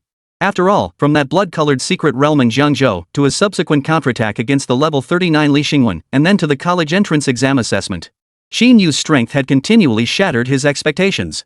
As for now, directly taking down a level 35 Yao beast without a scratch, it didn't seem like something particularly hard to accept. Getting back to the point, regarding the teacher's teasing remarks, Lin Xiaoshan didn't respond at this moment. He merely chuckled along. Instead, after the teachers finished speaking, the vice dean seated in the center interjected with a complex tone. This Qín Yǔ, he truly is a prodigy beyond compare. The vice dean's remark, delivered in an inexplicably vague tone that seemed to trail off mid-sentence, left the surrounding teachers momentarily stunned. However, seeing that the vice dean showed no intention of elaborating, the teachers wisely refrained from pressing further, redirecting their attention back to the light screen above the plaza. Among the crowd, only a quiet, gaunt middle-aged teacher in the corner flashed a glint of malice in his eyes. Within the eternal radiant secret realm, a faint golden glow emanated from its entire body, interwoven with a strand of blood-red rhombic radiance beast essence. It merely brushed against Qín Yǔ's hand. Before Qín Yǔ could even get a chance to examine it closely, the next instant, the entire rhombic crystal dissolved into a stream of liquid like golden light. And within less than 2 breaths, this golden light had completely entered Qín Yǔ's body. As the energy fully integrated, Qín Yǔ instantly felt the exhaustion from the battle vanish completely. The mechanical energy expended from controlling the machinery was replenished in an instant. However, just as Qín Yǔ anticipated further changes, all the abnormalities within his body gradually subsided into calm. After a moment passed, he could distinctly sense that golden energy beginning to dissipate within him. What's going on? Wasn't it said that this Yao Beast essence not only restores one's condition after battle but also enhances one's fundamental essence? Is it over already? Why don't I feel anything? Such an unusual occurrence naturally left Qín Yǔ somewhat perplexed. However, soon, as a series of cold notification tones echoed in his mind, Qín Yǔ suddenly understood. A wry, helpless smile spread across Qín Yǔ's face as he murmured, "TSK, TSK, TSK. So this is the absurdity of a god-tier profession. My own state has reached perfection, no longer needing external enhancements? Fair enough. That reasoning is indeed hard to fault." After indulging in a moment of slightly self-indulgent musing, Qín Yǔ didn't dwell on these details any longer. Instead, he began surveying his current surroundings. Upon entering the secret realm, he'd been ambushed by that mad armor bull, followed immediately by another battle. Therefore, at this moment, Qín Yǔ remained completely unaware of his precise location. After a thorough look around, combined with some information he had researched online the previous day, Qín Yǔ quickly deduced his current location. Once he had deduced his location, truth be told, Qín Yǔ couldn't help but feel a wave of exhaustion wash over him. There was no doubt about it, the area he was in now was undoubtedly the deepest, most unexplored part of the Eternal Radiance secret realm. Otherwise, if he were in the outer regions, he wouldn't have encountered a level 35 mad armor bull right off the bat. However, this was clearly not the primary reason for Qín Yǔ's exhaustion. The main reason was that, after carefully analyzing the surrounding environment and making his calculations, Qín Yǔ discovered something startling. The area he was currently in wasn't at all what Qi Tianlin and Kuang Li had described before entering the secret realm. The designated, relatively safe zone where all newcomers were supposed to be randomly teleported. Instead, he was on the opposite side of the Eternal Radiance secret realm, a staggering 108,000 li away from that designated zone. The reasons for this situation could only be threefold. First, during his teleportation into the secret realm, that 1 in a million anomaly occurred, causing him to be transported to this area. Second, the random teleportation for this newcomer assessment wasn't at all what Qi Tianlin and Kuang Li had claimed, that it would only transport people to a designated area. It was genuinely random. And third, he had received special attention. Chapter 147, Confirming the Target, Advancing. Frankly, Qín Yǔ found both the first and second possibilities highly improbable. During the random teleportation process, he hadn't experienced any discomfort, and the entire transfer had proceeded without incident. While Qín Yǔ remained uncertain about what exactly would happen if a teleportation failed or encountered issues. But based on current evidence, he could be fairly certain. His teleportation had gone off without a hitch. After all, it couldn't just fail without any warning, right? Therefore, the first possibility could essentially be ruled out. The second possibility seemed like the most plausible explanation, at least far more credible than the first or third options. But upon closer examination, one would realize this possibility is the least plausible. After all, one must remember, among these new students, it's not just Qín Yǔ who possesses SSS tier talents. There are also numerous SS rank and even S rank ordinary freshmen. The true combat strength of these freshmen, let alone comparing them to Qín Yǔ, is vastly superior to even Tang Wenji and Su Yuqing. Under these circumstances, if a proper random teleportation system were truly implemented, then the vast majority of freshmen with bad luck would essentially be sent in as cannon fodder. What meaning would the assessment hold then? After all, that level 35 Mad Armor Bull alone had already dealt Qín Yǔ 2 major setbacks right off the bat. How much worse would it be for others? And the most crucial point was, though the Eternal Radiance secret realm was unique, its known teleportation methods were identical to most other secret realms. Upon entry, one could choose between random teleportation and designated teleportation. However, exiting the realm could only be done through teleportation points. As a large-scale resource-type secret realm, its interior space dwarfs that of beginner-level realms by a vast margin. One unlucky newcomer was teleported to the deepest part of the realm. What if they somehow survive, endure the newcomer trials, only to find themselves unable to reach a teleportation point? Would they have no choice but to kill themselves to teleport out? Upon careful consideration, this possibility can be completely ruled out. With the first and second possibilities ruled out, only one conclusion remained: he had been singled out for special attention. The thought sent a wave of unease washing over Qín Yǔ's face. Because if that were truly the case, then the one who had given him special attention could only be one person, the headmaster of Star Ring Academy, Wan Xianshan. After all, within the entire Star Ring Academy, Wan Xianshan was likely the only one capable of simultaneously teleporting thousands of people while also silently teleport Qín Yǔ to a completely opposite location. Well, whatever. Special treatment it is. At least this makes the new student assessments somewhat interesting. Naturally, after realizing this, Qín Yǔ didn't dwell on it too much. After all, he'd been complaining that the new student assessment was too easy for him now, failing to truly test his capabilities. This new arrangement felt just right. Although this location is in a completely different direction from the normal teleportation zone, and the level of the Yao beasts here just barely matches my current combat strength, it's actually perfect for me. Realizing this, Qín Yǔ quickly adjusted his mindset. He also swiftly confirmed his primary objective, but since I promised Xiao Yu and Shanshan I'd hurry back to meet up with them, I still need to get back to meet up with them first. With that decision made, Qín Yǔ wasted no further time. After briefly double-checking his direction, he summoned the mecha flaming stream from his forging space once more and entered the cockpit. Then, he began heading toward the target area. Of course, purely in terms of speed, the heavy-duty external mechanical power unit was undoubtedly far faster than the mecha flaming stream. After all, with all four thrusters firing at full throttle, even the Mad Armor Bull from earlier couldn't keep up with him, let alone the clunky flame. However, within the secret realm, the environment was complex, and the abilities of the various Yao beasts were bizarre and unpredictable. To be safe, Qín Yǔ ultimately decided to switch back to the mecha flaming edge for the journey. After all, he certainly didn't want to be rushing along only to suddenly get kicked in the back again by some Yao beast with a mysterious special ability, just like what had happened earlier. Then suffer a severe injury for no apparent reason, or even get kicked out of the secret realm altogether. Besides, no matter how you looked at it, Mecha Flaming Edge was the strongest mechanical artifact Qín Yǔ had forged so far.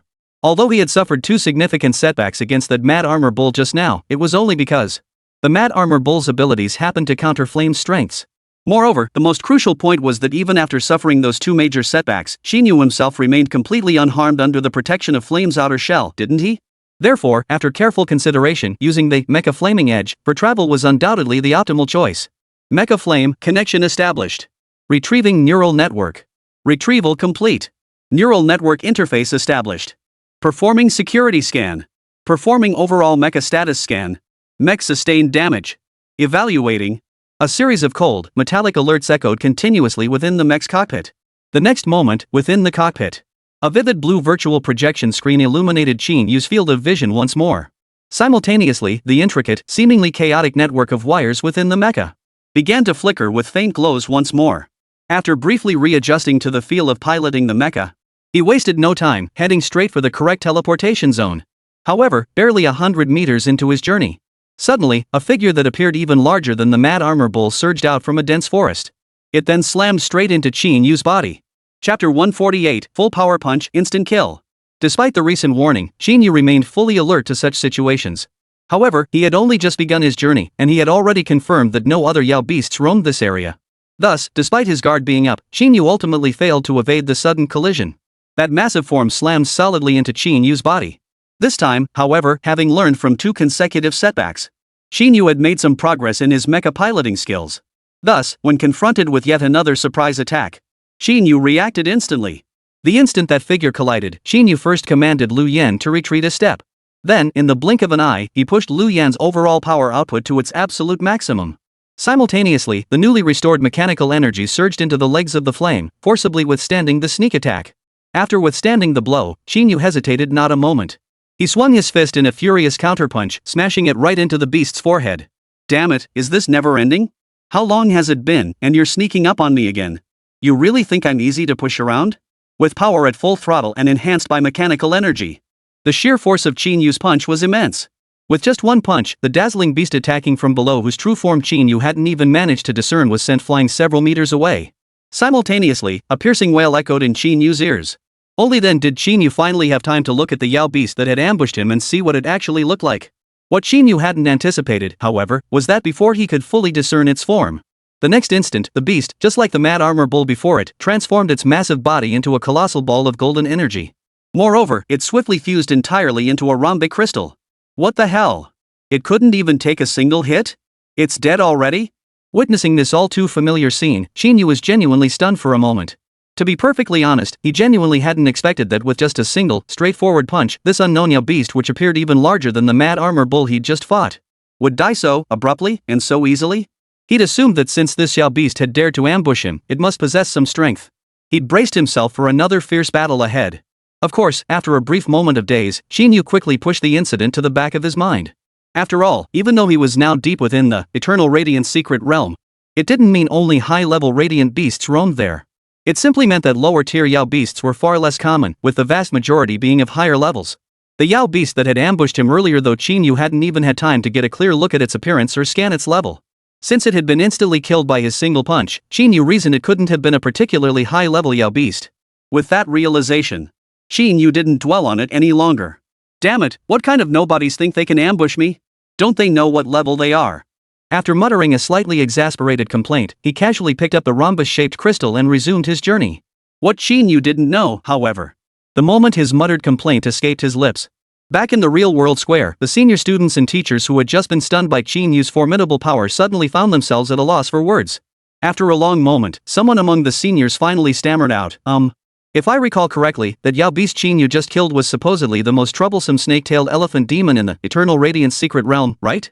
And judging by its size, that snake-tailed elephant demon was at least, at the very least, no lower than level 30, right? And he just smashed it to death with one punch? As these words left the senior student's mouth, the others nearby couldn't help but echo his disbelief. Far beyond level 30. I saw it clearly that serpent-tailed elephant demon's tail had shrunk to just a stub. It was on the verge of fully transforming into an elephant form. It felt like it was at least level 38, maybe even 39. That's a snake-tailed elephant demon nearing its 4th transformation. And it got one shot? Heaven forbid. Is this even fair? How absurd is that? The reason snake-tailed elephant demons are so troublesome is that all their abilities revolve around illusions. Their defense isn't particularly strong. But can someone tell me why Qín Yǔ's mecha suit, which is made entirely of metal, managed to block the snake-tailed elephant demon's illusions? Who knows? Sigh, that snake-tailed elephant demon was unlucky. It thought Qín Yǔ was definitely caught in its illusion, only to charge straight in and get instantly killed. 2 hours later, within the Eternal Radiance secret realm. As Qín Yǔ raised his fist, another punch slammed straight into a petite monkey-like Yao beast. Instantly, the creature perished, dissolving into a golden energy cloud. Qín Yǔ couldn't help but sigh helplessly. Another one. How many is that now? Counting this monkey-like Yao beast, Qín Yǔ had already slain no fewer than 70 or 80 Yao beasts during their journey. Frankly, with one appearing after another, minute after minute, Qín Yǔ was growing weary of the killing. The reason for this situation wasn't anything else. As the lowest tier mecha, the Mecha Flaming Flame, though elevated to god tier quality under the effect of Qín Yǔ's mechanical heart talent, boasted an energy level as high as 12,000 aura. But it must be said, the flame's speed was truly too slow. Moreover, the commotion it caused while moving was truly immense. Wherever Qín Yǔ passed, dust swirled thickly in the air, and the noise reverberated deafeningly. This naturally meant that any nearby Yao beasts could hear the commotion and immediately launched attacks against Qín Yǔ. Truthfully, if the radiant beasts he encountered along the way hadn't been vastly weaker than that earlier mad armor bull, most of them easily dispatched with a single punch. Moreover, he was about to enter a danger zone specifically marked in the records. Qín Yǔ was even tempted to take a risk, withdrawing the flame blade back into his forging space to fight unencumbered. Chapter 149, Ancient Ruins.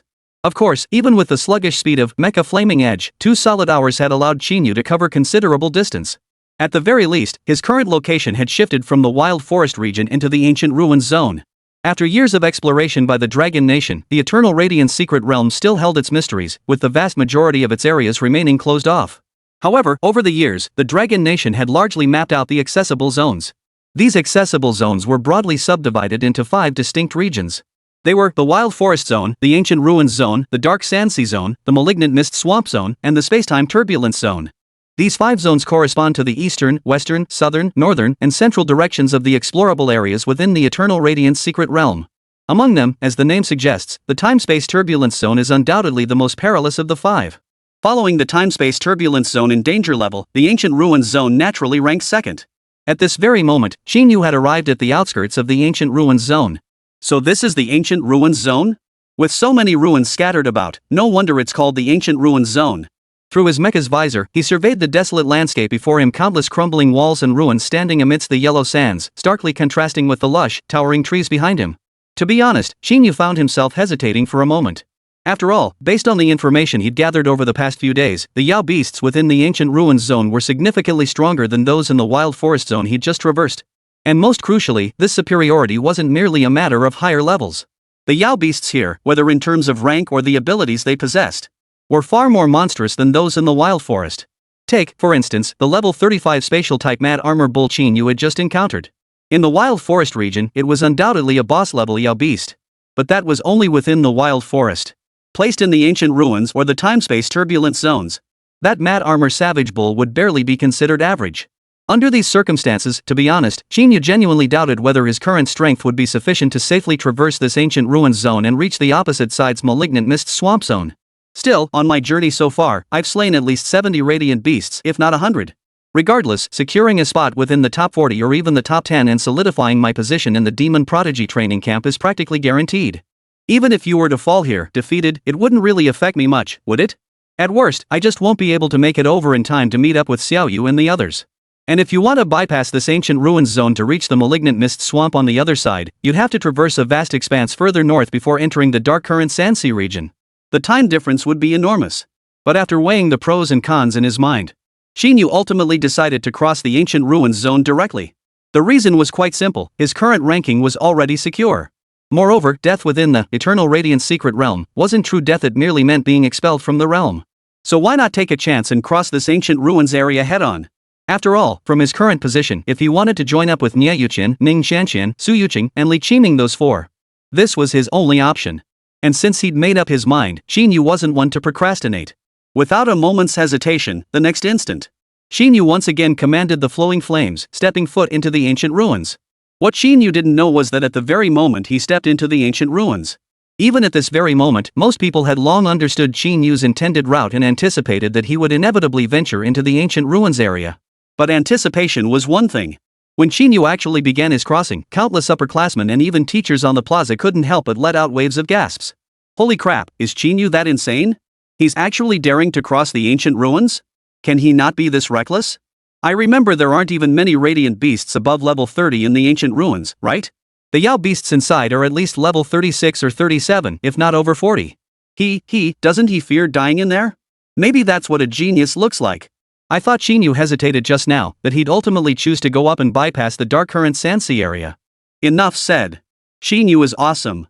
In a few years, if he truly develops his potential, he'll definitely become another flagship talent for our Star Ring Academy. I agree about the flagship part, but dude, don't you think that with Qín Yǔ's current strength, he doesn't even need to wait a few years? You've got a point there. Of course, the most stunned individuals at this very moment weren't the upperclassmen or the teachers. It was the freshmen who had already died in the Eternal Radiance secret realm and been expelled from it.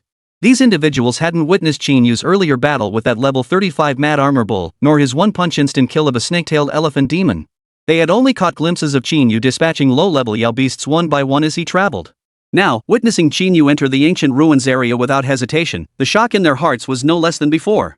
Holy crap, is Qín Yǔ really undergoing the same class change ceremony as us? Why does it feel like the gap between us and him is so enormous? That's the ancient ruins zone. Didn't they say most third transition powerhouses wouldn't dare set foot there lightly? Enough. I'm completely blown away. From now on, Qín Yǔ is my one and only idol. Count me in. Chapter 150, High-Grade Energy Clusters. The Primordial Ruins region, as the name suggests, is an entire area saturated with all manner of ancient relics. Moreover, though these ruins had lain abandoned for untold ages, the vast majority still emitted formidable energy fluctuations. Moreover, countless high-level radiant beasts lurk within.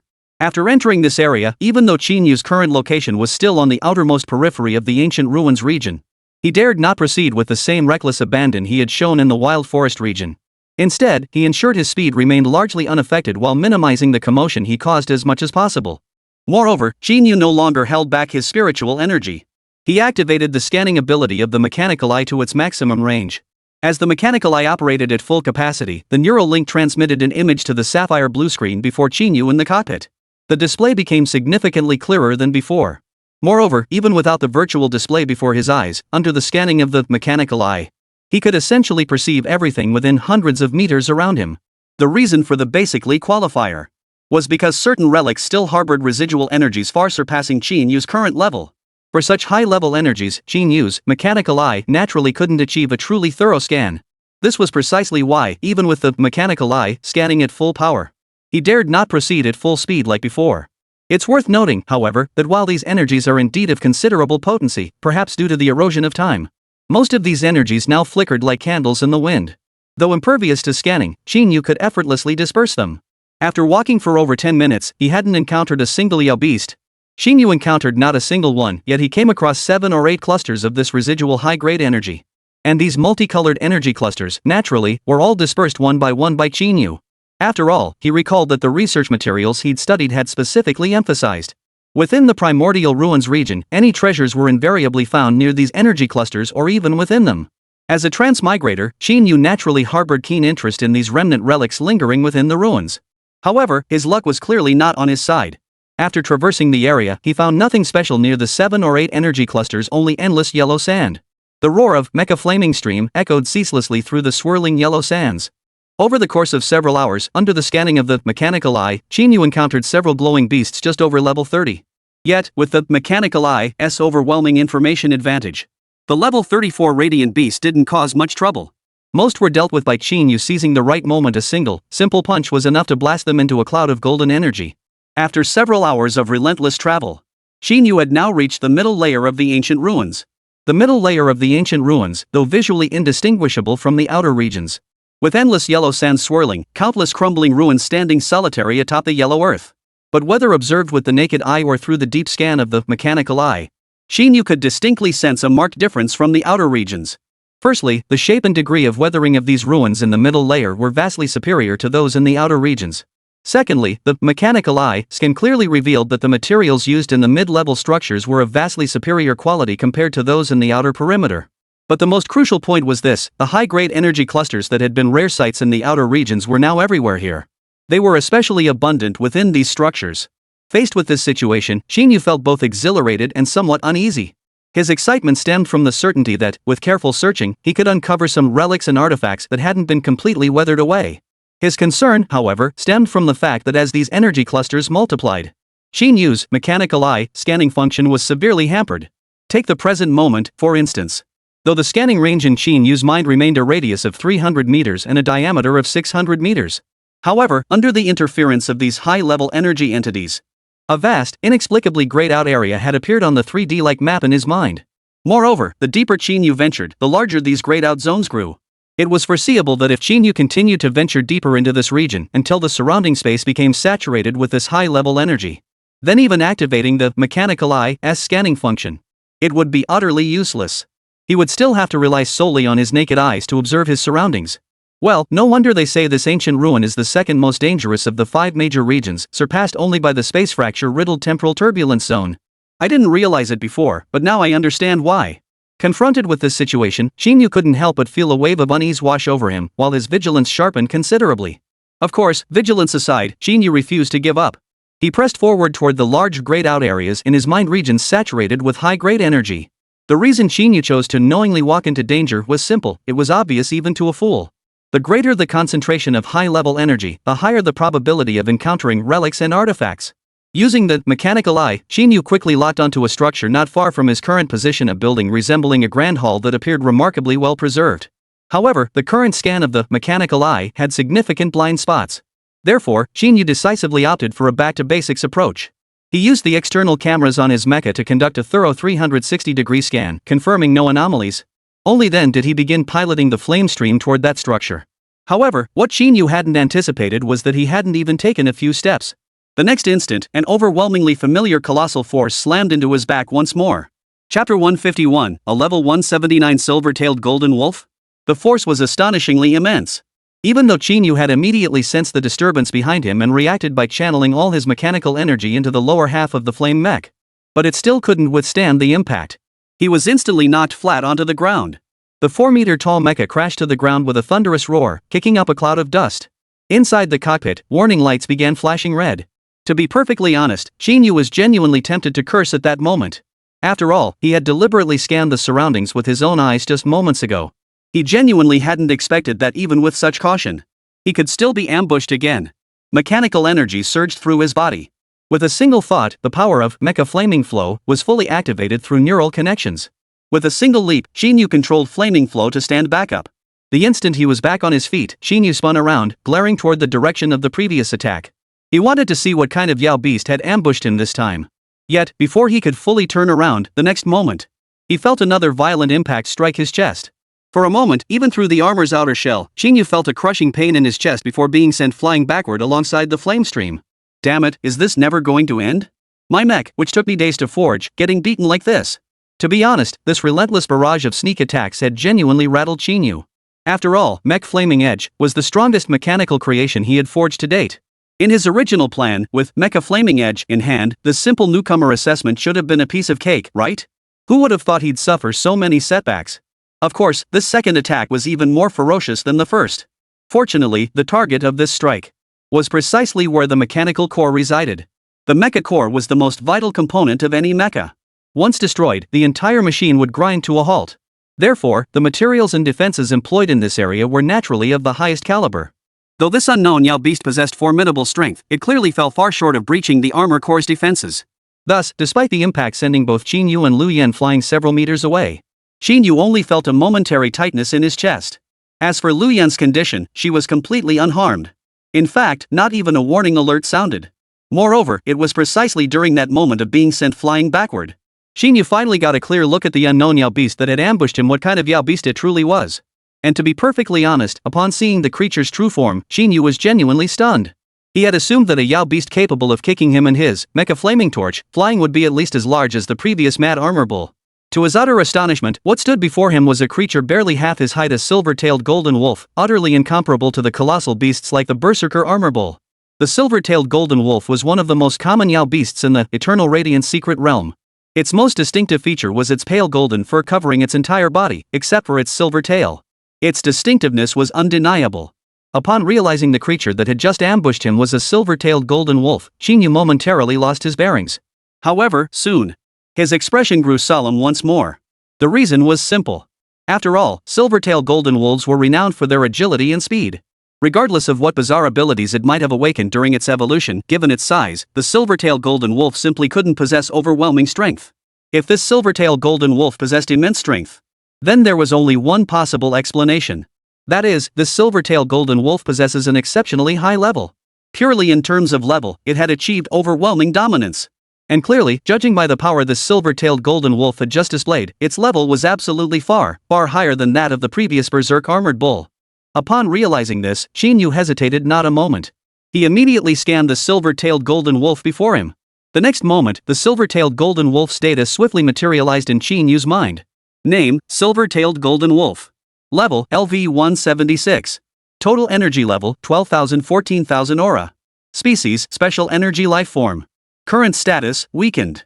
Skills possessed, space-time projection, time rewind, mental roar, berserk. What you see will shock you. The moment the data on this silver-tailed golden wolf popped into Qín Yu's mind. To be perfectly honest, Qín Yǔ was genuinely startled. Level 179? What the hell is this thing? The highest level being on the entire Blue Star is only level 97, right? This damn thing is 70 or 80 levels higher than the strongest being on Blue Star? Staring at the silver-tailed golden wolf before him, Qín Yǔ fell into a dazed stupor. What the hell kind of nonsense is this? Are you sure a mere level 20 player like me is supposed to be encountering something this powerful? However, the silver-tailed golden wolf gave Qín Yǔ no time to react. After witnessing Qín Yǔ shrug off 2 consecutive attacks as if nothing had happened, not only getting back up swiftly but also assuming a fighting stance, a hint of astonishment flickered in the wolf's eyes. Then, without hesitation, it charged toward Qín Yǔ once more. Naturally, Qín Yǔ was astonished. His gaze never left the silver-tailed golden wolf. Therefore, as the silver-tailed golden wolf charged toward him once more at breakneck speed, Qín Yǔ reacted instantly. Within the cockpit, invisible to outsiders, countless circuits coiled around Qín Yǔ, their strands flickering with electric-like mechanical energy, suddenly igniting. The next instant, without hesitation, he unleashed a full power punch toward the silver-tailed golden wolf's charging trajectory.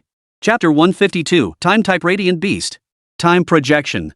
Having assessed the silver-tailed golden wolf's rank, it must be said this punch was undoubtedly Qín Yǔ's absolute maximum effort. Not only did he max out the power of Mecha Flaming Flow, but he even poured every ounce of the mechanical energy within his body into the strike as if his life depended on it. So much so that as Qín Yǔ unleashed this punch, the entire surface of Mecha Flaming Flow began to shimmer with a dense network of fine electric arcs. At a glance, the Mecha Flaming Flame no longer resembled a fiery war god bathed in crimson flames. Instead, it appeared as a steel war god fused with electricity and fire. Simultaneously, under this full power operation, 2 streams of misty white steam began spewing from the back of the Mecha Flaming Stream, unable to withstand the immense strain. As for his own full power punch, honestly, even according to the data scanned by Mechanical Eye, this level 179 Silvertail Gold Wolf possessed an energy level of only 12,000 to 14,000 aura. That was a full 2,000 aura short of his own full power strike 16,000 aura. Yet Qín Yǔ remained deeply uncertain whether he could actually survive a direct confrontation. After all, this Silvertail Golden Wolf was a whopping level 179. Facing an entity that surpassed even the strongest beings on Blue Star by 70 or 80 levels. Qín Yǔ genuinely couldn't muster a shred of confidence. After all, who knew how many hidden skills lay behind those question marks in the latter part of its skill list? As the Silvertail Golden Wolf closed in on Qín Yǔ, its charge seemingly poised to collide with his fist. Just as Qín Yǔ expected, an unexpected twist occurred. Just as their bodies seemed poised to collide, the Silvertail Wolf King's form suddenly warped. The next instant, Qín Yǔ felt his full force punch sink into an incredibly viscous swamp, suddenly slowing to a crawl. Simultaneously, the silver-tailed golden wolf, which had seemed merely average in speed to Qín Yǔ, suddenly accelerated countless times over. Before Qín Yǔ could even register what was happening. Appeared in a direction completely opposite its original position. Then, it delivered a kick directly to Qín Yǔ's side. The familiar immense force surged through him once more. Facing this new strike from the silver-tailed golden wolf, even with the power of Mecha Flaming Flow maxed out at that moment. But alas, all his strength had been channeled into that previous punch, leaving him utterly unable to spare any energy for balance. The kick landed, and without surprise, was sent flying backward once more. Fortunately, this time, his trajectory landed him directly toward an ancient ruin. Thus, he avoided the humiliating spectacle of flying backward for several seconds in midair. Instead, after smashing through 2 walls of the ancient ruins, he came to a halt just in time. As Qín Yǔ finally halted his backward flight, he landed with a thud on the ground. The next moment, the familiar alert tones began ringing incessantly within the cabin. Warning! Warning! Unknown attack detected. Unknown attack detected. Detecting mecha status. Scan complete. Damage detected on the left side of the waist, 20% damage. Initiating autonomous repair. Beep. During inspection, the section below the right wrist has been found to be completely aged. It is recommended that the owner immediately open the bay for inspection and promptly perform maintenance on the mech. Qín Yǔ hadn't paid much attention to these alerts before. After all, through his neural link with the mech, he knew better than anyone what was wrong with Mech Flaming Stream. For a moment, he even found the relentless stream of alerts irritating, tempted to shut them off altogether. However, when Qín Yǔ clearly heard the final warning tone, he froze in place. What the hell? My right wrist section is completely worn out? I just forged this mecha yesterday, and you're telling me it's already worn out? Without hesitation, Qín Yǔ immediately raised his right hand to inspect it. What he saw left him utterly bewildered. On the right wrist of Mecha Flaming Stream, extending down to the palm and fingers, the once pristine red paint, various metals, and intricate circuits had, at some unknown point, become completely rusted and corroded. The specially formulated red paint Qín Yǔ had applied had vanished entirely. Only rust and several small holes corroded into the metal remained. Seeing this, Qín Yǔ's pupils suddenly contracted. After a brief moment of disorientation, he suddenly realized something. Combining his previous scan data with the limited skill descriptions he'd seen for this silvertail golden wolf, it all clicked into place. Time rewind, time projection, and time corrosion. Time-based abilities? No wonder. No wonder the silvertail golden wolf boasts a staggering level of 179, yet its energy level is only 12,000-14,000 Euler. So this wasn't its true form at all, it was merely a time projection. No wonder I thoroughly inspected it earlier and found nothing amiss, yet it still managed to ambush me successfully. This silver-tailed golden wolf was most likely not even in the real world just now. As for the deterioration in my right hand, it was likely caused by his temporal erosion during the attack. Once he processed this, he didn't even pause to tend to the severe deterioration of his right arm and the mecha flaming flow suit. His first instinct was to slash through the collapsed wall, pinning him down with one hand. Then, bracing himself against the ground with the other, he pulled himself back up from the rubble. Once upright, Qín Yǔ fixed his gaze squarely on the silver-tailed golden wolf, who now stood nonchalantly nearby, having landed its strike. His expression was profoundly grave. Alongside that gravity, truth be told, a bitter taste truly welled up in Qín Yú's heart. He truly hadn't expected that, following the spatial-type mad armor bull he'd encountered earlier, he would face another time-type radiant beast in less than a day. What's more, this time elementary Yao beast didn't seem like an ordinary one. It appeared to be the temporal projection of some top-tier powerhouse from an unknown era. A temporal projection left behind in these ruins. To be perfectly honest, Qín Yǔ was genuinely at a loss for words at that moment. I wonder if this counts as good luck or bad luck. Chapter 153, Human Federation, Technological Supernatural Professions. Ancient Ruins. Staring at the silver-tailed golden wolf before him, barely waist-high, even knowing it was merely a projection of some powerful figure from the river of time. Its true energy level barely reached 12,000 Euler points. Qín Yǔ still felt a twinge of hesitation. After all, this silver-tailed golden wolf was no match for the he'd faced earlier. That mad armor bull was indeed a spatial-type creature. But in terms of level, it was a solid 35th tier, with an energy level barely scraping 9,000 aura. A single sweep of the mechanical eye laid it bare as if naked, its strengths and weaknesses laid out for all to see. Moreover, the spatial abilities possessed by that mad armor savage bull had very obvious shortcomings. The silver-tailed golden wolf before them, however, was an entirely different story. Beyond its terrifyingly high level, its skill bar contained not just time erosion, time projection, and time rewind. A long string of question marks followed. Qín Yǔ genuinely feared these question marks might conceal some god-defying abilities. Moreover, the few skills scanned so far only bore a single skill name. There was no detailed description whatsoever. Compounding the issue, the silver-tailed golden wolf's power level far surpassed that of the mad armor bull. Furthermore, Lu Yan's right wrist and below had suffered severe deterioration. Qín Yǔ genuinely felt that if the fight continued, he truly had no chance of victory. However, just as Qín Yǔ was contemplating how to retreat and escape, a voice suddenly echoed in his ears. Impressive. Not only does your mecha perform exceptionally well, but you've also mastered mechanical energy at this level. Quite remarkable. It's been a long time since I've encountered a young man with such potential. The sudden voice by his ear left Qín Yǔ utterly dumbfounded. When he finally processed it, realizing that the only possible source nearby was the silver-tailed golden wolf before him, Qín Yǔ froze completely. He couldn't believe that this creature, whose origins were unknown, a projection left behind by some great being in the river of time. After all this time, it still possessed consciousness.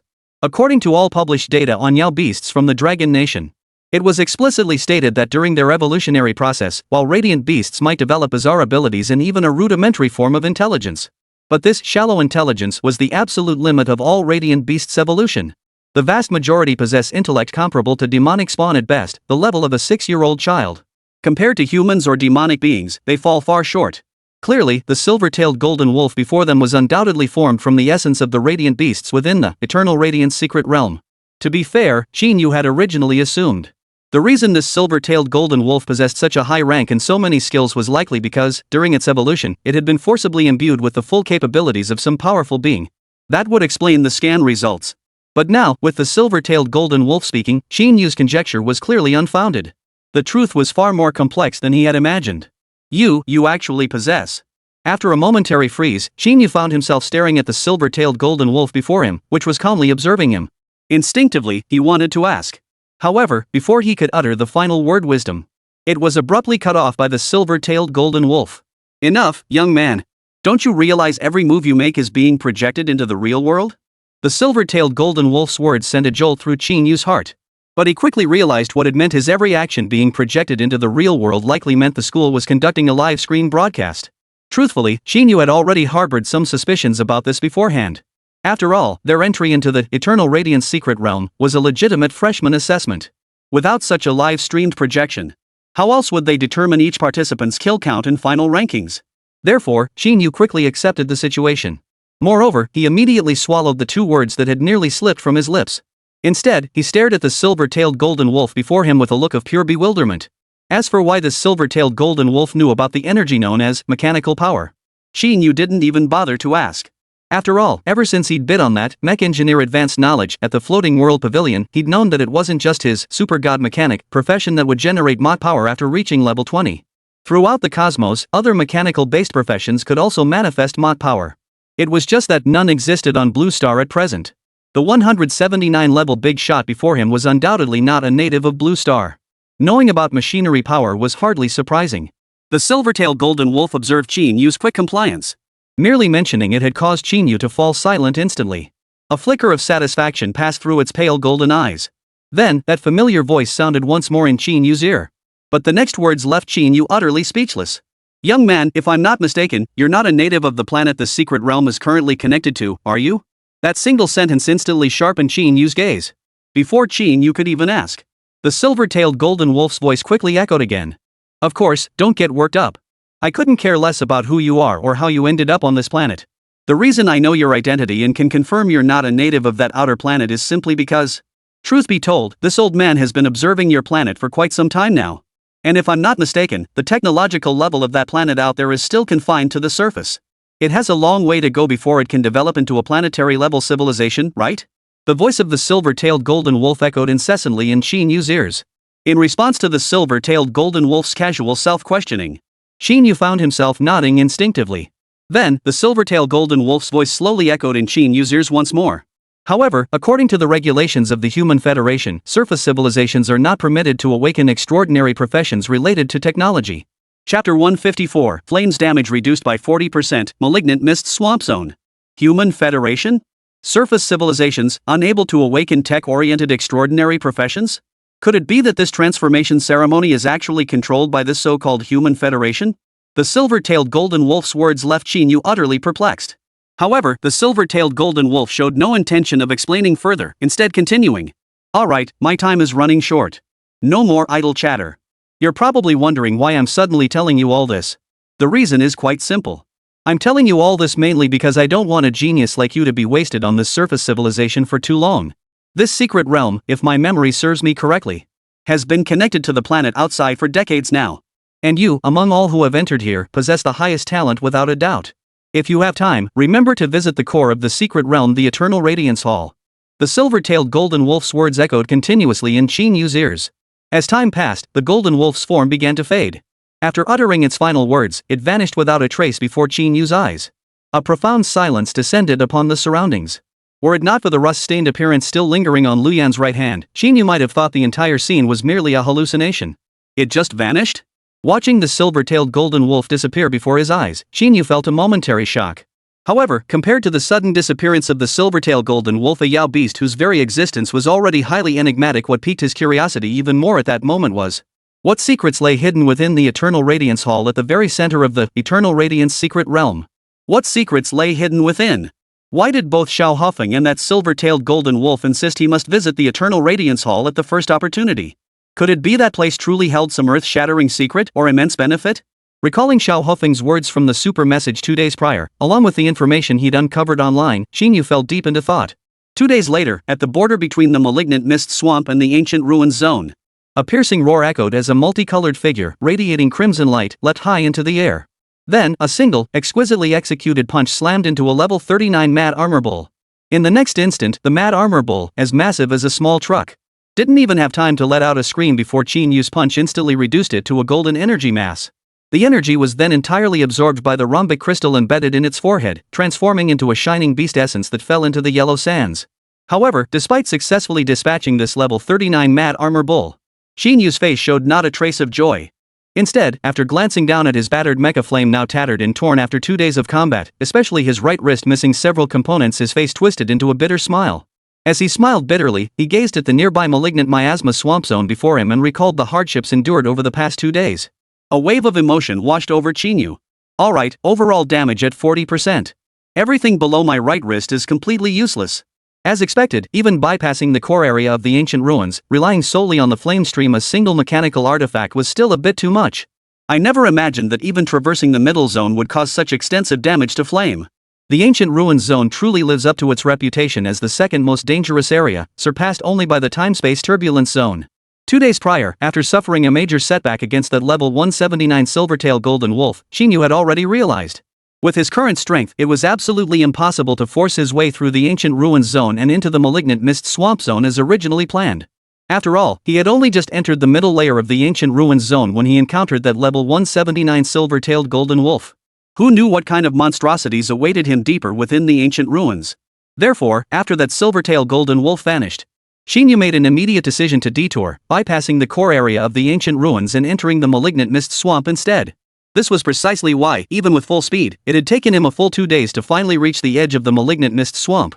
Even with this detour, Qín Yǔ's journey had been anything but easy. The specifics needn't be detailed here, but suffice it to say, it was nothing but a bitter journey. The countless large and small scars covering Lu Yan's body offered a glimpse into the ordeal, a mere glimpse of the whole picture. Honestly, if given the chance to do it over, Qín Yǔ would slap himself twice and then choose the longest route around the dark sand sea to enter the malignant mist swamp. After all, it had been less than 4 days since he'd created Mecha Lu Yan. And what was the result?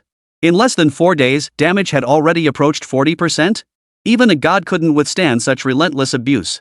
After all, one must understand that the Mecha Flaming Edge was no mere entry-level mechanical artifact like the Viper combat drone or the powered mechanical limbs. As the only mechanical creation Qín Yǔ has forged so far with an energy level exceeding 10,000. The Mecha Flaming Edge, whether in terms of time invested or materials used, consumes dozens to hundreds of times more resources than other mechanical creations. Yet, this very masterpiece is now teetering on the brink of scrapping. To be perfectly honest, the mere thought of it makes Qín Yǔ's heart ache. He'd rather scrap every other mechanical artifact in the forging chamber than witness the destruction of Mecha Flaming Edge. Forget it. I'll repair it after the assessment ends. For the malignant mist swamp zone, a set of heavy mechanical power limbs should suffice. As the surrounding dust finally settled, Qín Yǔ gazed at the malignant mist swamp zone mere hundreds of meters away. Qín Yǔ shook his head, dismissing the thought. Instead, he resumed controlling Mecha Flaming Edge, striding toward the malignant mist swamp zone. But the moment he reached the edge of the malignant mist swamp, Qín Yǔ couldn't wait any longer. He immediately recalled Mecha Flaming Edge into his forging space. He then retrieved the brand new heavy mechanical power exoskeleton and immediately began equipping it. However, what Qín Yǔ hadn't anticipated was that he had barely finished equipping one arm. Suddenly, the dense grass in front of him began to stir. Chapter 155, Tang Wenjie again. The malignant mist swamp zone, as its name implied, was an area where lush greenery covered the land. Yet beneath that verdant surface lay swamps and miasma. The overall environment was starkly different from the ancient ruins zone. One could even say they represented two extremes. Overall, it bore a striking resemblance to Jiangzhou City's newly opened secret realm, the Dream Swamp. Of course, while the environments share similarities, the overall strength of the monsters here is incomparable. Therefore, at this very moment, as the grass before him began to sway, combined with the numerous troublesome radiant beasts encountered over the past 2 days in the ancient ruins area, Qín Yǔ's internal alarm bells immediately began ringing at full volume. Without a moment's hesitation before he could even fully equip his heavy armored mechanical power limbs, Qín Yǔ had already planted his feet with fierce force, then leaped backwards several meters. Only after putting sufficient distance between himself and the threat, Qín Yǔ finally had time to swiftly attach the heavy-duty mechanical power exoskeleton while keeping a close eye on the rustling grass. Of course, equipping the heavy-duty mechanical power exoskeleton was remarkably swift. The entire process took only a few seconds. Amidst a series of clicking and clacking sounds, Qín Yǔ was fully armed once more. Moreover, without realizing it, he had drawn an AWW energy laser sniper rifle, pressing it against his chest and aiming it at the grassy area, ready to fire at any moment. However, what Qín Yǔ hadn't anticipated was, he had already wasted at least 7 or 8 seconds.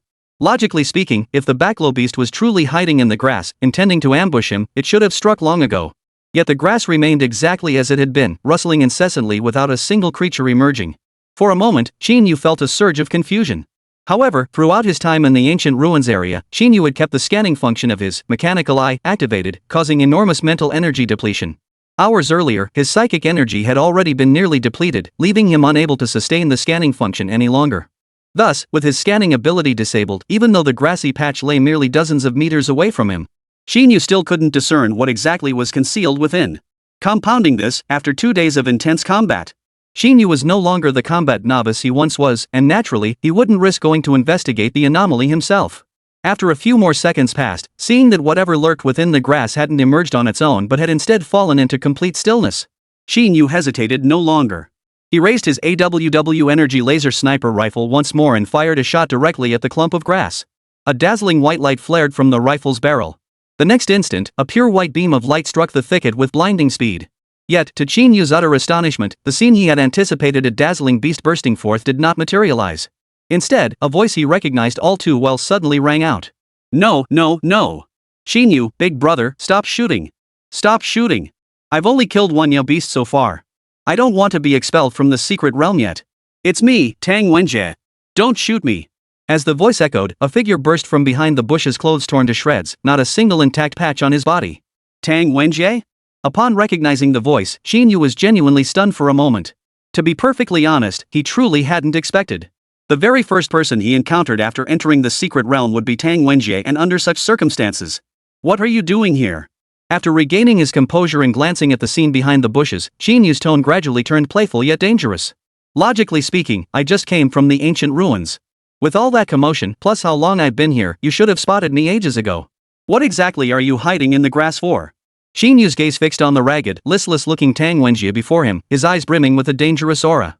Confronted by Qín Yú's question, Tang Wenjie's expression instantly grew uneasy. Especially after catching sight of the brand new heavy-duty mechanical power exoskeleton encasing Qín Yú's frame. Tang Wenjie shrank back, stammering awkwardly. Ha? No, no. What could I possibly be up to? I just ran into a level 19 Yao beast a couple days ago. That beast chased me for 2 whole days, biting at me. I only managed to wear it down and kill it not long ago. After being chased for 2 days, completely drained, I had no choice but to hide in these bushes and wait to recover, right? When you came over just now, all that noise. I didn't even dare look up. It must be said, though Tang Wenjie was a bit scatterbrained, he still knew how to read the situation. Before entering the secret realm, he had been as arrogant as could be. Now, however, he radiated nothing but servility. As he spoke, he even nonchalantly walked over to Qín Yǔ, patted the mechanical arm on his body, and asked with eager enthusiasm. Hey, you, what have you been up to these past few days? Seems like you've been nowhere to be found in the entire malignant mist swamp area. Lately, so many newcomers have been saying your mech is all show and no substance. They claim it gets wiped out the moment it enters the secret realm, which is why we haven't heard from you. And, why did you just come out of the ancient ruins zone? Tang Wenjie's tone was so enthusiastic that if anyone unaware witnessed it, they might even think Qín Yǔ and him were close friends or something. But Qín Yǔ knew Tang Wenjie's character all too well. Moreover, Qín Yǔ had never forgotten Tang Wenjie's actions back in the academy.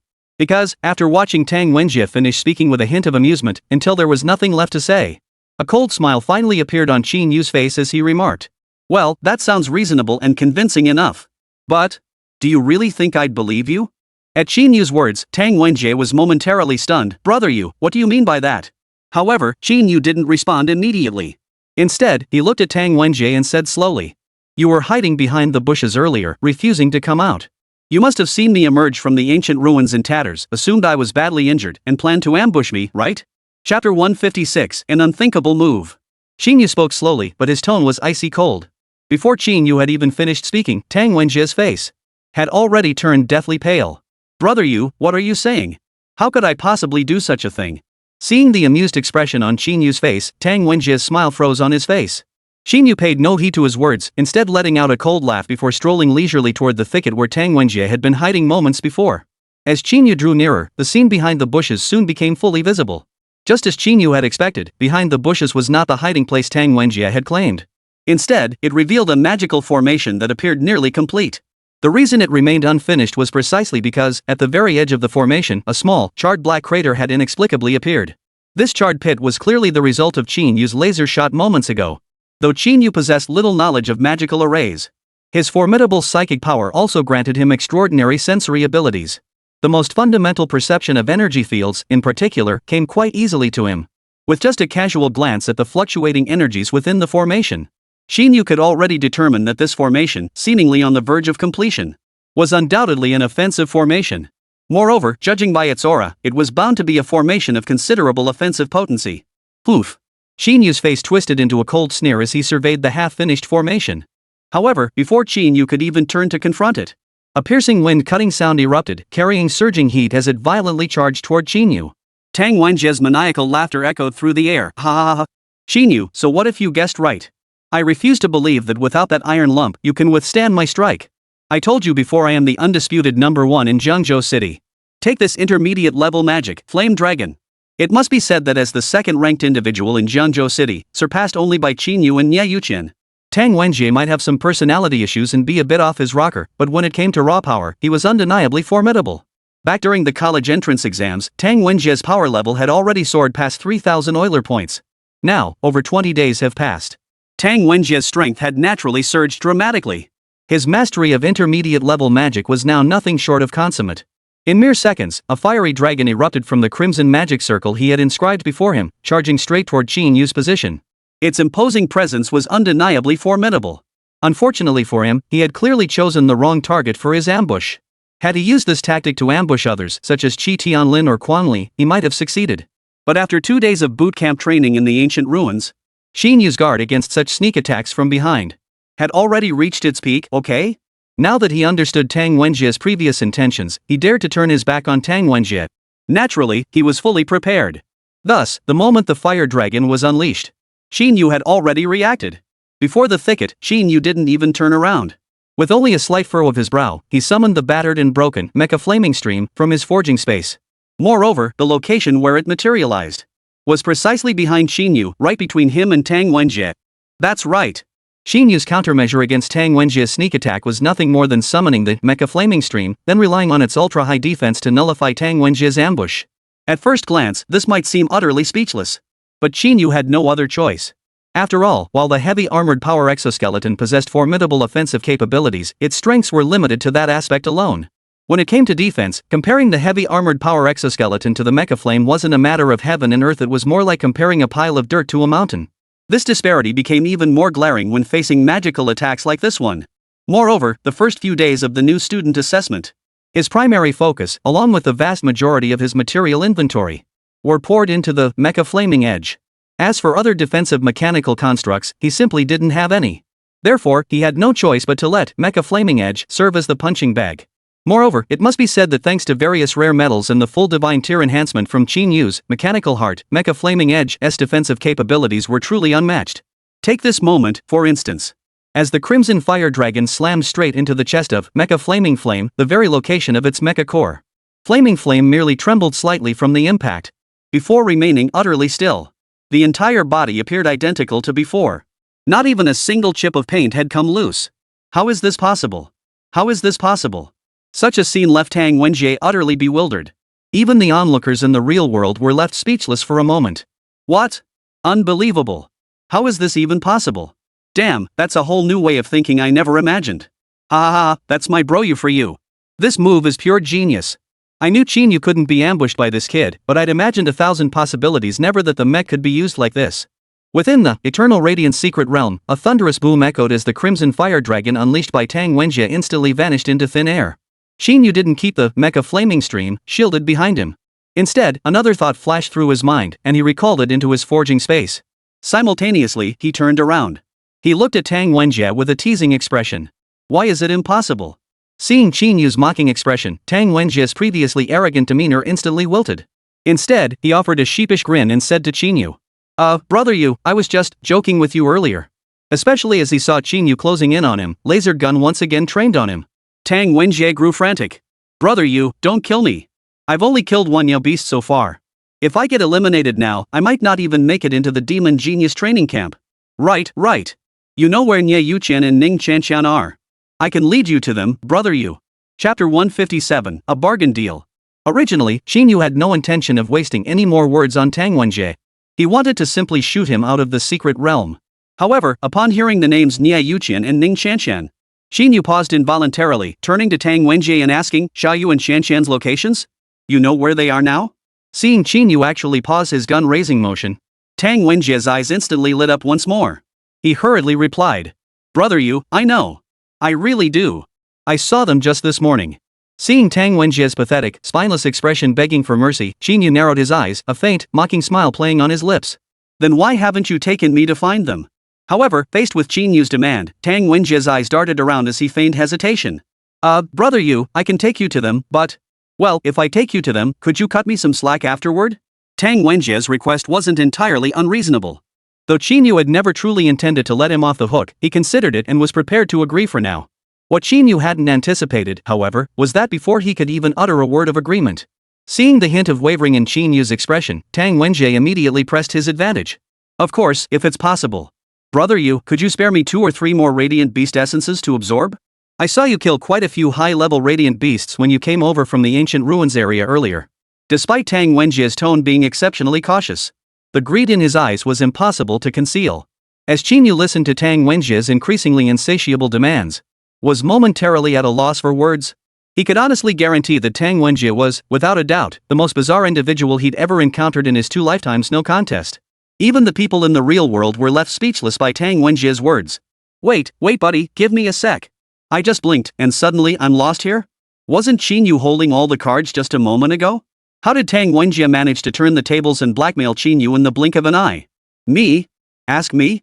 I'm still baffled. How can Tang Wenjie be so shameless? Damn, I heard yesterday the 2 freshmen had been tearing up the forums for 8 straight hours. Guess this is one of them. One of the freshmen, senior guessed right, it really is him. Even now, it wasn't just the student groups. Some teachers who had been closely monitoring Qín Yǔ's movements were also left speechless by Tang Wenjie. One younger-looking teacher couldn't hold back any longer, his face darkening as he blurted out, "Who exactly is this freshman? Sure, he can already cast intermediate-level fire magic. But his emotional intelligence and IQ, aren't they a bit too low? If he goes out to fight those cunning demons, he'll probably get tricked into oblivion before he even has a chance to cast a spell." As the teacher's rant echoed, the other instructors instantly wore expressions of deep agreement. Even the vice dean, who had remained silent since Qín Yǔ nearly exited the ancient ruins, couldn't help but glance at Tang Wenjie on the projection screen. His expression radiated pure disappointment. Yet, even so, within the secret realm, the protagonist himself remained utterly silent. Seeing Qín Yǔ not respond immediately, he not only failed to consider whether his demands were simply too excessive, but he actually assumed Qín Yǔ was just being stingy. No, you go, with your strength, 1 or 2 radiant beast essences shouldn't be a big deal, right? I'll take you to meet up with Niè Yǔqiān and Ning Qianqian as soon as possible. Let me off this time and throw in a couple of radiant beast essences for me. Isn't that a pretty good deal? For a moment, Qín Yǔ was so exasperated he laughed. A bargain? It certainly is a bargain. By your logic, it's an absolute steal. So, brother you mean we're done here? Tang Wenjie's eyes lit up instantly at those words, his face brimming with hope. But what greeted him was the blinding radiance of the AWW energy laser sniper rifle. A blinding white light flared, and in the next instant, a pure white laser beam shot out. Before Tang Wenjie could even react, the pure white laser pierced through him, leaving a scorched patch on his chest. And even this was thanks to the fact that the bullet fired by the AWW-focused energy laser sniper rifle was a beam of concentrated light. Its power was simply too immense. It pierced right through Tang Wenjie's entire body. Had it been a conventional gunpowder bullet or a projectile fired from something like the Type 37 portable electromagnetic cannon, given Tang Wenjie's fragile mage-type physique, he would have been reduced to charcoal long ago. Qín Yǔ. To Tang Wenjie, Qín Yǔ's shot came as a complete surprise. Despite suffering such a penetrating wound, Tang Wenjie did not die instantly. He looked down at the dark, gaping hole piercing his chest, the scorched flesh surrounding it charred black. Tang Wenjie's face was filled with utter disbelief. Meanwhile, Qín Yǔ turned to Yang Wenjie with a cold smile. This deal might be profitable, but haven't you misjudged your position? Do you really think you have any room to bargain with me? Besides, how can you be so sure I'm in such a rush to reunite with Niè Yǔqiān and Ning Qianqian? Even someone like you has managed to survive this long in the secret realm. Xiao Yu's energy level is significantly higher than yours, and her profession is far more powerful. She can't be that much weaker, right? The deal is indeed lucrative, but suddenly I'm not so keen on it anymore. Qín Yǔ watched Tang Wenjie's life force rapidly drain away with a hint of amusement, his tone deliberate and measured. As Qín Yǔ finished speaking, Tang Wenjie's eyes finally dimmed completely. Then, he collapsed face first before Qín Yǔ. And as his vital signs vanished completely, within mere moments, his entire body began to rapidly dissolve. Until it vanished completely, leaving no trace behind. Chapter 158, Mental Fortitude in Saint-Tier Professions. It must be said that while death within the Eternal Radiance secret realm merely expelled one from the realm's space, causing no harm in the real world, the process of dying, however, felt no different from reality. And the sight of Tang Wenjie moments before death, his chest torn open by a gaping hole, frankly, for those without such experience, it was quite terrifying. Especially at the very end, with Tang Wenjie's eyes wide open, a look of refusal to close them, and death for the more timid, it might even leave lasting psychological scars. But Qín Yǔ felt nothing at all about it. After all, his psychological resilience from living 2 lifetimes aside. Since the day of his class change ceremony until now, though it had been less than a month. Thanks to Li Shang, he'd already shed blood multiple times both within the secret realm and in the real world. The number of people he had killed was at least 20, if not 30. Among them were individuals who met fates far more gruesome than Tang Wenjie's. Thus, even now, watching Tang Wenjie collapse with eyes wide open at such close range, Qín Yǔ felt not the slightest ripple of emotion. After confirming Tang Wenjie had indeed been expelled from the secret realm, Qín Yǔ made no further delay. Instead, he planted his feet firmly. In the next instant, all 4 thrusters on his heavy armored power exoskeleton roared to full power. Without hesitation, he soared toward the southeast of the malignant mist swamp. Of course, Qín Yǔ's flight toward the southeast wasn't random. He had noticed Tang Wenjie's eyes instinctively glance toward the southeast when mentioning Niè Yǔqiān and Ning Qianqian. Therefore, Qín Yǔ believed that Niè Yǔqiān and Ning Qianqian were highly likely to be in the southeast direction. Moreover, even if he was wrong about the direction, Qín Yǔ remained completely unfazed. After all, as long as he confirmed they had reunited and hadn't been expelled from the secret realm yet, everything would still be manageable. After all, the name of the malignant mist swamp zone might sound intimidating. It remained the weakest of the 5 known regions within the Eternal Radiance secret realm. He had emerged unscathed from the ancient ruins zone. This measly malignant mist swamp zone? For Qín Yǔ, it wasn't even worth calling child's play. If he took a wrong turn, he could simply change direction. After all, with the mechanical heart's enhancement, the energy supply of the heavy-duty mechanical power exoskeleton was limitless. Moreover, when operating at full power, the heavy-duty mechanical power exoskeleton was far faster than the mecha flaming edge. Even if he made a mistake, he could simply search the entire malignant mist swamp area. And this, in fact, was the fundamental reason why Qín Yǔ had killed Tang Wenjie without hesitation. Meanwhile, on the other side, amidst a muddy swamp, Niè Yǔqiān and Ning Qianqian both sat panting heavily beside the marsh, their bodies still covered in varying amounts of yellow mud. Beside them lay a massive python, its body sprawled out. 2 horn-like protrusions jutted from its head. Niè Yǔqiān was in slightly better shape, with only a few scattered splotches of mud on her skirt. Ning Qianqian, however, was in a much worse state. Dark mud covered her from head to toe, even smearing her face. At first glance, she resembled Cinderella. Yet despite her wretched state, Ning Qianqian watched as the giant python beside her struggled a few times before going completely still. It transformed into a pale golden energy sphere, which then crystallized into a shimmering golden gemstone. Ning Qianqian paid no heed to the mud covering her. Instead, an unmistakable smile spread across her face. She couldn't help but turn to Niè Yǔqiān beside her, her voice brimming with delight. "Sis Yǔqiān. We did it!" That Yao beast, which was nearly transforming into a dragon, was a whopping level 21. And we actually killed it? And at this very moment, Ning Qianqian wasn't the only one feeling this way. After all, the might of a radiance beast was far beyond what ordinary demonic seeds could match. A typical level 21 demon seed only possesses an energy level of around 3,000 Euler units. Converted to the radiant beast scale, that's barely enough for a level 10 or so. Generally speaking, only demonic seeds at level 28, 29, or even 30 possess energy levels that could barely match a level 21 radiant beast. This means Ning Qianqian and Niè Yǔqiān, both not even level 20 yet, had managed to kill a level 29, or even level 38, demonic seed by teaming up. Therefore, at this very moment, even Niè Yǔqiān couldn't help but let a faint smile rise on her face as she gazed at the glowing beast essence floating midair. However, that smile lingered on Niè Yǔqiān's face for less than a second. Recalling the mecha Qín Yǔ had just displayed in the plaza, with an energy level of at least 10,000 aura. And knowing that after this new student assessment, the next comparison date between her and Qín Yǔ would arrive, Niè Yǔqiān couldn't muster a smile anymore. Instead, a colder expression replaced it, along with a hint of confusion lurking deep within her eyes. After all, even now, she still hadn't figured out what exactly that crimson mecha Qín Yǔ had just pulled out on the plaza was all about. In her understanding, having traversed the starseas for so long in her previous life, she had never heard of a mech engineer capable of constructing a complete intermediate-grade mech at merely level 20. Even the most exceptionally gifted mecha engineer couldn't achieve that. Generally speaking, constructing a complete mecha requires mastering the entire suite of technological theories, including knowledge typically reserved for intermediate-level mecha engineers.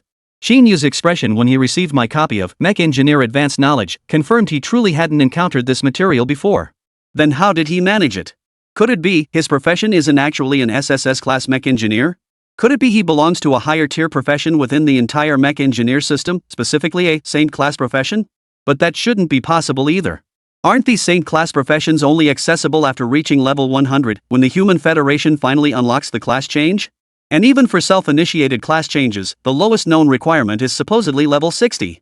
Qín Yǔ's question sparked a relentless cascade of doubts within Niè Yǔqiān's mind. However, just as she snapped back to her senses and was about to pick up the Yao Beast essence dropped by the giant python, Niè Yǔqiān's expression abruptly changed. Chapter 159, Clan-type Radiant Beasts. Without a moment's hesitation, Niè Yǔqiān instantly withdrew her hand from the glow beast essence. Moreover, after pulling back, Niè Yǔqiān immediately shouted anxiously at Ning Qianqian, who was still unaware of the danger. "Qianqian, get away from there. There's something else in the swamp." "Huh? Something else?" Ning Qianqian remained completely unaware of what was happening. But out of trust for Niè Yǔqiān, Ning Qianqian gritted her teeth and forcibly activated her innate skill once more, spatial shuttle. Immediately, the space around Ning Qianqian blurred, and her figure abruptly vanished from where she stood. And in the very next instant after Ning Qianqian vanished, the marsh beside Ning Qianqian and Niè Yǔqiān, which had been serene moments before, a massive muddy splash erupted from the marsh. Then, a giant python burst forth from the marsh even larger than the one Niè Yǔqiān and Ning Qianqian had just hunted down. The moment it appeared, the colossal serpent abruptly aimed its massive body toward the spot where Ning Qianqian had just been standing. It spat forth a stream of water darts at an astonishing speed. The speed of this water jet was beyond comprehension. In an instant, it slammed directly into the spot where Ning Qianqian had been standing. The already soft marshland soil instantly erupted into a terrifyingly large crater. Dust from the surrounding area immediately scattered in all directions. The entire sequence might seem lengthy when described. But in truth, from the giant python's sudden emergence to the subsequent water arrow's eruption, it all happened in less than a second or two. Had it not been for Niè Yǔqiān's warning and Ning Qianqian's immediate use of spatial shuttle, a spatial type skill that could be called a life-saving technique, that single water arrow strike would have instantly killed Ning Qianqian, expelling her from the eternal radiance secret realm. After all, Ning Qianqian was not like Niè Yǔqiān. Though Ning Qianqian had entered Star Ring Academy alongside Niè Yǔqiān and Qín Yǔ, but there was an essential difference between her and Qín Yǔ and Niè Yǔqiān. Her current admission to Star Ring Academy wasn't due to outstanding performance in the entrance exams or high energy level. It was simply because the spatial talent awakened by her profession happened to be precisely what Star Ring Academy needed at this moment. Even compared to other ordinary freshmen, Ning Qianqian still fell far short, let alone when measured against Niè Yǔqiān and Qín Yǔ. And with her current shallow energy level and fragile physique, forget being hit directly by that water arrow. Even the mud, rocks, or tree branches splashed up nearby could easily knock Ning Qianqian right out of the secret realm if they happened to strike her. But back to the matter at hand. With the water arrow's strike missing its mark, the newly emerged giant serpent immediately let out a furious roar. Its equally blood-red eyes scanned the area. Discovering that Ning Qianqian, who had been standing there moments before, seemed to have vanished without a trace, it instantly turned its massive serpent head toward Niè Yǔqiān, who had already covered herself in a layer of ice armor. Another hideous hissing sound erupted. Only then did Niè Yǔqiān get a clear look at the giant serpent's full form. Niè Yǔqiān's pupils contracted slightly. The serpent before her was pitch black, its scales glowing with an eerie, ghostly light. Its belly, however, was a dark crimson, as if scorched by molten lava. Even more unsettling was the sharp bony horn protruding from its skull, faintly flickering with lightning-like flashes. A mutant species? The mere sight sent a chill through Niè Yǔqiān's heart. Ordinary radiance beasts simply wouldn't possess such features. This creature had clearly undergone mutation during its evolutionary process. Niè Yǔqiān understood this all too well. In the very moment Niè Yǔqiān was distracted, the colossal serpent before her suddenly snapped open its gaping maw and lunged toward her. Niè Yǔqiān's reaction was lightning fast. Ice crystals instantly crystallized beneath her feet. Then, her entire body retreated backward with lightning speed. Simultaneously, a stream of purplish-black venom whizzed past where she had stood moments before, corroding the ground into a sizzling, bubbling pit. Qianqian. 10 meters away, space suddenly warped as Ning Qianqian staggered into view, her face as pale as paper. Consecutive spatial traversals placed an immense strain on Ning Qianqian's current state. Its weak point is the seventh vertebra, she shouted, forcing herself to speak. She had discovered this using her vision abilities during her teleportation. The giant serpent seemed to understand human speech, violently twisting its body to bury its spine deep into the swamp. Niè Yǔqiān seized the moment, swinging her arms to unleash dozens of ice spikes. Yet the moment they touched the serpent's scales, they shattered completely. Damn it, its physical defense is too high. She gritted her teeth, channeling all her energy. The surrounding temperature plummeted, and a thick layer of ice began forming on the swamp's surface. The giant python suddenly began thrashing violently, lightning crackling from its bony horns. A bolt of lightning struck down, shattering Niè Yǔqiān's hastily erected ice shield. The shockwave hurled her several meters, slamming her back against a tree trunk. A metallic taste rose in her throat. The giant serpent seized the moment to lunge forward, its foul stench assaulting her senses. Yet, at this very critical moment, a blinding golden light erupted across the sky. A figure plummeted like a meteorite, landing precisely on the serpent's vital spot. With a crisp crack of shattered bones, the serpent let out a piercing hiss as its entire upper body was crushed into the swamp by the immense force. Qín Yǔ? Niè Yǔqiān stared in disbelief at the familiar silhouette. The youth knelt on one knee atop the serpent, his right fist still poised to strike, golden flame slowly fading between his fingers. He turned back, flashing his signature roguish grin. Need a proxy service, ladies? Ning Qianqian collapsed to the ground, her voice trembling with tears. You bastard! Why did you take so long? Just as Qín Yǔ opened his mouth to respond, the ground beneath them erupted in violent tremors. In its death throes, the mutated giant python detonated the energy within its body, causing the ground beneath the three to violently collapse. Hold on tight. Qín Yǔ wrapped his left arm around Niè Yǔqiān while scooping Ning Qianqian under his right arm. Suddenly, a pair of wings formed from golden runes unfolded behind him. Just as the swamp completely swallowed the serpent, the trio soared into the air. Niè Yǔqiān glanced down and saw more writhing black shadows faintly emerging from the depths of the swamp. She couldn't help but gasp. This wasn't a lone Yao beast at all, but an entire tribe migrating. Chapter 160, The Eternal Radiance Temple. Within the Eternal Radiance secret realm, Radiance beasts generally tended to operate in solitary groups more often than not. After all, these Yao beasts were essentially special lifeforms composed of pure energy. They cannot be compared to true lifeforms. Therefore, such lifeforms, purely evolved from energy, naturally cannot form true clans bound by blood ties and species. After all, even among members of the same species, beyond their most fundamental abilities, their other capabilities can be as different as night and day. Under such circumstances, forming a proper group is out of the question. In fact, if two radiant beasts of the same species meet and don't immediately start fighting, that's already considered quite fortunate. Of course, there are always exceptions. While radiant beasts aren't truly sentient lifeforms. However, as their ranks increase, their intelligence also rises accordingly. Though the highest level of intelligence these beasts can reach is only on par with that of a few-year-old child. But once they possess even a modicum of wisdom, the possibility of forming a group emerges. After all, even with limited intelligence, they naturally gravitate toward forming groups with other radiant beasts of their kind. Such a scenario might be extremely rare within the Eternal Radiance secret realm. But it's not entirely unheard of. At the very least, examples of this phenomenon have been documented on the Dragon Nation internet. Holy crap, it's a Yao beast clan. We're done for. Qín Yǔ, Rain Xian, should we run? The lowest level member here seems to be at least level 18. Watching the giant pythons emerging one after another from the swamp, Ning Qianqian, currently pinned under Qín Yǔ's arm, filthy and disheveled, was utterly paralyzed with fear. Her first thought was to flee. If we really get caught in this, there's no way we'll escape. She hadn't even noticed that her current position with Niè Yǔqiān and Qín Yǔ was extremely awkward. Caught off guard by the sudden turn of events, Qín Yǔ acted hastily. He'd grabbed Ning Qianqian and Niè Yǔqiān under each arm without a second thought. Then, using the four thrusters of his heavy-duty mechanical power exoskeleton, he immediately propelled all three of them away from that area. And this had led to Qín Yǔ's arm ended up wedged in a rather awkward position. Niè Yǔqiān's mental fortitude was naturally beyond comparison to Ning Qianqian's, though she too had been startled moments ago by encountering such a large group of giant snakes here. In her previous life, she had encountered such situations at least a dozen times. Moreover, the Eternal Radiance Temple stood as one of the most powerful forces within the nearby star domains. She had entered not just this one Eternal Radiance secret realm constructed by the Eternal Radiance Temple. She had explored numerous other types of secret realms as well. Therefore, after only a momentary startle, Niè Yǔqiān immediately noticed the unusual sensations emanating from her body. For a moment, even she who had once roamed the star seas unrivaled in her previous life couldn't help but flush with embarrassment. In her mind, scenes kept replaying how she had served Qín Yǔ water and bathed him at his home, acting like a timid young bride. For a moment, Niè Yǔqiān felt both embarrassed and annoyed. But then she remembered that Qín Yǔ probably hadn't meant to. He'd only been trying to rescue the two of them. She couldn't bring herself to say anything. Damn it! If things hadn't happened so suddenly, I'd never let you off the hook. In the end, Niè Yǔqiān could only glance at the large hand on her chest, gritting her teeth inwardly. Of course, it was worth mentioning at this point. The moment Qín Yǔ hauled Ning Qianqian and Niè Yǔqiān to safety, he actually noticed his hands seemed to have landed in slightly the wrong places. The palms of his hands were pressed against two distinctly different kinds of softness and protrusions. However, even though Qín Yǔ had noticed this discrepancy, even with 2 lifetimes under his belt, he remained a lifelong virgin. Faced with this situation, he didn't know whether to move his hands or keep them still. He had no idea what to do.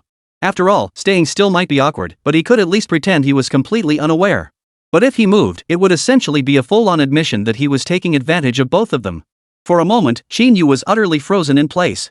He didn't even have time to pay attention to the swamp below, where the giant python clan had already descended into a frenzied state.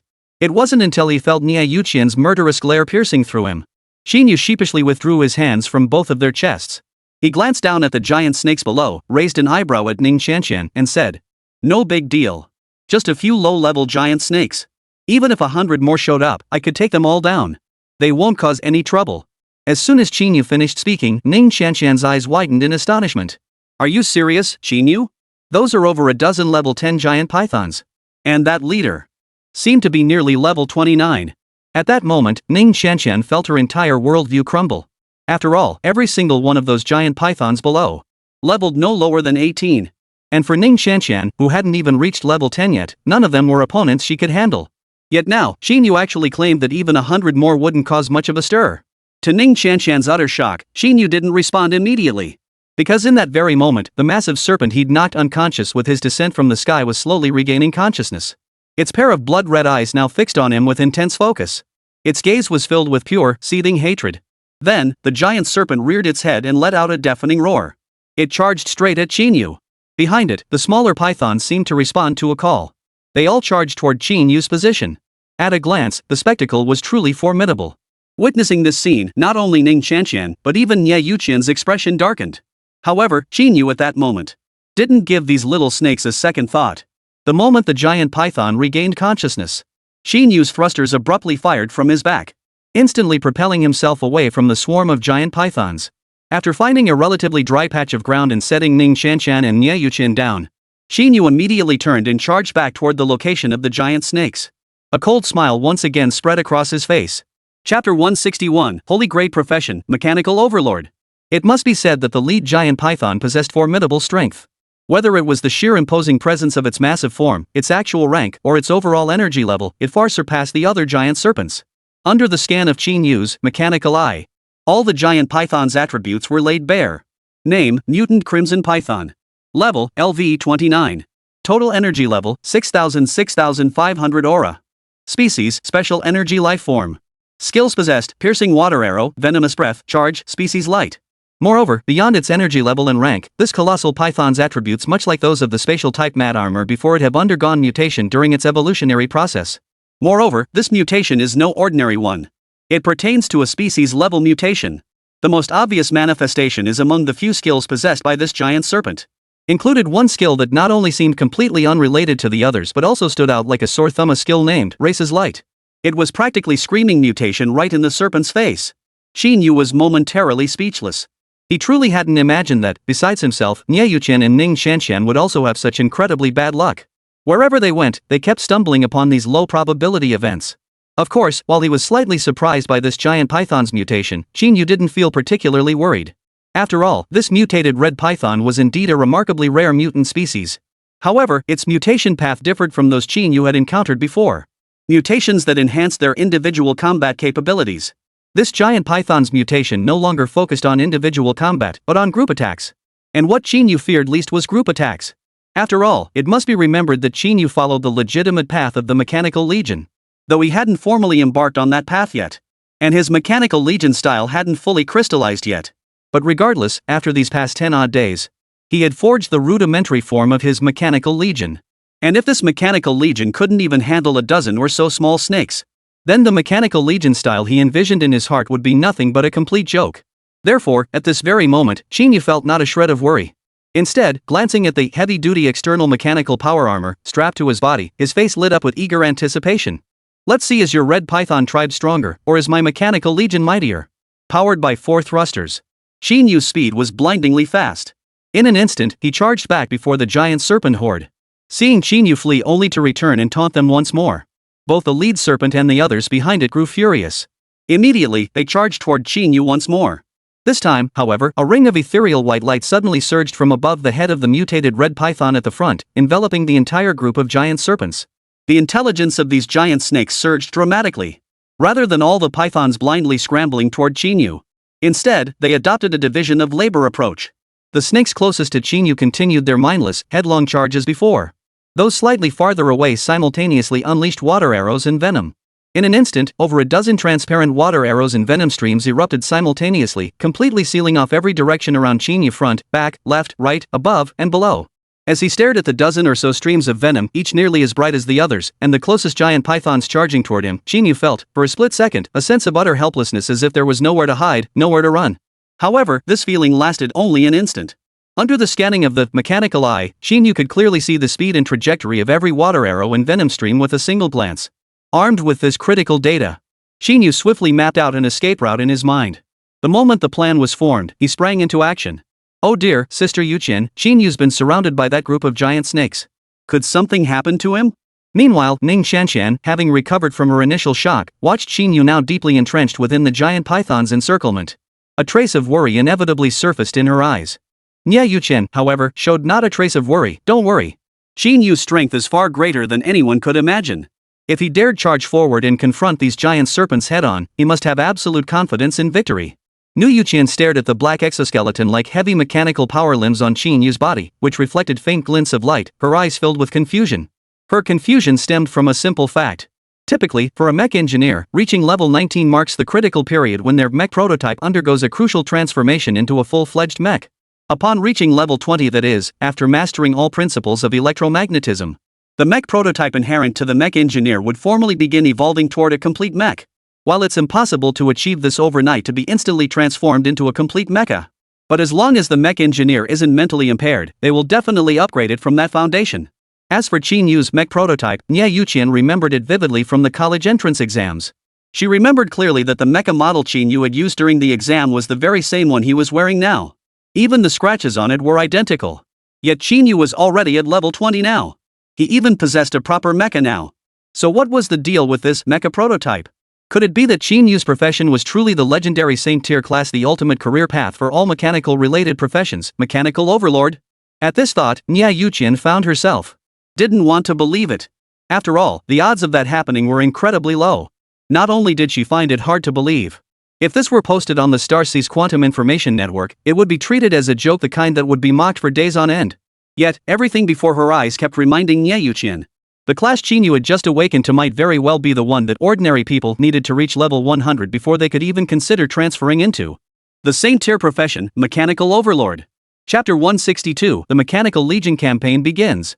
Just as Niè Yǔqiān's doubts swirled within her mind, on the other side, facing the overwhelming onslaught of venom and water arrows before him, Qín Yǔ's lips curved into a faint smile, a cold gleam flashing in his eyes. Without a moment's hesitation, the four thrusters on his outer limbs erupted once more with dazzling blue flames. Qín Yǔ's speed surged. Instantly, he charged headlong into the encircling swarm of venom and water arrows. And just as he was about to make contact with the venom and water arrows, Qín Yǔ's movements abruptly halted midair.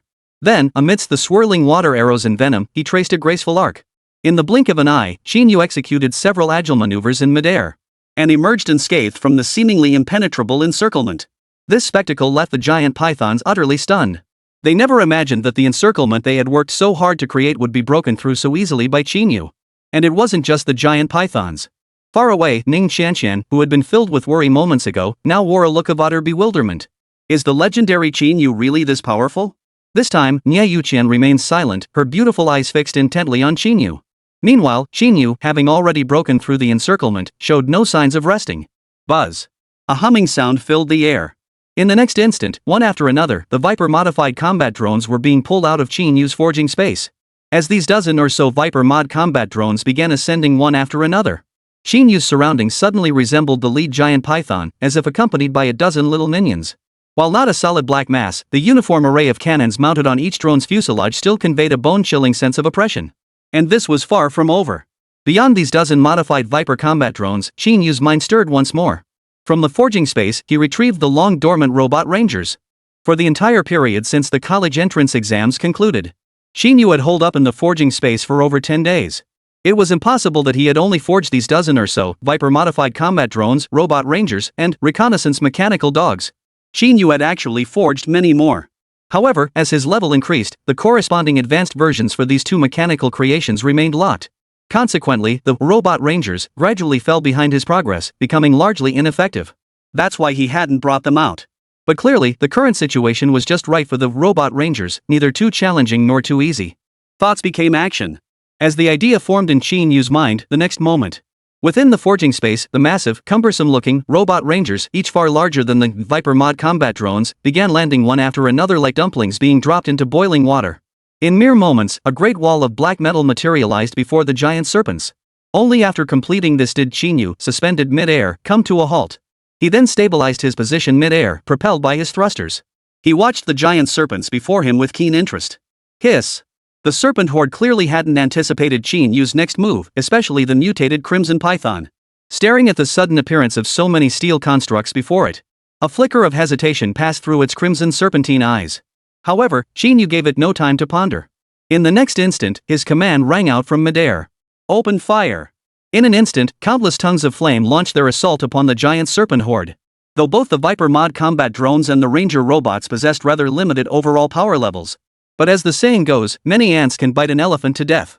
Empowered by infinite energy and unlimited firepower.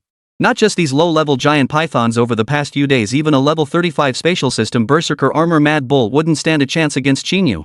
Amidst the swirling inferno, the orderly formation of snakes once led by that colossal serpent collapsed in an instant. At that very moment, struck by the onslaught, they erupted into chaos. Among them, some lower-level, poorly defended giant snakes were already beaten to a pulp, charred black and mangled beyond recognition. Witnessing this, the hesitation in the lead serpent's eyes vanished as it reluctantly retreated.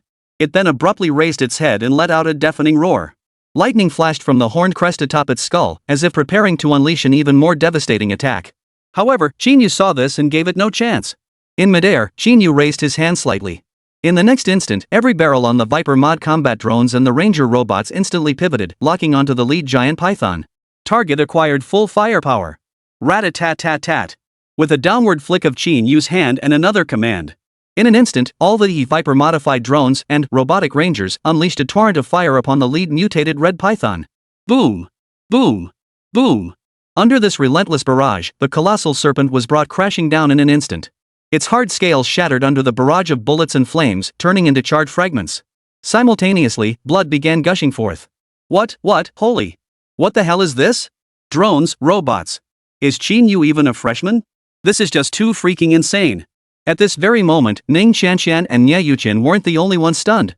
Back in the real world, at Star Ring Academy, as Qín Yǔ's clash with the giant pythons commenced, the plaza erupted once more with gasps of astonishment. So that must be the drone swarm you guys were talking about? Holy crap, is this really something a freshman could pull off? Who knows? Maybe this is the gap between us and geniuses. Aren't you SSS tier 2? So what if I'm SSS rank? In front of Qín Yǔ, I'm still useless. Alright, fair point. Chapter 163, Races Light, Defying Heaven Skill. Over the past 2 days, the seniors and teachers gathered in the square had observed Qín Yǔ's performance under adversity. By now, they had a pretty good grasp of his true strength.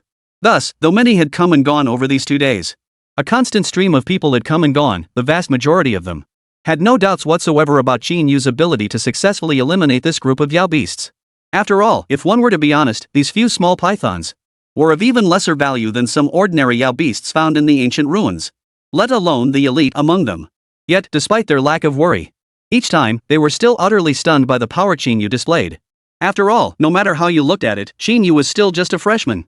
That a freshman could possess such formidable power, leaving even these veterans feeling utterly ashamed and inferior, naturally filled them with envy and awe.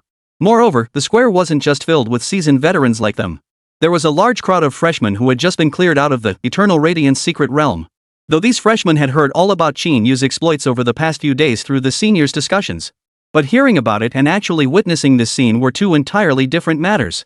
The shock in the hearts of these freshmen, who had just been utterly crushed by the Yao beasts within the secret realm, could only grow even more intense. Thus, as the light screen displayed Qín Yǔ's actions, he had achieved absolute dominance over this group of giant serpents in less than a few breaths. The entire group of newcomers stood utterly speechless. Among them was Tang Wenjie, who had been personally expelled from the secret realm by Qín Yǔ just hours earlier. Qín Yǔ, is he really this strong? That was a radiant beast nearly approaching 3rd tier, right? And he just beat it like that? On the plaza, Tang Wenjie's expression was blank with disbelief. Impossible. How could he be this strong? Could it be he really didn't cheat on the college entrance exam? Could his energy level truly have reached over 5,000 auras? Beside him, several upperclassmen glanced at him. Couldn't help but say to him, "You're Tang Wenjie? You're still questioning Qín Yǔ's college entrance exam results? What's this little show even about?" Qín Yǔ slaughtered those radiant beasts back at the 2,000 point mark. They were way stronger than these guys. One senior student, whose demeanor seemed quite extraordinary, spoke up first. Immediately after, another senior student beside him chimed in with deep agreement. "Yeah, kid, what have you accomplished so far? This is just a small group of Yao beasts, isn't it? At the end of the day, they just look intimidating. Their actual combat strength? Nothing special. Level 30 at best. Any Yao beast Qín Yǔ took down in the ancient ruins zone was probably stronger than this lot. To be honest, I'm starting to believe that during the college entrance exam, Qín Yǔ didn't have a malfunctioning energy level tester, he actually punched it to smithereens." By the end of his rant, the senior student even lifted his gaze from the light screen, studying Tang Wenjie with a playful look. Then he teased, "You know what? You're actually pretty gutsy, kid. With Qín Yǔ's strength, I wouldn't even dare think about ambushing him, but you went for it. And not just once, but twice in a row. Impressive." After hearing all this, Tang Wenjie felt utterly bewildered.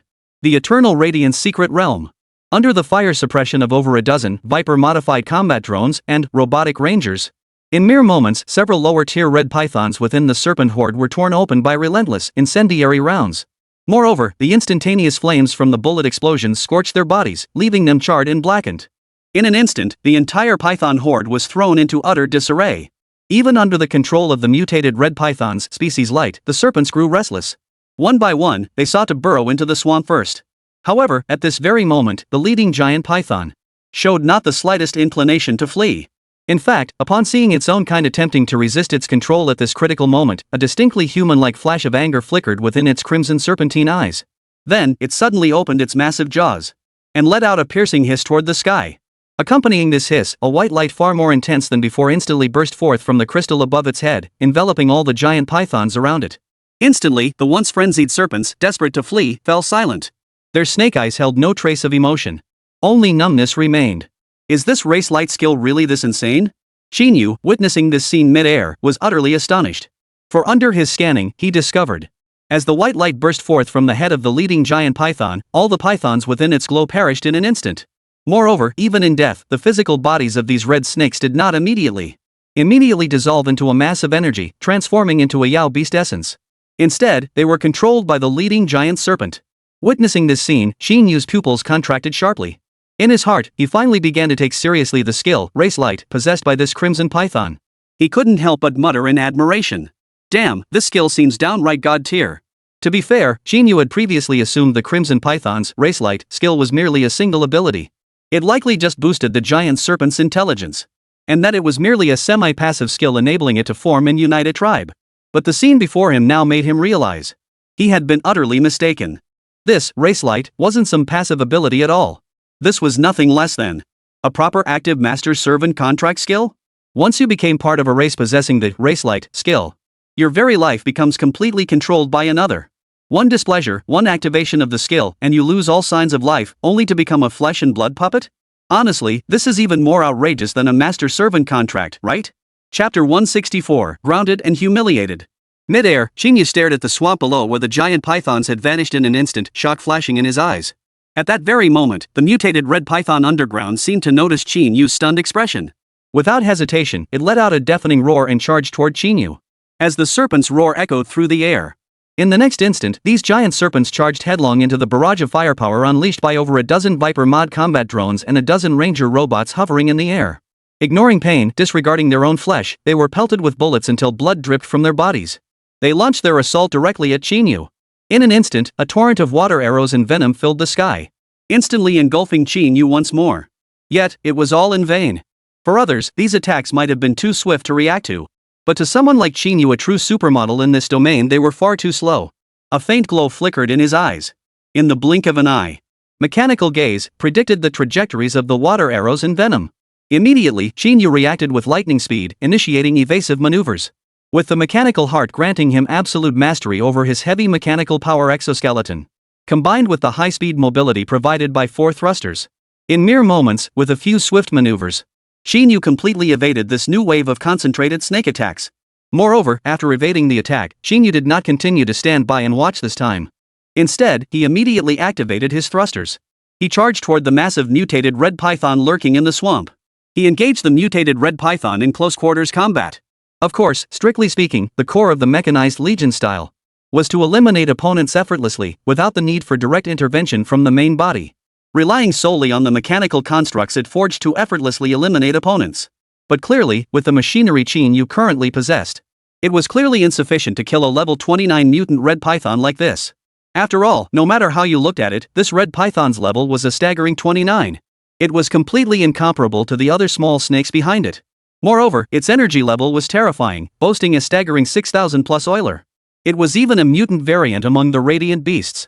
Therefore, after a brief aerial assessment, the firepower of the Viper mod combat drone and the robot ranger was unleashed upon the colossal serpent. They discovered it could only inflict minor damage on the colossal serpent. Killing it this way would not only be extremely difficult but also take an incredibly long time. Qín Yǔ decisively chose to personally engage the colossal serpent in close combat. With his thrusters operating at full throttle, Qín Yǔ's speed was nothing short of blistering.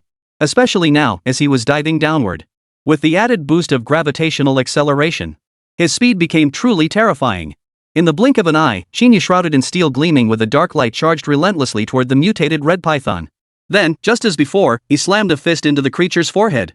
And to be honest, if Qín Yǔ had been wearing the mecha flaming flow at that very moment, this mutated red python would have been reduced to a pile of beast essence right then and there. After all, the mecha flaming edge was only slightly cumbersome. But in terms of attack and defense, it was truly unmatched. However, what Qín Yǔ was wearing now was merely a set of heavy-duty mechanical power exoskeleton. Its maximum power level barely reached around 6,000 aura. Even with Qín Yǔ's mechanical power enhancement, his power level barely reaches 7,000 ORRs. Therefore, at this very moment, it was naturally impossible to effortlessly take down this mutated red python in an instant. Just like before, a single punch drove the mutant red python's head deep into the muddy swamp. Simultaneously, half its body was dragged down with it, plunging into the mire and sending up a spray of muddy splash. Holy crap, that's terrifying. Sis Yuqian, Qín Yǔ's fighting style is way too brutal. Witnessing this scene, Ning Qianqian, standing not far away, couldn't help but gasp in astonishment once more. However, Niè Yǔqiān paid Ning Qianqian no mind at that moment. Instead, she silently activated the system in her mind. She checked the remaining time until the next comparison. Then she silently sighed to herself. For some inexplicable reason, Niè Yǔqiān was suddenly overcome by a sense of foreboding. She couldn't shake the feeling that if Qín Yǔ kept growing at this pace, she might, well, never win a comparison against him for the rest of her life. In the swamp, Qín Yǔ's punch delivered tremendous force. Not only did it slam the mutated red python's raised head into the swamp, it also severed the giant python's control over the other pythons. As the mutated red python collapsed, the 20-odd snakes beside it, already battered beyond recognition by drones and robots, followed suit. Then, in the blink of an eye, they transformed into pale golden energy, condensing into shimmering demon beast cores. They swarmed around Qín Yǔ. However, Qín Yǔ did not immediately move to collect these demon beast essences. Instead, his gaze remained fixed on the mutated red python before him. As he saw the mutated red python showing signs of rising again, Qín Yǔ hesitated not a moment, unleashing a series of punches that thundered against the colossal serpent. Simultaneously, all the offensive weapons mounted on this set of heavy-duty mechanical power exoskeleton launched their attacks against the colossal serpent without delay. For a moment, the red python let out continuous wails of agony. During the assault, it attempted to fight back. It tried to wrap its thick body around Qín Yǔ. But with its speed? How could it possibly wrap around Qín Yǔ? Therefore, to sum it up, while Qín Yǔ and the giant python were evenly matched in terms of energy level, but in terms of speed, Qín Yǔ was simply far, far superior to this giant serpent. Furthermore, the direction of its mutation happened to be perfectly countered by Qín Yǔ's mechanical legion, leaving it utterly helpless with no room for resistance whatsoever. Thus, from start to finish, this mutated giant python could only be pinned to the ground and crushed by Qín Yǔ, clad solely in his heavy-duty mechanical power exoskeleton. Chapter 165, Origin Perfection. Without a single surprise, within the malignant mist swamp region, Qín Yǔ, even clad only in his heavy-duty mechanical power exoskeleton, was absolutely the strongest being in this area. Even a mutated beast like this crimson serpent could not stir up any trouble under Qín Yǔ's command. After another punch sent the mutated red python crashing to the ground. Its head already deformed from the blows, the mutated red python could no longer withstand Qín Yǔ's relentless assault, which came down like a torrential rain. Fear replaced the fury in its snake eyes. Then, they gradually began to lose focus. Finally, with a mournful wail, it lost all signs of life. Its massive body then dissolved into a pale golden energy, coalescing into another piece of beast essence. Phew! Only then did Qín Yǔ exhale a long, relieved breath. The battle had appeared effortless to the outside eye. But in truth, his mind remained on high alert. After all, clad in the heavy armored power exoskeleton, unlike when clad in the mecha flaming edge, where his entire body was tightly encased within the mecha's outer shell. The reason the heavy armored power exoskeleton could only be called exoskeleton technology, or a prototype mecha, was precisely because, powerful as it was, it couldn't fully encase Qín Yǔ's entire body. Numerous areas remained exposed. And these exposed areas were precisely Qín Yǔ's vulnerabilities. While the power amplification provided by the heavy-duty mechanical power exoskeleton was formidable, Qín Yǔ's own physique, when compared to these Yao beasts, is still quite fragile. This was precisely why, even though Qín Yǔ could pin this mutated red python to the ground and grind it, he still had to remain on high alert.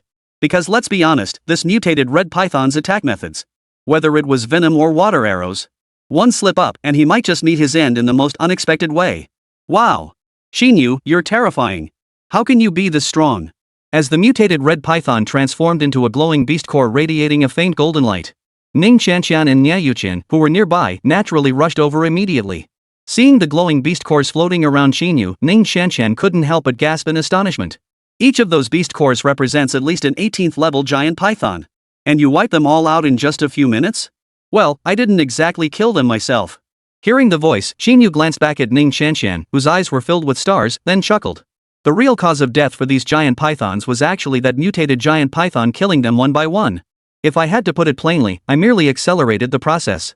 Glancing at the Yao beast cores scattered around him, Qín Yǔ recalled the moment when the mutated red python had unleashed a single skill. Had instantly stripped these giant pythons of their lives, turning them into its puppets. Qín Yǔ couldn't help but shake his head helplessly. Then, pointing at the Yao beast cores, he addressed Ning Qianqian and Niè Yǔqiān.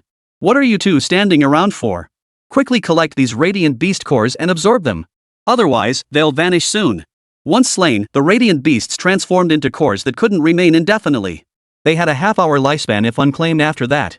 They would automatically dissipate, reverting to energy and vanishing into the secret realm. Then, they would await the next cycle of evolution. As Qín Yǔ finished speaking, both Niè Yǔqiān and Ning Qianqian froze in surprise. Niè Yǔqiān, who had remained largely silent, finally spoke up. Of these radiant beasts, aside from the first one that Qianqian and I killed, the rest were all slain by you. You should take them yourself.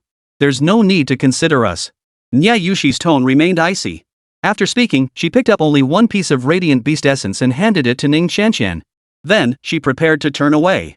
Ning Qianqian, holding the glorious beast essence Niè Yǔqiān had handed her, froze in surprise for a moment. She froze for a moment, huh? Once she regained her senses, she similarly refused Qín Yǔ.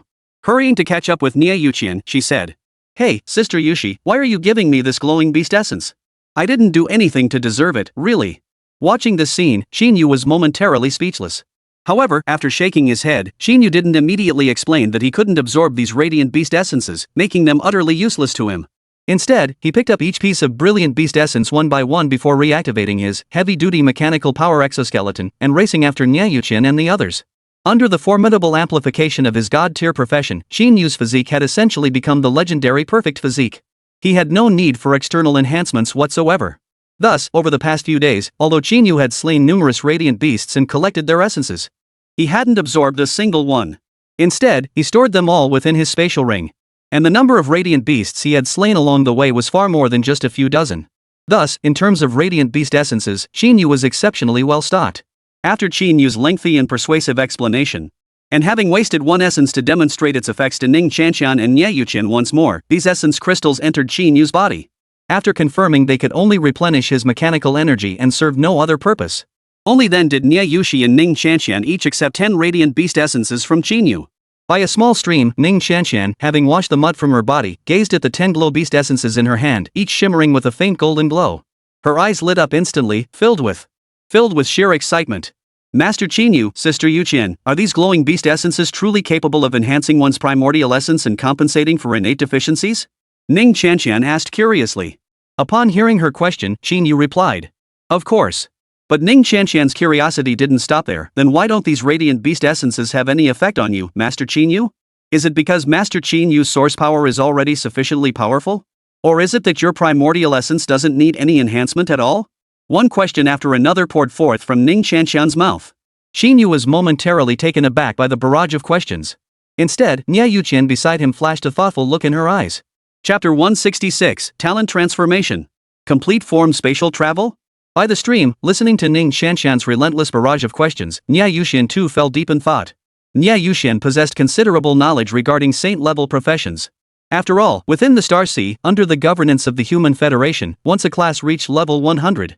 Essentially, all professions would no longer have distinctions like SSS. Essentially, everyone's profession would transition toward a saint-tier profession. In her previous life, as one of the mighty emperors who dominated the Star Sea, she had naturally reached that pinnacle long ago. She had elevated her own profession to the saint tier. One of the defining characteristics of a saint tier profession is that upon awakening it, the transferee's fundamental essence achieves absolute perfection. Previously, Niè Yǔqiān had already been quite certain. Qín Yǔ's profession was highly likely to be the saint tier profession, mechanical dominator. Now, with Qín Yǔ himself formally confirming that the Yao Beast Core was ineffective for him and could only serve as a supplementary item. At this very moment, Niè Yǔqiān's heart finally reached its definitive conclusion. Qín Yǔ's profession was undoubtedly the saint-tier profession, mechanical overlord. Not some SSS-tier unknown profession, nor some SSS-tier mecha engineer. It was the ultimate advancement for all mechanical-based professions, mechanical overlord. It really is a saint-tier profession? No wonder his growth rate is so fast. A level 20 saint tier profession, this. Even in the vast star sea, he must be considered a prodigy. As their speculations were formally confirmed, even Niè Yǔqiān, the reincarnation of an empress, couldn't help but feel a surge of admiration as she watched Qín Yǔ standing nearby, smiling as he surveyed the terrain. Couldn't help but feel a sense of awe. After all, this was a saint tier class. Anyone who awakens a saint tier profession before level 100 would face absolutely no bottlenecks before reaching level 100. In other words, given sufficient time and experience, Qín Yǔ would inevitably reach level 100, a height that would leave 99.99% of all class changers in awe. And what's more, Qín Yǔ had only just passed level 20 when he awakened this saint tier profession. The significance and potential this represented, to be honest, even Niè Yǔqiān felt nothing but awe. Of course, while inwardly stunned, Niè Yǔqiān naturally kept these thoughts to herself. She merely glanced silently at the dozen or so glowing beast essences she'd received from Qín Yǔ, then began absorbing them in silence. Her earlier refusal of Qín Yǔ's gift hadn't stemmed from disinterest, nor even from politeness. Rather, she believed that compared to her and Ning's Qianqian, Qín Yǔ himself needed these radiant beast essences more within the eternal radiant secret realm. The reason was quite simple. She was certain she would be able to enter the eternal radiant secret realm again in the future. Therefore, she had no need to worry about missing an opportunity to replenish her own primordial essence with these essences. This time, her sole objective was to ensure her tally of slain radiant beasts met the threshold for admission to the Demon Genius training camp. Everything else could be addressed next time. But Qín Yǔ was a different story. Even before the new student assessment began, he knew Qín Yǔ would inevitably join Qi Tianlin and Kuanglian, reaching the selection ruins left behind by the Eternal Radiance Temple at the secret realm's core. Given the strength and talent of both Qi Tianlin and Kuangli, it was clear they wouldn't achieve much in that secret realm. But Qín Yǔ? He had a very real chance. According to Niè Yǔqiān's assessment, with Qín Yǔ's abilities combined with his mid-tier mecha, he could at the very least meet the standards for an inner disciple of the Eternal Radiance Temple. Even becoming a true disciple was not beyond the realm of possibility. Under these circumstances, she naturally hoped Qín Yǔ's strength would be as formidable as possible. After all, the benefits of becoming a direct disciple of the Eternal Radiance Temple were immense. Moreover, these benefits wouldn't just benefit Qín Yǔ personally. The entire human race might see a shift in its circumstances. And precisely because of this, she had just acted so aloof, refusing those Yao beast cores. Now that the radiant beast cores were useless to Qín Yǔ, serving only as portable power banks, she naturally felt no need for politeness. 2 full days had passed since arriving at the Eternal Radiance secret realm. Ning Qianqian and Niè Yǔqiān had naturally hunted down more than one radiant beast. Thus, when it came to utilizing the essence of these radiant beasts, they were already well versed in the method of using the radiant beast essence. Thus, after Qín Yǔ conducted a thorough inspection and confirmed there were no other radiant beasts or newcomers in the vicinity, Niè Yǔqiān and Ning Qianqian wasted no further time. They immediately sat cross-legged, crushing the dozen or so radiant beast essences in their palms. As the essence shattered, the essence transformed once more into a dense, golden energy mass that entered their bodies. Instantly, their snow-white skin glowed radiantly under the golden light, appearing almost sacred from a distance. Qín Yǔ, acting as their guardian of the path, stood vigilant beside them. As essence capable of replenishing primordial energy, its golden energy was exceptionally pure and gentle. As long as no one disturbed them, the absorption process, there was absolutely no danger whatsoever.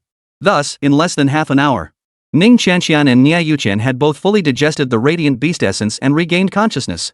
Having each consumed over a dozen radiant beast essences of grade 30+, both had naturally replenished their primal essence to its maximum capacity.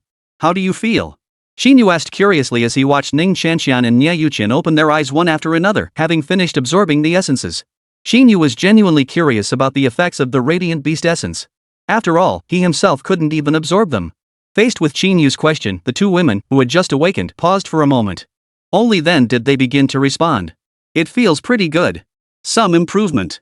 Niè Yǔqiān had used the Eternal Radiance essence more than once in her previous life, so she answered with a calm expression. She showed little surprise at the enhancement provided by the Radiance Beast Essence. Ning Qianqian, however, was a different story. Before Niè Yǔqiān could even finish speaking, Ning Qianqian let out a gasp. Wow, Qín Yǔ, it feels incredible. I feel like my spatial talent is about to undergo a transformation. It's like spatial traversal wasn't the true, complete form of my talent. Only now does it feel like my talent has reached its full potential. As Ning Qianqian uttered these words, both Qín Yǔ and Niè Yǔqiān's eyes instantly sharpened. Chapter 167, Successful Reunion. No sooner had Ning Qianqian finished speaking than a peculiar silver light suddenly began to emanate from around her body. The light quickly rippled outward like water waves. The space around her seemed distorted by some invisible force, emitting a faint humming sound. In that instant, Qín Yǔ and Niè Yǔqiān's gazes were instantly drawn to the scene. I feel so powerful. Ning Qianqian closed her eyes slightly, carefully sensing the changes within herself. As the space around her warped, Ning Qianqian's figure flickered faintly in place. The next moment, she materialized beside a large tree 100 meters away. The distance just doubled? Witnessing this, Qín Yú's pupils instantly contracted.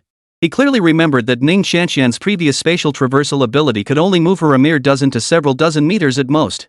And most crucially, it had always required a brief moment to gather power. Yet now, not only had the distance of her teleportation increased dramatically, but the entire process flowed seamlessly, without the slightest hesitation. It wasn't just Qín Yú. At this very moment, a hint of astonishment also flashed in Niè Yǔqiān's eyes. As the Empress of the previous era, she had witnessed many powerful spatial ability users. But she never imagined Ning Qianqian's innate talent would undergo another transformation due to the replenishment of her primordial essence. She had originally thought that after absorbing the essence of the radiant beast, Ning Qianqian would awaken her past spatial talent during her level 20 advancement, building upon her existing spatial traversal abilities that alone would have been remarkable. Yet here she was, undergoing a transformation now. Amidst the astonishment, Qín Yú hurried over to Ning Qianqian's side. What's the maximum distance you can traverse now? After glancing back at their previous location, Qín Yú asked with a hint of astonishment.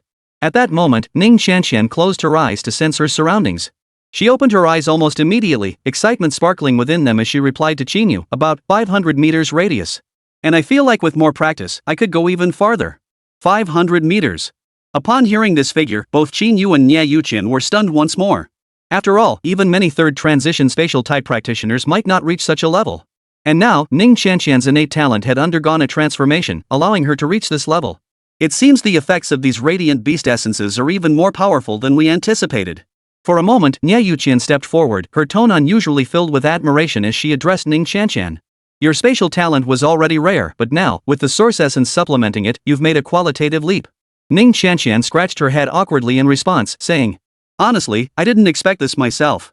And I really have to thank Qín Yú for giving me all that radiant beast essence. Otherwise, with my current strength, there's no way I could have obtained that much radiant beast essence. At this point, Ning Qianqian paused involuntarily. Then, she turned to Qín Yú solemnly and said, Master Qín Yú. Thank you. Qín Yú smiled in response. No problem. That radiant beast essence was useless to me anyway. Giving it to you was just right. Your transformation is a good thing for us too. Ning Qianqian nodded in agreement. After fully absorbing the radiance beast essence, the next step was naturally to search for Li Qiming and Su Yuqing. After all, they had made an agreement before entering the secret realm. Having delayed for 2 days now, to be honest, Qín Yú felt a bit embarrassed. Because, barring any unforeseen circumstances, their progress might already be far behind that of Qi Tianlin and his group of brute force practitioners. By the way, have either of you heard anything about Su Yuqing and Li Qiming? Putting aside the topic of Ning Qianqian's perfect talent, Qín Yú asked with a slightly grave expression. Upon hearing Qín Yú's question, Niè Yǔqiān and Ning Qianqian both froze momentarily. Niè Yǔqiān then shook her head slightly and replied. These past 2 days, Ning Qianqian and I have been hunting Yao beasts. Since you weren't around, we didn't actively search for them. However, based on our previous agreement, they should also be heading towards the central area of the malignant mist swamp. Our current location is precisely at the heart of the malignant mist swamp. Barring any unforeseen circumstances, they should be in this vicinity as well. At this point, Niè Yǔqiān paused before continuing. But this entire area has been taken over by the team formed by Qi Tianlin and Quan Li. Things probably aren't looking good for those two right now. Dominated? Qín Yú frowned in confusion upon hearing Niè Yǔqiān's latter remark. Ning Qianqian, standing beside him, immediately interjected. Exactly. They've monopolized it. Qín Yú, you wouldn't believe it, Yushi and I actually reached the central zone earlier, but Qi Tianlin, Quan Li, and their crew were just too much. On the first day, everything was fine. Then on the second day, they saw you hadn't shown up yet. They figured you weren't in this area or had some mishap during teleportation. They actually carved out a territory to hunt radiant beasts more efficiently and kicked us out. They claimed there were only so many radiant beasts. That we were hindering their efficiency over there. That's outrageous. By the time Ning Qianqian finished speaking, her face flushed crimson with righteous indignation. Clearly, she'd endured considerable humiliation at the hands of Qi Tianlin, Quan Li, and their group. Hearing this, Qín Yú was momentarily stunned. He hadn't expected that Qi Tianlin and Quan Li would resort to such methods just to kill the Yao beast faster. Oof. When the cat's away, the mice will play. Qín Yú let out a cold snort. Then, the thought struck him, Li Qiming and Su Yuqing were most likely in the central area right now. And it was highly probable that they would clash with Qi Tianlin's group. Qín Yú hesitated no longer. He abruptly channeled his mechanical energy into the heavy-duty mechanical power exoskeleton encasing his body. Instantly, all 4 thrusters on the heavy-duty mechanical power exoskeleton fired at full power. After sensing the immense power unleashed by the fully activated heavy-duty mechanical power exoskeleton, Qín Yǔ addressed Niè Yǔqiān and Ning Qianqian. If that's the case, the 3 of us searching together will be far too inefficient. Wait here for me. I'll go find them first. Once I find them, I'll meet up with you again. Chapter 168, Shi Tianlin, you two have gone too far. Alright, we'll wait here for you then. Niè Yǔqiān and Ning Qianqian naturally had no objections to Qín Yǔ's suggestion. Qín Yǔ gave a slight nod and wasted no time. With a flicker of intent, he activated all 4 thrusters at full power. A burst of blue flame erupted as he shot skyward. The malignant mist swamp zone ranked last among the 5 major regions. The area it occupied wasn't particularly large. This was especially true of its central area. Roughly estimated, it spanned no more than 100 miles in diameter. For others, searching this area for 2 people might prove difficult. But for Qín Yǔ, equipped with the scanning capabilities of the mechanical eye, it was no great feat. Mid-air, a flash of blue light flickered in Qín Yǔ's eyes. In the next instant, every detail within a 500-meter radius became crystal clear in Qín Yǔ's mind.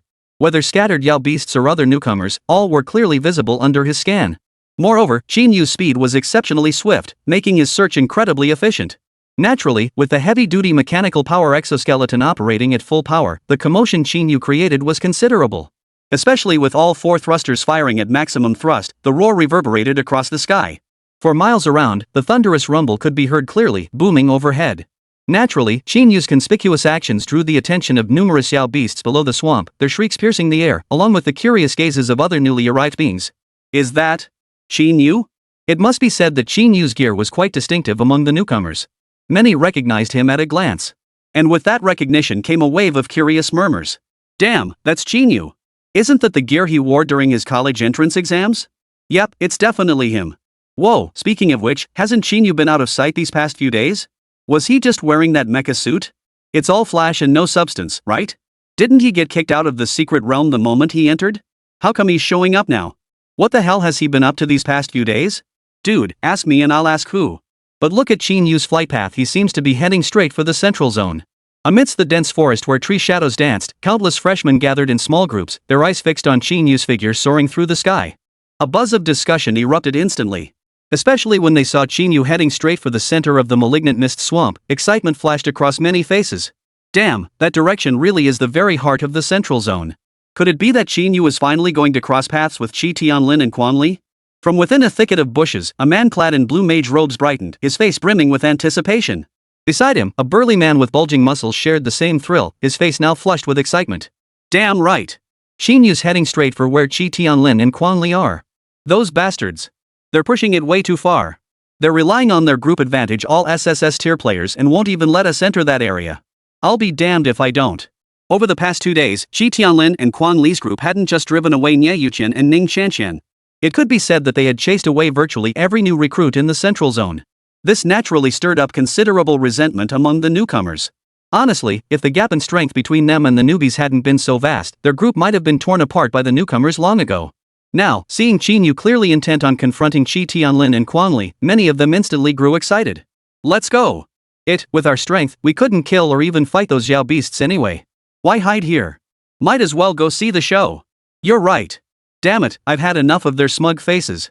Just last night, I got a little too close and got warned off. They've gone too far. Now that Qín Yǔ's finally here, let's see if they dare act so arrogant. Yeah. Let's go. Let's go see the show. Among them, many freshmen who had been bullied by Shi Tianlin and his gang were now eager to follow Qín Yǔ just to catch a glimpse of the commotion. Though Qín Yǔ could hear their conversation crystal clear through the scans of his mechanical eye, he paid no heed to the stares and whispers below. Maintaining his high-speed flight, he scanned the surroundings relentlessly, determined to locate Li Qiming and Su Yuqing as quickly as possible. Meanwhile, on the northern edge of the central region of the malignant mist swamp, Li Qiming and Su Yuqing now stood back to back, looking rather bedraggled. Surrounding them was the group led by Shi Tianlin and Quan Li, completely encircling them. Li Qiming, Su Yuqing, Shi Tianlin repeated, his voice carrying over the chaos. I've made this clear many times. For Qín Yǔ's sake, I won't interfere with your hunt for the radiant beast, nor will I harm you. I have only one demand.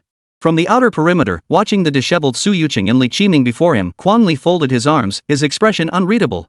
You must withdraw from the central zone.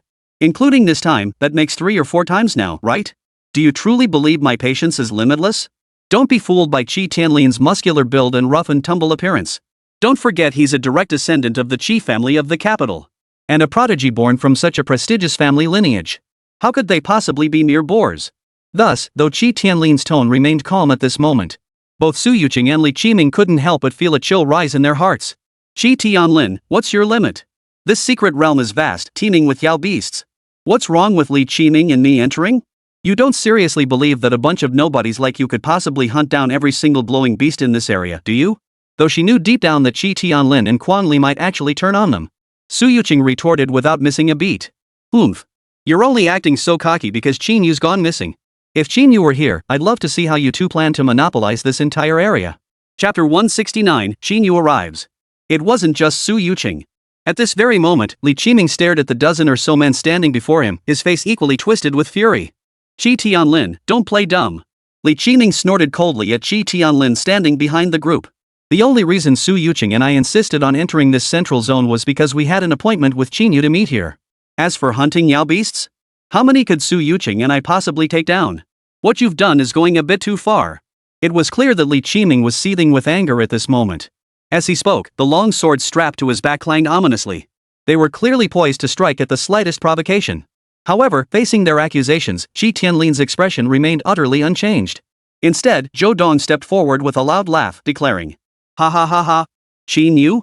Su Yuqing, Li Qiming, I actually thought you two, being SSS tier professionals like us, wouldn't be as foolish as that Tang Wenjie, no matter how you looked at it. Who knew that in the end, you two would turn out to be even worse than Tang Wenjie?" Like Su Yuqing, Qi Tianlin, and Quan Li, Zhou Dong hailed from the capital. The only difference was that the family backing Zhou Dong was several tiers weaker than those of the other three. However, while his family background couldn't match theirs, his profession was no less formidable. His SSS tier profession, Hand of Thunderous Retribution. His combat prowess was exceptionally formidable. Moreover, his attributes perfectly countered Su Yuqing's Water Angel profession. Therefore, Zhou Dong didn't hold back when addressing Su Yuqing. It's been 2 days now. Qín Yǔ hasn't just failed to dominate the secret realm, there's no sign of him anywhere in the entire Malignant Mist Swamp region. I reckon he, Qín Yǔ, is nothing but a pretty face with no substance. He might have been kicked out of the secret realm already, not even making it into the Demon Genius training camp. And you lot are actually here waiting to meet up with him? At this point, Zhou Dong couldn't help but laugh again. Su Yuqing, you're a young lady from a prestigious family. When did you become so foolish? Could it be that in just one day, you've fallen for that silver spear wax-head Qín Yǔ? At Zhou Dong's words, the others nearby who had previously hesitated to confront Su Yuqing, the young miss of the Su family, directly couldn't help but laugh out loud. Even Quan Li and Qi Tianlin joined in. Witnessing this scene, Su Yuqing's composure shattered completely, her face flushing with fury. Zhou Dong, what do you think you're doing? You don't seriously believe that just because your profession counters mine, you can act so brazenly in front of me, do you? Su Yuqing glared furiously at Zhou Dong. Zhou Dong, however, dared not truly provoke Su Yuqing to such an extent. He fell silent for a moment. Enough! It was only then that Qi Tianlin spoke again. He strode forward, walking straight up to Su Yuqing and Li Qiming. His tone suddenly turned cold as he declared, "Su Yuqing, Li Qiming, I'll ask you one last time. Are you leaving or not? Don't test my patience any further. Especially you, Su Yuqing. I'm sure you know exactly why I'm doing this for that ranking. Don't think I won't expel you." Even as Qi Tianlin spoke with a blank expression, the oppressive pressure he exerted on Su Yuqing and Li Qiming was already overwhelming. Now, with his face completely frozen. In that moment, Su Yuqing and Li Qiming felt a chill sweep over their entire bodies. Simultaneously, a sense of retreat began to stir within them. After all, Zhou Dong's earlier words, though excessive, it wasn't entirely without merit. 2 full days had passed since the assessment began. Not only had they failed to meet up with Qín Yǔ, but over these 2 days, they hadn't even heard a single word about Qín Yǔ. This couldn't help but make them doubt as well. Could it be that Qín Yǔ had already been expelled from the secret realm long ago? Moreover, as a direct descendant of a prestigious family in the capital, Su Yuqing was well aware of the true reason behind Qi Tianlin's unprecedented display of force this time. And for that reason, to be honest, Su Yuqing had no doubt whatsoever that if she and Li Qiming continued resisting, Qi Tianlin might just harden his heart, eliminate both of them, and expel them from the secret realm. Now, after 2 days, she and Li Qiming had spent every waking moment either rushing to their destination or on the road, having slain scarcely any Yao beasts. If they were truly expelled from the secret realm, they might not even qualify for the Demon Genius training camp. For a moment, Su Yuqing's expression twisted with conflict. "Let's go." Seeing hesitation flicker across Su Yuqing and Li Qiming's faces, Qi Tianlin didn't press his advantage. Instead, he sidestepped to the side and pointed toward the outer perimeter, stating, If you leave now of your own accord and pledge never to set foot in the central zone again, I'll let bygones be bygones. Though his words seemed to soften his stance, his tone carried an undeniable certainty. Su Yuqing and Li Qiming said nothing more. They exchanged glances, seeing hesitation and reluctance in each other's eyes. But just as their hesitation lingered, boom! Boom! Boom! A sudden, piercing roar erupted from the sky. Upon hearing this sound, Su Yuqing, Li Qiming, and Qi Tianlin's group all froze momentarily. Instinctively, all eyes snapped upward toward the sky. Then, a streak of blue light shot toward them from the horizon. Simultaneously, a voice boomed through the air, echoing in everyone's ears. Who said Qín Yǔ was expelled from the secret realm? This voice came from afar, and to be honest, it wasn't particularly loud when it reached their ears. Yet to Su Yuqing, Li Qiming, Qi Tianlin, and the others, it struck like thunder, causing Zhou Dong and the others' expressions to change abruptly. How could it be? That's Qín Yǔ? Staring at the figure soaring toward them from afar, Zhou Dong's face was etched with utter disbelief. The others beside him, even Qi Tianlin, who had remained remarkably composed throughout, were utterly stunned.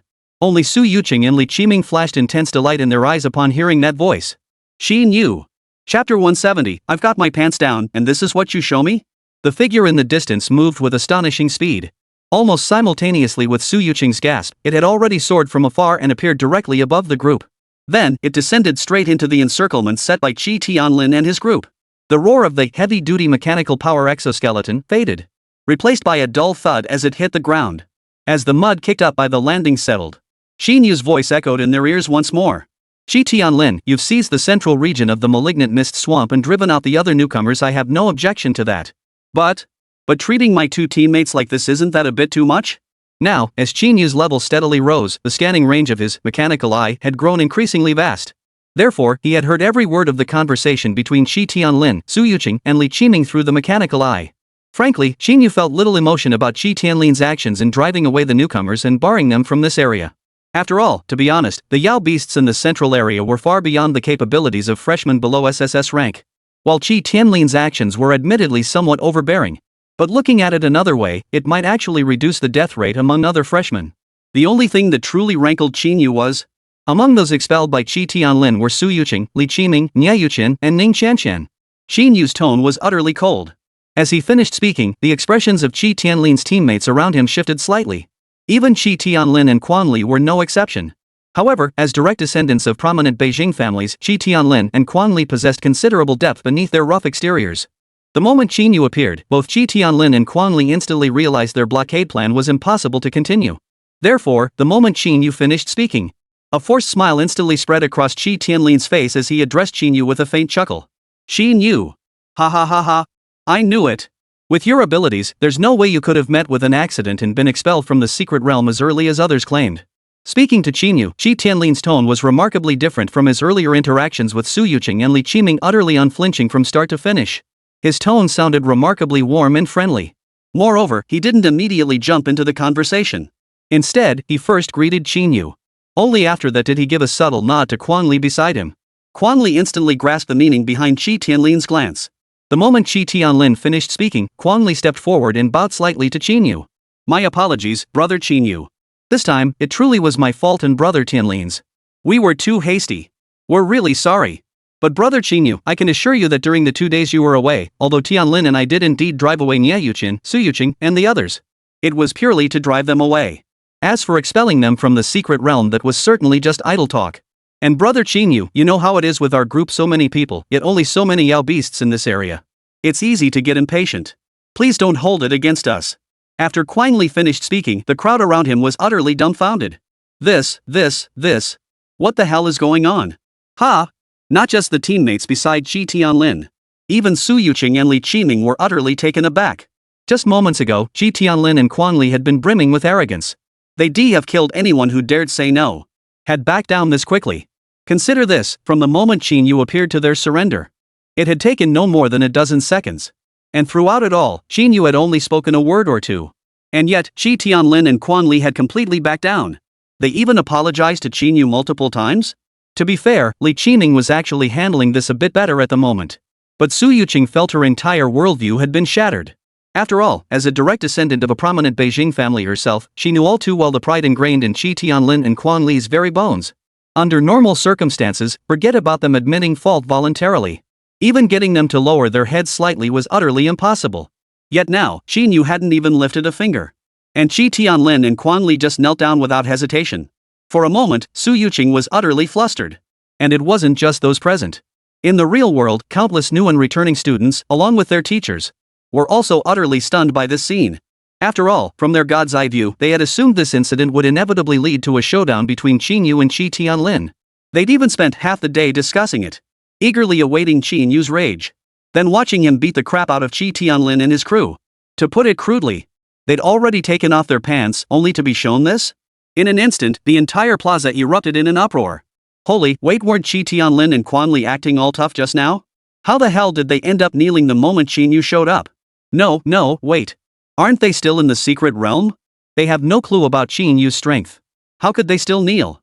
Damn it! I even got my popcorn ready, and this is what I get to see? This. Give me my money back. What the hell is going on, guys? Logically, this shouldn't happen. How could Quan Li and Qi Tianlin possibly know Qín Yǔ's true combat strength? Shouldn't there have been some kind of struggle at least? Who knows? The square erupted in an uproar among the veteran players. Among the newcomers, many wore expressions of disappointment. Damn it, how disgusting are these two? When they were chasing us away, they looked so high and mighty, but now they're groveling before Qín Yǔ? Damn it, I thought Qín Yǔ might at least teach them a lesson. Looks like a fight's out of the question now. Yeah, damn it, what a letdown. Chapter 171, Superiority Complex from the Capital? Inside the Eternal Radiance secret realm, to be perfectly honest, the speed at which Quan Li and Qi Tianlin knelt caught everyone off guard, not just others, but even Qín Yǔ himself was slightly surprised. He'd assumed that no matter what, Qi Tianlin and Quan Li would at least put up a tough front verbally before getting beaten into submission. He hadn't expected things to unfold this way. For a moment, Qín Yǔ found it hard to vent his anger. After all, you don't hit a smiling face. And to be honest, Qi Tianlin and Mad Powers Group hadn't actually caused any real harm to Niè Yǔqiān, Su Yuqing, Li Qiming, or Ning Qianqian. They'd merely grown greedy after he hadn't shown up in the secret realm for 2 days, so they'd banded together to drive the four of them out. They had even spared Su Yuqing and Li Qiming multiple times out of respect for him. Now, here they were, kneeling before him with such utter lack of dignity.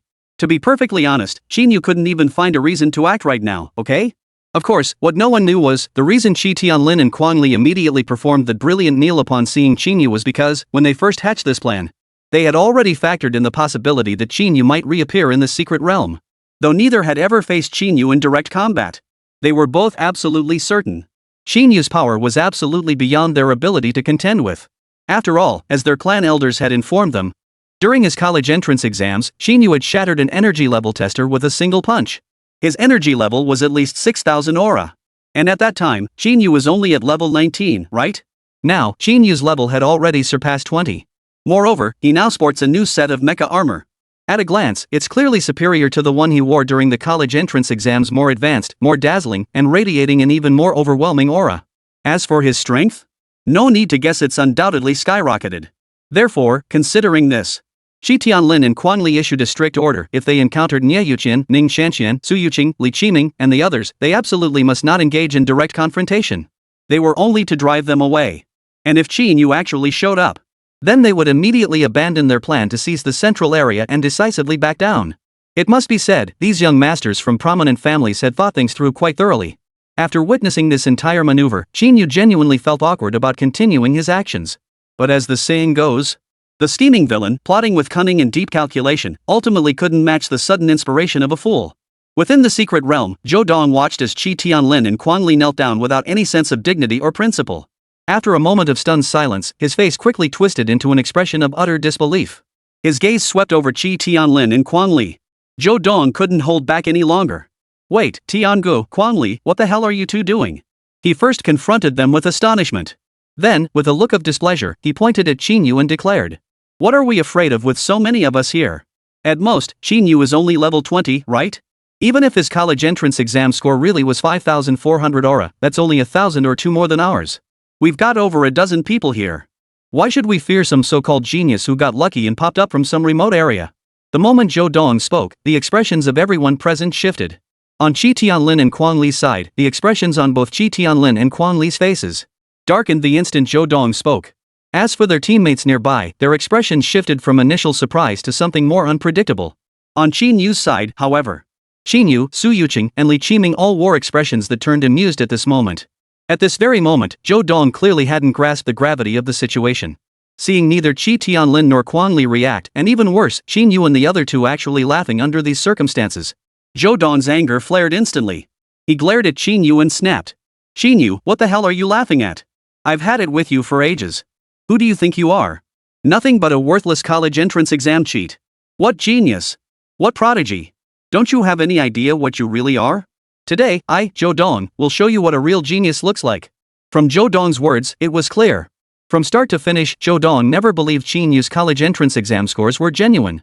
Moreover, deep down, he looked down on anyone hailing from a remote region. His words radiated the full extent of his superiority as a native of the capital. Without a moment's hesitation after speaking, fiery red flames erupted from his body. Simultaneously, he activated the mid-grade combat suit prepared for them by Qi Tianlin, a product of the Qi family.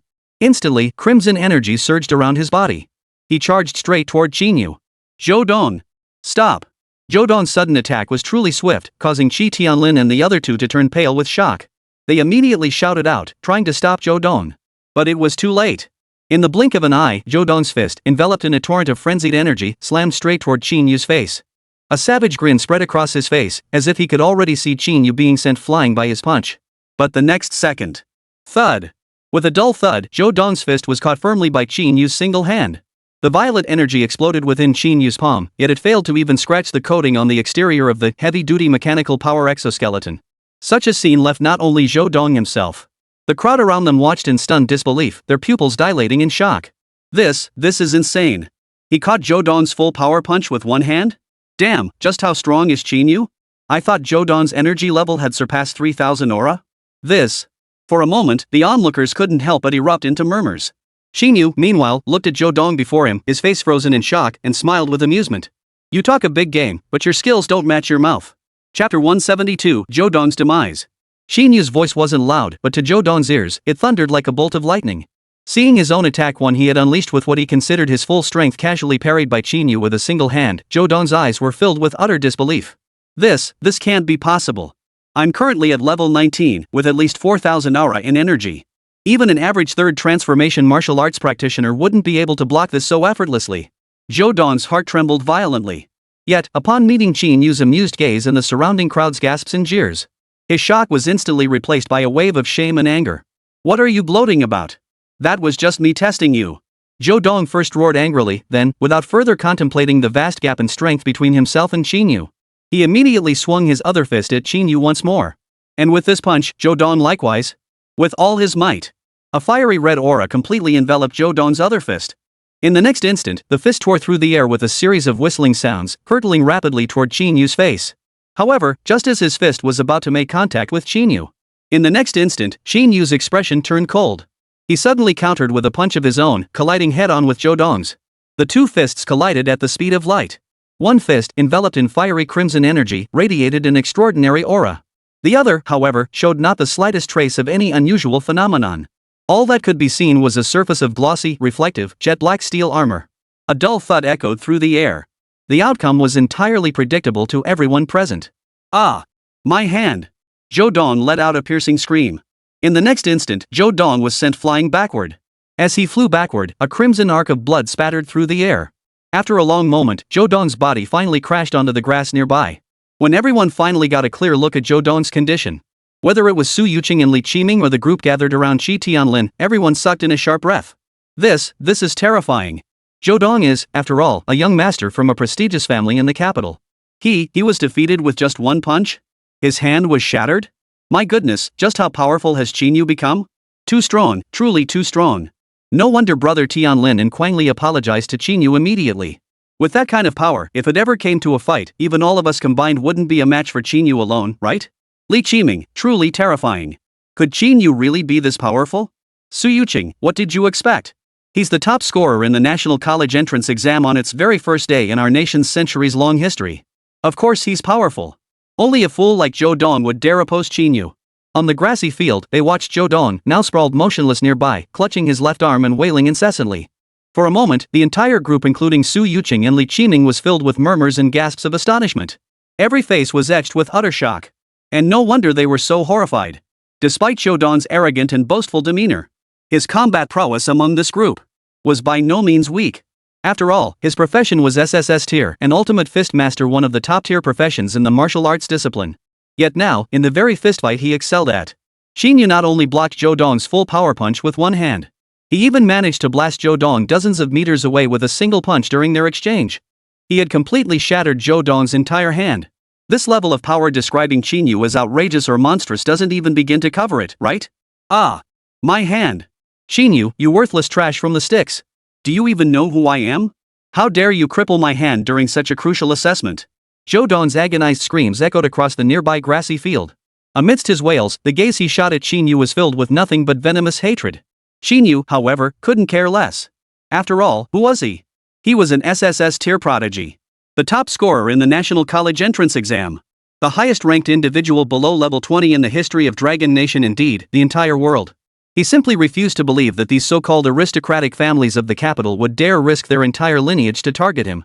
Therefore, at this very moment, seeing Zhou Dong still attempting to bark like a dog, Qín Yǔ couldn't bear to listen to another word. His brow furrowed slightly, and with a flicker of intent. The next instant, two compact Type 19 embedded electromagnetic pistols extended from the shoulders of the heavy armored mechanical power exoskeleton, locking onto Zhou Dong. Witnessing this, Zhou Dong couldn't possibly fail to understand. What was Qín Yǔ up to? In that instant, Zhou Dong's entire expression changed dramatically. After all, despite having spent the past 2 days racing alongside Qi Tianlin and the Mad Force crew to seize control of the central region of the malignant mist swamp. But truth be told, while the number of Yao beasts they'd hunted these past 2 days seemed substantial, each member had only managed to secure 1 or 2 beasts at most. After all, there were over a dozen of them in the group. Moreover, the radiant beasts in the central zone weren't exactly easy prey. Thus, up until now, Zhou Dong had only managed to secure the kill count for a single Yao beast. If he were to be killed by Qín Yǔ and expelled from the secret realm at this point, he'd likely end up like Tang Wenjie, barely qualifying for the Demon Genius training camp. Thus, witnessing Qín Yǔ not only cripple one of his arms but also harbor murderous intent toward him, Zhou Dong instantly lost all desire to challenge Qín Yǔ further. Instead, he glared at him with a mix of shock and fury, demanding, "Qín Yǔ, what do you think you're doing? Let me remind you, I'm the future head of the Zhou family of the capital. If you kill me now and ruin my chances of entering the Demon Genius training camp." Zhou Dong had intended to use his family's influence to intimidate Qín Yǔ. But seeing Qín Yǔ pay him no mind whatsoever and noticing the blue glow emanating from the barrels of the 2 small pistols on his shoulders, Zhou Dong dared not threaten Qín Yǔ any further. Instead, he turned to Qi Tianlin and Quang Li beside him, pleading desperately. "Brother Tianlin, big brother Quang Li, please say something for me. I only have 1 Yao beast kill to my name right now." Yet, in response to Zhou Dong's plea, both Qi Tianlin and Quang Li merely shot him a cold glance. Then they simply looked away, making no move. Witnessing this, Zhou Dong was genuinely dumbfounded for a moment. "You too." Pointing at Qi Tianlin and Quang Li, Zhou Dong tried to say something more, but in the next instant, 2 gunshots rang out. 2 blue flashes struck his forehead with pinpoint accuracy, instantly piercing his skin and leaving 2 bloody holes. Zhou Dong's words remained unfinished. He collapsed face first onto the grass. Chapter 173, now, it's your turn to get lost. The firepower of the Type 19 embedded electromagnetic pistol was actually quite limited. Its overall comprehensive energy level, and even its maximum energy level, was only around a few hundred orans. Logically speaking, such low-level attack power should have been incapable of killing Zhou Dong with just 2 shots. After all, back in the novice secret realm, even Li Shang's bodyguards had managed to withstand a few shots from these small pistols. And Zhou Dong was an SSS tier genius whose power level was leagues above theirs. But that was only under normal circumstances. Zhou Dong's profession, Hand of Thunderous Punishment. While not strictly a mage class, it was also far removed from the thick-skinned martial arts types. What's more, he'd just been severely wounded by Qín Yǔ's single punch. Without the thick, resilient physique of a martial arts practitioner, and now gravely wounded, he couldn't even activate the 2 simplest protective barriers. At that moment, Zhou Dong was only marginally stronger than an ordinary person. The 19-style embedded electromagnetic pistol could dispatch an ordinary person with remarkable ease. 2 gunshots rang out, and Zhou Dong's body collapsed onto the grass. Soon after, he dissolved into a pale golden energy that dissipated into the ground. As Zhou Dong's corpse slowly dissipated, Qi Tianlin and the rest of the group were momentarily speechless. Only Su Yuqing and Li Qiming wore expressions of satisfaction. Pa! Su Yuqing, in particular, couldn't hold back. Remembering Zhou Dong's earlier words to her, she spat viciously at the spot where his body had vanished. Only then did she turn to Qín Yǔ and say, "Qín Yǔ, well done. You weren't here just now, you have no idea how outrageous Zhou Dong was being. If you hadn't come, I would have fought him to the death." It wasn't just Su Yuqing, Li Qiming also harbored genuine dislike for Zhou Dong, who had been the first to mock them both. However, seeing Zhou Dong expelled from the secret realm, he held his tongue. He merely glanced at Qín Yǔ's powerfully built heavy armored power exoskeleton, a hint of envy flashing in his eyes. Don't worry. Since I agreed to team up with you, whatever happens to you in the secret realm is my responsibility. Turning to Su Yuqing's complaint, Qín Yǔ glanced at both her and Li Qiming before replying with a faint smile. Su Yuqing, however, didn't seem particularly appreciative. Instead, her tone was thick with resentment as she retorted. Please don't, Qín Yǔ. Do you have any idea how long Li Qiming and I spent searching for you? To make it to that rendezvous point you mentioned, Li Qiming and I rushed here non-stop after meeting up. We passed up countless easy-to-kill blow beasts along the way. Once we got here, we got chased off by that bunch led by Qi Tianlin several times. And what do we get? Not a single word from you, the great Qín Yǔ, these past 2 days? If it weren't for the fact that you, Qín Yǔ, are the top scorer on the college entrance exam, I'd have switched sides to Qi Tianlin ages ago. You can't possibly have been kicked out of the secret realm just after entering, right? It was clear Su Yuqing harbored considerable resentment over Qín Yǔ's unexplained 2-day disappearance. Almost every sentence carried a subtle, barely perceptible edge of sarcasm. For a moment, Qín Yǔ felt rather awkward listening to her. However, to avoid unnecessary trouble, Qín Yǔ didn't bother explaining why he'd vanished these past 2 days. He simply offered a vague explanation. Sorry, I was stuck somewhere these past 2 days and only just managed to break free. As soon as I got out, I came straight to find you guys. At that moment, it wasn't just Qín Yǔ who felt awkward. The awkwardness extended to Qi Tianlin, Quan Li, and the rest of their group as well. The scene of Zhou Dong being instantly killed by Qín Yǔ's single punch was still vividly etched in their minds. Now, Su Yuqing had once again mentioned how she and Li Qiming had been driven away by their group multiple times. Many felt a chill run down their spines at that moment. An uneasy dread gripped their hearts. Even Qi Tianlin and Quan Li were no exception. Before Su Yuqing could respond, Qín Yǔ had finished speaking. Qi Tianlin stepped forward, clasped his hands, and spoke again. My apologies, Qín Yǔ. Driving those two away was truly an unavoidable measure. You understand. However, seeing Qi Tianlin about to launch into another round of rambling explanations, Qín Yǔ had no patience to listen further. He merely raised an eyebrow, glancing at the circle of people surrounding them. He cut him off with a wave of his hand. Enough. Save me the tired excuses. I'm not interested. Qín Yǔ's abrupt interruption left Qi Tianlin, Quan Li, and the others momentarily stunned. Qín Yǔ paid them no mind, continuing to speak to himself. Since you spared them out of respect for me, I'll return the favor. I won't pursue the matter of you driving them away earlier. As Qín Yǔ spoke these words, a flicker of relief crossed both Qi Tianlin and Quan Li's faces. However, as Qín Yǔ continued speaking, their expressions quickly darkened once more. But letting it go entirely is out of the question. Here's the deal, if you can openly monopolize this central area, then I, Qín Yǔ, certainly can too. Therefore, starting now, this entire 100-mile radius is under my exclusive jurisdiction. Without my permission, none of you are permitted to set foot within this central area. Otherwise, I won't mind letting you taste my methods. Just as Qi Tianlin had spoken to Su Yuqing and Li Qiming earlier, Qín Yǔ delivered his words with an equally expressionless face and calm tone. Yet his words carried an undeniable air of finality. Especially as he spoke, he stepped forward step by step until he stood directly before Qi Tianlin and Quan Li, his presence radiating an overwhelming sense of pressure. Upon hearing the latter part of Qín Yǔ's ultimatum, both Qi Tianlin and Quan Li's expressions darkened instantly. Quan Li, in particular, couldn't help but stare at Qín Yǔ, his words deliberate and measured. Qín Yǔ, isn't this a bit too much? As Quan Li spoke, the SSS tier figures behind them couldn't hold back either, chiming in. Yeah, Qín Yǔ, this condition of yours is a bit too much, don't you think? It's only because we have more people that we thought about taking the central area. You're only a handful, 5 at most. Even if we really gave it to you, could you really kill everything within 100 miles? Exactly, Qín Yǔ, this demand of yours is a bit too much, isn't it? It's outrageous. In an instant, the previously silent crowd erupted in heated protest. Seeing this, a flicker of concern crossed Su Yuqing and Li Qiming's eyes.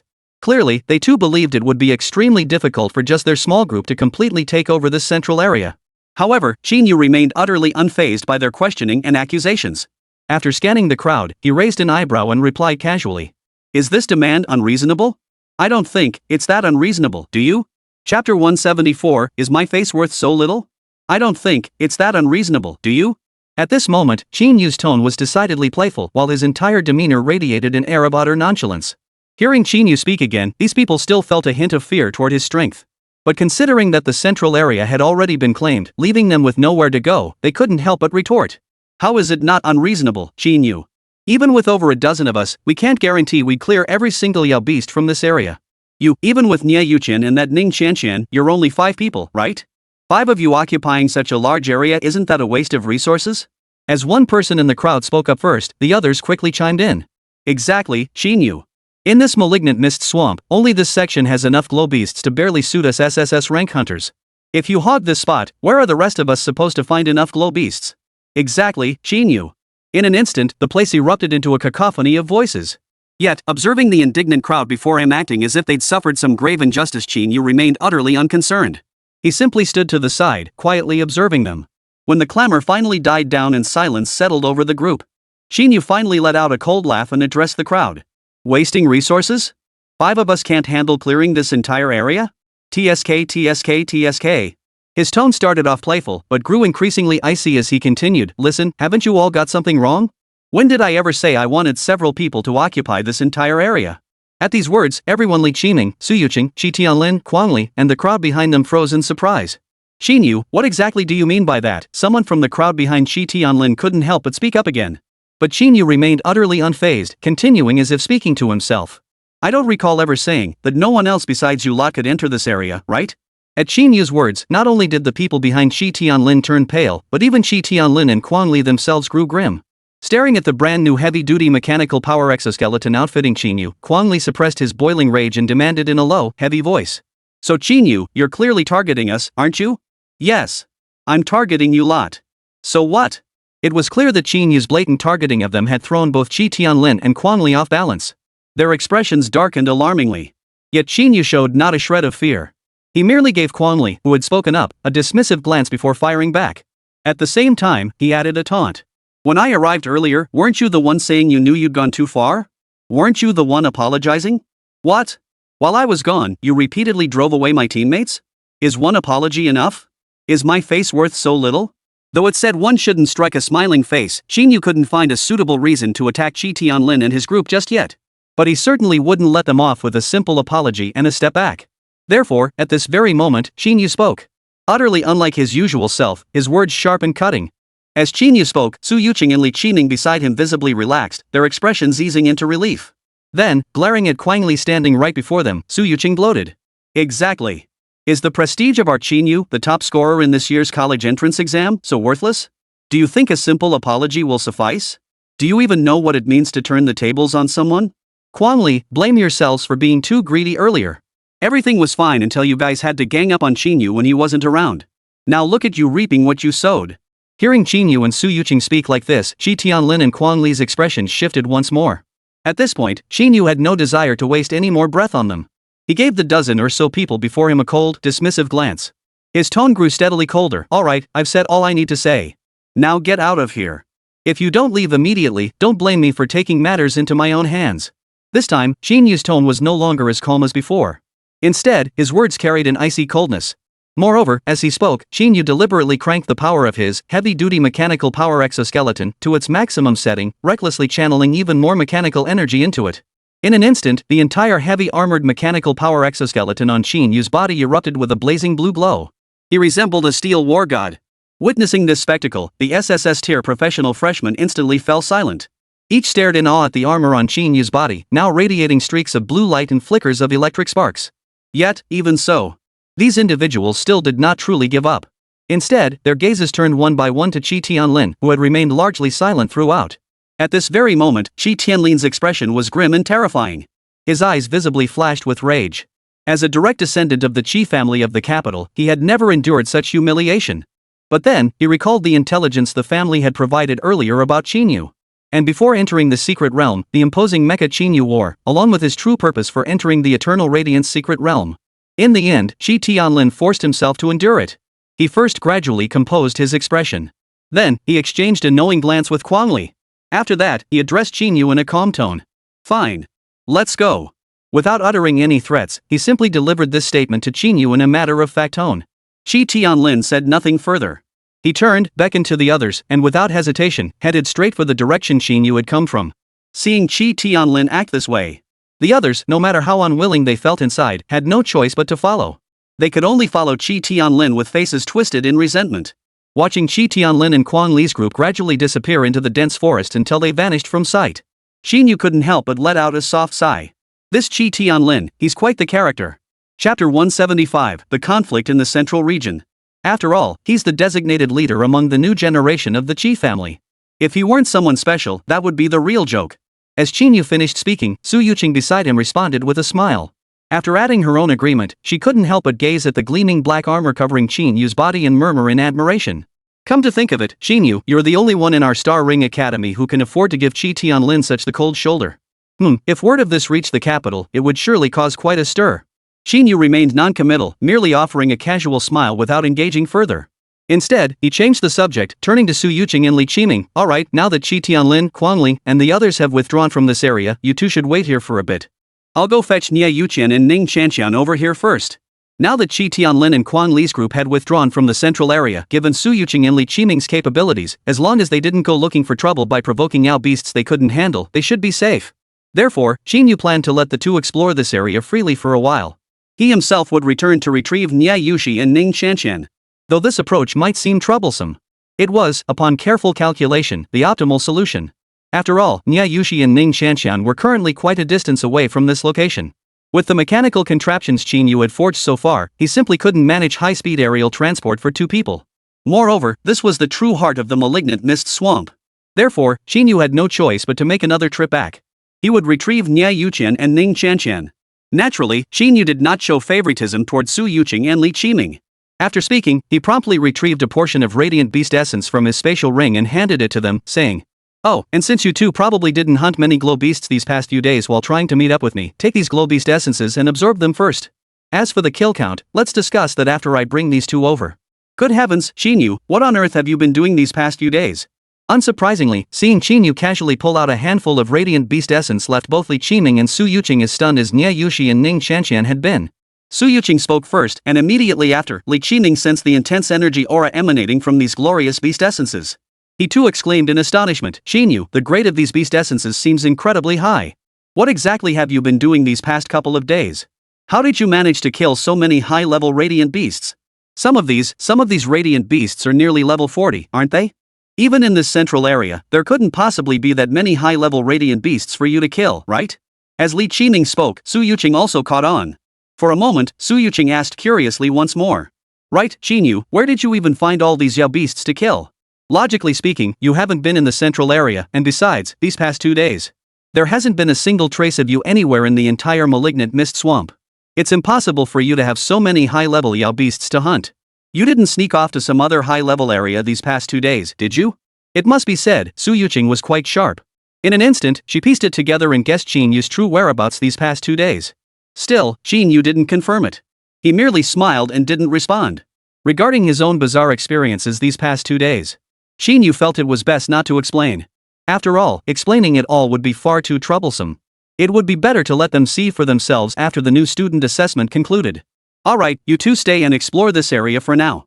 I'll go back and fetch those two." Watching Su Yuqing and Li Qiming take the Yao beast essence from his hands, Qín Yǔ didn't linger any longer. After giving one last instruction, he once again activated the heavy-duty mechanical power exoskeleton on his body. Instantly, bursts of blue light flared from Qín Yǔ's body once more. Seeing that Qín Yǔ genuinely didn't wish to elaborate on his plans for the next 2 days, Su Yuqing and Li Qiming naturally didn't press further, both nodding silently in understanding. Without further delay, Qín Yǔ activated all 4 thrusters at full power, soaring skyward. Watching Qín Yǔ's departing figure, Su Yuqing, mirroring Qín Yǔ's earlier state, gazed at the massive chunks of Yao beast essence in her hands and exclaimed in awe. "Is this the greatest genius our dragon nation indeed the entire world has ever known? Truly terrifyingly powerful." Beside her, Li Qiming echoed the sentiment. "Indeed." Meanwhile, under Qi Tianlin's guidance, Qi Tianlin and Kuang Li's group swiftly exited the central region of the malignant mist swamp. However, even now, many within the group remained utterly baffled as to why both Qi Tianlin and Kuang Li held such fear and deference toward Qín Yǔ. Seeing Qi Tianlin halt at the front and turn to gaze back at the distant center, many voices rose in discontent. "Brother Tianlin, why should we fear a single Qín Yǔ when there are so many of us? No matter how strong he is, he can't possibly take on all of us alone. Besides, you and Brother Kuang Li are both formidable. The outcome is far from certain." One voice broke the silence first, and as soon as he spoke, the others followed suit. Each and every one of them was filled with righteous indignation. Their expressions brimmed with unwillingness. "Yeah, Brother Tianlin, why? Just handing over the central area like that. It's truly unbearable." Exactly. Even Kuang Li couldn't quite grasp it. "Tianlin, even if we were going to give way to Qín Yǔ, we didn't have to be this accommodating, did we? If you hadn't stopped me just now, I would have gone all out against him. Yet, amidst the clamor of the crowd, Qi Tianlin's expression remained utterly unchanged. He merely stared at them and coldly countered. What if all of us combined still couldn't defeat him? Chapter 176, Just how powerful is Qín Yǔ? Brother Tian, that's impossible. Even if Qín Yǔ is incredibly powerful, strong enough to take down Zhou Dong in a single strike, he couldn't possibly be so strong that all of us combined aren't his match, right? Qi Tianlin's sudden words left everyone momentarily stunned. Yet, once they regained their senses, everyone found it utterly unbelievable that Qín Yǔ could be that powerful. True, we might not stand a chance, but what about you and Brother Quangli? You two are both level 20 now. How could we possibly be no match for him? One of them spoke up first. Immediately, the others chimed in agreement. Exactly, Brother Tianlin, is Qín Yǔ really that strong? We just don't buy it. Exactly. Just now, all of us together could easily hunt down a level 29 radiant beast. Could Qín Yǔ possibly be stronger than that level 29 beast? Exactly. How could that be possible? The group erupted into a cacophony of murmurs once more. However, after venting their frustrations, Quangli was the first to regain his composure. Seeing Qi Tianlin's cold, stern expression and recalling his earlier words, Quangli's own expression shifted. He turned to Qi Tianlin with a look of confusion. Brother Tianlin, what makes you say that? Did you discover something? As fellow direct descendants of the capital's aristocratic families, Quangli knew Qi Tianlin quite well. Though he appeared to yield to Qín Yǔ at every turn, seemingly only capable of passive endurance like a doormat. But Quangli knew full well that deep down, Qi Tianlin harbored immense pride. For someone so proud to utter such words, there was only one possibility. Qín Yǔ's strength might just be enough for him to take on all of them alone. Otherwise, given Qi Tianlin's pride, how could he possibly blurt out such a statement when he himself denied? As Quangli addressed Qi Tianlin once more, the previously noisy crowd fell silent once again. All eyes once again focused on Qi Tianlin. And seeing that the crowd had finally quieted down, Qi Tianlin finally lifted his gaze to glance at the crowd, his tone cool as ice. Haven't you noticed that Qín Yǔ, ever since he appeared, has been provoking us with his words, trying to force us to strike first? At these words, everyone, including Quangli, froze in surprise. At this moment, Qi Tianlin paid no further attention to their expressions. Instead, he strode to the very front, his gaze calmly fixed on the central area as he continued. And this is only because I instructed Quangli to apologize to him immediately. Had Quangli and I not apologized first, I suspect he might not even have resorted to such a crude ploy to provoke us. The moment he landed, he might have attacked us himself. At this moment, most of those present were no fools. With Qi Tianlin's explanation, the group had largely come to believe the majority of what he had just said. If Qín Yǔ truly intended to provoke them into striking first, then Qín Yǔ's strength might genuinely surpass all of them combined. Yet even so, some still refuse to accept it. But even if he is forcing us to strike first, that doesn't mean he can take on all of us alone, does it? Is he really that strong? Hearing this, Qi Tianlin immediately sneered coldly. Have you forgotten one crucial thing? These past 2 days, Qín Yǔ hasn't been heard from at all in the malignant mist swamp. That swamp isn't that big. If he really was there, do you think he could have vanished without a trace for 2 whole days? At this remark, the crowd froze once more. Qi Tianlin's voice soon echoed again. There's only one conclusion. Something must have gone terribly wrong when Qín Yǔ entered the secret realm. He wasn't transported to the malignant mist swamp at all, he was sent to another area within the secret realm. But, at this point, Qi Tianlin's voice took on a tone of regret. Even if he was teleported to the wrong area, Qín Yǔ still spent 2 days traveling from that other region to reach this place. What do you think the other areas near the malignant mist swamp region are? The ancient ruins? The dark sand sea? The time-space turbulence? The Yao beast levels in those areas are far, far higher than in the malignant mist swamp. And yet, under these circumstances, Qín Yǔ still managed to reach us. Just how powerful is Qín Yǔ, do you think? Qi Tianlin trailed off at this point. Instead, he continued gazing into the distance, lost in his own thoughts. However, the expressions of those behind him, their expressions had completely changed. The undercurrent sand sea, the ancient ruins, the time-space turbulence. Aren't these 3 regions the most dangerous areas within the Eternal Radiance secret realm? Qín Yǔ, someone who, like us, only recently completed his class change less than a month ago, survived these zones? And even crossed over to reach the malignant mist swamp? This can't be possible. Some murmured to themselves, their faces etched with disbelief. Others, however, took Qi Tianlin's words as gospel truth. Their expressions shifted to one of sudden realization. I've been wondering if Qín Yǔ truly wasn't expelled from the secret realm and is still in the malignant mist swamp. How could there be absolutely no news of him? So that's how it is. No wonder he spoke with such arrogance just now, not giving us the slightest face. So his strength has already reached such heights? Among the dozen or so SSS tier prodigies, expressions varied wildly. However, Qi Tianlin said nothing more on the matter. He merely cast one final glance toward the distant central area before turning away. Once again, he led the way to the front. Alright, let's go. Since Qín Yǔ chose to fight fire with fire, we shouldn't waste any more time here. If we can pull this off, so can he. It just means he's outmatched. If he wants this area, we'll simply let him have it. As for the Yao beasts, this Eternal Radiance secret realm is vast enough, we don't need these. With that, Shi Tianlin hesitated no longer. He turned and leapt forward once more, setting off in the lead. Seeing Shi Tianlin depart, the others naturally began to follow one by one. This time, after Shi Tianlin's explanation, the resentment and anger that had flickered in their eyes vanished. Each of them followed behind Shi Tianlin with resigned acceptance. Chapter 177, What Lies Within the Eternal Radiance Temple. Naturally, Shi Tianlin and the group of over a dozen individuals, including Quan Li, drew attention as they walked together. Their formidable strength among the new recruits and their considerable fame within that group meant. As they made their way through the halls, they naturally drew the attention of many newcomers. Particularly since their destination was the same direction Qín Yǔ had come from earlier. By now, most had heard that Qín Yǔ, missing for 2 days, had reappeared and was currently on his way to confront them. Therefore, when Shi Tianlin, Quan Li, and their group emerged from the central area, each wearing an expression of displeasure and grim faces, it was immediately clear to everyone that Shi Tianlin and Quan Li's group had definitely been defeated. Defeated by Qín Yǔ. Otherwise, Shi Tianlin, Quan Li, and the others would never have voluntarily emerged from the central area. Realizing this, countless freshmen who had been bullied by them felt a surge of relief mixed with utter shock. No way, did Shi Tianlin and Quan Li's group really withdraw from the central area already? Could it really be that Qín Yǔ drove them out? Well, it's highly likely. Didn't you see? When they walked over just now, every single one of them looked like they'd lost their parents. If they hadn't been humiliated, how could they possibly look like that? True, but this is unbelievable. Is Qín Yǔ really that powerful?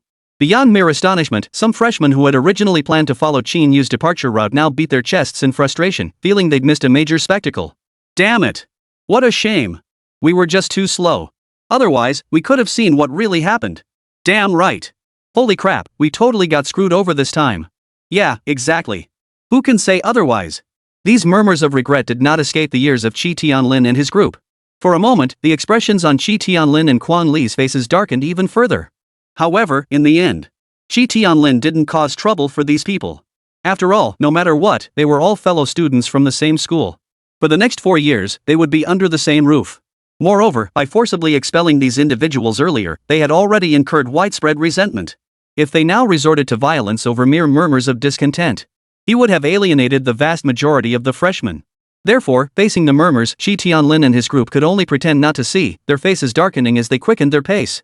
Meanwhile, bolstered by the heavy-duty mechanical power exoskeleton's extraordinary speed, with a clear route ahead and no Yao beasts posing a threat to Qín Yǔ along the way.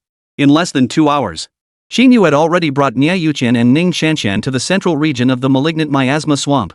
With the group now fully reunited, Ning Qianqian, Su Yuqing, and Li Qiming all looked extremely happy, except for Niè Yǔqiān, whose expression remained cold and indifferent.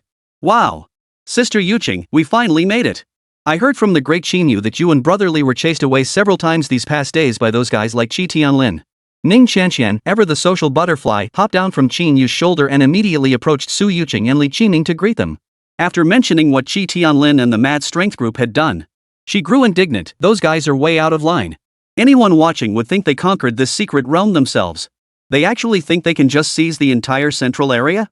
They're dreaming. Su Yuqing and Li Qiming, of course, responded warmly to Ning Qianqian's easygoing nature. Su Yuqing first glanced at the icy-faced Niè Yǔqiān beside her, then smiled at Ning Qianqian and said, "Yeah, thank goodness Qín Yǔ is so powerful. Just standing there scared off those guys like Shi Tianlin. Otherwise, they really would have gotten their way. Qín Yǔ is truly the legendary Qín Yǔ. He's the idol of all us Jiangzhou locals." Before this, Niè Yǔqi, Ning Qianqian, Su Yuqing, and Li Qiming were complete strangers to each other. But with Ning Qianqian and Su Yuqing present, one naturally outgoing, the other from the capital with impeccable social graces, the atmosphere quickly thawed after just a few minutes of small talk. The atmosphere quickly became warm and friendly. Thus, the team Qín Yǔ had assembled before entering the secret realm was now officially complete. And now, there was only one task left to tackle: hunting the radiant beasts. Although with Qín Yǔ's assistance, all 4 of them had already absorbed the maximum amount of radiance beast essence possible at their current levels. However, the assessment criteria for the newcomer trial did not measure the quantity of radiance beast essence absorbed, but rather the actual number of radiance beasts slain. Thus, after a brief regrouping, everyone except Qín Yǔ, the other 4, wasted no time. They immediately formed a party and plunged into the hunt for radiant beasts. Naturally, this team did not include Qín Yǔ. After all, if they still needed Qín Yǔ to intervene when hunting 20-level radiant beasts, then this newcomer assessment and practical training would be utterly meaningless. And Qín Yǔ was perfectly fine with that arrangement. While keeping close to the four of them to provide backup, he occasionally hunted a glorious beast himself to pad his kill count. It must be said that Niè Yǔqiān, Su Yuqing, and Li Qiming, all three of them were truly prodigies worthy of their SSS tier professions. Though they paled slightly in comparison to Qín Yǔ. Among the freshmen, their strength. Absolutely top tier. Working together, they successfully hunted a dazzling beast of level 28 far beyond their own tier in less than a few hours. Witnessing this scene, Qín Yǔ, who had been observing from the sidelines, couldn't help but feel a moment of astonishment. After all, as the saying goes, radiance beasts are not like the demon spawn found elsewhere. A level 28 radiant beast? If it were a demonic species, it would be at least a level 37 or higher. Yet even so, Niè Yǔqiān, Su Yuqing, and Li Qiming had managed to bring it down. Of course, Ning Qianxian lagged far behind the others in energy level.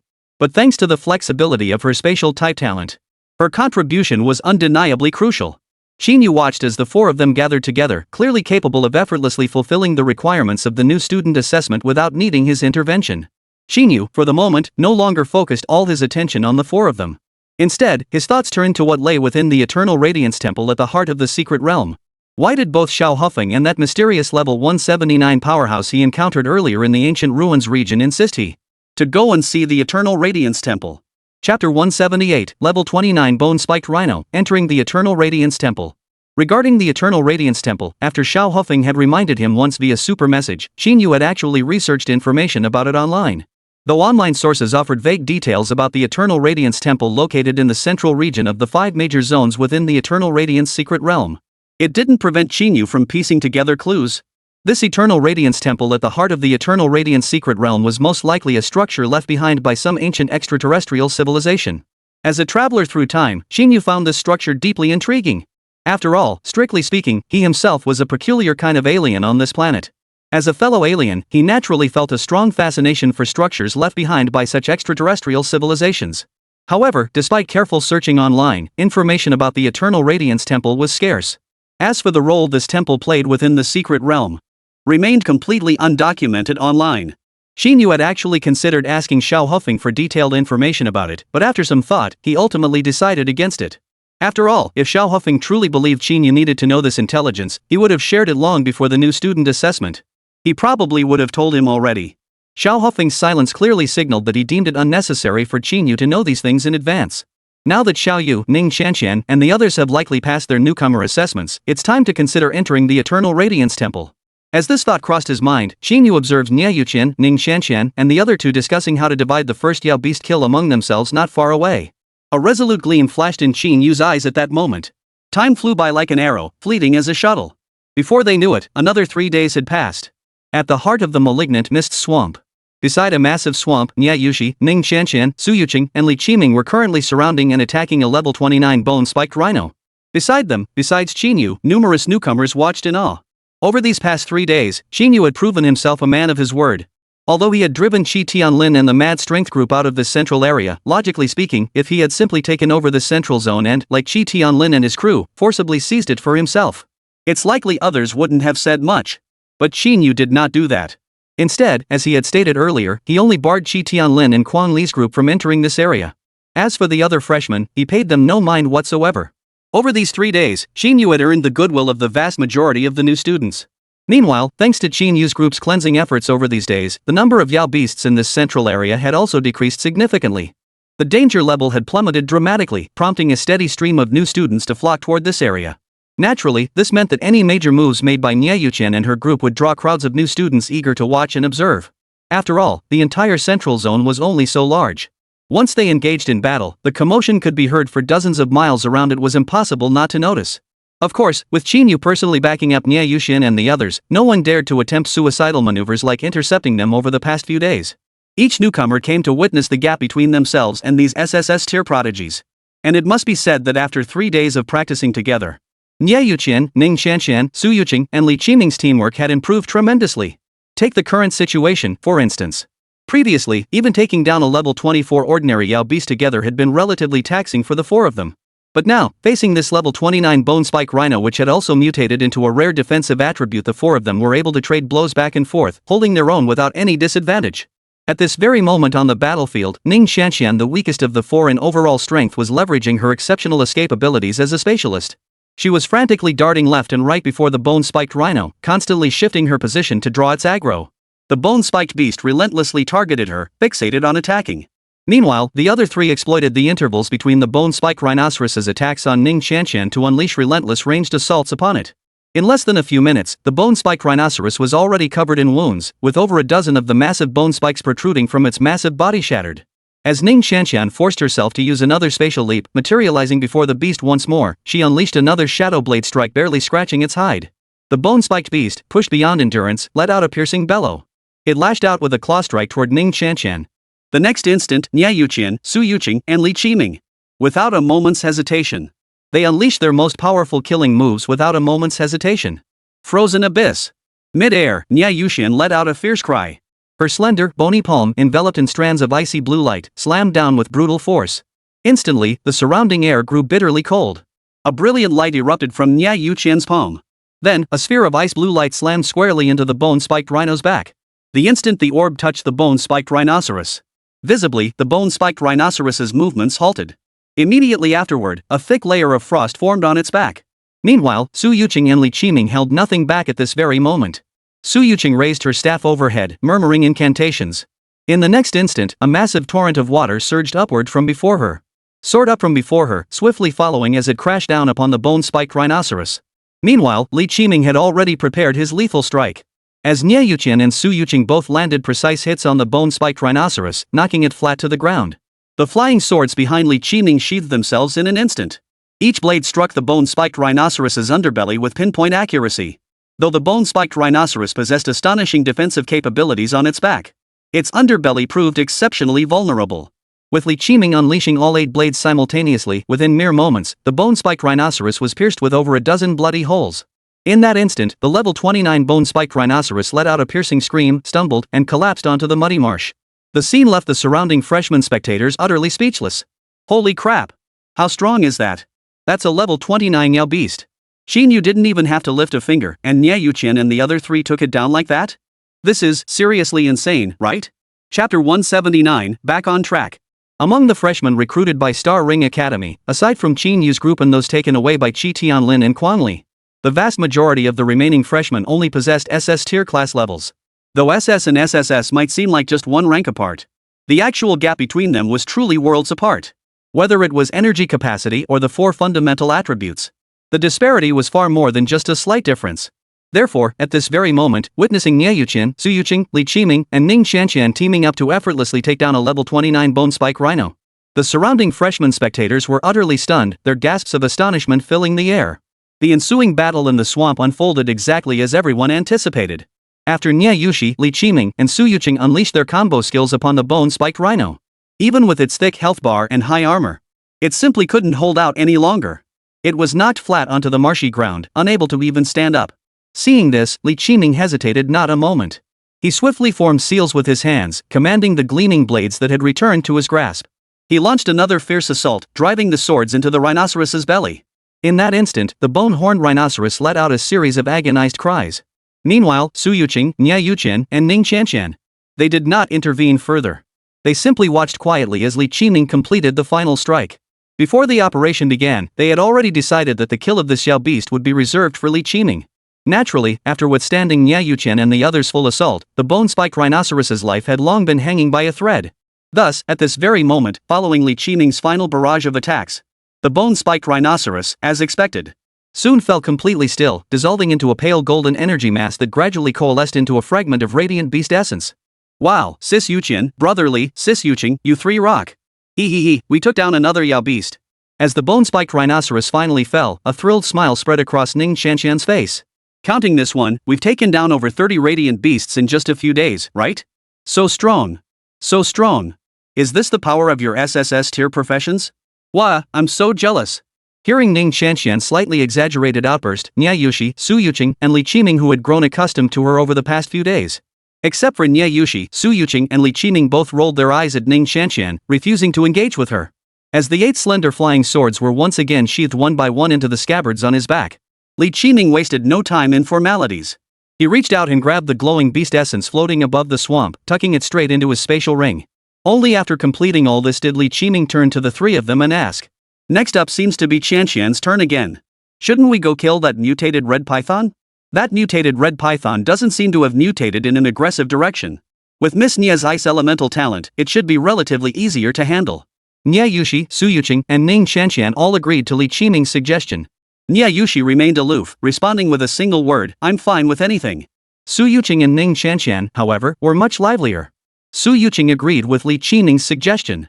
However, recalling how Li Qiming had nearly been ambushed and swallowed whole by that mutated red python during his night watch just days prior, she couldn't resist teasing him. "I'm fine with it too, but little Li, I don't think your suggestion to kill that mutant red python has anything to do with it being easy to control, right? I reckon someone here is just looking to settle a personal score. After all, a prestigious SSS rank sword array master nearly getting swallowed by a mere level 19 red python? That's embarrassing to admit, ha ha ha ha." By the end, Su Yuqing couldn't hold back any longer. She burst into loud laughter. Upon hearing Su Yuqing bring up the incident again, Ning Qianxian burst into laughter as well, chiming in. "Ha ha ha ha. Little Leo, come clean admit it, you were just looking for revenge." At this, Li Qiming's face flushed red as he protested. "Of course not. That red python that swallowed me was killed by us ages ago. Would I be that petty? Just because I got ambushed once, I'd hold a grudge against their entire species? I swear, I genuinely think mutant red pythons are easier to control compared to other Yao beasts." Not necessarily. But even after Li Qiming said that, Su Yuqing still wouldn't let him off the hook. She shot Li Qiming a sidelong glance, teasingly muttered "not necessarily," then deliberately trailed off. For a moment, Li Qiming was thoroughly infuriated. Yet he was utterly helpless. He could only sulk and fall silent. Witnessing this scene, Niè Yǔqiān beside them was momentarily at a loss for words.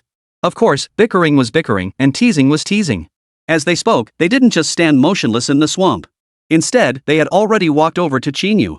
"Master Qín Yǔ, we're planning to hunt that giant python we spotted yesterday. Want to join us?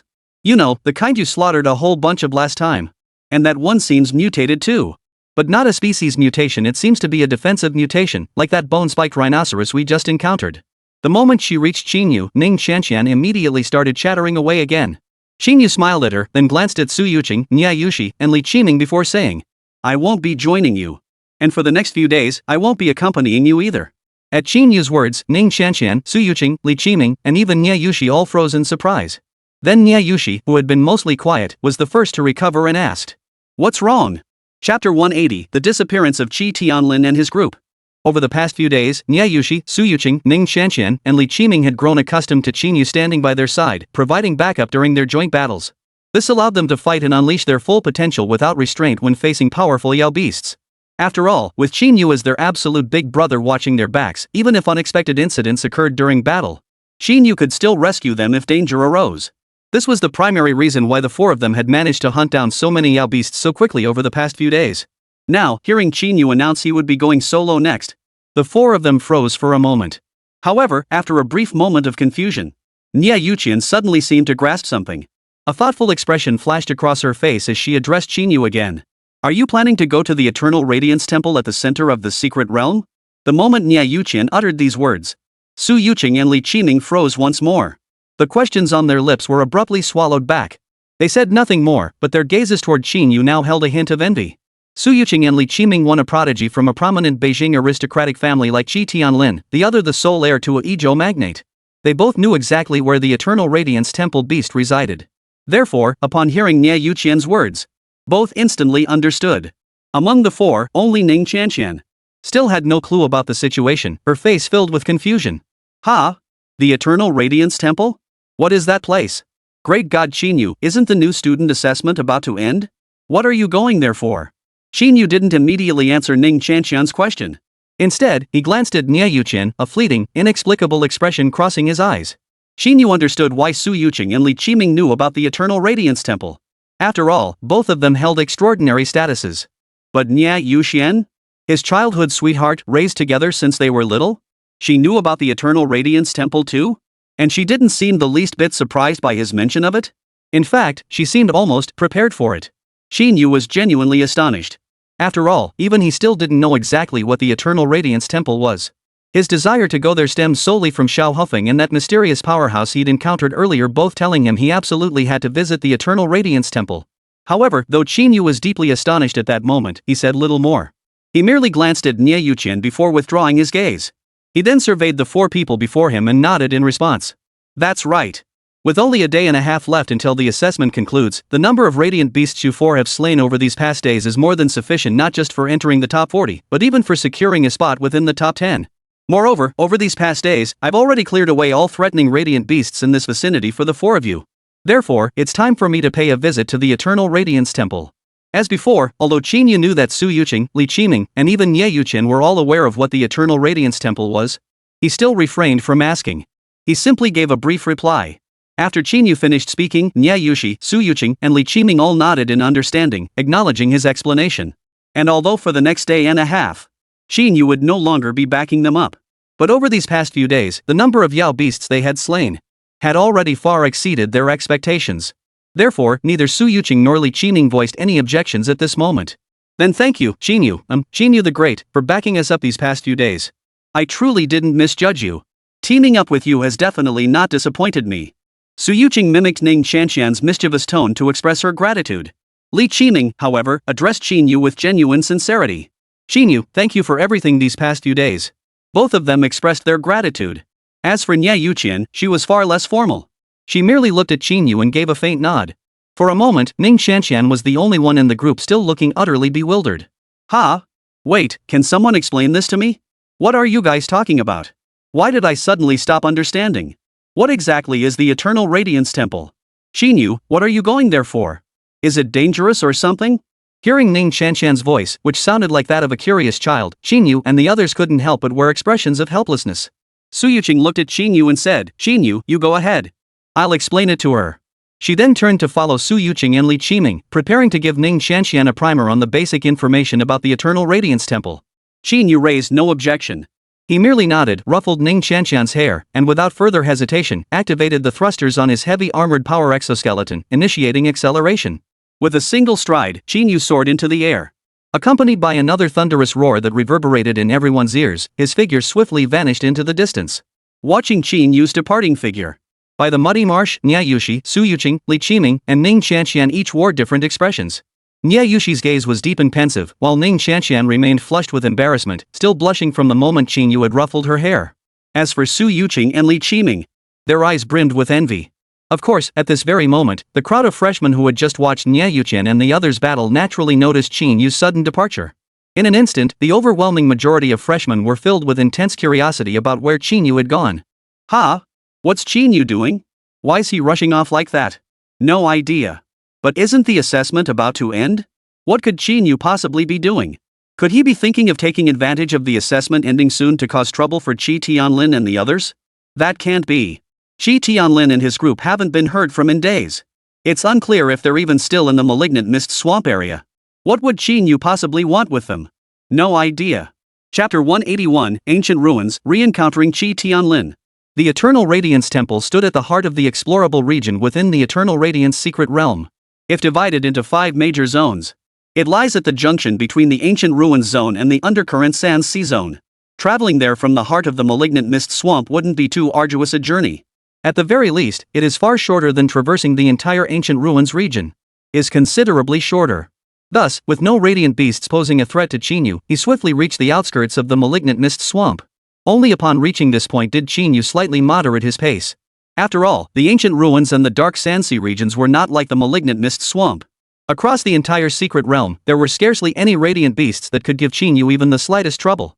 The radiant beasts in these 2 areas, even at their peripheries, were far superior in rank and far more troublesome than those in the malignant mist swamp. Therefore, upon reaching the outskirts of the malignant mist swamp, the very junction where the swamp, the undercurrent sand sea, and the ancient ruins converged, Qín Yǔ gradually reduced the power output of his heavy mechanical power exoskeleton, causing the roar emitted by the 4 thrusters on his body to diminish significantly. Simultaneously, Qín Yǔ reactivated his long-dormant mechanical eye, initiating a scan of the surrounding area within a 500-meter radius. As a flash of blue light flickered in his eyes, the next moment, the entire 500-meter radius materialized once more in Qín Yǔ's mind, rendered as if in a 3D model. As before, although Qín Yǔ had not yet entered the ancient ruins area and remained only at its periphery, the section of the mental map corresponding to the ancient ruins remained dotted with blurry spots. Evidently, even at this borderland where the three regions converged, numerous high-level energy entities were scattered throughout. Faced with this, Qín Yǔ felt both helpless and deeply moved. He couldn't help but feel that the disparities between different sections of this secret realm were truly too stark.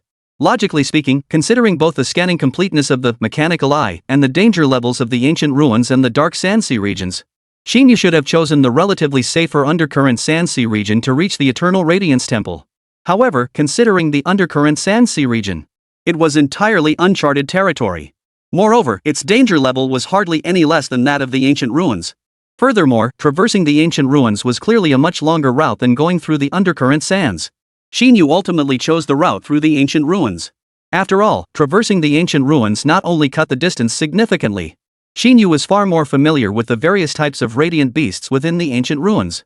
After spending the past 2 days there, he had nearly compiled a set of strategies.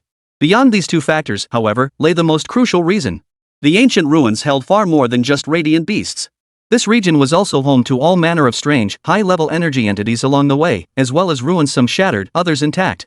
With luck, one might even stumble upon extraordinary encounters. Take, for instance, the mysterious extraterrestrial powerhouse Qín Yǔ had encountered earlier, boasting a staggering level of 179. Clearly, that was an extraordinary encounter. After all, on Blue Star today, the highest-ranked individuals barely exceed level 90. Those who had broken through the 100-level barrier were already exceedingly rare, let alone someone at level 179. With his mind made up, Qín Yǔ wasted no further time. He plunged straight into the region where the ancient ruins lay. Upon entering the primordial ruins zone, Qín Yǔ immediately grew even more cautious. After all, this venture into the area was no ordinary return trip. Last time, Qín Yǔ had been clad in the Mecha Flaming Flow, which, though clumsy in appearance, possessed combat prowess far surpassing his state in the heavy armored mechanical power exoskeleton. By a vast margin. Therefore, this time, Qín Yǔ was nothing short of cautious.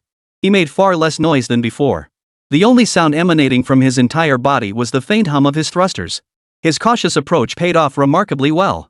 For a full half hour, not a single Yao beast detected his presence. He advanced a considerable distance directly toward the location of the Eternal Radiance Temple.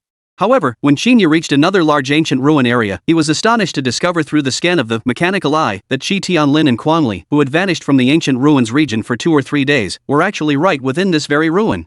Qín Yǔ discovered that Qi Tianlin and the others who had vanished from the ancient ruins area for 2 or 3 days were actually within this very ruin complex.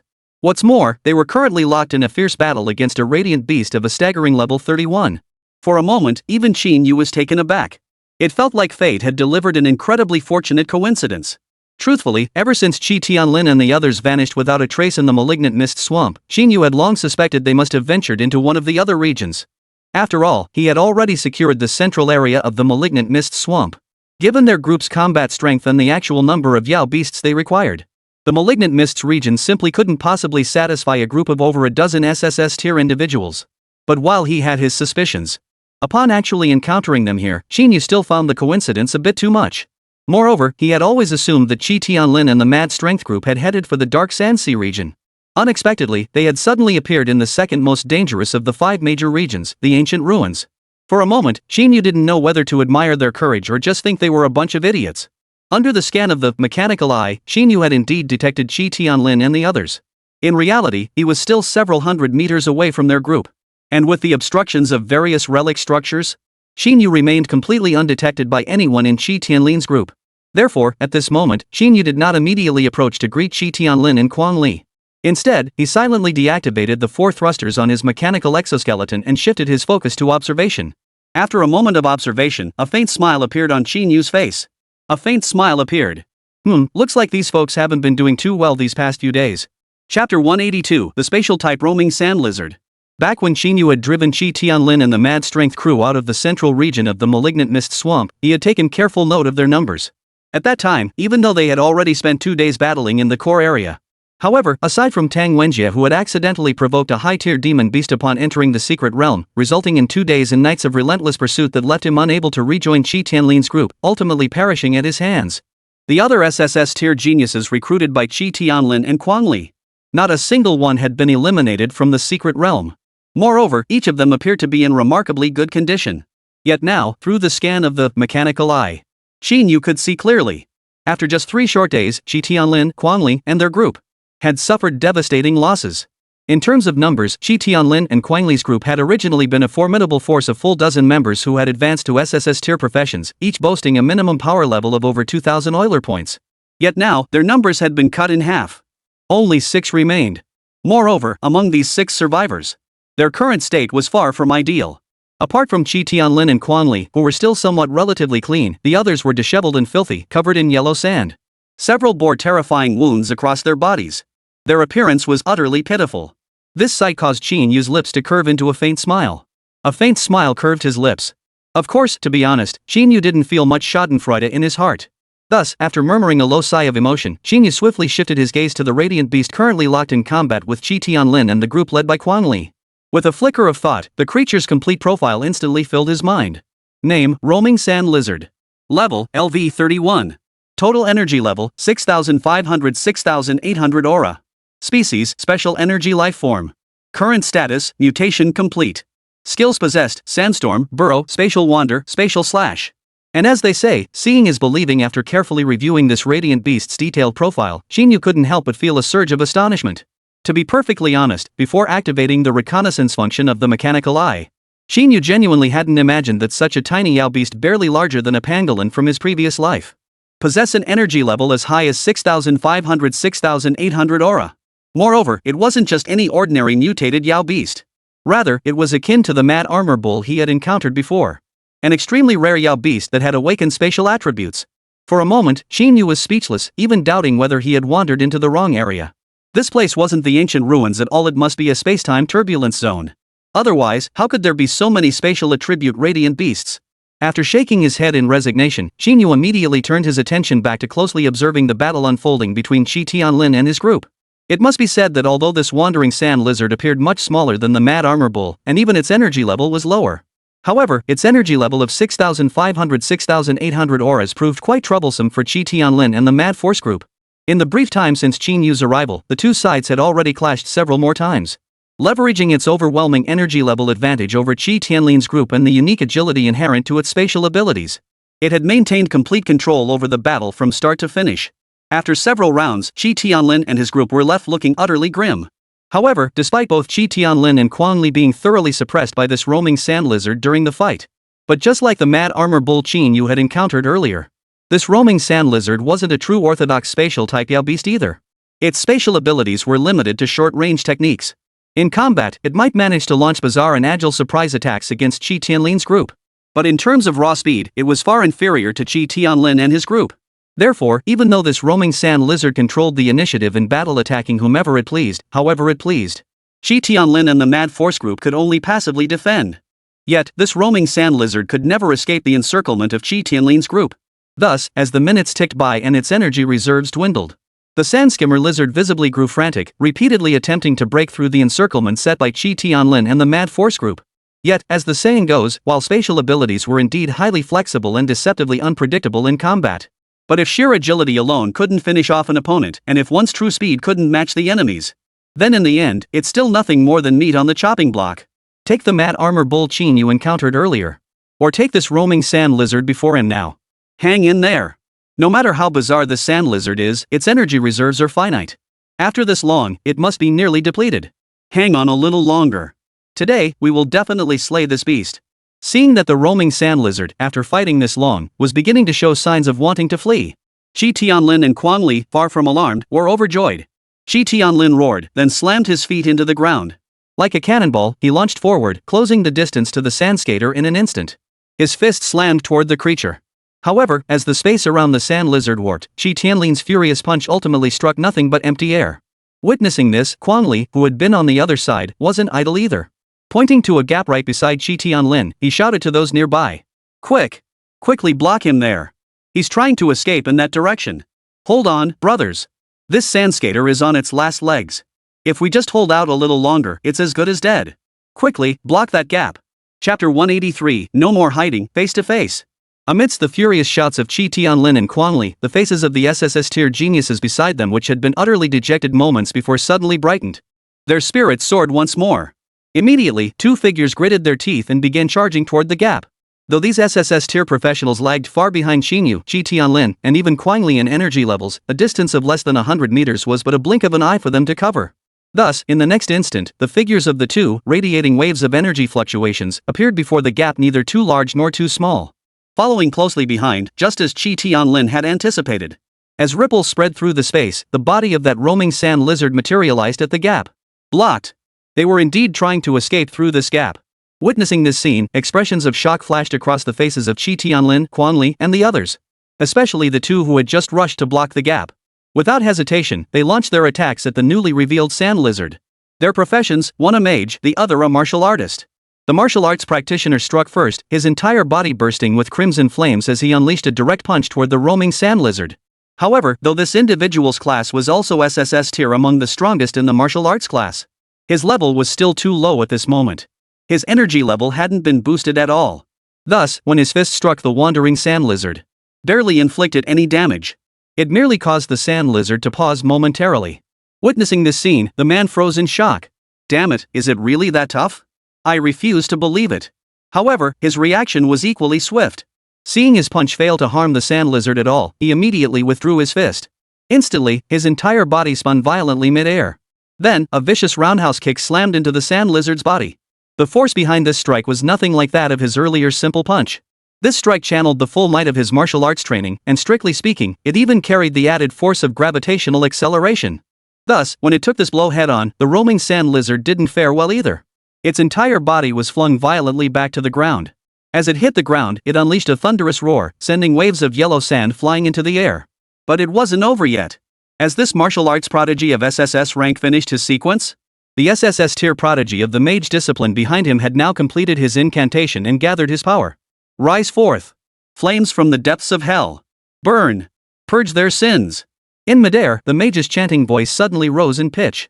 The next instant, a massive fireball, glowing with crimson light, abruptly surged up beside him. Without hesitation, after finishing the incantation, he pointed his staff directly at the roaming sand lizard on the ground. Then, the fireball behind him swiftly slammed into the roaming sand lizard. Just like the Mad Armor Rhino Qín Yǔ had encountered earlier. This sand skater's spatial type skill wasn't something it could unleash casually either. It too had a significant cooldown period and demanded considerable energy. Though this entire sequence might seem slow and drawn out when described, in reality, it all unfolded in mere seconds. The sand lizard's spatial skill simply hadn't finished cooling down. Thus, the massive fireball slammed squarely into the roaming sand lizard. As the fireball exploded with a thunderous roar upon impact, the roaming sand lizard let out a piercing scream.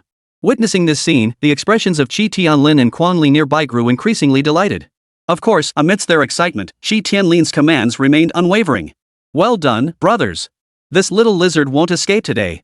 Quickly, head southeast and take out another one. The rest of you, follow my lead and attack the ground. Don't let it escape by burrowing. Yes. As soon as Qi Tianlin's command was issued, the others immediately sprang into action. Witnessing this scene, Qín Yǔ on the other side. Qín Yǔ couldn't help but feel a surge of admiration. This Qi Tianlin truly lived up to his pedigree as a direct descendant of the capital's aristocratic families, a born leader in every sense. While feeling this way, Qín Yǔ once again scanned the roaming sand lizard's status through his mechanical eye. As expected, after being hit by one combo after another, the status bar of this roaming sand lizard clearly displayed one thing: the critically wounded tag.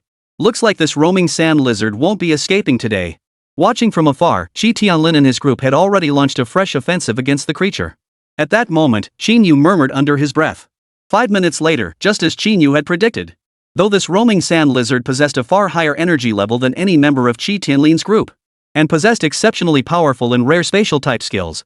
But as the saying goes, a flurry of punches can defeat a master. Outnumbered and with its actual speed far inferior to that of Qi Tianlin and his group, this roaming sand lizard ultimately failed to break through the encirclement of Qi Tianlin's group. Under the full force of Qi Tianlin's punch, it let out a wretched scream before all signs of life vanished.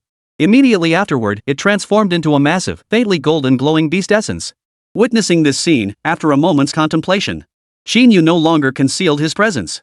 He immediately activated the heavy-duty mechanical power exoskeleton on his body and flew toward the location of Qi Tianlin and his group. Without deliberate concealment, the heavy-duty mechanical power exoskeleton emitted a distinctly loud whirring sound as it flew. Therefore, even as Qín Yǔ had only just taken flight, the next moment Qi Tianlin and his group immediately heard the sound. Instantly, Qi Tianlin's expression changed. He spun around, facing the direction Qín Yǔ was approaching, and roared. Who's there? Chapter 184, I am the direct descendant of the Qi family. The future helmsman. Simultaneously with his roar, Qi Tianlin instinctively spun around and unleashed a full power punch toward Qín Yǔ's approaching direction. Though Qi Tianlin's profession was a martial arts class renowned for close combat. But don't forget Qi Tianlin's current level had reached a staggering level 20. He had already mastered the realm of projecting energy from his body. Thus, as Qi Tianlin unleashed his punch, in the next instant, a faint crimson fist shadow erupted from his fist, hurtling straight toward Qín Yǔ. As for the others around him, they immediately reacted at this moment. One by one, they spun around, their eyes fixed intently on Qín Yǔ's position. However, the moment they recognized the figure approaching, whether it was Qi Tianlin, Quang Li, or the remaining 4 individuals, they all froze in shock. Qín Yǔ? How did he end up here? Wasn't he in the malignant mist swamp region? One of them couldn't help but voice his confusion aloud. Meanwhile, the faint crimson fist shadow unleashed by Qi Tianlin moved with blinding speed, its momentum equally staggering. It even carried a series of whistling sounds as it sliced through the air. Yet despite this, Qín Yǔ made no attempt to dodge or evade. He merely glanced at the data in his mind. After confirming the energy level contained within this fist shadow was less than 3000 OR, he chose to ignore it. He collided head-on with the fist shadow. The fist image dissipated into nothingness.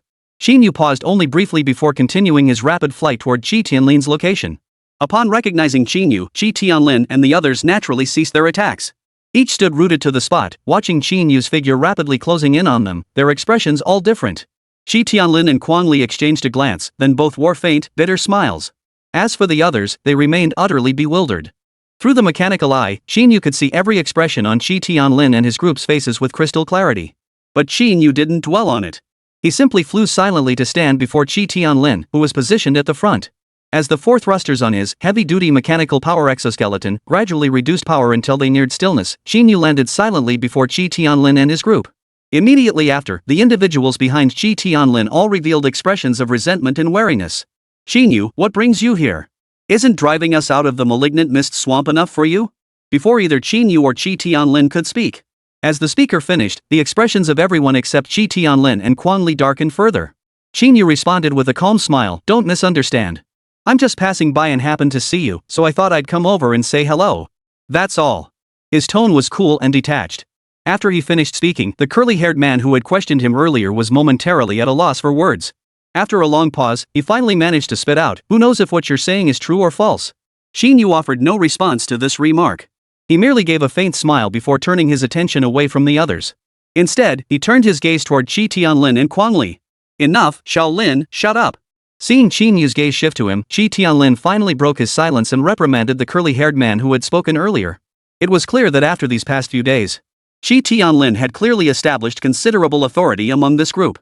Following Qi Tianlin's reprimand, the curly-haired man named Shaolin, though his face still twisted with resentment, ultimately chose to fall silent. He retreated to the side, looking thoroughly chagrinated.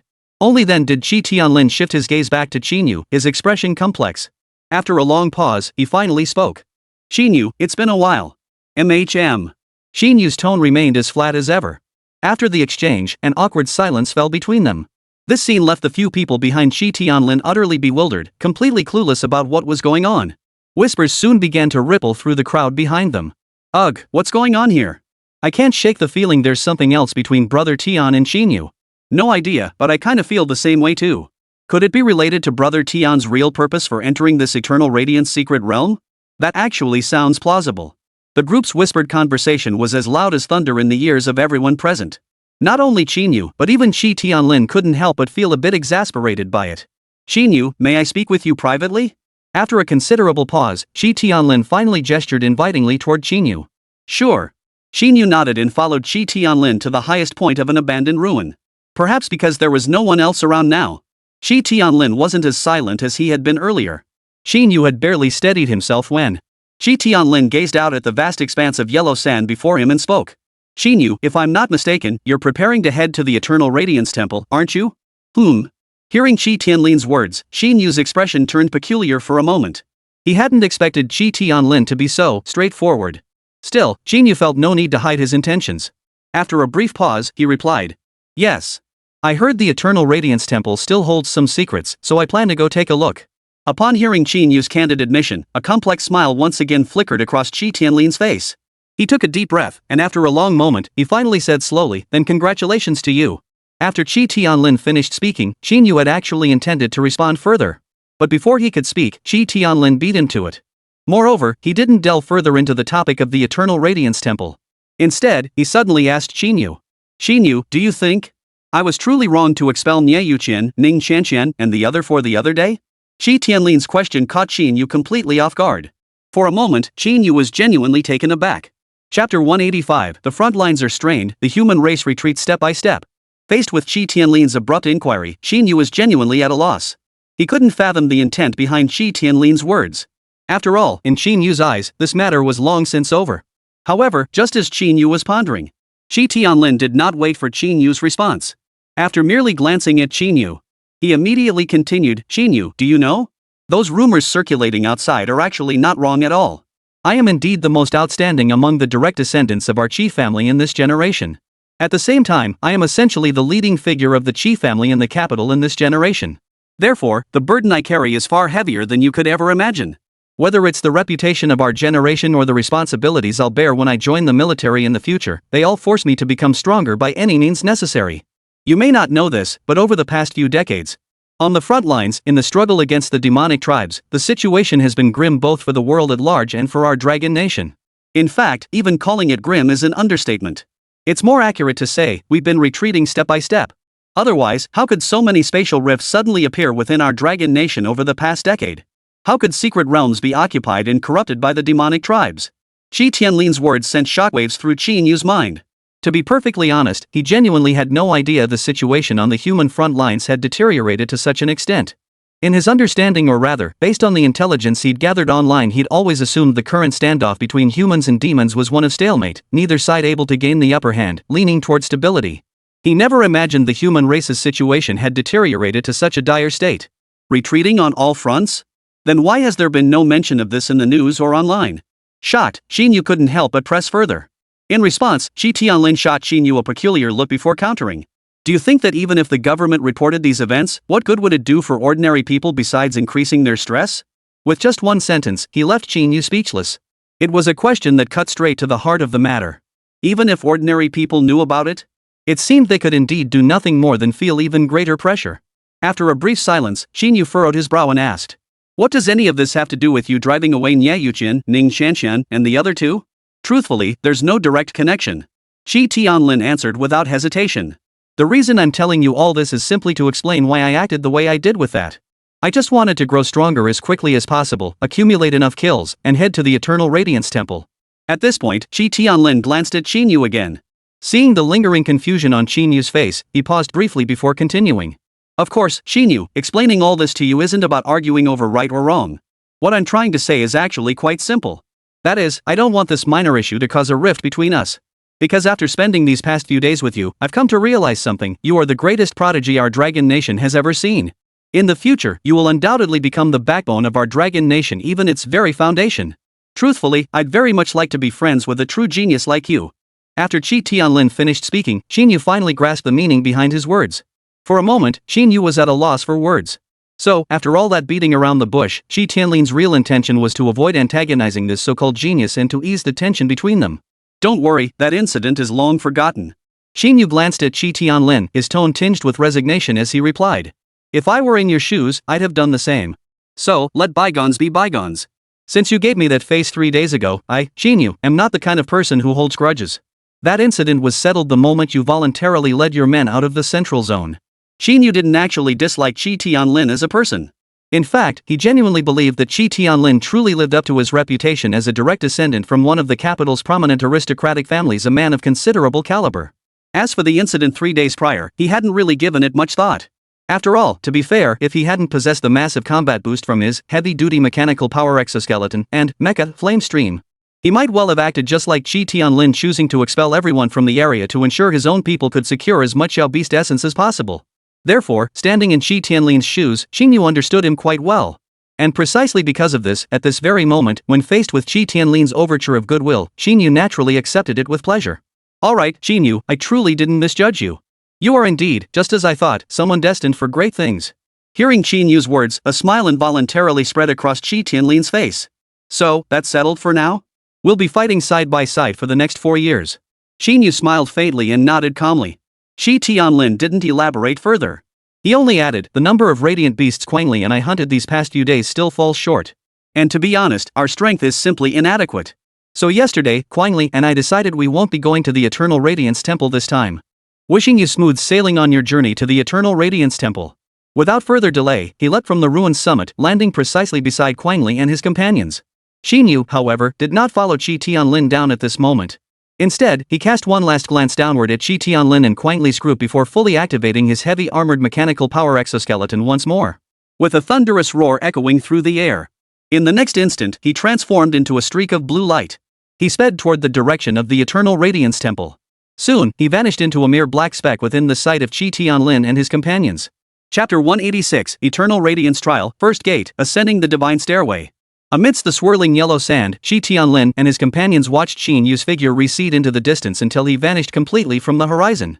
Only after a long while did Qín tap Qi Tianlin's shoulder and ask, "Still watching? What, still feeling resentful? Resentful? Well, maybe a little." Hearing Qín words, Qi Tianlin slowly withdrew his gaze. Then, he gave a bitter smile and said, "But what can we do? We're simply outmatched. To put it plainly, in terms of raw strength alone, whether it's you, me, or even both of us combined, we fall far short of him. Not being able to match him is only natural." Yeah. Qín Yǔ, of course, knew nothing of the conversation between Qi Tianlin and Qín after he left. At this moment, he had cast everything aside. He was now racing full speed toward the Eternal Radiance Temple. Perhaps because Qi Tianlin and his group had already planned to fight their way through while heading to the Eternal Radiance Temple when they left the Malignant Mist Swamp region, the location of the Eternal Radiance Temple wasn't actually that far from where Qi Tianlin and Qín's group were. After several more hours of flight, Qín Yǔ spotted a magnificent and colossal palace complex appearing in his distant vision. Beyond the desolate palaces, towering above the sprawling complex, stood a ranking board. Entwined and supported by countless strands of multicolored energy, it appeared ancient and weathered, resembling a massive stone stele. Frankly, even though Qín Yǔ had mentally prepared himself for such a sight, yet the instant he beheld it, he was still stunned by the sheer splendor and desolation of the scene. After all, that ranking board was simply too immense. The palaces below, in comparison to this ranking board, like miniature building blocks adorning the structure. And upon the ranking board itself, names were densely engraved. Even to the naked eye, Qín Yǔ felt dizzy and disoriented. And if it was like this to the naked eye, then Qín Yǔ's mechanical eye was even more. Through the lens of his mechanical eye, the distant palace complexes were entirely shrouded in colossal masses of high-grade energy, leaving only a hazy void. Wow, so this is the most mysterious place in the entire Eternal Radiance secret realm, the Eternal Radiance Temple? It truly lives up to its reputation. Gazing at the spectacular scene before him, it took Qín Yǔ a full moment to recover from the shock. He couldn't help but utter a sigh of awe. After his exclamation, Qín Yǔ couldn't help but search for his name at the bottom of the ranking board in the sky. Based on what Qín Yǔ had learned before entering the secret realm, he knew full well that this massive ranking board contained far more than just a single overall kill leaderboard. There were over a dozen different ranking categories. For instance, the level 20-30 kill leaderboard, the level 30-40 kill leaderboard, the annual kill leaderboard, and so on. The list Qín Yǔ was searching for now was none other than the level 20-30 kill list. This particular ranking was relatively easy to locate. With just a glance, Qín Yǔ located its position and immediately spotted his own name. Without a doubt, within the 20-30 level range, Qín Yǔ's strength represented an absolute, unmatched lead whether on the entire blue star or across the entire starseed. Under such circumstances, the sheer number of radiance beasts he had slain in recent days, coupled with their high levels, was something no one could even hope to match. Therefore, Qín Yǔ's name undoubtedly at the very top of the rankings. Seeing this, Qín Yǔ couldn't help but let a faint smile touch his lips. After confirming his eligibility to enter the Eternal Radiance Temple, Qín Yǔ hesitated no longer. He immediately boosted the power of all four thrusters on his heavy-duty mechanical power exoskeleton to maximum. In the blink of an eye, Qín Yǔ's figure appeared below the rankings. At the same time, Qín Yǔ finally caught sight of the true form of the Eternal Radiance Temple, situated directly below the rankings, the very temple now standing before him. Contrary to Qín Yǔ's expectations, the Eternal Radiance Temple differed from the ruins he had seen before. Instead, it was constructed entirely from a dark golden metal, its surface engraved with intricate runes. Each groove pulsed with streams of energy in varying hues, giving it an exceptionally mystical appearance. At the temple's entrance stood a colossal archway soaring 100 meters high. 7 crystals of differing hues were embedded in its frame, faintly radiating energy fluctuations of distinct attributes. Beyond the archway lay a staircase ascending straight upward. Each step glowed with a faint golden light, as if paved with fragments of a colossal radiant beast's essence. Standing at the temple's entrance, Qín Yǔ merely had to look up to feel an intangible pressure pouring down from the staircase's summit. Wow, is this the temple left behind by an alien civilization? Qín Yǔ couldn't help but feel a surge of awe. Without further hesitation, he stepped forward and entered the temple. Yet, what Qín Yǔ hadn't anticipated was that the instant he stepped inside, the 7 crystals at the archway suddenly flared to life. Simultaneously, a mechanical, icy voice echoed in his mind. Challenger detected Qín Yǔ, level 2030, kill leaderboard first place. Qualification confirmed. The first trial of the Eternal Radiance trial ascending the Divine Staircase has commenced. Rule: only those who reach the summit may enter the temple. As the icy prompt faded from his ears, the ground beneath Qín Yǔ's feet trembled faintly. Immediately, an invisible pressure descended upon him.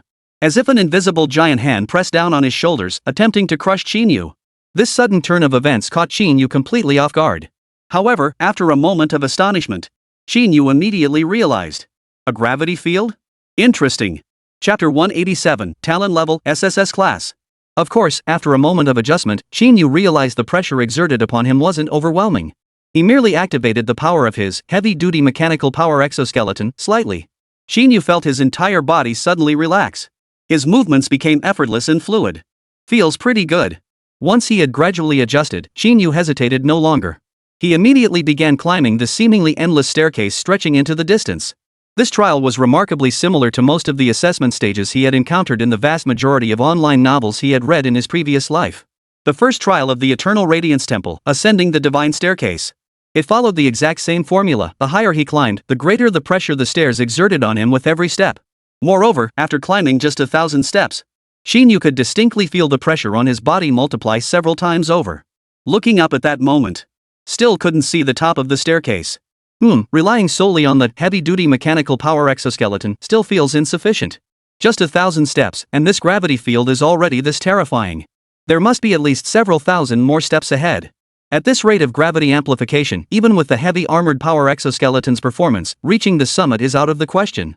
Whether I can even climb another 2,000 steps is questionable. Guess I really have to activate Mecha Flaming Flow. At this very moment, Qín Yǔ had already pushed the power output of the heavy-duty mechanical power exoskeleton to its absolute limit.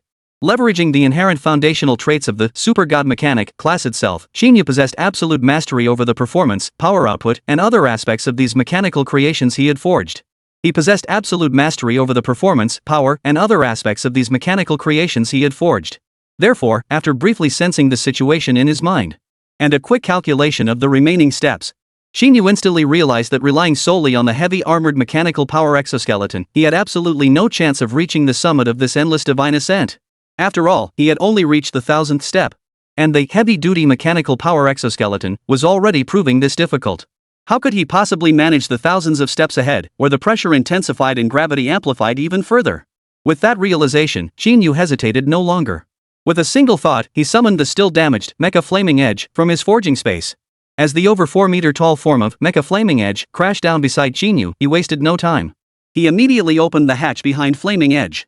He then shut down the engines of the heavy mechanical power exoskeleton and with a thought, retracted it back into the forging space. Immediately afterward, Qín Yǔ hurriedly entered the cockpit of Mecha Flaming Flame. Of course, the reason Qín Yǔ was being so cautious, even frantic, was quite simple. Without the power boost from the heavy-duty mechanical power exoskeleton, relying solely on his own energy reserves, he couldn't endure this high-pressure environment for long. After all, regardless of how one looked at it, without factoring in mechanical power, his energy level barely reached 2,500 aura. Not only did it pale in comparison to Mecha Flaming Edge, but it fell short by more than double even against the heavy-duty mechanical power exoskeleton. Naturally, the Mecha Flaming Edge lived up to its reputation as Qín Yǔ's most formidable mechanical creation. With its staggering 12,000 Euler energy level and formidable external defenses, the moment Qín Yǔ entered the mecha's interior and sealed the hatch shut, he instantly felt the relentless, crushing gravity enveloping him vanish completely. His entire body returned to its normal state once more. Then, as the familiar, cold beeps echoed in Qín Yǔ's ears. Beep. Mech system connecting. Connection successful. Beep. Initiating God-tier connection system. Activation successful. Initiating neural interface. Connection initiated. Connection established. Welcome back, my master. The next instant, the once battered and lifeless Mecha Flaming Edge, which had appeared battered and lifeless from the outside, suddenly began to radiate crimson light all over its body. Immediately after, the diamond-shaped eye on the mecha's head also emitted a flash of blue light. Correspondingly, inside the mecha's cockpit, the familiar deep blue virtual screen before Qín Yǔ lit up at that very moment. Seeing the familiar deep blue virtual screen before him, one he hadn't witnessed for 3 long days, Qín Yǔ couldn't help but feel a pang of emotion. After all, while the heavy-duty mechanical power exoskeleton wasn't particularly weak in terms of energy capacity, But that sensation of piloting a mech, where every movement was an extension of his own will, that was something the heavy armored power exoskeleton could never replicate. Ah, this familiar feeling. Of course, after his moment of reflection, Qín Yǔ wasted no further time. He immediately refocused his gaze upward toward the endless staircase. At the same time, his eyes gradually hardened with resolve. For some inexplicable reason, he couldn't shake the feeling. If he could truly pass all the trials of the Eternal Radiance Temple, the rewards he would gain would absolutely surpass his wildest imagination. With this thought solidifying in his mind, in the next instant, Qín Yǔ hesitated no longer. He directly commanded the flowing flame, stepping forward to begin his ascent toward the top of the staircase. Yet, what Qín Yǔ hadn't anticipated was that the very instant his foot left the ground, his vision suddenly twisted and distorted. Simultaneously, the notification sound that had just echoed at the base of the stairs now resounded in his ears once more. Ding! Detected, this examinee is below level 20 yet has successfully forged a unique intermediate tier mecha. Exceptionally outstanding talent. Per regulations, difficulty reduction is warranted. Ding! Conducting detailed assessment of talent level. Ding! Assessment complete. Ding! Congratulations, Challenger. Your talent level is 1 in a billion, SSS grade. Following comprehensive evaluation by this temple, a tiered difficulty reduction of 7,000 will be applied. Mech transmission commencing. Prepare yourself. Chapter 188, The Terror of Mechanical Might. One cold notification after another rang out in Qín Yú's ears, leaving him utterly speechless for a moment. To be perfectly honest, he never imagined that the Ascension Staircase trial would present such an unexpected twist. Simply by demonstrating innate talent, one could actually reduce the difficulty level. And this reduction? A whopping 7,000 steps. I knew it. If I'd followed the normal path, this divine ascent staircase, forget my current state. Even if I were several tiers stronger, I still might not have reached the summit. So it turns out you have to reveal your innate talents one by one to reduce the difficulty. Otherwise, relying solely on raw strength to force your way to the top is basically impossible. Listening to the cold, mechanical prompts echoing within his mind, Qín Yú's expression shifted in an instant. At that very moment, he instantly recalled the words spoken to him by that mysterious 179th tier powerhouse. Not only did you forge an intermediate grade mecha, but you also awakened Mach power? It's been ages since I've seen such an outstanding prodigy. If crafting a mecha at level 20 is proof of talent, then according to that mysterious powerhouse, does my talent awakening at level 20 also prove my exceptional talent? Could it also reduce the number of steps I need to climb? As these thoughts swirled through his mind, Qín Yǔ hesitated not a moment. He immediately channeled the abundant mechanical energy surging within his body. He began channeling it with all his might into every node of the flame stream. As this immense surge of mechanical energy poured in the next instant, the once battered and damaged mecha flaming edge suddenly began to radiate streaks of azure blue electric sparks. Immediately after, the flame-like patterns across its surface began to erupt with crimson light, pulsing like real fire flowing through its veins. Beyond that, just as Qín Yǔ had anticipated, the moment he began channeling Mach energy into the mecha's core, that cold, mechanical voice sounded once more in his ear. Ding! Detected that the examinee has not reached level 20, yet has successfully awakened the soul energy of the machinery system, machinery power. Exceptionally outstanding talent. According to the rules, difficulty reduction should be granted. Ding! Conducting detailed assessment of innate talent level. Ding! Assessment complete. Ding! Congratulations, Challenger. Your talent level is unprecedented, God tier. After comprehensive evaluation by this divine temple, your joining us is a great blessing for the Eternal Radiance Divine Temple. Therefore, you shall bypass the first stage's Ascension Staircase assessment and the second stage's Racial Simulation Combat, proceeding directly to the third stage, the highest level potential test. Teleportation commencing. Please prepare. Another series of notification tones sounded in Qín Yú's ears. Just as I suspected, mechanical prowess can indeed be counted as a sign of exceptional talent. Listening to these successive prompts, a faint smile involuntarily curved the corners of Qín Yú's mouth. At the same time, he was genuinely astonished by this mechanical power that had automatically awakened when he advanced to level 20. After all, it was important to remember. At level 20, he had successfully forged an intermediate grade mecha. Yet in the talent assessment at the Eternal Radiance Temple, it had only been rated SSS tier, granting a mere 7,000 tier reduction. Yet now, the moment his machinery power manifested, his talent level was instantly detected by the Eternal Radiance Temple as God tier.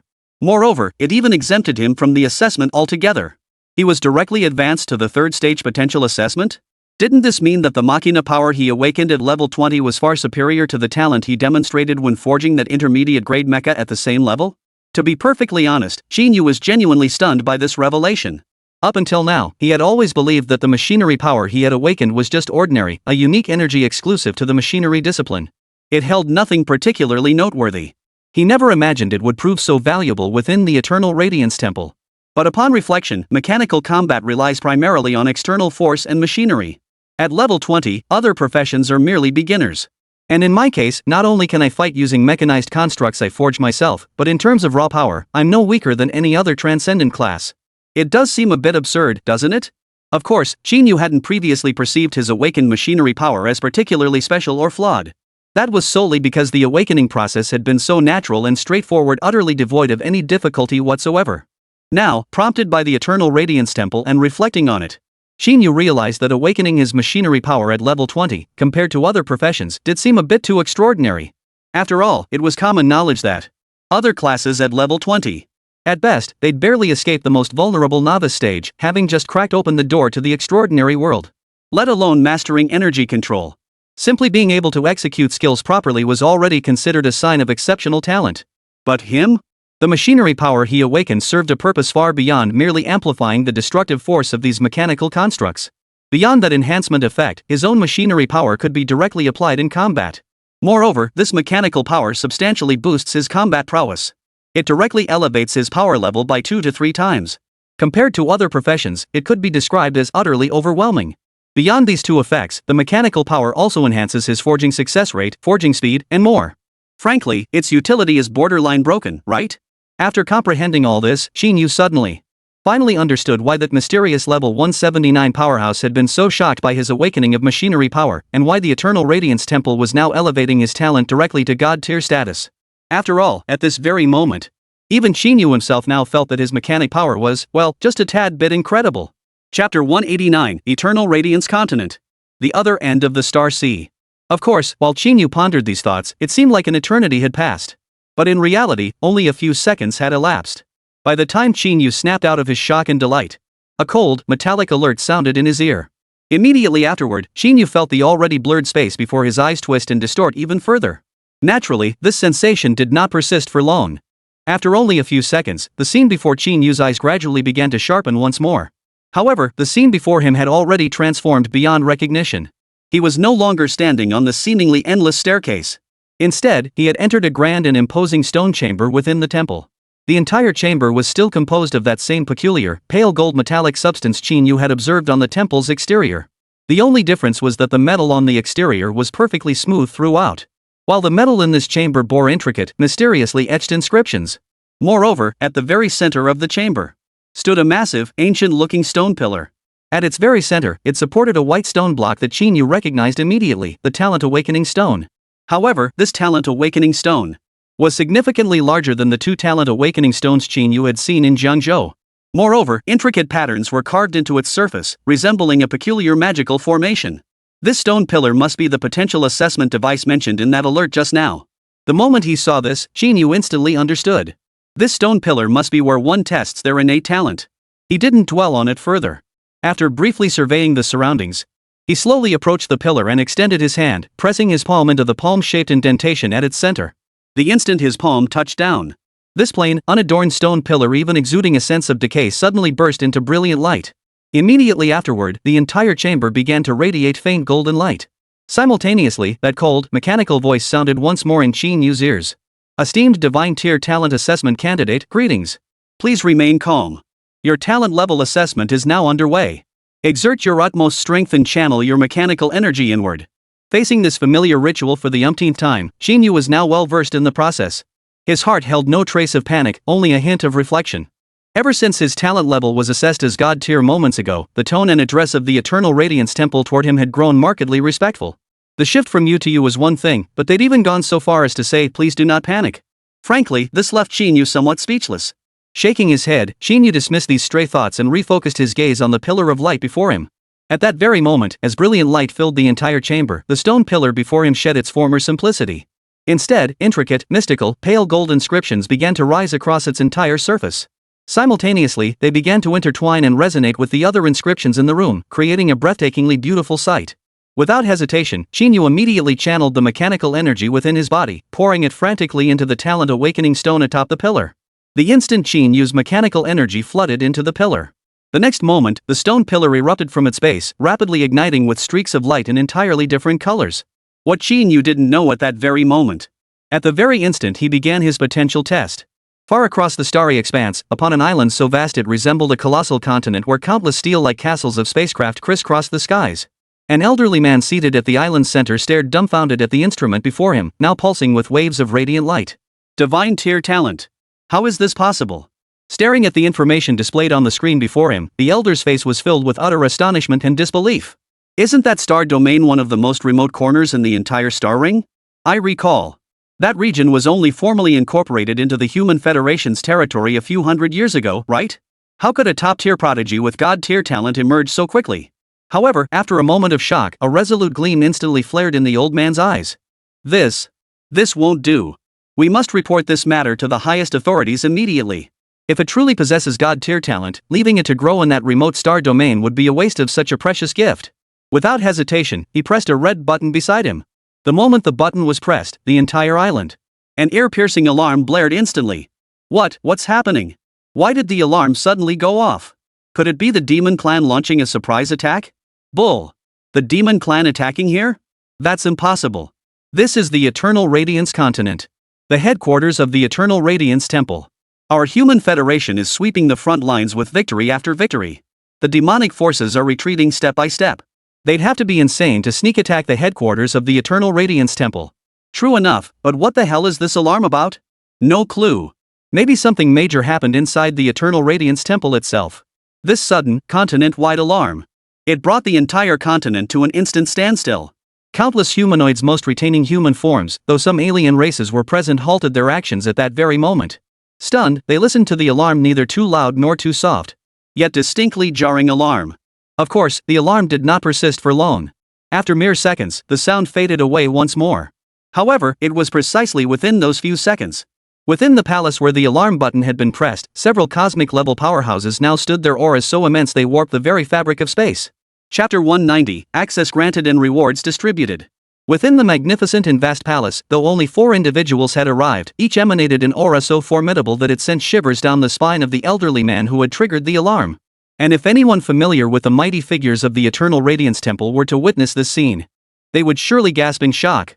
The reason was simple: each of these 4 individuals represented the absolute pinnacle of the Eternal Radiance Temple.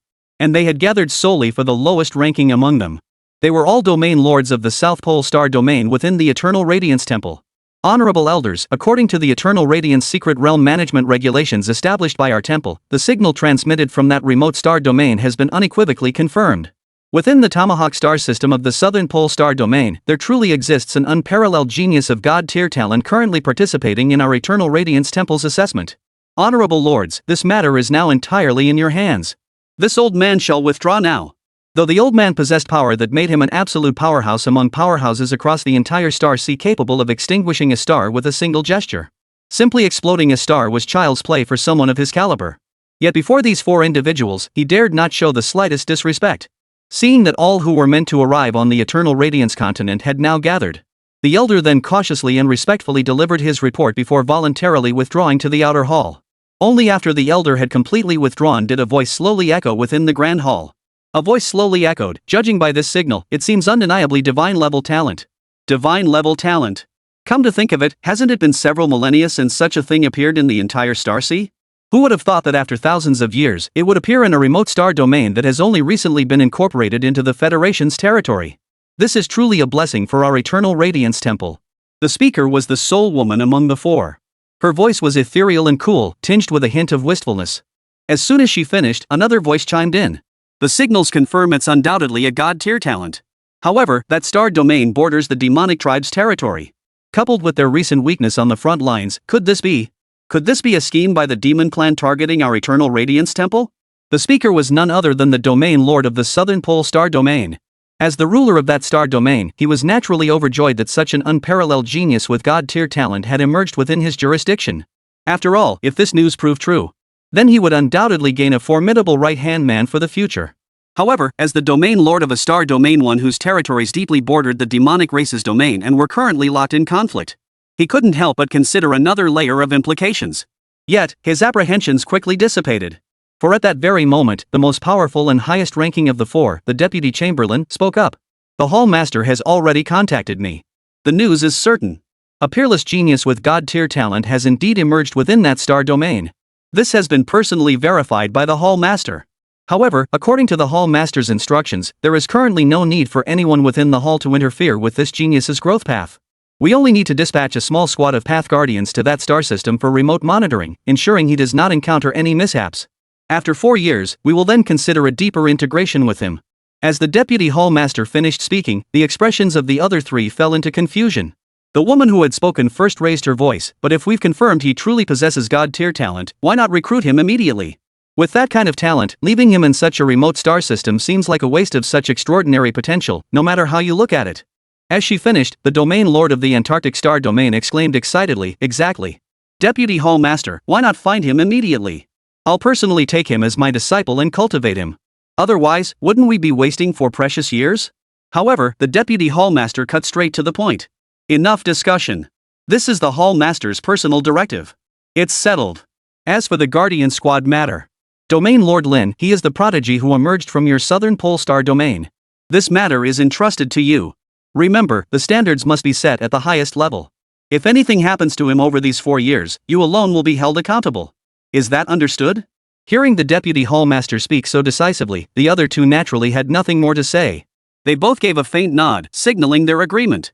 As for the sovereign of the Southern Pole Star domain, though still puzzled as to why they would leave this peerless genius to his own devices for 4 years, he ultimately refrained from pressing further.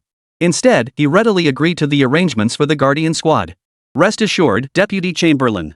I'll take the Star Gate back immediately to begin preparations. There will be absolutely no mishaps. In response, the Deputy Chamberlain gave a faint nod and replied softly.